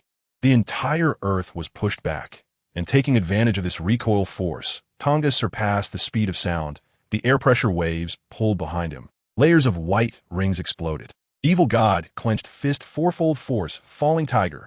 With a torrent of fire, he charged towards the roaring wind like a mountain. This was the collision of wind and fire. This was also the collision of two meteors. Before the collision even began, the invisible intimidation radiated outwards. And all living beings within a 10-kilometer radius felt their hearts tighten. Their breaths halted, as if facing an unstoppable natural disaster. A sixth sense flashed. The two fists moving towards each other collided in less than a moment. The four connected islands resonated like drums, the sound rumbling endlessly, resounding outward. This was a tribute to the strong who were about to achieve victory. Outside the island, the towering waves also rolled to their highest point at this moment. The thunder in the dark clouds, the wind on the sea, were all in turmoil. This was a song for the strong emerging from a life-and-death battle. Boom! Boom! The dark red lightning over 200 meters long resembled a tear in the sky, and the wind and fire were all annihilated in the invisible shockwave. The continuous four vibrations directed the power towards the ground, for concentric circles expanded outward. With a diameter exceeding 200 meters, countless fragments exploded into dust. Tang Ge felt his arms turning to powder. The double strength had already greatly increased physical exhaustion, and the force of the quadruple strength combined with Pizarro's impact was unbearable for his bones, breaking them, his muscles torn apart, as if he had truly smashed into a giant iron mountain. Scenes of fists crashing onto the red earth flashed before his eyes, and Tang Ge howled into the sky in despair. Even the red earth, I will break through. Boom! The three-colored hockey produced a wondrous resonance, intertwining together, the momentum multiplying. The fist continued to pierce forward, and the incredibly powerful will and belief finally broke through everything ahead. Pizarro, with a look of fear and despair, shot backward. And in a fight where he concentrated all his strength, he still lost. This Navy soldier truly surpassed him. That belief of winning, even if crushed to pieces, was something he didn't possess. During the days he ruled a territory on Goron Island, it did not affect his strength, but it impacted his spirit. From the moment you started using drugs, you had already lost. Unwavering determination is strength. Pizarro could clearly hear the entire sentence, because Tang Ge had already caught up. His intact left fist had already struck down, crashing between his chest and abdomen. The quadruple force erupted, the armament hockey shattered, and the blue dragon scales along with the sternum instantly collapsed in a mush, spreading out like four concentric circles throughout his body. Whoosh! The lifeless body fell right at that piece of granite. The two massive rock layers hidden beneath the ground bent upwards and flipped. Ultimately, they buried Pizarro within, along with his pirate crew and his dreams of conquering the kingship, completely and utterly. A generation of strong men, evil tyrant Abelo Pizarro, perished in Goron. The pirate is dead, but the matter is not over. Tang Ge stood in place. Every cell in his body was in pain, lamenting the fatigue after the life-and-death battle. Relaxation could erode willpower the most. His body was nearly exhausted, but he couldn't relax yet. Suddenly turning around, Tang Ge looked towards the inner river direction. 3 straight white waves shot towards him. The aura is still familiar. The masks also familiar. P0. Idiot. You guys are really just a little bit away. On the hacking panel, the plus signs accumulated from the Navy headquarters, Totland, Ternasti, and the New World have finally filled up, with red indicating the states that can be upgraded. Give me some points. With a deep, satisfied roar, Tang Ge's consciousness manifested a finger and fiercely tapped on the red plus sign. Boom! The heartbeat suddenly quickened. The physical enhancement is not gentle. It's just that the pain accumulated in Tang Ge's body is already enough, so it doesn't seem so obvious. A scorching flow of heat spread throughout his body, like the water of life rapidly repairing internal injuries, calming the thirst of every cell and transforming and sublimating them. There was no time to pay attention to the changes in his body. Tang Ge squeezed all his regained strength into his legs, turning his body into a streak of light, quickly running toward the towering mountains of Goron. He wouldn't stay behind after installing it, leaving himself to be captured and used as a specimen for human experiments. That's not his style. Early the next morning, when the early risers spent 100 berries to buy today's newspaper, they felt that the money was well spent. A turbulent era has arrived. The 7 warlords are just an appetizer. The headline of the World Economic News Daily titled the era of the four emperors spread across the world in the shortest time. The bloody pirate crew was completely annihilated, and the vice-captain of the red-haired pirates, Ben Beckman, killed William Moore. Captain Red-haired forced back Hawkeye Mihawk. The fourth emperor's pirate crew has appeared. On the second page, there was also a news report. The tyrant King Abelo Pizarro died on Goron Island, killed by the Navy's fierce tiger Tang Ge. The next generation leader of the Navy has emerged. The middle of the newspaper had two photos, one showing the corpse of William Moore lying on a shattered island. The other was a thick column of smoke engulfing the sky around an iconic cross that circled the island. At the same time, two powerful competitors for the emperor's throne with bounties exceeding 1 billion fell and died, bringing an immeasurable impact to the world. Now, the two newly recruited 7 warlords have bounties that add up to less than 1 billion. This is the gap between the New World and other seas. Somewhere near the end of the New World, on the White Whale pirate ship, a stocky man laughed heartily as he picked up the newspaper thrown on the deck by his companions. The name made him think of the few missing teeth in his mouth. Then, when he saw that Pizarro had also been killed, he couldn't help but look up and laugh. This era has finally become interesting. That's how it should be. In the strongest era, without a few powerful enemies as a backdrop, how could the glory of those who reach the highest point be highlighted? I will be the one who laughs last. For now, let you all make a fuss. The man's laughter attracted the attention of his companions. Teach, what are you laughing at? There's nothing funny in today's news. The New World is about to be turbulent again. Nothing. Just thinking about some delicious cherry pie. The man named Teach retracted his fleeting ambition and transformed into a desire-free vice-captain on the ship. The world is always in turmoil. Only the strong are not afraid of wind and waves. You guys have been so comfortable under Whitebeard that you can't even see the truth of this world. At G5 Fortress, 2 men with faces as dark as charcoal sat silently across from each other, their similarly bulging veins showing their inner turmoil. Virgo, you can no longer stay in the Navy. A pink fashionable fur coat draped over him. Doflamingo truly had the impulse to destroy everything. Not only was the rare Paramecia devil fruit that attracted business at the auction house in the Sabati archipelago stolen, but the spectacle here was also lonely, and even Virgo, who had worked hard to infiltrate the Navy, was. This idiot consumed by jealousy and anger. Understood. Virgo certainly knew the reason. He jumped out and sold out the whereabouts of the fierce tiger completely. If the fierce tiger was dead, it would be fine, but if he wasn't, with that guy's temperament, someone would definitely die. Before you leave the Navy, I need you to do something. Doflamingo, as a newly risen middleman in the dark world, had already built a network among various major powers. There is someone at Punk Hazard who needs to use your identity and abilities to rescue him, and then send him to Big Mom's crew. Big Mom will fund him to continue his weapon research.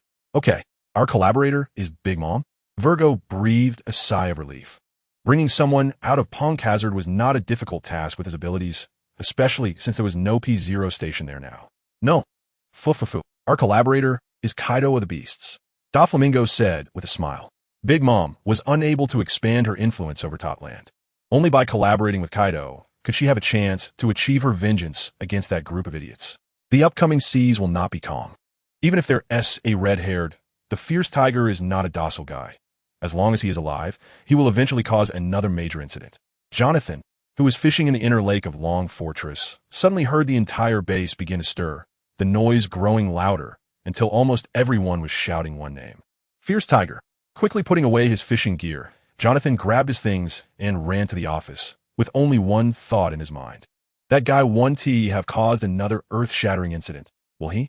By the time Leonard, who had already stepped down from the position of captain of the Fierce Soul, placed the newspaper in front of him, even though he was mentally prepared, he still gasped. The bounty amount for Pizarro on the newspaper had too many zeros. It was 990 million berries.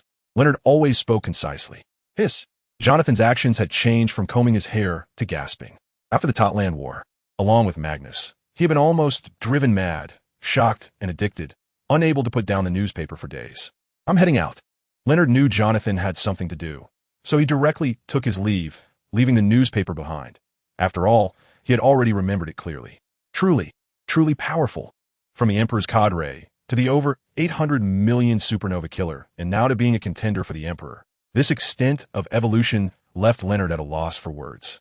After Leonard left, Jonathan finally calmed down a bit, then picked up the Den Den Mushy and dialed a number. Get lost.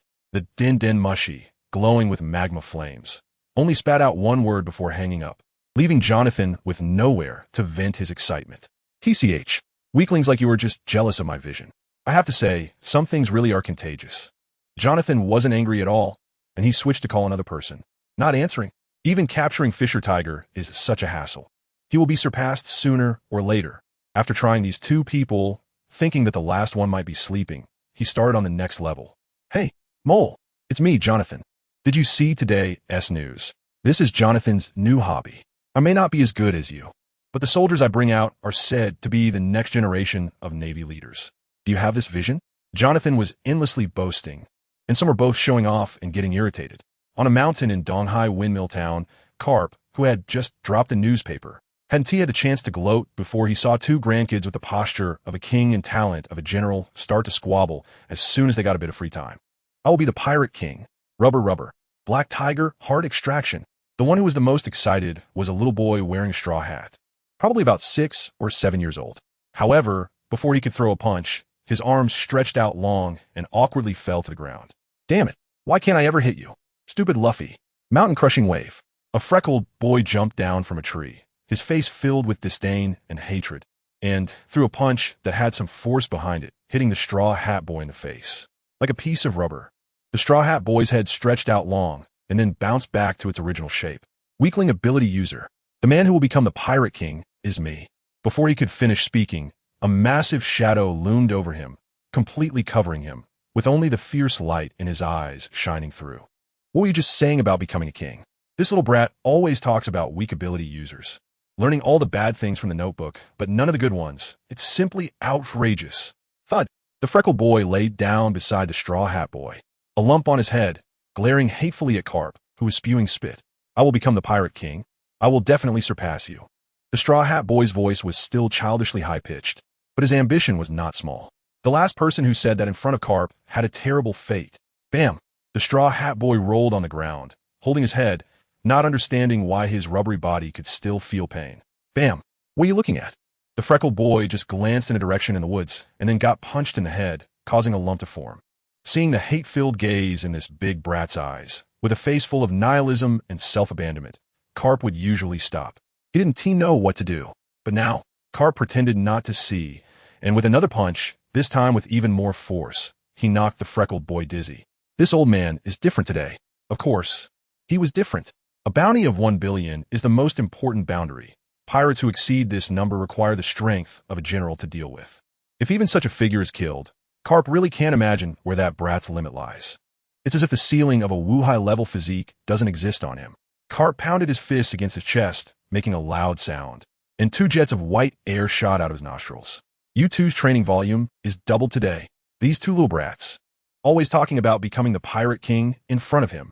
But, falling into that guy's hands, even the Pirate King would suffer. You two are still thinking about adventure. While that brat only thinks about getting stronger, Carp had an inexplicable intuition about this. Thinking of another piece of news in the newspaper, that intuition grew even stronger. Red-haired Shanks ascends to the throne? Nonsense. If red-haired isn't strong enough, he'll be killed by that guy. As for Sengoku calling about the pursuit of Dango P0, he never worried about it. A group of tame beasts that had lost their claws and wildness could never kill a true tiger. Dango had no idea that Carp, thousands of miles away, had such confidence in him.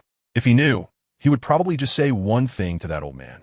Who the hell do you think you're looking down on? He now felt like his body was about to explode, countless boiling hot currents rampaging inside him, giving a big overhaul to his already extraordinary Wu-Hai physique. From the looks of it, it seemed to carry a somewhat human-like disdain. The transformation from Wu-Hai to disaster-level physique was still ongoing, with the body's strength greatly enhancing, forming a tough membrane like iron between the skin layers due to the repeated tempering of the arm color. With each step, he could feel the muscle fibers in his legs like the toughest alloy fibers releasing power, easily covering a distance of over 10 meters. The shattered bones in his right arm are being reorganized and repaired, with a layer of transparent membrane covering it, capable of withstanding stronger impacts. The functions of various organs were also exponentially enhanced, like his stomach, which felt like it could digest a piece of iron completely. The so-called disaster-level physique, obtained after consuming 16 devil fruits, naturally had more capabilities than just this. The greatest change was suppressed by Dango. his whole body's blood and heart feeling like they were about to burn. The greatest evolution would occur here. Even he didn't know what extent a complete disaster-level physique could reach. After all, the three at headquarters were called monsters, and he had no idea how monstrous they truly were. He only knew that his body was getting stronger and his limits were getting higher, and that mutated observation hockey, along with the effects of multiple power strikes, could now handle the explosive force of greater gravity due to the enhanced body strength. If it weren't for the 3P0 pursuing him for 3 days and nights, he would have really wanted to stop and train his muscles properly, figuring out what martial arts to practice next. You idiots, what are you chasing? I just gave you a chance, but you're useless. Among the three behind him, one had a special tracking ability, and while he was lost in the pleasure and pain of his enhanced physique, they almost caught up to him. The frustrated yet mocking roar from the Essence Book Pavilion echoed in the wind and rain, driving Lucas and the others mad as they exerted all their strength to chase. But the distance only widened. Moreover, that bastard stamina was truly impressive after such a deadly battle and escaping for a day and night. From the towering mountains of Golland Island to the current sea surface, he was increasingly leaving them behind. Instead, the heavy breathing of his two companions indicated that their stamina was nearing its limit. You should really thank that guy Pizarro. Dango, who was running on the sea ahead, glanced back and abandoned the impulse to turn around and kill the strong enemy. The enhancement of his physique would directly lead to an explosive increase in strength, and now was not the time. The key point was that he sensed that behind these 3P0, a more powerful aura was rapidly closing in. Boom, boom. Ahead, a super large tsunami, stretching over hundreds or even thousands of islands, reached its peak with endless waves rolling in. The first wave rose to hundreds of meters, blotting out the sun as it came crashing down. This vast power of nature made the 3P0 turn pale. They could not track anyone entering such tsunami. Now, this is exciting. However, Dango charged into the tsunami without hesitation, giving a thumbs up to the slowing 3P0. Next time we meet, I'll definitely kill you. Disaster not only refers to creating disasters, but also possesses the formidable ability to survive through all extreme environments. Because they acted at the same time, the two prominent figures, red-haired and fierce tiger, were inevitably compared, and many busybodies hoped for a direct conflict between the two to determine who was stronger, the new generation leader of the Navy or the pirates. However, their wishes fell through. After defeating the provocateur William Moore, red-haired disappeared without a trace. After the bloody fight with Abelo Pizarro on Golland Island, Fierce Tiger also went silent. The world seems to have pressed the acceleration key and then the pause key, making people feel frustrated and nauseous to the point of wanting to vomit blood. 10 days later, in the Oma Sea of the New World, boom, boom, the sky is overcast with dark clouds, chain-like lightning flashing brilliantly, and thunder rumbling in the distance. The sea is rolling with waves, and over 100 gigantic tornadoes are sucking seawater into the sky. Even sea kings several hundred meters long are being thrown into the air. This is a forbidden zone for humanity. Anything that can appear in such a forbidden zone is undoubtedly an invincible presence upon arrival. But Tang Ge does not fit this aura at all. He flew out from the acidic vomit of Sea King, with nothing left on him but a tattered pair of pants, disheveled hair, and cracked, pale lips, looking very much like a refugee. Just as he opened his eyes, he saw the world spinning around him, with a massive Sea King staring vacantly at him with its big eyes. The expression seemed to say, "Why haven't you digested yet?" This is how Tang Ge interpreted it. He grasped the air with his palm, creating tangible traces as he controlled his body's balance. He had no intention of killing this Sea King, which had shared hardships with him, for a feast. As he spun through the air alongside the tornado, he gazed into the distance and spotted a white sail on the sea. On the double-deck white sailboat, Harry was flipping through a newspaper while chewing bubblegum. A thick gold chain around his neck indicating wealth, and a cross-shaped scar on his forehead, suggesting he was not a good person. Just some boring news. By the ship's railing, a group of tourists had come out to watch the famous waterspout phenomenon in this area. Harry was the owner of this gambling ship, not very old, but fierce and loyal, gathering a gang of followers to run a boat that transported gamblers. He tossed the newspaper aside to let it blow into the sea and went back to the cabin to oversee the business, where his subordinate reported that a blind man had won a lot of money at the table. The confused voice came as he seemed to see something approaching the gambling ship on the sea. When he paused to look closely, it was just a white wave rolling. Was it some kind of fast fish? Harry walked into the brightly lit cabin, where the tourists outside had gathered around a roulette table. It hit again. This was already the 13th consecutive win, right? A tall blind man in a purple robe had a pile of chips stacked in front of him, which, if exchanged for belly, would amount to nearly 30 million belly. It seemed his luck was good today, so why not place another bet? The blind man, around 40 years old, had a deep voice with 2 scars crossing his forehead over his eyes, and he held a wooden cane in his right hand.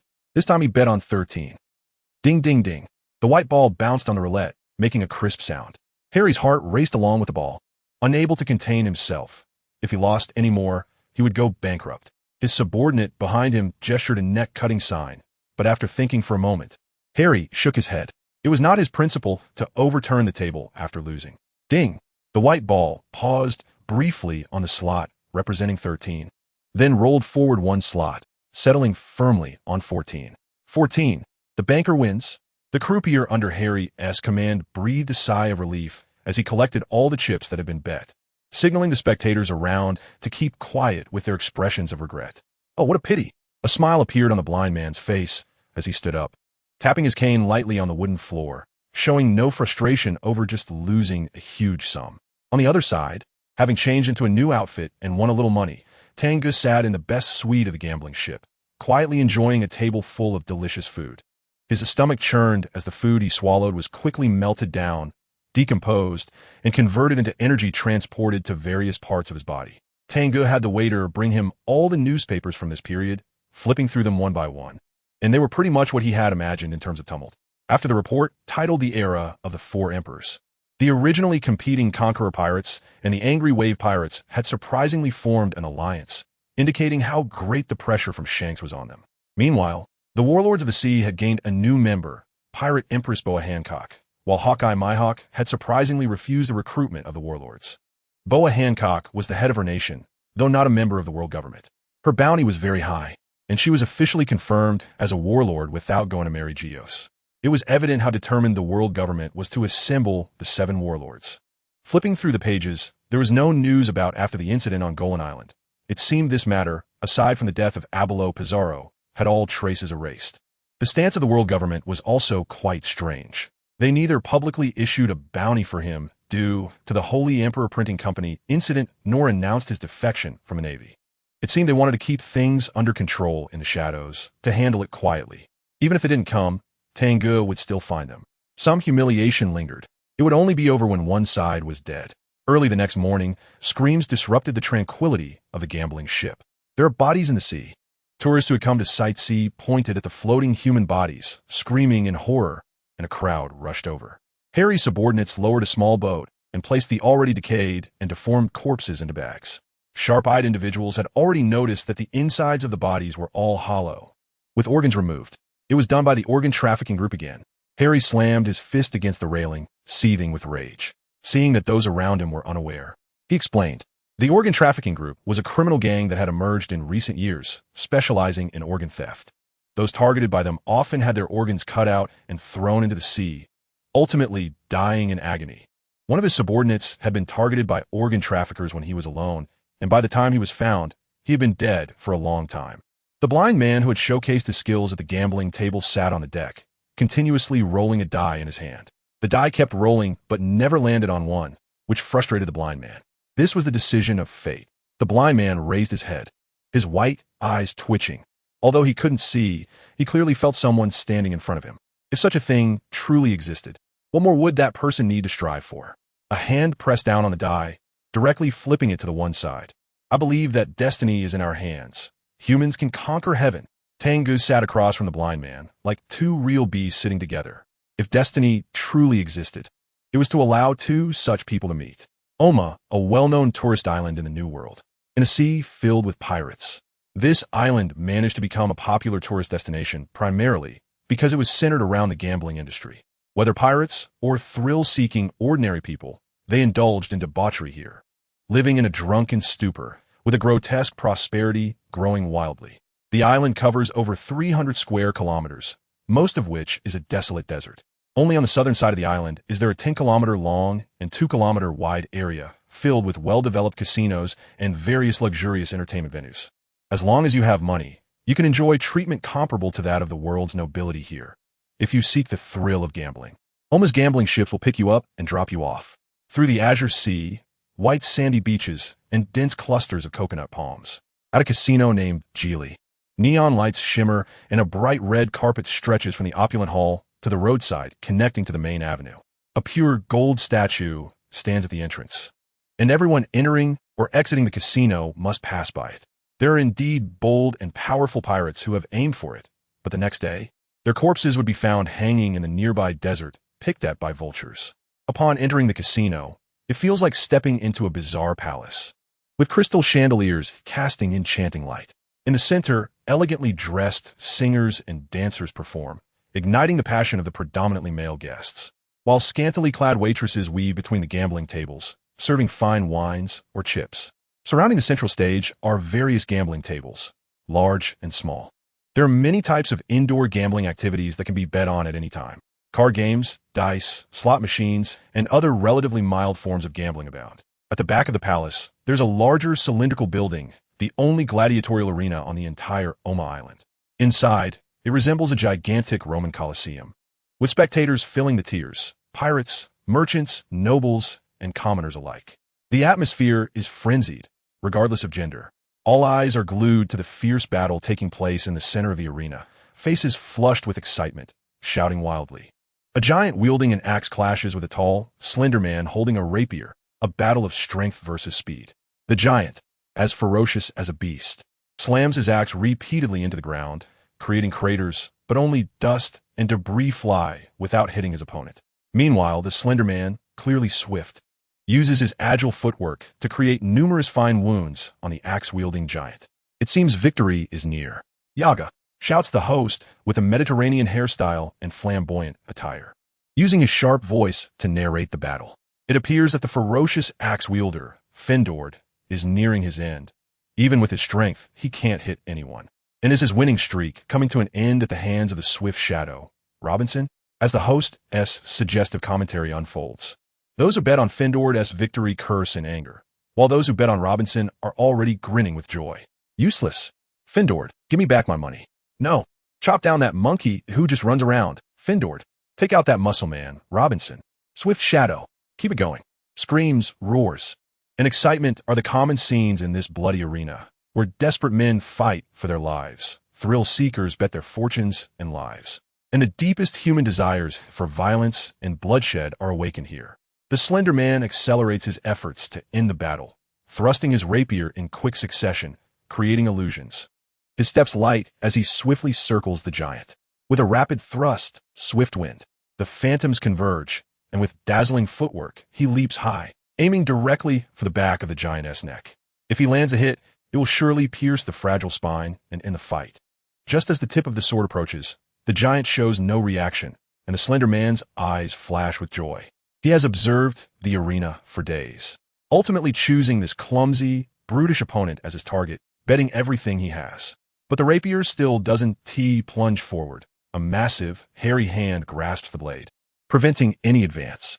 At some point, the giant had discarded his left axe. Now, unburdened, he moves with surprising agility. He glares fiercely at the slender man. Finally caught you, little mouse. With his right hand, he sweeps the axe, striking the slender man who is attempting to draw his rapier. The impact is like an iron rod smashing a watermelon. The slender man is sent flying, crashing heavily to the ground, struggling to rise. But the giant raises the axe again, and a single swing cleaves him and the arena floor into a pit, blood splattering everywhere. The audience in the stands goes momentarily silent. The twist comes too quickly. In the blink of an eye, the one who had the upper hand is split in two, while the one who had been passively taking hits, regardless of the blood on him, runs around the edge of the arena, screaming at the audience. The gladiatorial arena erupts once more, cheers and curses forming a tidal wave. The loser loses his life, and the winner gains everything. This is the arena. No one cares about death. This is a place beyond the reach of the law. Surrounding the four main trade routes, many islands must pay tribute to maintain stability. However, the ones they seek protection from are not the navy, but the lofty pirate kings. Oma Island is currently within the territory of one of the three kings, Kaido of the Beasts. He only collects tribute and cares for nothing else. Yao yao, the host exclaims excitedly. What a beautiful comeback. Congratulations to the ferocious axe for continuing his winning streak. The reward he receives is a week of free consumption. Cheer. Many in the stands are stunned by this reward. Indulging in revelry in this den of iniquity is a dream for many. The cheers are thunderous. Now, it's time for the most anticipated boxing championship of the day. The previous host is replaced by a referee in a tailcoat who stands in the ring to announce. On one side, we have the undefeated Killing Fist Gang, and on the other, the newcomer fighter Demolition Cannon EDO. Both possess the strength to participate in the New World Fighting Championship V2. Who will win? Let us wait and see. The host's infectious voice penetrates the thick walls of the arena, reaching a dim room. Hey, this guy was cleaved in two. His insides are useless. A man wearing a white top hat, with blue hair and a long blue mustache beneath his nose, remarks. Upon closer inspection, the pure gold statue, standing at the entrance of the Geely Casino, resembles him. Lord Jigula, all thanks to that ferocious axe guy. Once he is of no use. Let us sell all his organs. Well, I'll definitely get a good price. One of his subordinates, chewing gum, adds, today, as haul is not bad. There's so many fresh organs from the arena, plus those vagrants we captured from the island. We can make a fortune. Haha, not enough.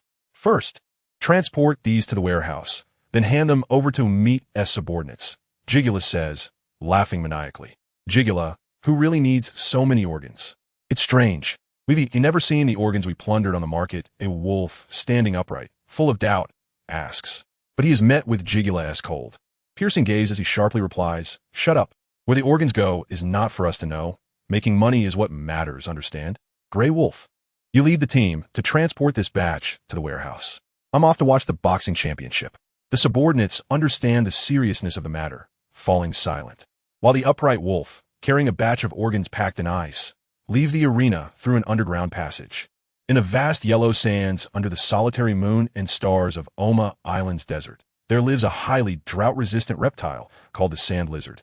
They average 2 meters in length, possess great strength, and have special suction pads on their feet, allowing them to move swiftly across the desert. The people of Oma Island tame them as mounts for desert tourism. At this moment, a long line of sand lizards, carrying boxes emitting cold air, is heading towards the center of the desert. No one would expect that at the very center of the Oma Island desert, there is a base hidden beneath the mounds of yellow sand. With a mechanical sound, a steel gate appears in the desert. After the line enters, the gate slowly closes. This is the base of the infamous organ assassination group in the New World. The reason for building it in the desolate center of the desert is twofold. First, it is hard to expose. Second, there is a hidden river beneath the base that leads directly to the sea. The organ assassination group survives by harvesting the organs of civilians and pirates and is active throughout the New World. Both pirates and the Navy loathe them, having launched multiple encirclements, but they have never found their base. No one expected them to hide on an island that thrives on gambling, with their base located in the desert. Grey Wolf, you're back.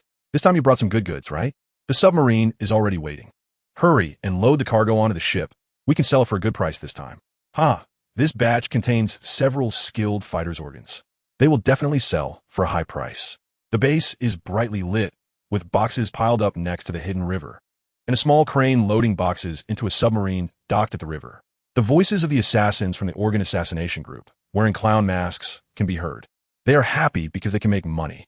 They just can't shake the feeling of oppression in their hearts, as if a natural disaster is imminent. But this is a desert. Their base can withstand the shock of an earthquake. Earthquakes can be defended against, but meteorite impacts are another story. Standing at the top of a sand dune, Tang Ge looks up at the sky, a bright light rapidly enlarging in his pupils, and a scorching airflow hits him. Sand waves rise in the desert. When it comes to bullying the weak, you truly have a level of skill. The thin clouds are pierced, and a massive meteorite over 30 meters in diameter drags flames behind it, descending with a world-destroying momentum. His bullying skills are unoriginal. Just a few tricks repeated over and over, either crushing or slicing into pieces. However, the blind man named Yixiao he encountered on the gambling ship is different. He directly brings down a meteorite from outer space, and under the tremendous impact, those inside the base below would be lucky to leave a speck of ash. It is even more shocking than the light-speed kicks used by Kizaru to bully the weak. Ha ha ha! Such despicable scum of the world. Sending them to hell is the best way to deal with them. Standing still, they are as ordinary as passers-by, but in a riot, the earth shakes and the heavens tremble. Yixiao holds a staff sword, with purple energy distorting the light around him, and the sand dunes beneath him collapse outward layer by layer, as if the desert cannot bear his weight. Sending them to hell is a good thing, but This guy's meteorite summoning move is cool, and it even comes with a background music effect, rumbling rhythmically. After enhancing his physique to that of a natural disaster, Tang Ge looks like just a slightly taller ordinary person, unremarkable. Can the meteorite not fall on me? Boom. The completely restrained momentum suddenly erupts, transforming into a ferocious roaring tiger, tearing apart the immense pressure spreading outwards. The compressed yellow sand cannot withstand this clash of forces, making a sound like shattering glass. With cracks spreading, boom, the meteorite crashes into the sand dune, the massive heat and kinetic energy vaporizing the entire dune, leaving a 100-meter-wide crater beside a glass-like surface scorched by high temperatures and large amounts of steam rising from the hidden river below. What a violent atmosphere. I was just testing my skills, don't blame me. This little trick can't do anything to the new generation leader of the Navy, the fierce tiger. Yixiao smiles, and the meteorite that just crashed by seems to pass through his illusion. The power in his staff, sword condenses, and everything nearby warps. Gravity blade, fierce tiger. The staff sword sweeps across. The power that distorts everything cuts through everything in front, suppressing the shockwave and sandstorm generated by the meteorite impact. Of course, I'm going to become the strongest man. Similarly, Tang Ge, who dodged the meteorite impact, raises his eyebrows and reaches forward. Subdue the tiger. The heavy blade, as heavy as a mountain, is easily caught, and the hand covered in mutated armament haki reduces most of the ability to distort everything. Only pure conqueror's haki clashes violently, instantly clearing the smoke and steam, and the surrounding yellow sand is also stirred up, rolling away in high waves. Ha ha ha! Such a peculiar armament haki. But it's still not enough to subdue the fierce tiger. Yixiao suddenly clenches his left hand tightly, as if he has grasped the surrounding void in his fist, collapsing into a pitch-black opening. That is not darkness. It's an abyss from which light cannot escape. Gravity fist, dark tiger. Kizura's attack is heavy with speed maximized, while Yixiao's attack is pure weight, like the kind of weight from a black hole. This fist that can collapse the void collides with another fist like a scorching sun. Subdue the tiger. Bow. With 4 layers of gravity stacked, a force more powerful than the punch that defeated Pizarro erupts, finally resisting the attack that exceeds the capacity of the mutated armament haki. The violent shockwave transmits into the crater, compressing the sand and steel together. Even for survivors from the meteorite impact, there is no chance of survival at this moment. At this time, even Yixiao, usually slow, furrows his brows. Damn it. Since just now, I've been shouting subdue the tiger. Subdue the tiger. Can you really suppress the tiger's wrath? Boom. Centered on Yixiao's body, the space within a radius of several dozen meters darkens completely, the surrounding light stretching in the air, forming the outline of a roaring tiger. Hell journey. Angry tiger. Crackle. The fiery armament haki flows outside his body, and the tiger illusion leaps in the air, as if provoked. Not only do I want to subdue the tiger, I also want to subdue the dragon. As his fist is loosely clenched, heavy bursts of air explode like thunder, totaling 9 sounds. The multiple strengths emitted from the mutated observation haki also have a limit. 9 times is the maximum. Like plucking a string, the more times it rebounds, the less effective it becomes. A sense of joy at seeing a kindred spirit makes Tang Ge howl uncontrollably. Moreover, my move is called Subdue the Tiger. 9-fold strength, subdue the tiger. 2 giant tigers with bared fangs and claws crash into each other. In the end, whether it is darkness or sunlight, when 2 tigers meet, they first compete. And their choice to chase into the desert has this meaning. Boom, boom, boom. The gamblers, unable to extricate themselves from their money games, are interrupted by the continuous booming sounds. The tremors from the ground are somewhat frightening, and the occasional falling meteorite from the sky is as terrifying as a natural disaster, making them forget about gambling, and they all rush out of the casino, trying to stand in open areas. With the island shaking slightly, ripples spread out, colliding with the incoming waves. It makes people increasingly uneasy. After Jijala came out of the arena, he rushed straight to the dock, his panic form resembling a frightened beast. His eyes are not blind. The place where the meteorites fell is precisely where he set up his base in the center of the desert. Such a natural disaster-like attack means his subordinates have no chance of surviving. He hasn't lived enough yet. In the dozens of meteorite impact craters at the center of the desert, heat waves are rising, and the surrounding sand surface has taken on a glassy appearance due to high temperature and pressure, though the cracks on top are quite numerous. Tang Ge stepped back. This blind man is truly fierce. A person with a natural disaster physique combined with a super powerful devil fruit. Such a combination is terrifyingly strong. Yishao.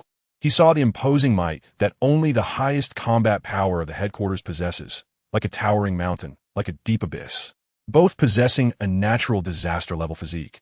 Yishao has already cultivated to an extremely advanced realm, while he has just begun.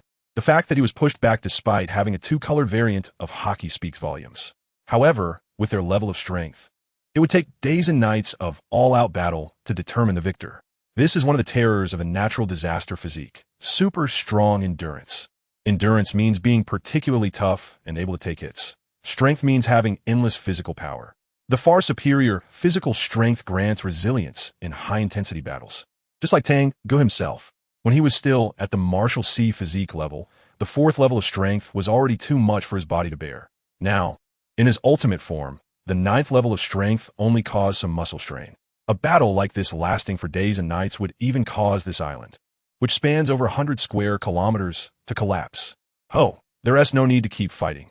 The culprit is about to escape the island. Calm and composed, Yishao sheathed his staff knife and returned to the demeanor of a blind man, showing none of the previously fierce and destructive appearance. When it comes to pretending, Tang Ge really hasn't met anyone he couldn't team-match, and now he finally has an equal, albeit a silent one. This place is at least 10 kilometers from the coast, yet this guy can still accurately sense someone's aura. However, considering he could precisely pull down meteors from such a high space, he temporarily swallowed his feelings of comparison. In terms of observation hockey, even Katakuri is not as good as Yishao. Crack! The ground under Yishao's feet, which had already solidified and compacted, exploded, finally levitating him into the air. Tang Ge, the matter isn't over yet. Once fate has set us on this path, it must let us come to a conclusion. This thing is just like the mythical Nimbus cloud. Yishao's ability, which Tang Ge already knew from their earlier battle, is a paramecia-type gravity fruit user, capable of manipulating gravity.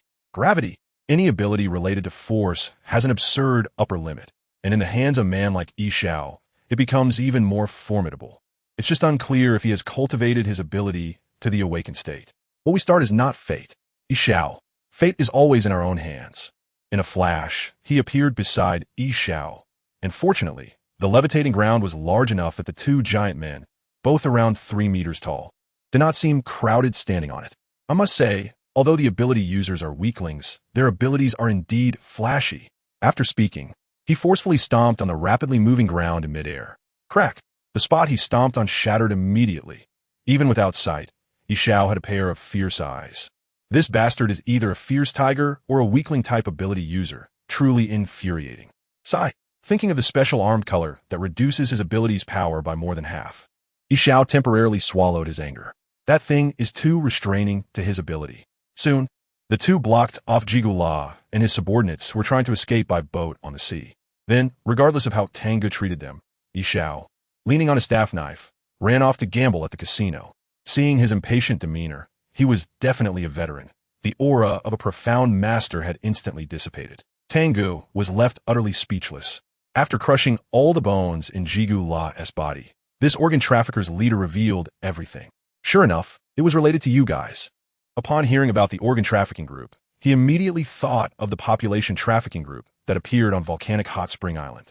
Jigula was originally an arms dealer, who was coerced into the organ trafficking path. He had only met the person who bought the organs once. According to him, the buyer was not a pirate. His every gesture and demeanor showed he was definitely a noble. A news report from 3 years ago let him know the true identity of the buyer. A subordinate royal family under the world nobles. Revenge cannot wait overnight. After being chased for days and nights, he had been holding back a belly full of evil fire. Others dare not provoke the world nobles, but Tang Ge never stopped causing trouble for them. In a noodle shop, he found Yishao, who was savoring the pulled noodles. This guy was even drinking the clear soup one sip at a time, obviously having lost everything. Boss, give me 10 bowls of noodles to fill my stomach first. With two such tall men sitting in the shop, the noodle shop owner felt a bit of pressure. His hands trembled uncontrollably, much like the restaurant owners at headquarters, who feared being stiffed by two such big eaters. Slurp, slurp, money is great. Yishao's bowl only had a few strands of noodles left, which he slurped up one by one, making it hard not to hear. Stop tasting. There are just a few strands of noodles. What flavor can you taste? Just eat. It's on me. Tang Ge wolfed down several bowls of noodles in no time. It seemed there was an inexplicable tacit understanding. The two, who had just met for a short time, quickly understood each other.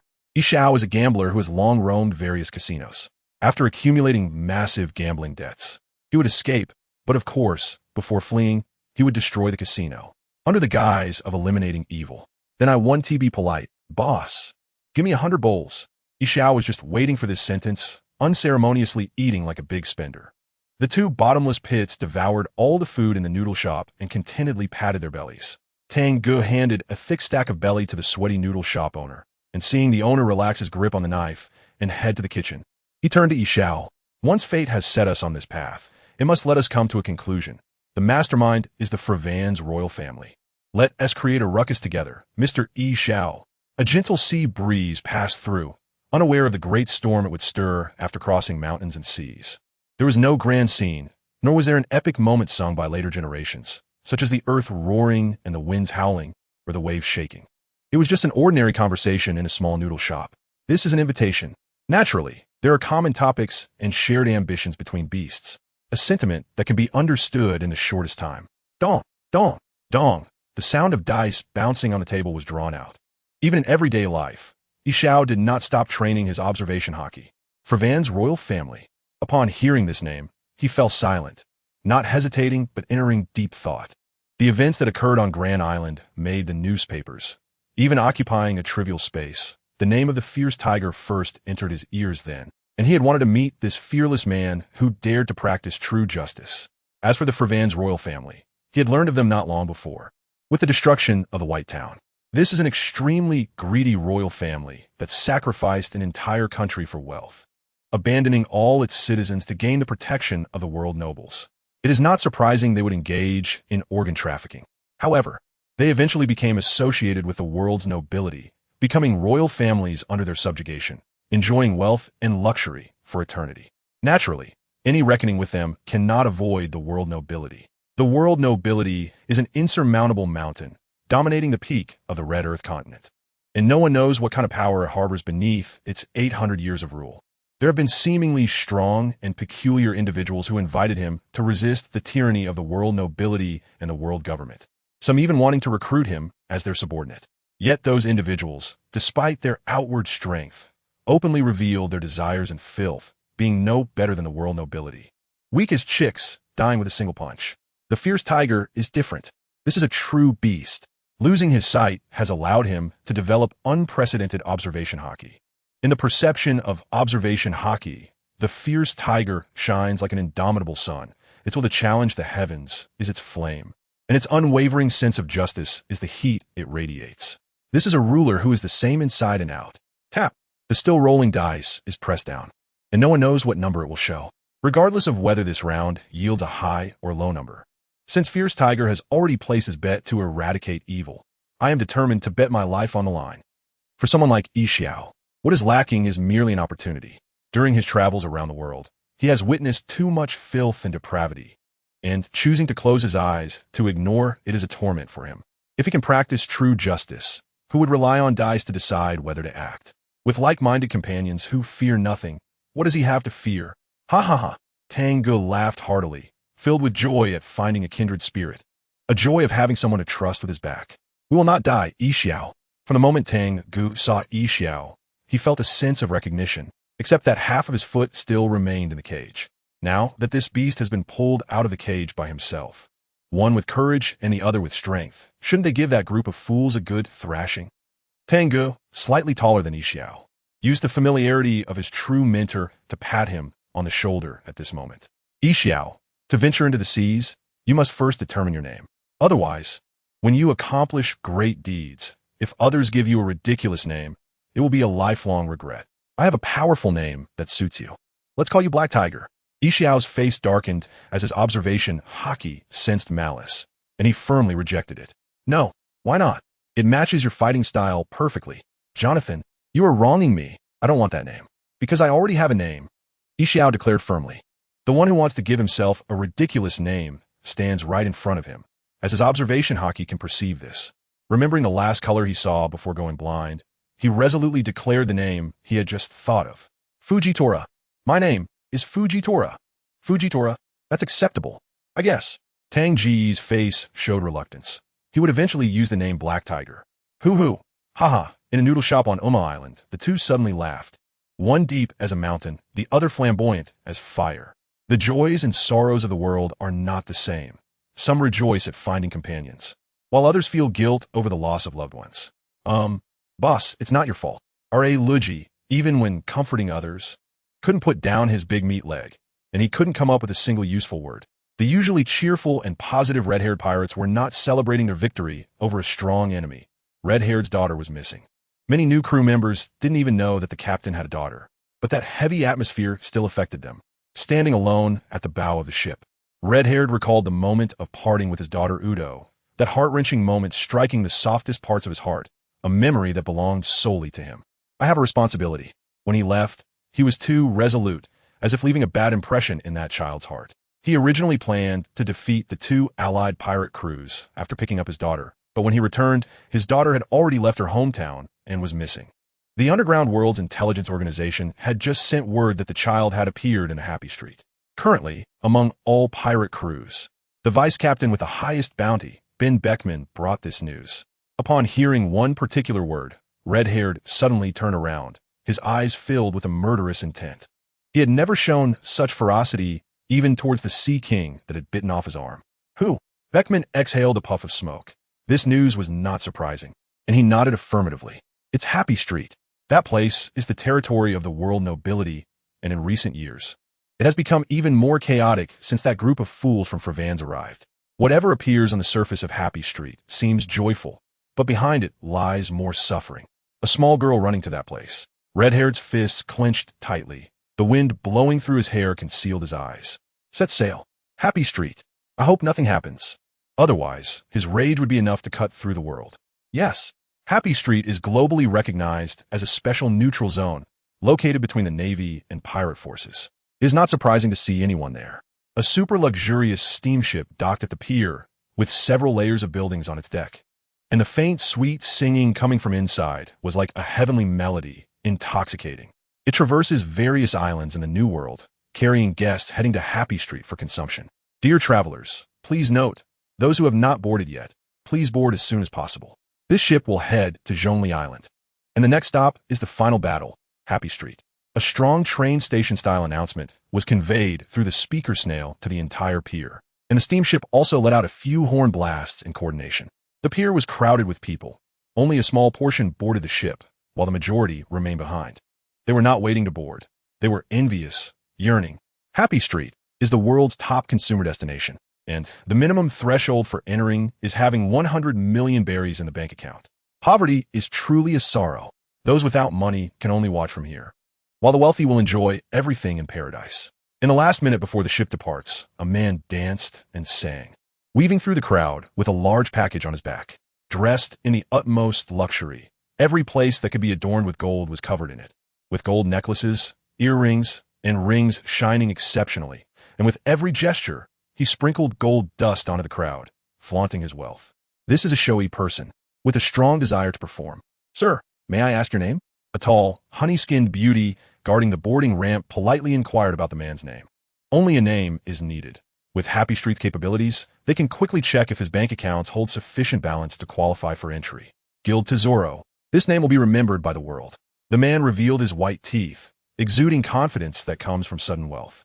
Just as he was about to step into the inspection area, two loud alarm sounds went off, and the guards raised their right hands to block him. Sorry, Mr. Tesoro, your bank account balance is insufficient, and you do not qualify to spend in Joy Street. The guard, prompted by the phone bug, spoke in a cold voice, his contemptuous gaze hidden beneath his sunglasses, not bothering to conceal it. There are always such fools on this ship, thinking that wearing gold and putting on a show of bravado will allow them to get by. The money in the bank card cannot deceive anyone. Before the guard could finish speaking, he was silenced by a dazzling golden light as Taizuro opened the large package he was carrying, revealing a pure gold sphere with a diameter of over 1 meter. This was either blatant flaunting of wealth or stuffing money into someone else's mouth to shut them up. It feels great to be able to do as one pleases with money. Taizuro noticed that the earlier guard no longer blocked his way, retreating with his head down and back bent, revealing a smile. You should feel honored, for you are the last person to stop me because of money." With another sprinkle of golden powder, Taizoro elegantly lifted the golden ball and walked away, while the guard behind him frantically scrambled for the golden dust floating in the air. They now realized that this was real gold. Indulge in it. Go crazy. This is the best performance. There is nothing that money cannot buy, and those without money can do nothing.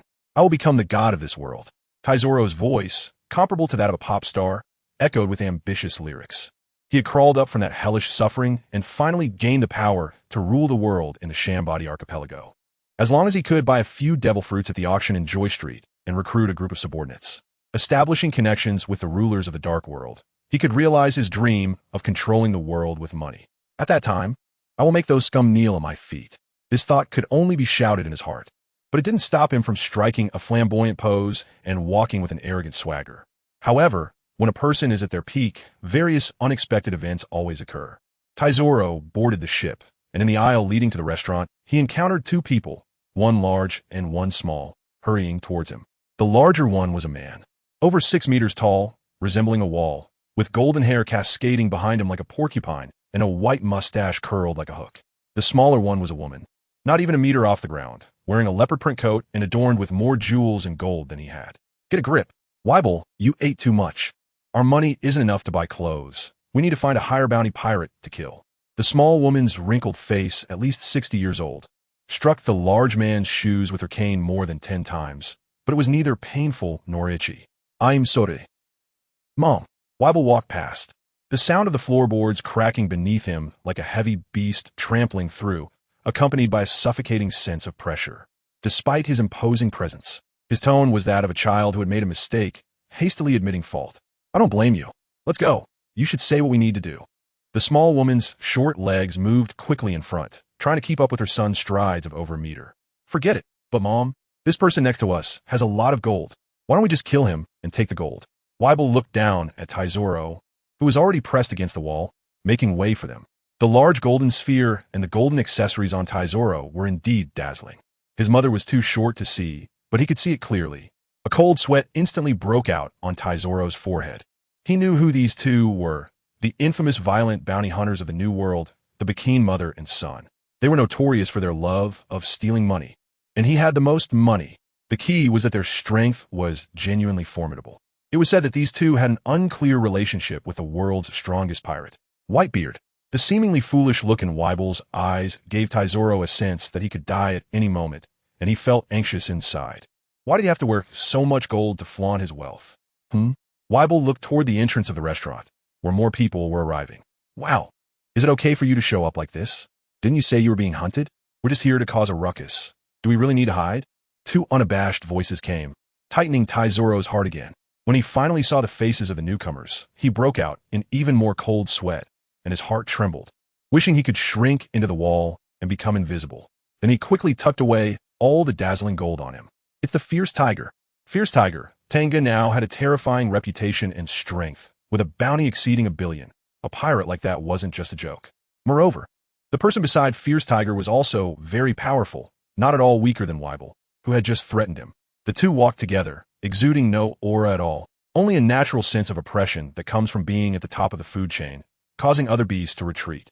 Tang Ge and Yixiao walked side by side, chatting to themselves, completely ignoring Taizoro, who was trying to blend into the wall, and the powerful Bikini mother and son. This made the dim-witted Weibel feel humiliated, his eyes glowing red as he raised his naginata. Before he could act on his impulse, Bikini, who was like a henchman at his feet, changed his expression and poked Weibel with his cane. "Ouch, Mom." This action interrupted Weibel's urge to strike, and he looked down at the ground. "Why won't you let me kill those two? Their attitude is annoying." Another series of pokes followed, and Bikini, panting, had a bunch of powder stuck in the wrinkles of his face.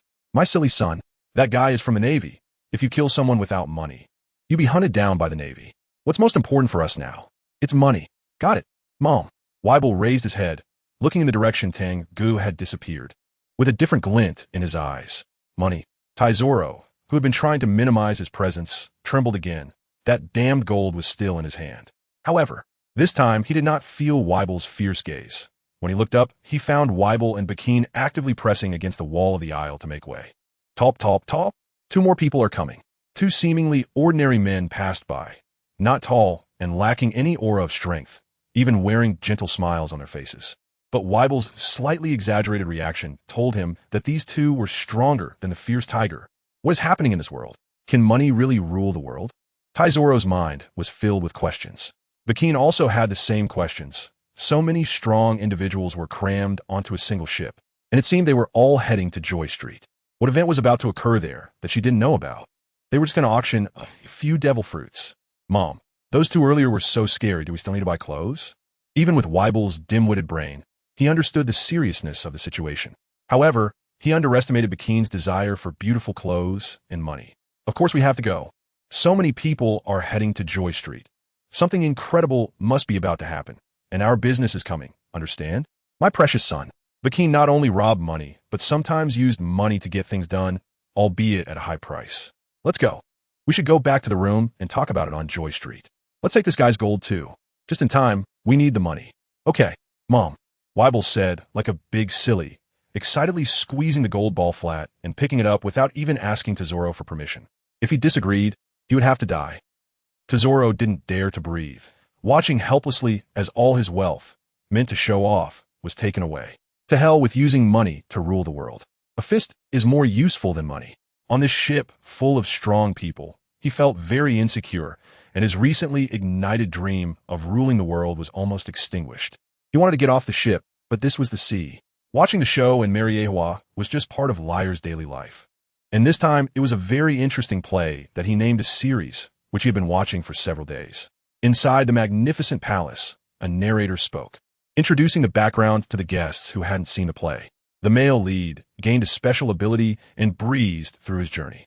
Not only did he earn the title of Invincible, but he also won the favor of many beautiful women who were all obedient to him.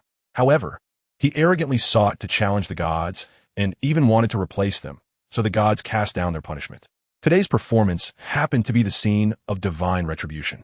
The handsome male actor was very powerful, with various flashy and cool moves. But in the blink of an eye, he was defeated by an envoy sent by the gods. And many of his harem were killed after being humiliated.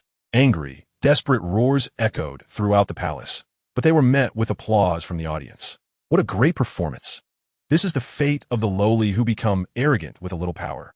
Lord Liar, please make the remaining actor my slave. I will train him well. Most of the audience were dressed like they were in spacesuits. They were called world nobles, also known as celestial dragons. They refer to themselves as descendants of the 20 kings of creation, gods at the top of the world. What a great expression. Liar's expression was very calm. Power that is merely flashy and cool does not interest him. He raised his hand to have the still barking male actor knocked out and brought to the celestial dragon who had spoken up, allowing him to continue to exert his remaining energy. After finishing one play, Liar lost the desire to keep watching. He walked into the shadows, found a notebook and pen, and wrote down the inspiration that had just flashed through his mind. He was writing a script, depicting the most authentic emotions with each stroke, seemingly describing scenes that actually occurred. The lonely and helpless daughter felt abandoned by her father, rebelled, and ran away from home, wanting to attract her father's attention in her own way, unaware that her father was also searching for her, always leaving first. Inside the palace, there's a large room specifically for storing scripts, filled with scripts on two huge semicircular bookshelves. In the middle of the ceiling was a huge luminous pearl. Under its silver light, all the scripts seemed to have fine threads extending into the distance, endlessly like a web. In the blink of an eye, all the threads disappeared without a trace. What a great script. The emotions were expressed very authentically. Liar sat in the middle of the bookshelf, very satisfied with the script he had just written. After closing the notebook, the cover showed the words Yujo. Where did the red hair go? This room could only be entered by Liar. Anyone else who even peeked inside would be arranged to star in the most tragic play as the character suffering the most torment. He was almost at the Joy Street Sea area. Francis, who had been following him for years, was being punished for not completing his task.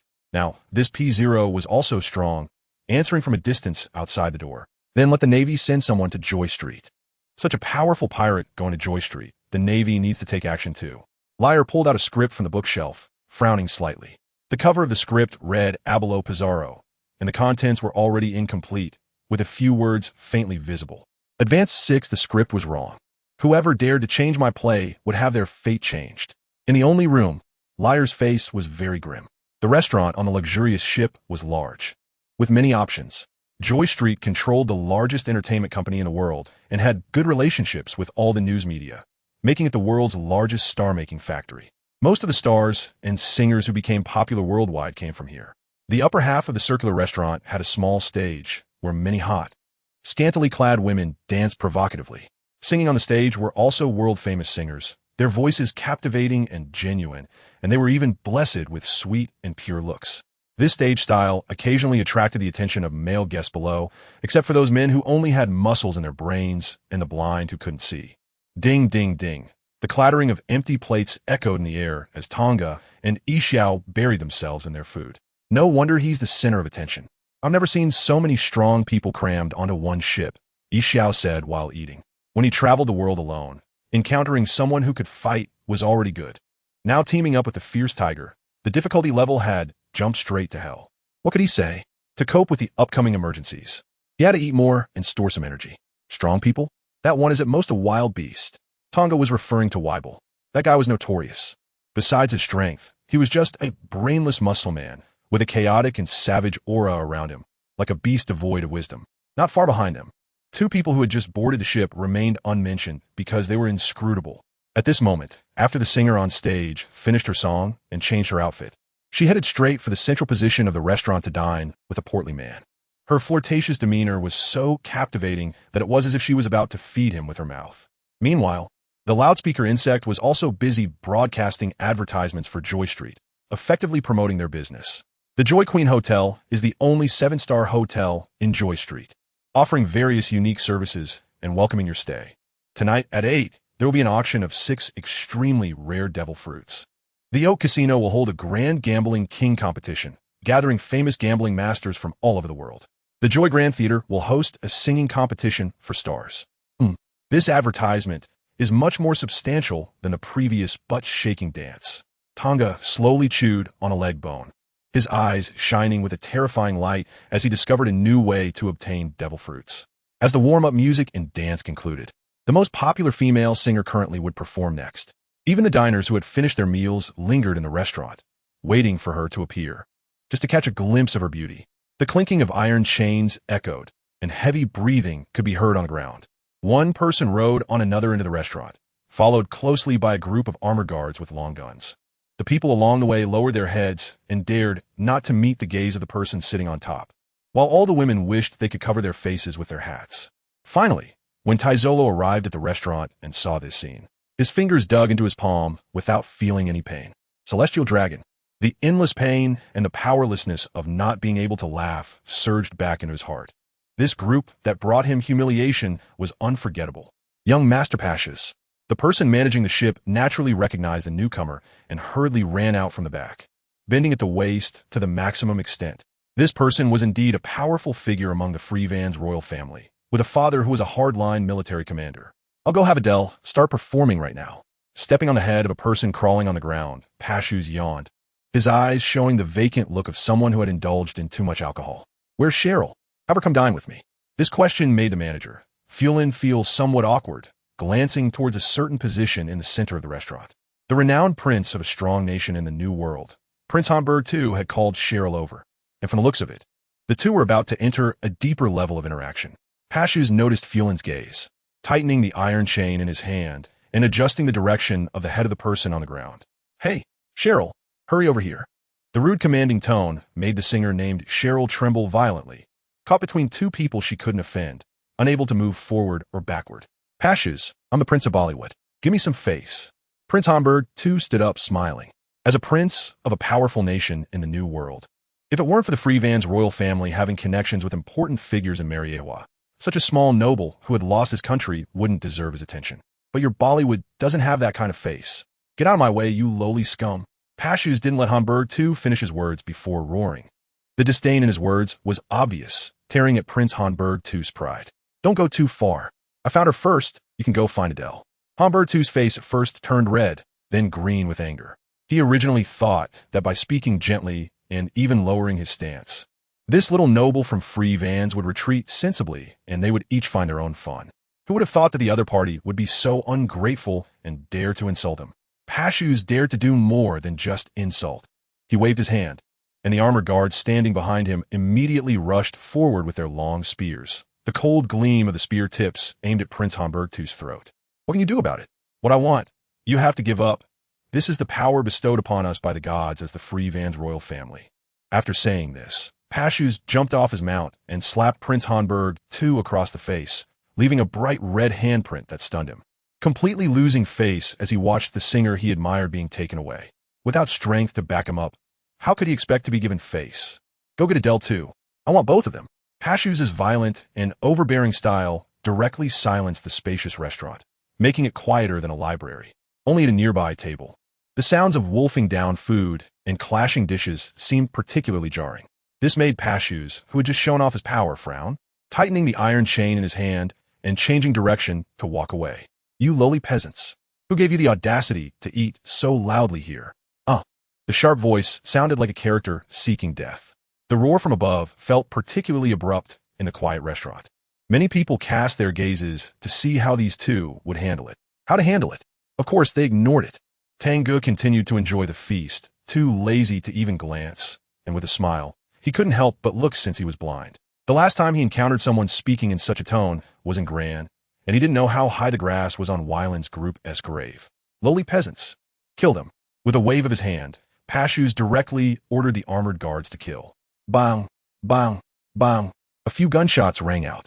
Before the long spears could be thrust out, all the guards' heavy armor had a hole added to it, blood seeping out, taking away life. A smile. How did you handle this kind of situation before? Tang Ge asked, retracting his finger that had been pointing at the trigger. The feast was already finished. Now it was just post-meal activities, also a prelude to the upcoming actions. The size of the stakes determined the outcome. A smile like to use gambling terminology. That won't do. There will be many more scum like this in the future. We can't just let dice decide. This is very concerning for our group's face. Tang Ge stood up. All the light in the restaurant seemed to be drawn to him, the aura naturally emanating from a strong person. His body, over 3 meters tall, cast a shadow over the still-dazed Pashus. Lowly peasants, how dare you resist us, the Free Van's royal family? This is the power bestowed upon us by the gods. Although Pashus felt fear, he still had the strength to hold on, but his whole body was shaking. It was not he who trembled, but the mount beneath him, a slave auctioned at the Joyful Street auction market, originally a pirate. The fierce tiger-like appearance was still recognizable to pirates. One foot kicked the still holding up Pashus to the ground. Then a shoe stepped on his face. In front of me, you don't have that kind of power. What I don't want, you can't take. If your gods have granted you the power to plunder mine, then I will slay you and your gods together. The foot pressed down hard, creating a dent in the wooden ship's board. Pashus' head sank into it, his skull fractured, gradually breathing less and exhaling more. Tang Ge looked at a smile. No one has the privilege to deprive others of everything, and no one can trample on human dignity at will. This is how the world should be, right? A smile. The whites of the eyes without eyeballs twitched, and a smile also stood up from his seat. That's right. The blade of the staff slightly unsheathed, and the nearly breathless Pashus was pressed down by an invisible gravity, all his bones shattered, turning into a meat pie. Justice should be like this. The world should be like this. Crash. It seemed like the sound of chains breaking, and an undefined power broke through the cage, revealing the fangs of a true beast. Hey, I didn't expect you to be so ruthless. I was planning to spare him a life. See if I could fish out a few turtles. Once the stakes were determined, there was no reason to change them. The previous A smile was like an unmoving mountain, lacking real deterrence. Now a smile was like a thunder hidden beneath the abyss, shaking the heavens and splitting the earth. This is how a beast breaking free from chains should be. Plop. Then let's begin. Create a ruckus and show justice. Tang Ge walked towards the right passage. He was going to the auction, where there were devil fruits. Innocence will not be harmed. The heavenly fire is the signal. A smile walked towards the left passage. He was going to the casino, where there was a gambling king competition. When the dead die, let the living live. Since Pashus lay on the ground, the restaurant had fallen silent. Only the conversation and footsteps of these two could be heard. After that invisible pressure dissipated, those who had been suppressed for a long time finally had space to breathe, the scent of death stimulating their nerves, and the weak had already begun to scream. Pashus is dead. Something big is going to happen in Joyful Street. This was their first reaction in their hearts. The ship manager, Fuyan, who barely survived, crawled out of the restaurant. He needed to report this news to the high-ranking members of the Free Van's royal family. In the corner, Guild Tizzolo looked deranged, deeply stimulated by the scene he had just witnessed. After a while, he followed them out of the corridor. The power of money was not enough. Only absolute strength could subdue everything. This was something he had just realized. Sir, is that him? What a violent little guy. In a corner that seemed ignored by everyone. Two people with no sense of presence were conversing. No one had the privilege to strip others of everything, and no one could trample on human dignity at will. The man referred to as Sir silently repeated what Tang Ge had just said and smiled. It's him. He continued. We should disembark. There are some things we need to clarify. Yes. The events in the restaurant had not yet spread, and a sweet female voice echoed through the ship's broadcast, while melodious and joyful music came from the sea. A city shining with lights was drawing closer. St. Oaktree Island, a name not widely known. But when it comes to Joy Street, the whole world is familiar with it. It has everything a paradise on earth. If one were to call it a paradise on earth, it would not be an exaggeration. St. Oaktree Island is a summer island, with shallow waters filled with coral reefs, countless colorful tropical fish swimming in the water, and golden, fine sandy beaches crowded with tourists, all shaded by tall oak trees that block the scorching sun. The shape of the island resembles a giant trident, as if it were a divine relic left behind in the world. Along the central axis of a trident is a street lined with centuries-old tall oak trees. Hence, it was named Oak Street, but that name is no longer in use. People now call it Joy Street. On both sides of Joy Street, luxurious ships adorned with the crests of various royal families are docked, accessible only to kings. When Tang Ge disembarked from the ship, he was also in awe of the splendor here. A group of dancers wearing feathered hats and feathered garments were singing and dancing on the dock, warmly welcoming the esteemed guests coming to spend. Looking down Joy Street, the branches of the oak trees intertwined in the air with a broad street in the middle, flanked by tall buildings that gleamed like some European cities from past life. At the end of Joy Street stood a towering hollow palace, its base higher than the surrounding skyscrapers. This was the former palace of the world's aristocracy, the St. Oak Palace. The palace, reflecting the morning sunlight, cast a shadow on the sea in the shape of an oak tree, which is how it got its name. Later, as the ruling royal family moved to Mariehua and the palace fell into disrepair, it was granted to the Fravan's royal family to reside in, regaining its former popularity. Tang Ge was not interested in any of that and hailed a turtle convertible, heading straight for a massive pyramid-shaped building. Half of it jutted into the sea, resembling a golden giant ship sailing through the ocean. The other half onshore was a giant pyramid, topped with a double-headed snake emblem encrusted with various gems, which was once the crest of the world aristocracy that ruled here. This was the auction venue for the devil fruit. The narrow strip of land on the right side of the St. Oak Island Trident was originally a residential area for the local populace of Joy Street. After the arrival of the Fravan's royal family, it was designated as a forbidden area, and everyone was driven out. I understand. Fravan's Ozius hung up the phone with an expressionless face, as if the one who had just died was not his own son, but merely an insignificant passerby. Bring up the images from the dock. On a wall in front of him were images transmitted from all the visual phone bugs on Joy Street, with almost no blind spots. One image was singled out, showing the ship that had just arrived at the dock. Stop. Zoom in. Ozius, with meticulously combed brown hair and dressed in a sharp military uniform, spoke with an iron-blooded authority that brooked no argument. On the screen, the enlarged image showed Tang Ge and a smiling companion being the first to disembark from the ship, their faces clearly visible without any disguise. It's the Fierce Tiger, a naval rising star who disappeared for more than 10 days after killing the tyrant King Pizarro, unexpectedly showing up here. The other man in the purple robe was not in our database.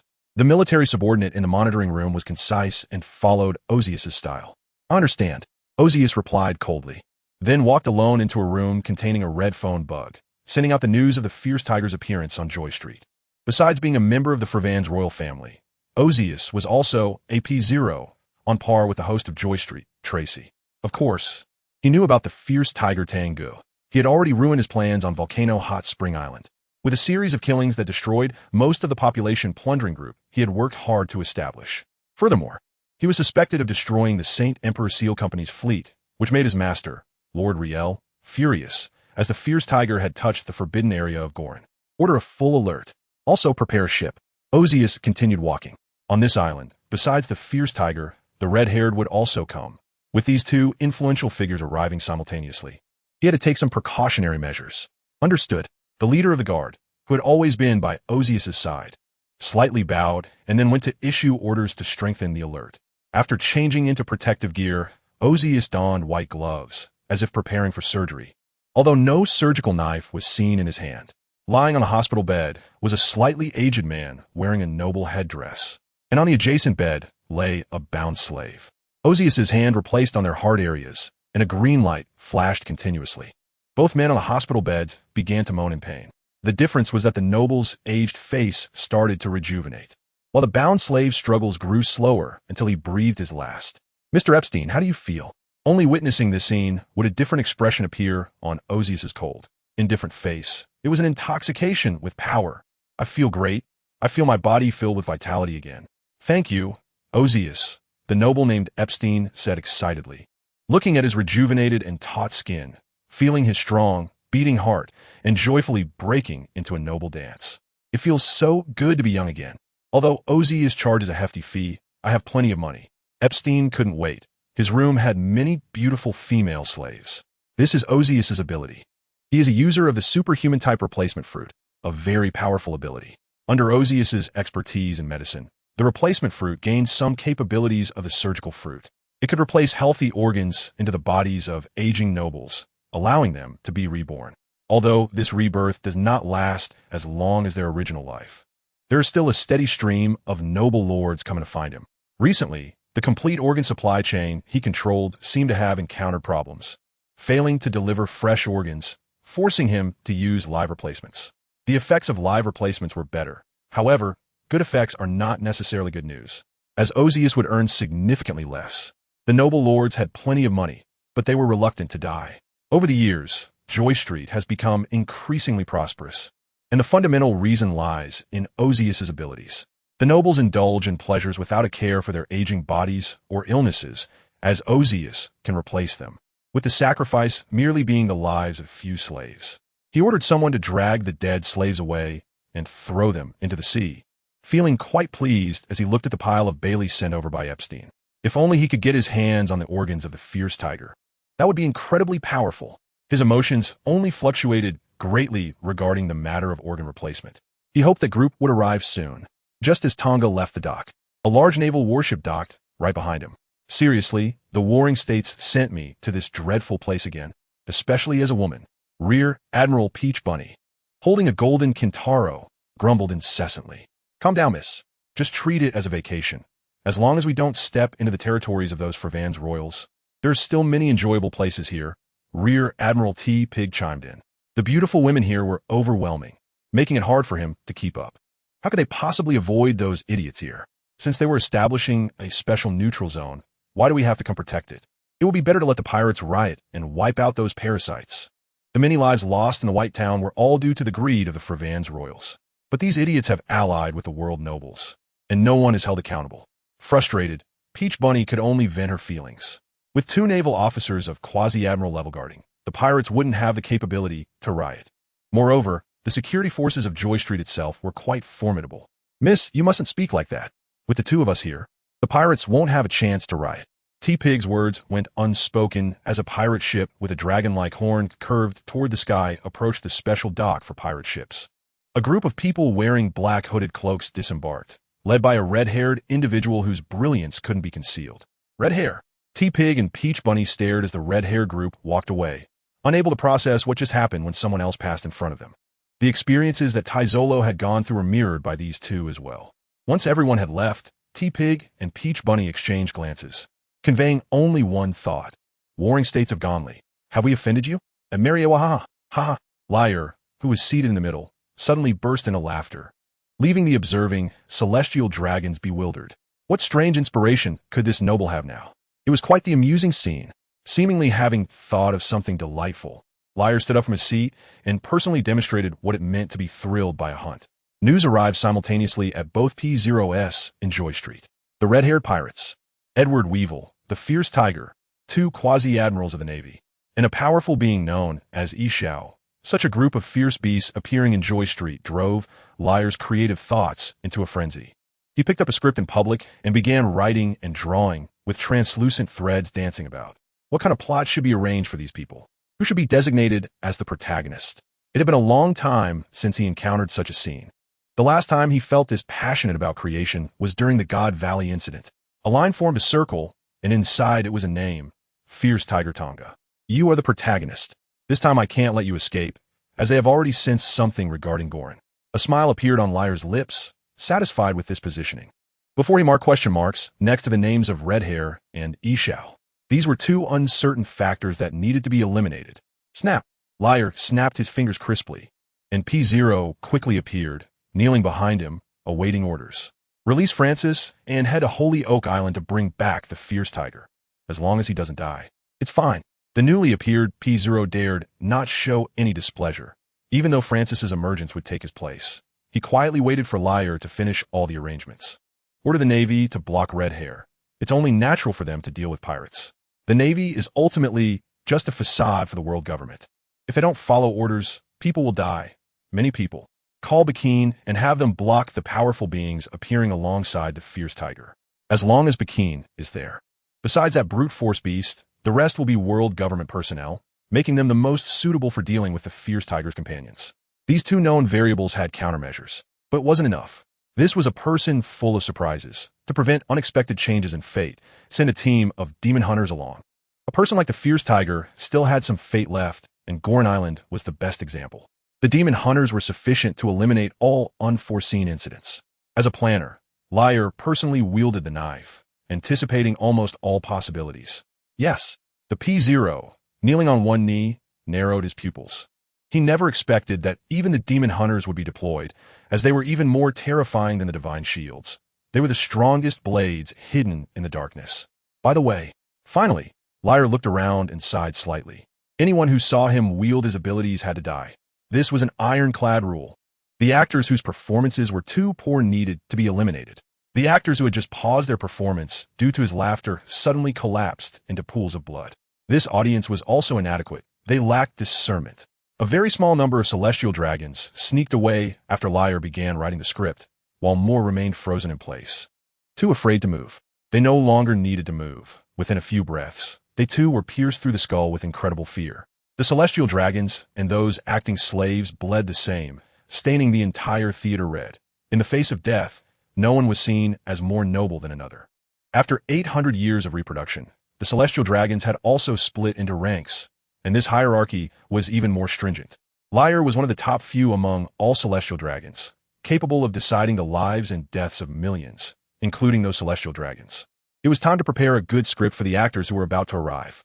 At Marine Headquarters Marineford, Warring States had spent a leisurely and comfortable period. Garp was still vacationing in the East Sea, and no one was competing with him for Simbe. Tang Ge had escaped the hunt and was hiding in some corner recuperating, causing no trouble for him. With these two troublesome figures gone from headquarters, he slept soundly every day, instead of being constantly compelled to transform into the great Buddha to beat everything. Of course, there were still matters at hand. These two issues made him slightly uneasy. Ding ding ding ding. The phone bug rang, piercing and urgent. Warring States, lost in thought, was jolted awake. A familiar feeling lingering in his heart. Something big was happening again. Hello, this is Warring States. The phone bug on the other and didn't give him much time to introduce himself or to clear his mind. You bastard. Why didn't you tell us that Red Hair came to Joy Street? Do you want us to die? The furious Peach Bunny appeared on the other end of the phone bug, her eyes red with rage. Normally, she wouldn't dare speak to Warring States like this. But the current situation was simply too frightening. What she thought was a vacation turned out to be a situation where a group of incredibly strong individuals walked past her and Shibuya on Happy Street, leaving them wondering how to defend themselves. They were merely prospective commanders. Even a true commander wouldn't be able to handle such a situation. Huh? Cold sweat dripped down Sengoku's forehead. Let me add, Edward Weevil is also here, and even two powerful beings whose strength is beyond perception are present. The usually sneaky but calm Shibuya also let out a curse. He had been confident in his observation skills, but that confidence shattered just moments ago. Let me add again, Ryakaju is also here, and he came looking for trouble, having just killed a member of the Fravan's royal family. Peach Rabbit snatched the microphone again. The incident on the ship had already spread, and the Navy intelligence officer stationed at Happy Street reported Ryakaju's actions to them immediately. The buzzing of their additional comments was easy to understand, but the amount of information was overwhelming. Sengoku, still digesting Peach Rabbit's first piece of information, was sweating more and more, his mind feeling like it was thrown into a pile of explosives about to explode. He couldn't hear what was being said on the other end of the telephone snail at all. If there had been a mirror in front of Sengoku, he would have seen his eyes bulging, his face twisted in extreme agitation, completely devoid of his usual refined calmness. A thunderous roar erupted from the top of the headquarters building. "Damn it, Gankuri! You bastard, Tang Ge!" At that moment, Sengoku seemed to take on the shadow of Jonathan. Ding ding ding. The goat was also startled awake, its bells ringing sharply. It didn't dare to make a mocking sound as its master looked too terrifying. Since the red-haired captain didn't make a move at the beginning, they could ignore him. You two stay put. Sengoku was Sengoku after all. He had experienced worse situations than this, and soon made a decision. With so many powerful individuals gathering, that bastard who had disappeared for over 10 days lit the fuse first. If he didn't cause trouble, it would be fine, but once he did, it would be a major event that could escalate completely out of control. Sitting slumped in a chair, Sengoku rubbed his temples vigorously, trying to calm the throbbing veins. He had a headache. Having such a troublemaker subordinate was frustrating. As for why that bastard ran to Happy Street and killed a Fravan's royal family member, he could guess with his butt. Revenge. After the bloodbath in the Colosseum, it was a vendetta against P0. With that bastard's vengeful nature, there was no second possibility besides this. Targeting the notorious Fravan's royal family to draw P0 and was Tang Ge's plan. But things wouldn't be that simple. The Fravans had the Celestial Dragon King backing them. Tang didn't know, but Sengoku did. That person would only make a move if it was absolutely necessary. And when they did, it would be earth-shattering. The Rocks Pirates, which gathered so many monsters back then, encountering Garp and Roger in God Valley was no coincidence. This time, it would definitely be a massacre. Ding ding ding. The telephone snail rang again. To have Chibuta and Peach Rabbit stop any unnecessary actions from the red-haired pirates. This was Lord Riel's order. Only this sentence came through, but it made Sengoku painfully cover his forehead. Was it really not possible? Bang! A dark and dim room's door was opened, light flooding into the darkness, revealing Francis bound in sea prism stone chains in the middle of the room, covered in wounds. The sea prism stone had rendered his body extremely soft, greatly limiting his bodily functions. Wounds that could have healed on their own were now rotting and festering. This was a punishment specifically devised by the world nobles to target those with abilities. If it weren't for Riel's instructions, he would likely have rotted to death in this endless darkness. But now he had bet right. He still had use, so he was released. Bang! The sea prism stone chains were unlocked, and the places where he was shackled were already festering, under the shocked gazes of the guards. Francis didn't even frown as he extended his claws to slowly carve away all the rotting flesh on his body. If the wounds weren't treated, they would infect other areas. "Hey, what are you staring at? Bring me my knife and prepare some food." Francis hadn't spoken for so long that his voice was like two pieces of sandpaper rubbing together. After nearly 10 days of confinement, he had turned pale and bloodless, with a dark, crazed impulse in his eyes. The areas where the rotting flesh had been cut away had already started to grow tender pink flesh under his powerful healing ability. The guards, intimidated by his fierce aura, unconsciously handed over a long knife.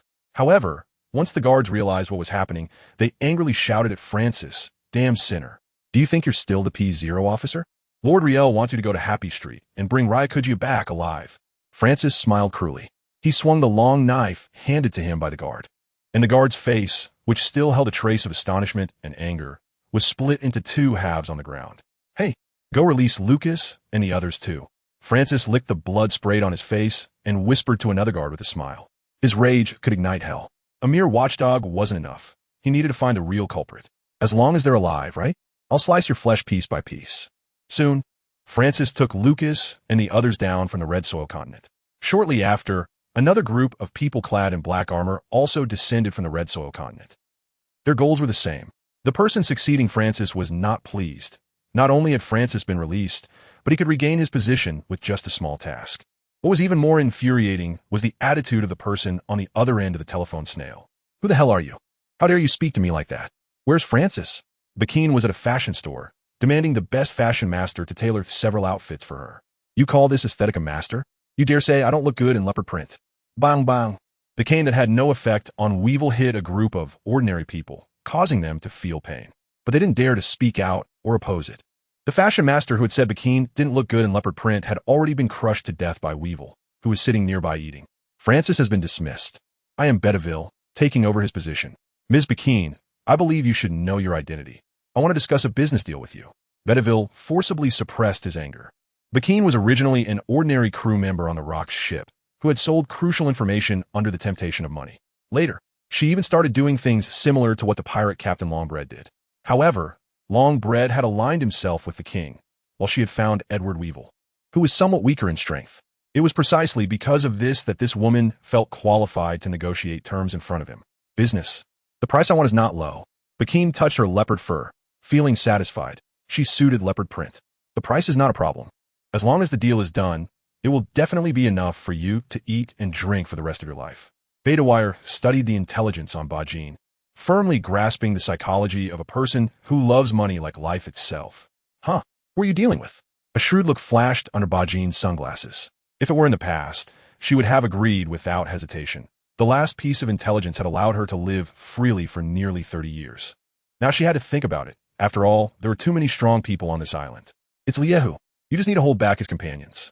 Betawire smiled. That blind man. A figure walked through Bajin's mind, the man who had been with Liehu, seemingly using a cane, a rather easy task. However, she was not satisfied. All right, but there's one condition. There is something I've had my eye on for a long time, and the business presented by the world government is just the right opportunity to make a request. The golden walls, gilded columns, pure gold candlesticks, and picture frames, as well as gold bricks, were what Tang Ge saw as he entered this pyramid-shaped building. The luxury was saturated with the essence of gold. The turtle convertible smoothly arrived outside a spacious private room, where someone was already waiting. It was also a lineup of women, dressed even more revealingly than those at the docks, just a few straps covering key areas. The room was decorated with a level of luxury that surpassed the outside. The auction house resembled a theater, with a circular stage in the middle serving as the product display area, and tiered seating below, with the private rooms located above the tiered seating. By the time Tang Ge looked down, the auction had already begun. On the circular platform, a pair of stunningly beautiful twins, clad in nothing but their skin, exposed to the lustful gaze of numerous men, their hands and feet shackled. Clearly, they were being auctioned as items. Their identity was that of daughters of a newly rich noble from a certain kingdom, rumored to have been captured by pirates and sold to Joy Street. Whether royal or noble, disaster would strike. Once their royal families were shattered, these once high-ranking female nobles became sought-after auction items. It was not uncommon for rival countries to specifically come to buy the princesses of enemy states, and those women who went unsold would be sent to hotels to become hostesses. The other side of this world was laid bare before Tang Ge, and this was the true reason why it was called Joy Street. The wealthy could buy anything and do as they pleased. The poor became commodities, at the mercy of others. Glancing at the female attendants who stood there, even if weary, they dared not move, their eyes filled with numbness, their movements mechanical. Juan Bailey. This gentleman actually bid 10,000. It seems he is determined to win. Is there a higher bid? 10,000, going once. The auctioneer on the circular stage was enthusiastic, while the man who had just bid 10,000 was nervously watching the stage. The man's name was Sakovich Rubin, a newly rich noble from the kingdom of Raharaj in the North Sea. The twins being auctioned were his kidnapped daughters. He had inquired extensively and finally learned that his daughters had been sold to Joy Street. Thus, he sold off his possessions and land, preparing to buy back his daughters at the auction. 60 million. A sweet voice from the private room announced a higher price. The owner of the private room was the king of the kingdom of Raharaj, sitting like a mountain of flesh on the sofa, with the service girls in a room carefully feeding him fruits and drinks. Any sign of discontent would see them dragged out and killed. The king had long coveted the beauty of Sakovich's twin daughters and had repeatedly asked Sakovich to send his daughters to him as concubines, but had always been refused. Therefore, he colluded with the dark forces of Joy Street to abduct the twins, leading to the current scene. 80 million. Sakovich immediately raised the bid, trying to scare off his opponent with a quick increase. 100 million. The king of Raharaj, intent on winning, pressured Sakovich with even stronger momentum. 200 million. 20,000. After several rounds of bidding, the others withdrew from the competition, leaving only the two still bidding. The king of Raharaj bids 20,000. The auctioneer screamed excitedly, as he had a considerable commission. Sakovich closed his eyes in despair, tears flowing uncontrollably, upon realizing that he was bidding against the king of Raharaj. The whole context became clear, in the heavily guarded capital of Raharaj, pirates had simply abducted his daughters. No matter how unwilling he had to give up. 200 million was the maximum he could raise, and buying 2 ordinary noble girls was already enough. The twin sisters on the stage embraced and cried, waiting for a fate worse than marrying that brutal king as a concubine. 20,000 once. 20,000 twice. Bang. Sold. The king of Raharaj sat in the private room, his eyes ablaze, having long coveted the twins on stage. However, within Raharaj, the newly rich nobles who had prospered through maritime trade and united were powerful. Even the king could not directly seize them, ultimately using others to abduct the twins. He had long known that Sakovich only had 200 million and had been slowly raising the price, merely wanting to give this ungrateful guy even more despair. Fool. A commoner is still a commoner, even if they become a noble. So what? The king's power is supreme, and this is the fate of those who oppose me. The development of maritime trade not only brought wealth, but also 2 things: new waves of thought and pirates. The revolutionary army rising in various countries across the seas is precisely based on new ideas, launching an attack on the system of royal supremacy. Next, powerful pirate slaves. Strange races, weapons known as great knives. Even positions of kings recognized by the world government are all auctioned here. As long as you can afford the price, you can buy anything you want. More and more people entered this auction house, hidden in the dark corners. And the climax of today's auction was just about to begin. A one-time auction of 6 devil fruits. Only in this special neutral zone of Joy Street could such a bold move take place. The entire auction house was packed. Even those who had already bid on items did not leave, as no one wanted to miss such a grand scene. It was a perfect conversation starter. Ding, ding, ding. The bell signifying 8 o'clock rang, and everyone quieted down. The rest of the venue darkened, and only a beam of light shone on the circular stage. The host began to dance, and many VIPs had bought for half a day under his passionate speech. Now he said, "The stars of today have arrived." The light split into 6, shining on 6 treasure chests. The lids slowly opened to reveal the main attraction inside. See des villes fruits, each a different color and adorned with strange patterns. Without further ado, the auction officially begins, and now for the first devil fruit, the superhuman type. Bang! Bang! Someone descended the steps. The conqueror's hockey stirred the air, like a giant drum being struck, causing those with half-baked psychological resilience to faint on the spot. To bring out 6 devil fruits for auction, there must be a defensive force. 2 men in suits, wrapped in armed hockey, stood in front of the circular platform. Hiss! The figure in front disappeared. Only the sound of breaking air remained in the ears. Nanny! Looking back, the host was already gripped in that person's hand, with 6 devil fruits gathered in the other palm. Fate is fickle for certain individuals because they can turn the table at any moment. The women beside him suddenly lost consciousness and collapsed to the ground, while those who remained aware preferred to faint as well. Damn it! Is this what you call the protagonist? It's clearly a ruthless character. The host, who was being cursed internally, had no way to respond to this question as the familiar sound of neck bones cracking echoed. Tang Ge only knew this method of torturing weaklings, crushing them in one grip. This idiot was already verbose enough, and during the auction, he treated people like livestock, inspecting them thoroughly. If it weren't for the appearance of these 6 devil fruits, he would have lost control long ago. He sensed the panic hidden in the darkness. He had heard that you intermediaries stirred up trouble in the world, but it turned out you were just a bunch of rats that only dared to stay in the dark. In the light, you were all worthless. Every auction of a devil fruit attracts enough attention, let alone 6 of them. The only ones still conscious in the auction hall were the intermediaries of the dark world, who maneuver among the various forces and countries worldwide, trafficking arms, weapons, intelligence, resources, and people, forming a vast web of connections. Tang Ge's conqueror's hockey surged like a tide, enough to stun ordinary people, but not enough to completely incapacitate these intermediaries with some combat power. Li Hu, what are you doing? The 2 security personnel from Happy Street who failed to stop Tang Ge shouted angrily halfway through. A fist almost simultaneously smashed into their chest and abdomen, the brutal force piercing through, turning all their internal organs to mush. Sigh, he really has become a brute who only knows how to fight. Tang Ge appeared beneath the round stage, feeling somewhat nostalgic. These 2 who could unleash hockey could at least block him for a moment in the past. Now, they were merely lackeys who couldn't finish their lines. Attack together, otherwise we'll all die. Seeing the notorious Li, who directly killed the people from Happy Street without any hesitation, This group of intermediaries in the dark felt the threat of death. The loudest shouter is often the most cowardly. The first intermediary to shout wanted to sneak away while others were attacking. But little did he know that many others had the same idea. No one truly attacked Li Hu. Instead, the first to speak exposed his position. Whoosh! This was the last sound he heard. Idiot! Even if you don't speak, you can't escape. A knife appeared in Tang Ge's hand. It was a large knife from the earlier auction, the most desired item besides the devil fruits. After losing the black knife, something felt missing.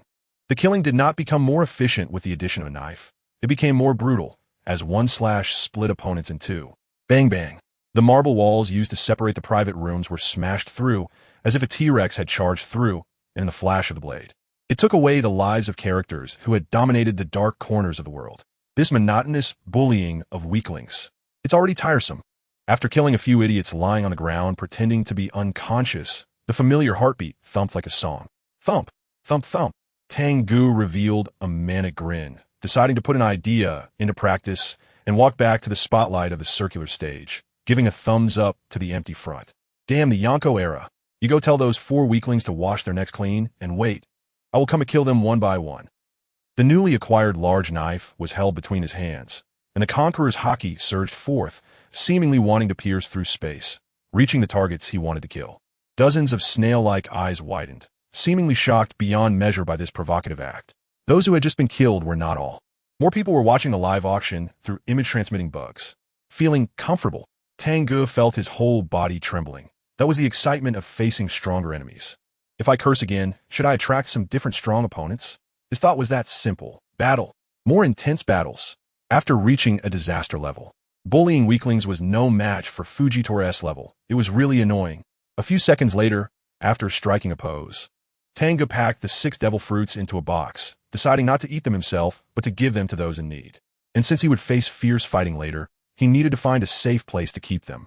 After doing all this, he looked towards the entrance of the auction. You say those 3 are weaklings. I wholeheartedly agree, but say we are not. Someone stepped out of the darkness, and this was not a weakling. It was a genuine beast. Just came to inquire about news from the intermediaries of the dark world. But unexpectedly, from afar, he heard some rather unfriendly boasts. Beckman's conqueror's haki surged like a raging sea, his long hair flowing behind him like a demon, and he pulled the trigger on the long gun in his hand. Bang! The pitch-black bullet struck the blade, emitting an unusually dull impact sound. Tang Ge did not dodge. It was meaningless, as this bullet was an attack from the future, predicting all movements. Standing still to take a hit was never his style, a swirl of red ripples wrapped around the blade. Not even a devil fruit user. But you are still nothing but chickens. In less than a second, Tang Ge accelerated from standing to exceeding the speed of sound, slashing down with the katana. Crackle! The overwhelming shockwave of Conqueror's haki formed a hurricane-like whistling airflow in the enclosed auction hall, sweeping up those who had collapsed on the ground and the golden decorations. The hard and thick marble walls were cracked, revealing countless fissures, and the surging and violent airflow blasted out from every exit of the pyramid, causing the entire structure to collapse after enduring just a few shocks. Bang! Bang! The ground simultaneously exploded into 2 spiderweb-like pits, and 2 figures as swift as light pierced through the top of the pyramid. Bang! The knife clashed with the long gun, and a more intense clash of Conqueror's haki occurred, dark red lightning streaking across the 2-headed snake emblem, shining brilliantly even in the night as all the gemstones exploded like rain. The massive shockwave radiated outward, and the people still indulging in luxury and joy had their eardrums severely pressured, clutching their heads and collapsing to the ground in painful writhing. Boom! Boom! Invisible ripples rose in the air, the tremendous impact sound drowning out all other noises, signifying the official start of this enormous event tonight. The New World, Onigashima. This is the stronghold of the king, Kaido. Under the illumination of flames, the cave floor and rock walls were filled with ominous shadows. A group of powerful pirate officers stood like lackeys, not daring to breathe, as too much had happened in the past couple of minutes. Before them was a large image-transmitting bug, projecting the scene of Tang Ge standing on the circular stage, shamelessly boasting. Selling heads. This strange, yet comprehensible term was particularly jarring. The giant man sitting on the steps was Kaido, with veins on his arms rolling like angry dragons, making sounds like steel being pulled as he lifted a barrel of alcohol that 2 people struggled to carry and poured it into his mouth. Rarely did he go on a drunken rampage. He merely cast a glance at Tang Ge, who was still posing in the screen, and didn't care. As the Emperor of the Sea, the fear of the world did not add to his pride, nor would he be infuriated by a few insults. Kaido didn't care, but that didn't mean others didn't. A cluster of flames burned fiercely behind him, and the big sign, Flame Calamity Jin's eyes were about to burst, his eyeballs rolling fiercely inside. Only he dared to speak at this moment. The fierce tiger Tang Ge, what a ridiculous leader of the Navy. Just a fool who was overly pleased with himself after taking down a Pizarro. He was the staunchest supporter of Emperor Kaido, filled with a sense of indignation as if a dishonor to the Lord meant death for the subjects. Having that reckless guy with red hair was already enough of a headache, and now, with this arrogant fellow, it was truly troublesome. The rotund Plague Queen had his mouth wide open just now. The cigar he was holding fell to the ground. However, he didn't have the confidence of Jin. His bounty was not much different from Pizarro's. Speaking of red hair, a voice came through the screen again. You say those three are weaklings? I wholeheartedly agree, but say we are no good. Under the fierce clash of Conqueror's hockey producing electric sparks, Ben Beckman's face was faintly visible. These two bastards. I want to tear them apart. Jin's face, wrapped in a black mask, twisted in anger. The voice coming from afar hit them like a left hook and a right hook. Especially Ben Beckman. That bastard even stepped on their heads. You guys haven't even ascended to the throne yet. Crash. The wine barrel was smashed to the ground. This was not just an expression of anger. Oh ho ho, the heavy black spiked club thudded against the ground. Kaido looked like it took effort just to stand up, swaying unsteadily. Yet no one dared underestimate this drunken man. Everywhere his gaze fell, there was the shadow of his enormous and winding body. Two brats were fighting, and as an adult, it was necessary to let them see what true terror in the world was. With Ben Beckman present, it meant that man was also there. Hurry up, red hair, let us start an unprecedented war. If I kill you, it will only be because you were weak and didn't have the fate to survive. Above Onigashima, purple lightning rolled with Kaido's roar, and Jin helplessly threw a log pose onto the claw of the flying dragon. He was a man filled with a warrior's instincts. Either he kills others, or he gets killed. But those who could kill him simply did not exist. Among the cadres standing in the cave, the newly recruited member Virgo put away the fear on his face. This was not fake. As a mythical Zoan, Kaido, transformed into an azure dragon, was at the top of the food chain, pressing him down without any resistance. No wonder Doflamingo chose to cooperate with Kaido. Claiming to be the strongest creature in land, sea, and air was truly no exaggeration. This time, Virgo stopped imagining. After thinking like this last time, he had to leave the Navy and became the liaison between Kaido's pirates and the Don Quixote family pirates. Just watching the mythological beast rolling away in the clouds. He couldn't help but think, this time, you surely can escape. This time it's really a dragon targeting you. As a teammate, Fujitora still didn't know that their combination had upgraded in survival difficulty from hell level due to Tang Ge's provocation. He arrived at a moon-shaped building. This was the world's #1 entertainment company, Happy Street Entertainment, controlled by the woman known as the Queen of Joy, Stussy. Stussy controlled all entertainment personnel in Happy Street, appearing glamorous on the surface, but secretly forcing people into prostitution, her hands stained with blood. Just as Tang Ge was tired of bullying weaklings at the auction, Fujitora didn't feel much fun participating in the Gambling King tournament with his observation hockey. He came here because a super strong individual had arrived. The ornate grand doors were already wide open, and all the armored guards at the entrance lay on the ground, allowing him to pass through without any obstruction. At the very top of the building, I really haven't seen her, nor do I know who she is. Stussy repeated this sentence while sitting in her chair, her sky-blue eyes fixed on the expressionless red hair, seemingly soft and watery, her voice as crisp as a lark, yet like a warm breeze stirring the heartstrings. This statement was half true and half false. With her seamless acting and the ability to control heartbeats, she was confident she could deceive anyone. After reporting the information on Red Hair and the Fierce Tiger, Lord Lil's order was to have her wait here. She didn't dare to defy it in the slightest. Red Hair remained non-committal. Stussy's identity was not a secret, and his purpose for coming here was to determine whether his daughter's disappearance was an accident or deliberate. The transponder snail in his arms rang, and upon picking up the receiver and hearing the information from the other end, Red Hair regained his composure. Stussy, it seems you have a lot of guests today. Disregarding the distractions in his mind, he revealed a crescent-like smile as he looked towards the entrance. I can be considered an unwelcome guest. The woman beside you has a strong smell of blood. She is a thorough villain. If you're in league with her, you are black. If not, you are white. Raising his cane sword, Fujitora stepped into the room. The entire building shook with each step. That is a rather perfunctory reason. So what is your answer? Red Hair, who was sitting in the chair, stood up, drawing his long sword, his hair moving on its own without wind, covering half of his battle-ready face. She couldn't have any issues now. This was also a nonsensical answer. Crack, crack. The air between the two seemed to be compressed by immense power, solidifying like a shattering mirror, countless cracks spreading and crawling. This was merely a pure clash of momentum. What a pity. The nearby space suddenly collapsed. And Fujitora was the black hole emitting endless gravity, swinging the sword backward in a horizontal sweep, transmitting extreme weight. And the awakened armament hockey combined with his abilities was like adding wings to a tiger. Black hole sword, fierce tiger. Everything ahead was being pulled and twisted. The dominating destructive power of gravity, not restrained by Tang Ge's mutated armament hockey, was fully displayed. Only one sword remained unaffected, wisps of airflow swirling around it, clashing with Fujitora's cane sword from a distance. This was an ultimate contest of strength and weight. Crackle. The space between the two swords was compressed to the extreme. Dark red lightning flickered past, and the hemispherical shockwave flattened and crushed buildings within a radius of several hundred meters. The ground wailed in despair. And a giant oak was pressed to the ground, submitting to the strong. This was a battle between two battle-hungry cripples. St. Oak Island.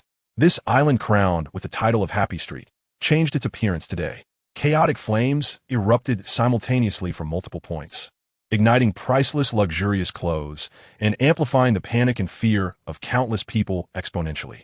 Flames soared into the sky, burning everything flammable to ashes, and faster than the spread of fire was fear. Deafening screams echoed through the sky. It was just like the night the White Town perished. These people resembled the citizens of the soon-to-be abandoned White Town. All of this had nothing to do with the Fravan's royal family. Outside the Grand St. Oak Palace, the waves surged violently. Luxury ships anchored on the sea swayed, and the enormous sails were already filled with wind. Set sail. The Fravan's royal family sat on a large ship, preparing to set sail for refuge. They only needed to wait for the P0 to be dealt with before returning to continue their lives. As the news of Pacius's death gradually spread, the king of Fravan's issued a summons, demanding that the royals indulging in pleasure all over Joy Street arrive here as soon as possible. However, leaving Fravan's had been a covert operation spanning several generations, and now, in such a hurried escape, some royals who had moved here and had been living extravagantly, reveling every night, did not react as quickly or efficiently. They were reluctant to abandon the numerous beautiful slave girls and feared that the mountains of wealth hidden in their treasury might be problematic. Their greed was truly at its peak. Ultimately, the need to abandon everything left the Fravan's royals, who prided themselves as the lords of Joy Street, extremely furious. When the ships began to head out to sea, they could no longer contain their anger, and roars erupted from the ship's cabin. They must protest to the world government. How dare their navy openly kill a royal blessed by the gods? They must demand the surrender of the fierce tiger. That's right. How dare a mere navy take on the great Fravan's royal family? We are not Judicial Island. They are royals endowed with sacred power by the gods, the lords of Joy Street, and now someone dares to resist? Isn't that lawless? The fierce tiger must pay the price. Once the world government hands him over, he will become the slave of our entire royal family. Ha ha! The famous fierce tiger will become a slave, and let's see how he acts then. I will put a muzzle on him and make him crawl on the ground like a dog. Ha ha ha! He never expected us to leave now. I want to see that look in his eyes, just like those commoners. The Fravan's royals believed this was just a repeat of the White Town incident. Once they escaped, those impotent roars would merely be fodder for conversation, a joke. But, is it possible? One arrogant person can be annoying. But when a whole group is arrogantly invincible, there is no hope left. True fate has already priced every stroke of luck, and this time, the Fravan's royals have run out of luck. The sky was completely illuminated as a thick cloud over Summer Island was pierced by a fire line descending from the heavens. The booming sound like a death knell. Buzz. A flash of light split the sea, cleaving the 10,000-ton ship carrying the Fravan's royals in two. After the ship's hull bounced up on the water's surface, it was struck by a meteor falling from the sky, sinking both the people and the ship to the seabed. The Fravan's royal family was completely finished. T-Pig, standing on a building observing, swallowed hard. The end of the fire line falling from the sky was obscured by the Holy Oak Palace, making the outcome unclear. The death of those pests was not a big deal. You mean, that group of nobles rushing to see was annoying. Peach Rabbit wished all those pests would die. That's right, miss. That guy waited so long to act after killing one on the ship to gather the remaining royals together. The illustrious Fravan's royal family, famous for nearly 800 years due to Perlead, also met its demise because of Perlead. Tonight, they were entirely obliterated. In this age of supreme monarchy, it was a world-shocking event, all caused by the fierce tiger. Even someone like T-Pig was shaken by this man's determination and ferocity. Both the warring states and the news media regarded the fierce tiger as the new leader of the Navy, which somewhat stirred thoughts in T-Pig. That sense of defiance vanished with the obliteration of the Fravan's royal family. Whether one was defiant or not, they had to submit. This was a man who killed kings as easily as slaughtering chickens. This guy's steadfast sense of justice was truly enviable. The strong wind straightened the cloak of justice. And Peach Rabbit didn't have much time for convoluted thoughts. She wanted to emulate it. Seeing T-Pig about to lecture again, she angrily shouted, "Shut up! I know. Why haven't the generals arrived yet? If they keep fighting, the whole island will sink. Meteors are already falling from the sky. Who knows what other big moves are coming? This not-so-sturdy island can't withstand the aftershocks of 4 strong fighters. I'm afraid the generals won't be able to come. The one arriving will be P0, and the real battle hasn't even started yet." Star directly ordered them to begin, and T-Pig guessed some hidden clues. Should we stop the red-haired pirates then? At this point, Peach Rabbit's tone was filled with helplessness.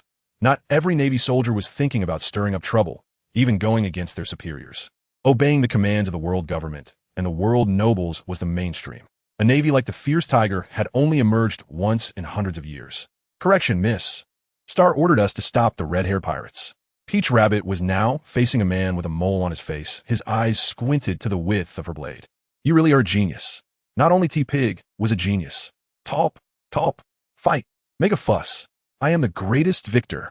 Taizolo danced and sang, nearly grinning from ear to ear. Before him lay the wealth accumulated by the Fravan's royal family over nearly 800 years. Mountains of gold, silver, and jewels, with a pile of cash stacked into a pyramid worth 100 million berries. The panicked Fravan's royals had no time to transport them away, perhaps thinking they could return soon. However, now it all benefited himself. The poor have nothing, while the rich can do as they please. Bloom, golden flower. White currents emerged from the haphazardly piled gold, then all melted and flowed to Taizolo's feet like a blooming flower, lifting him to the peak of his song. This treasure, enough to last several lifetimes, made him feel the power of money again. But after the peak often comes the trough. A conversation between 2 familiar voices came over. Mom, why can't I go kill those annoying guys? Stupid son, what is our goal? It's money. Taizolo looked around and saw nothing but money. And his heart dropped from the peak to the lowest valley. Just like my mood at this moment, working hard from 8. 2 to 8. 6. Thinking it was good, only to drop to 7. 5 overnight. In the forbidden area of the Fravan's royal family, Ozias had already left with his guards, leaving only some slaves behind. The 2 entered an underground space, passing through a laboratory-like area, and pushed open a hidden room door, revealing Epstein, who was holding an unrestricted meeting inside. Nearly 10 white bodies were rolling in a heap. This visually vivid erotic scene did not stir any waves in the eyes of the 2 who entered. Sir, this is the symptom of having drunk the divine water. One person lowered his head and pushed aside Epstein's eyelids, revealing his unfocused eyes. 2 years ago, a so-called divine water that promised supreme pleasure spread in some areas of their country, attracting many pleasure seekers and becoming a fad. However, just half a month ago, the supply of divine water suddenly decreased by more than half, and many who could not get it displayed severe side effects. The joy that was once abundant now doubled the pain, like a madness. The divine water is a poison. It not only makes people addicted, but also greatly corrodes one's will. After following the clues, the 2 discovered that all evidence pointed to a company called Holy Emperor Seal, a huge conglomerate controlled by Riel.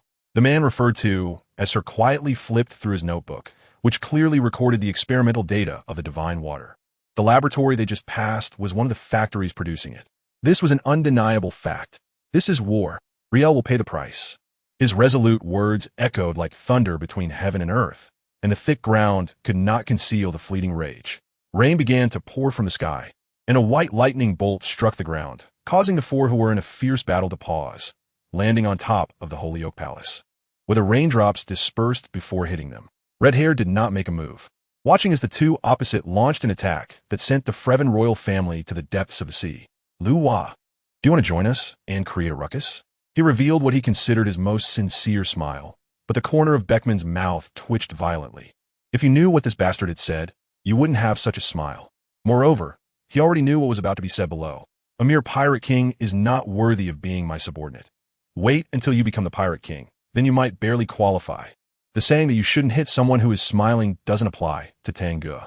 He raised his chin slightly, expressing his disdain perfectly. Fujitora realized why. After knowing this guy, the strong ones he encountered were increasingly exaggerated. One sentence killed the conversation, and naturally, the next was a clash of fists. Crack! The blades clashed, and two powerful conquerors' haki collided violently, sending a transparent shockwave that instantly spread out, causing cracks to appear in the foundation of the Holy Oak Palace. Such formidable haki. As a Navy officer, what is your will? When ability is insufficient, only haki can surpass everything. Red-haired understood the meaning of this phrase better than anyone. His captain suppressed an era with unparalleled haki. The three types of haki, like the seven colors in sunlight, must merge to shine like the sun in the sky, illuminating everything and crushing all. A navy lacking the will to become a king finds it hard to give birth to conquerors' haki. This is a consensus. Therefore, despite the navy spanning all seas of the world, with over 1 million soldiers, they still cannot completely eliminate pirates. It's not that they don't want to, but that they can't. The top-tier combat power cannot compete. Conqueror's haki is the most critical link. The navy in front of him, whose conqueror's haki materialized from spiritual power, did not reveal the will to become a king. How did he awaken conqueror's haki? Rarely did someone cooperate, and Tang Ge couldn't help but smile. Suitable declarations for such a grand scene flashed by. Heaven and earth, from all directions, only I am supreme. The words were not filled with passionate emotions. Only the grand conqueror's haki spread this blasphemous declaration across the sea, proclaiming his unwavering determination. I will become the strongest, surpassing everything. The three types of haki intertwined within him. The momentum outside his body surged another 3 points, leading to even more intense clashes of power. Boom! A powerful force surged towards the sky. The dark clouds were split apart in the middle, resembling a crack in the sky. Thick clouds continuously rolled, producing a shocking rumble. Dong dong dong.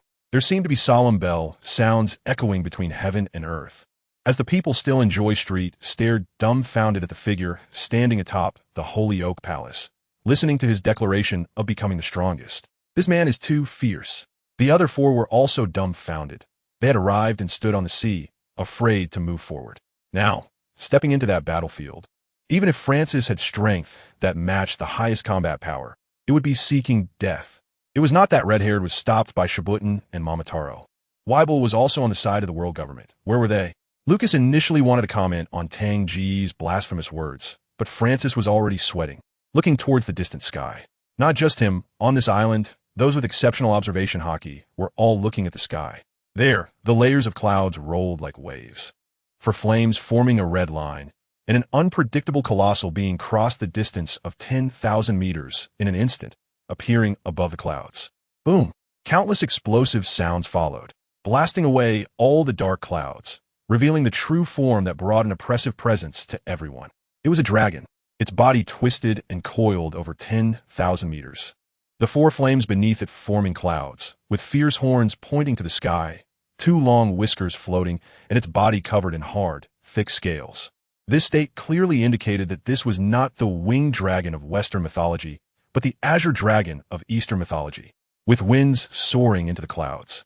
It could destroy everything in an instant. The azure dragon's eyes were still slightly glazed, as its body moved in midair, generating several enormous tornadoes, stirring up the entire world. Those without strength were not even qualified to stand and meet its gaze. This was the so-called strongest being of land, sea, and air, the Emperor Kaido. Who? The shattered dark clouds spun endlessly, being pulled and swallowed by the azure dragon, as intense light and heat gathered in its mouth. Heat breath, the scorching airflow, carrying temperatures over 10,000 degrees, penetrated from the sky, causing the entire foundation of the Holy Oak Palace to explode in an endless burst of light and heat. Without any superfluous words of greeting, Two massive moves struck down, and only those who remain alive were qualified to have a few words with him. This is the true, strongest, supreme being. The panic-stricken screams at the dock had reached a peak. Hurry and board the ship. Throw everything away. All ships must be filled with people. Anyone who dares to obstruct will die. Shibutan and Momotaro had already thrown the order to the stars. The last bit of calm shattered with Kaido's entrance. It was terrifying. The vice-admirals could not bear so much. Momotaro's eyes turned red like an enraged rabbit. Even drawing out Kinemon to kill several noble guards obstructing civilians and slaves from boarding the ship, under the violent suppression of the two vice-admirals. All the ships were filled to the brim with people, and the Navy maintaining order retreated to the warships. Hurry up and leave. The sails were lowered. All ships departed from the coast, heading towards nearby islands. This island was finished. Finished. Finished. All finished. Beneath the ground of the Holy Oak Palace. In the treasure chamber of the Freven royal family, cries of despair echoed as Bakken sat beside the ground that had melted into magma. Her leopard print fur burned with several large holes. Her hair and face were char-black. Endless berries turned to ash before her eyes. Tons of gold melted and swallowed by the magma. For someone who loved wealth like her, it was 1,000 cuts to the heart. Damn bastard. I will never forgive that dragon. Weibel's snot and tears flowed as he picked up his Naginata, wanting to rush out through the hole in the ground for revenge. It wasn't that his strength was overwhelming. Just now, even Bakken had been burned to death by the heat breath. Dragon? The roar on the edge of fury brought Bakken back to some consciousness. She quickly wiped her sunglasses and looked at the sky, momentarily stunned, then lunged to hug Weibel's leg. Idioson, the treasure is gone, but you are my greatest treasure. Revenge is not in vogue now, and there are no benefits to it. The figure looming in the sky. How could she not recognize it? Before consuming the fruit, she was as strong as a monster. Weevil is no match. Treasures can be robbed again, but this son is the greatest support, and nothing must happen to him. The words of Bajin were like the only reins that could hold Weevil back, making him stop in his tracks. The important thing is the benefits. That promised position of warlord cannot be lost again. We must capture the Flame Tiger. With the title of warlord, we can take as many treasures as we want. The confused Weevil doesn't have a very good memory. However, he still remembers the Flame Tiger, who ignored him, and the impression is deep. You're right, Mom. I'm going to chop that bastard to death right now. Slow down, Weevil. Let them fight first. In the corner, the barely alive Taizolo decided to continue playing dead. He was also waiting for the fight to start. The island's foundation was shattered, the grand palace leveled to the ground, countless buildings destroyed, and trees uprooted, while debris was occasionally swept up into the sky by tornadoes. Scalding lava flowed into the sea, the water's surface boiling, and the smoke and steam that spread covered the situation on the ground. The atmosphere before the great battle was so oppressive that it felt suffocating. The originally opposing sides, with the unparalleled dominance and display of imperial might by Kaido, turned into a three-way standoff. Oh ho ho! Kaido, transformed into his dragon form, sword in the air, his body writhing beneath him, no longer the massive presence that blocked out the sun.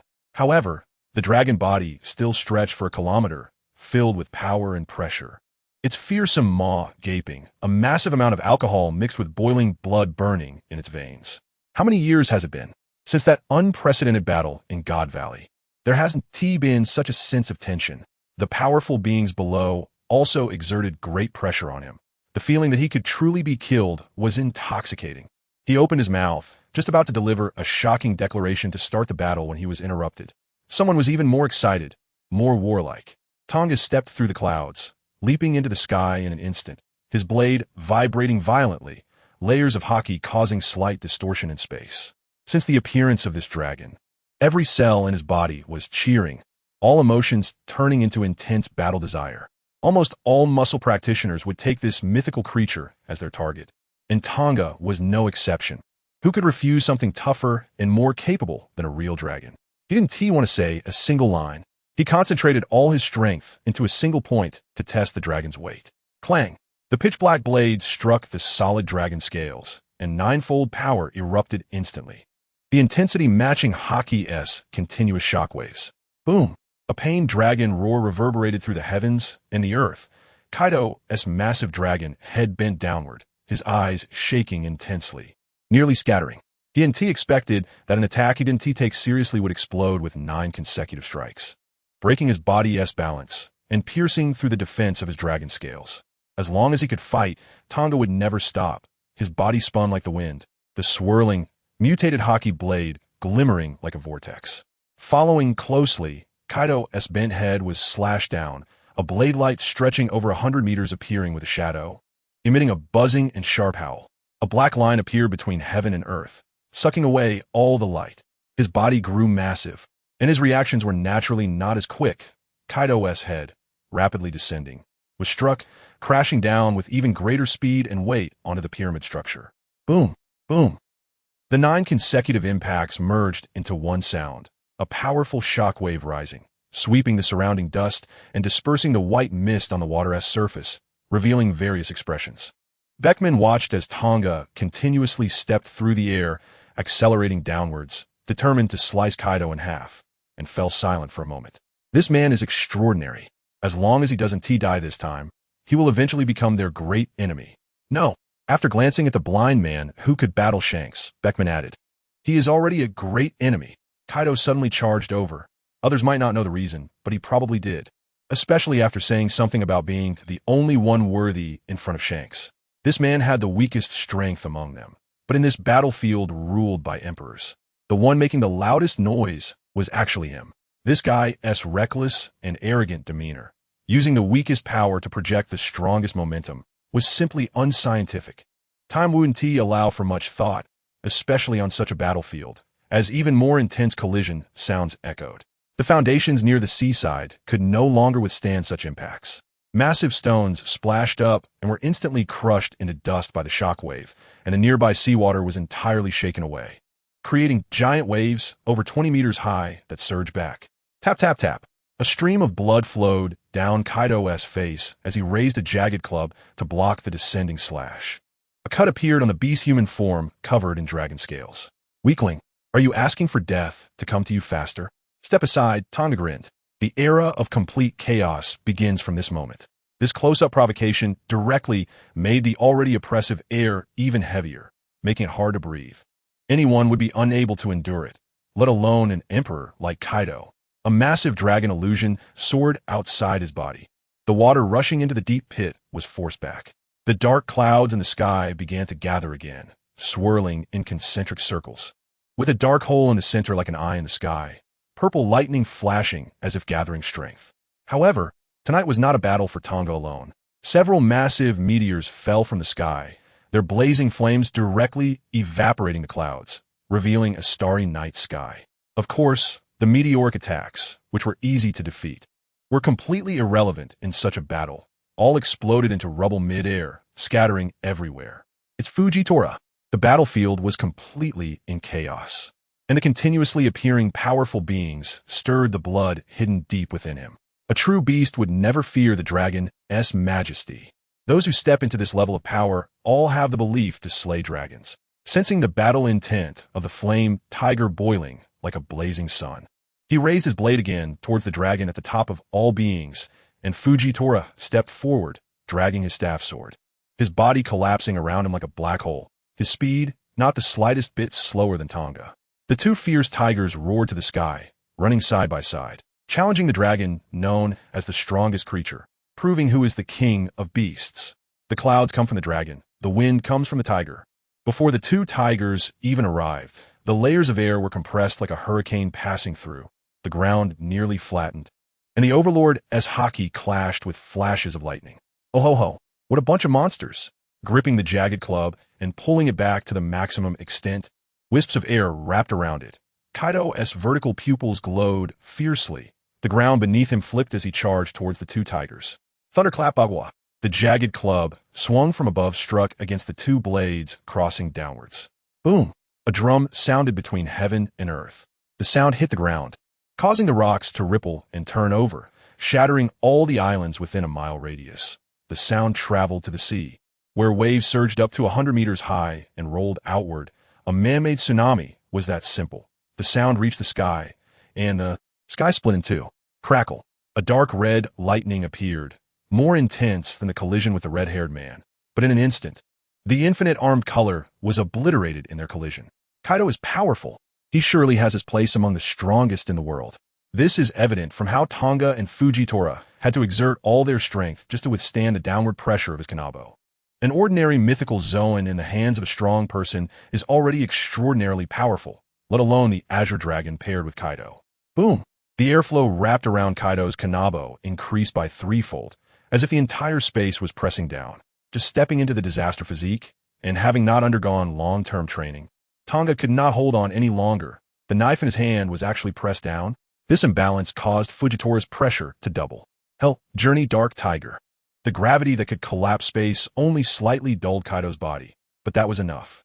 The two quickly jumped away from their original positions. Kaido's strength was too great. Boom! The Kanabo, which could not be resisted, smashed into the ground, creating cracks over 100 meters long that completely shattered the island. Without a moment's pause, the mythical zone granted its user tremendous mobility and strength, giving Kaido the opportunity to strike down the separated two. Descent of the three realms lead to Naraku. Kaido flashed through the air and directly appeared above Fujitora, raising his Kanabo to deliver a downward strike. The space was directly marked, and before it even landed, the ground had already been crushed. Black Hole Blade, Fierce Tiger. Standing on the ground, Fujitora seemed to truly unleash a black hole, but his blade only sliced through an illusion. This is bad. Kaido's target was not him, but the Fierce Tiger. Who are you trying to kill? After Tanga, who was known for his speed, and Fujitora spread out, they naturally guarded against a move he often used. Sure enough, after feigning a strike, Kaido stood before him, a grin spreading across his face. Military Tulip Dragons, Prosperity. This was contempt. Unbearable. It's you weakling. Evil God wielding blade, ninefold Hidden Tiger. The airflow coiled around the black Kanabo gave Tanga the feeling he had when facing Carp's punch. It was unstoppable. The red blade light shattered in an instant, and the following Kanabo struck Tanga head-on. Boom! A circle of airflow exploded from behind, and his entire body flew backward like lightning, creating a series of shockwaves that shattered all buildings in its path, and the raging fire was extinguished by the wind pressure. Bang!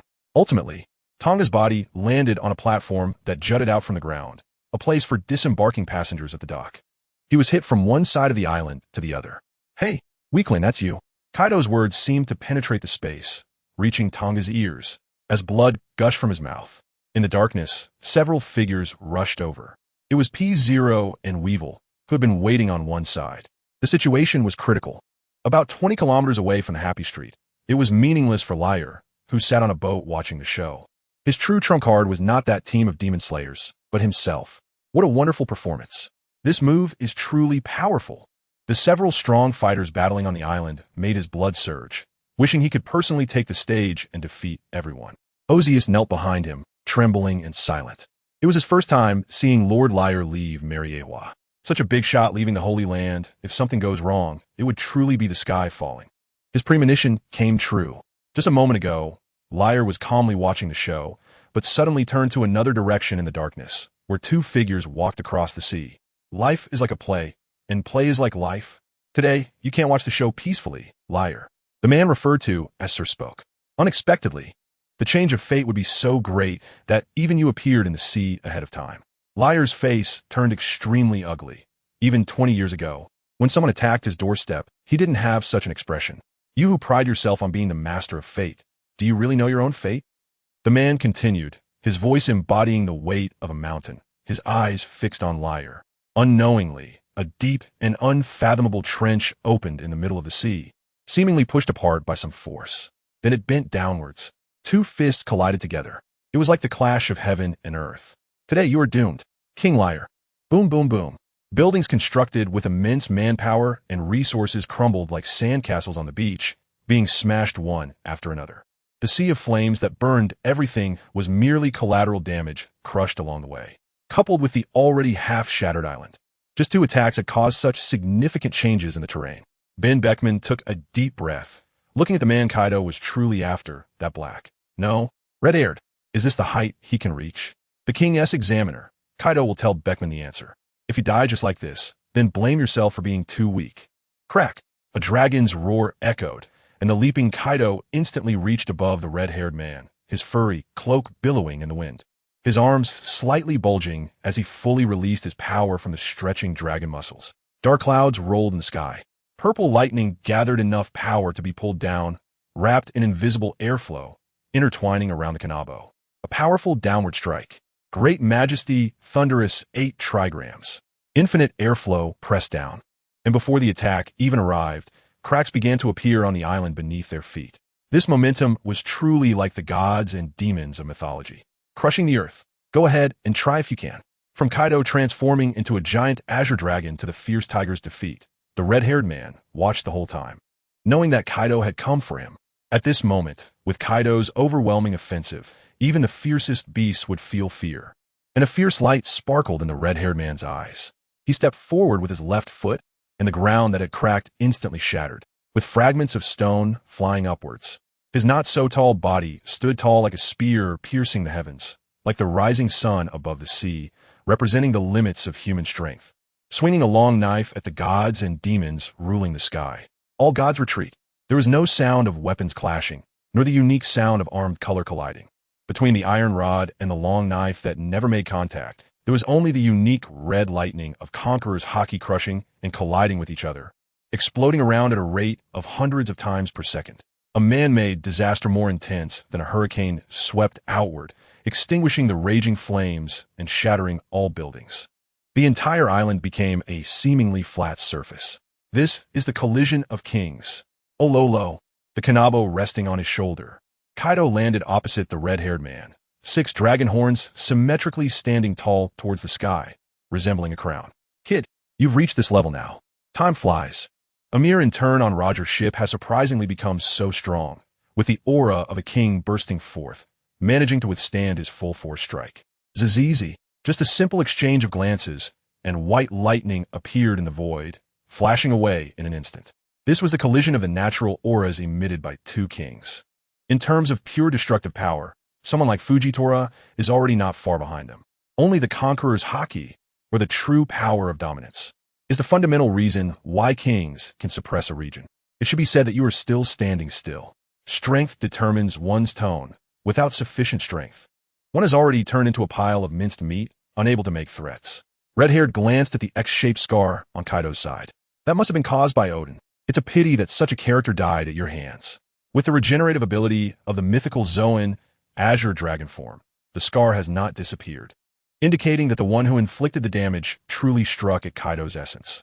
It is indeed a pity. Even now, it still aches faintly. Covering the only scar on his body that cannot heal, Kaido actually showed a sense of regret, a look of indulgence. That was a respectable opponent.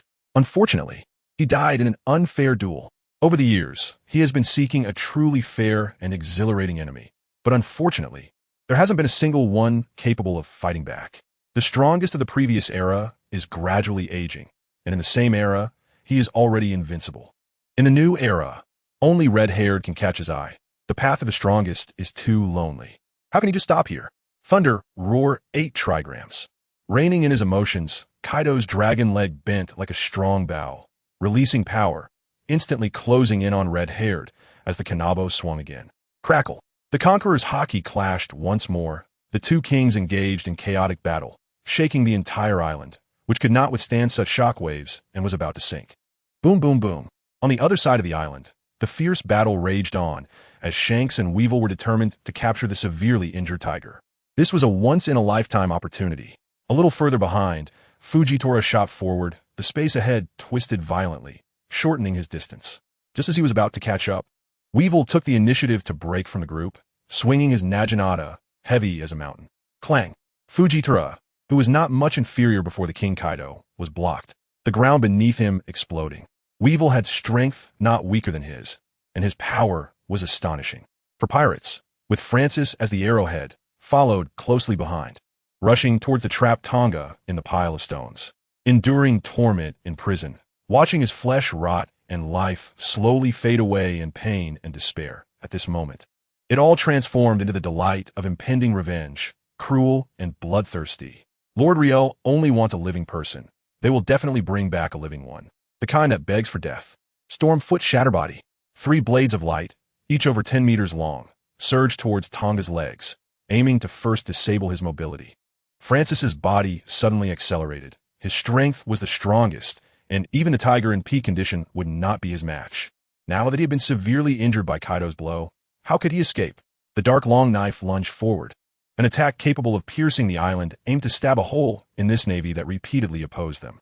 With strong enemies surrounding him, the lethal attack was fast approaching, leaving only Tang Ge lying in the rubble, laughing maniacally.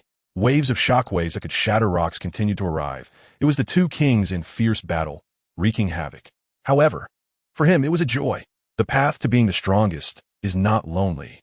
From that previous strike, he understood the dual gap in body and haki between himself and Kaido, which was more than just a level difference. With the mythical Zoan Azure Dragon form plus his own physique, Kaido was among the very top among kings. Moreover, his haki had no flaws, especially that kind of haki that could not be resisted. It was absolutely extraordinary. He had seen Carp use it before, thinking at the time it was the highest level of armed haki, only to confirm today that it was not. Above the heavens and below the earth, from all corners of the seas, I alone am supreme. Ha ha, ha ha ha. No matter how great the gap is, so what? Only such powerful beings are worthy of him, Tiger Tang Ge, to surpass. The voice of his heartfelt roar spread amidst the conqueror's haki, as the air was rapidly shaken and compressed, sweeping towards the attacking blade light. Boom! Boom boom! Like waves crashing against rocks, Storm Foot shattered in an instant, turning into blue light points scattered, with two pirates being pushed back by the invisible ripples of transmitted power.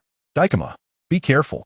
Daikama, wearing a tiger mask, felt his heart tremble violently, the fear before death, as the tiger appeared at his side almost without warning. Fortunately, he was not the kind of character to be killed in an instant. He slightly pulled back with a six-style shave, but it was useless. A fist the size of sand bowls stamped onto his chest, and then there was nothing after that. Multiple forces transmitted through the armed haki directly turned everything inside his body into mush, including his life. Thank you for bringing it back to me from afar. I can only repay you by ensuring you die without pain. Behind this special tracker pirate, Tang Ge picked up a broken knife, a black blade. You useless bunch, wait a moment. Without even looking at Francis, who had already thrust the knife close, Tang Ge transformed into a streak of light, shooting towards the other side of the island. I'm going to kill a dragon first. With both observation haki and armament haki awakened, combined with the effects of mutation, he aimed to slay the dragon on the surging sea surface. The pirate ship rose and fell with the waves. Weak pirates could not withstand the clash of haki coming from the island, and also could not bear the motion sickness, collapsing on the deck one after another. Move these idiots to the cabin. Don't let them be swept away by the waves. Beckman, as the first mate, returned to the ship to observe, while the other cadres were present. Red-haired strength was still in the growth phase, somewhat lacking compared to Kaido at his peak.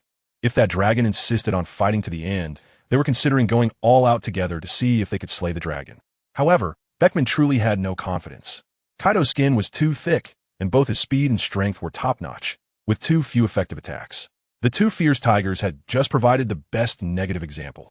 Those with slightly lesser strength simply could not withstand the counterattack. Boom! A series of explosive sounds interrupted his thoughts, as a flash of light passed along the center of Happy Street, and a thin cigarette in his mouth fell into the sea. Chestnut brew. Even someone as composed as Beckman couldn't help but curse. Originally, among those just now, the tiger's strength was the weakest, and in the time it took to say a few words, he himself had become the weakest. That tiger's aura had now directly risen to a new level, as he single-handedly killed back to the previous battlefield, entering the battle of the two kings, a terrifying might that nearly crushed the earth. Moreover, this guy's skin was too thick. That was Kaido's attack. He was knocked so far away and smashed through so many buildings. Yet he was fine and his strength even increased. What has happened to this era? The era flows like a long river, advancing or retreating. Beckman felt this even more deeply. No one growing rapidly is also a kind of regression. Oh lol. Is it skin like Ling Ling's? Kaido also had questions, but he was filled with joy. That last blow of his was indeed wrapped in the true power of haki. Even the highest combat power like Akiji would be injured by a hit. However, the marine named Tiger returned in an instant, sweeping through the sky like the tide of an era. His aura became sharp and exposed, like a real fierce tiger unleashed, giving him real pressure. Kaido always resolves doubts with force. Only those who can withstand his attacks have the right to speak boldly in front of him. Those who cannot withstand it have no need for any questions. Dark clouds gathered in the sky once more, with lightning entwined around the Kanabo. And Kaido actually smiled as he caught a glimpse of a brief future. Comparing physical strength with me, that guy Lin Lin, has a talent for physicality, but places too much emphasis on his fruit abilities, which he always considered a regret. Now, this regret will be compensated by another person with the same talent. Thunderous 8 trigrams. The iron rod swept across, its immense power collapsing the void ahead, sinking the ground, and smashing towards the face of the swiftly approaching tiger. Holding onto the broken black sword, armed color wrapped around it, and the crimson flames rose like the fighting spirit in his heart, soaring and unextinguished. Tang's feet shattered the ground beneath him, and the void ahead split to the sides, revealing Kaido's figure swinging his rod. The image of the Kanabo smashing into his face appeared in his mind, the sensation of pain from the future transmitted to the present, triggering an instinct to dodge. However, this instinct was forcefully suppressed. Tang laughed maniacally, not dodging or avoiding, with a layer of armed color covering his head, charging straight forward to collide, layering the thickest armor, taking the hardest hits, and cutting down the strongest opponents has always been his martial philosophy. Now, the strongest person walking the same path stands before him. Retreat? That doesn't exist. That would only weaken his momentum. The black sword swung forward with the same belief, vowing to slay the dragon. The true first clash between two men who have trained their muscles to the bone was happening. Dragon fights tiger. Boom! The sound of a painful collision resounded as Kaido swung the iron rod like a mountain, distorting Tang's face, leaving him with a blank buzzing in his head, his consciousness on the edge of dispersion. A half-broken tooth sprayed into the air, and his body flew from one side of the island to the other, just like before. Though the results seemed the same, they were vastly different. A deafening roar of pain erupted, pulling Tang from the brink of unconsciousness. A twisted smile appeared on his collapsed face. This is my way. I cut down the strongest. You have dragon scales, I have horizontal training. You have what I have, and what you don't have, I still possess. Sooner or later, I will slay you. You weakling. The same words were thrown back, but this time Kaido had no retort. A massive amount of blood spurted from his chest, a diagonal slash of blade light cutting into his body.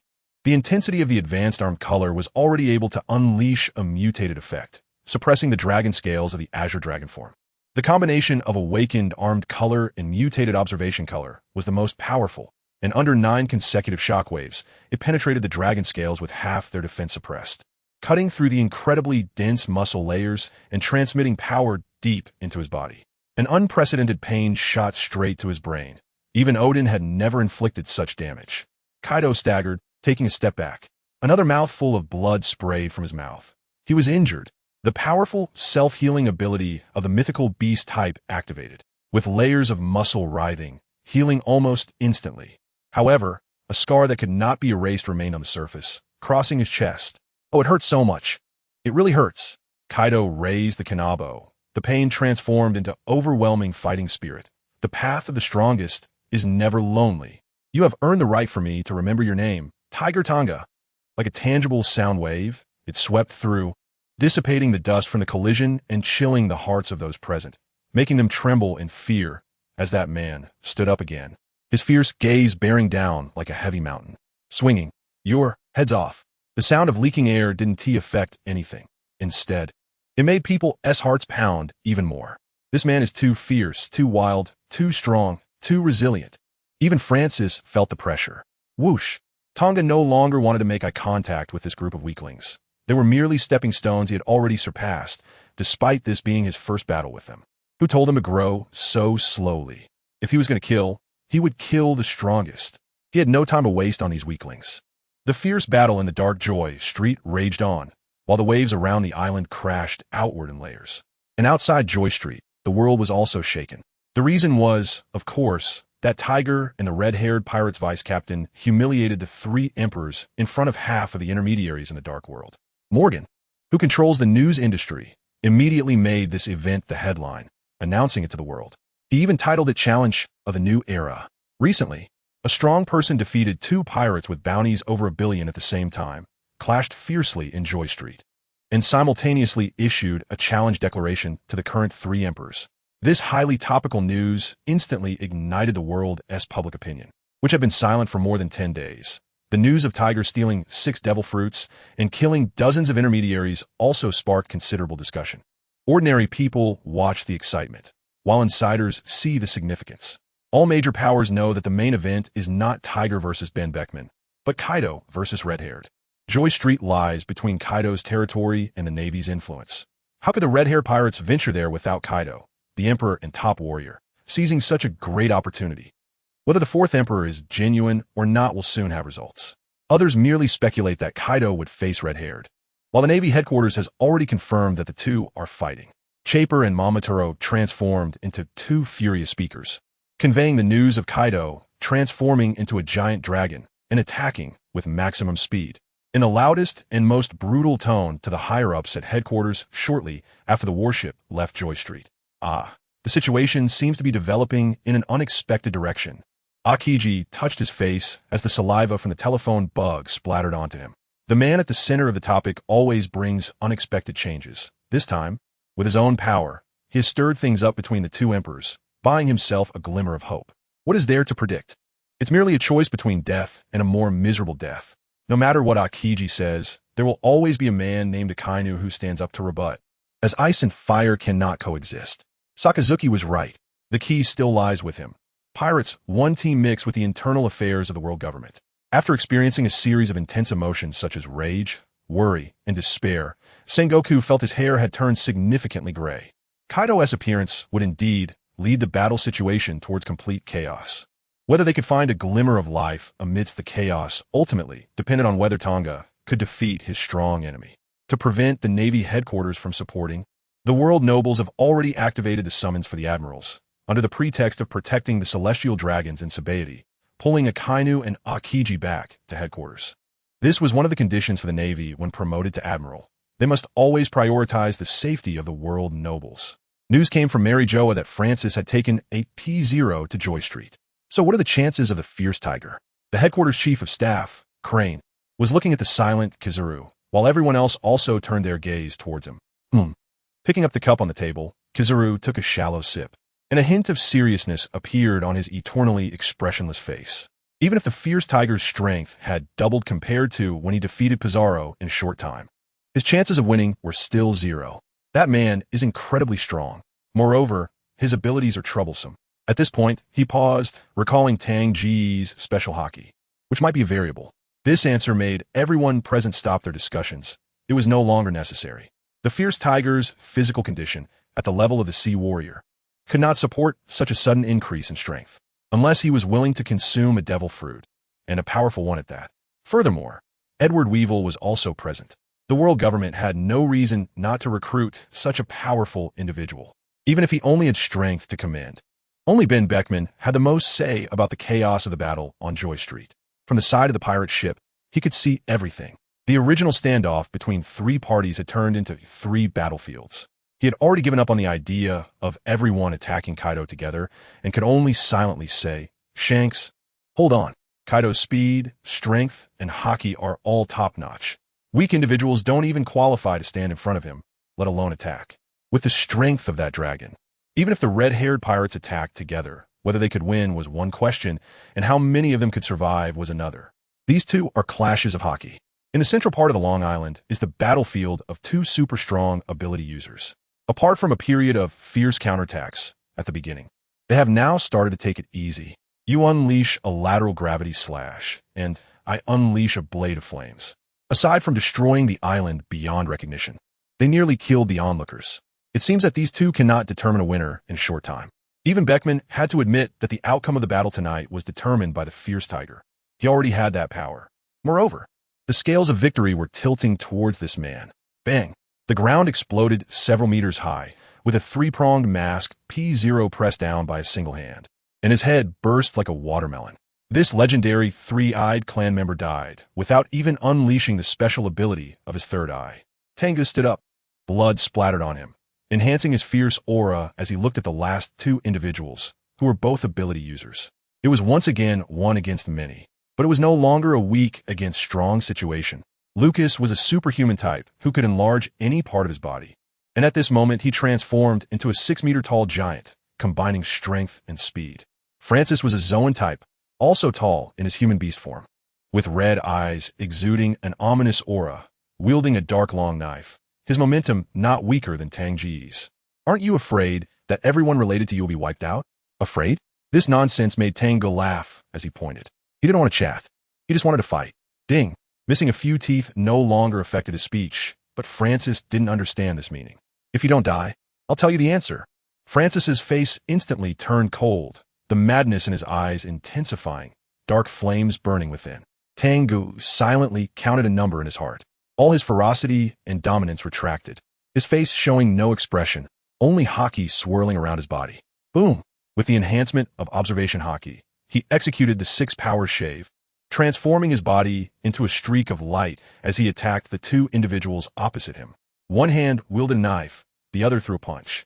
The knife spun like a whirlwind, while the fist flowed like mercury, seeking gaps to penetrate. Just one word: fast, extremely fast. The 1,000-handed evil god illusion reappeared in the world, one hand holding a knife, the other clenched into a fist. Until now, with his strength, he no longer needed to pull or tug, nor use diversionary tactics. It was simply a grand display of violent oppression. If you can withstand it, you live. If not, you die. The 2P0 did not retreat, crashing forward against the blade light and fist shadows. They had no way out, and could only defeat the fierce tiger to escape punishment. Furthermore, they were also fueled by the anger of being underestimated. Even if this man was ferocious and arrogant enough to dare to strike Kaido, to think he could take down two equals within a single bell was simply a delusion. In just an instant, their anger vanished without a trace. They didn't even have time to breathe, let alone be angry. In the time it takes to snap a finger, they endured over 60 attacks. The sky was filled with clashing blade lights and fist shadows. After countless shockwaves exploded, the space gradually turned into a vacuum. Lucas transformed into a black giant, his eyes wide open, muscles and veins bulging grotesquely on the surface of his skin.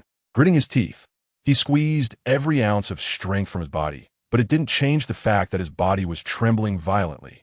His legs sank into the ground, pushing back a thick pile of dirt. Blood seeped from his ears and nose. This was due to the ruptured blood vessel from the fierce tiger's awakened haki. As for the strength he had unleashed, who knows if it had any effect? He had been suppressed from the start. Time stretched infinitely until a nightmarish voice rang out. 4. Had a minute really passed? Lucas felt time moving slowly, and everything around him appeared in slow motion. Buzz. The punches he threw were all pushed back. A punch, heavy with afterimages, broke through his defenses, seemingly slowly imprinting itself on his chest. Bang! First, the haki was shattered. Crack! He heard the sound of bones breaking. Poof! Like a balloon bursting, his heart was crushed, and then Lucas knew nothing. His consciousness drifted away, infinitely longing for this beautiful world, swallowed by endless darkness. In just 1 minute, this P0 captain, whose strength was comparable to a drug Pizarro, was pierced through his body and died on the spot. The disaster physique's extraordinary endurance was just that strong. Tang Ge looked at Francis. Just now, the aura around this man had surged dramatically. Clearly, his abilities were not as simple as an ordinary Zoan. Clang! The two long knives clashed together, sparks flying. Francis seemed satisfied as he licked his lips, all the light being swallowed by the dark flames in his eyes. The death of his subordinates only brought forth a perverted, bloodthirsty smile. Fool! Now it's your turn to die. I'll slice your flesh piece by piece, and then consume your soul. As soon as the words fell, a tangible aura rippled outwards, and a dark wolf appeared above his body, with two flames devouring all light burning in its eye sockets. His body expanded like a balloon, muscles rippling and trembling. His black skin was covered in steel-like muscles. This was the true form of Francis's ability, the mythical beast type, Hellwolf Fenrir form, capable of devouring souls to enhance his own power. Death only provides him with nourishment, which is also the reason why he is willing to serve in front of Leal. All the souls of the dead performers have been devoured by him. Boom! With a loud explosion, Francis directly blasted through heavy barriers, and the light along the way was swallowed by the flames in his eyes. The shockwaves generated by the extremely high speed created ripples like water, shaking the remnants of the island's foundation and causing cracks. His momentum surpassed that of Tang Ge just moments ago. His power and speed had doubled, and as he swung his dark long knife, the space itself was cut open. 3. Tang Ge continued the countdown, and the sudden surge of momentum from the enemy stirred no waves in his heart. This waste, who relied on abilities to grow stronger, didn't even have Conqueror's haki. Thinking of this, a surge of anger welled up inside him. Bang! The black knife and dark long knife collided instantly, creating the sound of armament color clashing. not as domineering as the clash of conquerors' hockey. A strange smile appeared at the corner of Francis's mouth. His ability wasn't just to devour souls, but also to absorb the enemy's attacks and return them. The hundreds of attacks he had quietly absorbed earlier returned all at once, enough to instantly shatter the defenses of the fierce tiger. Idiot. D. Dying from your own power. The latter half was swallowed back, as a force equal to his own surged forth. Heavy power surged in Tang Ge, converging towards the black knife, offsetting the immense force transmitted from the blade, activating the effects of the mutated armament color and observation hockey. Boom! The last intact foundation of Joy Street was finally shattered by the collision's power, and the edges gradually sank into the sea. Tang Ge grinned and laughed wildly. Do you want to see my fearful expression?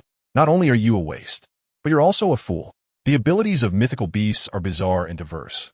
No wonder they're called the rarest category among all devil fruits, each capable of producing an admiral-level combat power. Ding ding ding. The intense clashing of blades that made the air tremble like a tide occurred again, and the scattering blade lights resembled a lotus flower, half fire red like flames, half dark like the underworld. Boom!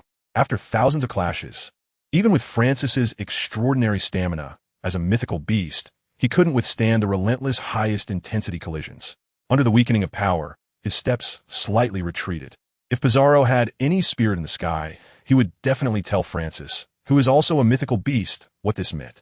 Sure enough, the previously restrained ferocity erupted instantly, capable of burning through the sky. You waste. It's only been 3 minutes, and you can't hold on anymore. Mythical beasts are all damn wastes. The conqueror's hockey surged wildly, deliberately carrying these words to Kaido's ears on the other side of the island. 2. With each step back, the ground beneath Francis's feet exploded continuously, and he was struck by the blade light. With just one strike, he understood why Lucas had been shaking earlier. The heavy force surged within him, an attack that even Kaido couldn't defend against nearly cut him in half. Boom! Using the impact, Francis pulled back a distance, the dark flames in his eyes blazing fiercely. His own soul was burning violently, and an endless stream of power surged from within his body. Devouring wolf. A huge wolf head outline appeared between heaven and earth, its upper jaw reaching for the infinite sky, and its lower jaw encompassing the entire ground, its massive mouth closing. D. As long as I obtain your soul, it will be enough to compensate for the loss. As long as it exists between heaven and earth, this attack cannot be escaped. Tang Ge did not even think of fleeing. Instead, he felt a bit disappointed as he allowed the soul-devouring ability to descend upon him. The black knife in his hand rippled with red waves, shattering the ground beneath his feet as he charged towards the stationary Francis. Buzz! As his vision flipped, Francis saw a headless body collapse and the unharmed fierce tiger. Is it the armament color of immunity? This was his last consciousness. Tang Ge's matter was not over. After the giant wolf that devoured the heavens and earth disappeared, a massive wave, blocking the sun, surged forth, sending a wave of heart-pounding vibrations from the sea, as if 2 suns were colliding. Thanks to the love for eating Yusian blood duck, who gave me 27 likes in one breath. Please support me again. For friends who haven't commented yet, please write looking forward to it. It's really good. The feeling of being affirmed by readers is the greatest motivation for writers. Money is secondary, truly. Recently, the updates have been unstable. One is due to disrupted sleep patterns. The second is that I have hit a bottleneck. After writing so many battle scenes in one go, it feels like I'm running out of words. Third, I really can't muster the spirit. I put in all my effort, but not many people read it and no one replies. It's really frustrating and disheartening. The first 2 are things I need to overcome myself. For the latter, I hope everyone can help. A novice author thanks you. When the first ray of sunlight pierced the horizon, something even more dazzling was discovered. Crack! The center of the collision of 2 fists shattered the void like a mirror, creating dozens of meters long cracks and producing a piercing noise. The compressed light and heat resembled a small sun, exploding with a roar, sweeping everything away, the clouds in the sky and the water in the sea all rolling. The void trembled again, and a hand suddenly crossed space, breaking through Leal's defenses, extracting a fresh, beating heart from his chest. This is not the end. You chose war, and we will respond with war. The powerful vitality allowed Leal to still hear these words even after his heart was crushed and the gentleman's arm trembled. The body without a heart exploded, blood and shattered bones falling onto the exposed seabed as the previous shock emptied the several hundred meters deep sea water. Not far away, Reese, who had torn apart 3 demon slayers, rushed over, ignoring the bloody wounds on his body. "Sir, are you all right?" The gentleman had regained his calm demeanor, showing none of the domineering presence from earlier. "Just a mere shell of power. We're going back. Leal has suffered a great loss this time and will not let it rest." "Is this just a mere shell of power? Then what am I considered? A weakling?" Seeing Reese's rare frown, the gentleman showed a hint of pride. Even if it's just a shell, he was once a leading figure of an era, only unable to break free from the fate scripted by Leal, becoming a protagonist controlled by him. Those you killed were also once well-known supporting characters. Leal's abilities are bizarre and powerful. Those killed by him in the plot become actors who can be manipulated at will, among whom are even the strongest who suppressed an era. These people are called protagonists, strong but not the strongest, referred to as supporting characters. Reese was genuinely shocked. There are always people in the country shouting about overthrowing the world government and defeating the world nobles, but are they really so easy to overthrow? After living for so many years, even a pig has become wise. Not to mention someone like Leal, one of the creators of the world government. Truly terrifyingly strong. What about Tang Ge? It was precisely because he caused a commotion in Colombia that we discovered the issue with the divine water. Should we not tell him the truth? Reese was somewhat worried that Leal would write the most malicious script for that man who always creates accidents. No need, since he has awakened conqueror's haki. He will not be easily manipulated by Leal. Moreover, he has already found his own path and does not need our interference. In the end, we will meet again at the pinnacle one day. The gaze of the man seemed to pierce through the receding giant waves, landing on Don Quixote, who was about to behead Francis with a single strike. "Let's go."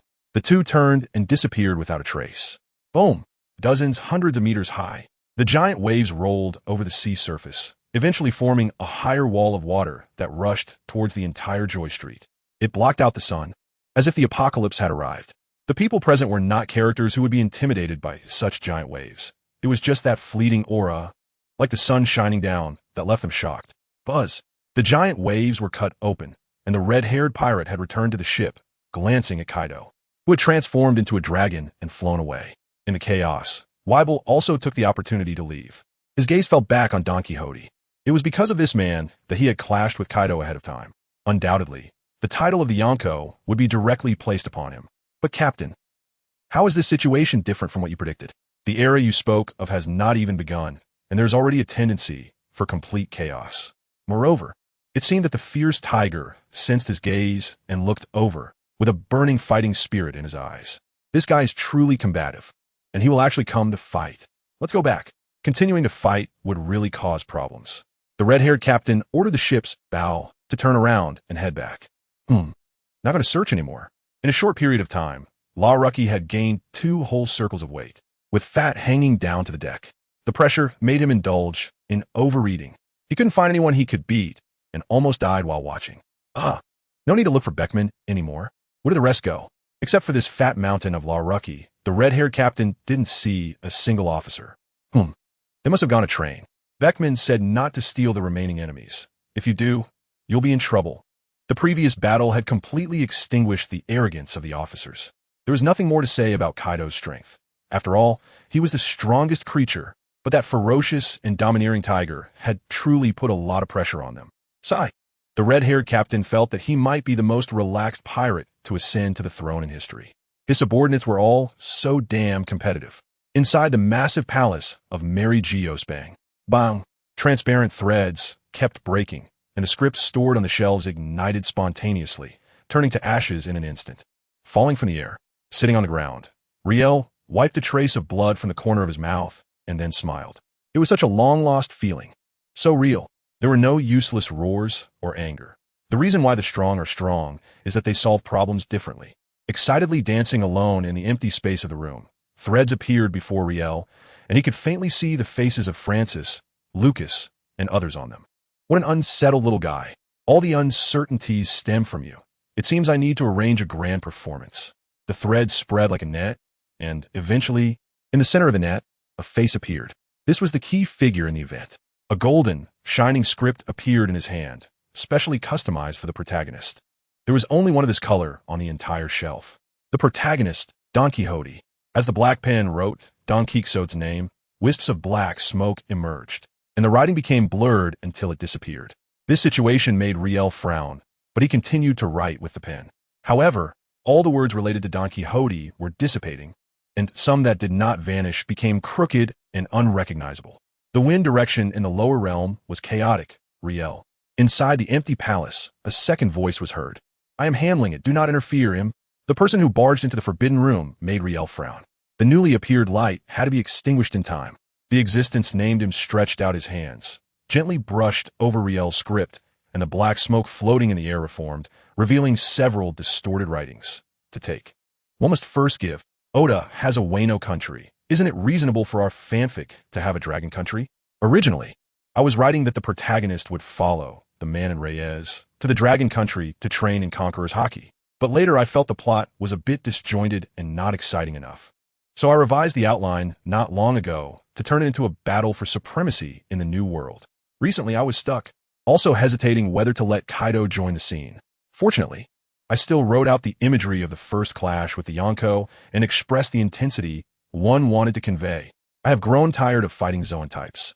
Next, I will arrange for some extremely powerful Logia and Paramecia types to fight, and a more chaotic plot will begin. Additionally, thank you all.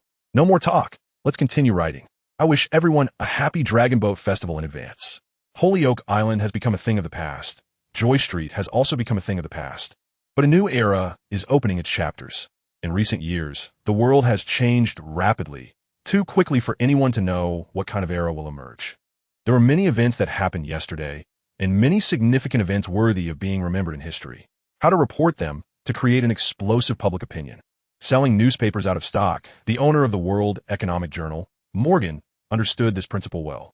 After receiving information from the undamaged Madame Bakken, who had experienced all the events, he devised a plan to ignite public opinion. First, a news report titled The Fourth Emperor, red-haired Shanks, took the lead. This is the youngest emperor in history, only 27. He is also the pirate who ascended to the throne the fastest in history, having only been back in the New World for a month. His ascension to the throne is well-deserved, having fought against the so-called strongest creature, Kaido, on Joy Street, ultimately forcing Kaido to leave. This news not only informed people that Red-Haired and Kaido had battled on Joy Street, but had limited sensational effects. Long before the first mate of the red-haired pirates killed William Moore, the suspense of Red-Haired ascending to the throne had already vanished. Soon, another report came out, shock. Beast Kaido nearly got killed. This was clearly clickbait. There was nothing but a photo. In the photo, Kaido had a long diagonal wound on his chest. Even if it was just a title with a photo, it was enough to attract attention, especially since it was Kaido. When a person broke into the Navy's Grand Fleet, the Emperor's base, it was said that he didn't even get a scratch, but now he had such a terrifying scar. It was truly shocking. Red-Haired is too strong. He even lost a hand. People naturally attributed this achievement to Red-Haired, and discussions were rampant. Especially those pirates still on his route felt a sense of despair. However, Morgan, who played public opinion with clarity, took a 180-degree turn. It was done by the fierce tiger. Boom. Even hiding on an unknown island, Morgan could hear the noisy voices from all over the world, though they were mostly insults. Damn it. A news vendor selling 2 copies for the price of 1. However, despite the insults, no one would deny the shock this news caused the world. It was actually done by the fierce tiger. Why does this man always want to steal the spotlight? The buzz from this news hasn't even died down, and Morgan has released another report. He even wiped out the Frevan's royal family. Wow. No one is bothering to criticize the unscrupulous businessman who split one news story into 3 for profit. They can't afford to. The world's public opinion has been successfully ignited by Morgan. No matter where they are in the world, everyone is discussing one name. Tiger D. Tang Ge. This man really knows how to stir things up.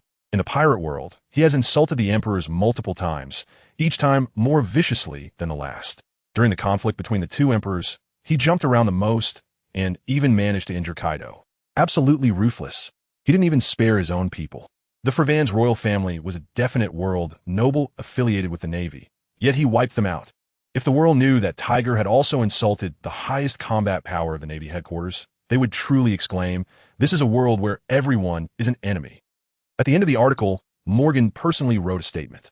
Never before has there been an era with so many peak powerhouses coexisting, nor has there been an era on the brink of chaos like now. It only takes a spark for the era to explode into chaos. Indeed, whether pirates or Navy, the previous generation of strong figures hasn't aged out. The current strong are at their peak, and the new generation of strong figures is already fearsome. It just needs a fire. the era will be ignited. Meanwhile, the world government has also taken new actions, forcibly ordering news agencies to conceal the details of Tiger's actions. They didn't mention a word about the Fravan's royal family being wiped out. They only announced the two new members of the Warlords of the Sea, Edward Weevil and Don Quixote Doflamingo. The addition of these two powerful members has given the Warlords of the Sea some confidence to contend with the Emperor pirates. They initially thought there would be strong resistance from the Navy headquarters, but this time, they didn't even receive a phone call, leaving them feeling disoriented. Because the Navy headquarters is too busy to care. Chief of Staff, Tsaru, let the intelligence officer project the newly gathered information onto the big screen. And there it was, a photo of Fujitora. With a smile, he introduced, name, Fujitora, identity unknown, wandering all over the world, fond of gambling, involved in dozens of cases of harming nobles. And he's a man of audacity. Not long ago, the high-ranking officials who almost determined Tange's fate as doomed have gathered again. And it seems they all have received a few slaps to the face. They are all swollen. Based on his performance in the Pleasure District, his strength is not weaker than the highest combat power of the headquarters. Silence has become the theme of the Marineford conference room. And it was Aokiji who first broke the somewhat awkward atmosphere, who made him the most cheerful one. Alala. I really found an incredible companion. No wonder he could find a way out of the chaos. As he spoke, his gaze swept over Akainu, and the implication was obvious. After so many years, this was the first time he felt a sense of relief. How satisfying. One troublemaker is already enough of a headache, and now two bastards are teaming up. Who knows what trouble they will cause? Akainu felt very displeased. He was frustrated for being slapped in the face by the Iceman, angry about always having to clean up after that bastard, and even felt an inexplicable sense of urgency. Even he had to admit that Tiger had truly grown up and had the qualification to converse with him as an equal. Being able to injure Kaido. The outcome for the Warlords is self-evident. Thinking of this, Akainu glanced at someone who was dazed while holding a newspaper. What kind of look is that? Wrinkled skin on his forehead creased into layers of folds, and no matter how much he pretended to be oblivious, he couldn't ignore the gaze on him. Kizaru expressed that even someone who slacks off can feel the heat. This group of guys has treated him as the bottom of the disdain chain. The disdain is quite subtle, but some will openly ridicule him. Boom! Boom! A series of explosive sounds rang out, and someone burst into the office of Sengoku, crashing through doors and windows, looking arrogant, which annoyed everyone who saw it. Looking around at all the weaklings, I almost wondered if I had come to the wrong place. The others' expressions darkened, and Aokiji felt like his mouth was twitching. This old bastard is quite good at learning from others. A pair of hands clapped on Akinu's and Akiji's shoulders, and Carp, who had rushed back, was holding a newspaper, grinning widely. You bunch of useless chickens and dogs. Weak and frail. None of you can look down on anyone. You're all a bunch of weaklings. You can't defeat the pirates. My disciple can. You can't cut down the pirates. My disciple will do it. Now you all know who is the strongest in the Navy and the best instructor, right? It's me. Even the Conqueror's haki that should have been present at this moment was copied by Carp, and the momentum surged, igniting everyone's spirits. This old geezer. Too much. The news of Shanks ascending to the throne has become a backdrop for Tiger's rise to fame, which has ignited a fierce fire in many hearts. Tato Land, Cake Island. The Queen's fury made all the soul creations on the island shiver, while Katakuri's anger was a silent one. Bang! This was already the fourth torn newspaper, and he couldn't help but recall that line. Today is your only chance in this lifetime. That man's growth rate is too fast.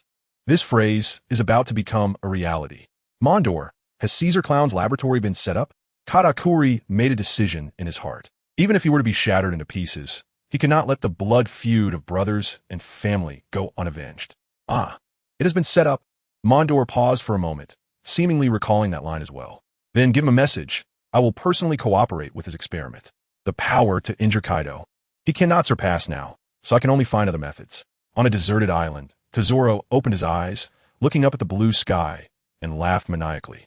He survived, and it felt as if all his misfortunes had been washed away. When he opened the box that had drifted him to this island, 6 devil fruits with strange patterns were neatly arranged inside. Ha! I am the true heir of destiny, just like the legendary child of luck. Tesoro's luck is off the charts. In the vast sea, who will dominate? The holiday is 10 times busier than work. Holy Land, Mariewa. Fufufu. How nostalgic. This place is still filled with a nauseating stench. I don't want to stay here for even a moment longer.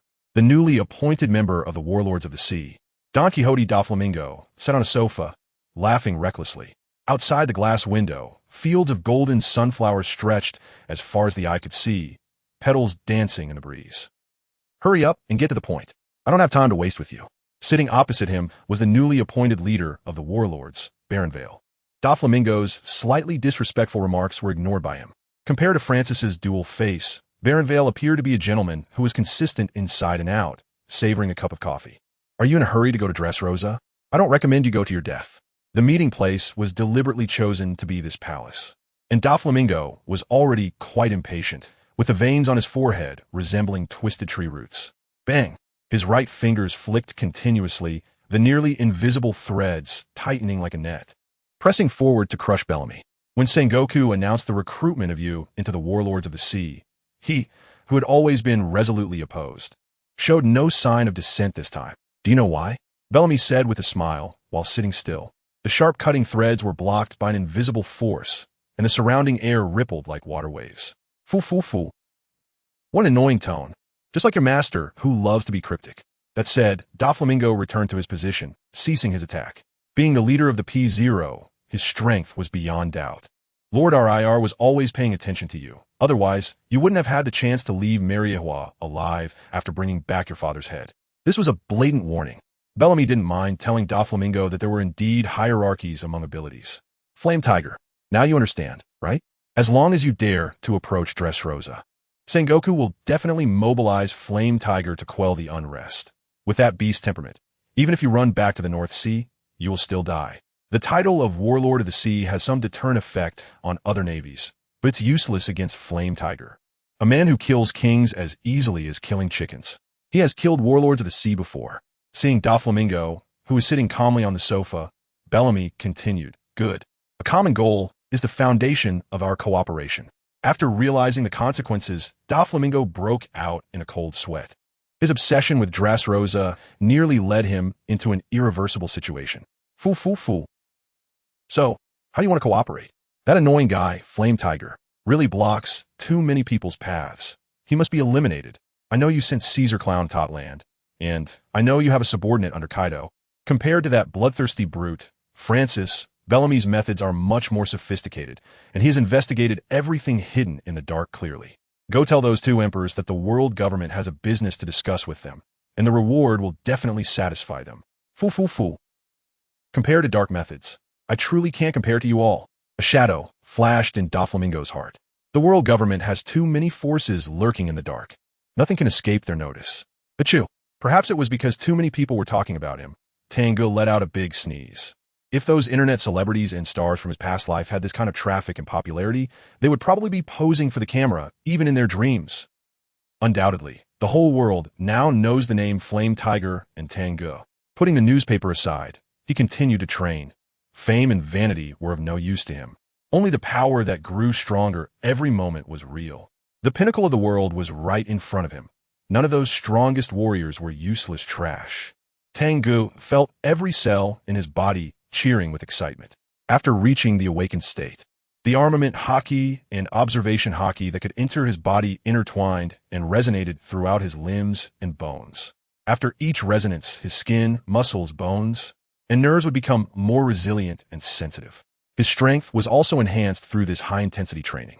After colliding with two figures standing at the pinnacle of the world on the Joy Street, what Tang Ge coveted most was that unstoppable power they possessed. Purely relying on physical strength, it was impossible to have such an overwhelming gap. The only possibility was the power of Conqueror's Haki. Standing before a small mountain, Tang Ge's fist shot out. Boom! The more than 100-meter thick mountain was instantly pierced, creating a hole over 2 meters in diameter. This power was already comparable to the blow that Carp demonstrated at that Baron. However, it was still not enough. After both observation haki and armament haki reached the awakened state, he gained some new insights into the power of haki. It was like time, unseen and untouchable, yet undeniably present. Only when observation haki reaches the awakened state can one perceive fragments of the future beyond time. The same goes for Conqueror's Haki. Comparing a body interwoven with armament haki and observation haki to a bow containing infinite power, Conqueror's Haki is the mental strength that draws this bow. The bigger your heart, the more power your body can unleash. Insufficient Conqueror's Haki cannot draw the bow of the body. If one's strength doesn't match one's ambition, it's even more pointless. Wait for me. Kaido, that dragon, full of muscles and strength, made Tang Ge grit his teeth in pursuit. Mastering the true power of Conqueror's Haki is the first step. Having the ability to subdue the true dragon is the second step.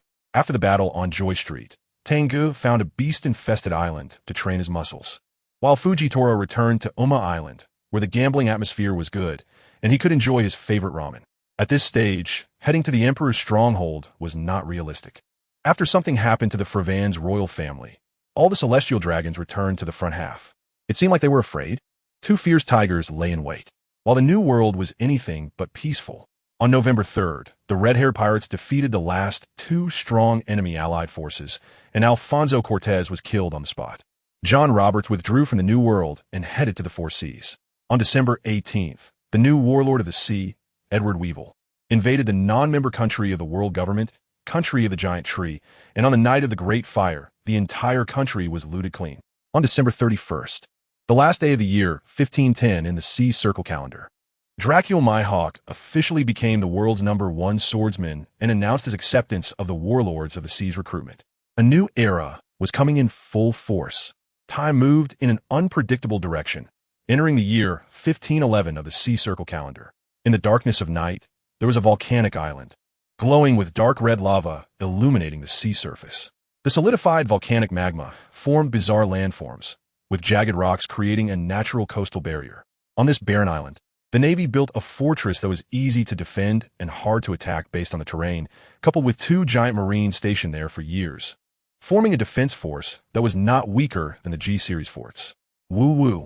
A piercing alarm sounded, and the spotlight immediately focused on the ship swaggering towards the sea.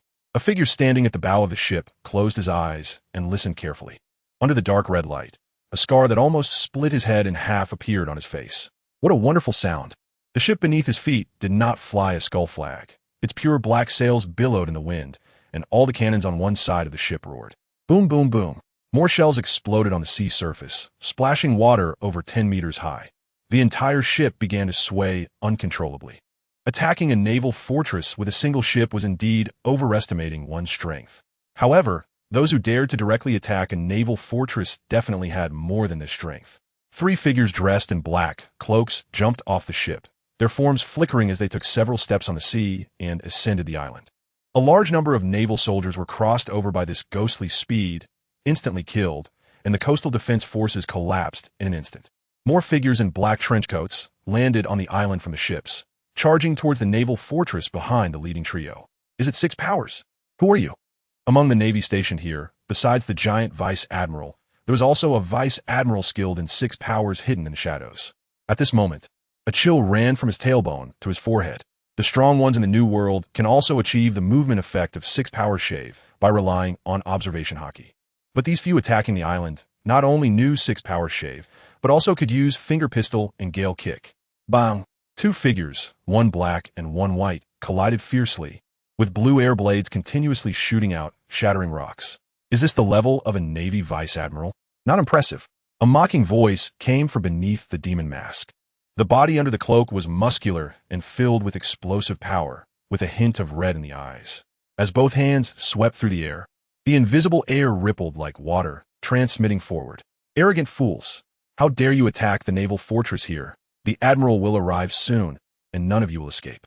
The Vice Admiral's heart trembled, and armed haki appeared all over his body. The enemy was not only on par with him in physical combat, but was also a devil fruit user. Fortunately, this place is close to the red line. Whether it's a Kainu from G1 or Kazuru from Marineford, they can provide support at the fastest speed. The wave of energy transmitted in an instant, a deadly intuition submerged him. Yet he could not sense the source of the attack. You will definitely not wait for reinforcements. Bang! The masked man raised his hand towards the Navy Vice Admiral as if to shoot. Boom! A violent explosion erupted from within the body. All organs blown to bits in an instant. A Vice Admiral-level powerhouse was killed. This is an ability attack that even armed haki cannot defend against. At the same time, two tall but clumsy giant Vice Admirals were also cut off at the leg muscles by the extremely fast black-clad figures, collapsing to the ground. All defensive forces were emptied, and the black-clad figures rushed directly towards the innermost part of the fortress, their target clear and definite. Creak. A 2-meter-thick special steel door was torn apart by an invisible force, revealing the items arranged inside the room. Under the purple light barrier were glass bottles containing cracked pebbles. Such an enchanting power. No one would expect that this small rock actually contains destructive power comparable to ancient weapons. The Scarface Man, the highest ranking among the black-clad figures, picked up one of the glass bottles and turned to look at the incoming yellow light. Right, Kizaru. Kizaru's support speed is absolutely unmatched. As long as the direction is correct, he can cross the entire sea in no time. At this moment, his mouth slightly opened, seemingly witnessing something incredible. I can't believe you're still alive. Despite the huge scar on his face, Kizaru still recognized the person before him. His demeanor no longer casual, but filled with an extreme, killing intent. So at this point, what do you intend to do with the explosive rock? Kizaru is the most hidden among all the top powers. Even after being provoked by Doflamingo time and again, he has never shown such a determined killing intent.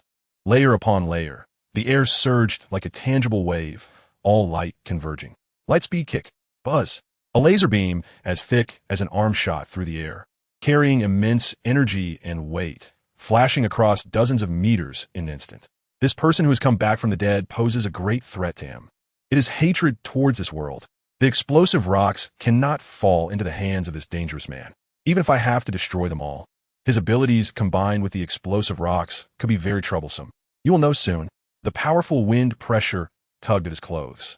The Scarface Man revealed a smile more grotesque than crying, raising his left hand forward. A beam capable of flattening an entire mountain fell upon him, leaving no trace behind. It was like ordinary light hitting his palm, gradually being swallowed by darkness.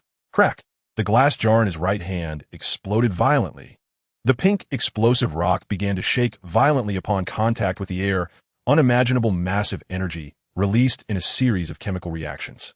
However, it was all absorbed by the hand that held it. After a long separation, there can be no meeting gift. I can only ask you to taste this explosive rock with destructive power comparable to ancient weapons. Nanny, you can actually absorb the energy from the explosive rock explosion? This situation heightened Kizaru's alertness to the maximum. 8 feet mirror. As the light flowed, his body gradually disappeared in place, ready to create distance. You're still the same. As a devil fruit user, I have completely surpassed you now. Kizaru. The scar-faced man spoke with a mocking tone. The hand that had just absorbed the laser attack emitted a powerful attraction, pulling the moving Kizaru towards him. What is happening? The shock and panic on Kizaru's face could not be hidden. This attraction seemed to directly affect his body. How is this possible? There are many impossible things, but this is not one of them.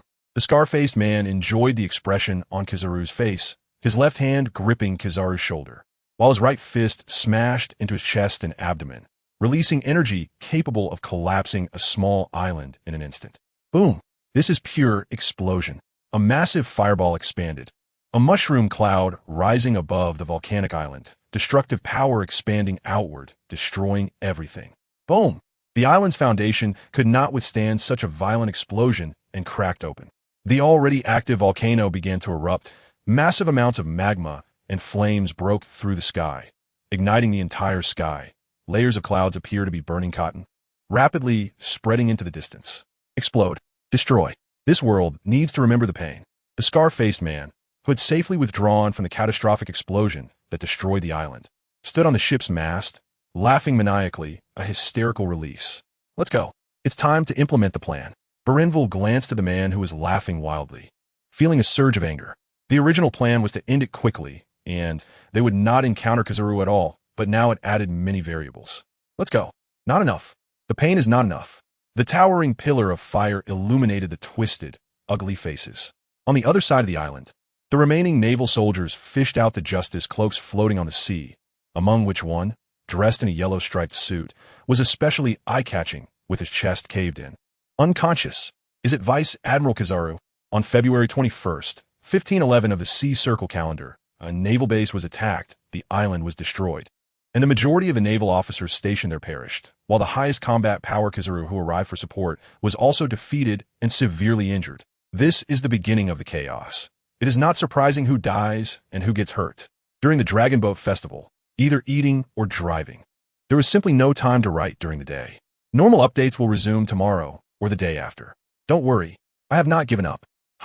You can guess the 3 abilities that appeared in this chapter. On Oma Island, it is still that ramen shop.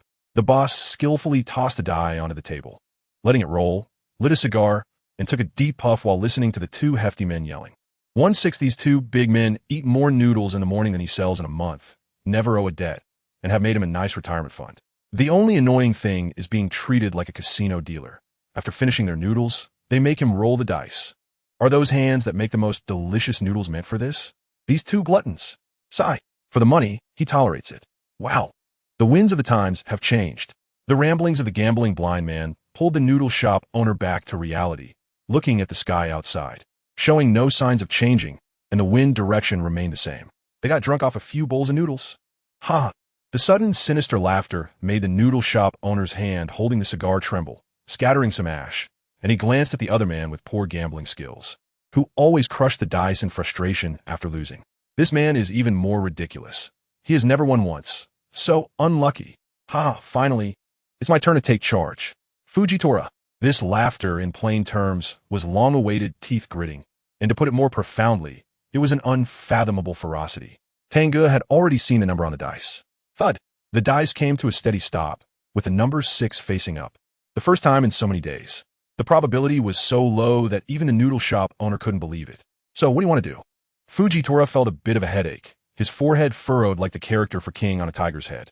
This was their first operation after teaming up with this audacious guy, and they kept running into strong opponents endlessly.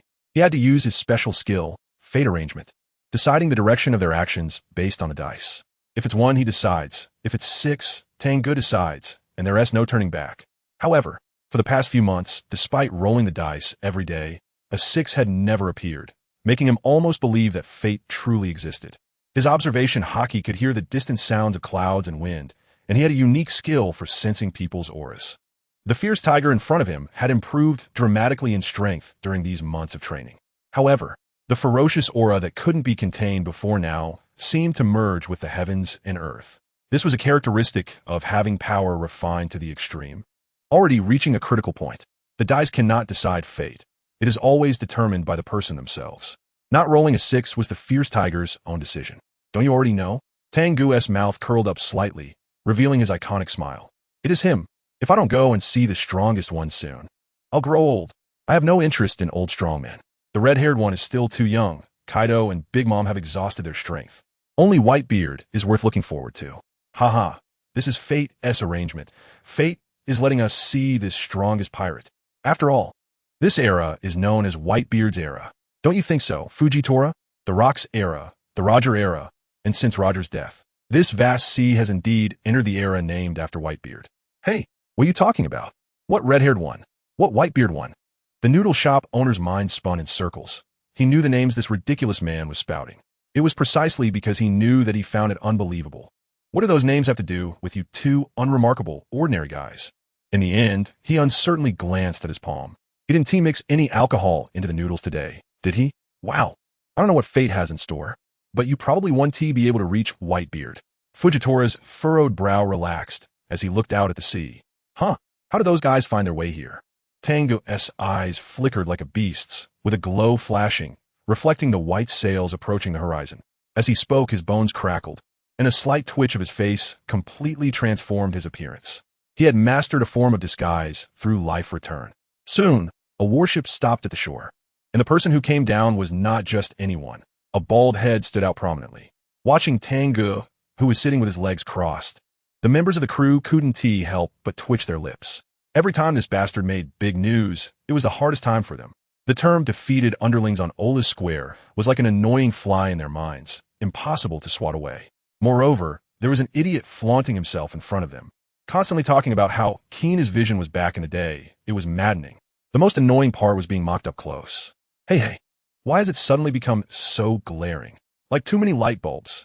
Tang Ge deliberately rubbed his eyes. This reflected the anger of the boiled egg head. Even knowing he couldn't win, couldn't help but want to punch this bastard. Mr. Sengoku has something to discuss with you. The weasel coldly handed over a red transponder snail before walking away with his people to calm down, fearing he might lose control and embarrass himself. In these times, a high rank doesn't mean much. It's all about the size of one's fists. Before picking up the transponder snail, Tang Ge deliberately turned his face slightly away. Answering Sengoku's call always meant getting yelled at. However, this time was an exception. On the other end of the transponder snail, there was no thunderous roar, just a voice tinged with fatigue. Kizaru was defeated and nearly died. A naval base was completely destroyed.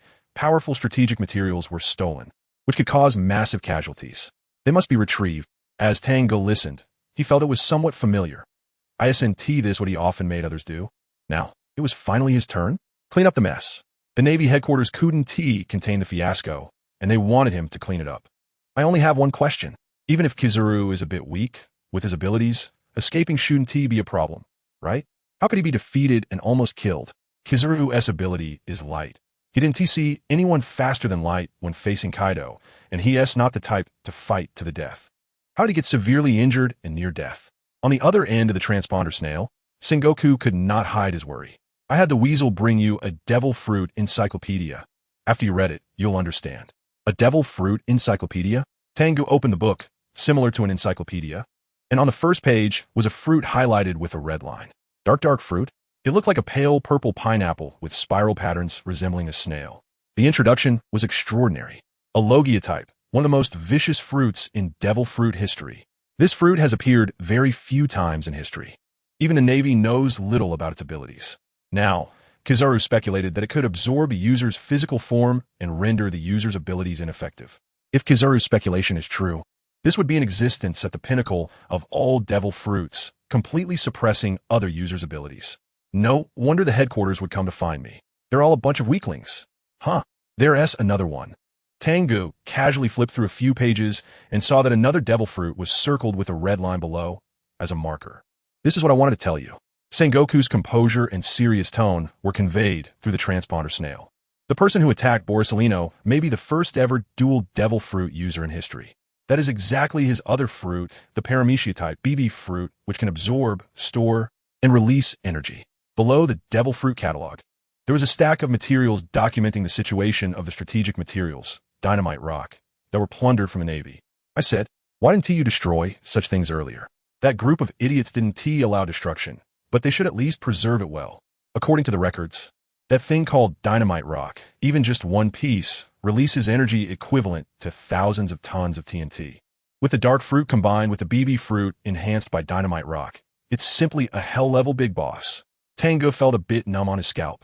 If he were a user, he wouldn't even dare to look at this guy more than once, or he would be beaten to a pulp. If Kizaru managed to survive, he is lucky to be tough. The base storing dynamite rock is not even shown on the map, and only a few people in the world government and the Navy know of its existence. Do you mean they're SA traitor? Those idiots in the world government. No matter how stupid, wouldn't he attack a Navy base to see something that originally belonged to them? That possibility is ruled out. We originally thought he was dead. The big clock at Ola Square rang 10 times for him. Everyone felt regret for him. The transponder snail shimmered with golden ripples, and Sengoku's anger was burning. But he survived, living with hatred for this world, for the Navy, for pirates, and for everyone. The lives of 3 vice admirals and over 1,000 Navy personnel are not the end. Recently, 2 islands have been completely destroyed by the power of dynamite rock. All civilians on the islands perished, and over a dozen pirate crews were wiped out, with death tolls soaring to the sky. This is a complete revenge against the entire world. No one knows the reason. No matter where he is, find him, and then send him back to hell. Tang Ge. This is an order. It's also a request. Sengoku's worry is not just about the dynamite rock. Once its power falls into the hands of pirates, the entire Navy will face a catastrophic disaster.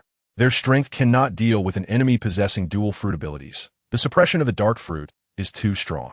The pure physical technique and hockey, along with the somewhat special armament hockey user, the Fierce Tiger, is the best candidate the Navy headquarters can think of.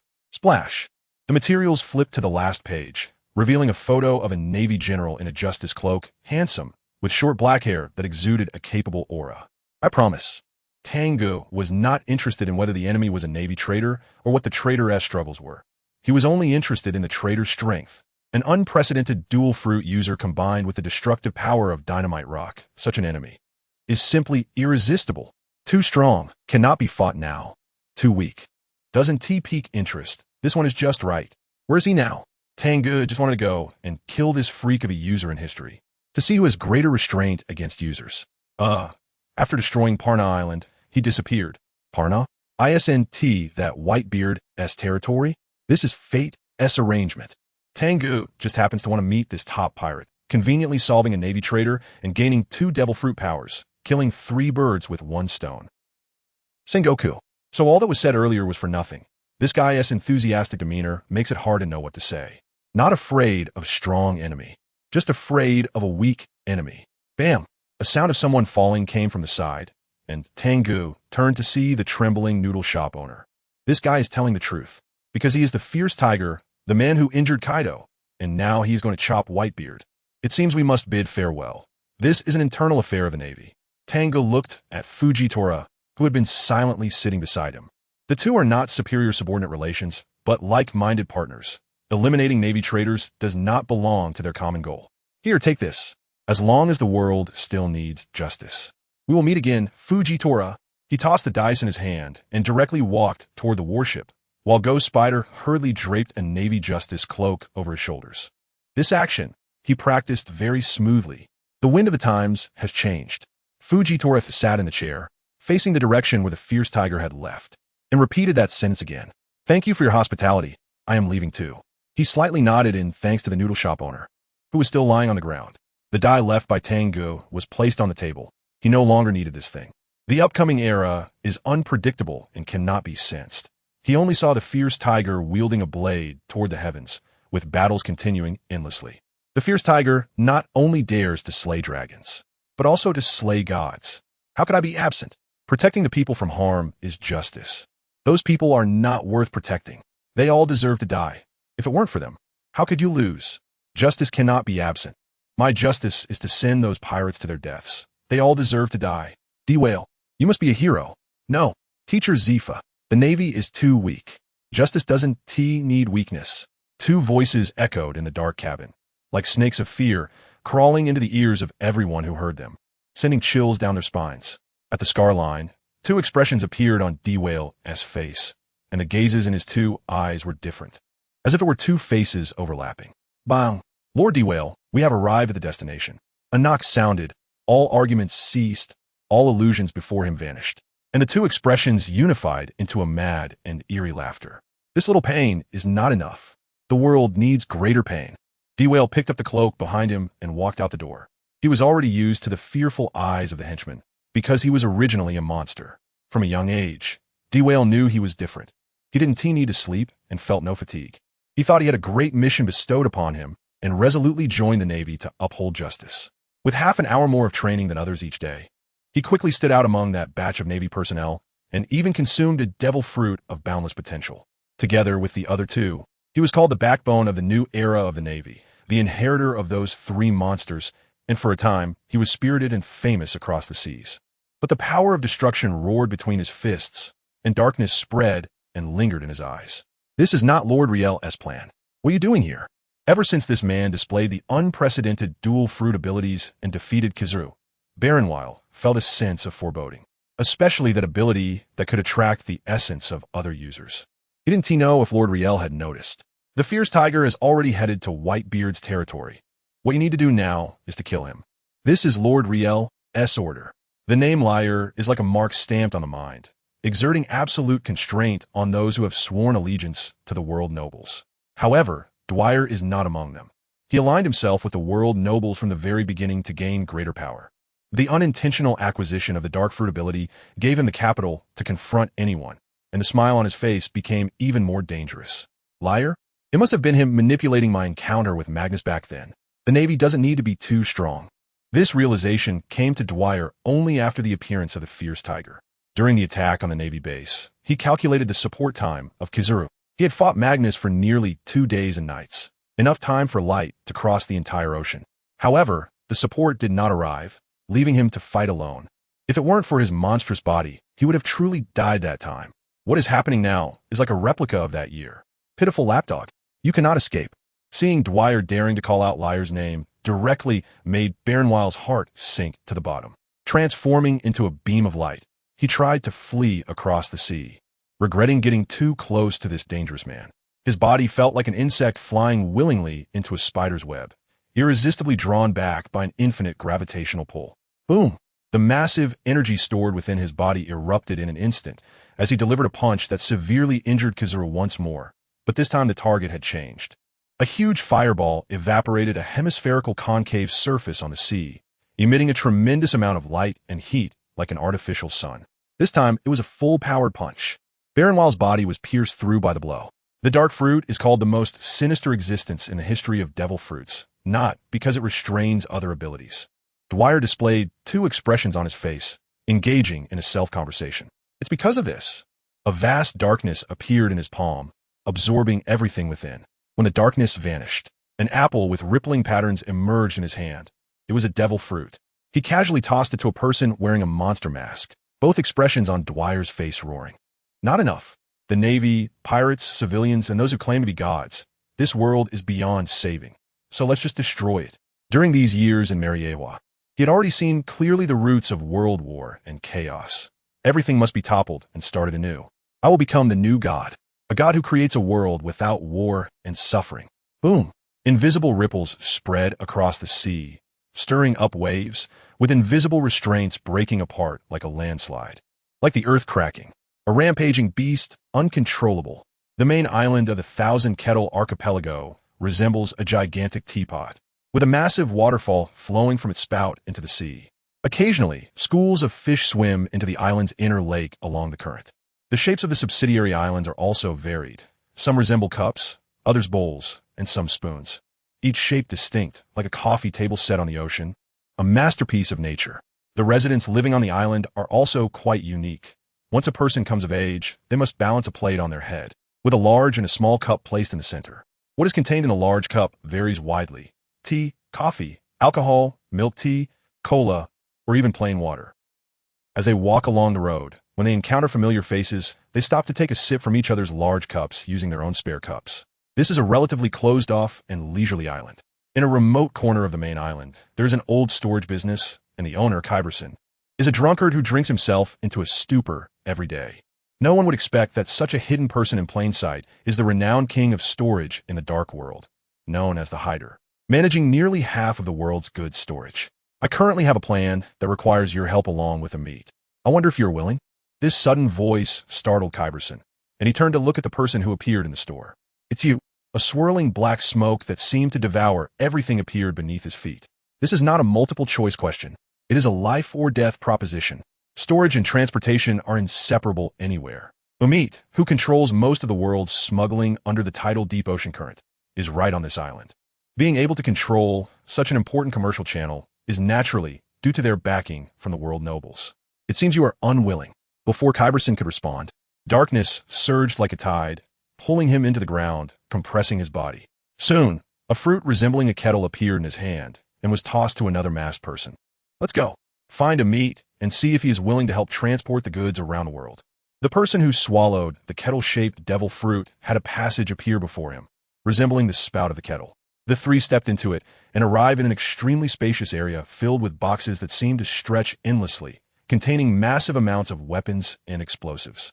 It took some time to clarify the logical relationship between the dark fruit and Liar's abilities. Tonight there will only be one chapter, and over the next few days, I will see if I can find time to make up for the other chapter from today. Also, have you seen the news? Oda said he plans to conclude the story in just over 2 years. The final chapter is coming soon. Damn, a hasty ending. In a sea area near the Thousand Kettle Archipelago, the sky is overcast with swirling clouds, and a giant water column over 100 meters in diameter rises from the ground to the sky. This is the ascending current leading directly to the Sky Island. It's coming. The world will feel unprecedented pain. A new justice. A new world will be established. A winged ship flew into the sky along the current. And in his excitement, Dwyer began to talk to himself again, sending chills down Umit's spine as he stood nearby. Compared to Kyberson, who was slow to react due to years of alcohol consumption, his response was quick. This saved his life. To survive from the hands of a self-questioning schizophrenic, one needs to react swiftly. Umit, known as the deep ocean current, is well aware of the current conditions in various sea areas. And the current leading to the Sky Island is the key reason he can smuggle goods past the defenses of various countries. No one would expect that his transportation channel comes from the sky. Bang! The transport ship penetrated the clouds and landed steadily on a white cloud. Existing at an altitude of 7,000 meters in the White Sea, the ocean of the sky. Lord Dwyer, what do you need to transport? Umit thought nervously. Dealing with this crazy person could mean death at any moment. Below the White Sea, creatures with yellow-brown pincers swim. A unique species of the White Sea known as the swift shrimp, capable of delivering goods to their destinations at incredible speeds. Umit has truly grasped the essence of transportation. What a long-lost sight. All that remains before him is pure white, with warm, soft clouds underfoot, giving Dwyer, filled with twisted hatred, a moment of peace. His first devil fruit was obtained above the White Sea on the Sky Island, so everything here feels familiar. What a pity. Grabbing a handful of white cloud, Dwyer's heart was as hard as iron. This will become a swan song. Dozens of explosive rocks packed in glass jars appeared, equipped with a timer device that emitted a beeping countdown sound.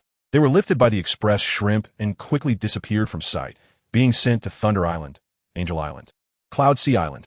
With every name of an empty island that Dwyer reported, Yumit's face turned whiter, until it was finally pale and bloodless. He understood the madman's plan.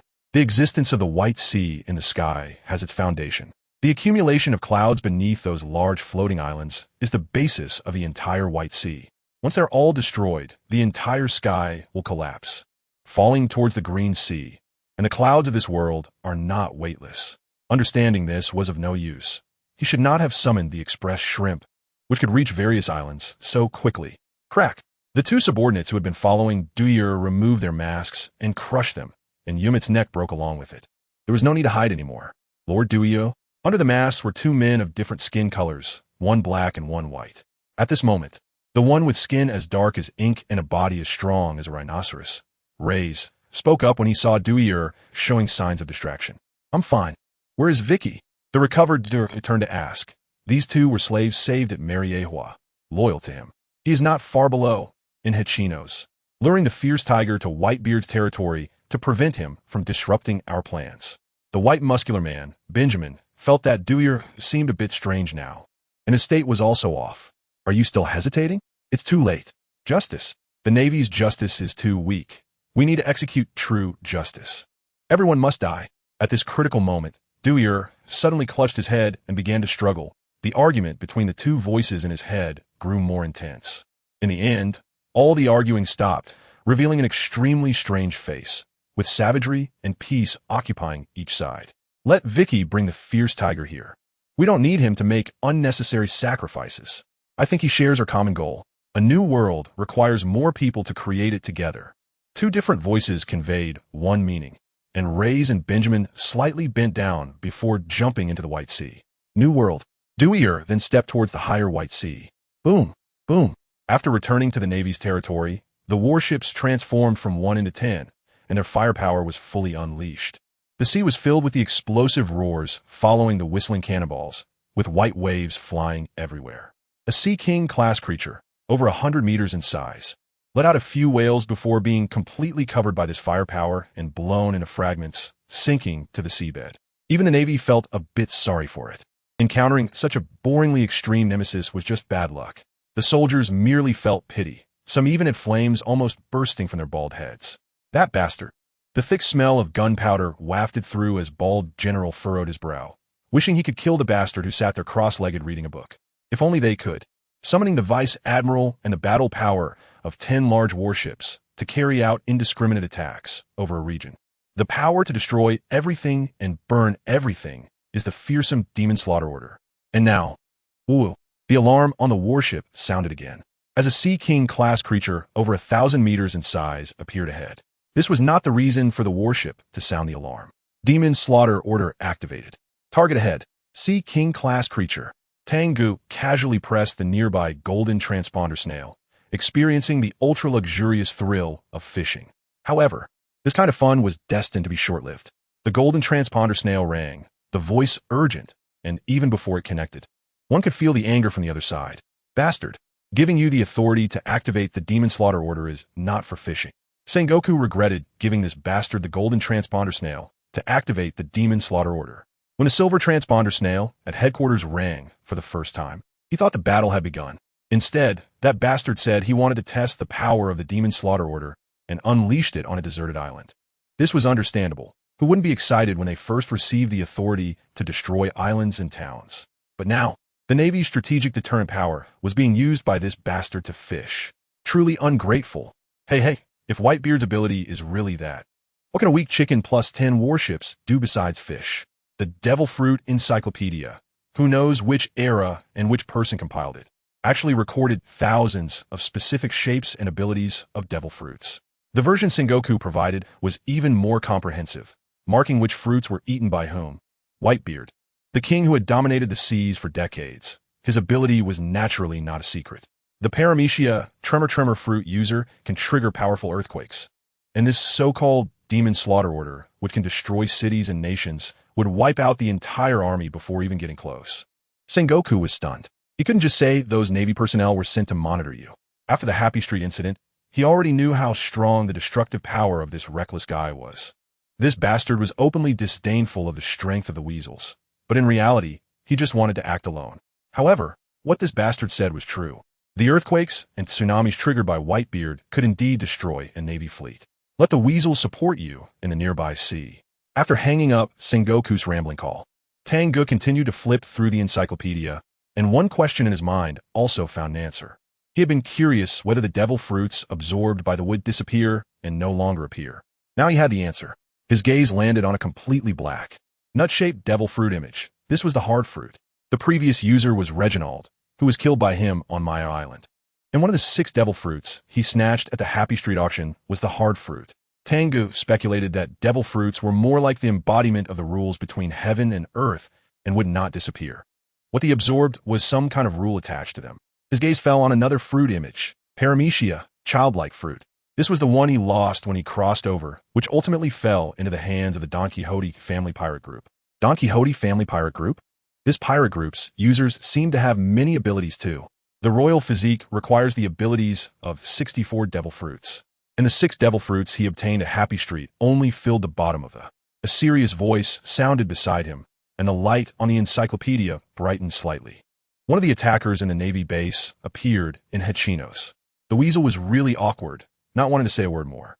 This bastard was actually a major, yet treated him, a lieutenant general, as a subordinate, and even looked down on their weak strength. This is really outrageous. Snap! The golden transponder snail was pressed again. Let's go. Let's slaughter Hachinos.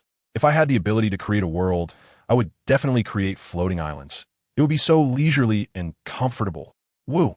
The sharp and piercing alarm signaling the imminent launch of the Demon Slayer Order has sounded for the 4th time in Marineford.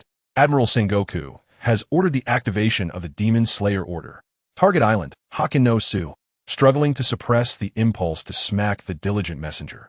Sengoku felt the need to wear a larger hat. His white hair was increasing by the day. That bastard. You still have a heart to laugh. It's all because of you, old man, that you taught such a bastard apprentice.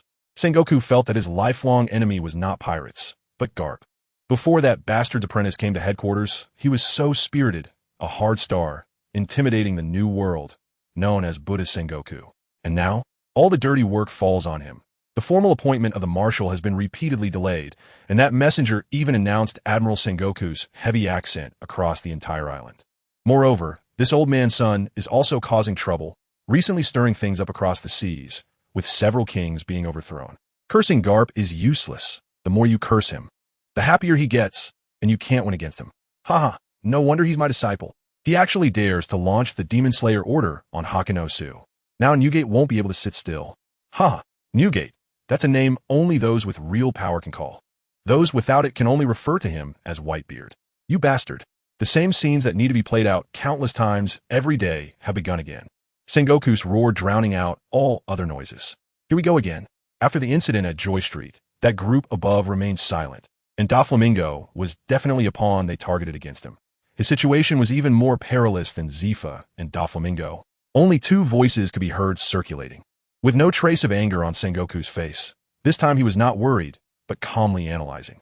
Dark Horse Doflamingo was once the pride of the Navy, the leader of the new generation, with a sense of justice more intense than anyone else. However, in the eyes of some, the Navy representing justice does not require true justice. Doflamingo, sitting on the sofa, Garp no longer had the demeanor of a rogue. When he mentioned this name, he couldn't help but feel deep sorrow and emotion. Both Sengoku and Garp knew that before they appeared, the Navy was purely a puppet under the world government, bearing the name of justice but never doing a single just act, merely high-ranking enforcers for the world aristocracy. The change began with the two of them. Taking advantage of the stormy era of pirates, they teamed up with Zifa and Tsuru to fend off the pirate onslaught, spreading the name of justice to the seas, and cultivating a large number of new generation navies with a heart for justice. Justice is justice, even if there are other words in front of it. It is not false justice. However, the increasingly autonomous actions of the Navy finally attracted the attention of those above. The watchdogs do not need excessive thoughts. The breakthrough points for Sengoku and Garp were hard to find, one having made great contributions at God Valley and being powerful, while the other was being groomed as the leader of the next generation of the Navy. Thus, the spearhead pointed towards Zifa, whose style was the most radical and whose heroism was too obvious. The highest confidentiality level of family information was leaked, with pirates killing Zifa's family. Who would believe that if it were said? Even if they didn't believe it, they had to, as it was a warning from above. Because of this incident, Zifa shifted all his energy to cultivating the Navy's reserve forces. He first found Sakazuki, Borsellino, and Kazan, and made them stay by Sengoku and Garp's side. In a short time, the headquarters possessed the highest combat power, and even the stars felt threatened. Thus, new conspiracies targeted the Navy, with the Dark Horse Doflamingo, who was at the peak of his powers, becoming the target. While they went to Mariewa to escort the World Conference, Doflamingo was attacked, and everyone was forbidden to assist. History repeated itself. The difference was that Doflamingo died. Afterward, there were even more direct actions, with the world government conducting close monitoring of talent joining the Navy, pulling in anyone with slightly stronger physical abilities, and even causing them to mysteriously disappear. The Shichibukai system and the birth of the Navy Science Department all emerged under these circumstances. If this continued, the day pirates disappeared would be the day the Navy, in the name of justice, vanished too. The same conspiracy, with no power to fight back, one blow after another, made their hopes fragile and vulnerable. He gave us the last hope. Compared to the anxiety encountered during Magnus' time and the despair at Joy Street, Sengoku now had a bit more confidence. No one expected that the man recognized as a genius by some old fool would grow to this level in such a short time. And the conspiracies against him had repeatedly failed. Garp knew who he was in Sengoku's words. If he wanted to surpass us and carry out justice to the end, those conspiracies would be his stepping stones, not his grave. When the Joy Street incident occurred, especially when the admirals were forcibly summoned back to headquarters, Garp had also worried. We can only trust him now. The rest have more or less flaws, while he possesses an unprecedented purity. Pure to the point where his mind is only focused on getting stronger. Does Doflamingo have flaws? Yes. Reckless, headstrong, careless of consequences, loves to stir trouble, belligerent, and even a bit mouthy. There has never been a Navy like him. Garp feels inferior. However, no one has ever had his strengths. Tireless diligence and unwavering determination. We can only trust him, and he deserves our trust. Hakanosu, the most famous pirate island in the world, is a paradise for pirates. It was once the base of the Rocks pirates and is now the territory of the strongest pirate, Whitebeard. The Navy does not dare to step in. Pirates from all trade routes love the atmosphere here, with infamous bounty hunters drinking and boasting in taverns beneath the massive Yellow Skull Rock, while the cannon fodder gamble and fight in the tropical rainforests along the coast. The chaotic disorder fills the place with savagery and violence, making it the favorite haunt of ambitious individuals. Marshal D. Teach sat atop a yellow building, watching the violent conflict happening in the streets from time to time, laughing heartily. Ha ha! This place is still interesting. Hiding one's ambitions for a long time is not easy. Sometimes one must come out for a breath of fresh air, and Hakanosu is his favorite spot.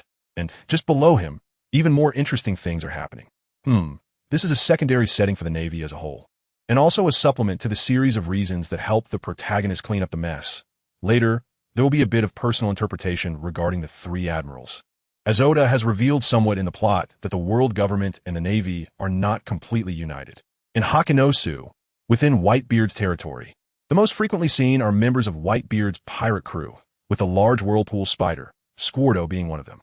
The strongest liquor continuously pours into his mouth, and tears stream from his eyes. Captain Squardo, please stop drinking. We need to set off. This is a new recruit of his. The initial batch of companions who followed him to venture into the new world has already been killed by Roger. Shut up, you bastard. Drinking is the only way to help me forget my troubles.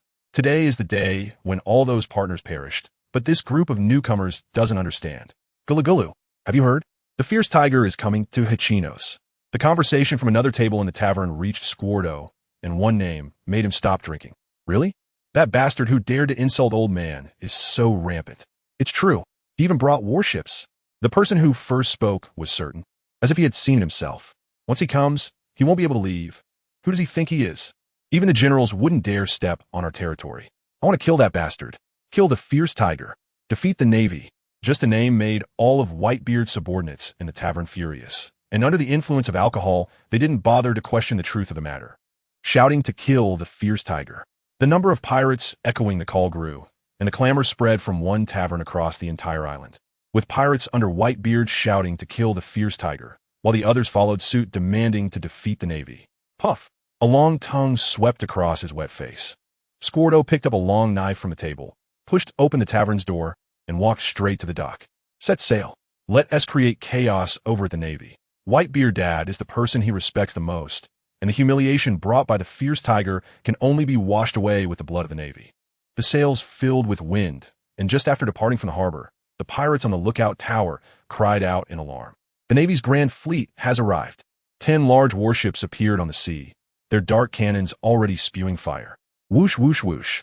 Cannonballs cut through the sky. The sharp whistle was the call of death.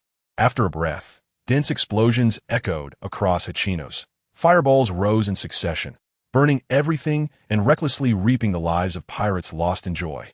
The completely unguarded pirates suffered disaster. Their ships docked at the pier blown to pieces by cannonballs, and with no means of escape, they could only endure the rain of cannon fire on the island. Becoming corpses lying on the ground, no longer the fierce figures that just shouted to defeat the navy and kill the fierce tiger. This is carpet bombing. Squardo realized the navy's intentions, and the figures standing at the bow of the warship made the spider-like lines on his forehead tighten. A vice admiral from the Navy headquarters. 10 warships. This is a massacre order. But this is Hachino's, Whitebeard's territory. Which navy would dare issue such an order? Beneath Squardo's fierce exterior is a simple mind that couldn't comprehend. Someone understood. Houses around began to collapse. Marshal D. Teach casually walked down the street with a bottle of liquor, explosions bursting around him, the flames illuminating his face, and an ambitious demeanor showed his eagle-eyed wolfish character. Ha ha! This world is becoming interesting. I can barely contain myself. His voice was filled with recklessness, no longer the usual simple-mindedness. He didn't head towards the dock or run to the back of the island, but stepped towards the massive skeleton rock in the center. Wolves ahead, tigers behind. Teach didn't want to confront that fierce tiger right now. He still needed to hide his power. The most important ability had not yet been obtained. Boom! Several cannonballs exploded simultaneously, shattering the iconic skeleton rock of Hachinos. The fallen rocks blocked the houses in front, forming a thick cover. Let make noise. Let make as much noise as possible. After all, you all have to die. The person who initially spread the news about the fierce tiger was a subordinate of Duvail, Vicky, and after a few flashes, he reached the coast behind the island. And seeing the island engulfed in flames, he couldn't help but laugh out loud. Whether it's the Navy or the pirates, they're all a bunch of fools. To die under the Navy's cannon fire is your good fortune. The sentence was not finished because he was dodging. His sensitivity to sound made him aware of the heartbeat nearby, and he quickly used the Soru technique to disappear from his spot. After several flashes, he looked in shock at the man who appeared where he had just stood. I thought there was something big, but is it just you, a fool? Tang Ge was somewhat speechless. The level of pirates these days is getting lower and lower. They didn't even think of such an obvious escape route behind the island, causing him to waste a feint. The only one who escaped here was a Navy trader using Soru, looking at his silly grin. He didn't want to say another word. You're the fierce tiger? How did you get here so fast? Impossible. A series of questions burst out at an astonishing speed, invisible sound waves spreading through the air. Seeing that the fierce tiger seemed unaware, Vicky's expression changed, fear turning into the sinister delight of having succeeded. You are the fool. You, a hollow name, are not worthy to share the same title as Lord Duvail. Bang, bang, bang. A series of explosive fireballs completely engulfed Tang Ge. This was an explosion that reached the body's interior via sound wave vibrations. An attack that even Haki could not defend against, capable of shattering internal organs. All sounds in the air vibrated violently. Dense sound waves pulsed as if boiling. Bang! All sound waves converged into one, vibrating strongly enough to shatter a person. However, there should have been some fragments if it shattered. With such a question, Vicky's head spun in midair a few times without figuring it out. There are many ability users in the new world. Tang Ge looked up at the sky. Two people were descending from above, standing in midair, one of them trying to use their abilities to stop him from killing. Raz's dark skin was enveloped in angry steam, his eyes glowing faintly red. The three had forged a deep bond while supporting each other in the hell of Mariewa. However, they had to obey the last command given by Duvail. Fierce Tiger, right? Lord Duvail wants you to go over. He is waiting for you in the Sky Island. Not yet having become the new god, they already had a somewhat condescending tone. Accustomed to the high status of gods, they had become addicted. This addiction must be extinguished. This line is really not my strong suit. Late at night, my head is even more muddled, seeing Tang Ge momentarily unresponsive. Benjamin thought that this showboating navy might not know how great Lord Duvail's dream is, and reminded him, hurry up. If it weren't for Lord Duvail thinking you are a talent worth nurturing, he wouldn't have given you this opportunity to create a new world together. These two clueless wastes really showed Tang Ge the disparity of the world. He now had only one question.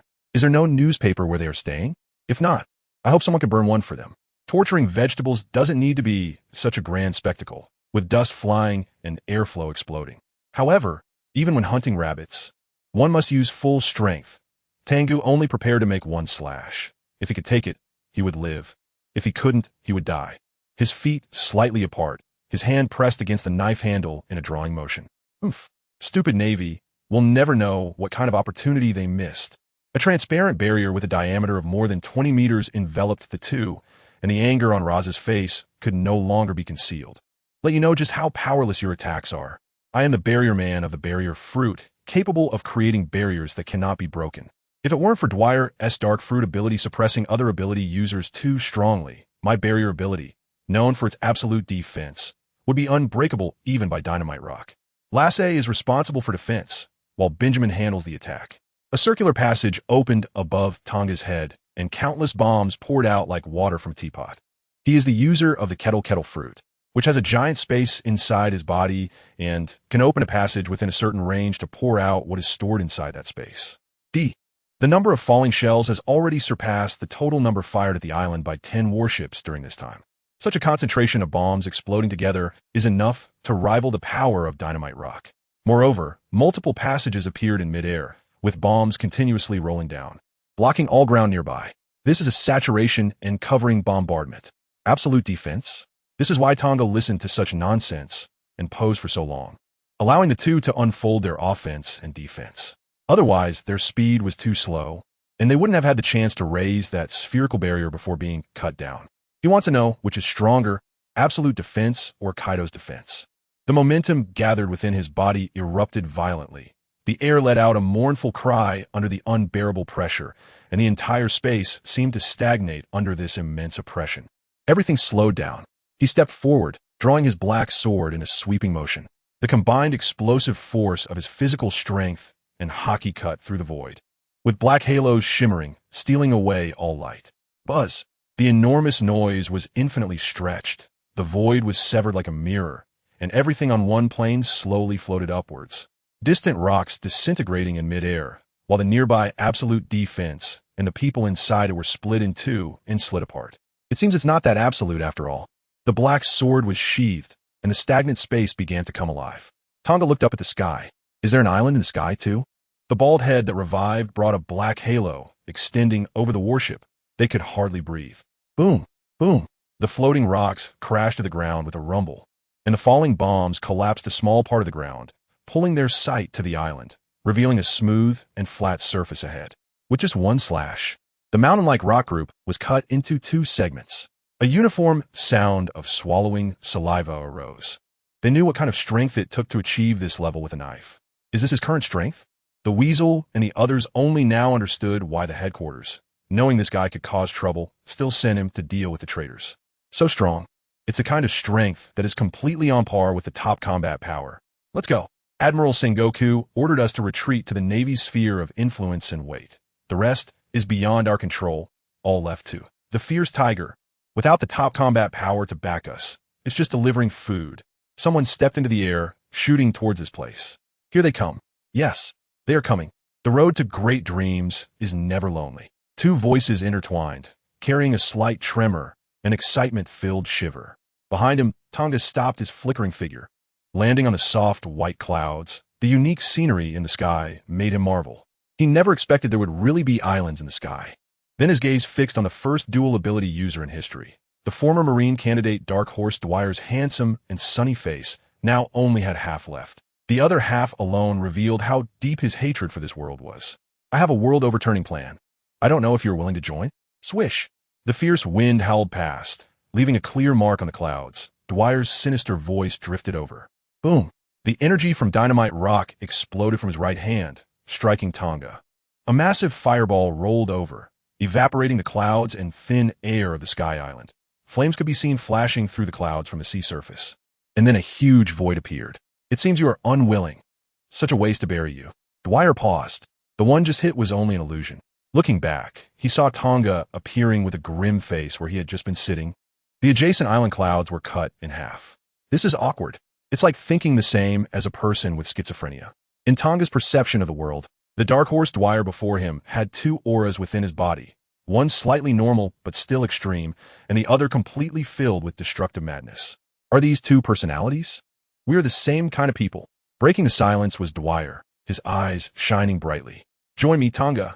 My plan is about to succeed. This boundless white sea will soon collapse, and everyone will die. This man before him, just like him, harbored deep resentment against the world nobles and the world government. They shared a common goal. Then we will go to Mariehua and kill that bunch of idiots, and the whole world will be reborn. We will be the new creators. We will be the new gods. As he revealed the long-hidden plan in his heart, Dwyer felt an indescribable ease and pride, stretching out his hands, looking up to see an utterly unexpected expression. A crazy and almost successful plan, paired with such a powerful schizophrenic, looks like a villain script. Tang Ge showed no interest. I will kill the idiots in Mariehua, but I won't associate with losers. You can't even defeat Magnus. That's too low for me. With the world on the brink of destruction, who is the main character, anxiously thinking about how to stop the villain's plan? Tang Ge also had no interest. He just wanted to fight. The first dual ability user in history deserves to be cut down by him. This is a clash between a schizophrenic and a battle maniac. Who is crazier? Such an answer deeply stimulated Dwyer's nerves. Losing to Magnus in a frontal battle was a shame he could never wash away. I heard you once defeated Francis and Lucas within a bell. Two sinister voices rang out simultaneously. The two personalities reached an agreement, wanting to kill this arrogant young man. Then I'll crush you in 3 minutes. Beep, beep, beep. The countdown sounded across the various sky islands, with the time also showing 3 minutes. At this moment, everything is uncertain. Anyone could be the Dark Horse. The rumbling cannon fire of Hachinos had stopped, and there were no sounds of the Navy landing operations. Only flames roaring and the dying wails of pirates. Boom!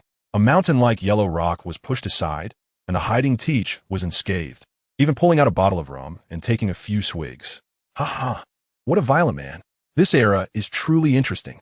The flames capable of destroying the island are not even 1/10,000th of the ambition ignited in his heart. He originally thought the theme of this era was to wait for Whitebeard to grow old, but who knew that Shanks would become king in such a short time? And the fierce tiger also remained unharmed in the clash with Kaido. The new generation is more turbulent than ever before. And he, lurking with his minions, is just waiting for a chance. This close encounter has nearly unleashed the ambitions he has kept buried within himself. The Navy's carpet bombing didn't last long, and a significant number of pirates hid under solid rocks to escape the disaster. The moment they emerged, they realized something was off. Heavens, why has it gone dark? Look, the sky. Bang! The bottle in his hand shattered, shards piercing his skin and drawing blood. But Teach, who was also looking at the sky, didn't care about the pain. After waiting for over a decade, longing for the power right before him, only to have it consumed by someone else. The pain is 1,000 times more intense. Thud, thud. This is the background music for the most sinister devil fruit power. It marks the countdown to the battle in the sky. 3. A dark smoke signal rose behind Duval, shooting into the sky, spreading like clouds rolling over, obscuring the entire sky and blocking out the sun. Witness this. This is the most vicious and powerful ability in the history of devil fruits. It represents infinite gravity, capable of swallowing everything. The power erupting from within Duval completely liberated him, his dual tremors reflecting madness. The darkness that can devour everything twisted like a massive vortex, drawing Tang Ge into its center, the spiraling dark whirlpool resembling an endless abyss, pulling people in and forever trapping them. Eating another devil fruit. Is that your plan after being defeated by Magnus? You worthless fool. Tang Ge is very disappointed. He couldn't tell if this traitor was limited in power or had only recently acquired the dark fruit ability. But he felt that this so-called most vicious ability in devil fruit history was quite ordinary. The so-called invincible ability of the natural type now posed little threat to him. The darkness that could devour everything dissipated before it even touched his body. The endless gravity only adding some negligible weight, and the mutation effect of his haki could nullify all abilities, including the dark fruit ability. I know you are not a devil fruit user. The strongest aspect of the dark fruit is of no use to you. To deal with enemies like you, I rely on another fruit. The repeatedly mentioned name made Duval's voice rise, as several glass jars filled with explosive rock shattered. The energy capable of blowing the entire Sky Island was absorbed by his right hand. Losing to Magnus was due to his insufficient haki strength. Now, having developed the baby fruit to its strongest state, he is compensated for that shortcoming. I have no flaws. I am invincible. Haha. Beneath the manic smile, the conqueror's haki spread with the will to drag the entire world into the abyss. Strike of the baby fruit. With a single punch, the entire space appeared to ripple with transparent folds. The air compressed into a wall of immense power, pushing forward. You worthless fool who can't even defeat Magnus. This is the greatest surprise for me. Before coming here, TangGe's main target was not this Navy traitor, but just to casually collect 2 devil fruit abilities. No matter how many devil fruit abilities there are, without Conqueror's haki, one cannot grasp the true power of haki. No matter how strong, they will not be the strongest. However, now there is finally something to look forward to. Ninefold power, Tiger subduing. The dual-colored haki coiled around his body, his hands gripping the black sword tensed with muscles. The blue veins and red blood vessels protruding, unleashing tremendous force. The spherical Conqueror's haki became almost tangible airflow, resonating more stably and intensely with the armament haki and observation haki, subtly trending toward the black sword. Cultivating haki to this extent, he was just one step away from grasping its true power. But this step has stumped most of the strongest throughout history. It can be called a carp leaping over the dragon gate. The black sword buzzed incessantly, vibrating the space, wielding the will to cut through everything. Before their attacks even made contact, the 2 different wills began to clash. If Duval's will is to sink the world into endless darkness, then TangGe's will is to cut through this dark world. Destruction or transcendence? The answer will come next. The sword and fist collided in midair. The shockwave of the blade striking the solidified fist imprint, like the collision of 2 meteors. Crackle.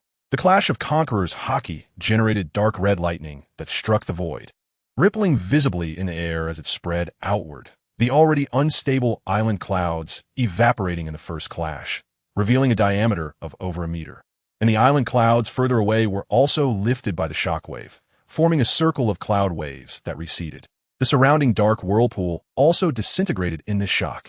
The hands gripping the black sword slightly pushed back, and in that moment, Tang Ge understood why Duval was so feared by Sengoku and the others. An explosive force transmitted from the black sword, attempting to completely overwhelm him. In terms of raw power, it was already not weaker than red-haired Shanks. Besides the dark fruit ability, the baby fruit, enhanced by explosive rocks, displayed the prowess to defeat Kizaru in one strike. The absorbed energy and attack could actually be transformed into shockwaves like armament haki, the immense power sweeping forward, easily rolling and shattering the island clouds. This is a devil fruit that directly enhances haki, deserving of the evaluation of limitless potential. Boom! As both sides exhausted their strength, the air between them exploded. The hollow in the clouds expanding again, the darkness that devours everything once more enveloping Tang Ge, slowly rotating. Boom!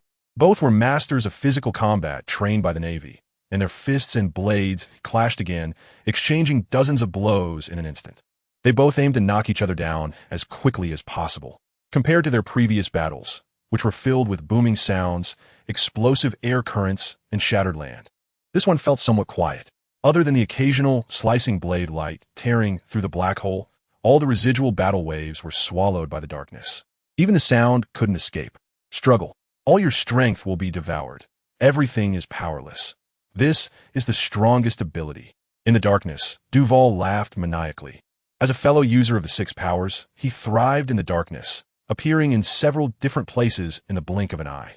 His left fist was wrapped in darkness, while his right fist was enveloped in powerful armament haki. The center area was surrounded by heavy fist shadows, the air becoming abnormally distorted, even emitting the sound of breaking under unbearable pressure. Did you think I didn't know about that special armament haki? A sinister and ugly half-smile suddenly appeared on his face. The dark smoke he controlled suddenly contracting, and dozens of explosive rocks hidden within fell around Tang Ge. The pink egg-shaped rock trembling to its maximum extent, the violent chemical reaction leaving no time for anyone to react. Boom! Boom! The sky, shrouded in darkness, suddenly brightened, like a second sun rising.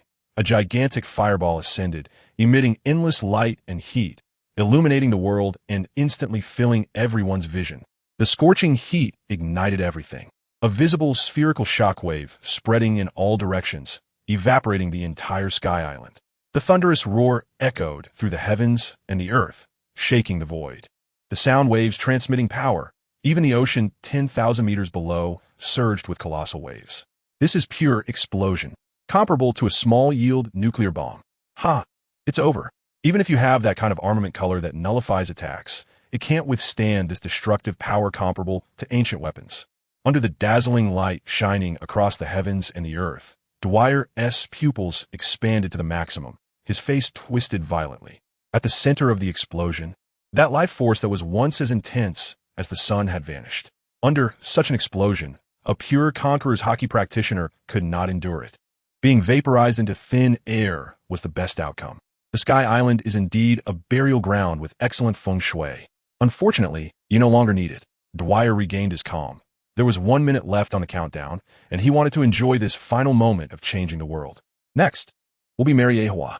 He was going to make that group of idiots pay for their actions in the most cruel way possible. Boom! The sound of the fireball exploding at the center interrupted Dwyer's ruthless thoughts. Before his eyes, a pitch-black figure stood in mid-air without using moonwalk to tread on the air, just standing there. The flames dispersing around were enveloped by an invisible force, swirling behind him, transforming into the outline of a burning evil god. Insufficient power could not rely on. Only Haki could transcend everything. You don't understand this. Tang Ge grinned silently. His dark skin cracked to reveal bright red flesh. The overwhelming pain did not affect his mood. He took that step, mastering the power of Conqueror's Haki. The Conqueror's Haki that could only be used to create atmosphere and stun the weak transformed into a tangible airflow circulating inside and outside his body. Buzz.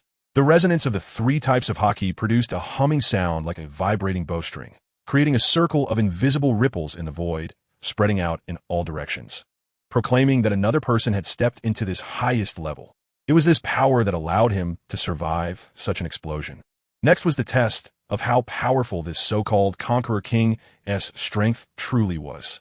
The black knife was wrapped in 3 types of Haki, the 3 resonances intertwining, striking down at Dwyer with force. As the leisurely black knife had yet to descend, visible ripples appeared in the space ahead, and fine sparks flickered on the blade. Kill him, and everything. Such power is not allowed to exist. A vicious and ugly half-face screamed, abandoning all dignity for stronger power. The conspiracy had failed to kill him, which he could not accept. This time, only one voice emerged. The peaceful half-face showed no fluctuation, watching the black knife that seemed to descend in slow motion. The feeling of the entire space crushing down rose in his heart, an unbeatable strength that surpassed his own. Bang bang. The remaining explosive rocks shattered completely. Immense energy expanded Dwyer's body several times, blood vessels bursting, red steam rising from his body. Yes, it's time to end it. A punch was thrown, creating a ripple in the void that collided with the black knife wrapped in 3 types of Haki. However, there was no earth-shattering sound of collision as expected. The shockwave dissipated on its own just before contact with the black knife, allowing the black knife to slice through and sever a small portion of his body from top to bottom, shoulder, heart, thigh all turned to mush. The vicious and ugly half of his face had no time to question before vanishing in despair. Soda. I can't give you the battle you want. Even with a scar dividing his face in half, Dwyer's expression became peaceful. He looked at Tang Ge, whose expression was unchanged, all his internal organs exposed. A wound he could not survive. He felt no fear of death, only the peace of impending liberation. You are stronger than me, and braver than me. In you, I see the hope that transcends everything. The remaining half of his body still had a heart, which was why Dwyer could still say so much, and also why he could consume 2 devil fruits. Among the world nobles, there is a person known as the Fate Manipulator, named Riel, whose ability is very powerful, even capable of changing people's thoughts. Unable to escape the script he wrote, everything about you will be controlled by him, turning you into another person. Dwyer stopped speaking. The remote control in his hand froze in midair, blood flowing from his mouth and nose, crawling into his eyes. Losing the ability of the dark fruit, he was controlled. Uriel. Tang Ge showed no expression. Even Dwyer's self-destructive actions and subsequent series of seemingly involuntary confessions did not shake his heart. He looked at Dwyer, whose demeanor had changed entirely, those blood-filled eyes carrying a high and mighty indifference. I remember your aura. You owe me a battle. So pay me back with yourself. I will go find you in Mariehua. Buzz. The black knife shone with brilliance. With one slash, Dwyer's head was severed, cutting off what seemed to be the big boss's few words. Tang Ge took the remote control and pressed the stop button. This was the result he wanted, but it was not the script he desired. Someone had interfered in his battle. His gaze shifted to the side, seemingly making eye contact with someone at the top of the distant Red Earth continent. I will throw your head down from the Red Earth continent. You worthless piece of trash. This dual ability user did not write well. I will add some reasons for suicide later.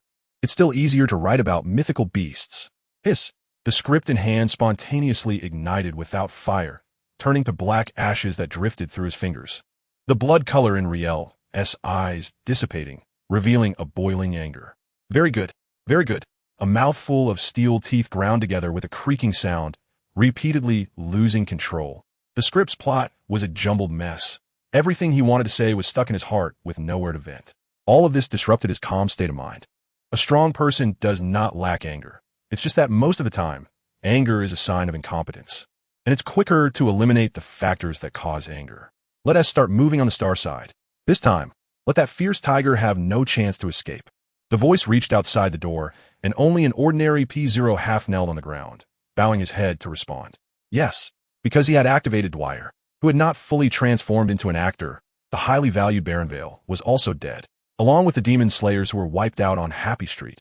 AP0 and Francis. The number of usable people on his actor list was already very few. But it's okay. Soon, the most important actor will join my troupe, and it will all be worth it. Thinking of happy things, how could there be no dancing? To the cheerful and smooth music, Riel danced alone in the palace. His fingers gracefully sweeping through the air with a wonderful rhythm. A heart glowing with silver light appeared in the void. Dual abilities? Truly a remarkable talent. He did not leave empty-handed. Even if Dwyer was not fully transformed, he could still seize an unprecedented talent from him. As an outstanding director, he could not only write scripts for others, but also write scripts for himself. At the start, I have gained dual abilities. Golden letters flashed in the void. The seized heart transformed into light sand, slowly flowing into the right side of Riel's chest. A brand new heart forming there. Boom! The bookshelf holding the script retreated. A display case moved in front of his eyes, containing more than a dozen devil fruits with spiral patterns. So which one should he choose? In the vast sea, there exists an extremely rare and precious devil fruit, which was originally just an ordinary collectible in the Palace of Rieur. These fruits were all powerful ones that had appeared in history, some of which were even not recorded in the Devil Fruit Encyclopedia. The music suddenly stopped, and Rier's footsteps coincidentally moved to a fruit adorned with pure white cloud patterns. Great, it's you. He was very satisfied. That man possessed the means of immunity with his armament hockey. Ordinary devil fruits would be useless against him. The roar of the beast from earlier still left some impression in his mind. The tide crashed against the shore, washing all the pirate ship wreckage ashore. Both the dead and the living bodies were pushed onto the beach. Boom! Squard, whose half-head was buried in the yellow sand, was startled awake by a thunderous roar, his face pale and his eyes vacant. The last lingering impression in his mind was the blades of Ghost Spider and Stolo Berry crossing and slicing into him. They're all dead. My crew, the group of pirates he had left behind to fend off cannon fire on the pirate ship, had no way to escape under the barrage of the demon-slaying order, being torn to pieces in the blink of an eye. Thinking of this, a name he hated to the bone was called out again. Roger. Tears, like a dam bursting, flowed halfway before being interrupted by his continuously blinking eyelids. and a purple pineapple with a snail-shaped pattern was washed right in front of him by the sea. What is this? Squard's hand trembling as he picked up the fruit. It was as if heaven was telling him to take revenge on those who took his companions' lives. Navy, you will definitely pay the price. The shout filled with hatred was loud. With this devil fruit, his revenge against the Navy was no longer a wishful thinking. The patterns on the pineapple skin were clearer than ever, and the power of revenge was closer than ever. However, he shouldn't be thinking about revenge while holding the devil fruit. He shouldn't have wasted a moment, nor should he have cried out so loudly, attracting the vicious wolves lurking in the darkness for over a decade. A hand easily pierced through his chest, crushing his heart in a grip, ending a life at the fastest speed. As Squard barely turned over, he saw a ferocious face. How could it be him? Old man. Marshal D. Teach understood the importance of keeping a low profile in survival. Although a jubilant smile was revealed on his face, his actions didn't slow down at all. He scooped up the pineapple-shaped devil fruit and swallowed it whole, not wasting a bit, even though the fruit tasted worse than feces. He had memorized all the fruit shapes recorded in the Devil Fruit Encyclopedia. There was no way he could mistake this fruit he had dreamed of day and night. It wasn't until an endless stream of power surged within his body that Teach lay on the beach, laughing maniacally at the rolling waves. Ha ha, finally got it. This power. Looking at the lifeless Squard, the corners of his mouth curled up, and with that long nose, he looked like a crocodile, smiling. This fruit truly chose me. Squard. Only I can bring this ability to its fullest potential. Then Teach looked to the sky, since the dark fruit reappeared in the sea. It meant that the previous user had died in battle. No wonder he was able to injure Kaido. Such strength is truly remarkable. However, it's still not enough. After eating the devil fruit, its marvelous abilities naturally appeared in his mind, including the most vicious powers that were not recorded in the encyclopedia. Ability to steal powers. Ha ha. Indeed, I have this ability. Teach's tongue licked his wind-blown teeth, and in his mind flashed the capability to create huge fissures in the air, to move mountains and fill seas, to destroy heaven and earth. Teach, what are you doing here? Old man has arrived. Come here quickly. The voice from behind caused Teach's body to stiffen. He slowly turned his neck. Just moments ago, in his ecstasy, he and T noticed a large group had landed on the island. The one who spoke was his friend on the ship, the 4th Division Captain, Sachi, with a concerned look in his eyes. When did he arrive? What did he see? A dangerous glint flashed in Teach's eyes, but he didn't hesitate and followed him. Now was not the time to turn hostile, and in this situation, there was no way to escape pursuit. Halfway along, Teach's mind raced, and soon he devised a plan. He jogged past Sachi and knelt at the feet of a man over 6 meters tall. Old man. It was all the work of the fierce tiger. He launched the demon-slaying order against Hachinos. This is a declaration of war against us. The madness from earlier was all reined in. Kneeling on the ground was a terrified, honest man. In terms of acting skills, who could surpass him? Hachinos was made of rock. The fire burned for a moment before gradually extinguishing, but the once prosperous island turned into ruins, battered and with heavy casualties. The Whitebeard pirates originally came to support upon hearing news of the Navy's large-scale invasion, so they naturally felt a surge of anger upon seeing the situation. This fire was now ignited by Teach.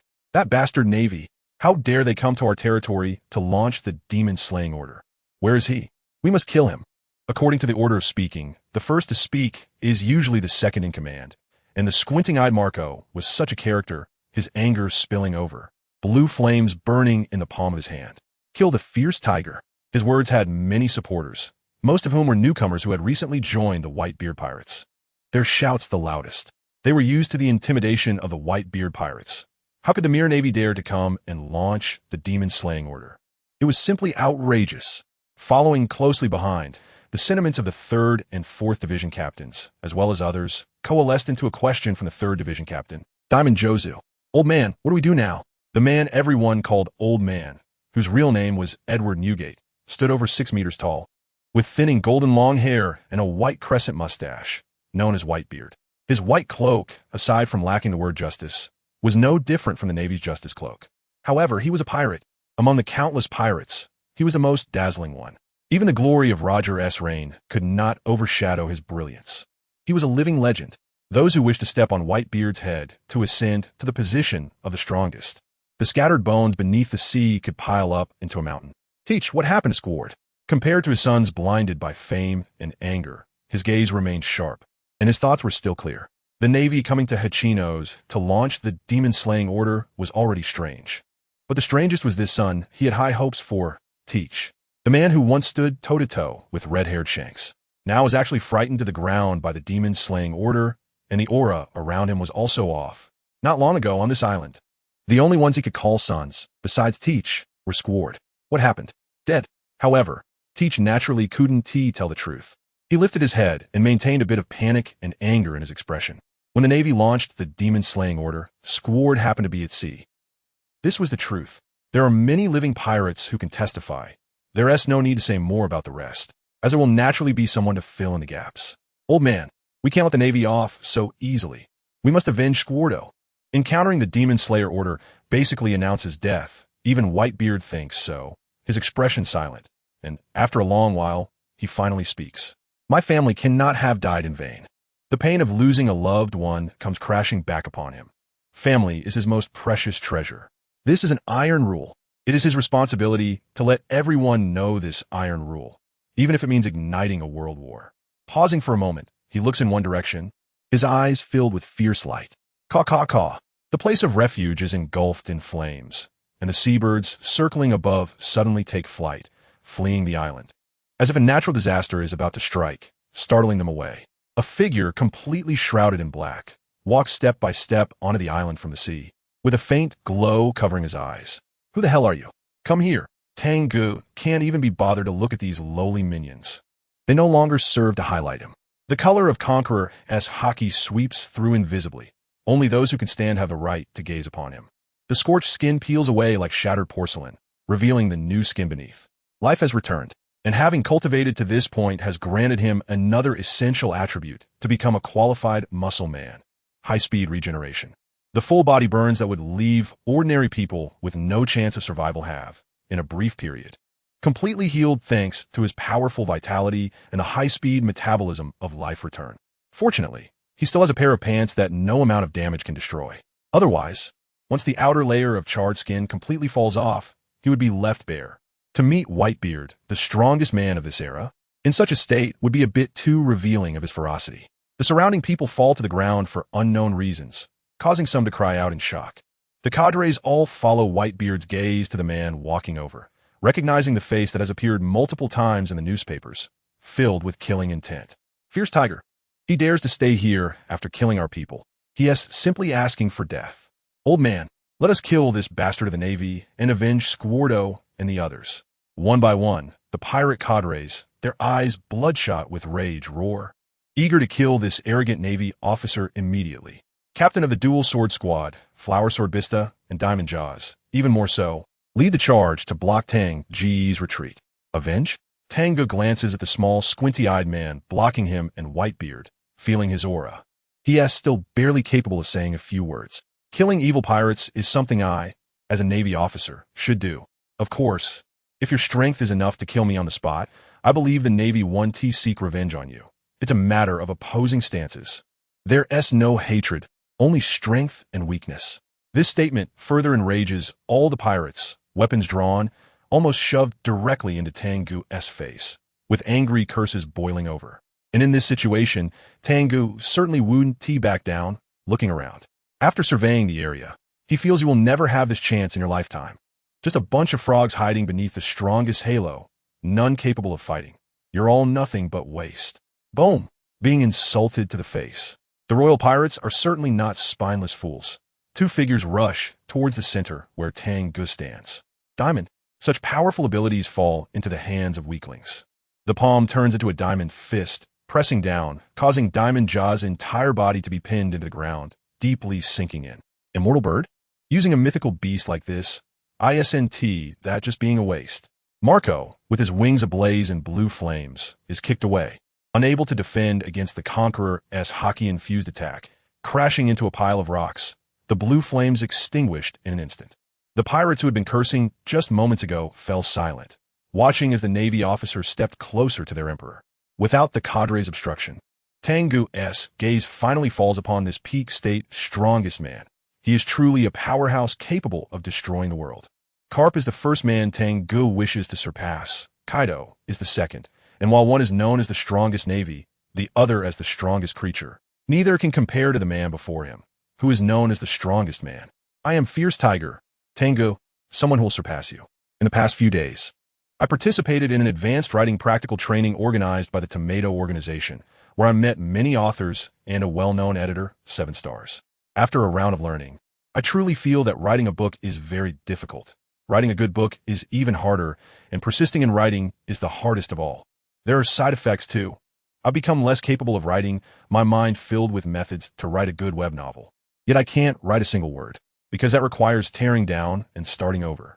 After someone reviewed my core data interpretation, the most perplexing comment in the professional critique was that the fighting scenes aren't actually important.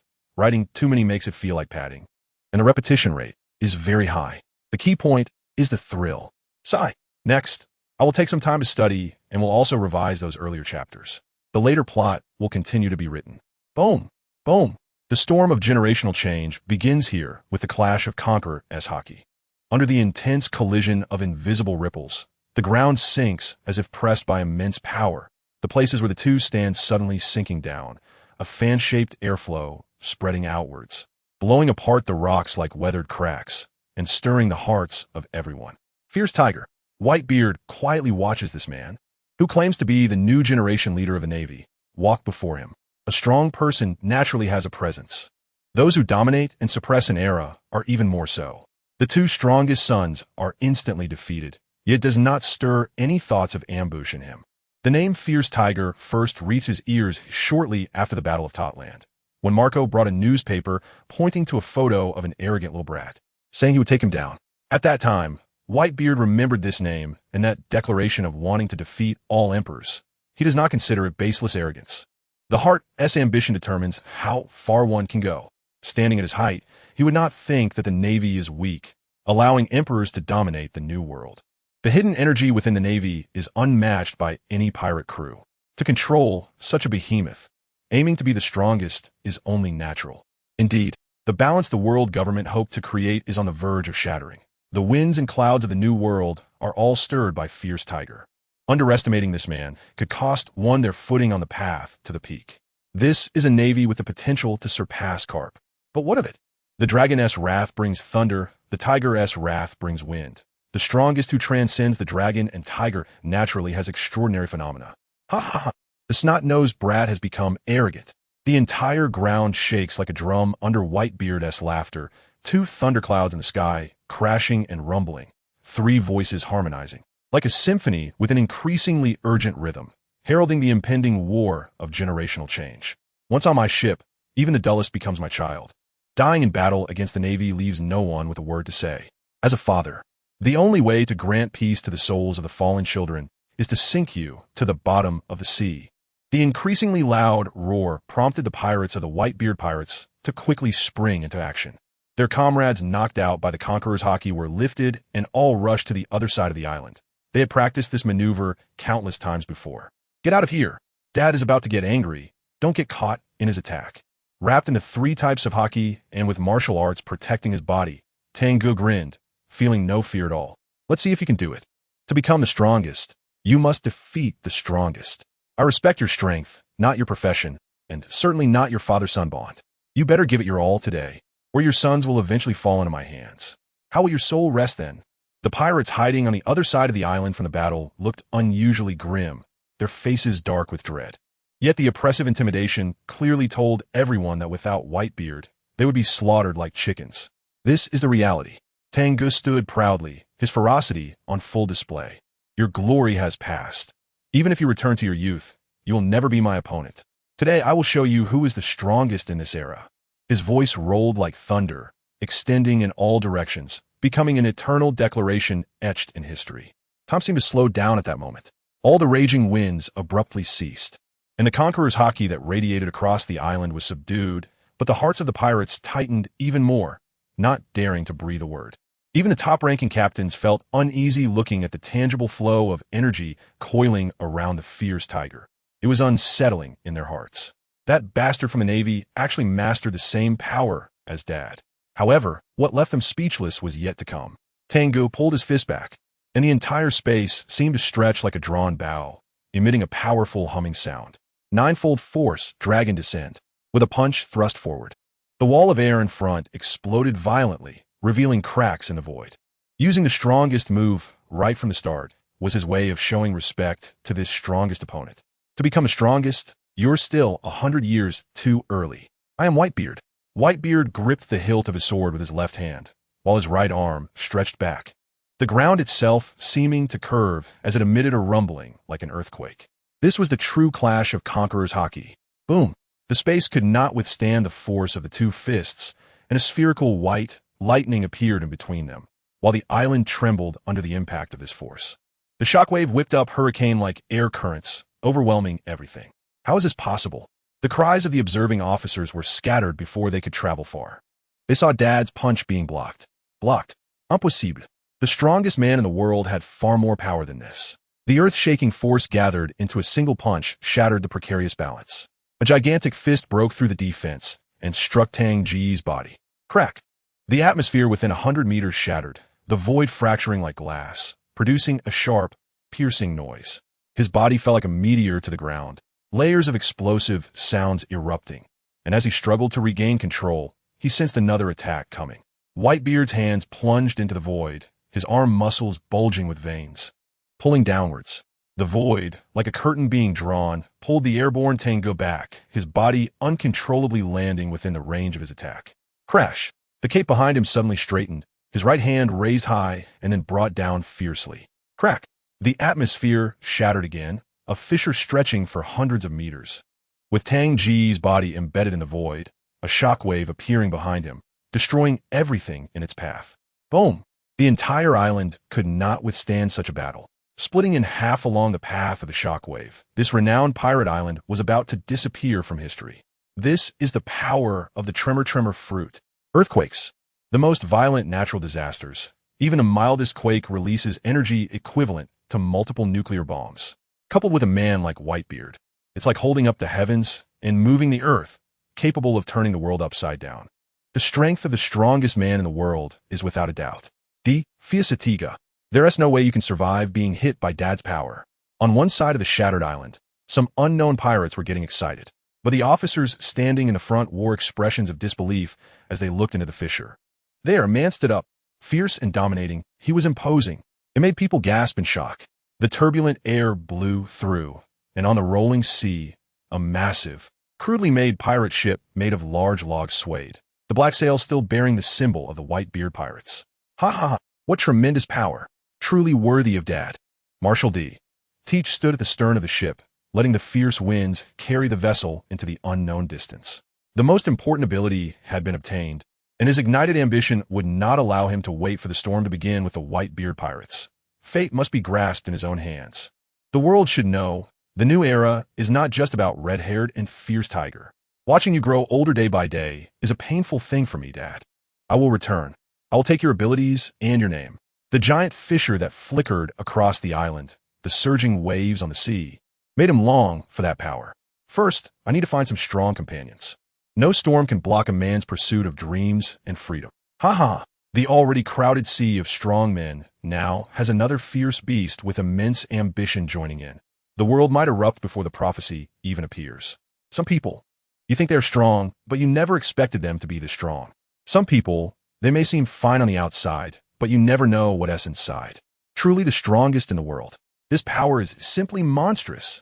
This is an unparalleled force. Very strong. This old man's power is too strong. Hockey abilities and monstrous physical strength combined have reached the peak of power.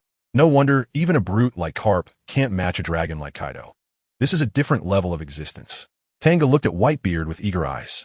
In Whitebeard, he found a path to the pinnacle. The same vibration. Whitebeard unleashed ultimate power through a vibration, shattering everything with overwhelming force. Tang Ge's vibration was an observation hockey effect. Facing Whitebeard's overwhelming power with the same force multiple times was simply futile.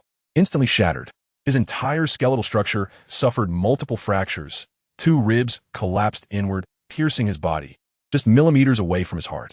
Enduring the heart-wrenching pain, he dug his hands in his chest, relocating the broken ribs, and the moment his body regained its flow, Tang Ge couldn't help but let out a comfortable groan.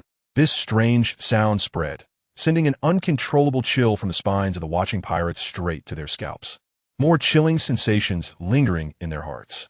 This monster, he's actually laughing. What kind of body is that? It feels even stronger than Marco's recovery ability. This is impossible. Marco is a Phoenix-type ability user of the mythical beast species, and all damage he takes is completely restored as it burns with azure flames, giving him unparalleled recovery abilities. Not only that, hey, Dad's power isn't just this little bit of destructive force. Used as a backdrop, Marco feels no displeasure. That kick just now has made him see the gap clearly. Looking towards the center of the battlefield, his brows are furrowed into a shape. Bring the Moby Dick over. We're leaving. This time, the enemy is very strong, and Dad can't hold back anymore. Hachino's is finished. Everyone looks at Marco, who is issuing orders, swallowing their saliva more frequently. Hachino's is finished? This is a large island made entirely of rock. How could that be? The fierce tiger, especially those newly joined pirates. The fierce tiger is even younger than them and has made a name for himself in the sea later than they have. Now, even the acknowledged strongest in the world, Dad Whitebeard, has to go all out. Moreover, the pirate island, Hachino's, which thrived alongside the age of pirates, is about to become history. This feels like a symbolic event, weighing heavily on everyone's hearts. Dad is even laughing. The massive whale ship, Moby Dick, carries everyone away from the island. Gulalala. Without worries, Whitebeard finally displays the aura of the strongest. His golden hair dances wildly, and the entire island trembles with his laughter. What happened to the snot-nosed brat who was just being arrogant? The battle isn't over. Just a casual vibration spreads in all directions, enough to crush the hearts of ordinary people. The Naginata in his hand is slanted towards Dango, with no excess shock in his eyes, only battle intent burning like fire. Which strong person isn't combative? Which strong person didn't fight their way out from among millions? Who didn't rise at a monstrous speed in their youth, crushing all peers and even all strong individuals of all ages to reach the peak? There's a vast distance between genius and the strongest. Boom! Whitebeard steps down, transmitting earth-shaking power, lifting the rock beneath Dango's feet high. The Naginata in his hand carries endless power and strikes down fiercely. The shockwave slicing through the air, shattering the entire rock into powder, the residual force cutting through the cracked island's foundation. Using the upward force, Dango leaps into the air, instantly reaching a great height, diving down with a black blade entwined with three-color hockey. Descending dragon, flying dragon in the sky. A winding illusion of a giant dragon appears in the sky, the hundreds of meters long blade light igniting sparks as it falls. The immense air pressure like a comet hitting the ground makes even Whitebeard squint his eyes. A child's attack. Kacha! A fist strikes the air, and a massive spherical shockwave blocks the blade light, dark red lightning splashing in all directions amidst the fierce friction. Boom! The ground beneath Whitebeard sinks, several concentric circles exploding. The island cannot withstand this release of force, and it splits in two. In just a few flashes, Dango approaches Whitebeard closely, the black blade and fist continuously striking out. Ping ping pong pong. The clash of blades and fists continues, the entire island appearing fragile in the face of destructive power, continually being chopped apart. My God, the pirates who have never witnessed this level of battle have dry mouths, watching as the solid yellow rock of Hachino's cracks right before their eyes, then is chopped into pieces. They thought Marco was making a fuss. The shockwave sweeps past, small chunks of the island sinking into the sea. The enormous blade light, akin to a basic attack, is so absurd that even those far from the island nearly get sliced in half, let alone the island itself. Further away, further away. Marco, transformed into his bird form, hovers in the air, his voice tinged with urgency. Dad is actually dodging that guy's attacks. This shakes his heart immensely. Does even Dad think the fierce tiger's damage poses enough of a threat? No one responds to Marco, and Jozo lying on the deck is the best answer. He is still unconscious. The robust body like a bear sprawls there, his angular skull crushed by the fierce tiger, and that is Jozu in diamond form. All the pirates begin to take seriously, even look up to this man who, despite being under Whitebeard's full assault, still hasn't been knocked down. At the same time, that sentence they regarded as arrogant nonsense has been brought up again, hitting them hard in the face. Dad, you must kill that marine, otherwise, the consequences will be severe. Whitebeard certainly knows, his arms like bronze and iron, muscles bulging, hockey swirling around his fist, smashing down with the force of a mountain pressing down. This brat's hockey is truly difficult to deal with. Fighting to this point, he has already realized that Dango's armament hockey has issues, The destructive power from the vibration ability hitting it is halved. This is somewhat tricky. Dango crosses his arms, trying to block this punch, but this power is impossible to stop. Boom! His body is sent flying from the island, cutting through the giant waves on the sea surface. The water flowing in from all sides cannot extinguish the boiling blood within him. Dango has a fire in his heart. This fire burns with the will of martial arts. Knowing full well he cannot win against Whitebeard, he still comes over not to seek punishment. The ultimate purpose of this journey is to forge all the powers he has mastered in battle with the strongest, pursuing simple and direct punches. The highest explosive power of blades, the strongest defensive horizontal practice, continuously executed, each move becomes pure in the clash with Whitebeard, reaching the essence of power. The 6 styles: armament haki, observation haki, conqueror's haki, the mutated effects of haki, all the powers he has mastered flow through his heart like firewood thrown into flames. All the combat experiences and thoughts to date, the ability users, swordsmanship masters, and unrivaled emperors he has fought against. Their moves and abilities reflect in his heart, fueling the flames. Simplifying the complex, integrating the essence. He doesn't need complex and varied moves. The horizontal practices defense and high-speed healing from life return only make him a qualified muscle man. While power, the power that crushes everything, is the last piece of the puzzle for becoming the strongest muscle man. Boom! His figure surges forward, the shattered island cracks underfoot. Muscles undulating like a dragon, up and down. The black blade strikes down fiercely. Amidst the heavy shadows of the blade, there is a big strike towards the Navy fleet. The strongest combination of armament haki and brute force. There's the red blade breaking the heavens, the unparalleled haki of the blade. There's also a stick like Kaido, pressing down on the world with overwhelming haki and power, suffocatingly immense. Even the momentum of Whitebeard's blade cutting through space is present. The blade light gathers into one, gradually becoming silent, without sound or movement. Ding! The 2 blades clash, an invisible shockwave spreads out, pressing the island down, raising a 100-meter-high wave of sea water, crashing outward. Goolalala! The arrogant brat actually learned all of everyone's moves. Whitebeard's lips curl up, his will to turn the stars remains unshaken. Those who cannot defeat me will ultimately contribute to my strength, and you are no exception. Whitebeard. Tang Ge's expression was neither fierce nor wild, neither sad nor joyful.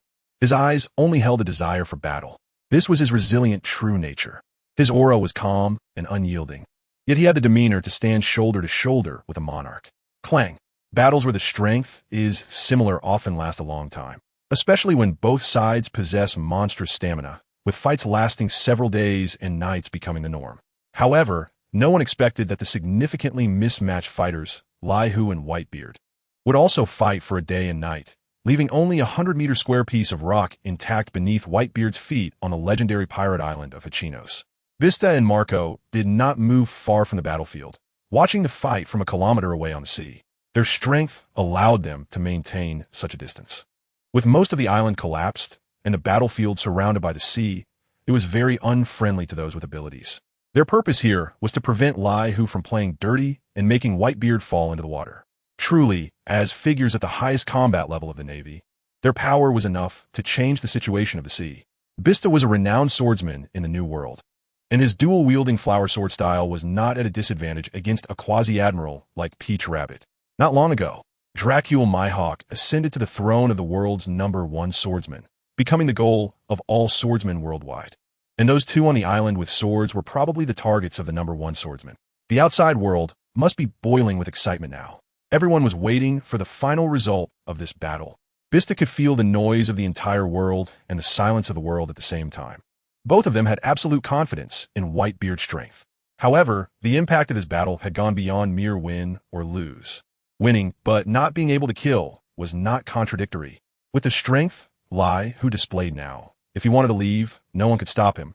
Just like Kaido could retreat unscathed after challenging Whitebeard multiple times. Regardless of the outcome, Laihu had already reached the pinnacle of the sea. Transforming into his bird form, Marco hovered in midair, feeling a sense of helplessness for the first time. Under Whitebeard as protection, he had to experience this feeling for a long time. The commotion near Kaido and Big Mom was getting louder, and a great battle was likely to happen soon. If those 2 teamed up, they would be stronger than the Rocks Pirates of the past. It wasn't just the 2 of them. The new recruits from the world government side were also very strong. The news of human weapons research was concerning. Beneath the sea, suppressed by Whitebeard, ambitions were growing wildly and would eventually strike at them. When that time comes, what would they use to defend themselves? Dad was already over 60. How many more years could he protect them? Moreover, now there were people bold enough to swing their butcher knives at them. It's about to end. The two saw Whitebeard and Lai who briefly separate, and the entire sea area instantly fell silent, a suffocating pressure overwhelming everything between heaven and earth. The final blow was coming. Gulalala. A man like you deserves the name Lai Hu. The Naginata was thrust into the ground, and stepping forward, Whitebeard revealed a smile, even acknowledging a Navy soldier. Either live or die. This is the strongest fist. His right hand expanded, pulling back like a full moon. Crack. The air in front shattered like a mirror. The space behind twisted under pressure. Below, the seawater rolled up into the sky, revealing a wet seabed. Half of the sea surface being lifted up, grasping the heavens, pulling the earth, parting the sea. The strongest at the peak is this domineering. The strongest you have passed. Future generations will remember today, and only I, in this moment, reign supreme over the world. With a divine-like power, Tang Ge did not retreat an inch. His will for martial arts forged his determination. Still the same belief. To become the strongest, one must defeat the strongest. His body slightly crouched. The hundreds of meters of sea surface sank down, his right fist pulled back fully, the space behind forming layers of folds, and under the refracted light. A thousand-handed Buddha vaguely appeared behind him, standing on the sea surface with the heavens above. Thousand hands to Thagada. The thousand hands revolved, converging into a single punch. The condensed fist seal was blasted forward, everything in front getting smashed into an arc, colliding with Whitebeard's fist in an instant. Crack! The 1,000-meter void exploded instantly, and the entire sea surface looked as if a massive comet had been dropped, the seawater shaking up into the sky, blocking out the sun. Even the exposed seabed was cracked, revealing faint lava glow. Boom! Boom! The entire sea trembled, the rolling currents falling from the sky, creating a tremendous sound. The white cloak behind him straightened, and Whitebeard did not even look at the result as he fell on Marco's back, returning to the bow of the Moby Dick. He was now in sync with Shanks, but there was only one problem. Roger, you bastard. How was the current era so completely different from what you prophesied? You said Joy Boy would be a match for this little brat? Whitebeard's head throbbed. He really wanted to pull that bastard out of his grave to let him see how the current world resembled the calm before the storm. This was even more chaotic than the seas of the rocks and Roger eras. Among the pirates, there are 4 emperors, while the world government has created the 7 warlords. And the Navy's strength has reached unprecedented heights. Once someone can suppress all dissent within the Navy and unite everyone as one, that would be a power that the pirate world cannot withstand. Lai Hu had this potential. He also had this courage. Damn it. I really want you to see how perverse the current young people are.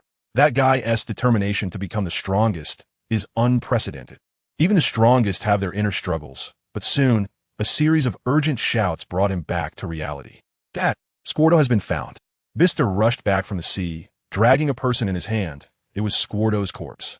In the aftermath of such a battle, it was fate that Bista found him, indicating that something was destined to happen in this world. Dad, did Lai Hu kill Squardo? Placing Squardo's body down, Bista looked up, his face filled with sorrow as he asked. Squardo's strength was not weak. The wounds caused by the several vice admirals of the Demon Slayer Order should be the knife wound on his chest. Only Lai Hu had the power to pierce him in one blow. Unexpectedly, Whitebeard's reaction was completely different. The blood in his throat could no longer be controlled and flowed from the corner of his mouth. Where did Teach go? The gritted teeth voice undoubtedly revealed his anger and sorrow. The most undesirable thing had happened. Brother turning against brother. Dad, are you okay? Blue flames erupted from Marco, spreading to Whitebeard's chest, where a clear fist mark was visible. Where is Teach? Reaching out to close Squardo's eyelids, Whitebeard shouted again. Teach. The surrounding pirates looked at each other before realizing that the second squad's Teach had disappeared at some point. Only the pirates who had been guarding the ship from the beginning said. Vice Captain Teach left on a ship a day ago, saying he was unwell and needed to go to a nearby island for treatment. Bang bang. Pirates who couldn't withstand Tang Ge's Conqueror's haki naturally also couldn't withstand Whitebeard's uncontrollable haki in his rage. They woke up for a short while before fainting again. The weak just sleep well. Old man, are you saying? A look of disbelief appeared on Sachi's face as he voiced everyone's question. How could he Teach? Squard was clearly attacked by the fierce tiger. This most unlikely guess surfaced in everyone's minds and was soon confirmed by Whitebeard. Squard was ambushed from behind. At that time, the only people on the island who had the strength to approach him silently without being detected were the fierce tiger and Teach. Everyone fell silent. Even pirates had to admit that if that Navy officer wanted to kill Squard, he wouldn't need to ambush him. Call the nearby islands to find out more. I don't want to wrong my son. No matter how fierce the storm of the new era was, Whitebeard had never felt such defeat. Only now did he seem like a sad old man. Old man, Teach didn't go back. The entire Navy fleet swayed on the sea far from Hakanosu amidst huge waves. Even the elite soldiers who had sailed the seas for years couldn't withstand the apocalyptic tsunami. Many fainted directly on the deck. The stability of the warships was not a concern. No storm could capsize them. Is it over? The suddenly quiet sea made Doberman think that the battle ahead had been decided.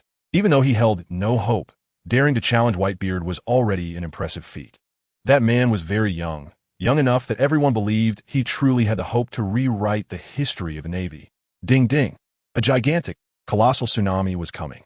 Emergency evacuation. The alarm sounded throughout all the warships, making every Navy soldier's heart sink. It was evident without needing to say. On the sea surface, rows of towering waves surged forward. In the near distance, the towering hundreds of meters high waves came crashing down like a mountain. The curling water wall resembling a giant mouth that would devour everything. It was suffocating. My God! The Navy soldiers standing far away, feeling the aftershocks, were stunned. Unsure if they could stand firm when they got closer, the water wall blocked the sunlight, casting shadows filled with the desperate cries of the weak. In an instant, everything froze. From high above, thousands of square kilometers of sea surface were instantly frozen, becoming a world of ice. This was the power of awakening the natural system to its highest degree. The Navy headquarters admiral, Akiji, let out a light puff of white breath. It seems I may have gone a bit overboard. This move, freezing the land for miles, was indeed powerful, but it almost turned into a grand finale. Boom! Boom! A meteor streaked across the sky, flashing with fire, and in the blink of an eye crashed into the glacial continent, pushing through over 1,000 meters of ice. Ice is harder than water. A soft landing turned into a hard landing. Crack! Tonga felt the bones in his back break as his vision turned white, and he fainted. His last thought was, Akiji, if I don't beat you until even Carp can't recognize you, my name as the fierce tiger is worthless. The lesson is over. Save some drafts. There will be a wave of recommendations when it hits 10,000 words. In the year 1511 of the Sea Circle calendar, after the battle at Hakanosu, countless newsbirds immediately flapped their wings to spread the results across the world. In a banquet hall in the New World, the great Quinn was again the victor. Virgo ran to a corner to cry, ignoring. In the center of the stage, the overweight billboard Quinn was wailing, his poor rapping making no one want to listen. In the corner, the once P9 genius Faz FR was drinking with the notable figures of the Beast Pirates.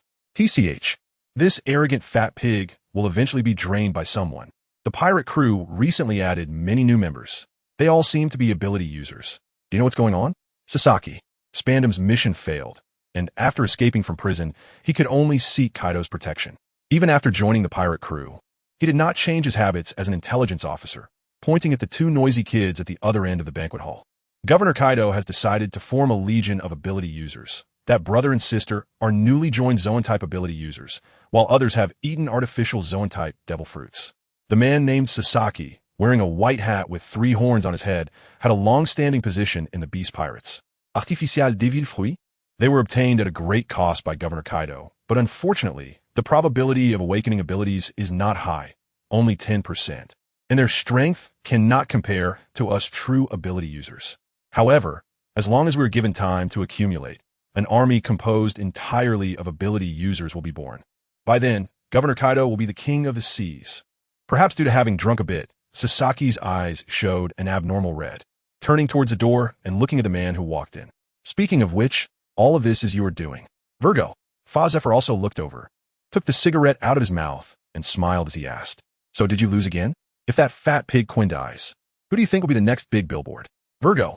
Walking in from the door was none other than the former vice commander of the Navy G5 base. Now, a notable figure in the Beast Pirates, Virgo. I'm not interested in the big billboard. Challenging that bastard was purely out of displeasure. Of course, It was also to enhance my strength.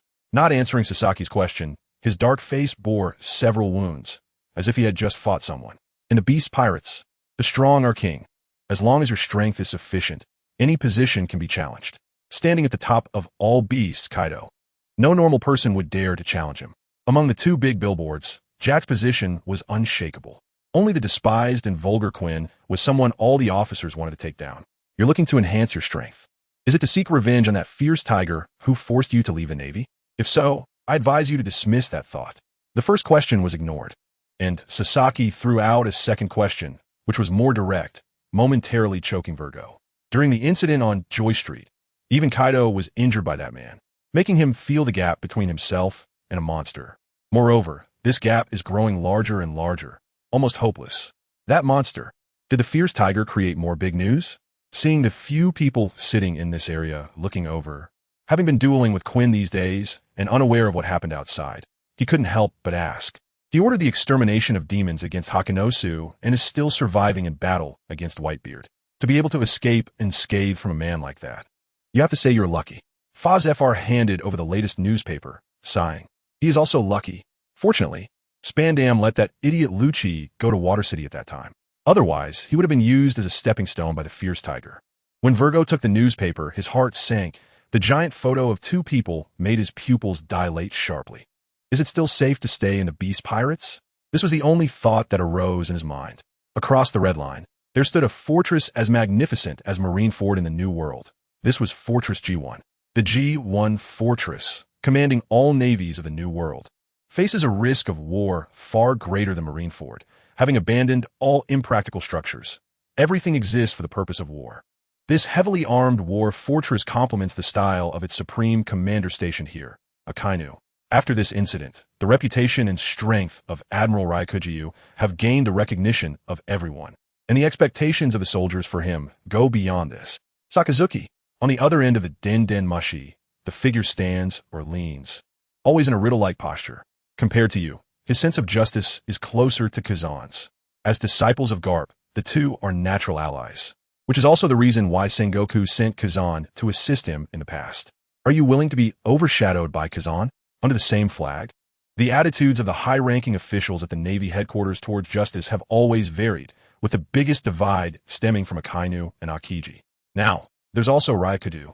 With Ryakuju's style, he would definitely not accept the position of admiral, and therefore, the candidate he supports becomes crucial. Boring tricks. Just tell me the purpose of your call. Compared to the taciturnity at Navy headquarters, Akainu at G1 is very domineering and arrogant. He doesn't even take this provocation to heart. Stop him. As long as you could do it, the higher-ups will transfer Sengoku and appoint you as the new fleet admiral. At that time, you will be the youngest fleet admiral in Navy history. Akainu's blunt tone made the figure frown, yet they patiently finished their words. If there weren't better candidates, they wouldn't have come to this mad dog. Navy matters will naturally be resolved by the Navy. You idiots have also been overshadowed. Snap. Akainu hung up the phone and walked onto the wooden corridor of the highest level, looking out at the sea. Countless colorful bubbles rose from the surface of the sea, bursting in the air, and the waves crashing against the shore gradually intensified. No one knows what this fierce and domineering man is thinking under the shadow of his hat. Only the rising heat waves around him reveal that his heart is not at peace. On the other side, the figure who was hung up on the call showed no signs of displeasure. He's moved. As long as he is moved, the subsequent plan can be implemented. Let Doflamingo hurry up. They must make those two taste enough sweetness to ensure that Doflamingo relaxes his efforts. Lordum promised to consider restoring his status after the matter is accomplished. This time, it's Lordum taking action. Ryakujiu cannot escape. A truly clever strategy does not pursue immediate success or failure. What appears to be failure may be to make the hidden final blow even more deadly and unavoidable. The unconscious Don Quixote has no idea that he has been classified as a supporter of Akiji. He only knows that in the dream he just had, Akiji's outcome was not good.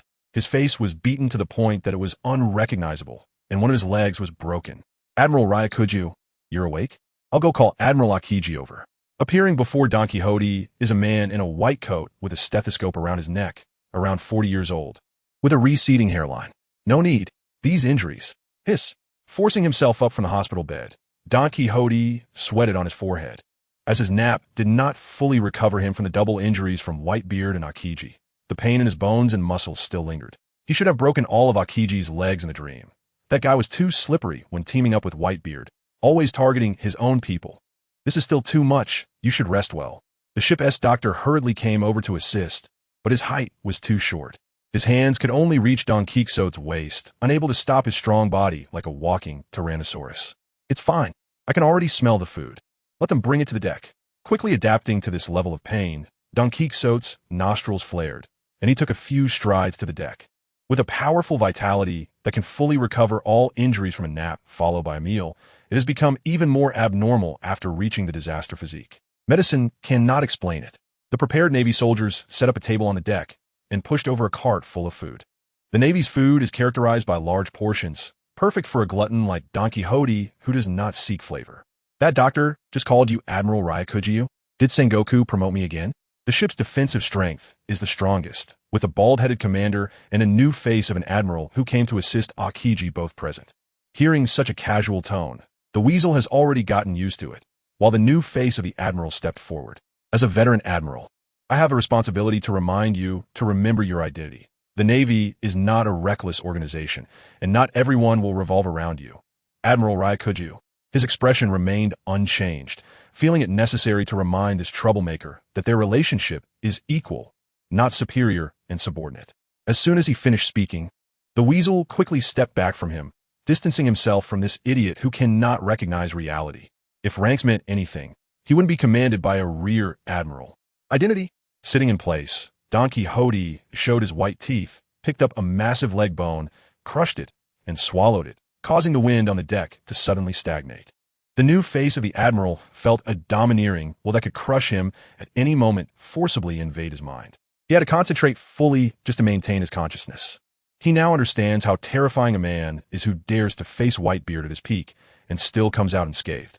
He is an existence that is completely on par with the highest combat power. Ah, it seems your injuries are recovering quickly. You can even unleash your haki now. Akiji, holding a folding recliner, walked over, breaking the heavy atmosphere in the scene, and casually lay down in a spot. Yi, you can go busy yourself. With Akiji's intervention, the pressure on the admiral named Yi suddenly decreased, and he gritted his teeth as he left, his legs feeling a bit weak as he moved. Is this the new admiral from headquarters? Why Haven T? I've seen him before. His strength is weak, but his tone is not small. Don Quixote continued to bury his head in eating, not taking the earlier interruption to heart. The main event was yet to come. It's better not to ask about that. In short, the headquarters decided to promote you to recognize your outstanding achievements in handling this incident. Akiji scratched his noodle-like hair, looking troubled. A higher position will only restrict my freedom. It's better to give me something tangible like a few devil fruits, or if that's not possible, give me tens of billions of berries to spend. Just a title, what good is it? You guys aren't secretly splitting my reward, are you? Don Quixote lazily said, patting his round belly and using a fishbone to pick out the remnants stuck in his teeth. This arrogant and annoying demeanor truly captures the essence of Old Man Garp. Akiji felt he could somewhat understand Steelbone's feelings at the time. Idiot, you still dare to ask for a reward. There's no pursuit of responsibility for your unauthorized execution of the Demon Slayer order against Hakanosu. He could also empathize with Sengoku's feelings. A lifelong lazy attitude can also breed anger to beat everything. This bastard doesn't he know how worried they are that Whitebeard will recklessly provoke a world war. And he is here asking for a reward. So, you are quite dissatisfied with me. Just in time. I also have 2 points of dissatisfaction I want to discuss with you. Do you have time? Tang Ge looked over with a smile. The small notebook he carried with him had long been shattered from the intense battles. However, he had always remembered what Akiji had done. It cannot be forgotten. Recently, whether being bullied or bullying others had made him extremely unhappy. A top-tier admiral should be able to fight to his heart's content, right? Location? Akiji paused, furrowing his brows, and stared directly. For some unknown reason, the usually indifferent Akiji took this provocation very seriously. The aura released from his tall and slender body was unyielding, and as their gazes met, a flash of white light flickered in the void. Just like Kizaru, watching as the two of them flashed and disappeared from the warship. Only 2 faint lines shooting toward the nearby sea area could be seen. Is this going to be a direct confrontation with the admiral? The transparent weasel exchanged glances, not expecting to witness this moment so soon. In Hakanosu, they already knew that the fierce tiger had strength comparable to the highest combat power, and with his style, It was only a matter of time before he confronted the admirals. This is not nonsense. Don't you know what kind of blood flows in that guy's body? It's all warlike genes. Hurry up, let's go see the battle between these two. The hot-tempered Doberman was the first to leap off the warship, heading in the direction they had just seen. The two of them did not leave the fleet to avoid mid-ranking officers like them. They were worried about accidentally injuring ordinary soldiers. Let's go. No one will be foolish enough to attack the fleet. The weasel's eyes sparkled. The experience of watching the battle between the two highest combat powers up close is quite rare. While he was speaking, the other three had already followed Doberman, completely ignoring him. A bunch of country bumpkins. On another warship, a vice admiral named Yi looked at this scene with considerable disdain. Do we still need to rush over to watch? Suddenly, a crystal ball appeared in his hands. After he stroked the surface with both hands, a scene of the battle on the icy surface appeared inside. On the solid, thick ice, a white cold air spread between heaven and earth, exuding the power to freeze everything. Just as the slowest weasel stepped onto the ice, countless goosebumps erupted on his skin from the cold air's stimulation. A strong wind blew, pulling his cloak back and freezing it, like a flag fluttering in space. I have never seen Admiral Kuzan so serious. The frosty mist had settled on Dalmesia's eyebrows as he looked at Akiji, who was emanating a monstrous aura, and couldn't help but click his tongue. One side is one of the three monsters that have stood at the pinnacle of the Navy for many years. Ghost Spider also recalled this admiral, who usually had no heirs and was even unusually lazy, hiding a strength so powerful that he was called a monster beneath his kind demeanor. On the other side is the new generation of naval leaders who have risen in the shortest time. Doberman looked at Tang Ge, who stood still with an earth-shattering aura radiating from him. This man's legendary story was just beginning. This is no longer a simple competition. The bald Stolo Berry revealed a long-shaped skull, which was quite amusing. This is a clash between two different justices. Everyone understood the weasel's latter half of the sentence. This is a fight about what kind of justice the Navy will uphold in the future. It is hard to correct ideological differences. Only fists can suppress everything. The strong issue orders, and the weak obey. Standing on this battlefield that decides the fate of the Navy, a cross-directional arrow appeared in their minds. Where will the Navy go? Everything will be judged by strength. The first to attack was Akiji. Boom! With just one leap, he soared hundreds of meters into the sky, an endless flow of white cold air gathering before him. Iceball Violent Akiji. A huge bird rapidly took shape, diving down from the sky, with its bright and crystal-like wings flapping, bringing down countless hailstones. Roar! Like a furious tiger roaring in anger, Tang Ge's body suddenly created a ripple around him, shattering the hailstones that fell from the sky before they could hit the ground. His fists were like iron, layers of explosive air like thunder, striking skyward, aiming to smash everything as his fists hit the sharp beak of the bird. The mountain-sized ice bird was shattered by a single punch, and circles of air exploded, the surging force creating shockwaves that slammed into Akiji's face. Each, with both hands pushing downwards, a spherical shockwave radiated from his palms, the white air currents spreading out, freezing everything. Crack, crack, crack. The air currents that were shattered and rolling towards the surroundings were frozen into tangible ice waves, and the enormous fist imprint also solidified in midair. Even Tang Ge, standing on the ice, was radiated by this force, with a thick layer of ice appearing on him. The core of his fruit ability is not ice, it is freezing. Freezing everything. All tangible and intangible substances can be frozen. Akiji's ability had awakened to such a level. The sound of ice freezing quickly drowned his figure, and the ice layer covering his body gradually thickened. But it was of no use. Alala. This armament is indeed tricky. Just as Akiji frowned tightly, Tang Ge, as if frozen in amber, moved. The ice that could freeze everything could not hinder his actions at all. Crack. The cracks on the humanoid ice mass gradually increased until it finally shattered into countless ice fragments scattered around. This elemental attack has no effect on me. You, who are called the highest combat power, must have more strength than this. Tang Ge stood still, not moving at all. The attack just now couldn't even be considered an appetizer. If the Admiral, known as the highest combat power, only had this level of strength, how could he possibly fight against monsters like the Four Emperors? Not to mention he possesses mutated armament. Even among all the emperors, Big, who seems to have the least potential for growth, can control lightning and flames. And the defense of the steel balloon is not something this level of freezing can break through. Hey, I don't want to be underestimated. I still need to show some fighting spirit. In an instant, Akiji disappeared from the high sky and reappeared, colliding with Tang Ge, his fists surrounded by countless arcs of white air. If the natural attack has no effect, then there's no need, relying on his own strength. He has overwhelmed an entire generation and become one of the monsters talked about by all the Navy. Bang bang! In the blink of an eye, the two fists collided over 100 times, the thunderous sounds echoing continuously, the air vibrating in concentric circles, and hundreds of meters of cracks blossoming across the ice, like huge ice flowers. Boom! The sound of the collision suddenly stopped, and the cold air that filled the world suddenly tore open a gap, and a figure fell onto a frozen wave. The ice mountain collapsed and exploded, small ice fragments shooting out in all directions, creating the sound of bullets piercing through the air. Lying in an ice pit with a radius of over 100 meters was actually Tang Ge. As expected of the highest combat power, he actually fused his fruit ability with armament to such an extent, pushing aside the ice mountain that pressed down on him as if it were nothing.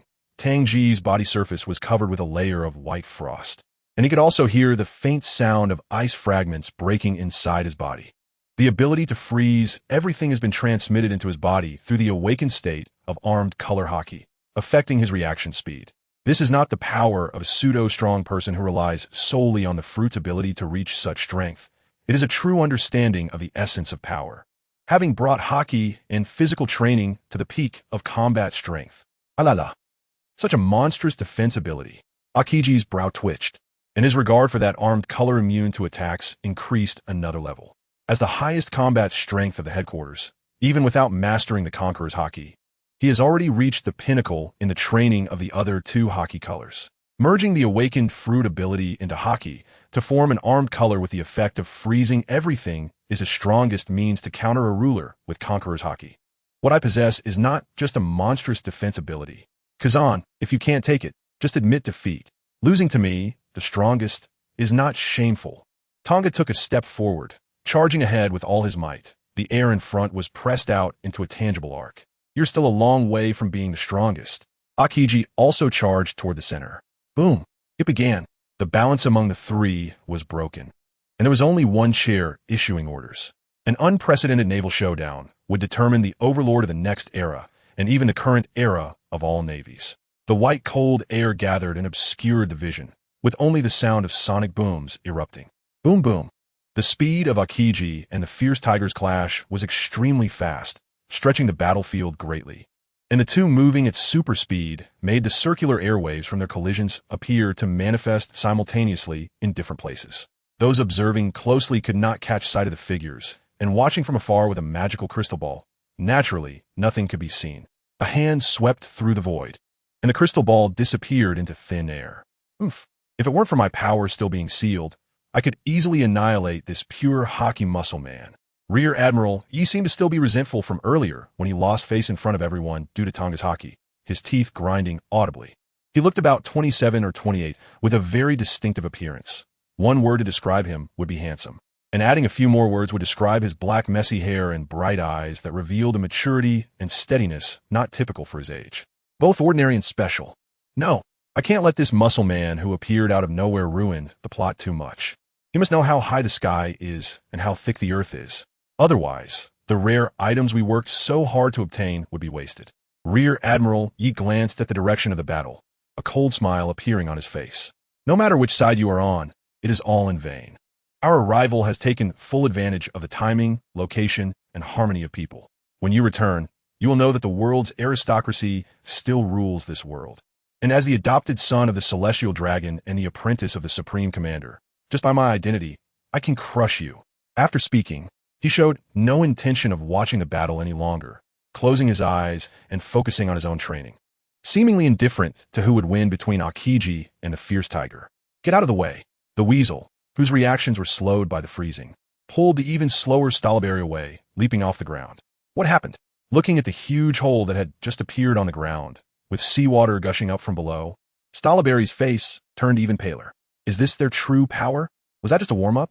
The same Doberman who had also jumped here found it hard to believe. The chilling air that was quickly freezing their bodies was merely the aftermath of the battlefield, and the suddenly violent shockwave that multiplied in intensity immediately engulfed the area they thought was safe. It seemed so. The gap between the Rear Admiral and the Admiral is truly like heaven and earth. The ghost spider sighed with lingering fear. Just a moment ago, a fist struck the ice layer above, and he saw multiple concentric circles explode simultaneously, the solid ice within hundreds of meters being smashed through. The splintered ice flew through the air, leaving a cut on his face. Stay the hell away. They've unleashed their true fire. A cut also appeared on the weasel's face as he followed his gaze, and everyone seemed to have their necks frozen stiff. On an island-sized layer of solid ice, it seemed as if two giant beasts were fiercely battling, twisting and turning, faintly revealing the forms of a white flying bird and a fiery red tiger. The power that almost shook them off the ice was transmitted to their feet, causing the entire ice layer to tremble and crack. With massive fissures extending into the endless distance, seawater gushing out, only to be frozen again in an instant. Not a moment of pause. The sound of ice blocks shattering in the void never ceased, as the rippling shockwaves had not yet reached the distance before being frozen, only to be crushed again by new shockwaves. Caw! A sharp bird cry echoed in the world where sounds were frozen. An ice bird with a wingspan of over 100 meters soared through the sky, terrifying white cold air swirling around it. And a beak shining with cold light shot out a condensed shockwave, freezing the space into a crystalline shattered state. The temperature had clearly dropped to a terrifying level. Caw-caw! An even more terrifying armed color shockwave descended, seeming to possess a bit of the Conqueror's hockey that could move space. I say, this can't be your full strength, can it? It doesn't hurt when it hits. And how come your strongest attacks rely entirely on your mouth? With a body even taller and stronger than Akiji's, Tang stretched like a bow and arrow, unleashing a punch without hesitation. The fist that bent space collided with the power of the frozen space. Caw-caw! The shock wave rippled silently across a surface, spreading outward, with countless mottled ice patterns appearing in the middle. The ice layer beneath their feet flipped and collapsed, revealing the dark seawater. His body moved like a phantom, instantly teleporting above Akiji, and Tang's single leg whipped like a whip, producing a thunderous sound in the air.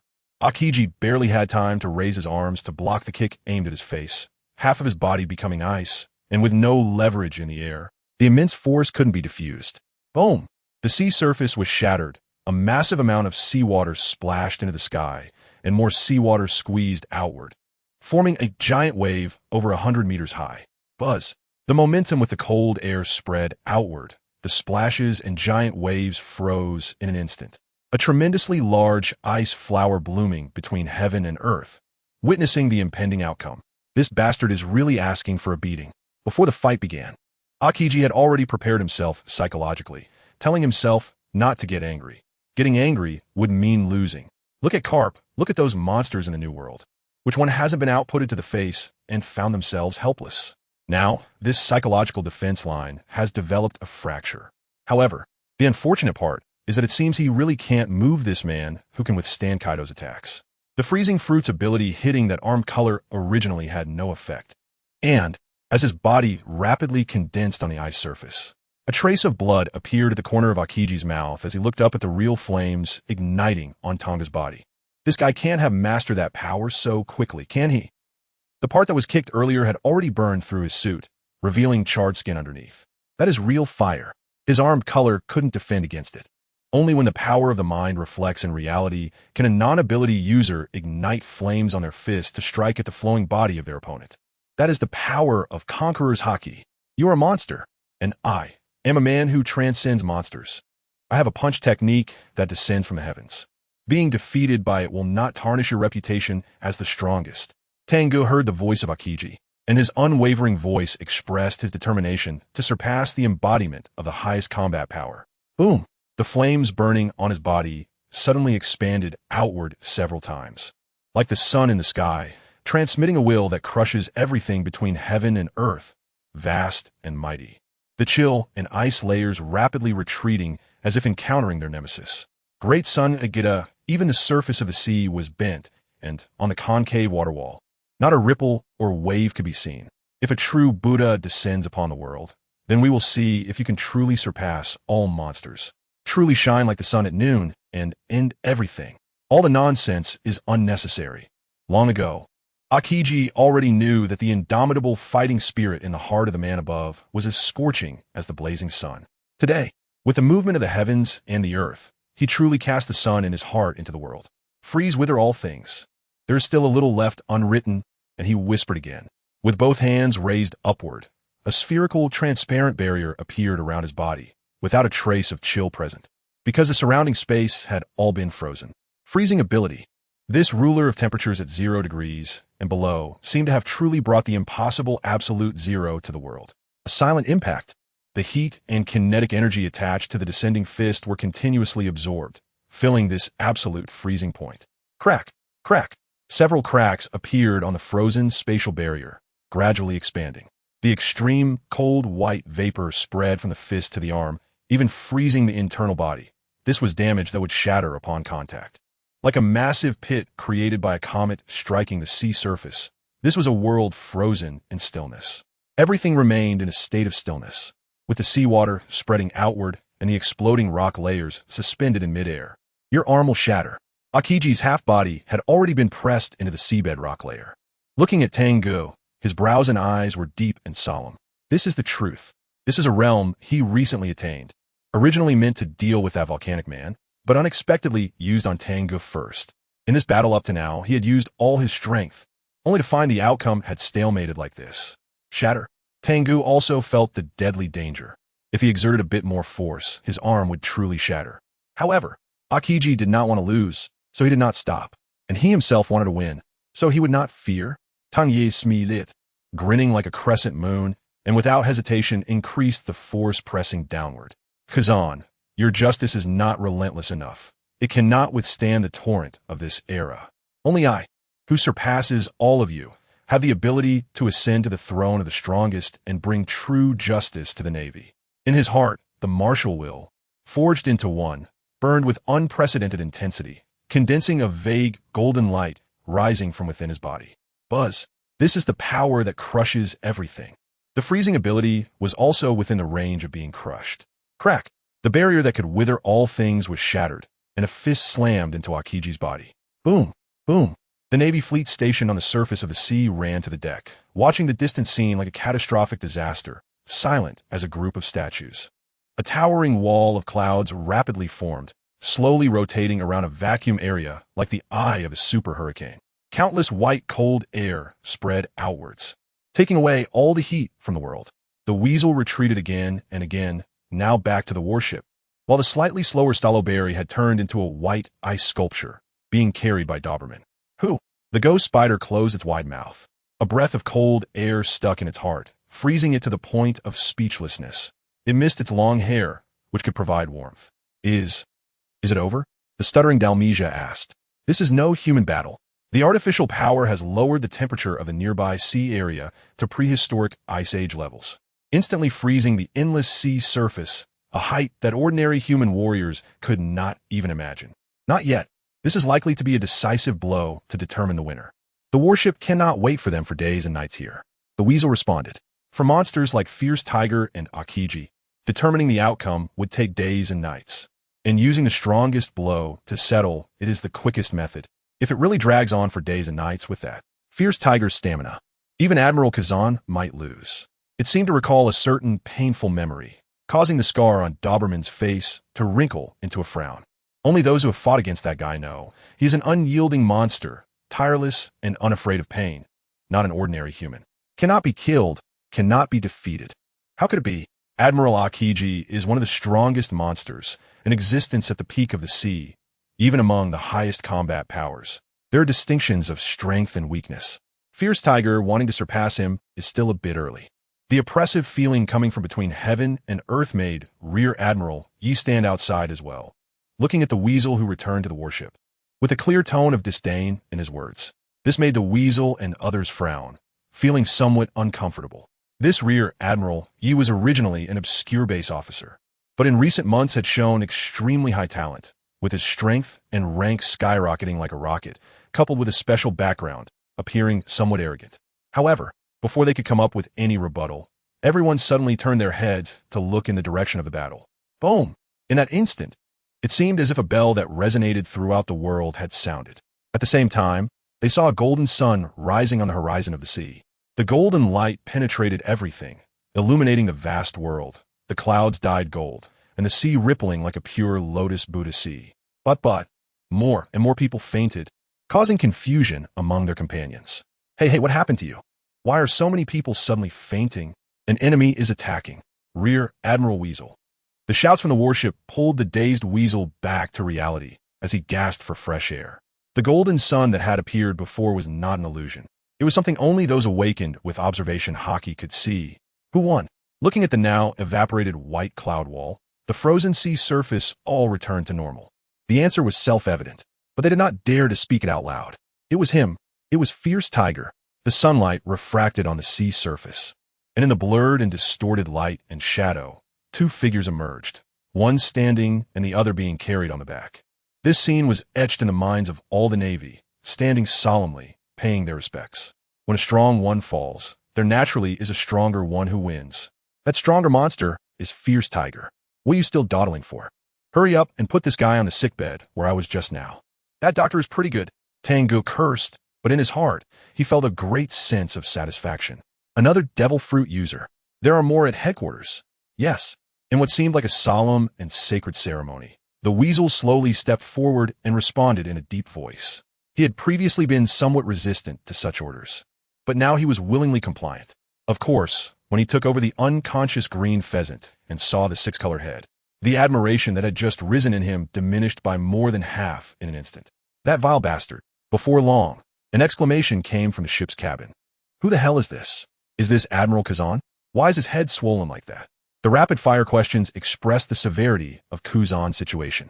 Great, I can cross the green pheasant off my list. Tang Ge clapped his hands and shouted to the entire fleet.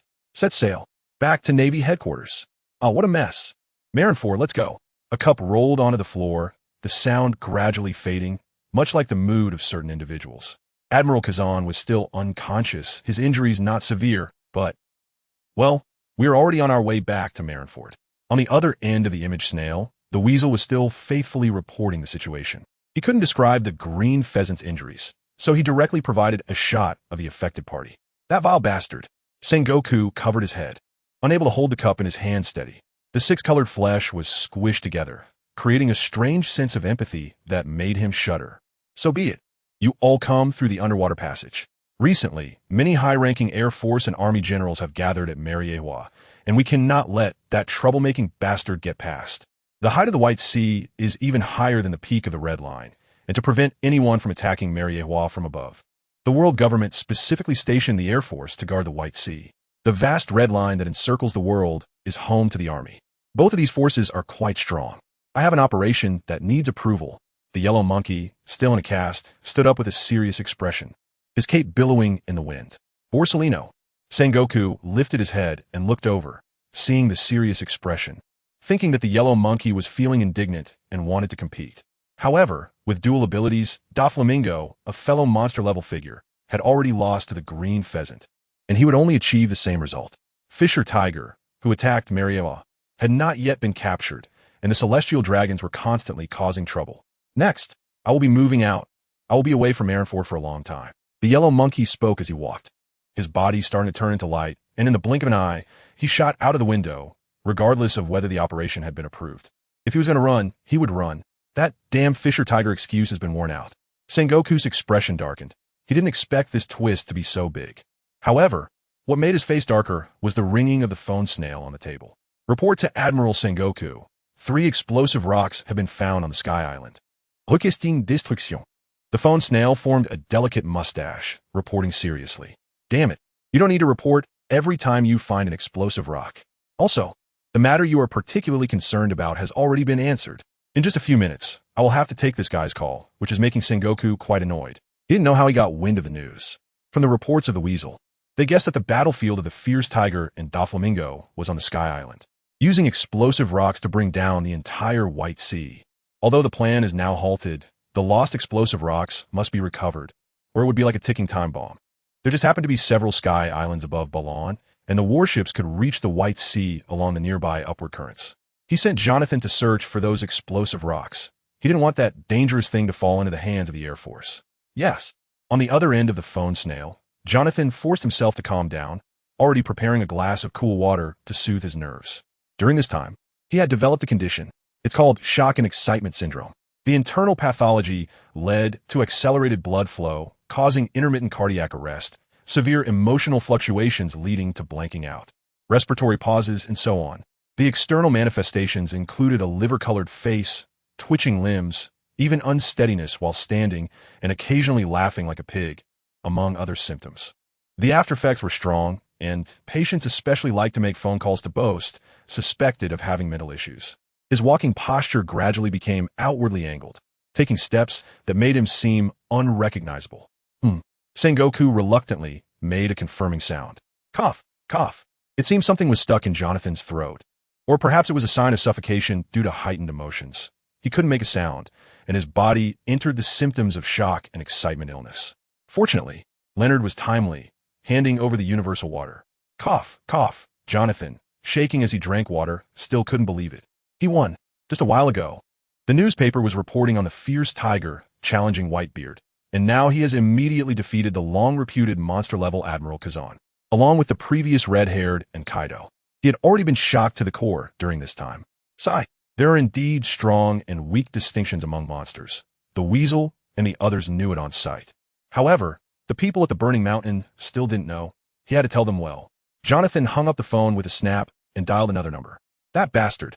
Does he want to be transferred to Impel Down? How dare he hang up on me? Sengoku felt very displeased. By the way, Crane, for the next period, the work at headquarters will be presided over by you. I need to go to Mariehua to attend the joint military meeting. That legendary country has been unified. The Yellow Monkey's actions reminded him that if that warlike bastard blocked him in the office asking for a duel, it would truly be a dilemma. The only one who could firmly suppress that bastard, Carp, had returned to the East Blue after the results of the Whitebeard challenge came out. He said he wanted to train his two grandsons hard. He didn't know what the relationship was between his overly excellent apprentice and his grandsons. I don't want to. Doflamingo's recent actions exceeded the authority of the 7 warlords. I need to monitor him. Besides, the joint military meeting won't be held for more than a month. Crane straightforwardly refused, knowing instinctively how much the younger, enhanced version of Carp liked to stir trouble. If the Yellow Monkey could repeatedly bring Fisher Tiger out to block arrows, why couldn't she bring Doflamingo out, even if he became a warlord under the king? Sengoku. Tang Ge had no idea that Marineford was already deserted. He still had a sense of anticipation for returning home. Standing on the deck, arms crossed like a circle, his movements were slow and gentle like Tai Chi, a transparent energy being pressed between his palms, flowing like a ball of water. Unfortunately, Kazan's freezing ability had not reached true absolute zero.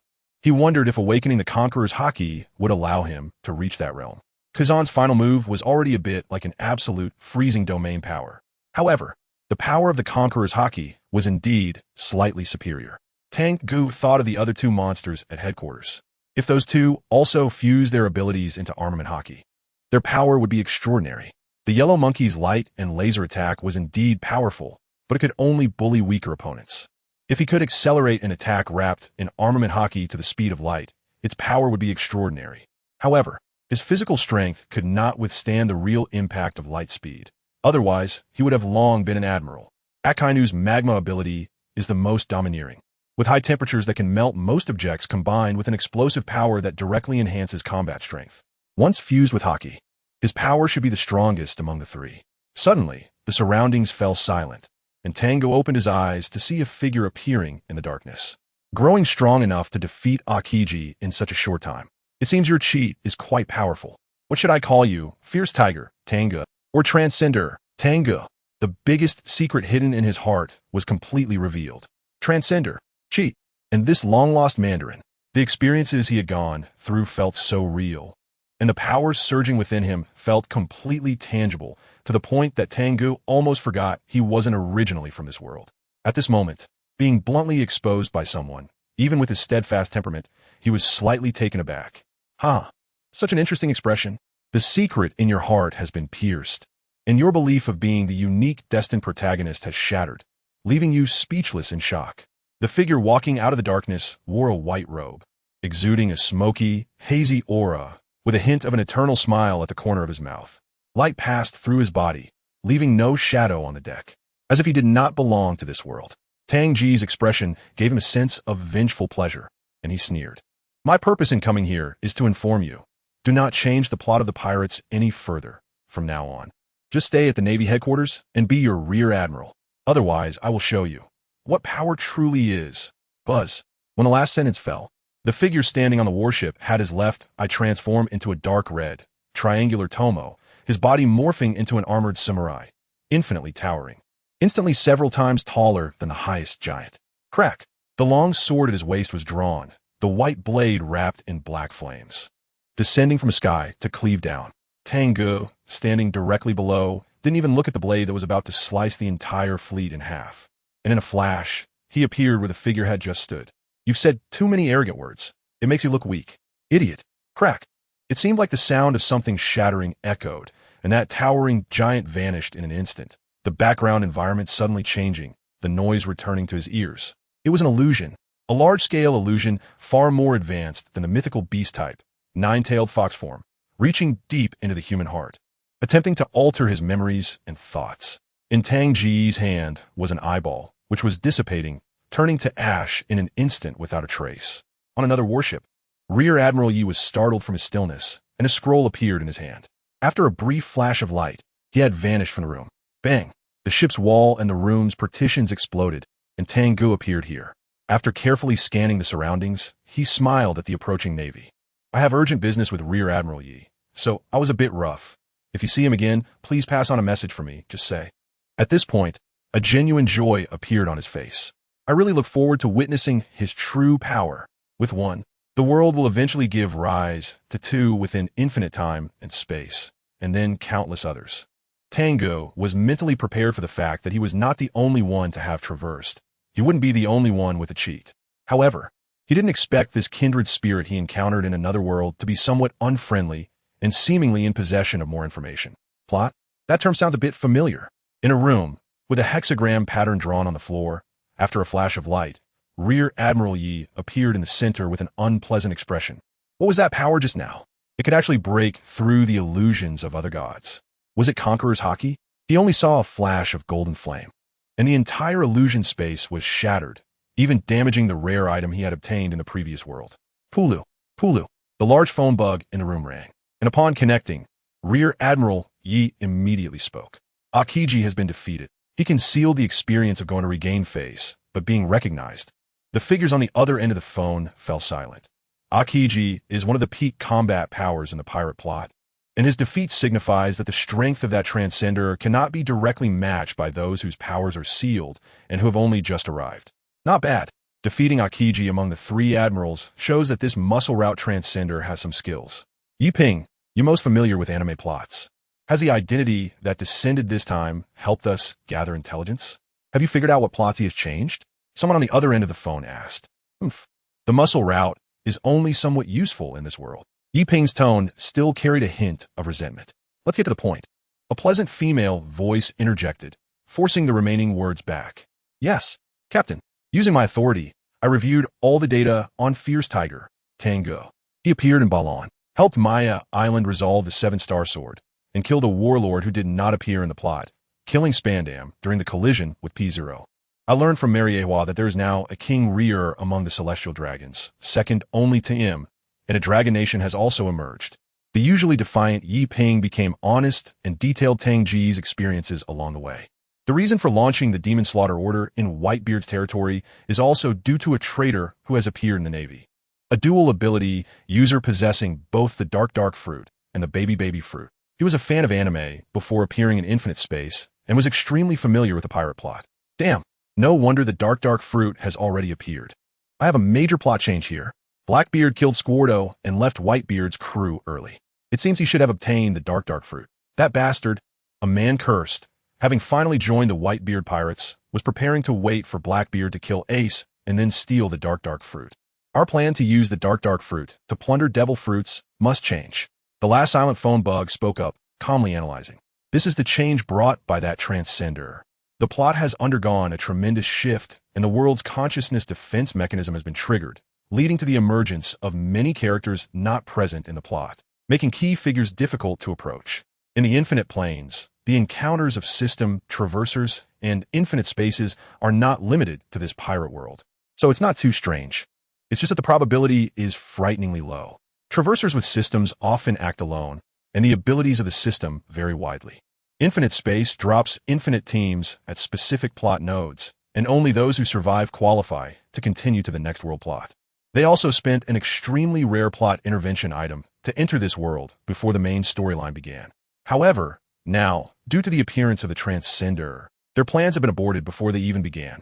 There's still a chapter that I've written most of. I need to clarify this. Some friends have guessed it. It's indeed the main god regarding crossing over, but to avoid unnecessary trouble, I've changed the main god to infinity. This idea appeared in a novel that I really like, but it was only touched upon briefly, leaving me unsatisfied. I saw many comments saying that Peach Boy must die, so I thought of this plot. What if a main god team member became Peach Boy? I traveled through time and still found myself in my favorite pirate world, but someone next to me called me Lord Peach Boy. Outside, there are 99 other travelers. Let us open up a brainstorming session. I won't write it in a mixed anime direction. An infinite team of 1 girl and 4 boys. The dialogue continues. Captain, if the main story hasn't started yet, and the world has already changed drastically, it's meaningless for us. I suggest we abandon this mission. The current world has become very dangerous, and our powers have been sealed due to our early intervention. The strength we honed in the pirate world is not enough to defeat that traveler. The last voice continued. As a phone bug materialized a bespectacled appearance, exuding a team strategist vibe. No way. We entered the pirate world using items that had never appeared before. Giving up just like that is too frustrating. The first person to oppose was Yi Ping. He still wanted to enjoy this world. How could he give up? Boring desires. In the last world, because you couldn't control your lower half and messed around with women, we lost a lot of plot points. The one who spoke first showed a look of disgust. You, the bloodthirsty maniac, have the audacity to say that to me. If it weren't for you always wanting to kill the plot as protagonist, our strength would be even greater now. You two are still too naive. A man from the Whitebeard Pirates spoke up. Shut up, you behind the scenes, old schemer. The other 3 exchanged barbs, while the team strategist and squad leader switched to another phone bug. To this team, the 2 of them were one entity. Why not give up? Before the main story begins, the world's defense mechanism has been triggered. All outsiders will be targeted. This is our opportunity. Rather than dying in the dangerously unpredictable infinite world, it's better to take a gamble. The woman named Azura managed to convince the other 3 to make her the captain. Her ruthlessness was secondary, but her strength was the most important reason. Are you sure that traveler will show up? The strategist asked, his attitude shifting. The appearance of this traveler has increased my confidence a bit. However, I need to confirm one more thing, the captain asserted. Remove the soundproofing ability, her cold voice spread. Let us talk business. The 3 arguing quickly stopped. They didn't dare defy this woman. Yi Ping, has there been any significant event in this world recently that matches the arrival of the Infinite Team?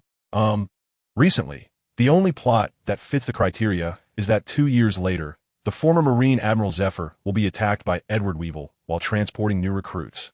And only 3 people will survive, with Zephyr losing an arm. Yi Ping's eyes flashed darkly, speaking slowly.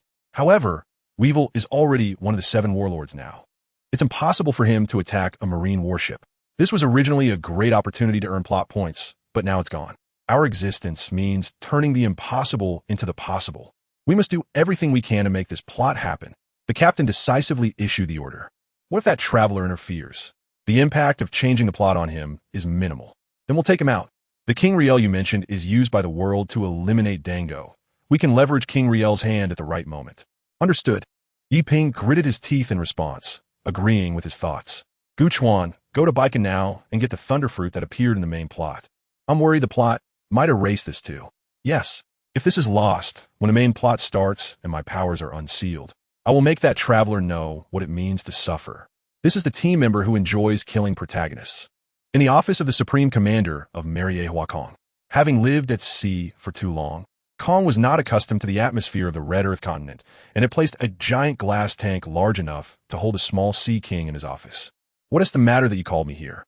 Sengoku's expression was not good. This was the most suffocating joint military meeting he had ever attended. The joint military meeting was essentially about vying for discourse power among the 3 military branches. Usually, the lower-ranking soldiers would tussle for a while, and then he would come in to make a decision. In previous years at this time, there would at least be 2 admiral-level forces supporting him. But since he arrived early, Akainu and Akiji, who were supposed to attend the meeting together, had not yet arrived, and the 2 vice admirals he brought were hardly noteworthy, making him feel like a lackey in the star-studded Mariewa. Are you still angry about Yi? Standing by the aquarium, Kong sprinkled fish feed on the water surface, letting the fish swarm and bite. No, the value of justice cannot be surpassed, no matter how times change. In today's era of pirate updates, how can we old soldiers always shine the brightest? Sengoku glanced at Yi, who was standing next to Kong with a feed bucket, his tone flat. That is quite a harsh remark. The now completely white-haired Supreme Commander Kong said with a smile, sitting back down, arms crossed, looking fierce. I called you here for a serious matter. That legendary country has been unified, and the world government is now focusing on dealing with their threat. The sea must not stir up huge waves again. What Kong mentioned, Sengoku had anticipated, but, the situation at sea is not entirely determined by the Navy. Those guys have been expanding their strength recently, and the atmosphere of impending war is getting stronger. The key is, there's also a huge factor within the Navy causing trouble. No one knows what shocking event he will pull off next. Understanding what Sengoku was getting at, Kong frowned and pressed his forehead. He had the most authority to speak on this experience. Carp, that bastard Shadow, is everywhere. Time and again being confronted, time and again cleaning up the mess. Those painful memories are now being forcibly pulled up by a strengthened Carp from the depths of my memory. After a while, Kong organized his emotions and stated his purpose. In response to the sudden events of the 4 emperors going to war, Star wants to gather the 6 recruited warlords to form a joint force with the Navy headquarters. This is not just Star's idea. It's also from higher-ups, and Kong cannot prevent it. Those sea thugs are not easy to gather, and bringing them together is too dangerous. They might even start fighting among themselves before they meet, let alone unite. Sengoku did not think this was a good idea, but upon hearing that it was Star's idea, he did not say much more. After all, people can play the riddle master, but if it comes to coming up with countermeasures, don't expect too much from them. So this requires an exceptionally powerful figure to lead. Kong stated the final objective. An exceptionally powerful figure? Who is it? Sengoku finally understood Star's intention, looking confused and pretending not to know. If the warlords encounter that guy, who knows what kind of trouble will arise? He would not agree to it. I think I can. Yi, who was standing nearby, suddenly brightened up and hurriedly spoke. This is clearly an medicine sent by the world nobles. Sengoku waved his hand and directly interrupted the latter half of the sentence. In this era, one must have the strength to back up their words. To command those powerful figures on the sea, not only is a well-established reputation needed, but also an unparalleled strength. Otherwise, how can one maintain authority? Where would the Navy's face go? Do you think you have the strength to control so many fierce beasts? Sengoku was somewhat angry. The implications of the situation were off. It didn't give Rear Admiral Yi any face in front of Kong. Such a significant matter as gathering the 7 warlords should have had some wind blowing in the Navy, yet they were caught off guard. As long as there is the highest combat power, what is your identity? What does it matter if a general goes? This guy, who is unclear about his own position, keeps relying on his background in such occasions to speak out. This has already made Sengoku frown, and he sees the opportunity to vent his anger. Moreover, if we really want to summon the 7 warlords to deal with the 4 emperors of a new world, I suggest sending a Kaido. The underlying intent here seems to be targeting the fierce tiger. So Sengoku decisively pushed the equally tough and powerful Akainu forward to shut Kong up. Let us leave it at that. The stars also said they would discuss it when all 7 warlords are gathered. Seeing Sengoku starting to get angry, Kong realized that saying more would be useless and stood up to leave the office. Yiping's white teeth were about to bite down hard. Watching Kong leave without even glancing at him, there was no sign of acknowledgement for the humiliation he just suffered from Sengoku. These natives, once I regain my strength, I will definitely kill all of you. Such a grand event as gathering the 7 warlords, just by participating based on the plot he knows. He could casually earn a lot of points. However, he wanted to make a grand entrance, but others looked down on him. Unfortunately, you all are merely the facade outside the world government. The real decision-makers are still the world nobles. A glint of brilliance flashed in Yiping's eyes as he followed out. Tang Ge was still unaware that Sengoku had pushed away a large number of devil fruit users that were about to be in hand. If he knew, he would have demolished Sengoku's office. Is there really someone who would go up from here and then get themselves surrounded? It feels like, aside from making a stylish entrance, it would be better to sneak in from behind the weakly defended headquarters. Looking at the blue water surface, he could even see the hull of a warship gliding through the water, and Tang Ge couldn't help but have some doubts. Over 70% of Marineford's defensive power is at the front, especially around Moon Bay. Landing from here faces the strongest firepower. If it were you, would you choose to appear behind the headquarters? Akiji pulled down the corner of his mouth and retorted. In fact, he couldn't imagine who would drill into this opening. Aside from making a stylish entrance, one would indeed be bombarded from all sides. Asking this question feels enlightening. The feeling of being the center of attention is indeed cool. Of course, it's here. The warship began to rise, its massive hull pushing the water aside. Gulp, gulp. In Moon Bay, a series of huge bubbles floated to the surface, pushing the traveling warships aside. This situation alerted the Navy stationed at the bay head, who adjusted their cannon directions towards where the bubbles emerged. Bang, bang. Several balloon bursting sounds rang out, and a few warships with colorful films leaped out of the water, splashing massive amounts of water. Then, a shout came over. Marineford, your Navy King has returned. Navy King? What kind of title is that? Isn't that too presumptuous? The Navy on the shore and on the warships all turned to look, but when the sharp-eyed Navy saw the person standing on the warship, they immediately chose to keep quiet. It's not surprising that this man wants to be the Navy King. He has fought against kings and emperors all the way, and he desires far more than just being the Navy King. It's the fierce tiger who has returned. After the alert was lifted, the crowd automatically parted to let the people disembarking from the warship pass, and the noisy voices came from both sides. Meanwhile, a discussion near the bay's turret made the eavesdropping squirrel stop in its tracks, cold sweat dripping down. Do you know? After challenging Whitebeard, the fierce tiger did something astonishing. What could be more astonishing than challenging Whitebeard? There really is. My brother is on the Squirrel Admiral's warship, and he said the fierce tiger even had a match against Admiral Akiji on the way back, and at this point, the soldier built up suspense, deliberately looking around to see how many were listening. The result pleased him. A large crowd gathered, waiting for the announcement. Hurry up and say the result.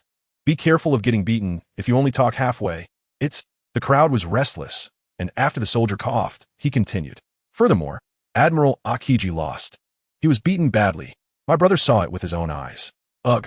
The synchronized sound of saliva swallowing echoed as everyone was stunned by this news. Is it true? That's one of the three monsters. It must have been a fluke. The vast majority of the crowd still didn't believe it. The formidable strength of those three monsters was deeply ingrained and unshakable. I know what he said is true. Another soldier in the crowd shouted excitedly, holding up a picture. This is what Admiral Akiji looked like after being beaten. It was sent from the Squirrel Admiral to headquarters. The squirrel felt all sorts of emotions, but only had one thought in mind: to leave Marineford as quickly as possible. This doesn't even look human. How could it possibly be Admiral Kazan? Akiji has loyal fans who couldn't believe that the invincible admiral was beaten like this. The more they refuted, the more guilty they felt. How could they not recognize that curly hair? Moreover, the temperature around dropped suddenly, and goosebumps appeared on everyone's skin. Someone held up the picture to compare with the man in front of them, who was radiating cold air, and the clothes matched perfectly. I told you, the person in this picture is indeed Admiral Akiji. Crack! The ground froze into a block of ice, and the cold air it emitted nearly froze all of Marineford. Akiji vanished from the spot. This is what it means to do nothing. On the sea, the squirrel's warship could still see the outline of Marineford, but he kept urging the soldiers to hurry, wishing he could take out the oars and row. Boom! The warship suddenly tilted, as if stomped by a giant force, then froze on the sea surface. Cold, piercing gazes emerged from behind the obscured sunglasses, and a sinister smile curled at Akiji's lips. Ding ding ding. It was in these precious seconds that many things were decided. Freezing the squirrel, who also couldn't be recognized as human, on the deck, Akiji's anger slightly diminished. Then, as if recalling something, he transformed into a phantom and dashed across the sea towards the red line. However, it was already too late. A flash of light flickered in the sky, and the entire sea surface shattered as Tang Ge blocked Akiji's path, wearing a serious expression. I also think you went easy on me. Otherwise, how could I possibly defeat you? This is an insult to me, and no one can insult me. We need to fight again. With Kizuru absent, Sengoku absent, and Garp absent, their presences cannot be hidden. Kazan can't run anymore. Kazan, feeling completely drained, stared blankly at the office sofa, too weak to lift a finger. He lost again. He could swear in the name of Karp and Garp that he definitely didn't hold back. This competition was purely about physical strength and martial arts. Neither of them used their abilities or hockey, yet he still lost. Hey, could it be that you have some special royal physique? Without using hockey, he felt the uniqueness of Tonga's body. His punches felt like hitting a mountain of iron, unable to budge at all. Kazan really began to doubt whether Karp was losing his touch, and his professional level had declined. No, Tang Ge clarified the principle of his training to Kazan, explaining that surviving against Kaido and Whitebeard was largely due to the defense acquired from his training. You actually succeeded with such a crazy idea. This ability can already rival Big Mom's steel balloon. Kazan couldn't help but marvel. Refining one's entire body with haki was truly an unprecedented idea. Kazan, what exactly is the royal physique? On the path of admiral-level physiques, I have almost reached the limit. Even so, I still see no hope of surpassing the kings. Tang Ge had directly clashed with the three emperors, so he naturally understood their terror. The strength that seemed so close was not just a difference in conqueror's haki. No one expected you to grow so quickly, so no one has told you this. Kazan, as a veteran admiral, naturally had different information. If we stand at the pinnacle of humanity, then the kings have transcended the realm of humanity. They are born extraordinary. The extraordinary aspect of kings lies in the fact that one of their attributes is greatly enhanced, breaking through the limits of humanity. You fought Whitebeard, so you should know that his strength is beyond what humans can achieve. Big Mom's steel skin, Kaido's body hardness, and even Carp's Busashoka haki all share the same nature. Kazan sighed, and as kings, they all awakened the conqueror's haki, one-on-one. An admiral cannot defeat the four emperors. However, what echoed in his mind was Tang Ge's crazy idea from earlier. If transcending the limits of humanity? The fact that Carp also has a royal physique was unexpected yet reasonable. The strongest navy who could chase after Pirate King Roger Wunti have such abilities. If he were weak, he would have died long ago. Tang Ge was somewhat hopeful that his royal physique, which he had enhanced through external means, might also have one attribute significantly strengthened. Thinking of this, he sat down next to Kazan. Kazan, you don't support Akainu's ruthless style of complete annihilation, do you? How about this? Your next order should be for the Navy to send all those pirates with not very severe offenses to impel down. Letting them spend the rest of their lives in torture is also a good choice. Especially for those with abilities, they shouldn't be easily killed. The devil fruits will immediately reappear in the sea. Don't you think so? Kazan looked at the unmasked, threatening gaze and immediately realized he had wronged the weasel. Those images circulating in headquarters were spread by this bastard. I don't have that authority. Go find Sengoku. Admirals have their pride too. Fast forward a few days. The news of Kazan being defeated by the fierce tiger spread from Marineford to the entire world at lightning speed. History took another unexpected turn at this moment. A grand banquet called the Hell Tea Party was being held at the top of Tato Land's main fortress. The heavily made-up queen, Charlotte Linlin, sat on the main seat. Her shrill laughter echoed, drawing the flattery of the guests. Dream ingredients gathered from all over the world were made into delicious dishes laid out on the table, neatly arranged in rows, shouting slogans, and voluntarily entering the guest plates. Instruments infused with souls played cheerful melodies nearby, surrounded by a circle of lovely flowers dancing. Amazing. Linlin must have gotten a powerful guy this time, an incredibly rare ancient species. No wonder she is so happy. The exquisite book pavilion, being invited to the tea party by one of the four emperors, Big Mom, is either a famous pirate from the ocean or a prominent figure in the dark world. This is a gathering of villains. Morgan, who controls the world's news media, was a regular at the Hell Tea Party. At this moment, he aimed his pocket-sized camera snail at several big shots gorging themselves in the corner. Foo. You better not take that picture.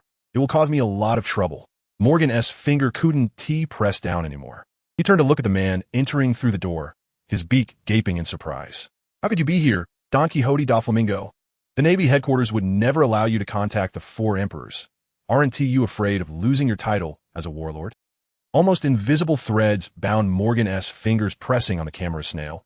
The newcomer was indeed one of the warlords, Don Quixote da Flamingo. Foo. To correct you, the one appearing here is not da Flamingo. Please call me Joker.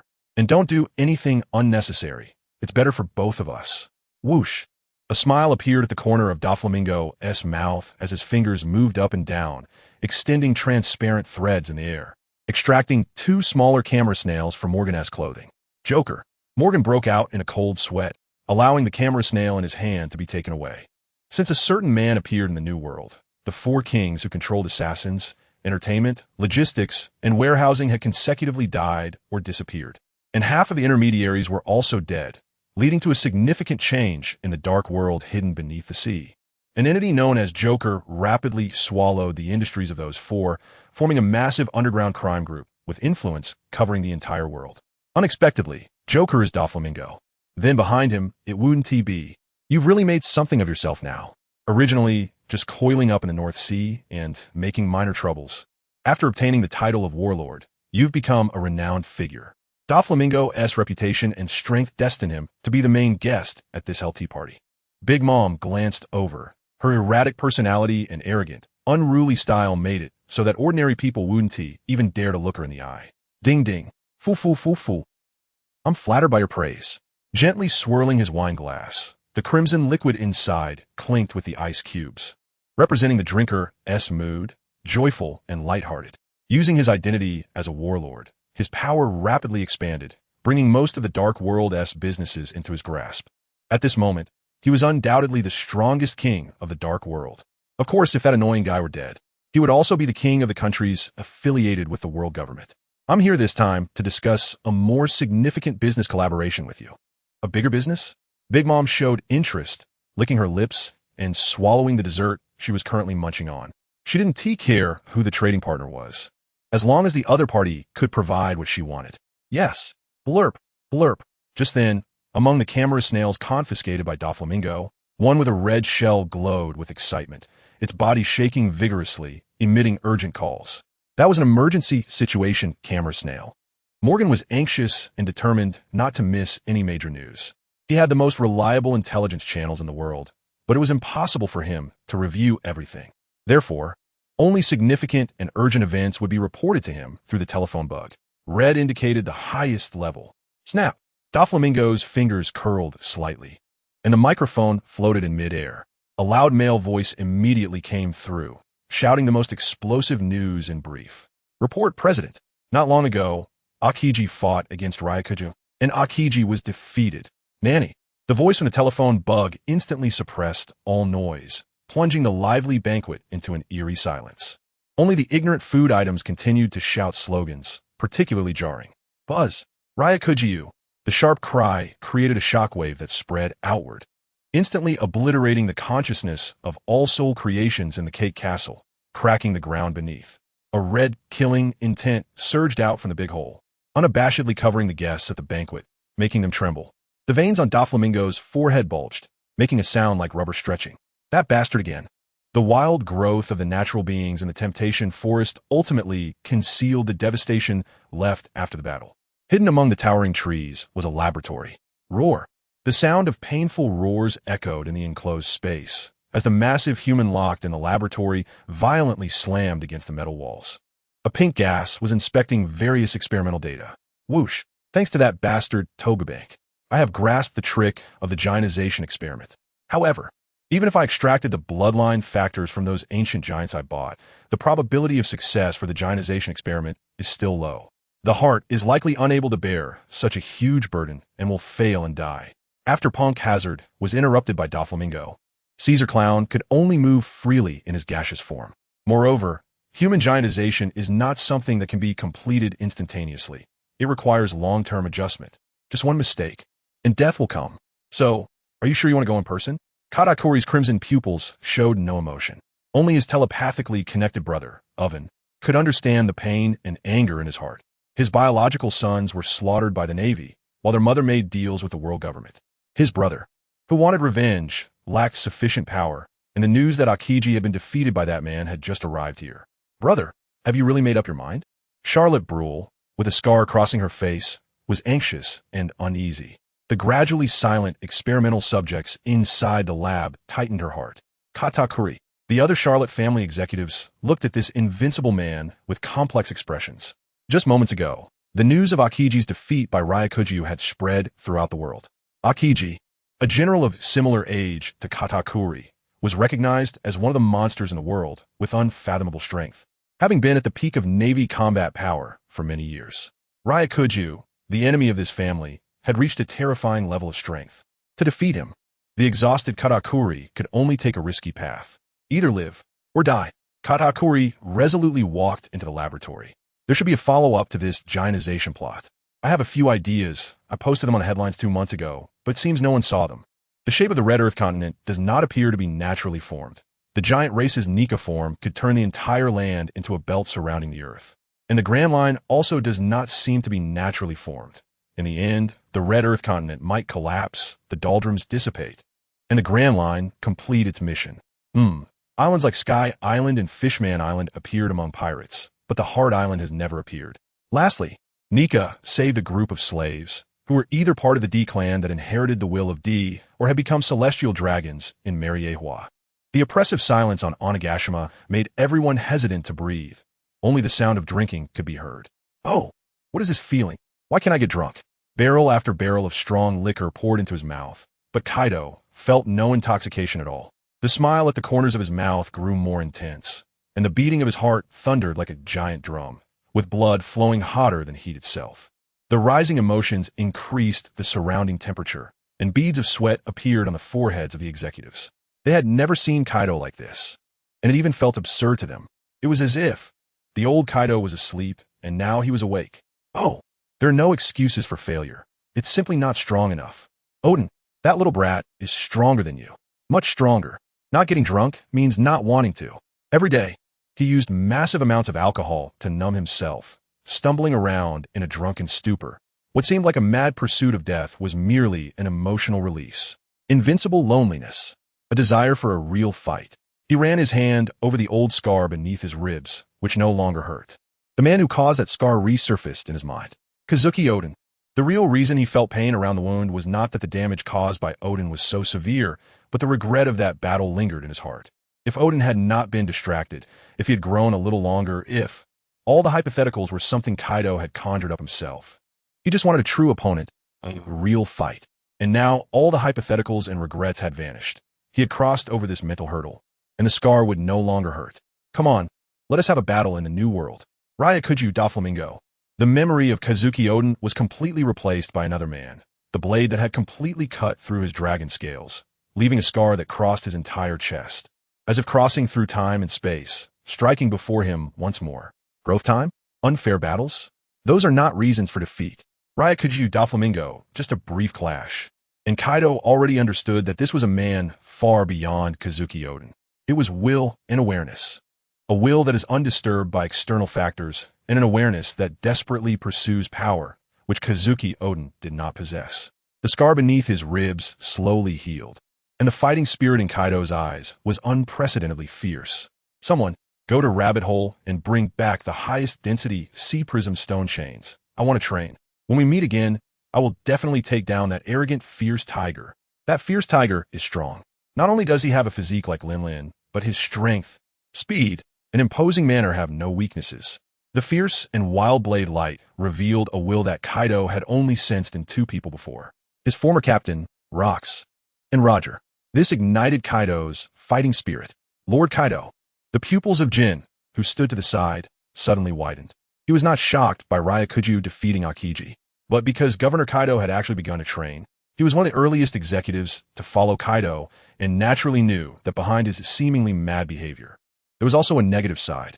From today onwards, you all must wear sea prism stone chains to train. Otherwise, there will be no way to survive in the hands of that fierce tiger. Kaido has great foresight. Only those who strive to become stronger can survive, while those who wait for the times to change will perish. With the news of the fierce tiger defeating Aokiji spreading throughout the new world, the Whitebeard pirates, the red-hair pirates, and all the pirates who have clashed with Daffy know this. When that fierce tiger steps back into the new world, under the new storm, only the strong are qualified to live. He truly can bring an end to the age of pirates. This is the sense of oppression that the fierce tiger brings to the pirates of the new world. On another note, keeping a diary is a good habit. From recording daily trivialities, one can see a different side of person. If Daffy hadn't read Akainu's diary, he wouldn't have known that behind that cold and ruthless man lies a repressed heart. If he doesn't properly record his training insights, he clearly writes down who he has defeated. Aokiji also has this habit. It's a shared interest of their lineage, with all their inner thoughts contained within their diaries. Moreover, he enjoys singing while writing. The sea watches, the origin of the world. The deep, magnetic voice of middle age, accompanied by the lyrics, carries an inexplicable sense of desolation and sorrow, guiding me to the right world, embracing pain, distress, towards that azure future. On the 4th, the entire Marineford was discussing that picture. How am I supposed to flirt with young, beautiful girls in the future? Is the first thing I say going to be, why you look different from the picture, you bastard? Squirrel. Forget it. Compared to the nonsensical things I say while talking, forgetting one line after another, Akiji's thoughts flow smoothly and clearly when he writes in his diary. On the 8th, I lost again. That bastard's body actually has the hardness of hockey, and he said he wants to train his bones to be like that. What a terrifying guy. And he said something about locking pirates and impel down. I can swear on the names of Garp and Zephyr that I really refused. However, he said, I think you still went easy on me. An admiral can't be this weak. If we compete again, I'll reconsider. On the 9th, I got up early to prepare for the joint military conference in Mariewa. Although I arrived early, I didn't want to hear that group discuss how handsome I am in Marineford, nor did I want to get caught up in the competition. After all, a lazy justice is what I pursue. I thought with this legitimate reason to attend the meeting, that bastard wouldn't be able to stop me. But then Sengoku called and said I didn't need to attend. That bastard added a line on the horizontal banner in Fujitora's office, saying, only the weak adhere to this. And I feel like I should add, only those who bully the weak adhere to this on Sengoku's banner. Sigh. Squirrel, is this your revenge? In the final sigh, filled with infinite regret and remorse. Slap. Akiji quickly closed his diary, put in the drawer, and looked at the bastard who walked in. Kazan, shouldn't you treat me to a meal? Daffy is becoming more and more like Garp. No matter whose office he goes to, he is domineering. I know you, lazy guy, absolutely don't want to attend boring meetings. So I told Sengoku that if he dares to call you to Mariewa, I'll tear down the headquarters building. You really should thank me. Slapping his shoulder, Akiji's face was unusually dark. He just wanted to tear down the headquarters building. By the way, I called Garp today, and he actually said you are too weak, looking down on an admiral like this. I think I need to prove to him that an admiral's strength is definitely not weak. Let us compete again. Akiji, on the 13th, I lost again. That bastard is even stronger. On the 20th, I lost. A month passed, the joint military conference ended, and Sengoku said he had important matters to attend to and would stay in Mariewa for a while. Damn, lost on the 10th, lost. Damn, I'm not writing anymore. The diary only recorded until the end of the year, but singing went on for more than a year, becoming increasingly tragic. Time came to the year 1512 of the Sea Circle at the G1 Marine Fortress in the New World. Squirrel, what are you guys doing? I'll say it again. The crimes of pirates have no severity. All should be executed on the spot. No need to waste food by sending them to impel down. Akainu's furious roar nearly blew the roof off. No one wanted to mess with him at this time, except for Kizaru. He was originally the mediator between the fireman and the iceman, but now he is completely inclined towards Akainu. Because there's a guy who doesn't follow the rules standing with Akiji. The Navy also needs balance. How scary, compared to Akiji's miserable situation. Akainu's fury was extreme, while Kizaru was extremely comfortable, trimming his nails with his ancestral nail clippers to ensure they didn't affect the shape of his laser beams. Shut up, you lazy bastard. One by one, they're all like this. Akainu took off his hat, revealing a buzz cut pressed flat to his scalp, glaring with fierce eyes. Besides him diligently exterminating pirates, the rest were either slacking off or putting on a show, especially this bastard, who was among the best at this. He had been mooching and eating here for over a year, and whenever he was asked to help, he would say he had to go catch Fisher Tiger, clearly separating work from overtime. I really want to unleash a great fire and take him out too. Sakazuki, why not issue a formal order to correct this? After all, Kazan is too busy to deal with you. He is too busy. Kizaru's wrinkled face was filled with lingering fear and relief.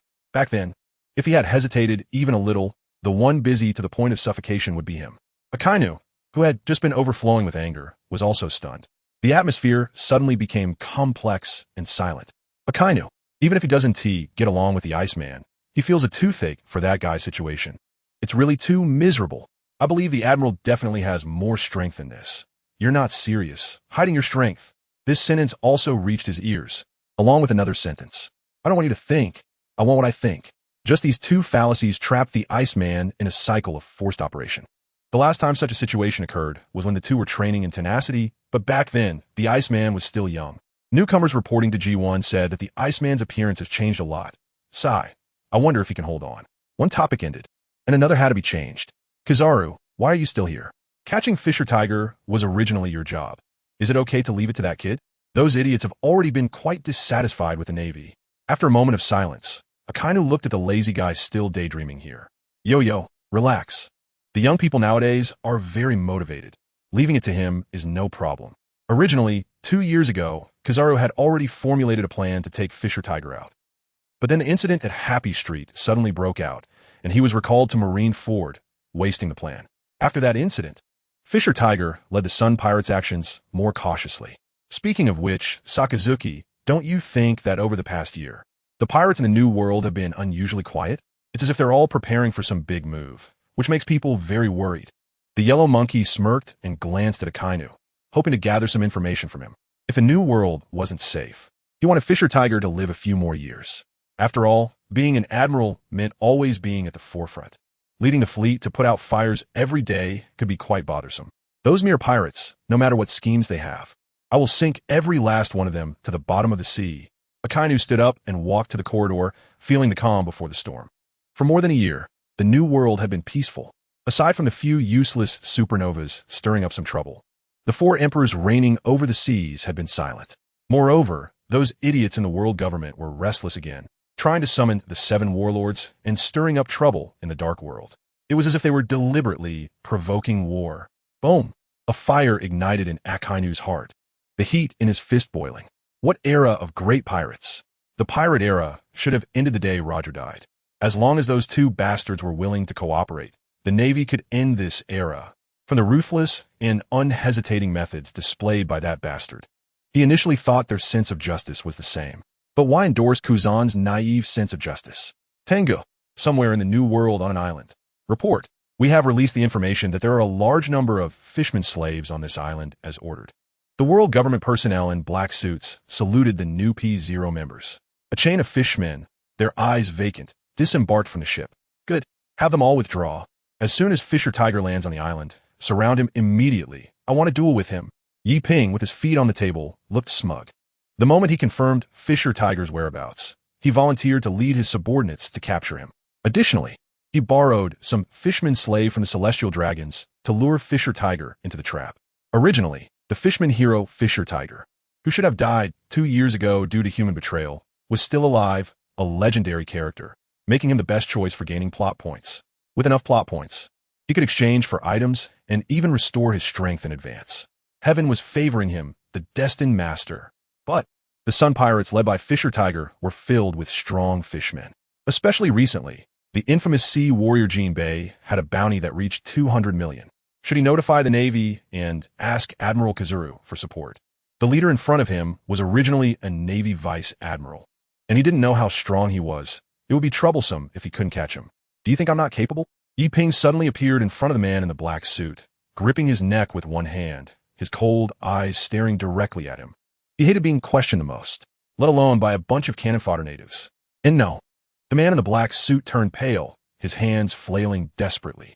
The leader's gaze was scarier than that of the Celestial Dragons, his mood swings even more unpredictable. Lord Yi, Fisher Tiger is already in the nearby waters. Consider yourself lucky. Yi Ping tossed the man in the black suit aside and excitedly looked towards the sea. Soon, everyone wait for me. Ternasty's Kazan didn't even know how he got here. After being knocked out during a match, he woke up to the familiar thunderous sound. Switching from Marine Ford to Ternasty didn't change his fate, but he gained a friend in song. Zephyr, the sea watches over, the origin of the world. Still that song, Zephyr's voice carried more story, expressing all the helplessness and indignation. The sea also knew the end of the world. Kazan, on the other hand, had a calmness that seemed to see through everything, reciting like an old monk without a hint of emotion. In fact, he had really become bald. The once flowing natural curls had mysteriously disappeared, and in exchange, he had grown stronger. Guide me to the right world, embracing pain and distress, towards that azure future. At this point in the song, both Kuzan and Zephyr were deeply touched, tears glistening in their eyes. This time had truly been too difficult. Kazan didn't need to say much. Zephyr was originally just watching the excitement in Ternasty, cursing Tang Ge for being unprincipled and scolding his disciples for being useless. Until one day, that bastard brought Kuzan to Ternasty. After waking up, Kazan proposed a bold idea, and Zephyr agreed to give it a try. But the result was death, and it was an endless series of attempts. The two of them couldn't beat that monster. Then the equally forced Zephyr continued writing in Kuzan's diary, filled with insults. What carp didn't show brotherly loyalty, hiding in the East Blue like a turtle, not coming to manage his disciple? What a useless Marshal Sengoku, hiding in Mariejoa for meetings. They had held joint military meetings twice, and he still hadn't come down. The most criticized were probably those disciples he trained, each one more useless than the last, not knowing how to save their teacher from peril. At his old age, he still had to endure this kind of coercion. It was truly a sin. Where's that bastard? After finishing the diary, Zephyr looked at his most satisfactory disciple, Kazan. Usually, after they finished singing and writing the diary, that bastard would jump out and say something. 2 admirals could definitely defeat the 4 emperors. I can't even defeat the 4 emperors, and you clearly have hidden your strength. Hurry up and take it seriously. Kazan touched his bald head. His once emaciated body had become sturdier after a long period of intense battles. Only his eyes seemed like black holes, freezing all hope, making others shudder. It felt like some kind of understanding was about to break through. This statement made Zephyr's eyes light up, his voice trembling slightly. So, yes, I've finally waited a long time for today. Kazan's words contained multiple emotions. Sitting on the ground struck by thunder, Tang Ge's mind was completely immersed in his body. An invisible force vibrating outside his body, waves of energy spreading and soaring around him. After more than a year of hard training, with 2 sparring partners, he finally forged his iron bones in the horizontal training. The crystalline membrane covering his entire body had become tougher and thicker, resembling a soft armor, capable of withstanding stronger forces. The most astonishing change was in his bones. After being tempered by hockey, they didn't turn gray-black, but instead became crystal white. Like jade, dense and hard, with remarkable toughness and astonishing recovery ability. Jade bones. He struck his hands together in the air, producing a muffled sound of impact, with no pain at all. And a smile appeared on Tang Ge's lips. Hey, I wonder what it feels like to be hit by Kaido now. His goal was to stand there and let Kaido hit him first, pat his chest, and then say, aren't you going to use some strength? Buzz. The Conqueror's haki surged forth suddenly. Even the lightning that struck him was dispersed, turning into fine arcs that struck the ground.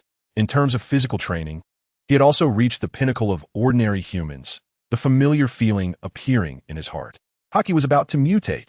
This time, without a doubt, it was Conqueror's haki. The power of the mind is originally an elusive and intangible concept, difficult to pinpoint in the body, yet in this extraordinary world, it manifests a unique, well known as Conqueror's haki. Once the true power of Conqueror's haki awakens, it elevates one's combat capabilities to another level. Moreover, it is now undergoing even more peculiar transformations. In reality, no matter how powerful or high-ranking a person may be, there will always be moments of helplessness. This feeling of powerlessness, when reflected in the void of dreams, makes one unable to grasp that weakness, wanting to soar, yet always tethered to the ground, possessing infinite strength, yet unable to move a cup with mere intention. Above the mind, there are always gaps. What if this gap could be filled? Tang Ge raised one hand towards the clouds. I said, let there be light in the sky. The purple clouds and thunder seemed to be gripped by an invisible hand, then shattered, sunlight flooding the earth. Tang Ge pointed to the ground. I said, this ground cannot move. It appeared as if a figure seated in meditation emerged on the trembling island, immovable as a mountain, with the entire island pressed down by its will, not budging an inch. The flawless power of the mind brought the omnipotent strength from the void of dreams into reality. It was simply tyrannical. After the great battle on the island, there were shattered pits everywhere, blood splattered on the ground, congealed into a dark red. Report. The remaining members of the Sun Pirates have escaped the encirclement, and they stole a warship. A man in a black suit, bandaged, stood in front of Yi Ping and reported loudly. Understood. Let them go. Yi Ping was indifferent. His goal had already been achieved. Aside from the fatal blow that pierced his chest, he bore dozens of bullet wounds, clearly not dying from a one-on-one duel. Knowing the plot and still insisting on a one-on-one duel would be truly foolish. Yi Ping liked pirates, but that didn't mean he liked everything about them. Initially, he planned to keep key figures like Arlong and Jinbi, but Jinbi suddenly unleashed tremendous power, forcing him to abandon the idea of eliminating the main character group before the main storyline began. Next came the backlash. If the change was not successful, then one must bear the backlash of being exposed to the world's consciousness. There is still a bit left unwritten. I'll finish it tomorrow morning. This logic isn't something that can be sorted out by a muddled mind at midnight. Just over a year. Is this something a person would say? Akiji and Zephyr turned a Navy song into a generous farewell, making listeners mourn, especially Akiji, who had changed so much that he brought tears to those who saw him. Bell, dressed in a gray-white suit, had his lips twitching. He was now wearing an admiral's cloak, his rounded and powerful body stretching his shirt taut. While others calculate by the number of matches, you measure by years. Admiral Kazan's head had almost gone bald from waiting. If he didn't leave soon, he'd go crazy. After training for more than 2 years in the New World Division base, he had gained a scar on his face, giving him a somewhat fierce appearance. The reason for his reappearance in tenacity was that his aura had reached a critical point. In this world where the strong survive and the weak perish, it is better to grow strong in madness than to live weak. Kazan had this realization, and he would surprise everyone. Tang Ge smiled and said, "You are the same. Without enough madness, you can't control that beast-like will." Bell, standing at his current height, even without Zephyr's extensive teaching experience, he could sense the roar of a beast within Bell. Zoan type, fruit, ability, awakening. The awakening of abilities has a failure probability, especially for Zoan types. Either one masters the beastly will contained within the fruit, achieving a comprehensive and transformative enhancement of body and power, or one is assimilated by the beastly will, becoming an animal human with low intelligence, living only by instinct. One either ascends to heaven or descends to hell. Many powerful ability users spend their entire lives without meeting the conditions for awakening. Bell was now able to touch the threshold of this realm. It must be said that the compatibility of the polar bear fruit with him is very high. Madness? Isn't the awakening of fruit abilities dependent on creativity? Bell rubbed his round belly, feeling a pang of emotion. Ever since he sensed he was on the verge of awakening his ability, he returned to tenacity immediately to consult Zephyr, and the answer he received was similar to Tang Ge's. Only a powerful mind is the key to awakening abilities. However, in casual conversations with fellow trainees, he had heard another saying: as long as one's creativity is vast enough, any fruit can dominate. Creativity? Idiot.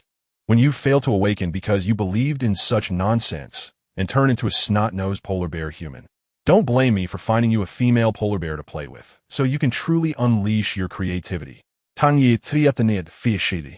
If a devil fruit's ability relies on creativity for development, he couldn't think of anyone whose creativity surpasses that of Dr. Vegapunk. A traveler? Probably not. After all, a scientist of Vegapunk's caliber on Earth would have a technological level 100 years ahead of the world. Even the Nobel Prize would be boring to him. You're really vicious.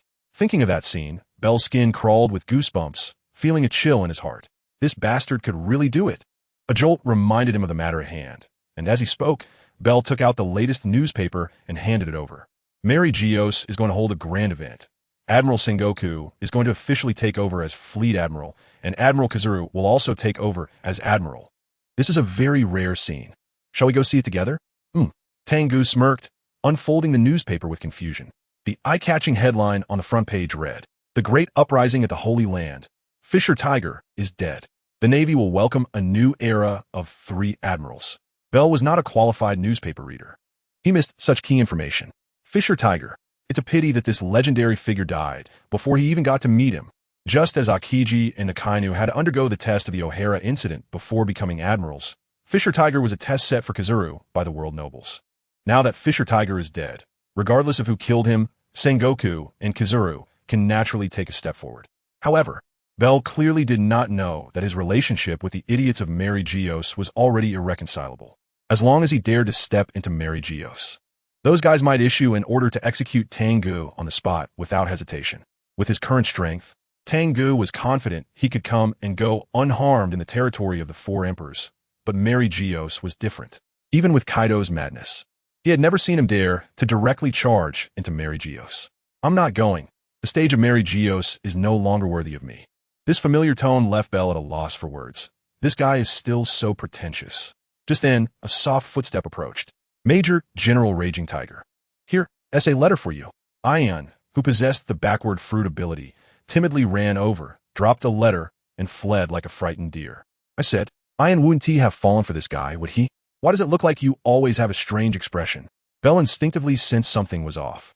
His intuition was quite accurate now, and his small eyes were filled with gossip and jealousy as he looked at Tang Ge.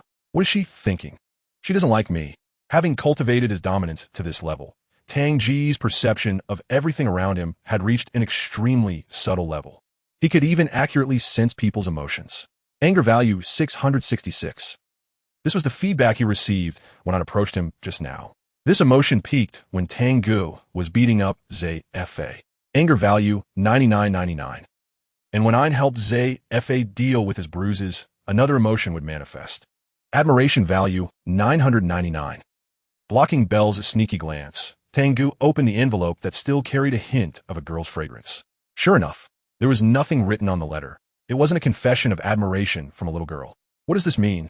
Is it saying that you are the only one in her heart? Taking the letter, Belle shouted at the already distant Tang Ge.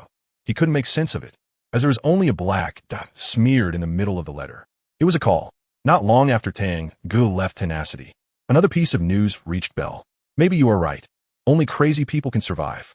Just as the world government announced that Sengoku officially took over as Admiral of the Navy and Kizuru took over as Admiral, the last member of the Warlords of the Sea was confirmed. It was the pirate known as Blackbeard, Marshal D. Teach, especially since that fierce tiger had returned to the New World. In the vast beast pirates, aside from Kaido, there wasn't a single Zoan awakened user. It turned out that Teacher Ka's level was actually underestimated due to the bounty. Bang bang bang. Countless fireworks shot into the sky, exploding into various colorful patterns. And the dazzling fireworks sparkled under the blue sky. To celebrate the Navy headquarters entering a new era and to welcome the last member of the Warlords of the Sea to marry Geos for appointment. A grand carnival was underway, with a crowd gathered in a huge square and giant snail cameras broadcasting the scene to the world. The main character was Sengoku. Dressed in formal attire, with a stern expression, he stood among a circle of reporters holding camera snails, displaying all the medals he had received to make a show. For the people of the world, who feared the chaos caused by villains, the Navy's emergence into a new era held profound significance. This was a line to remember. Officially standing at the pinnacle of a Navy, with 3 powerful monsters under his command, it should have been a glorious matter. But he couldn't smile. He even wanted to announce his resignation on the spot. Just now, the star had directly given him an order, requiring the Navy to lead a fleet to summon the warlords of the sea members. If there were any warlords who did not accept the summons, they were to be eliminated on the spot. This was clearly causing trouble. Not long ago, the fierce tiger, who had trained his muscles for a long time, disappeared from Tenacity. Needless to say, he definitely returned to the New World. Given that bastard's nature, he would definitely turn the New World upside down this time. He already had the sound of the midnight bell ringing in his mind. Damn, both sides wanted to cause trouble, leaving him stuck in the middle with a group of Navy. When the time comes, he would definitely be the one to clean up the mess. No matter how great the storm, the righteousness called benevolence cannot perish. Justice. Justice, when will it act according to its true meaning? The largest palace in Mary Geos, named Panga City, rumbled. The huge stone door closed, cutting off all the noisy commotion. Only the heavy footsteps echoed in the solemn and grand hall. The event has begun. Just now, Don Quixote da Flamingos simultaneously requested to meet with us.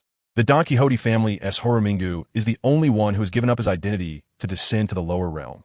He is a traitor. The successor of his bloodline, Da Flamingo, is not a good thing either. And Yi is an ambitious guy. Have they both realized something? Since there are already enough ambitious individuals, let's just let them kill each other. It's time for a major purge. Only after the war can a more solid balance be created. Things better not deviate from expectations. Each person spoke a line, expressing their opinions. This was their speaking style. If it were someone else, they would surely want to press them to the ground. Let you idiots speak halfway. Can't even make sense of your words. In front of them, layers of steps led upwards. Behind a giant red curtain was a void throne representing the king of the world. Flags fluttering from crossroads around the world began with the pattern on its backrest. Its position was at the very center of the intersection of the red Earth continent and the Grand Line, which is the center of the world. Kneeling on one knee at the base of the steps, Star lowered his head, vividly showing the highest power in front of people and the lowest posture behind them. Lord him, the 4 emperors of the New World, the Navy headquarters, and the warlords of the sea.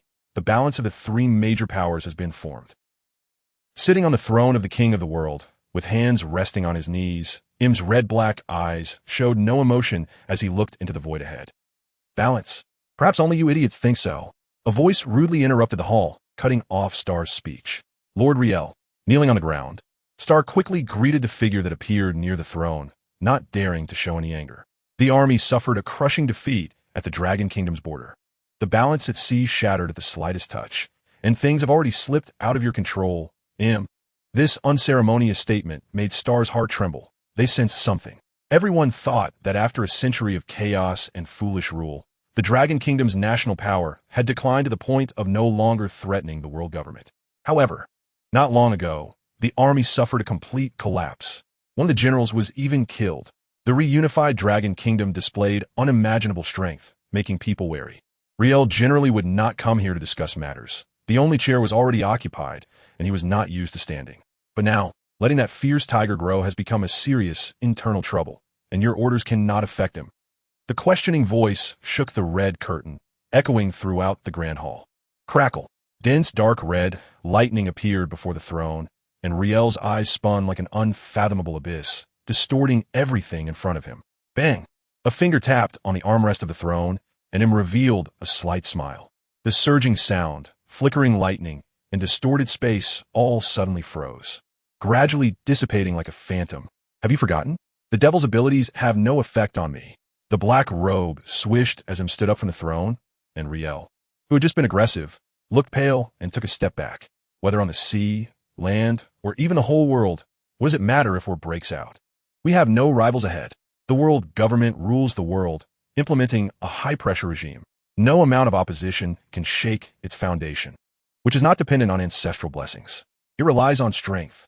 Lyre enjoys playing with schemes, and the world king perched atop the Red Earth continent, has always relied on a single move. Crushing everything with absolute strength is both a blatant strategy and the highest level of skill. Only by standing higher can one truly understand the real distance from the sky. And at that moment, the sense of helplessness in his heart becomes even heavier.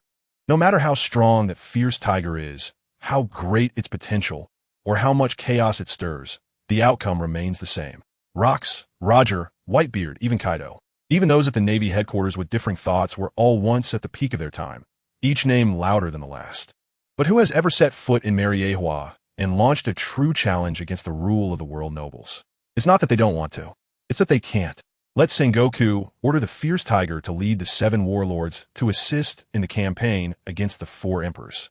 It wants Tang Ge to know that no matter how high you jump, you cannot surpass the Red Earth continent. The higher you stand, the worse the fall will be. Just like Lyre now, thinking that with dual powers he can challenge him, only to experience the more tangible gap. Obeying your will. Im's eyes resemble those of Mihawk. Near the entrance of the New World, a merchant ship leaped out of the deep sea, facing weather that was more than double the severity of the first half, with lightning flashing in the sky and violent storms approaching. From today on, let no one in this world dare to claim the title of emperor or king. After jumping off the makeshift ship, Tang Ge first glanced into the depths of the New World, then looked back at the Red Earth continent. The strong winds scattered his grand words, and after finding a direction, he sped across the sea. Blub blub. This time, he carried a small transponder snail on him, which was making faint noises. Hello, Admiral Sengoku. Are you angry because I didn't attend your inauguration ceremony? Tang Ge joked. The free air of the New World and what he was about to do filled him with a sense of exhilaration. Making a joke was harmless. Bastard. I'm not in a mood for jokes. You've really gotten into big trouble this time. Trouble always accompanies me. Go ahead, what is it this time? It wouldn't be some idiot coming up with a plan to deal with me, would it? Tang Ge could guess with his toes that with his current strength, Sengoku would consider it a big trouble, and it must be that group of world nobles causing trouble. Seriously, can't he just stay there quietly and wait to die? Stop messing around. The star has already ordered. Forcefully assemble the 7 warlords, and you will lead them to assist in the campaign against the 4 emperors. Sengoku said, covering his forehead. It's called assistance, but there are more factors of monitoring and disrupting. Those 7 warlords are not so easily subdued. After all, they have to fight the 4 emperors to the death. Sengoku hopes this guy doesn't act impulsively, that he carefully deliberates, grows stronger first, and doesn't waste time. However, when he heard laughter coming from the transponder snail, he knew all hope was in vain. Ha ha. Which idiot came up with this plan? Truly a genius. Tang Ge couldn't help but burst out laughing. This move of driving the tiger to swallow the wolf was somewhat useful before he challenged Whitebeard. But now it was purely providing resources for the external aid. Just right, the devil fruit ability needed for the Emperor's physique is enormous. And now someone is delivering the 7 warlords right to his mouth.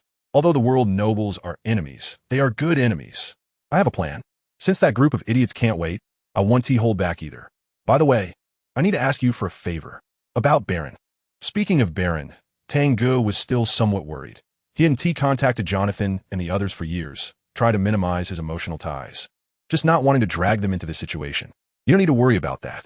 If the Navy doesn't even have this little face, we're not worthy of being called the highest combat power. Sengoku sighed. Ultimately, things have come to this point. Next, it will be determined by strength. By the way, why is your voice unclear? Where are you? I'm on my way and can already see land. I'll hang up first. There's something I need to take care of. Bang! With a step on the sea surface, Tang Ge shot into the sky like an arrow. Punk Hazard, as a covert research base under the world government, has become increasingly prosperous in recent years, with many buildings constructed near the continuous mountains. The main dock has been expanded more than twice, with many foreign ships docking to transport supplies and experimental materials. In a mountain hollow, red small villas were built along the mountainside. Creek, Musk, with dark circles under his eyes, came out of the room. Several days of sleepless experiments had left his body exhausted to the extreme, but today a major experiment had reached a critical moment. So he got up after a brief rest. Soon, more researchers in white lab coats emerged from the building, forming a white stream of people entering the laboratory deep within the mountains. Musk, I heard that your giant clan cloning experiment is close to success. That's amazing.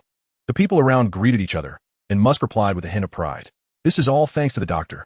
With his guidance, we were able to apply this great technology to the giant experimental subjects so quickly. There's no first in literature, no second in martial arts. But there's an exception in Punk Hazard. Vegapunk is the undisputed #1 in everyone's hearts.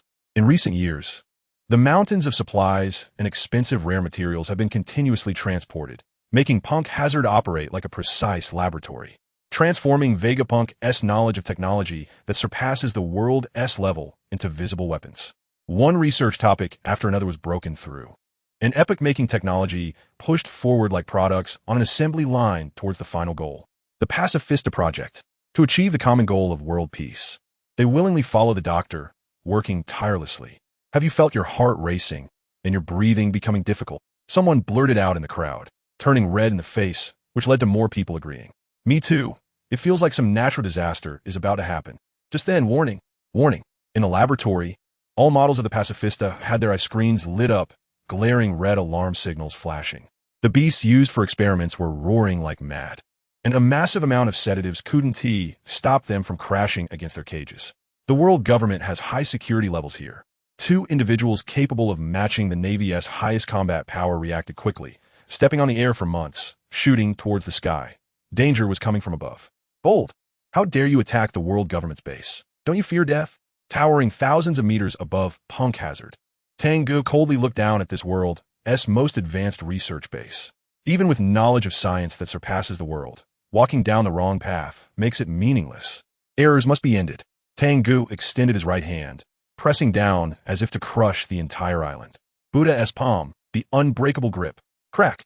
A palm print was etched in the void, and the surrounding air exploded with several cracks over 10 meters long. The white airflow rubbed together, making sounds like shattering glass. Bang! When the palm print penetrated the cloud layer below, it suddenly expanded 1,000-fold, evaporating the entire mass of clouds. Bang! As it approached the island, the descending palm print expanded again, covering a quarter of the island size. Around the palm print, numerous air currents swirled, creating sparks from friction, with flashes of lightning accompanying them, like the sun crashing to the ground, like the Buddha's palm pressing down on the world. Boom! The members of P0 only had time to utter a fierce threat before being crushed down by the overwhelming force, colliding with the ground. The towering mountains were instantly reduced to dust, and the violent air currents mixed in the gaps of the palm print spread outward. A circular shock wave rippled from the center of the island, causing heavy rocks and soil to shake like ocean waves, releasing energy outward.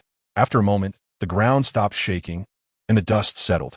A palm print, a quarter of the size of the island, was etched into the ground, with countless cracks appearing in the island's foundation, and seawater began to flood in. The Buddha's palm, one strike to crack the island. Mr. Tang, join me. Together we can realize the ideal of world peace. On this very island, a scientist with a twisted worldview extended such an invitation to Tang, but at that time he did not respond. It was after that event that Tang underwent the most desperate and resolute transformation, taking step by step to reach today. In this world, there are always some people who, under the guise of justice and peace, treat wrongs as tolerable necessary sacrifices. Tang would tell them, if sacrifice is necessary, then let it be you who sacrifices. I refuse. In the high skies, Tang voiced his answer. His palm pressed down again. Boom, boom, boom. Another few strikes. without even seeing the enemy. The research base built by the world government with immense funds and energy was shattered by the attacks descending from the sky. A marvelous scene appeared. The entire island could float on the sea, and as it broke into pieces, it sank to the seabed. A massive whirlpool pulling the remnants of the island into the deep sea, with countless bubbles continuously rising. A small rescue pod at the seabed could not escape the massive whirlpool's pull, and during its descent, it was struck by the island's debris, plummeting into the deep sea. Wedged above the rock layers, the fully metal pod withstood the immense water pressure and impact, with a red signal light flickering erratically on top. Inside the rescue pod, DestroysSteel was filled with rage, his eyes bloodshot and nearly bursting. The aura that once inspired admiration vanished without a trace, letting out howls like a beast. While the remaining rationality told him not to smash things inside the pod. Who did this? The Four Emperors? Or the Navy? A series of names capable of such an act flashed through his rapidly working brain. When the alarm of the observation color perception device covering the entire island sounded, he had fled into the deep-sea rescue pod. Just a moment of hesitation, and he would have been done. Along with the laboratory he had painstakingly built over the years and the large number of scientists he had brainwashed, all buried in the sea. Don't let me find out who did this, or I will make you understand the terror of scientists. Years of hard work destroyed in an instant. DestroysSteel, who had dealt with those lawless and morally bankrupt mad scientists for a long time, possessed considerable strength. Fortunately, he was still alive. As long as he didn't die, relying on the scientific knowledge in his mind, everything could start anew. The world government would certainly not give up on the pacifist plan. Now all he had to do was wait for rescue to arrive. The urgency with which the world government treated DestroysSteel could be seen in the speed of the rescue. A massive rescue force arrived within 30 minutes. Warships exceeding the configurations of the Demon Slayer Order patrolled the sea, while more than a dozen large-coated ships searched the seabed. The life card of DestroysSteel pointed in a general direction, while the flickering signal light on the rescue pod indicated a specific location. Mary Geos, between powers, who did this? This was an unprecedented blunder. The perpetrator must be found and subjected to the most severe punishment. This is key to resolving the pirate threat and controlling the future of the seas. Anger cannot solve the problem. The key now is to find Dr. DestroysSteel. The life card has not disappeared, indicating he is still alive. The world government's research on human weapons is not an absolute secret. Many major powers are aware.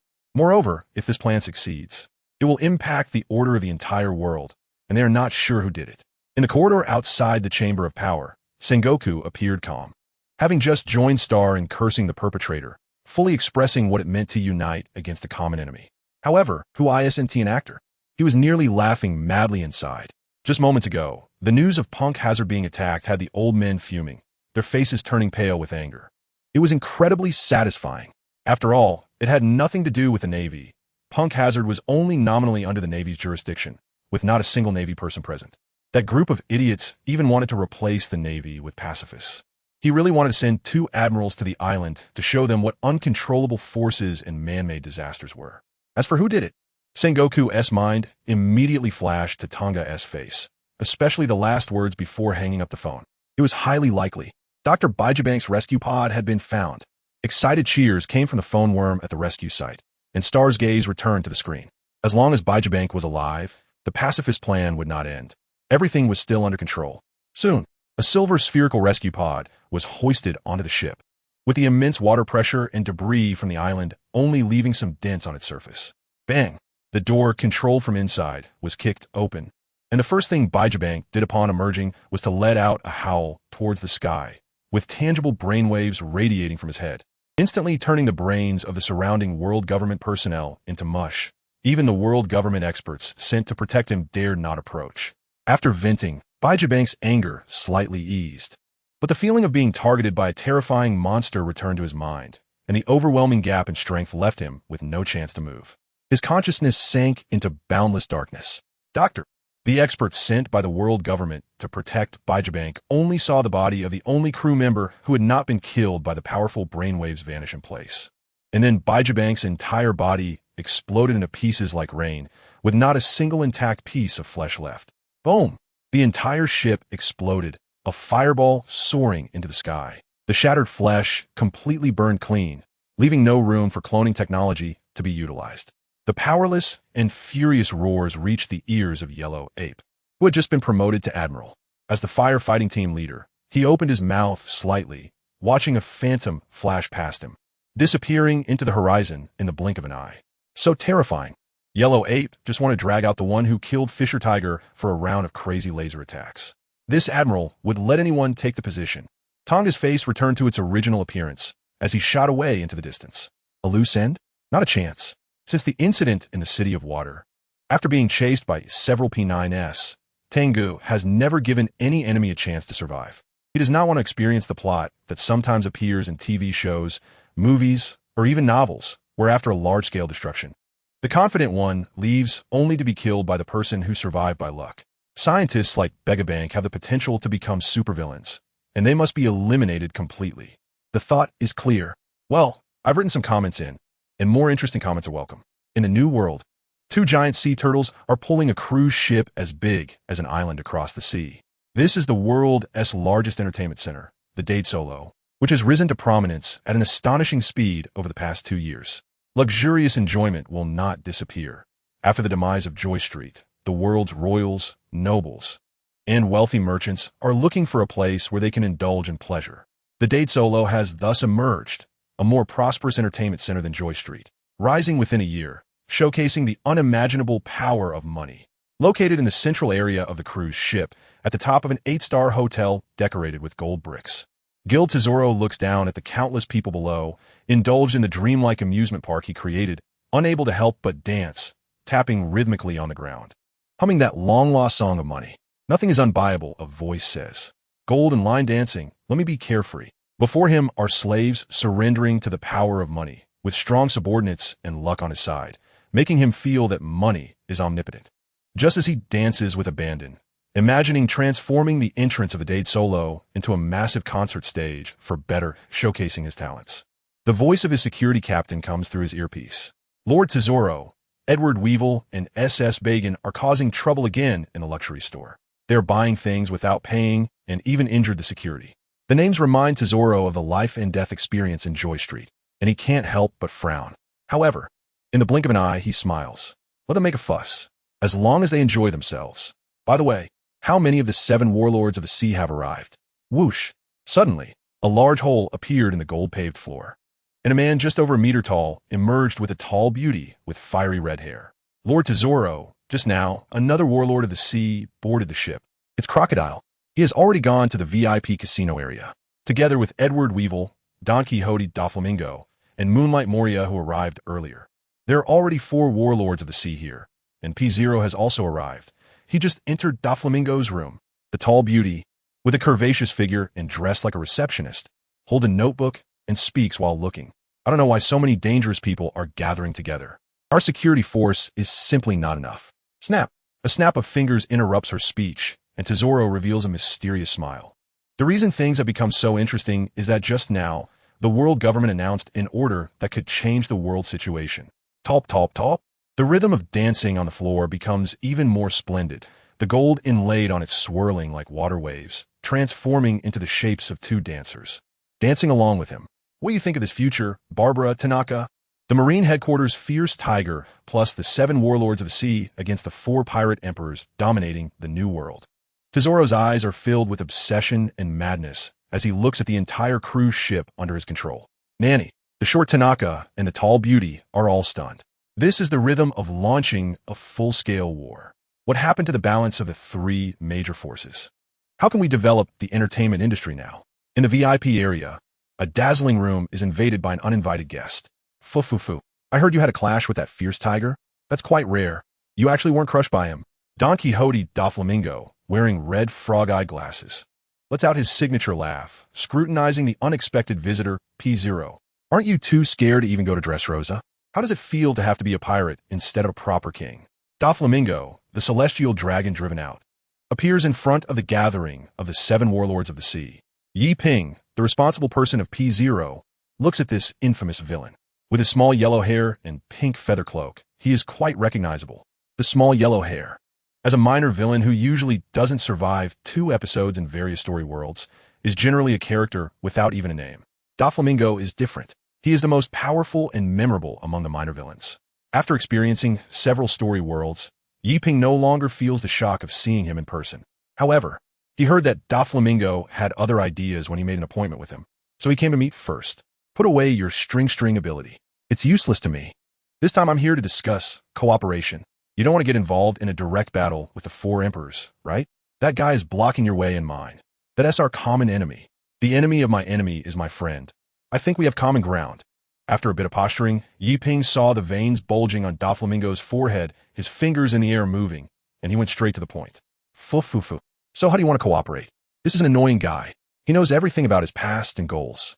Doflamingo, stopping his fingers cutting motion, wants to hear what the guy who dared to make a move on that fierce tiger has to say. The situation is clear.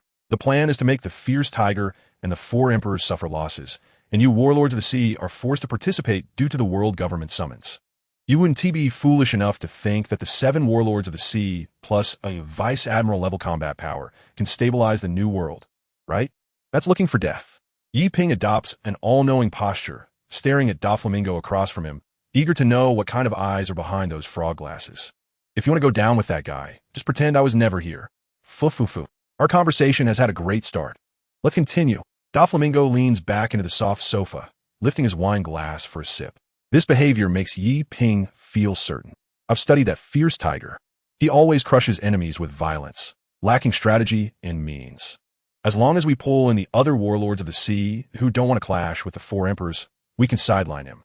Then, by slightly utilizing the nails you've planted in the emperor pirates, we can provoke him to fight the four emperors, and during the battle, we can hold back, allowing him to face the emperor's wrath alone. We don't need to bear the blame of being cowards and can take out the roadblocks. We can even strike when he is at odds with the four emperors. You don't want to stay in the position of the 7 warlords forever, do you, Doflamingo? That traverser is just an idiot. Yi Ping even suspects he doesn't know the storyline.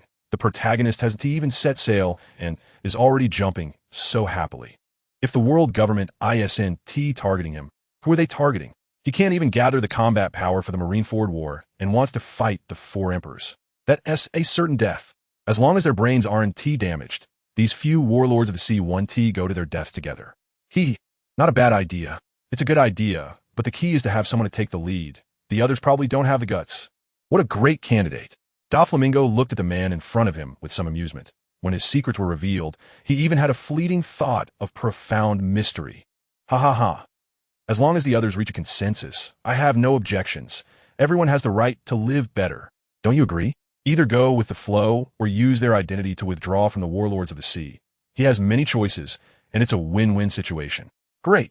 With your involvement, that guy is bound to die. As a villain, while Doflamingo's fame isn't as great as that of Kaido or Kizu, he still feels a bit smug that he can easily subdue him. Next, there is no need to mention Crocodile. A single piece of information about the Underworld King can bring him over, and through him, he can find Robin's whereabouts and make an appearance early on. Moria can use the corpses of the strong. Who knows, they might even research the zombie technique together. For Buggy, just throw money at him. While Blackbeard and Mihawk Haven T revealed too much, so it's unwise to make contact rashly. As long as the warlords of the sea can be pulled to one side, it's enough to accomplish many things. The key is Hancock. This is the simplest. As long as I hold on to the leverage that she was once a celestial dragoness slave, I can do whatever I want in no time. Licking his dry lips, Yi Ping looked at the time traveler who only thought about building muscles with disdain. Coming to the pirate world, not eating devil fruits, not looking for women, and wanting to be a saint. How utterly boring. P.S. Simply low end among time travelers. The overall situation is set. The enemy will undoubtedly die. In the year 1512 of the Sea Circle calendar, the world government summoned the warlords of the sea, led by the Marine headquarters Fierce Tiger, to attack the 4 emperors of the New World. This news spread throughout the world overnight. The wave of public opinion had never been so turbulent, and the shadow of a giant war loomed over everyone. At the center of this event, at the summoning point of the warlords of the sea, the hidden storm is far from just one thing. In the lowest level of the great Destroys ship, there is a room entirely made of gold. This is the safest and most concealed place on the ship. Gulp. A bulge appeared on the golden wall, revealing a hole large enough for a person to pass through. Smiling, Taizolo stepped into the room and sat in the main seat. Everyone thought you were dead after disappearing from public view for so long. The request for a personal meeting truly surprised everyone. Taizolo has loved singing since he was a child and enjoys the feeling of being admired by thousands. And the man before him is undoubtedly one of his former idols. I'm alive, but I've also died once. The event that opens the curtain of an era wasn't organized by me alone, which makes my heart feel dead. The figure sitting on the luxurious sofa is a man with a scruffy beard and curly hair, his face full of gloom and frustration. However, the heavens have eyes, allowing me to obtain something that can change the entire world, and my heart is alive again. Boom! A giant match lit the cigar in his mouth, illuminating the man's gloomy face, making him look spirited. I have grasped the great treasure that has everything in the world. What exactly is that one piece? Roger shouted before his death. Apart from his former crew, probably no one knows. However, it doesn't prevent it from attracting pirates from all over the world to search for it, hoping to become the next pirate king. Hola! Hola! You've really obtained something remarkable, but just relying on words make me believe it. Taizolo remained unmoved. This man's words were untrustworthy, and what he said was highly provocative. The cost of easily believing him could be severe. Tap! Taizolo straightened up, his expression becoming serious as he saw something taken out of the man's pocket and placed on the golden coffee table. The item placed on the coffee table was a record pointer. Golden tendrils extended from the tabletop, pulling it closer. Taizolo saw a location engraved on the base of the record pointer, his eyes widening in shock as he exclaimed, Ravdru, this is a name known by everyone across the seas, the place where the pirate king buried the only great treasure and also the final island. The man sitting on the sofa could no longer contain his excitement, standing up and laughing wildly. Is indeed Ravdru. This is the eternal record pointer leading there. With a record pointer, one naturally knows the course. He indeed knows the location of that island. So, what exactly do you want to do? My interest in the great treasure isn't that strong. I'm a businessman. After the initial shock, Taizolo leaned back again, his fingers gently tapping on the tabletop. The record pointer in front of him is a fake. The pointer inside is completely still, clearly hidden by the man. Although the eternal pointer leading to Ravdru is astonishing. With his own abilities, possessing all the wealth in the world is only a matter of time. The allure of pirate treasures isn't very significant for him. Ravdru is not just as simple as Roger's buried treasure. The man smiled mysteriously. If it were just the treasures raided by that bastard Roger throughout his life, it wouldn't be enough to prompt the world government to take such drastic measures to erase all information about Ravdru. After a pause, he loudly stated something. Inside, there are pieces of evidence that can overthrow the legitimacy of the world government's rule, which is why they are so nervous. After obtaining this pointer, the man tried to find that island. However, it felt like he was missing something, and he could never find the true location of the island. Yet, while organizing all the information about Ravdru, he came up with the above speculation. And this speculation doesn't attract others as much, far less than the allure of gold and silver treasures. It's different for Taizolo. He suddenly burst into laughter. What a great idea. Continue. Two madmen, both once failures, have a willingness to cooperate. Regarding the foundation of rule, once the eternal pointer to the final island appears, the world government can't possibly just sit back and watch. And the pirates coveting the throne and wanting to obtain everything in the world will certainly not let this opportunity to the final island slip away. The world government originally wanted to have the fierce tiger lead the warlords of the sea to wear each other down against the four emperors. But I want more than that. I want to incite a war that will shake the world, to end the era opened by that bastard Roger, to end the era of the world's nobility, to launch a giant war that sweeps the world and even overturns the entire world. Pirates, Marines, world government, the world. Everything will change. This is what I want to do. I want to surpass that bastard Roger, to open the era of frenzy that belongs to me. Buena Festa. The man with a fervent expression on his face is named Buena Festa, the world's #1 festival organizer. However, that title became meaningless the moment Roger shouted that last will. Ha ha ha, clap. The pain and excitement in Tesoro's heart coexisted, and he finally clapped happily. He was persuaded by Fiesta's plan. Now was indeed a once-in-a-lifetime opportunity, with the world's attention focused on the great Tesoro. As long as the topic of detonating the eternal pointer of Ravdru was raised here, the world government would be unable to erase all the news. Just like they couldn't with Roger back then. Those high and mighty people, those who claim to be gods. This time, I will pull you down to the mortal realm, to experience the pain and fear everyone else has gone through, to sink, and then to be destroyed. I can participate in your plan. Let's add some different colors to this world. Supporting his chin with both hands, Tesoro revealed a cruel smile. Very well. I have formulated a very detailed plan. Step 1. Inside the Seal Golden House, a plan that would influence the entire world was taking shape. I feel it's necessary to mention that I used to be a bit of a troublemaker. So the segments about the reincarnators are not directed at the rest of the Tomato Group. What I've written so far relies on my love for pirates and novels. I don't know if I can write a whole novel, but I definitely want to write something satisfying. Some protagonists in novels are indeed quite toxic, which has given me some inspiration. Oma Island, shrouded in the clouds of war in the New World, was not greatly affected by the atmosphere of this gambling island. In fact, it was slightly more prosperous than usual. Drunken pirates gathered here, chatting and boasting, and any movement on the Great Desoro became their topic of conversation. In that ordinary ramen shop, two burly men sat on chairs, heads down, devouring bowl after bowl of ramen. Their eating habits, combined with their intimidating physiques, made the other would-be diners retreat to the door. A group of pirates who had spent the night at the casino passed by the ramen shop, holding a newspaper just delivered by the newsbird. Another Shichibukai has responded to the world government's call and headed to the Great Desoro. Now 6 Shichibukai have arrived, just missing the Empress, Boa Hancock. Even Mihawk, the world's greatest swordsman, couldn't withstand the pressure from the world government, let alone the others. This is great. The war in the New World is probably inevitable. Who cares about them? The battles of those big shots are still far from us. I'm just thinking about enjoying today. Jack, didn't you make a fortune in the Colosseum? How about we find a place to have some fun later? In the end, the pirates disappeared from sight with knowing expressions, their conversation shifting from the tense situation at sea to which brothel offered better service. Since a great battle was about to begin, they might as well enjoy the rest of their lives. That was the thought of the vast majority of pirates. The ramen shop owner showcased his ancestral skills to the fullest this time, tossing large chunks of beef into the aromatic tonkatsu ramen, not caring about costs. Thank you for the hospitality. It was delicious. After finishing the last bowl of ramen, Fujitora thanked the nearly exhausted owner, thinking he should come back to this conscientious ramen shop more often if he had the chance.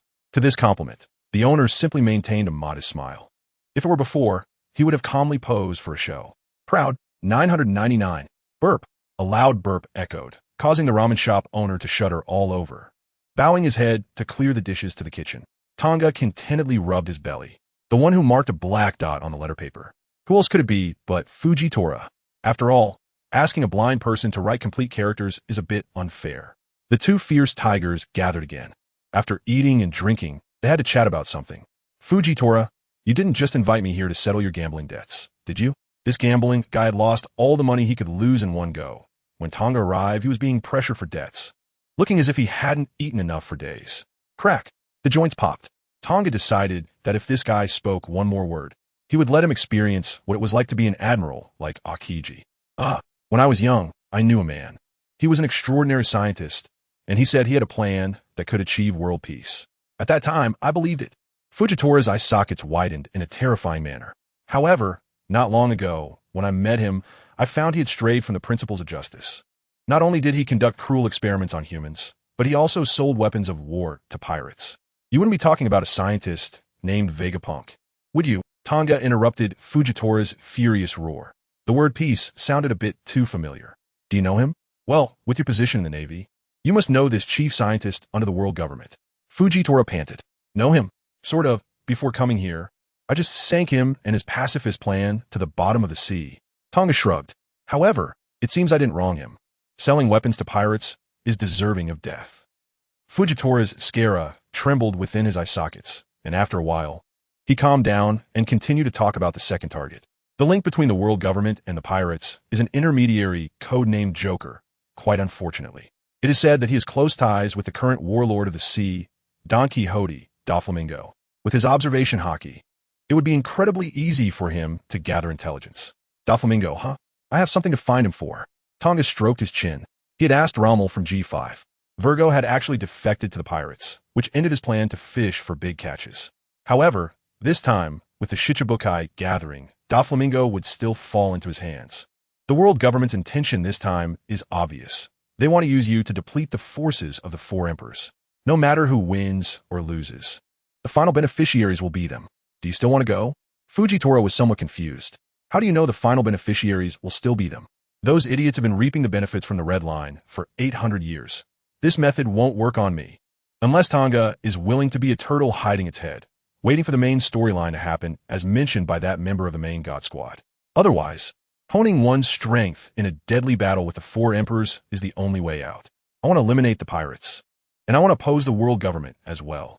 At the landing port of the Great Desero, the originally spacious viewing platform was crowded with people, each stretching their necks to look at the military ship coming in. The bald weasel, with bandages wrapped around his hands, was certainly not the object of their waiting. Ignored by everyone. Some even whistled, urging him to clear the way. Then roar. They're coming. They're coming. The person at the front, especially the men, began to cheer, their lewd and infatuated laughter carrying far. That is the pirate empress, Boa Hancock, truly stunningly beautiful. Just standing there, the energy radiating from her was thousands of volts, even millions of volts.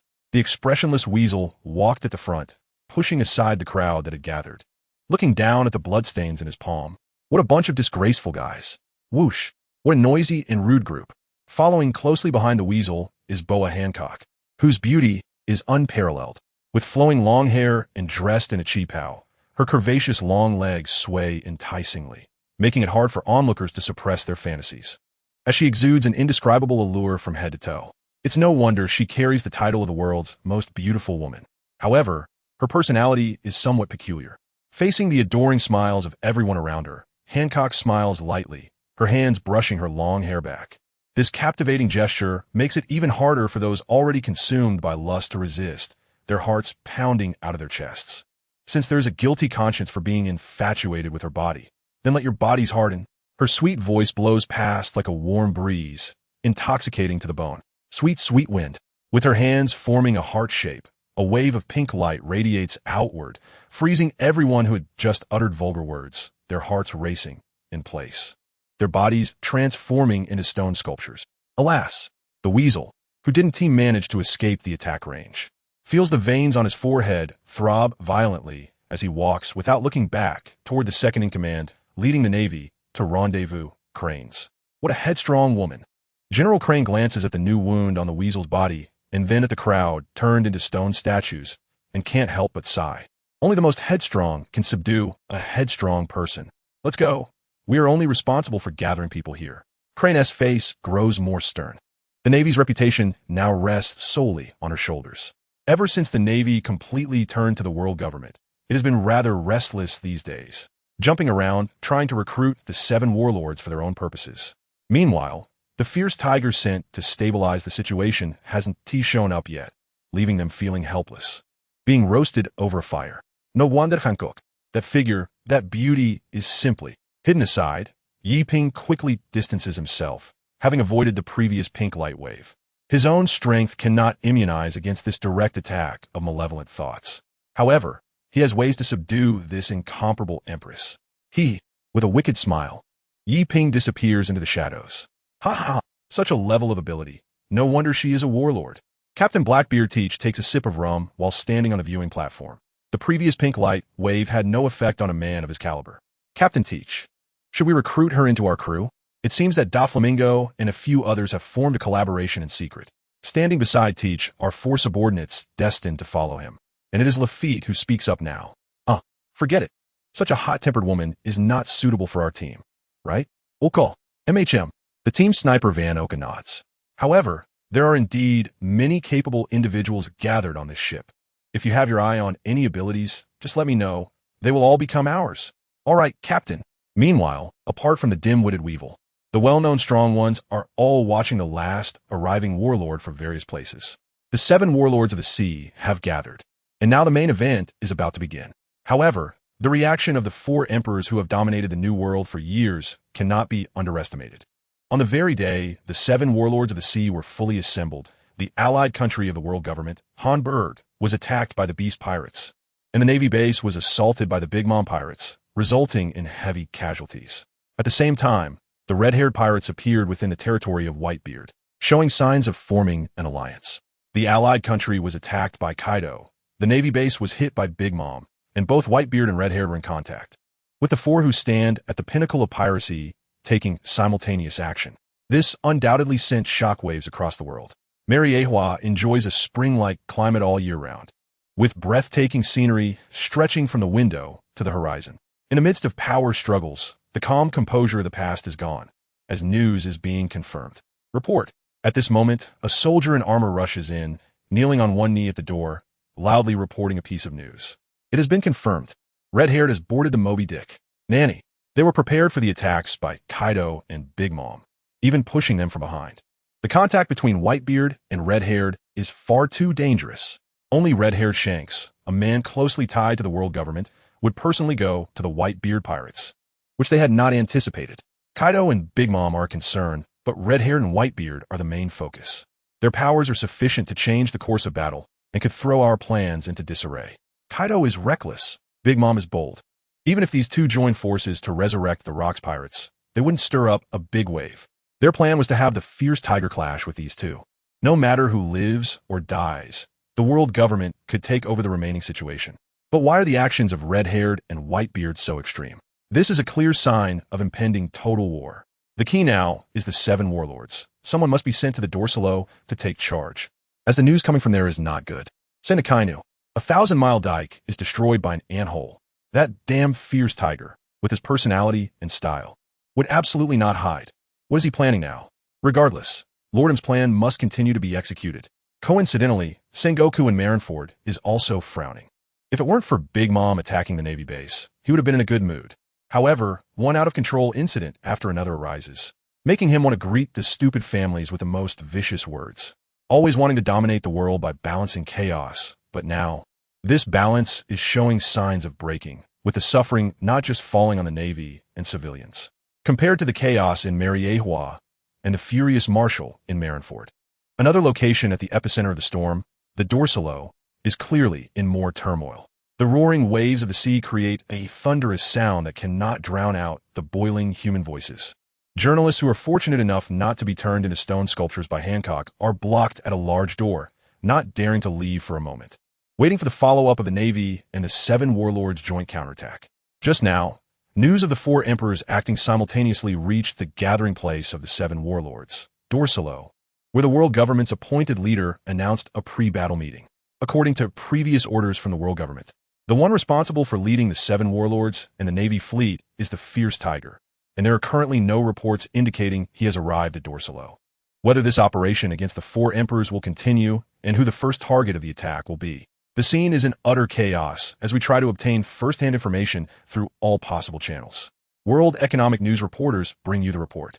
Clog at the entrance of the world's only 8-star hotel, the dedication of the journalists blocked by Navy soldiers outside the caution line is admirable.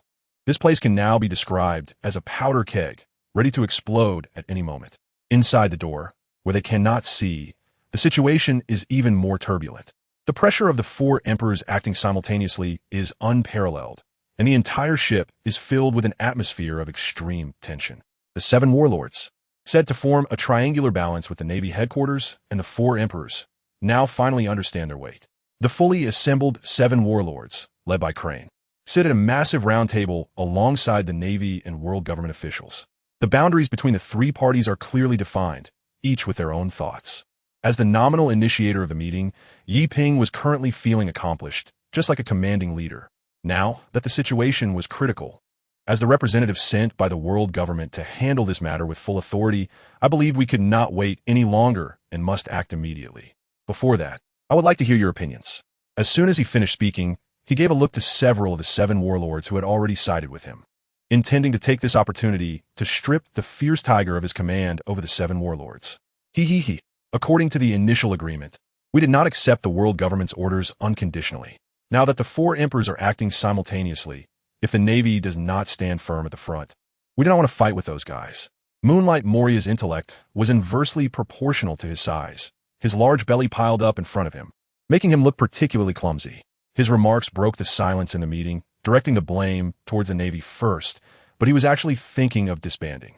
With one speaking up, naturally, there would be a second who was also a loser after clashing with the 4 emperors.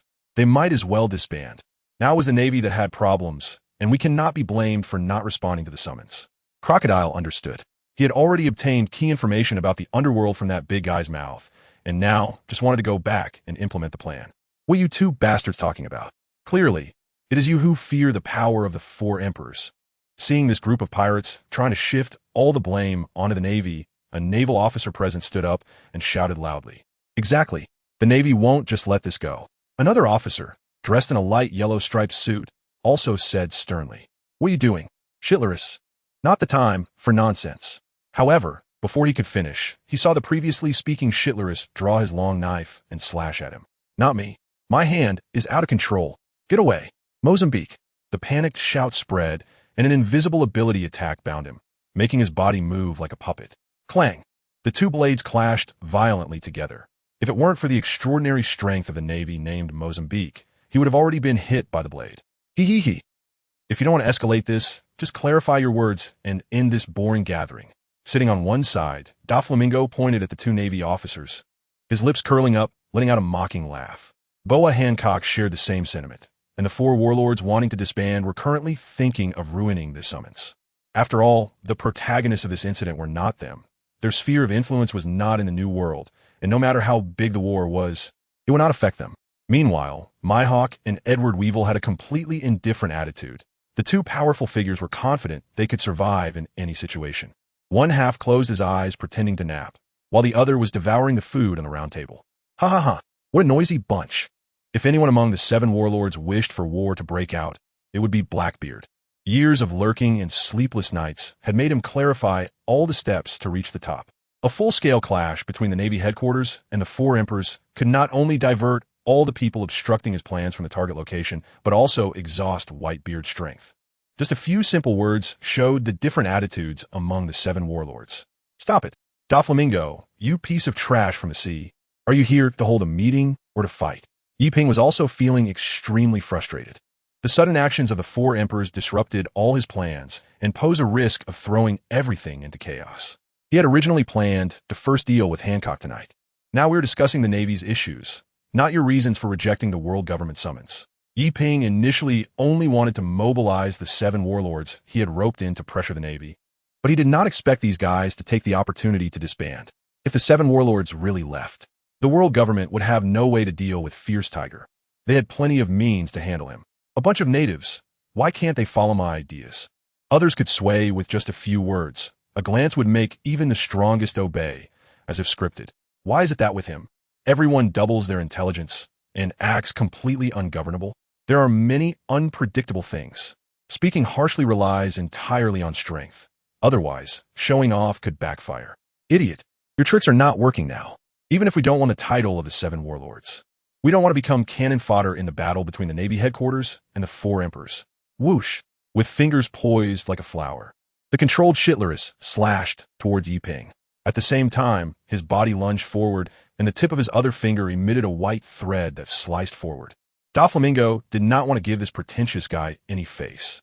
Shave, substitute. In the middle of being sandwiched, Yiping flickered and disappeared from his position. But the alarm bells in his heart did not lessen at all. On the contrary, they intensified, and his palms began to sweat as he touched the props. Hee. 6 dials? One annoying skill. Doflamingo looked at Yiping, who appeared on the side, with a low chuckle, while his attack continued to slice forward. As Shitless was about to be cut into pieces by Doflamingo's thread, the chief of staff of the Navy headquarters, sitting in the main position, was not worried at all. He raised his head to scan the entire room.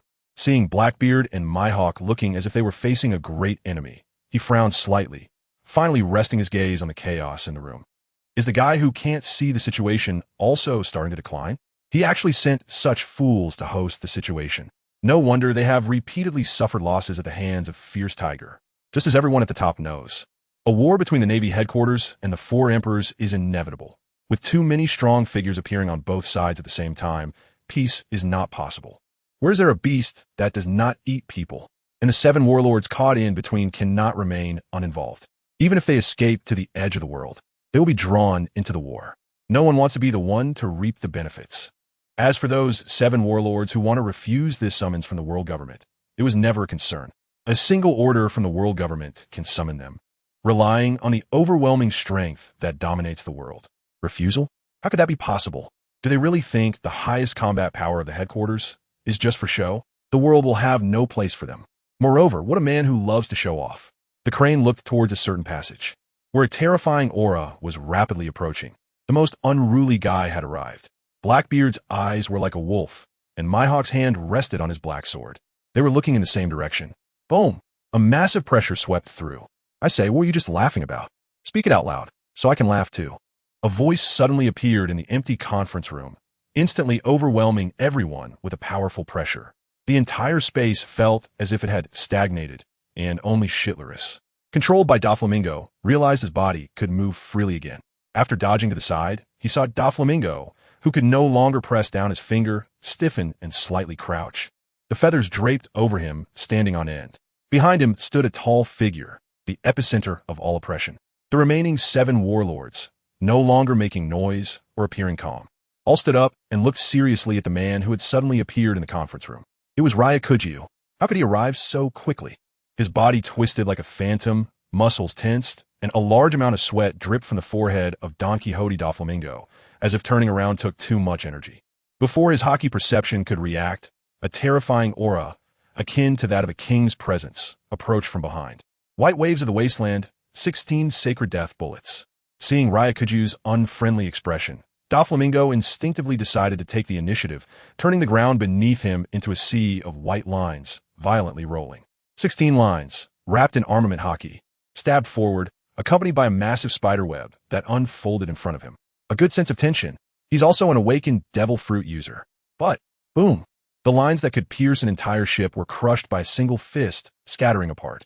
Subsequently, the spider web was also shattered, and the remaining force of the fist struck Doflamingo's chest. The circular shockwave exploded behind him, shattering like a mirror, and Doflamingo's glasses were also broken, revealing his bulging eyes.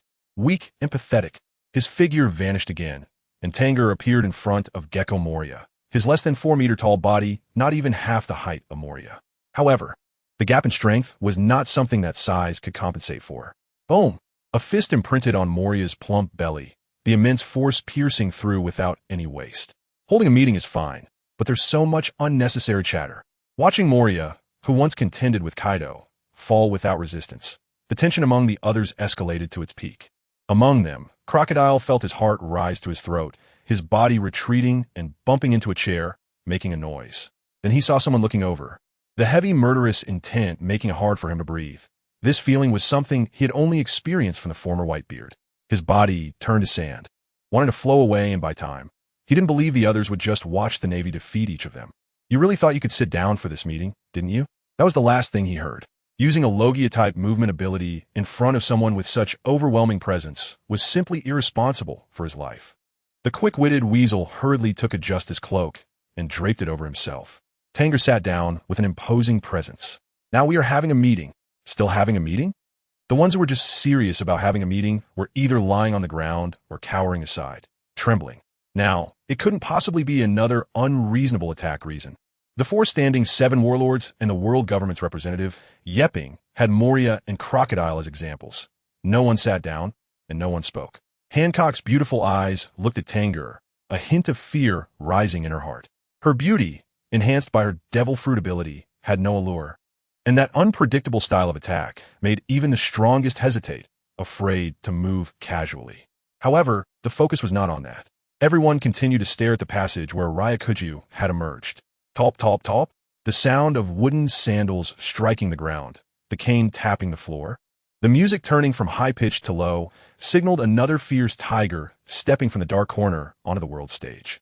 I'm just an ordinary wanderer, here to reduce the number of deaths caused by war. Wearing a purple robe, with closed eyes, a scar on his face, and an aura as deep as a chasm. This was Fujitora. How could he be with Ryakujiu? Only Yepping recognized him accurately, his brow twitching. This future admiral of the Navy, whose strength was unfathomable, now appeared on the world stage, clearly changing the narrative again. With Fujitora's assistance, Ryakujiu could completely control the situation, even facing the 4 emperors without pressure. For this, Yepping felt a deep resentment.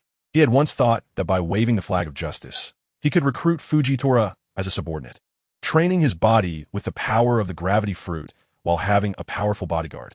Now, suddenly, Yepping's face turned ashen as he saw the Navy move the chair he had just sat in to the side and bring over a new one. This is too much. These natives. At this moment, the only advantage he had was his identity, which did not belong to this world.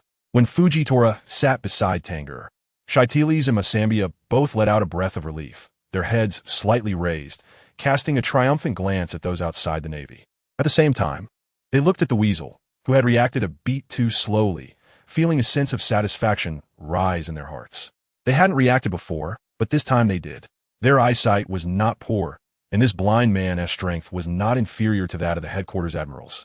It seemed he was still on Ryukujyu's side. Moving a chair was nothing to be ashamed of. This is Fujitora, a good man dedicated to the cause of justice. Having him here, you wouldn't have any objections, right? With a thud, a black sword was placed on the table, and Tang Ge displayed magnanimity. When calling others to a meeting, one should listen to their opinions and give them a chance to speak. Otherwise, it would seem too small-minded, which is not advocated. You've already drawn your sword. Who would dare to object? Among the 7 warlords present, Mihawk, Blackbeard, and Weevil were all top-tier powers.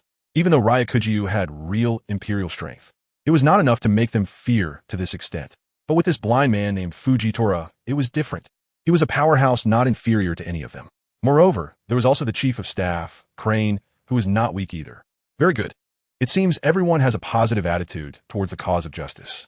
The world government made the wisest decision by letting me lead the 7 warlords to fight against the 4 emperors. Before the formal meeting begins, if you have any opinions, you can speak now. Otherwise, there will be no opportunity later. Opinions? Dare not have. Speak first. Dare not say.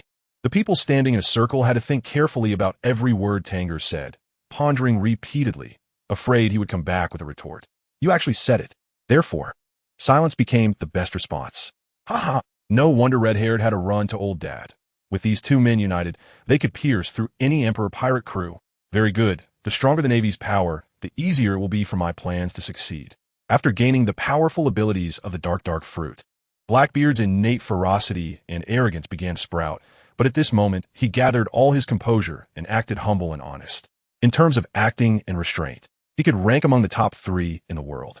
His gaze swept over, and with no one speaking, Tang Ge continued. What's wrong? You have nothing to say? Then I want to be polite. This is your own forfeiture of the right to speak. Don't oppose me later. When these words came out, the remaining 7 warlords immediately felt a sense of foreboding. This is the difference between a scattered group and one that works together without any power to fight back. Is this Fujitora's smile? What a terrifyingly strong man. Crane looked at the suppressed 7 warlords, her gaze shifting to the blind, strong man eating ramen. Then, she looked at Tang Ge. This guy has truly found an extraordinary counterpart. Where will the world ultimately head? Tang Ge looked at Chief of Staff, and after the other party nodded slightly, the smile on his face disappeared, turning cold. The 4 emperors have occupied the New World for many years, and they're not so easy to defeat. The world government, the 7 warlords, and the Navy all have their minions, especially in the Dark World. The first step is to eliminate the traitors within. The others were indifferent, but Doflamingo, lying on the ground and relying on the power of the string fruit to heal his wounds, felt a shiver in his heart. We're about to fight the 4 emperors, and I have no expectations for you people who linger on the edge of the world government and pirates to put in your best effort in battle.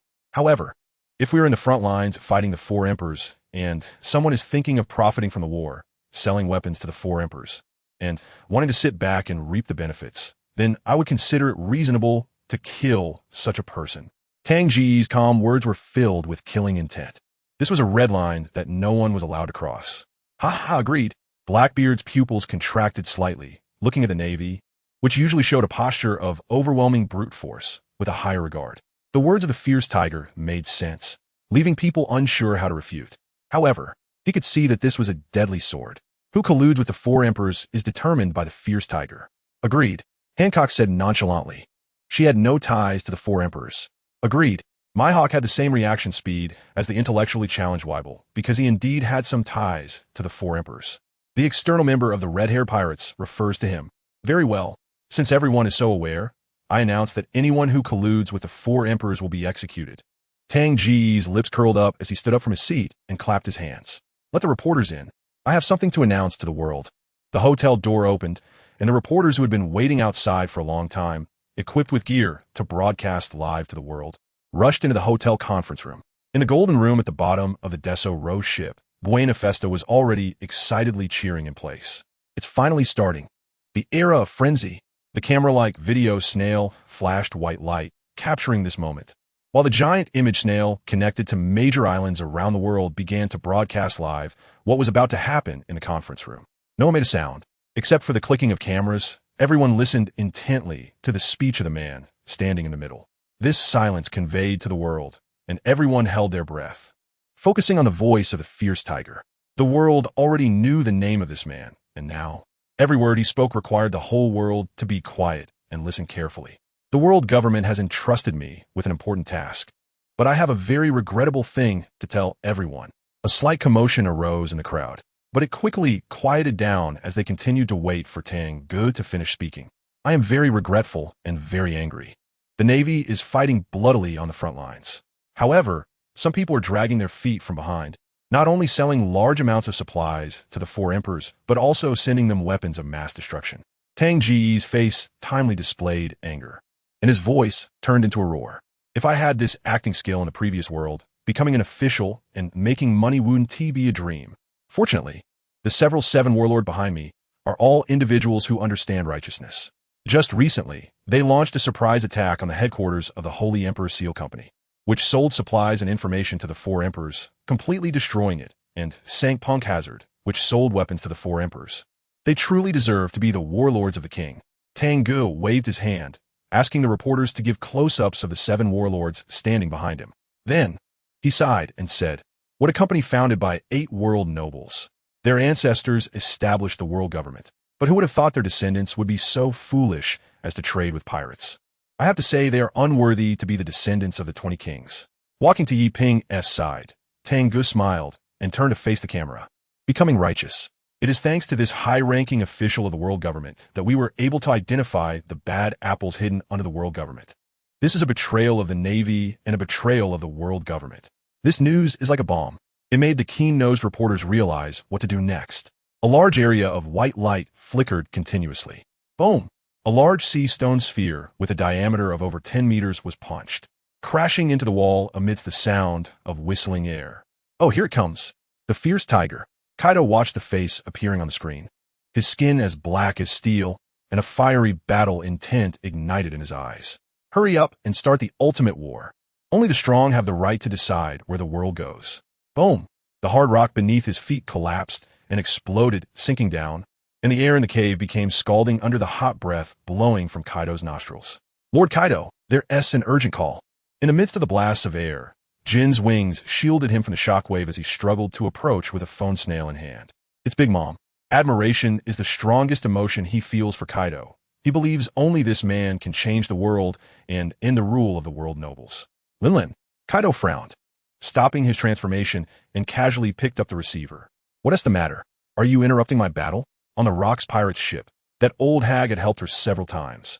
And after Rox died, the person Kaido least wanted to face was Big. The debt of gratitude was always hard to repay, which made him want to kill to end it all. You saw the live broadcast, right? That little guy, the fierce tiger, actually led people to destroy Punk Hazard and kill Doflamingo, who could supply me with the giant race. On the other end of the phone snail, Big's heavily made-up face showed a fierce expression. However, no amount of makeup can hide her aging. So what? I know you're also heading to the Datasoro. Listen well, do not lay a hand on the fierce tiger. Huh? He killed my son and shattered my dreams. I must take the fierce tiger's head. I will find him myself. Said Big. This is not a discussion, just a heads up. By the way, the artificial devil fruits you need can only be manufactured by me. Click. The phone bug was hung up, leaving Kaido standing expressionless in place. Rumbling. The thunderclouds that had long shrouded Onigashima flickered, and Jean spoke up. Damn it. How dare he have such an attitude and threaten us with artificial devil fruits? The Kaido before him was neither angry nor mad, but the pressure he exuded was 10 times greater than that of the drunken, troublemaking Kaido. Silence is more intimidating than barking. It doesn't matter. The artificial devil fruits are ours, and the heads of the fierce tiger and the 7 warlords are also ours. Boom! With that, Kaido soared into the sky, disappearing into the clouds. You know nothing. Lingling. With only talent and having focused on giving birth all these years, you've reached the brink of elimination. Let's fight together joyfully like before, but this time, I am the boss. The argument between the Emperor and the Emperor on the motorbike was also ongoing, already on the verge of breaking apart, the momentum of their confrontation even affecting the weather in the area. The waves rolled away, and the air trembled. The man who had been hiding behind you for so many years suddenly joined the 7 warlords just to draw you out. Whitebeard. Do not go to the Datasoro and confront Blackbeard Teach. That guy has committed the heinous crime of killing his comrades on a pirate ship. Sending him to hell is my responsibility. Since learning that Teach had joined the Seven Warlords, Whitebeard's anger was no longer containable. So what if it's a conspiracy? No one could stop it. An unprecedented, all-out war. The long knife was drawn. Since it couldn't be stopped, Red Hair didn't hold back. What the hell? I'm Whitebeard. Just as the two were about to clash swords, Jozu and Kizaru's exclamations rang out simultaneously. Old man, boss. All the pirates, still watching the broadcast, were left in shock. Something big has happened. In the main control room on the Datasoro, the monitoring screen was live-streaming the scene of Doflamingo being crushed to death by Tang Ge. What immense power! It looks so exhilarating. The masochistic muscle man, Deus chewing gum, glanced at the screen, with two blushes rising on his cheeks. That damn pervert! A chill ran through the surrounding people. Deus, with his special physique and the hardened fruit ability granted by Taisoro, had become a perverted muscle freak who got more excited the more he fought. And he was also Taisoro's #1 enforcer. The number of people watching this live broadcast worldwide had reached its peak, all stunned by the scene of Tang Ge directly crushing Doflamingo to death. Lord Taisoro, all 30 major island broadcast channels have been fully controlled and can switch at any time, said Chief Security Officer Tanaka, turning around from the control screen. He flashed and disappeared from his chair, then appeared beside Taisoro. Then let's get started. Although it's a pity for this ship, it will be a magnificent stage to ignite the World War, and it will be recorded in history. Taisoro's smile could not be concealed. He wore a huge ruby ring on his right hand's index finger, which sparkled. After the world government scientists announced that objects could also consume devil fruits and gain corresponding abilities, he fused a fruit that brought him luck into a ring he always carried, named the Ring of Luck, with the fortune of a destined child. Even in the eye of the storm, Taisoro was confident he would remain unharmed. Coupled with obtaining another devil fruit during the Happy Street incident, his subordinates possessed considerable power. Barbara, use your ability to assist Fiesta in completing the top-level performance. Yes, Lord Taisoro. Secretary Barbara was pulled by Tanaka into a dark stage. In front of them, the well-dressed Fiesta had been waiting for a long time. Phone bug signal switching. Just as Mary Gios confirmed the destruction of the headquarters of the Holy Emperor Seal Company, she turned to see Tang Ge, disregarding Akainu's attempt to stop him, crush Doflamingo, who had already obtained Celestial Dragon status. The furious rage was enough to destroy several countries. But for Sengoku, it was just words that went in one ear and out the other. He even stretched out his hand to scratch his ear, showing impatience. He only had one thing to say. I didn't send a fierce tiger. I recommended a Kainu, but you insisted on making me order the fierce tiger. To increase his persuasive power, he even recorded the conversation at that time, letting a recording phone bug play on a loop. This is outrageous. The fierce tiger is too reckless. His entire clan must be executed. All related to him must also. Gurgle. The snoring of an old Tyrannosaurus suddenly rang out, which was also the confidence that Sengoku had to be so tough. His close brother Carp finally returned. However, Carp, pretending to be asleep, felt helpless. He also wanted to know what sins he had committed. Those related to him, whether son or disciple, even two grandsons who hadn't grown up yet, were all thinking of rebellion.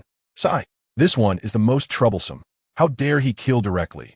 Even Dragon can only be considered a small disturbance. All right. Cursing aside, the star suddenly felt a tightness in his heart. That bastard Carp had really become a force to be reckoned with. The revolutionary who was causing more and more trouble in the four seas, Dragon. Within the Navy, the fierce tiger, Akij. Unbeknownst to them, an impressive network had already been growing under their noses, and its influence was something they had to face. As an important member of this network, Star had never encountered someone like Tang Ge in his long life. Turning black and white and calling a deer a horse were nothing. That kind of disdain for all authority and trampling on all order made them truly feel threatened. Before they could calm down, the image phone bug placed between the powers projected a changing scene.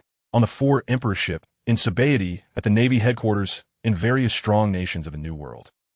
All the islands watching the live broadcast could see a scene where jaws that had just been shaken open were now nearly dislocated. They saw the pirate King Roger come back to life and speaking. What kind of joke is this? How could he record his position on the eternal pointer? Roger's voice faded, replaced by a pirate wearing a headscarf, instantly recognized by those familiar with Roger's crew. It was a member of Roger's ship. This is just in case. In case there's a need.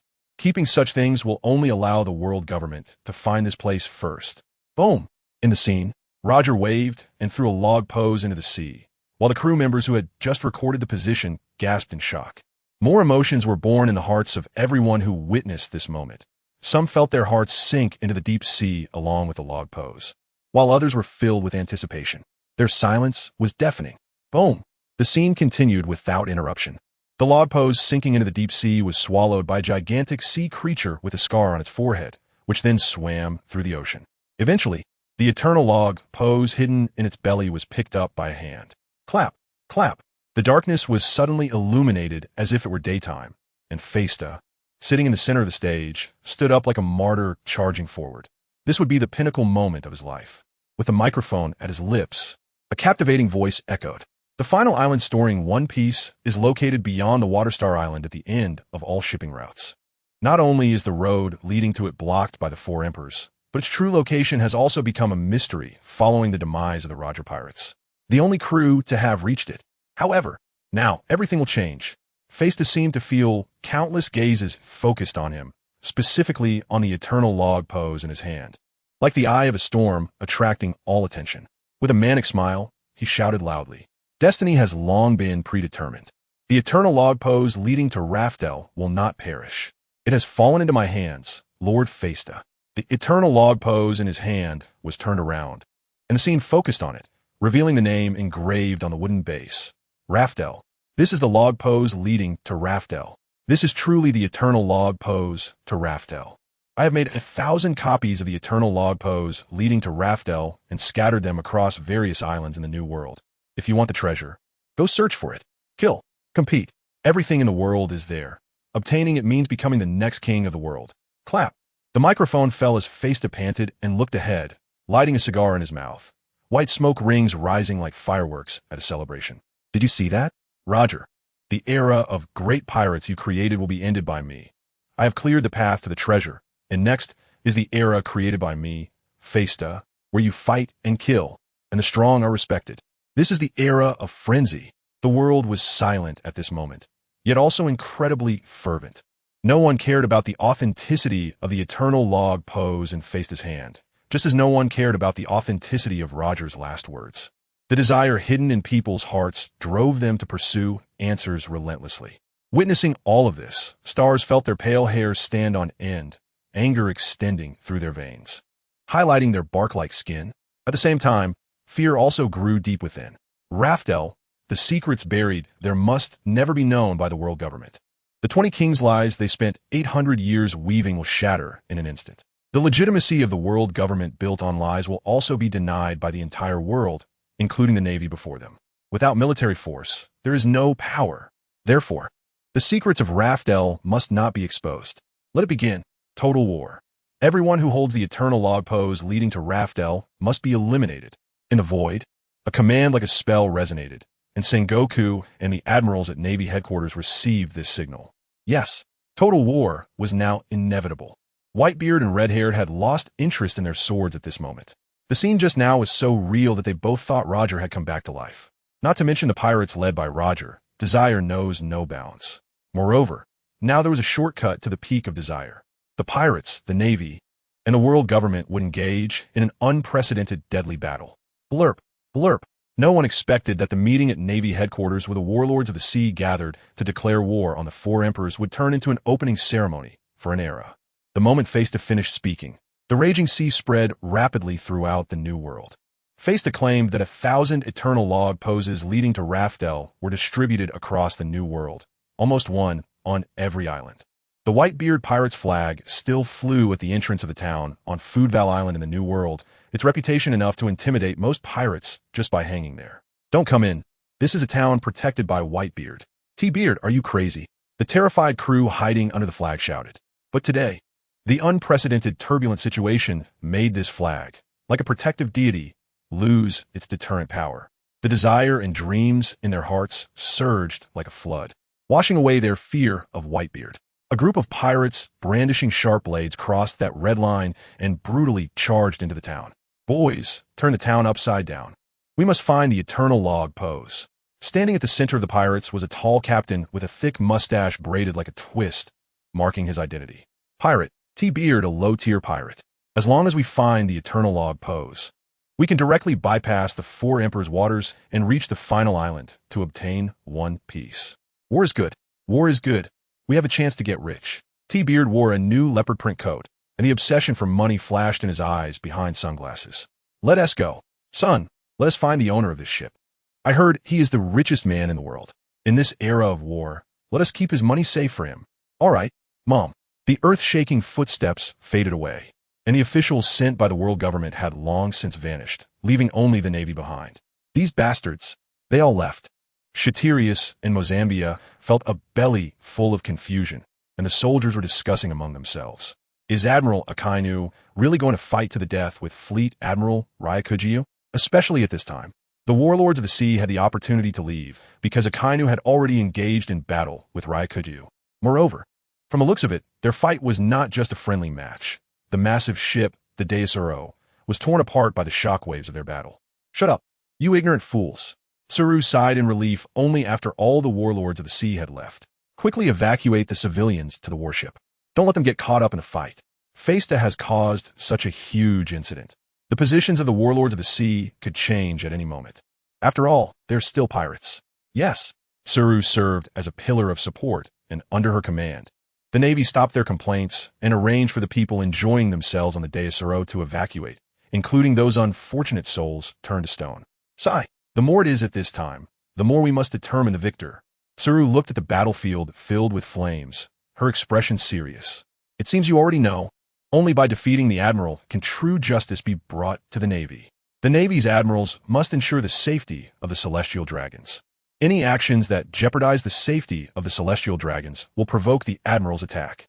This is a law engraved in the world's common understanding. The last one to dare challenge the authority of the world aristocracy, Fisher Tiger, proved this with his life. No matter how Doflamingo's identity as a pirate suddenly turned into that of a celestial dragon, Akainu indeed violated this ironclad rule. If the nearby Admiral Akainu did not react, it would completely contradict his principles. Moreover, Akainu himself was filled with rage that he wanted to vent. The changes in the broadcast and the appearance of the Eternal Pointer did not divert his target at all. Boom, boom. The magnificent ship, the Dressrosa, transformed into a battlefield for the two Navy officers to determine the victor, with lava and magma rampaging endlessly. Half of the 10-kilometer-long ship's body was turned into a magma domain by Akainu's power, with heat waves rolling and metals melting into liquid. One of the top powers in the Logia type exhibited devastating destructive force and awe-inspiring might. Two figures in white justice cloaks crashed hard into the deck of the Dressrosa. In an instant, a lava column several dozen meters thick surged into the sky. Boom! A massive lava fist smashed through the side of the ship, incinerating everything in its path, melting metals into liquid. Akainu stepped into the void, following up with another punch, causing the lava column to explode and expand, with a fist the size of a small mountain crushing down. Boom! The sea surface was blown apart, with a massive amount of seawater rolling and parting, resembling a white lotus. The high-temperature heat waves evaporated into a hazy mist, obscuring visibility. Why? Akainu, standing in mid-air with magma flowing over him, had the surrounding air distorted and filled with a chilling voice. Anyone could hear his anger. He was not asking why Doflamingo, who had already been declared a celestial dragon, was crushed to death by Doflamingo, which was equivalent to announcing a rebellion against the Navy. Nor was he questioning why Doflamingo stood still, allowing him a few moves. Why do you all deny my justice? Your naive sense of justice will only split the Navy. As long as we unite, we can completely end this chaotic era, even force the world government to change. This was the root of his anger. Kazan's opposing stance was one thing, but Sengoku and Karp's seemingly neutral attitude actually tilted the scales in favor of Kazan, holding a dismissive view towards his absolute justice. This denial became even more severe after this guy appeared. Everyone believed that Akainu was the future of the Navy. Why? Boom! The magma hidden deep underground sensed Akainu's fury, and dark red fire columns broke through the rock layers, erupting upward. Volcanic eruptions and earthquakes can cause widespread natural disasters, and those with this ability possess immense destructive power. The ultimate development of a Logia type is nature itself, a level as powerful as the awakening of abilities. After letting out a furious roar, Akainu retracted his magma-covered fist and engaged in close combat again. His haki not only carried the characteristic of the magma fruit's ability to incinerate everything. Great eruption. The super strength ability akin to a volcanic eruption was infused into his fist, penetrating the space ahead, the scorching air bursting forth, igniting everything around. The super high explosive power was another trait of the magma fruit. Coupled with its immense destructive capability and his own strength, Akainu undoubtedly ranked first among the three admirals. However, it was of no use. Whether lava or high-temperature air waves, they had no effect, blocked by an invisible air wall surrounding Doflamingo's body at about a meter's distance. This guy's haki could suppress the methods of ability users, and the extent to which it could do so was truly terrifying. Boom! The white justice cloak suddenly straightened in the opposite direction as the two fists collided in midair. The scorching airflow exploding outward from the center, countless volcanic rocks splattering everywhere, igniting everything in their path. Did you forget to eat? Put in some effort. You didn't even burn my clothes. Doflamingo stood suspended in the air, another hand slapped on his chest, unabashedly boasting. Boring questions and impotent anger stem from being too weak. If you want to end this era, your strength is not enough. That bastard, just as the rumors said, once the battle started, the fragments from his mouth would ignite one's rage. Akainu's fist had the power to crush a mountain, and it was aimed directly at Doflamingo's mouth. There is no time to play with you now. Take me seriously, you bastard who only hides under others' protection. In terms of verbal skills, Akainu was not weak at all, and every word struck hard. Doflamingo had finally met his match. This bastard, after giving you a few moves, you got bold. The three-color haki wrapped around his body, and his fists swung like lightning, blocking Akainu's frenzied attacks one by one. The mutated haki was especially effective against Logia types, each punch forcing Akainu to rely solely on haki to contend. Doflamingo stared at this representative figure of the Navy's hawkish faction. Akainu was a typical iron-blooded soldier.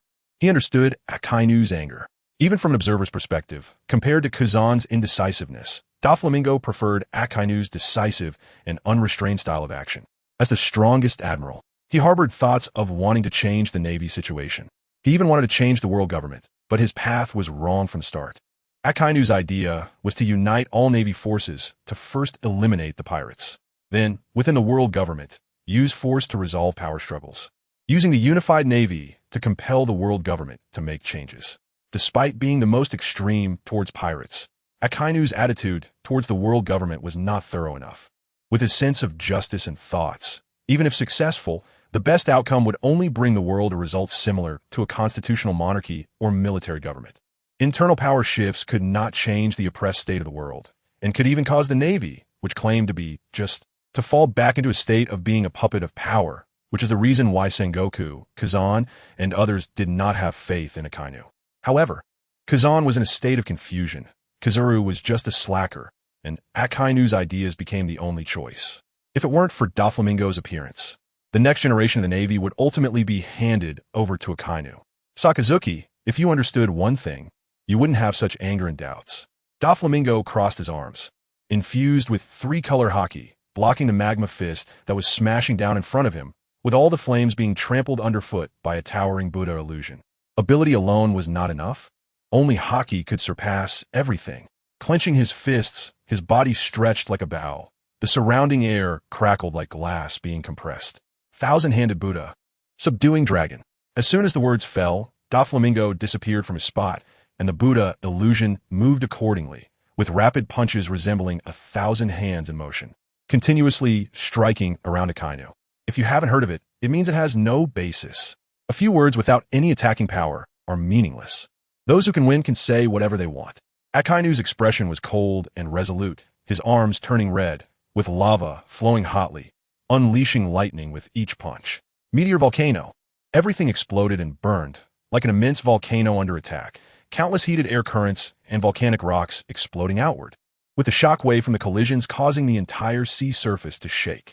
It must be said that Akainu's resolve was very high, and it really suited Doflamingo's taste.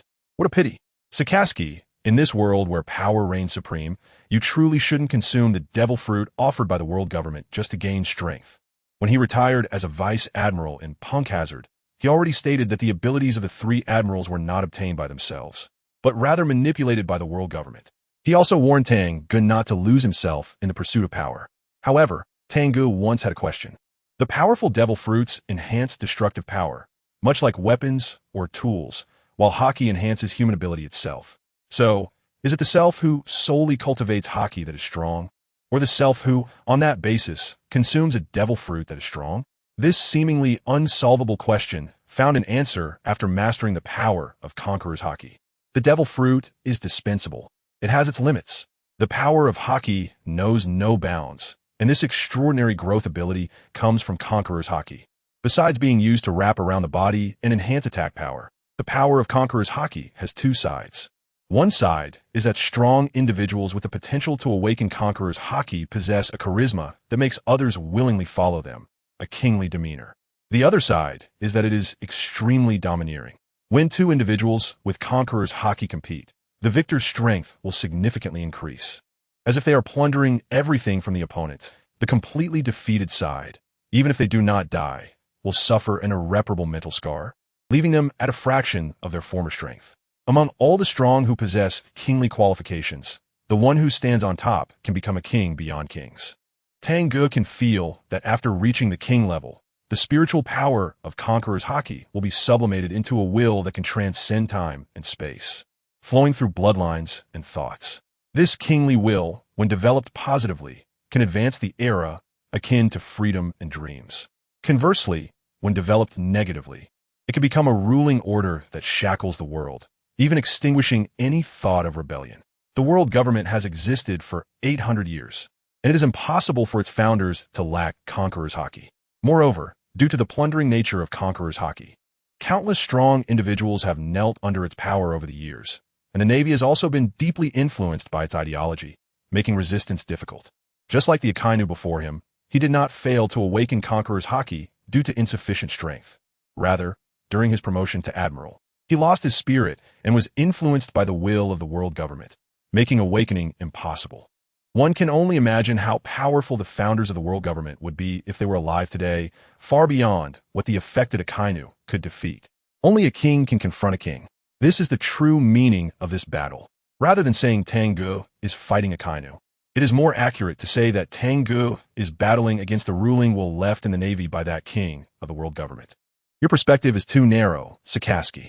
What seems like absolute justice is actually not absolute at all. Beneath justice, no one holds privileges. Having seen through Akainu, Tang Ge has already decided to end this battle.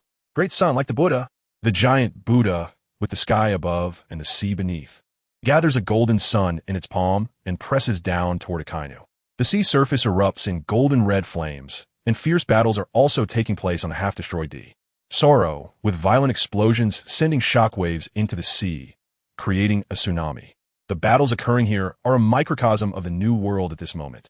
With fights blooming everywhere and lives lost like ants, it is not surprising who dies.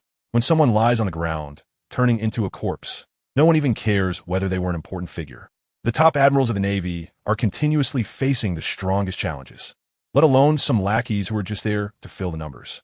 Only the legendary fall and rise create fleeting sparks. In the shadowy mist that shields all perception and sight, two figures in Navy uniforms quietly hide within, hoping to make the final move. Is this the power of Haki? The voice came from Yi Ping, looking at the already disadvantaged Red Dog and glancing at the black lightning flashing in the sky.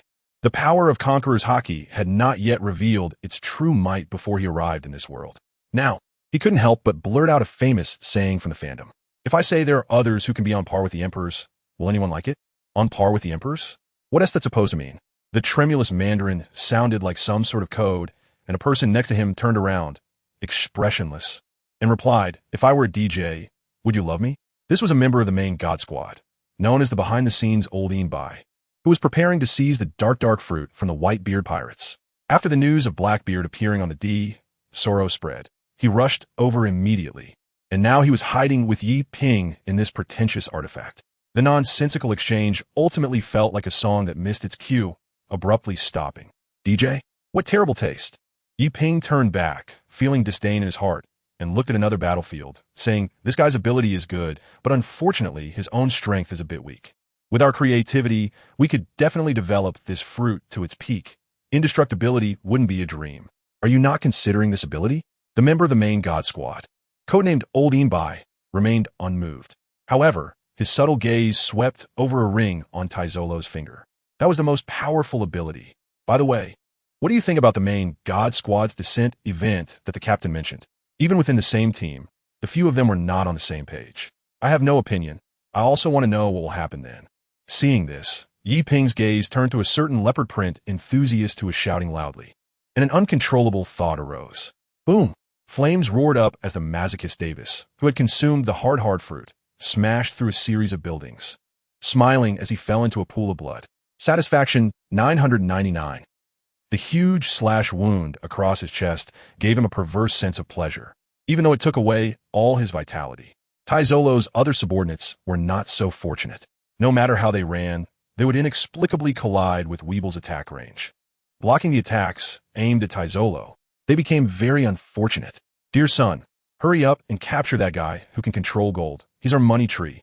Barkin, standing aside, jumped up and directed Weeble, her normal intelligence already knowing Taizolo's ability. Gold. With this ability, we could have the most wealth in the world. Money that could last for generations. The sunglasses couldn't hide the eyes turning into dollar signs. Barkin was already indulging in fantasies of a luxurious life soon to come. Catch him alive, my treasure. Yes, Mom. With the last obstacle removed, Weeble's tall body flashed, charging forward like a giant elephant, instantly appearing in front of Taizolo, raising his long knife high. All your wealth is ours. Surrender quickly, or I will teach you a good lesson. Hiss! A massive golden shield was sliced open, and a huge crack over 100 meters long appeared on the ship's hull. Taizolo, standing to one side, did not panic. So it really doesn't work. A bunch of useless trash wasted my devil fruit. All of his subordinates, who had their luck taken away by the ring in his hand, fell to the ground. Except for Davis, who managed to endure a few hits, the other four were taken down by Weeble, 1/each. There is a red Earth continent separating powerful ability users from ordinary ability users. Running his fingers over the luck ring, the remaining luck dissipated in an instant, and Taizolo fled from the great Desoro without looking back. He is the son of destiny. How could he die here? You can't escape. Just as Weibel was about to cleave this daring escapee with his sword, a cry for help came from his mother. Help me, Weibel.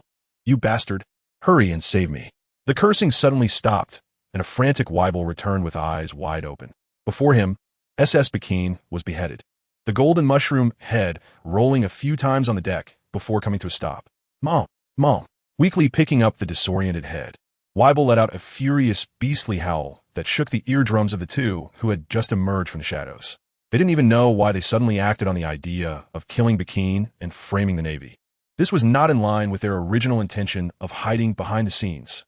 While Weibel was still crying, the two slipped back into the shadows and pursued Taizolo. Navy, I will kill you all. Behind them was Weibel's declaration of extreme hatred. On the naval fleet, observing the battlefield from a distance. What should we do now? The situation has completely exceeded our expectations. Crane asked Sengoku on the other end of the Den Mushi. What to do? Murmuring this question, Sengoku reclined in his chair in Marineford, looking at the banner that had a few more words. Those who bully the weak and fear the strong are the ones who uphold the justice of ruling the world. After reading these words, he seemed to age significantly, as a series of upheavals had dealt a heavy blow to him. The foolish world government thought they could use public opinion to force the four emperors into battle against the Red Tiger, only for it to be manipulated into a chaotic unveiling, show even worse than Roger's execution. The entire world is in turmoil. Public opinion cannot be suppressed. The news agencies hidden behind the scenes are fanning the flames, and within a short time, copies of the Eternal Pointer leading to Laugh Tale have been discovered on dozens of islands. The riots spread to the world at an unprecedented speed. All kingdoms are requesting support, and all naval bases are at risk of being attacked. The new world has turned into a mess. Moreover, just now, the Eternal Pointer found on islands within the New World naval sphere indicated that Festa was not lying. The pointer pointed to a direction that had never appeared at the end of the route, just when troubles were rampant, becoming the fleet admiral. Sengoku's head was throbbing, remembering the order just issued by the world government and the news just received from the four emperors in the New World. The shadows in his heart expanded infinitely, suffocating him. Total war. This clash of two wills inherited from 800 years ago is no longer just a matter between a pirate crew and the Navy. The entire sea region is about to enter an unprecedented bloody battle. The Navy will definitely be sent to the front lines. By then, rivers of blood will flow. And how many will survive to the next era? By the time their battle ends, and they send Sakazuki to G1, the world government has issued the highest orders. The Navy headquarters must mobilize all elite forces worldwide to participate in the battle, with the goal of destroying the pirates of the New World. Sengoku's voice carried suppressed sorrow and anger. The divine armed forces stationed at the Holy Land will also participate. The divine armed forces that came from Mary Geos to join the battle are actually there to supervise the battle. Even Kizaru has been forced to be the first to the front lines to scout the movements of the four emperors. Crane and the surrounding navy were left speechless. The seriousness of the situation had completely exceeded their imaginations. What about the Red Tiger? The weasel asked, pale-faced. At this moment, everyone felt a tremor in their hearts. Sengoku's orders did not include the Red Tiger. Did the man crush Don Quixote da Flamingo in front of everyone, and the world government had nothing to say about it? Issue a bounty of 3 billion.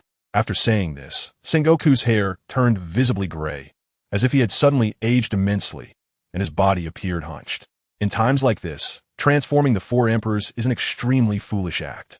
However, Sengoku understood that the world government was serious this time. Unimaginable fighting power would join the battle, and there was no need to use any more tactics. Regardless of how many emperors, suppress them all. Meanwhile, the navy at the forefront, after the pirates disappeared, found their existence no longer significant. The navy on Crane's side felt all hope plummet to the bottom, and the fiery anger made the weasel unable to hold back his curses. That bunch of fools, just for a world noble who became a pirate. They turned that monster among monsters into an enemy. So foolish. Boom! A fist like a golden sun slammed into a volcano, spewing endless magma, with golden flames intertwined with fiery red lava, creating a vast sea of fire. The so-called invincible natural type devil fruit ability has confined your cognitive limits, Sakazuki. Tang's voice came.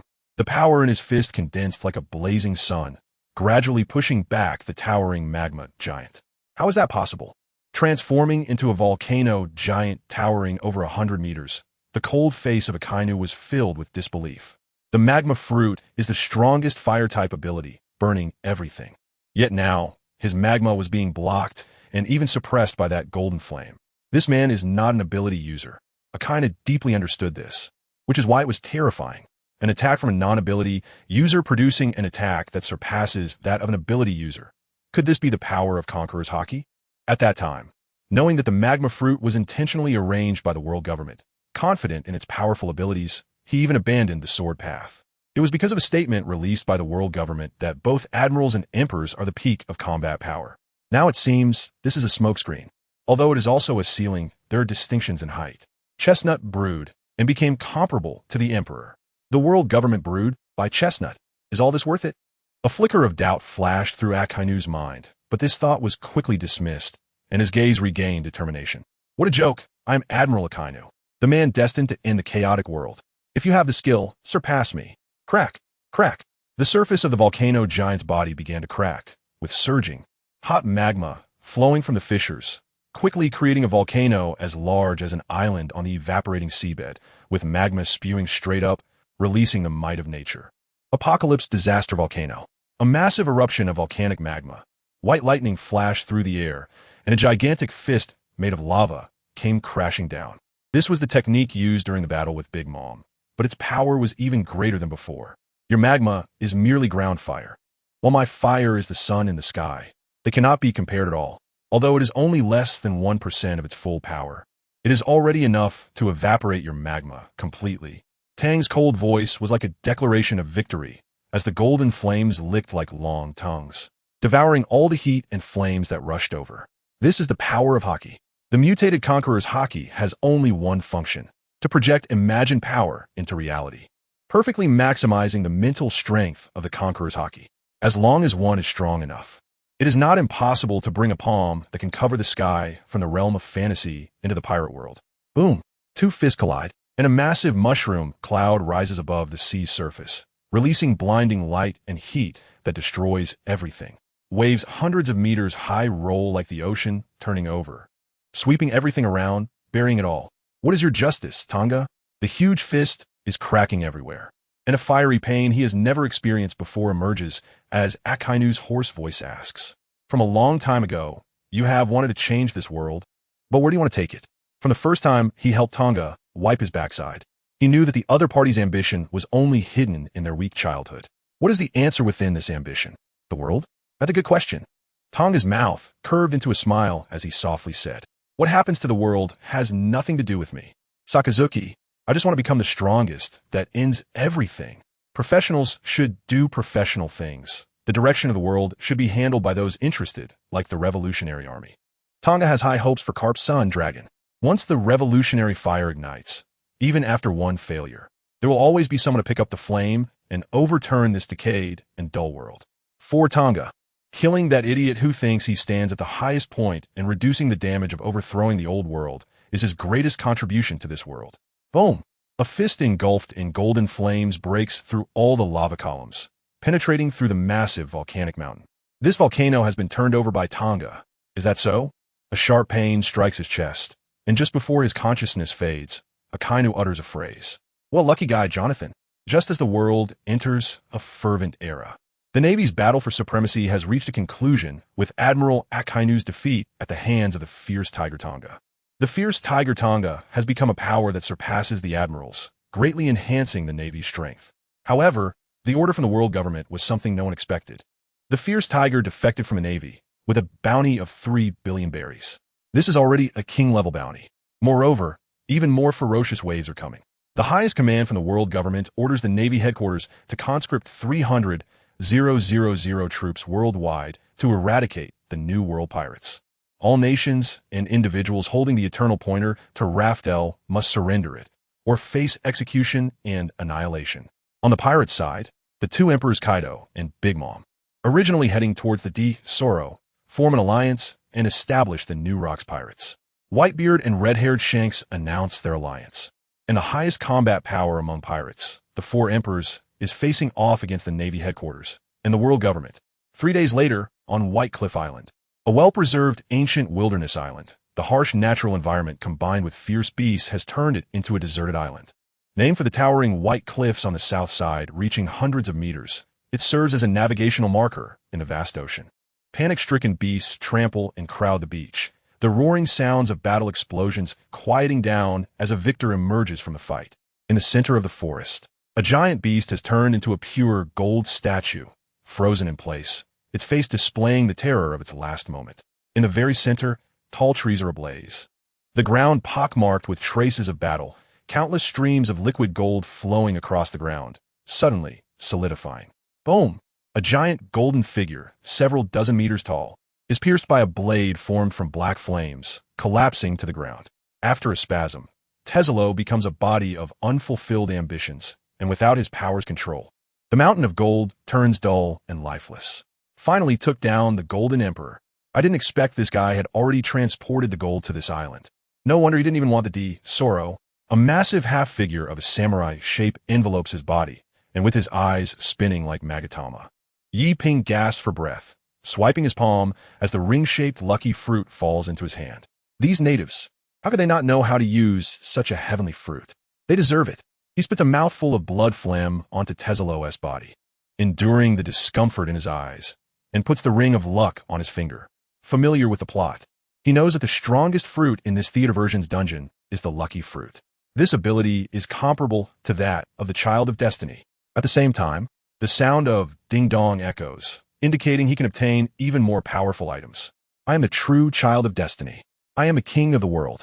He can already see himself taking off from the ground, ascending to the peak in the pirate world, stepping on those invincible, powerful figures beneath him. Aren't you coming out? Following the fierce Tiger Tang Ge will be the most regrettable bet of your life, and the outcome is utter defeat. Fujitora smiles. His gaze shifts to the side, and Yi Ping's mouth curves upward. When he first noticed Fujitora was tailing him, he was extremely nervous. Now his heart is filled with joy. Fool! How could you know I can become stronger at any time? However, Yi Ping still wants to recruit Fujitora as his subordinate. Now I give you a chance, as long as you obey my orders. Talp, talp, talp. He hadn't planned on fighting. After all, his goal was merely to provide a location. The wooden sandals stomp on the ground as the tall figure steps through the broken earth. Fujitora approaches with his wooden cane. It's impolite to interrupt others while they're speaking, but I feel you don't have the qualifications to say the next words, nor the face. Bang, bang, bang. Circles of purple light spread beneath his feet, the ground collapsing layer by layer under gravity. The familiar speaking style of the other party reminds Fujitora of those inexplicably killed by him. What a pity. The passionate speech halts, anger burning in his heart. Yi Ping stares directly at Fujitora. The item obtained from killing Fisher Tiger appears in his palm, rapidly melting into his body. Even if it's only an hour of experience time, he is confident he could take down Fujitora. Summoning meteorites. Let me show you the gap in power. This is the power from Uchiha Madara, the power from the gods. Endless power flows from the two eyeballs in his hands into his body. Yi Ping bears a sinister smile, his body continuously rising, looking down upon everything, as if he has gained an aura that crushes all. Heavenly Obstruction Star. In the distance, a fleet of Navy ships is approaching. Tang Ge sits on the deck of the flagship, and unlike the surrounding Navy who are in turmoil, he appears relaxed, showing no signs of the 3 billion berry bounty hanging over him. The wind blows through the justice cloak draped over his back, lightly swaying, and a stack of newspapers lies beside him, with Tang Ge occasionally making comments. In this chaotic situation, all sorts of monsters have emerged. With Raftel's eternal pointer as the fuse, the center of world opinion revolves around two words: war. Major news media that failed to seize the narrative direction immediately are now doing their utmost to analyze and interpret, all to grab the public's attention and sell newspapers out of stock. Rumors about the eruption of a full-scale war surrounding Laugh-Tale are rampant, with all sorts of bizarre stories circulating. Laugh-Tale is said to be home to an endless supply of gold and silver treasures, a fountain of youth that grants eternal life, Poseidon's trident that controls the seas, the strongest devil fruit that surpasses everything, and even weapons capable of destroying the world, among others. If this world had the internet, it would dominate all search and public opinion rankings, becoming the trending topic. The island that Pirate King Roger found seems to truly possess everything in the world, capable of satisfying everyone's desires. Adventuring on the seas doesn't require intelligence. Some even believe there is a fountain of youth on Laugh-Tale, without considering why Roger himself didn't drink from it. In every hot topic reported in the newspapers, Tang Ge has expressed his opinions, and emotions can be contagious. Soon, the Navy personnel, who were originally on edge due to the outbreak of full-scale war, unconsciously relaxed. Don't act like this is none of your business. The world government has labeled you as the most wicked criminal. You are no longer part of the Navy. You are our enemy. Crane sat across the table, her hands crossed under her chin, quietly watching Tang Ge. Her white hair did not detract from her elegance, and the outbreak of full-scale war did not cause her to lose her composure. Ha ha. As always, so stern, Granny Crane. I must say, the title of world government is quite fitting. The most wicked criminal. They really know me well. Tang Ge smacked his lips, signaling for the weasel to add more water. The weasel's movements were surprisingly skilled, and his thoughts were exceptionally complex. Previously, as a vice admiral, he at least knew to hold back. But now that he's become a wanted criminal, he even elevates his status, making himself serve tea and water. That bastard. Stop with the nonsense. The momentum built from defeating Akainu and Kazan is still not enough. Your will is still insufficient to shake the resolve rooted deep within the Navy. Killing Doflamingo will only give the world government a legitimate reason to expel you from Navy. Why? Crane asked. It's just that the time has come to leave the Navy, and some things can only be seen more clearly after departing from it. Tang Ge lowered his head, making it difficult to see his facial expression. Only he knew that he had truly miscalculated this time.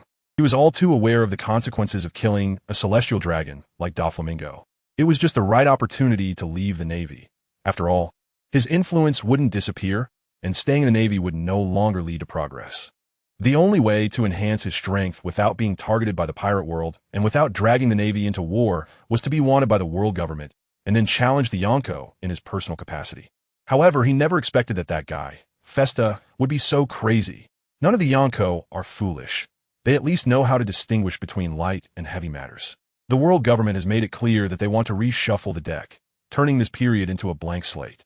As a result, the Yonko have formed alliances, even showing trends of mutual support, leaving Tang Ge without the space or time to seek one-on-one confrontations with them. Sigh. The world is unpredictable. It will not be condensed into one night. Crane let out a helpless sigh. Festa's actions have changed the fates of too many people and brought great uncertainty to the world. You, detached from the Navy at this height, can see what the future world will become. What about the Navy? Beneath the calm surface, Crane also felt anxiety and worry. The world government's intervention this time is unprecedented. The Navy headquarters no longer has complete autonomy. Just through her secret channels, she learned that Sengoku has been sidelined. Kizaru is acting without autonomy, and Akiji has been ordered to remain on standby in the new world. The higher one stands, the simpler the power struggles become. For the highest echelons of the world government, they're the chess players controlling the board, and both the Navy and pirates are just pieces to be consumed. A simple war of attrition is the most effective means of attack. In such chaos, even Crane, who is known as the Navy's think tank, cannot see the future of the Navy, causing great concern. Only the future people know the future best. I cannot predict it. My answer lies within my retort. The masters in the pirate world are emerging one after another, and with the Navy's strength, it is impossible to contend against them. What trump cards does the world government have? Tang Ge stroked his chin, a faint smile appearing on his face. The more turbulent and treacherous the situation seems, the more it boils down to a simple principle. The strong survive while the weak perish. In the pirate world, just considering the top cadres of the Yonko pirate crews, they have an advantage over the Navy headquarters. Each one possesses extraordinary combat power, comparable to Navy vice admirals. And the top 3 cadres even have the combat strength of Shichibukai, not to mention the 4 monsters at the very top. The Navy headquarters has no chance against the Yonko pirate crews, not to mention that countless pirates are being drawn to Laugh-Tale, flocking into the New World. If the world government has trump cards, it might still struggle for a while. If it has decayed after 800 years of rule, then it's hard to say. Don't underestimate the power of the world government. They did not come out on top in the World War 800 years ago by luck. Crane's voice was cold, filled with a warning tone. Over the years, no one knows how many monsters they have gathered from around the world. And who knows how far Vegapunk's research results have been applied by the world government. Just yesterday, a king among the world nobles has led a powerful force known as the Divine Knight Corps to garrison G1 Fortress. The Divine Knight Corps? For the world government, which is shrouded in mystery, Tang Ge has always been curious about its strength, but everyone is tight-lipped about it, leaving him with no way to probe. Now, with the emergence of a Divine Knight Corps, it's clearly not simple. I really want to test whether those who take the name of gods have godly powers. If you can't surpass Garp, don't do such pointless things. Ever since this guy appeared on the Oro Jackson, Crane's brows have been furrowed. Report to Chief of Staff Crane, a fierce battle is occurring on White Cliff Island. At that moment, an alarm sounded from a Navy ship at the forefront.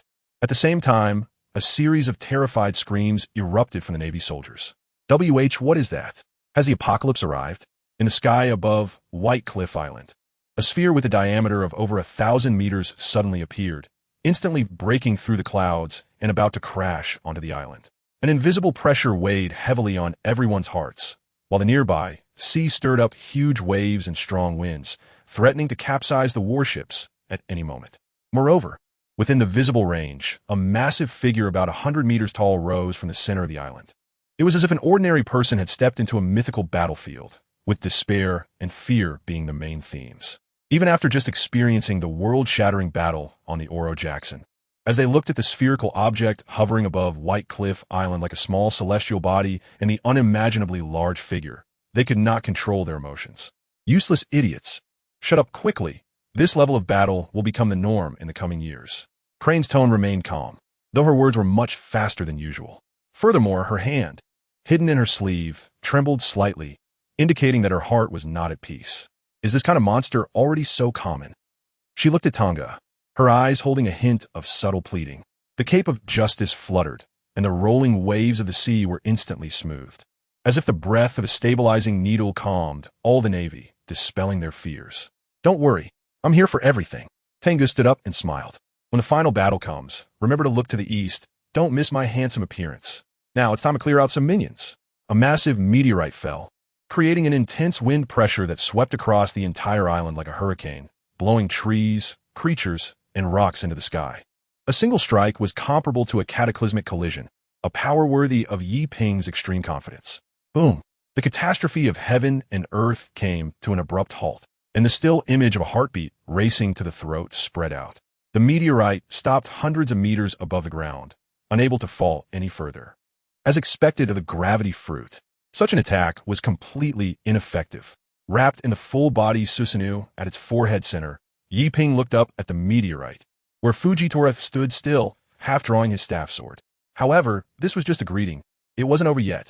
The gigantic arms of Susanoo moved, drawing out a katana from its side, and infinite energy condensed into a white glow. Buzz! A vertical slash passed through. The air in front of Yi Ping was suddenly ignited, and the knife blade slicing through at high speed generated a flame that could burn everything, creating a substantial gap in the air that healed almost instantly, sending a massive sword light flying towards the sky. Boom! In an instant, the enormous meteorite suspended in mid-air was sliced through by the sword light, the high temperature melting the rock at the fracture point. And a devastating energy flow cut a terrifying gash in the sky. No haki, no devil fruit, just pure power that was difficult to imagine. This truly seemed like the power of a god. Did you see that? This is the power of God. Your haki and devil fruit are pitifully weak. Submit to me. This was Yi Ping's hidden trump card, the Rinnegan state of Uchiha Madara for 1 hour. Fujitora, in the original plot, faced anyone without the overwhelming presence that the original 3 admirals had. His performance made it absolutely impossible for him to surpass one of the pinnacle figures in the Naruto world, Uchiha Madara. Endless power surged within him. This ability to change terrain at will, to accomplish everything with a mere swing of a sword, was intoxicating. However, Yi Ping's massive body suddenly stiffened. When the purple halo spread to his feet, the gravitational torrent capable of distorting space acted upon the body of Susanoo, causing it to emit a creaking sound under the unbearable strain. A huge body could cause immense destruction, but it also made itself an easy target for attack. The enemy's power was too weak. It could naturally crush them in this form, but facing Fujitora, the immense body of Susanoo instead became a burden due to the increased gravity. Just a mere gravity. Shinra Tensei. The eyes of Susanoo shone brightly, and the massive body disintegrated and exploded, sending a transparent shockwave radiating in all directions. The purple gravitational torrent covering a radius of hundreds of meters was instantly severed, and without the constraints of gravity, a violent explosion surged into the sky. Boom! A dazzling light shone on the island. A spherical shockwave erupted from the place where Yi Ping stood, pushing everything away. The immense energy impact engulfed everything on the island, and the suspended meteorite shattered, leaving a giant pit over a kilometer in diameter at the center of the island. What haki, what devil fruit? No matter how far you train, what difference does it make? In a low martial world like this, I can crush it any time. Yi Ping stood in midair, looking at the vast, empty pit, unable to suppress his triumphant laughter. In the anime worlds he liked, the powers of haki and devil fruits did not have the limitless growth potential of bloodline limits. Especially with devil fruits, there were too many ways to counter them. See that old man? These unsophisticated natives, even if they are the pinnacle of this world, are just slightly stronger ants. They are not our opponents at all. Looking at his companions hiding nearby, Yi Ping continued to boast. The shadow mist that could block all perception and sight could not stop the ocular power of the Rinnegan, which further solidified his belief in developing towards the bloodline limit. The shadow mist wrapped the old Een by like a shadow. The powerful shockwave that shattered the ground did not affect him in the slightest, just swaying with the light. He looked at Yi Ping expressionlessly, silent, seemingly looking at a fool. What kind of gaze is that? What are you looking at? Yi Ping's heart ignited with an unnamed fire, sweeping his gaze toward old Een Bai's direction. The vast pit revealed everything, and even his superhuman vision could not find any trace of a person. With Fujitora's strength, being hit by a Shinra Tensei at such a close distance would not leave him unscathed. Swish! Among the meteor fragments, the sword light flickered repeatedly, revealing Fujitora's figure. What powerful strength! I almost died. Saying almost actually meant a significant difference. However, that one strong move still had some effect. Fujitora's purple robe was torn apart, revealing a muscular body covered in scars like stripes on a tiger, making him look like a fierce tiger stretching its body, yet not revealing an ounce of aura. I originally just planned to delay some time. After all, I was only responsible for tracking. But being underestimated time and time again, I also want some face. So I have no choice but to fight with all my strength. Thud thud. As Fujitora stepped forward, the entire island trembled as if crushed by an immensely powerful mountain. The purple gravitational halo and Golden Conqueror's haki intertwined, rippling across the ground, causing sand, stones, and trees to float into the sky. Gravity blade, fierce tiger. With the blade tip pointing upward, the horizontal gravitational torrent was compressed to an extremely narrow range and swept past. Conqueror's haki. So what? In just a few seconds, you'll know how vast the gap between us really is. Yi Ping surged ahead, arms outstretched, and the immense power that repelled everything reappeared. Shinra Tensei, still too young, revealing your trump cards so soon. Those who blindly trust in strength just don't like to use their brains. But this state of power will quickly end the battle, right? Old Een Bai was an ordinary-looking middle-aged man, the kind that would be unremarkable in a crowd. Fujitora was not as weak as you imagined. This world is not a low martial realm that can be crushed at will. A strange voice suddenly rang out near old Inbai, causing his scalp to explode, a tingling sensation coursing through him from head to toe, as if the absolute fortress of safety that had covered him was breached. The calmness he had, while directing from the shadows, vanished in an instant, and he stiffly turned his head to look at the man who suddenly appeared in the shadow mist, his eyes filled with questions. How the hell did you get in here? It's not that he believed in strength. It's just that you all firmly believe that bringing something from one world to another or transferring a power system from one world to another could crush everything. Tang Ge had no time to answer this fellow villager's doubts, and the smile in his eyes was about to overflow. Recently, he had been experiencing auditory hallucinations. It seemed that everything around him emitted not just breath but also sound. It was as if the shadow that could place a person in another dimension was producing sound on its own. It was truly wonderful to meet you all. Let this half-native witness just how vast the outside world is. Licking his lips, Tang Ge had only one thought in mind. If I kill these members of the main god team, will there be any changes to the external panel? He had been craving the kind of panel that directly added points to upgrade strength for a long time. Bang! The collision of repulsion and gravity stirred up waves of spatial fluctuations that pressed outwards in all directions, like waves in the sea. The crushing scene that he imagined would end in just a few seconds did not occur. Instead, it was suppressed due to the similar power levels. Compared to the extremely powerful confidence displayed by Tang Hu from within, Yi Ping, who only possessed strength, lacked the overwhelming aura and combat skills that peak powerhouses naturally exuded. How could this be? Buzz. A horizontally condensed gravity line slashed from the side, and the air dented like water waves. Clang! A blade of black flames blocked the slash, and a repulsive force that emptied everything reappeared, annihilating each other. What powerful strength! With physical power alone, possessing the strength of Uchiha Madara, I had already reached a terrifying level beyond tailed beasts, and Tang Hu's strength was surprisingly not much inferior, especially that reaction speed, which was surprisingly on par with mine, equipped with the Rinnegan. To say it was on par, I actually still refuse to admit it. The Rinnegan's super dynamic vision could only see through everything happening in the present, while Tang Hu's Kinbunchaku was an existence that transcended time. Are you distracted? I really underestimated you. Black Hole Blade, Dark Tiger. Yi Ping looked at the position where Tang Hu was, locking eyes with a pair of beastly pupils radiating purple light. As a roaring tiger charged rapidly. Boom! The two collided violently, causing the surrounding space to become exceptionally solid and slow, as if it had stagnated. The horizontal gravity slash and the repulsive waves clashed fiercely, annihilating each other dozens of times in an extremely short period. Everything around seemed to be condensed by immense pressure, with transparent slashes slowly extending through the air. Damn it! Why has it come to this?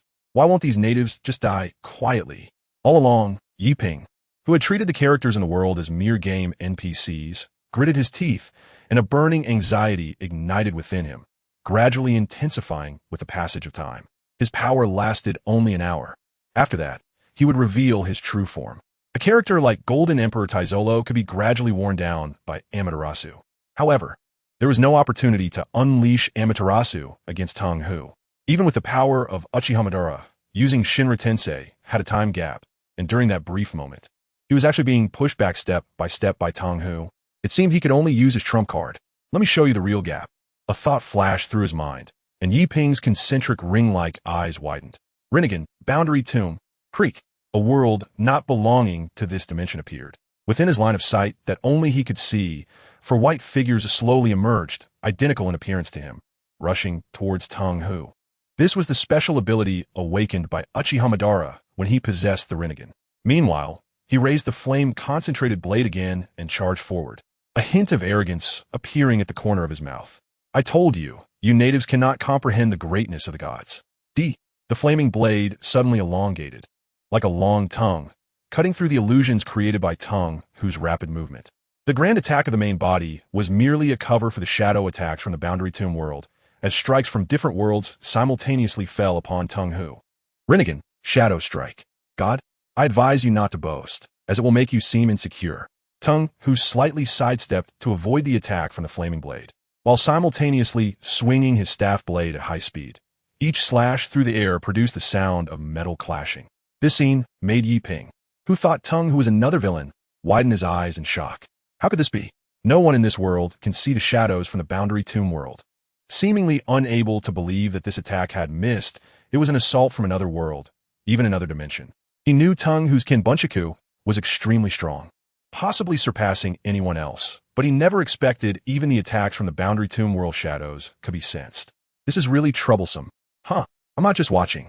With only the whites of his eyes slightly moving, Tang Hu swung his blade even heavier, as if he had become gravity itself, slashing out gravity blades at high speed in horizontal and vertical directions, heavy and light, ever-changing without losing ground.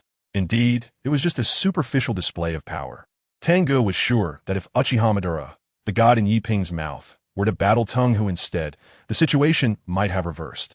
There was a significant difference between possessing immense power and having a powerful mind.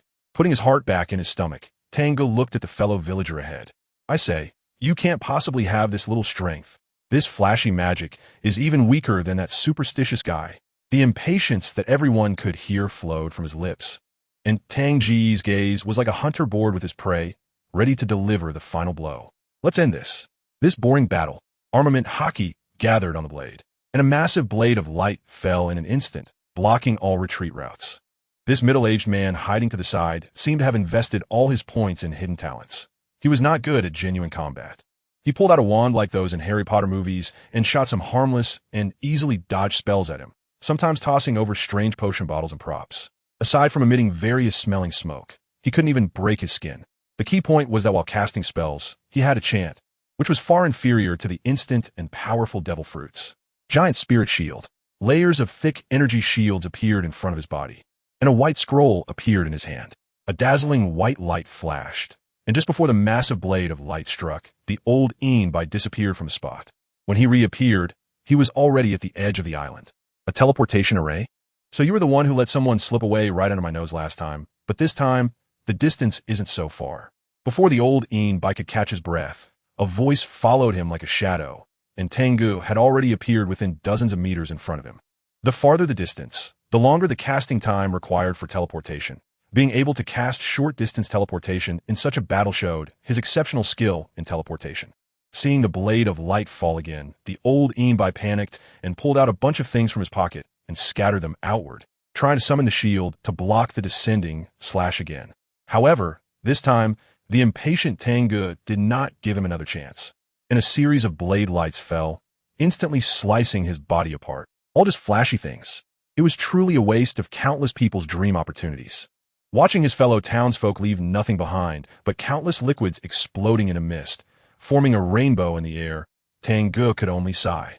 Suddenly, a joy of winning a grand prize surged from his heart, and a tremendous change occurred in the external aid deep within his consciousness. The originally simple red plus sign transformed after a blur, disappearing to become a much more direct and enriched point allocation system. Surprisingly, there were even several lines of Chinese characters on it. Tang Ge's physique. 72, add. Strength, 86, add. 90, add. Martial arts, fist techniques, sword techniques, horizontal training. 6 styles, add. Anything he wanted to allocate points to could be added. At the bottom, a few words appeared. Available points to add, 32, which exactly matched the number of devil fruit abilities he had collected during this time. Wasn't this the dream point allocation system he had always desired? This function was simply customized. There was no time to waste. Give me points. What an extraordinary feeling. After a violent explosion, the battlefield abruptly fell silent. Amidst the rising dust, a figure gradually emerged from the air, becoming clear. It was the old shadowy figure who had just been sliced apart.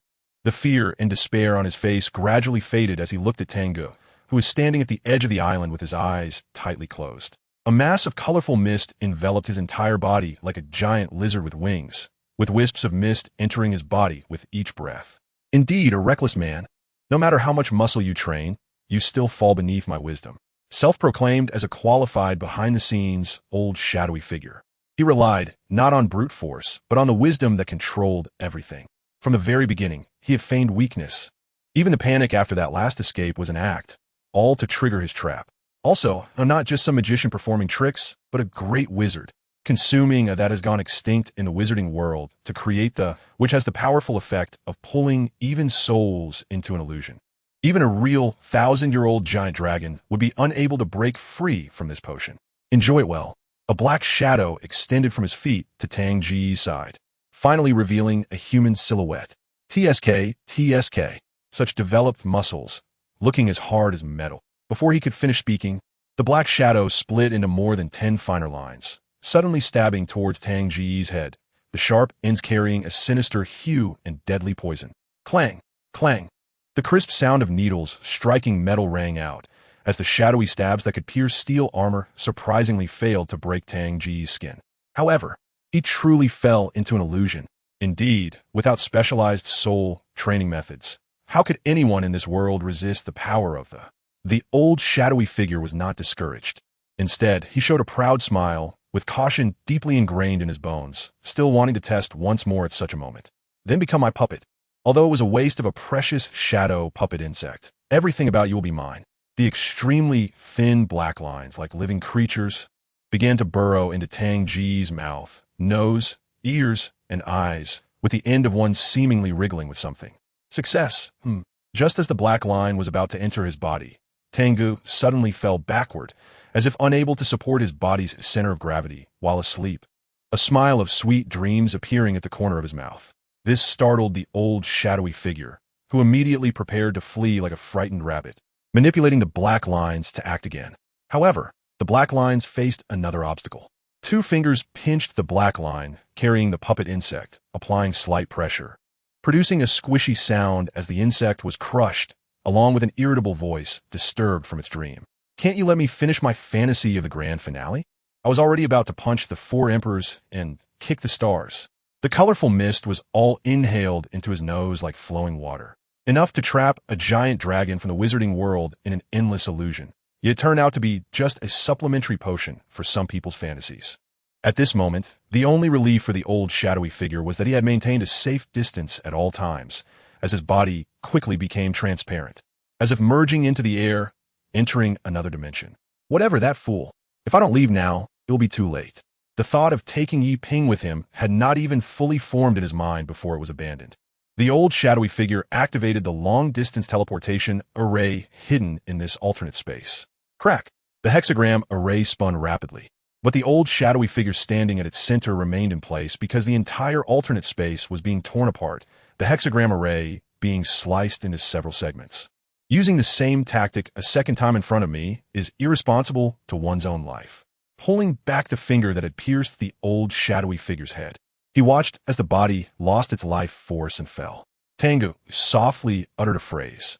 Moreover, he had already stained his own aura onto the other party for positioning, making any technique to disappear from the world ineffective. It seemed there was some special means of contact to know the survival status of companions. At the moment, the old shadowy figure completely perished. Meanwhile, Yi Ping, who was engaged in a fierce battle with Fujitora, felt a twitch in his skin. The complete form of Susanoo, over 100 meters tall, reappeared, and the 4 shadows in the world were forming seals. Instantly, several gigantic pits appeared on the sea surface near White Cliff Island. All the seawater along with the creatures inside being sucked away, with the terrifyingly massive seawater filling the sky above White Cliff Island, as if the entire ocean was being rolled back. At the same time, Yi Ping, controlling the enormous body of Susanoo, immediately activated the teleportation scroll after executing a series of slashes to distract Fujitora. As long as the Green Mountains remain, one need not worry about firewood. As long as we are alive, we will become stronger. That is us. After saying this, taking advantage of the residual power of Uchiha Madara, he vanished from the spot. This is truly a headache. The enemy fled, and Fujitora felt nothing. He didn't want to fight to the death either. To him, seawater was far more troublesome than meteors and slashes. With such a vast area and immense amount of seawater descending, there was no way to evade it. However, why do people call me a monster? Raising his sword with one hand, half-naked Fujitora softly chanted, "It is power." Fujitora. A circle of dark, purple, spherical gravitational waves spread out from his body, the intensely powerful gravitational flow even causing large-scale spatial distortions. And the descending sea also halted in mid-air, sunlight refracting dreamlike colors in the blue seawater, shining on Fujitora's face. I really want to open my eyes and see the colors of this world right now. It must be beautiful. A body fell from the void, and when looking back, the striking white cliffs standing on the sea surface were exceptionally noticeable. Originally serving as a directional marker, The white cliffs brought no joy to Yiping, and the figure nearby was even more despairing. Fujitora's gravity collapsed the space, severing the teleportation passage. If he had fled the moment Fujitora appeared, probably no one could have stopped him. Yet at that time, he was overly confident in his hidden trump cards and the arrogance from having killed Taizolo, delaying until just before his power was about to dissipate. These two emotions could be deadly, and now the time of reckoning had come. As Tang Ge, with a chilling, killing intent that was in no way concealed, appeared before him, Yiping straightened his back and uttered his final words. If I were to tell you the plot of this world, including the protagonist, could it exchange for a life? Hiss! Blood fell from the sky, and the severed body was grasped by an invisible hand and completely evaporated. No, knowing the direction of the plot is of little significance. The only way to pave the path beneath one's feet is with a knife in hand. This is the truth. Tang Ge sat expressionlessly in place, waiting until he was certain no miraculous resurrection skills would occur before standing up. Dust to dust, earth to earth. As a fellow countryman, I can only erect a tombstone for you. I truly am a kind-hearted fellow countryman. Boom, boom. The terrifying sea water that covered the sky fell to the sides, creating a huge sound, but it couldn't cover that shameless voice. What did I just hear? Kindness. You call that kindness? Not giving the dying enemy the greatest humiliation, merely turning them to ashes while guarding their remains. That is truly kindness. This is a ruthless person with thick skin. Observation color has lost its effect. Ending life in this way, with a mere shell of power, is a good thing for them. With a sigh, Fujitora, who had been walking over, paused, suppressing the urge to complain, and nodded along, saying some insincere nonsense. You understand me. I gave him a dignified death. Fujitora's words struck a chord with Tang Ge. Relying on borrowed strength that was not one's own is like poison wrapped in honey. It is only a stopgap measure, and depending on it will only lead to downfall. Defeat is only a matter of time. He is just hastening the arrival of this outcome, making it quicker and less painful. However, his emotions were still somewhat low, seeming to be unsatisfied. Sigh. Fellow countrymen, meet fellow countrymen. Let us scatter the ashes. It's all an illusion. It has been proven that neither the external system nor the main God space is something he can pry into at this moment. In reality, dealing with two intruding fellows did not upgrade the external system. There were no changes at all. This shattered his beautiful dream. Clearly, in that wonderful illusion, the external system tailored specifically for him, which could directly enhance his abilities, was so useful. Sigh. The war in the new world has begun. The situation for the Navy is not looking good. Fujitora, I want to ask you for a favor. The news from Crane was not very pleasant, giving Tang Ge a strong sense of urgency, needing to prepare an insurance policy. Fujitora, who is powerful and not under a bounty, is the best choice. You know I'm not a bodyguard, right? This was Fujitora's last struggle. Anything related to this bastard is never easy. He has to fight against absurdly powerful enemies every time. Otherwise, if he didn't keep getting stronger, he would have been finished long ago. So I'm using the word ask. Tang Ge emphasized the last two words, and to appear serious, he clasped his hands around the knife in a fist. We are all friends. There's no need to be so polite. I agree. Fujitora seemed genuinely moved by this sincerity, immediately changing his attitude and agreeing. Why are you taking out the knife while talking? This bastard. Ha! I knew you were a man with aspiration for the cause of justice. The Navy should give you a position as a general. Tang Ge put his arm around Fujitora's shoulder, and his expression changed, his chest thumping loudly. At this time, running off to be a general. The likelihood of dying in battle or dying from exhaustion was highest. Fujitora just wanted to survive, and didn't he want to be a general? With your strength, being a general would be wasting your talents. The position of admiral should be yours. Blah, blah, blah. A round of flattery. Even Fujitora's old face couldn't take it, and at that moment, Tang Ge had only one question in his mind. Speaking of erecting a tombstone, at least set up a monument. By the way, what were their names? Forget it. I won't think about it. Before long, two exquisite little mounds appeared on the white cliff, facing the sea, enjoying luxury. Two wooden boards stood in front of the little mounds, one reading odd changes, even unchanged, and the other reading symbols look at quadrants. I'll go be a bodyguard. Where are you going? Fujitora asked. Of course. I'm going to complete my transformation before the hero's appearance. Tang Ge stood with his hands behind his back, striking a pose of disregarding life and death. I will become stronger at the cost of my life. Soaring. I am the king. Kind-hearted me. To save a few more lives, this time I must do something big. Many people have already died, and even more are about to die at any moment. With the full-scale war commencing, the wave of frenzied slaughter spreading across the world has just begun. At the end of the year 1513, in the Sea Circle, Admiral Kizuru, under the orders of the world government, led the Navy fleet to launch the Battle of Sabaody Archipelago. A town built on the world's largest mangrove was destroyed by a quarter. All illegal areas were cleared out, and all pirates who had not yet realized their dream of obtaining One Piece or joining the full-scale war were captured and killed. Afterwards, the world government ordered the Dragon Palace Kingdom, located at the bottom of the Red Line, to launch a full-scale attack, leaving no mercy for the pirates sneaking into the New World. This severed the connection between the two halves of the Grand Line, cutting off the New World's pirate groups from fresh blood. Destroying a quarter and causing thousands of deaths in this battle was merely a drizzle for the New World at this time.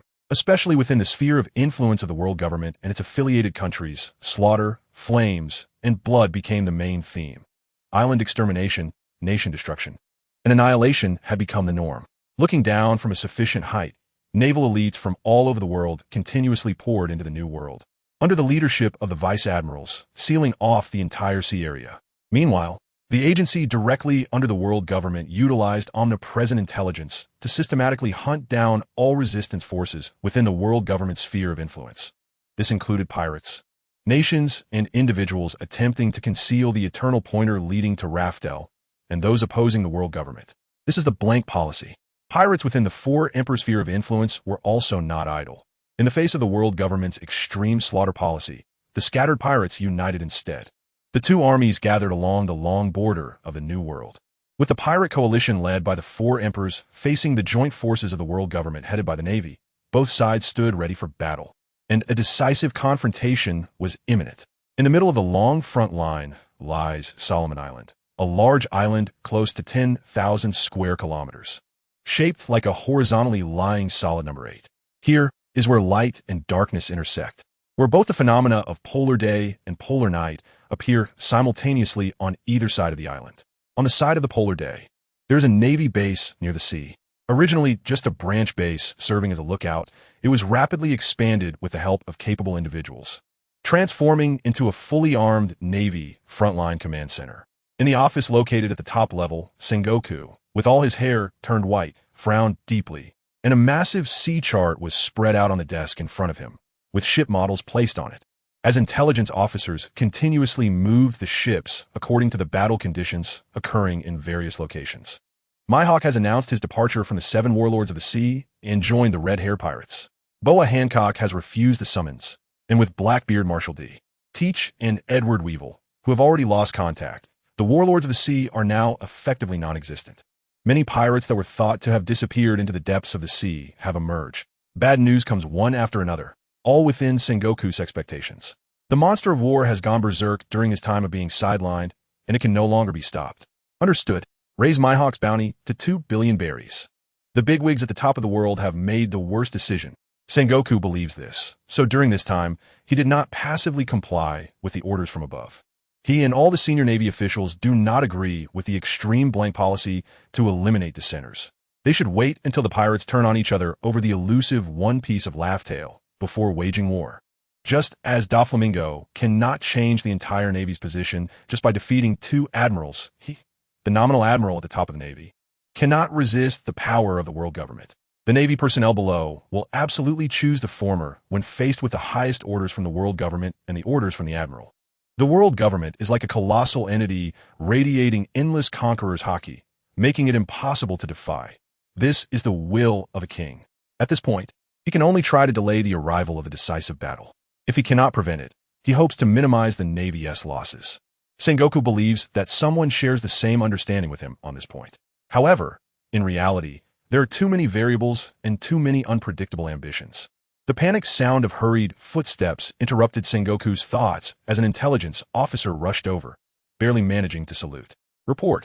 According to information from the front lines, the flying pirate crew, which disappeared over a decade ago, has appeared in the New World. The Golden Lion Shiki is back. Whitebeard Kaido Big Mom. At the same time, the Dark King Silver's Rayleigh and Jabba, who escaped from Sabaody, have also appeared with the red-haired pirates. The Rocks Pirates and the Roger Pirates have been resurrected, except for their captains. Boom! A silence so profound that even the sound of breathing was absent. Only the thumping of heartbeats like drums. This is the shock brought by these two pirate crews. The names of those legendary figures, each capable of bringing disaster-like terror, were just recited 7 times. Hands propped against the desk trembled slightly as Sengoku let out a roar that could topple the roof. Gankuri Brew, an island nearly 10,000 square kilometers in size, should have a dense population. However, here, apart from ruins and city debris, there's only a small Navy branch base built at the end. The reason lies in the boundary line between light and darkness, where on either side are narrow straits. Only in the middle is a blood-red wasteland stretching over 10 miles. The plain, several kilometers wide, is soaked with blood and flesh, dark red and muddy, covered with dense grass that seems stained with blood, giant bones peeking through, and the cold wind blowing through those eerie holes, seemingly carrying endless roars of battle. This is a relic of an ancient battlefield. I have returned to this land. The familiar cries truly ignite one's blood. Standing on a cliff at the edge of the polar day, Liar, clad in dark red metal armor, gazed at the dark red wasteland beneath his feet, seemingly listening intently. Nearly 900 years ago, a grand war took place here, claiming the lives of over 1 million people, with the victors being the celestial dragons, who now rule the world, and the losers being the Lunarians, referred to as ancient gods. At that time, the highest commander of the celestial dragons on this battlefield was Liar. This was his most important victory on the path to the pinnacle. This scene of war has been staged multiple times in his theater. However, at that time, the army he led was on the other side of the polar night. Yes, Prince Liar, who would have thought that after so many years, we would have a chance to create brilliance with you here again. Behind Liar stood 4 tall knights clad in heavy steel armor, their faces obscured, only the light emanating from their eyes differing. These are the Knights of God, the strongest force guarding the Holy Land. Only 4 of them, each over 3 meters tall, exuding a heat like the blazing sun, all showcasing their strength. Known in ancient times as the 4 horsemen of the apocalypse, who ended an era. Responding to Liar was a knight whose eyes emitted white light. No one knows his name, only a code name, White Knight, the leader of the Knights of God. Just then, a knight with black-eyed light sniffed, absorbing the anger coming from the distant Navy branch into his body, and the black light in his eyes grew more intense. Such delicious prey. It has been a long time since I enjoyed this. The 4 hold a status among the world nobility only second to Liar and speak without restraint. Unexpectedly, just to create an illusory hope for the people below, the Department of Justice has encountered problems at this crucial moment, and those gathered under the banner of justice truly consider it the highest mission. After they exert their residual heat in this war, it is necessary to reset the Navy. Liar said he knows that waiting for the pirates to fight among themselves and turn into a scattered mess is the best time for a decisive strike. However, what Joy Boy left in the final destination is indeed too deadly, allowing not a shred of leakage. Now, too many people know about the final destination. We cannot expect everyone to be like GOLD. Roger. The Navy still harbors illusions. Let them face reality. Following the old method, drop the bait, pick up the shotgun. White, this matter is left to you 4. It's just dealing with a few trash from the lower world. I alone am enough. The Black Knight, just having had a feast, casually said, his tone filled with absolute confidence. This confidence made Liar raise an eyebrow. Although he enjoyed playing schemes, he usually went all out, leaving no chances. Unlike him, Im prefers a straightforward, crushing approach, enjoying letting opponents grow step by step before trampling them down. The style of these 4 knights is somewhat arrogant, similar to him. Sensing Liar's displeasure, the White Knight said solemnly, "Your safety, Prince Liar, now needs protection. However, potential dangers must be eliminated immediately. Black Gray, the 2 of you go together." "All right, yes." The Black Knight and Gray Knight responded in unison. Liar turned expressionlessly and looked at the opposite side. These self-righteous bastards. If it weren't for the fact that his direct power had been nearly exhausted, it wouldn't be these 4 guys telling him about protecting his safety. Just as they were speaking, an imperceptible wave transmitted to every inch of the vast island. And in the eternal night, monsters were landing. Hut, hut, hut. It was as if the earth was turning over. The fine dust and gravel on the cliff were trembling, and various insects and beasts hidden in the blood-red wasteland were fleeing. "Here they come. Do you like the burial ground I chose for you, Whitebeard?" Liar's gaze pierced through space, landing on the man who had just set foot on the island. "This is Whitebeard, Edward Newgate, truly the strongest man. This power can indeed be called destructive," the White Knight praised. "Gulala. The old antiques hiding in dark corners have all come out. Are they not afraid of being sunburned to death? Whitebeard South white crescent mustache curled up, and his deep voice rolled through the sky like muffled thunder. Speaking of age, your body must be starting to fail you. Don't push yourself too hard. This time, we will completely eradicate your will that represents freedom and dreams. Dreams will never disappear. Crack. The booming sound waves collide in the sky, and several black lightning bolts appear like cracks in the void. After a few verbal exchanges, the two made no further moves, as the decisive battle would only take place after the outcome was determined elsewhere.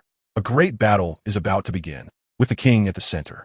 On December 13th, the legendary pirate, Captain Shiki of the Flying Pirate Crew, launched a surprise attack on the Navy fleet, tearing through their defenses with overwhelming power, as more than 30 pirate ships descended from the sky. The Navy suffered heavy losses, with Vice Admiral Peach Rabbit, stationed with the fleet, getting injured and leading the remaining troops to retreat. Subsequently, Fleet Admiral Sengoku, who regained control over Navy operations, ordered Admiral Akiji to lead the Navy in support. On the 14th, the isolated Flying Pirate Crew encountered an ambush from the Navy and was defeated by the legendary Navy hero Carp, forcing Shiki to retreat with injuries, and the majority of his crew was wiped out, leaving him severely weakened. At the same time, Kaido and Big Mom held off the pursuit of Carp and Akiji, with the four engaging in continuous combat, and the Navy and pirates clashing incessantly, leading to a brief balance in the situation. Carp, Akiji, Peach Rabbit, along with the reinforcements of T-Pig and several vice admirals, positioned over half of the Navy's elite forces to confront the more aggressive Kaido Big Mom and Shiki alliance. Since Kaido, Big Mom, and Shiki were all former members of the Rocks Pirates, the Navy referred to these pirates on this front as the Rocks Alliance. Meanwhile, the red-haired pirates and the remnants of the Roger Pirates were called the Roger Alliance, with Admirals Akainu and Kizaru leading the Navy against the Roger Alliance, which seemed to only require dealing with one of the four emperors, but in reality, the pressure was greater. Kizaru even got injured while fighting Ben Beckman. If it weren't for Akainu's valor, holding off Mihawk and several captains of the red-haired pirates, this front would have collapsed immediately. At the center, Sengoku and Chief of Staff Tsuru led the remaining 100,000 Navy personnel in a standoff with the Whitebeard pirates on Solomon Island. The Navy, with the admirals as their backbone, stood firm like a rock in the storm, enduring the pirates' first wave of attacks, bringing about a momentary balance. Overall, the Navy's combat strength against the Kaido alliance was stronger, and Sengoku believed their desire to attack was even more intense. Meanwhile, Whitebeard, red-haired, and the remnants of the Roger pirates maintained restraint. Regardless of the front, the pressure was immense, and the combat power at all levels was stretched thin, severely lacking.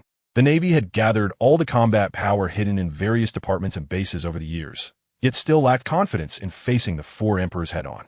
As the Navy and pirates clashed in small-scale skirmishes, no one expected that the breakthrough to shatter the deadlock and disrupt the balance would occur in the first half of the Grand Line. The sounds of thunder echoed in the small town of Tanastus, where the sounds of Navy training had ceased. The training camp, which had never stopped training personnel, was now empty. In his office, Zifa stood by the window, gazing into the distance. The sky was overcast, and a fierce storm raged, with a military ship sailing away, making the scene feel desolate. On board were a group of naval officers who had not yet fully graduated. "Teacher Zifa, are you all right?" Ann walked in, gently biting her lip as she asked, her soft voice filled with fleeting affection as she looked at his slightly hunched figure. "It's Ann. It's been so long. Are you ready?" Zifa turned his head to glance back, then continued to look out at the sea, his expression forlorn. He was leaving. The Navy headquarters had gathered almost all its strength in the New World to prepare for a decisive battle against the four emperors, and he was also a Navy officer.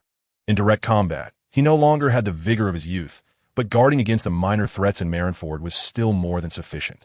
However, ever since the incident that caused the death of all his loved ones, this training camp had absorbed all his efforts. Now, he was about to leave, uncertain if he would ever return, which was inevitably a source of sadness. Yes, the last batch of new recruits has boarded the ship, and after resting for 3 days in Marineford, they will set sail for the New World on the coated ship, An replied. In light of the impending full-scale war in the New World, the world government finally ordered the release of the Rokushiki training methods, allowing all officers and even soldiers to learn.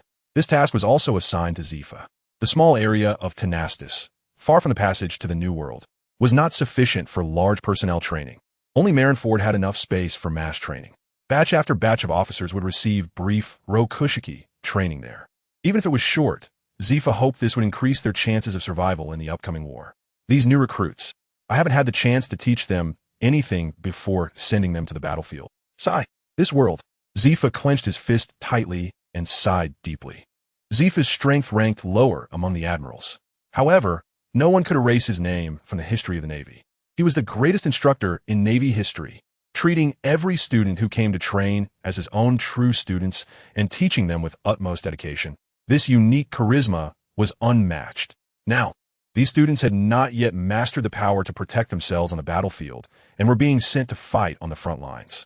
Aside from a few shining names, the casualties of ordinary Navy personnel were reduced to mere numbers or adjectives.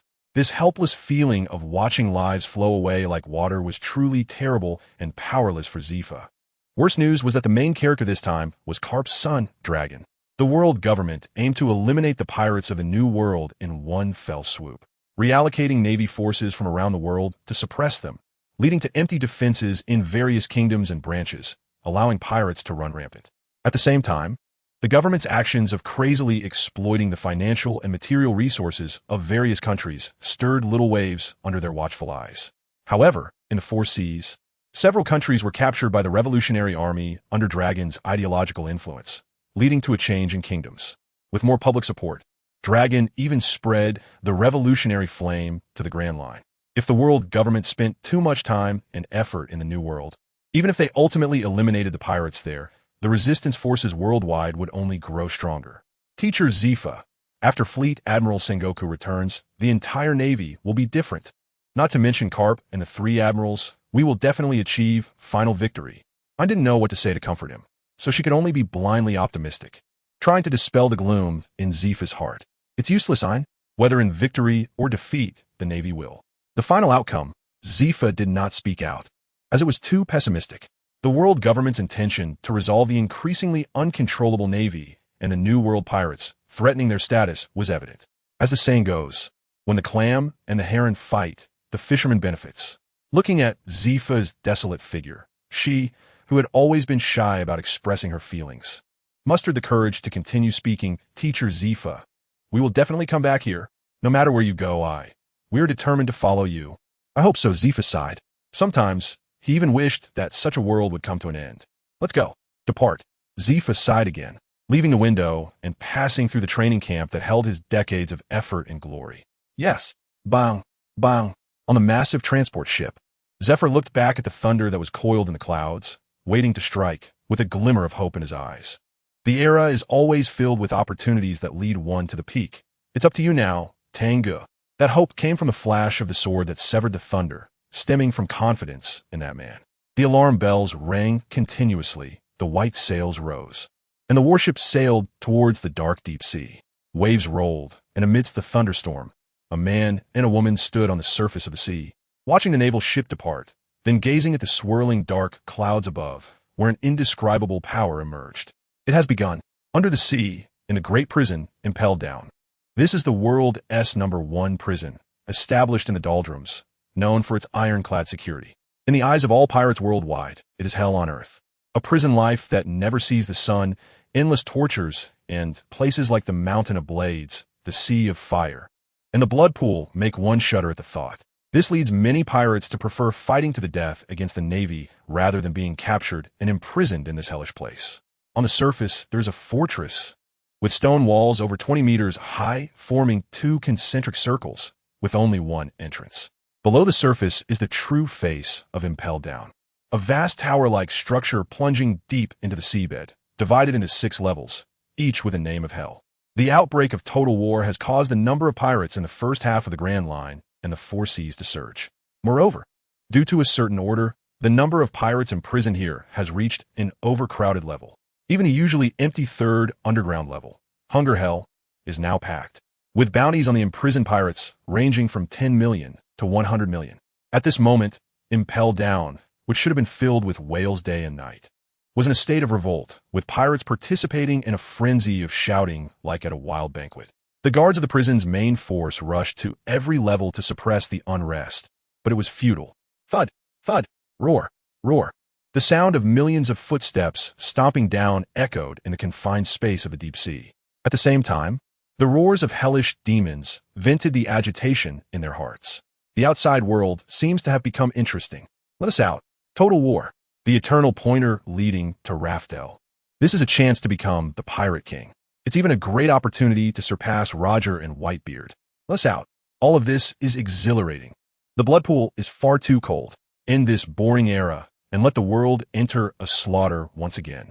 This is the era of pirates. Clang, clang. The sea stone chains binding them crashed against the railing, and all levels were in revolt, the synchronized actions putting immense pressure on the guards. Among them, the most violent revolt was occurring on the lowest 6th level, Infinite Hell. This is a place where even existence is hidden, where prisoners are those whose cruel deeds exceeded imagination, covered up by the world government, and even erased from history. Since the outbreak of total war, new prisoners have been continuously brought into the various levels of the prison, transmitting news of the ongoing total war, causing the entire prison to revolt from time to time, with today's revolt being especially intense. The reason is, of course, the news of the only escapee in impelled down as history, the Golden Lion, attacking the Navy fleet, leading to an uncontrollable surge of emotions among the prisoners in the entire prison. The violent and clamorous sound waves made even the large sea kings lurking nearby dare not approach, let alone the ordinary human guards, who couldn't even stand within. In the midst of such a surging atmosphere, one man remained still, even lighting a cigar. What a wonderful feeling. Watching you scum barking ineffectively is quite an enjoyable experience. It is quite normal for a place that has been dark for years and constantly in contact with vicious criminals to give birth to one or two mentally unstable individuals. Some enjoy drinking and singing when happy. Others have their own likes, but this man enjoys killing for fun. Buzz.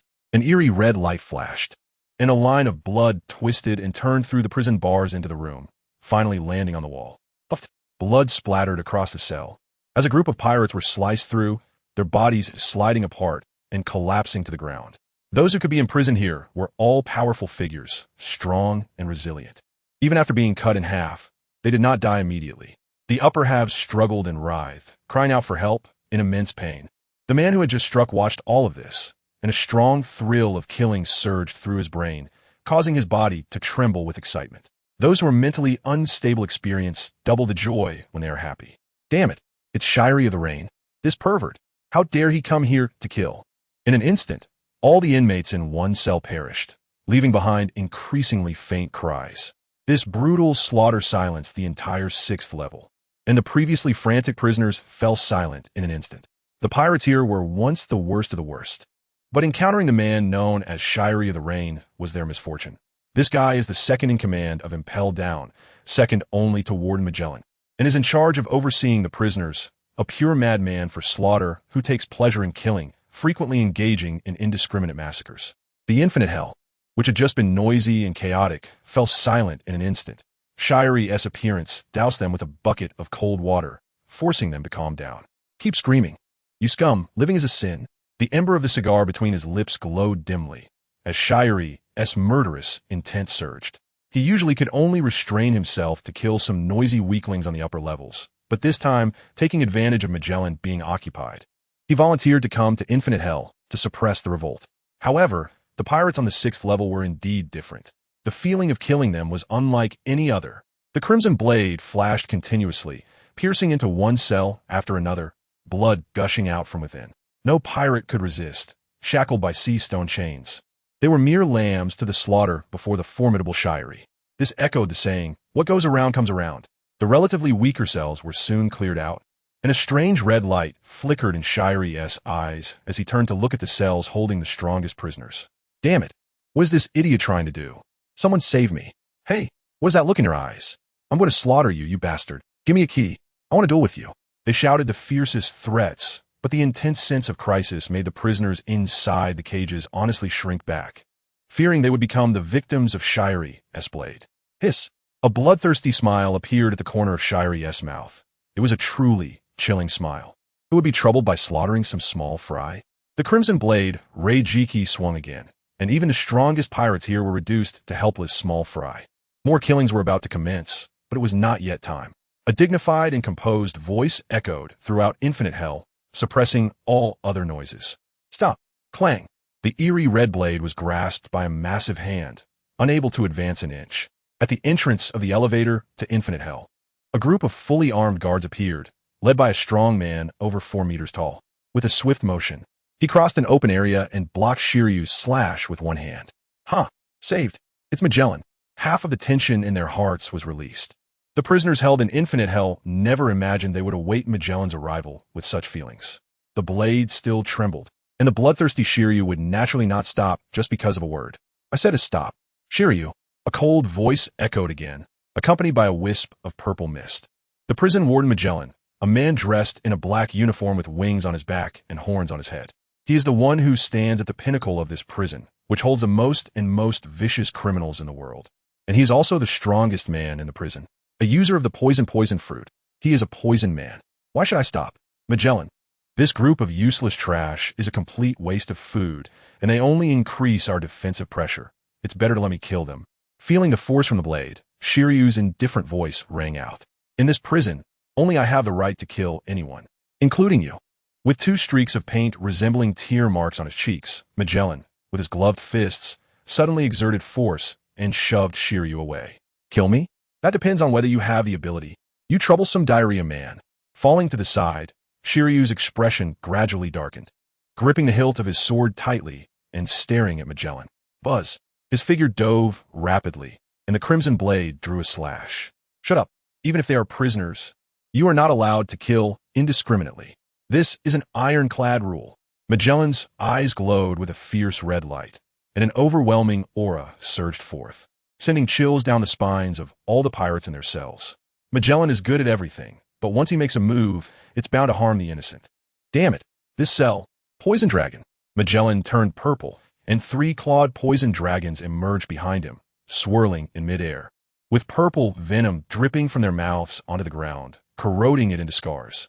The poison dragons rushed towards Shiryu from 3 directions at high speed, with streams of venom surging across the ground like rivers. The 3 poison dragons expanded in the air, quickly obscuring everything within sight, and many cells were filled with purple venom. Blocking me from killing this trash will be your lifelong regret and shadow. Magellan. Crack. Crimson rain. The crimson blade was unsheathed, its light blocking even raindrops as it struck against the poison dragons in an instant. Drip. Drip. 2 dragon heads were severed and fell to the ground, and purple venom flowed like sludge, splattering in all directions. However, the last dragon head darted out from an angle, bursting through a series of white air circles in midair. Roar. It bit down. Not good. The wicked smile on Shiryu's face froze. The pent-up murderous intent turned cold, and what he thought would be an easy challenge now felt like he was being overwhelmed in just one exchange. This humiliation made him feel like he was going crazy with rage. I must block it. Get away. He stepped into the air, his body uncontrollably dodging to the side due to inertia, and with a swift motion, he severed the last poison dragon as well. But it was useless. Magellan is a user of a devil fruit. The venom flowing on the ground gathered and transformed into a giant hand that gripped Shiryu from below and tossed him aside. Boom!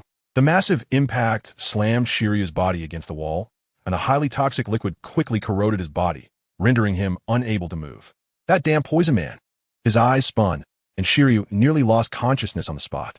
The gap between him and Magellan was evidently not just about abilities. Damn it! Hurry up and give me the antidote. Help me.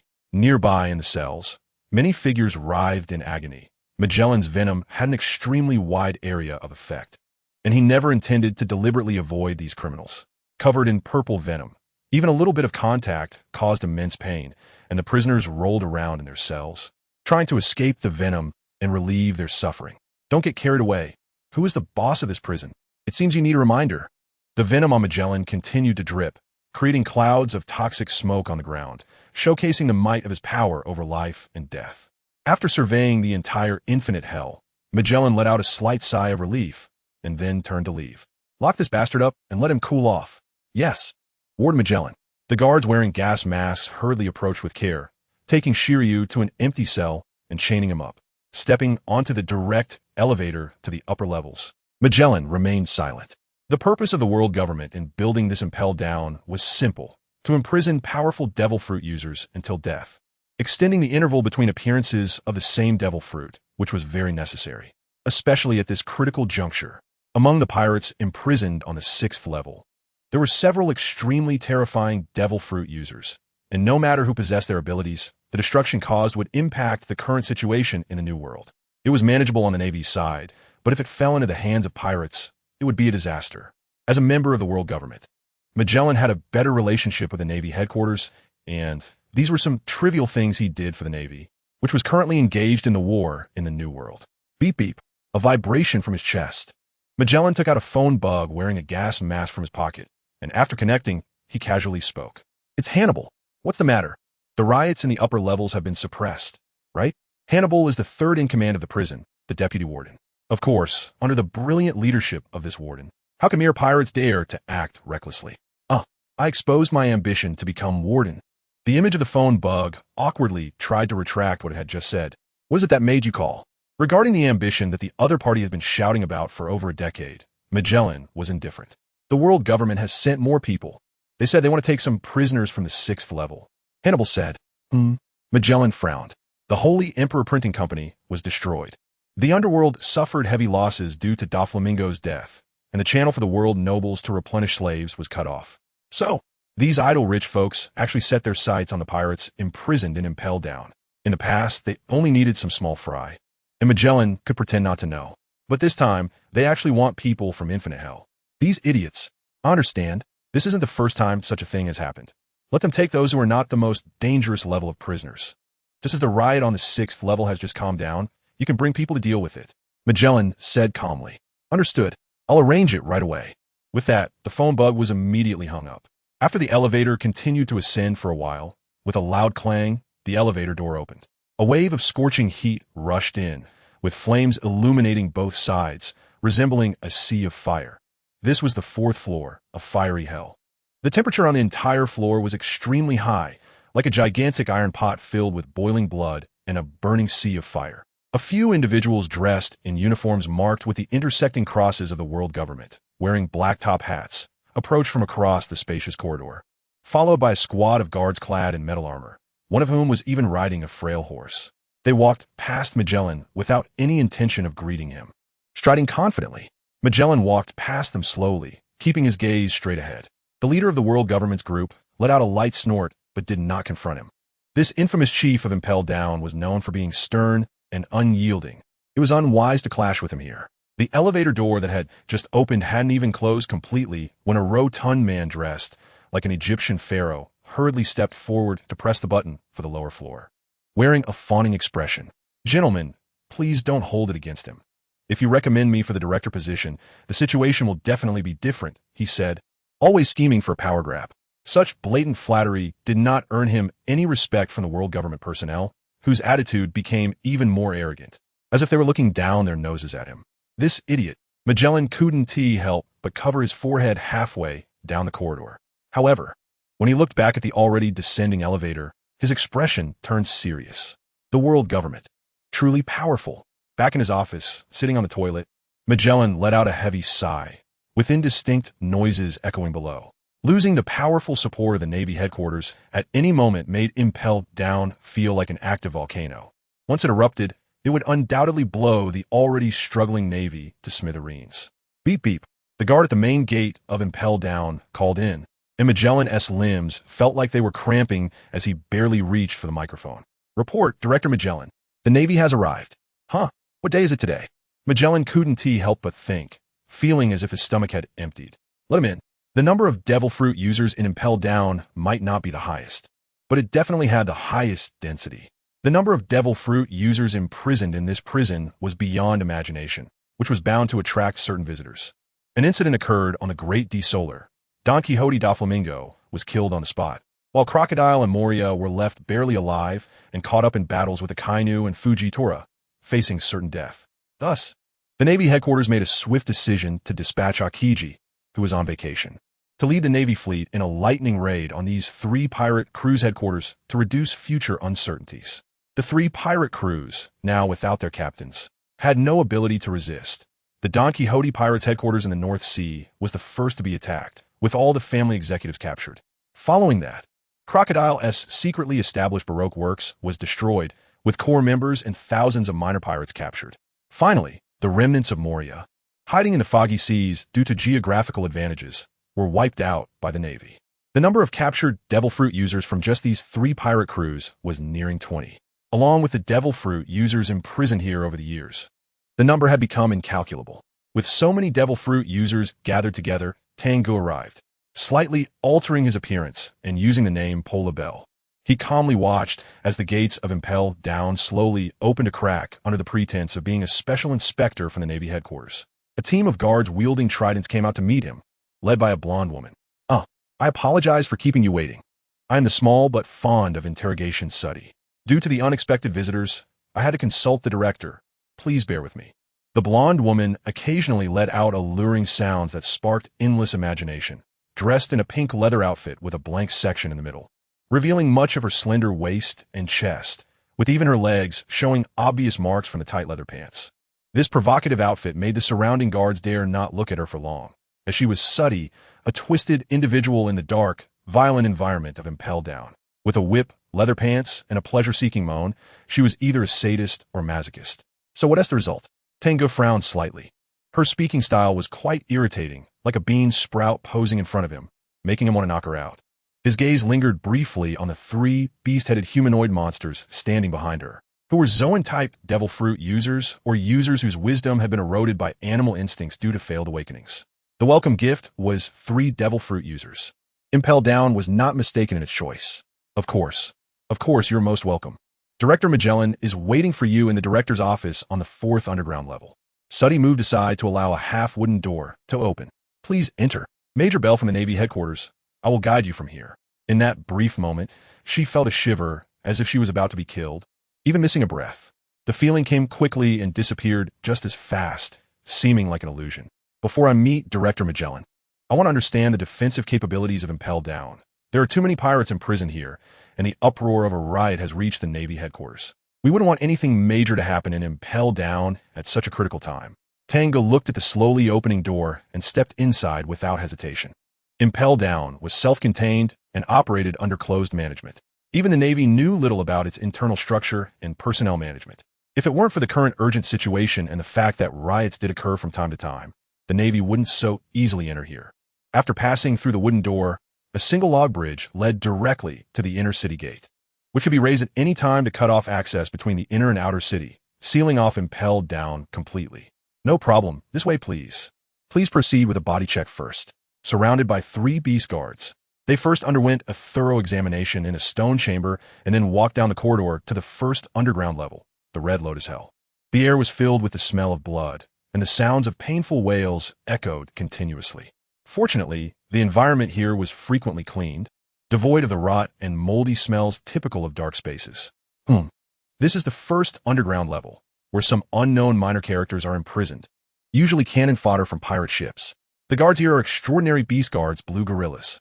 The familiar screams excited the sadistic Suddy, who pointed at a group of blue humanoid beasts wielding axes. It must be said that this large prison was well managed. Despite the surge in the number of prisoners during this time, each cell had a small wooden sign hanging on the outside wall, indicating the number of people and their names inside. However, the number of name changes was frequent, suggesting that many pirates couldn't withstand the torture and perished. Sati, who loved torturing prisoners, led the 3 beast guards, making the pirates inside the cells tremble in fear, trying to huddle together at the back. Tang Ge reached out, grabbing an iron bar as thick as his fist and pulling outward. The terrifying strength bent the iron bar, emitting a metallic twisting sound that made one's teeth ache. Aren't there any sea prism stones? With so many captured pirates recently, many of whom are Devil Fruit users, having bars without sea prism stones poses a risk. After finishing his words, he turned to look at the crowd whose eyes had already glazed over and clapped his hands. At this, not only did the pirates shrink back even more, nearly blending into the walls, but even the usually brutal guards who treated prisoners like livestock couldn't help but take a few steps back. Lord Bell, you don't need to worry about this. To identify the ability users, Director Magellan has specially approved that all newly imprisoned pirates undergo an additional seawater soaking procedure on top of the blood pool baptism.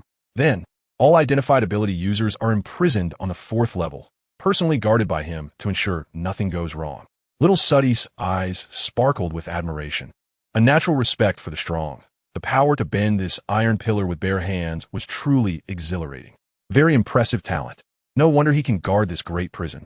Tang Ge was taken aback, then smiled. Director Magellan is not only the strongest in Impelled Down. The glimmer in little Suddy's eyes, hidden beneath her blonde hair, always conveyed a deep pride whenever she mentioned Magellan.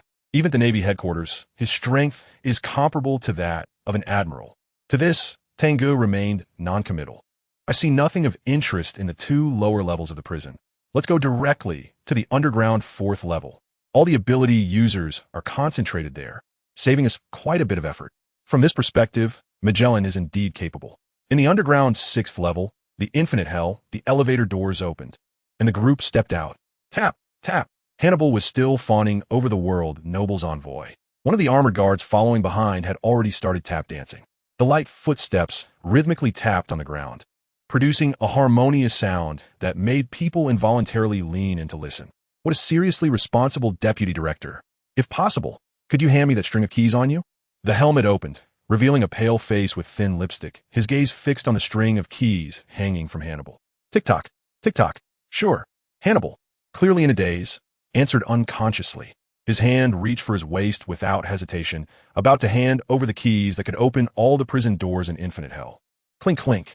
The delicate clinking of metal keys was melodious amidst the sound of tap dancing, and combined with his strong sense of responsibility, it jolted the dazed Hannibal back to reality.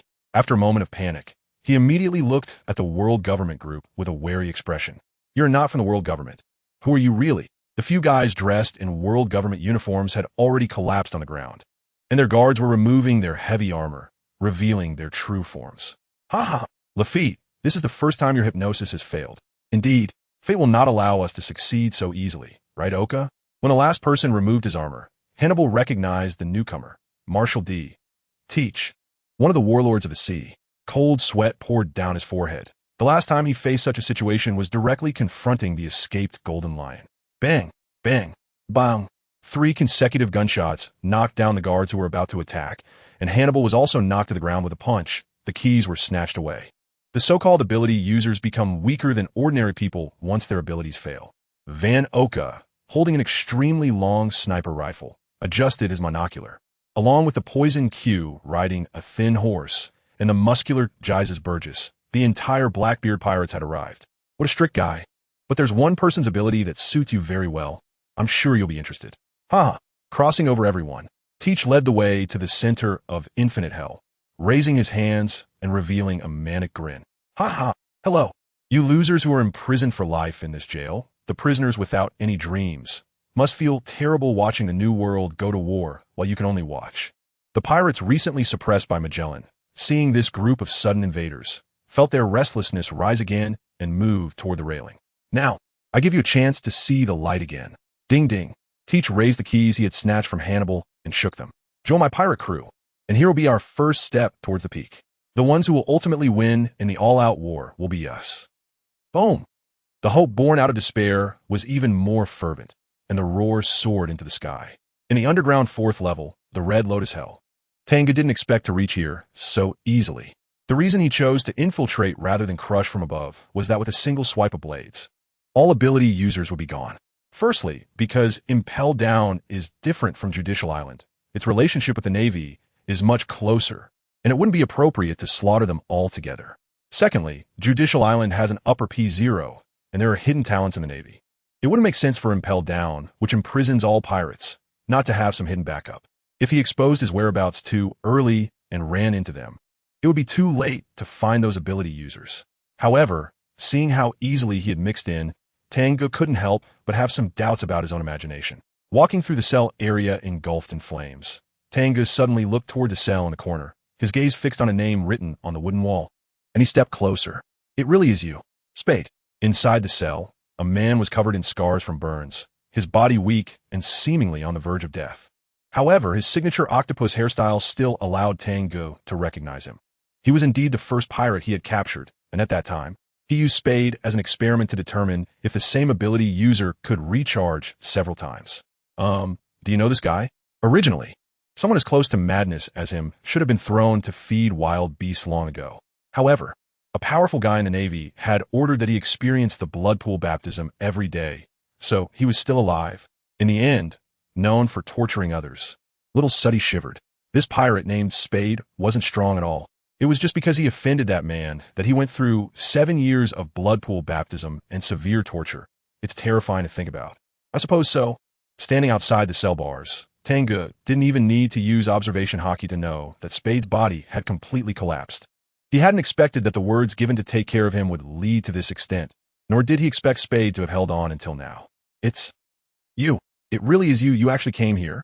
At that moment, the emaciated Spade trembled and stood up, his hands resting on the railing, his eyes shining with a light as if reflecting back on life.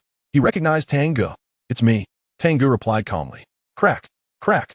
Amidst the terrified expressions of everyone in impelled down, his outer skeleton and skin twisted slightly, returning to his original appearance. My journey began when I met you, and now, as it is about to elevate, I meet you again. I must say, the wonders of fate, to thank you for our reunion. I can grant you one wish within reason. Is this the fierce tiger? The suffocating oppression came rushing in. Up close, little Suddy recognized the face of Tang Ge immediately. Her legs wobbled. She didn't even know the face that had a bounty of 3 billion berries. If she didn't, then she had wasted all these years. Fierce tiger. Correct. Tang Ge turned around, smiling as he cast his gaze. The silence spread outwards in all directions, and the name shouted by little Suddy made everyone dare not make a sound, except for the enemies. Damn fierce tiger. That bastard who has killed thousands. That bastard who shattered all our dreams. Let me out. I want to take revenge for the young master. In this area, there were also cadres of the Don Quixote pirates imprisoned, each standing behind the bars of their cells, wishing they could devour Tang Ge alive. The nearby remnants of Moria and Crocodile didn't dare to curse directly, but their hatred was already boiling. Bang! A palm print remained in the void, and the bars of the cage, 10 meters away, exploded with a loud noise. The iron bars mixed with sea prism stone shattered into countless fragments, shooting into the walls and turning everyone in the cell into a sieve. After years of playing a supporting role, it was all gone in one move. Silence. But the snot falling from the nostrils of the 3 beast guards hit the ground, not getting sucked back in, as the overwhelming pressure to crush them loomed over them. Your family naturally has to be intact. After casually dealing with some minions, Tang Ge's gaze returned to Spade. It seemed that the wish was no longer necessary. Spade, reduced to skin and bones, lay on the ground, and no one knew what had supported him to live until now. Now, let me see what the last hurdle set by fate on my path to becoming the strongest is. Synopsis: natural type, superhuman type, phantom beast type. You finish your performance, and I take the stage. Tang Ge, with multiple awakenings of hockey and his self-created martial arts, beats all ability users. He is everything. World government. You are the Revolutionary Army. Sengoku. Don't you have a hidden name? Tang Ge. In terms of muscular martial arts, I add points. I rank second in horizontal training martial arts. Who dares to rank first? The number 1 in one-on-one battles. Kaido. To deal with tough ability users like you, I've specially created a martial art called Dragon Descend. Unbreakable Grip.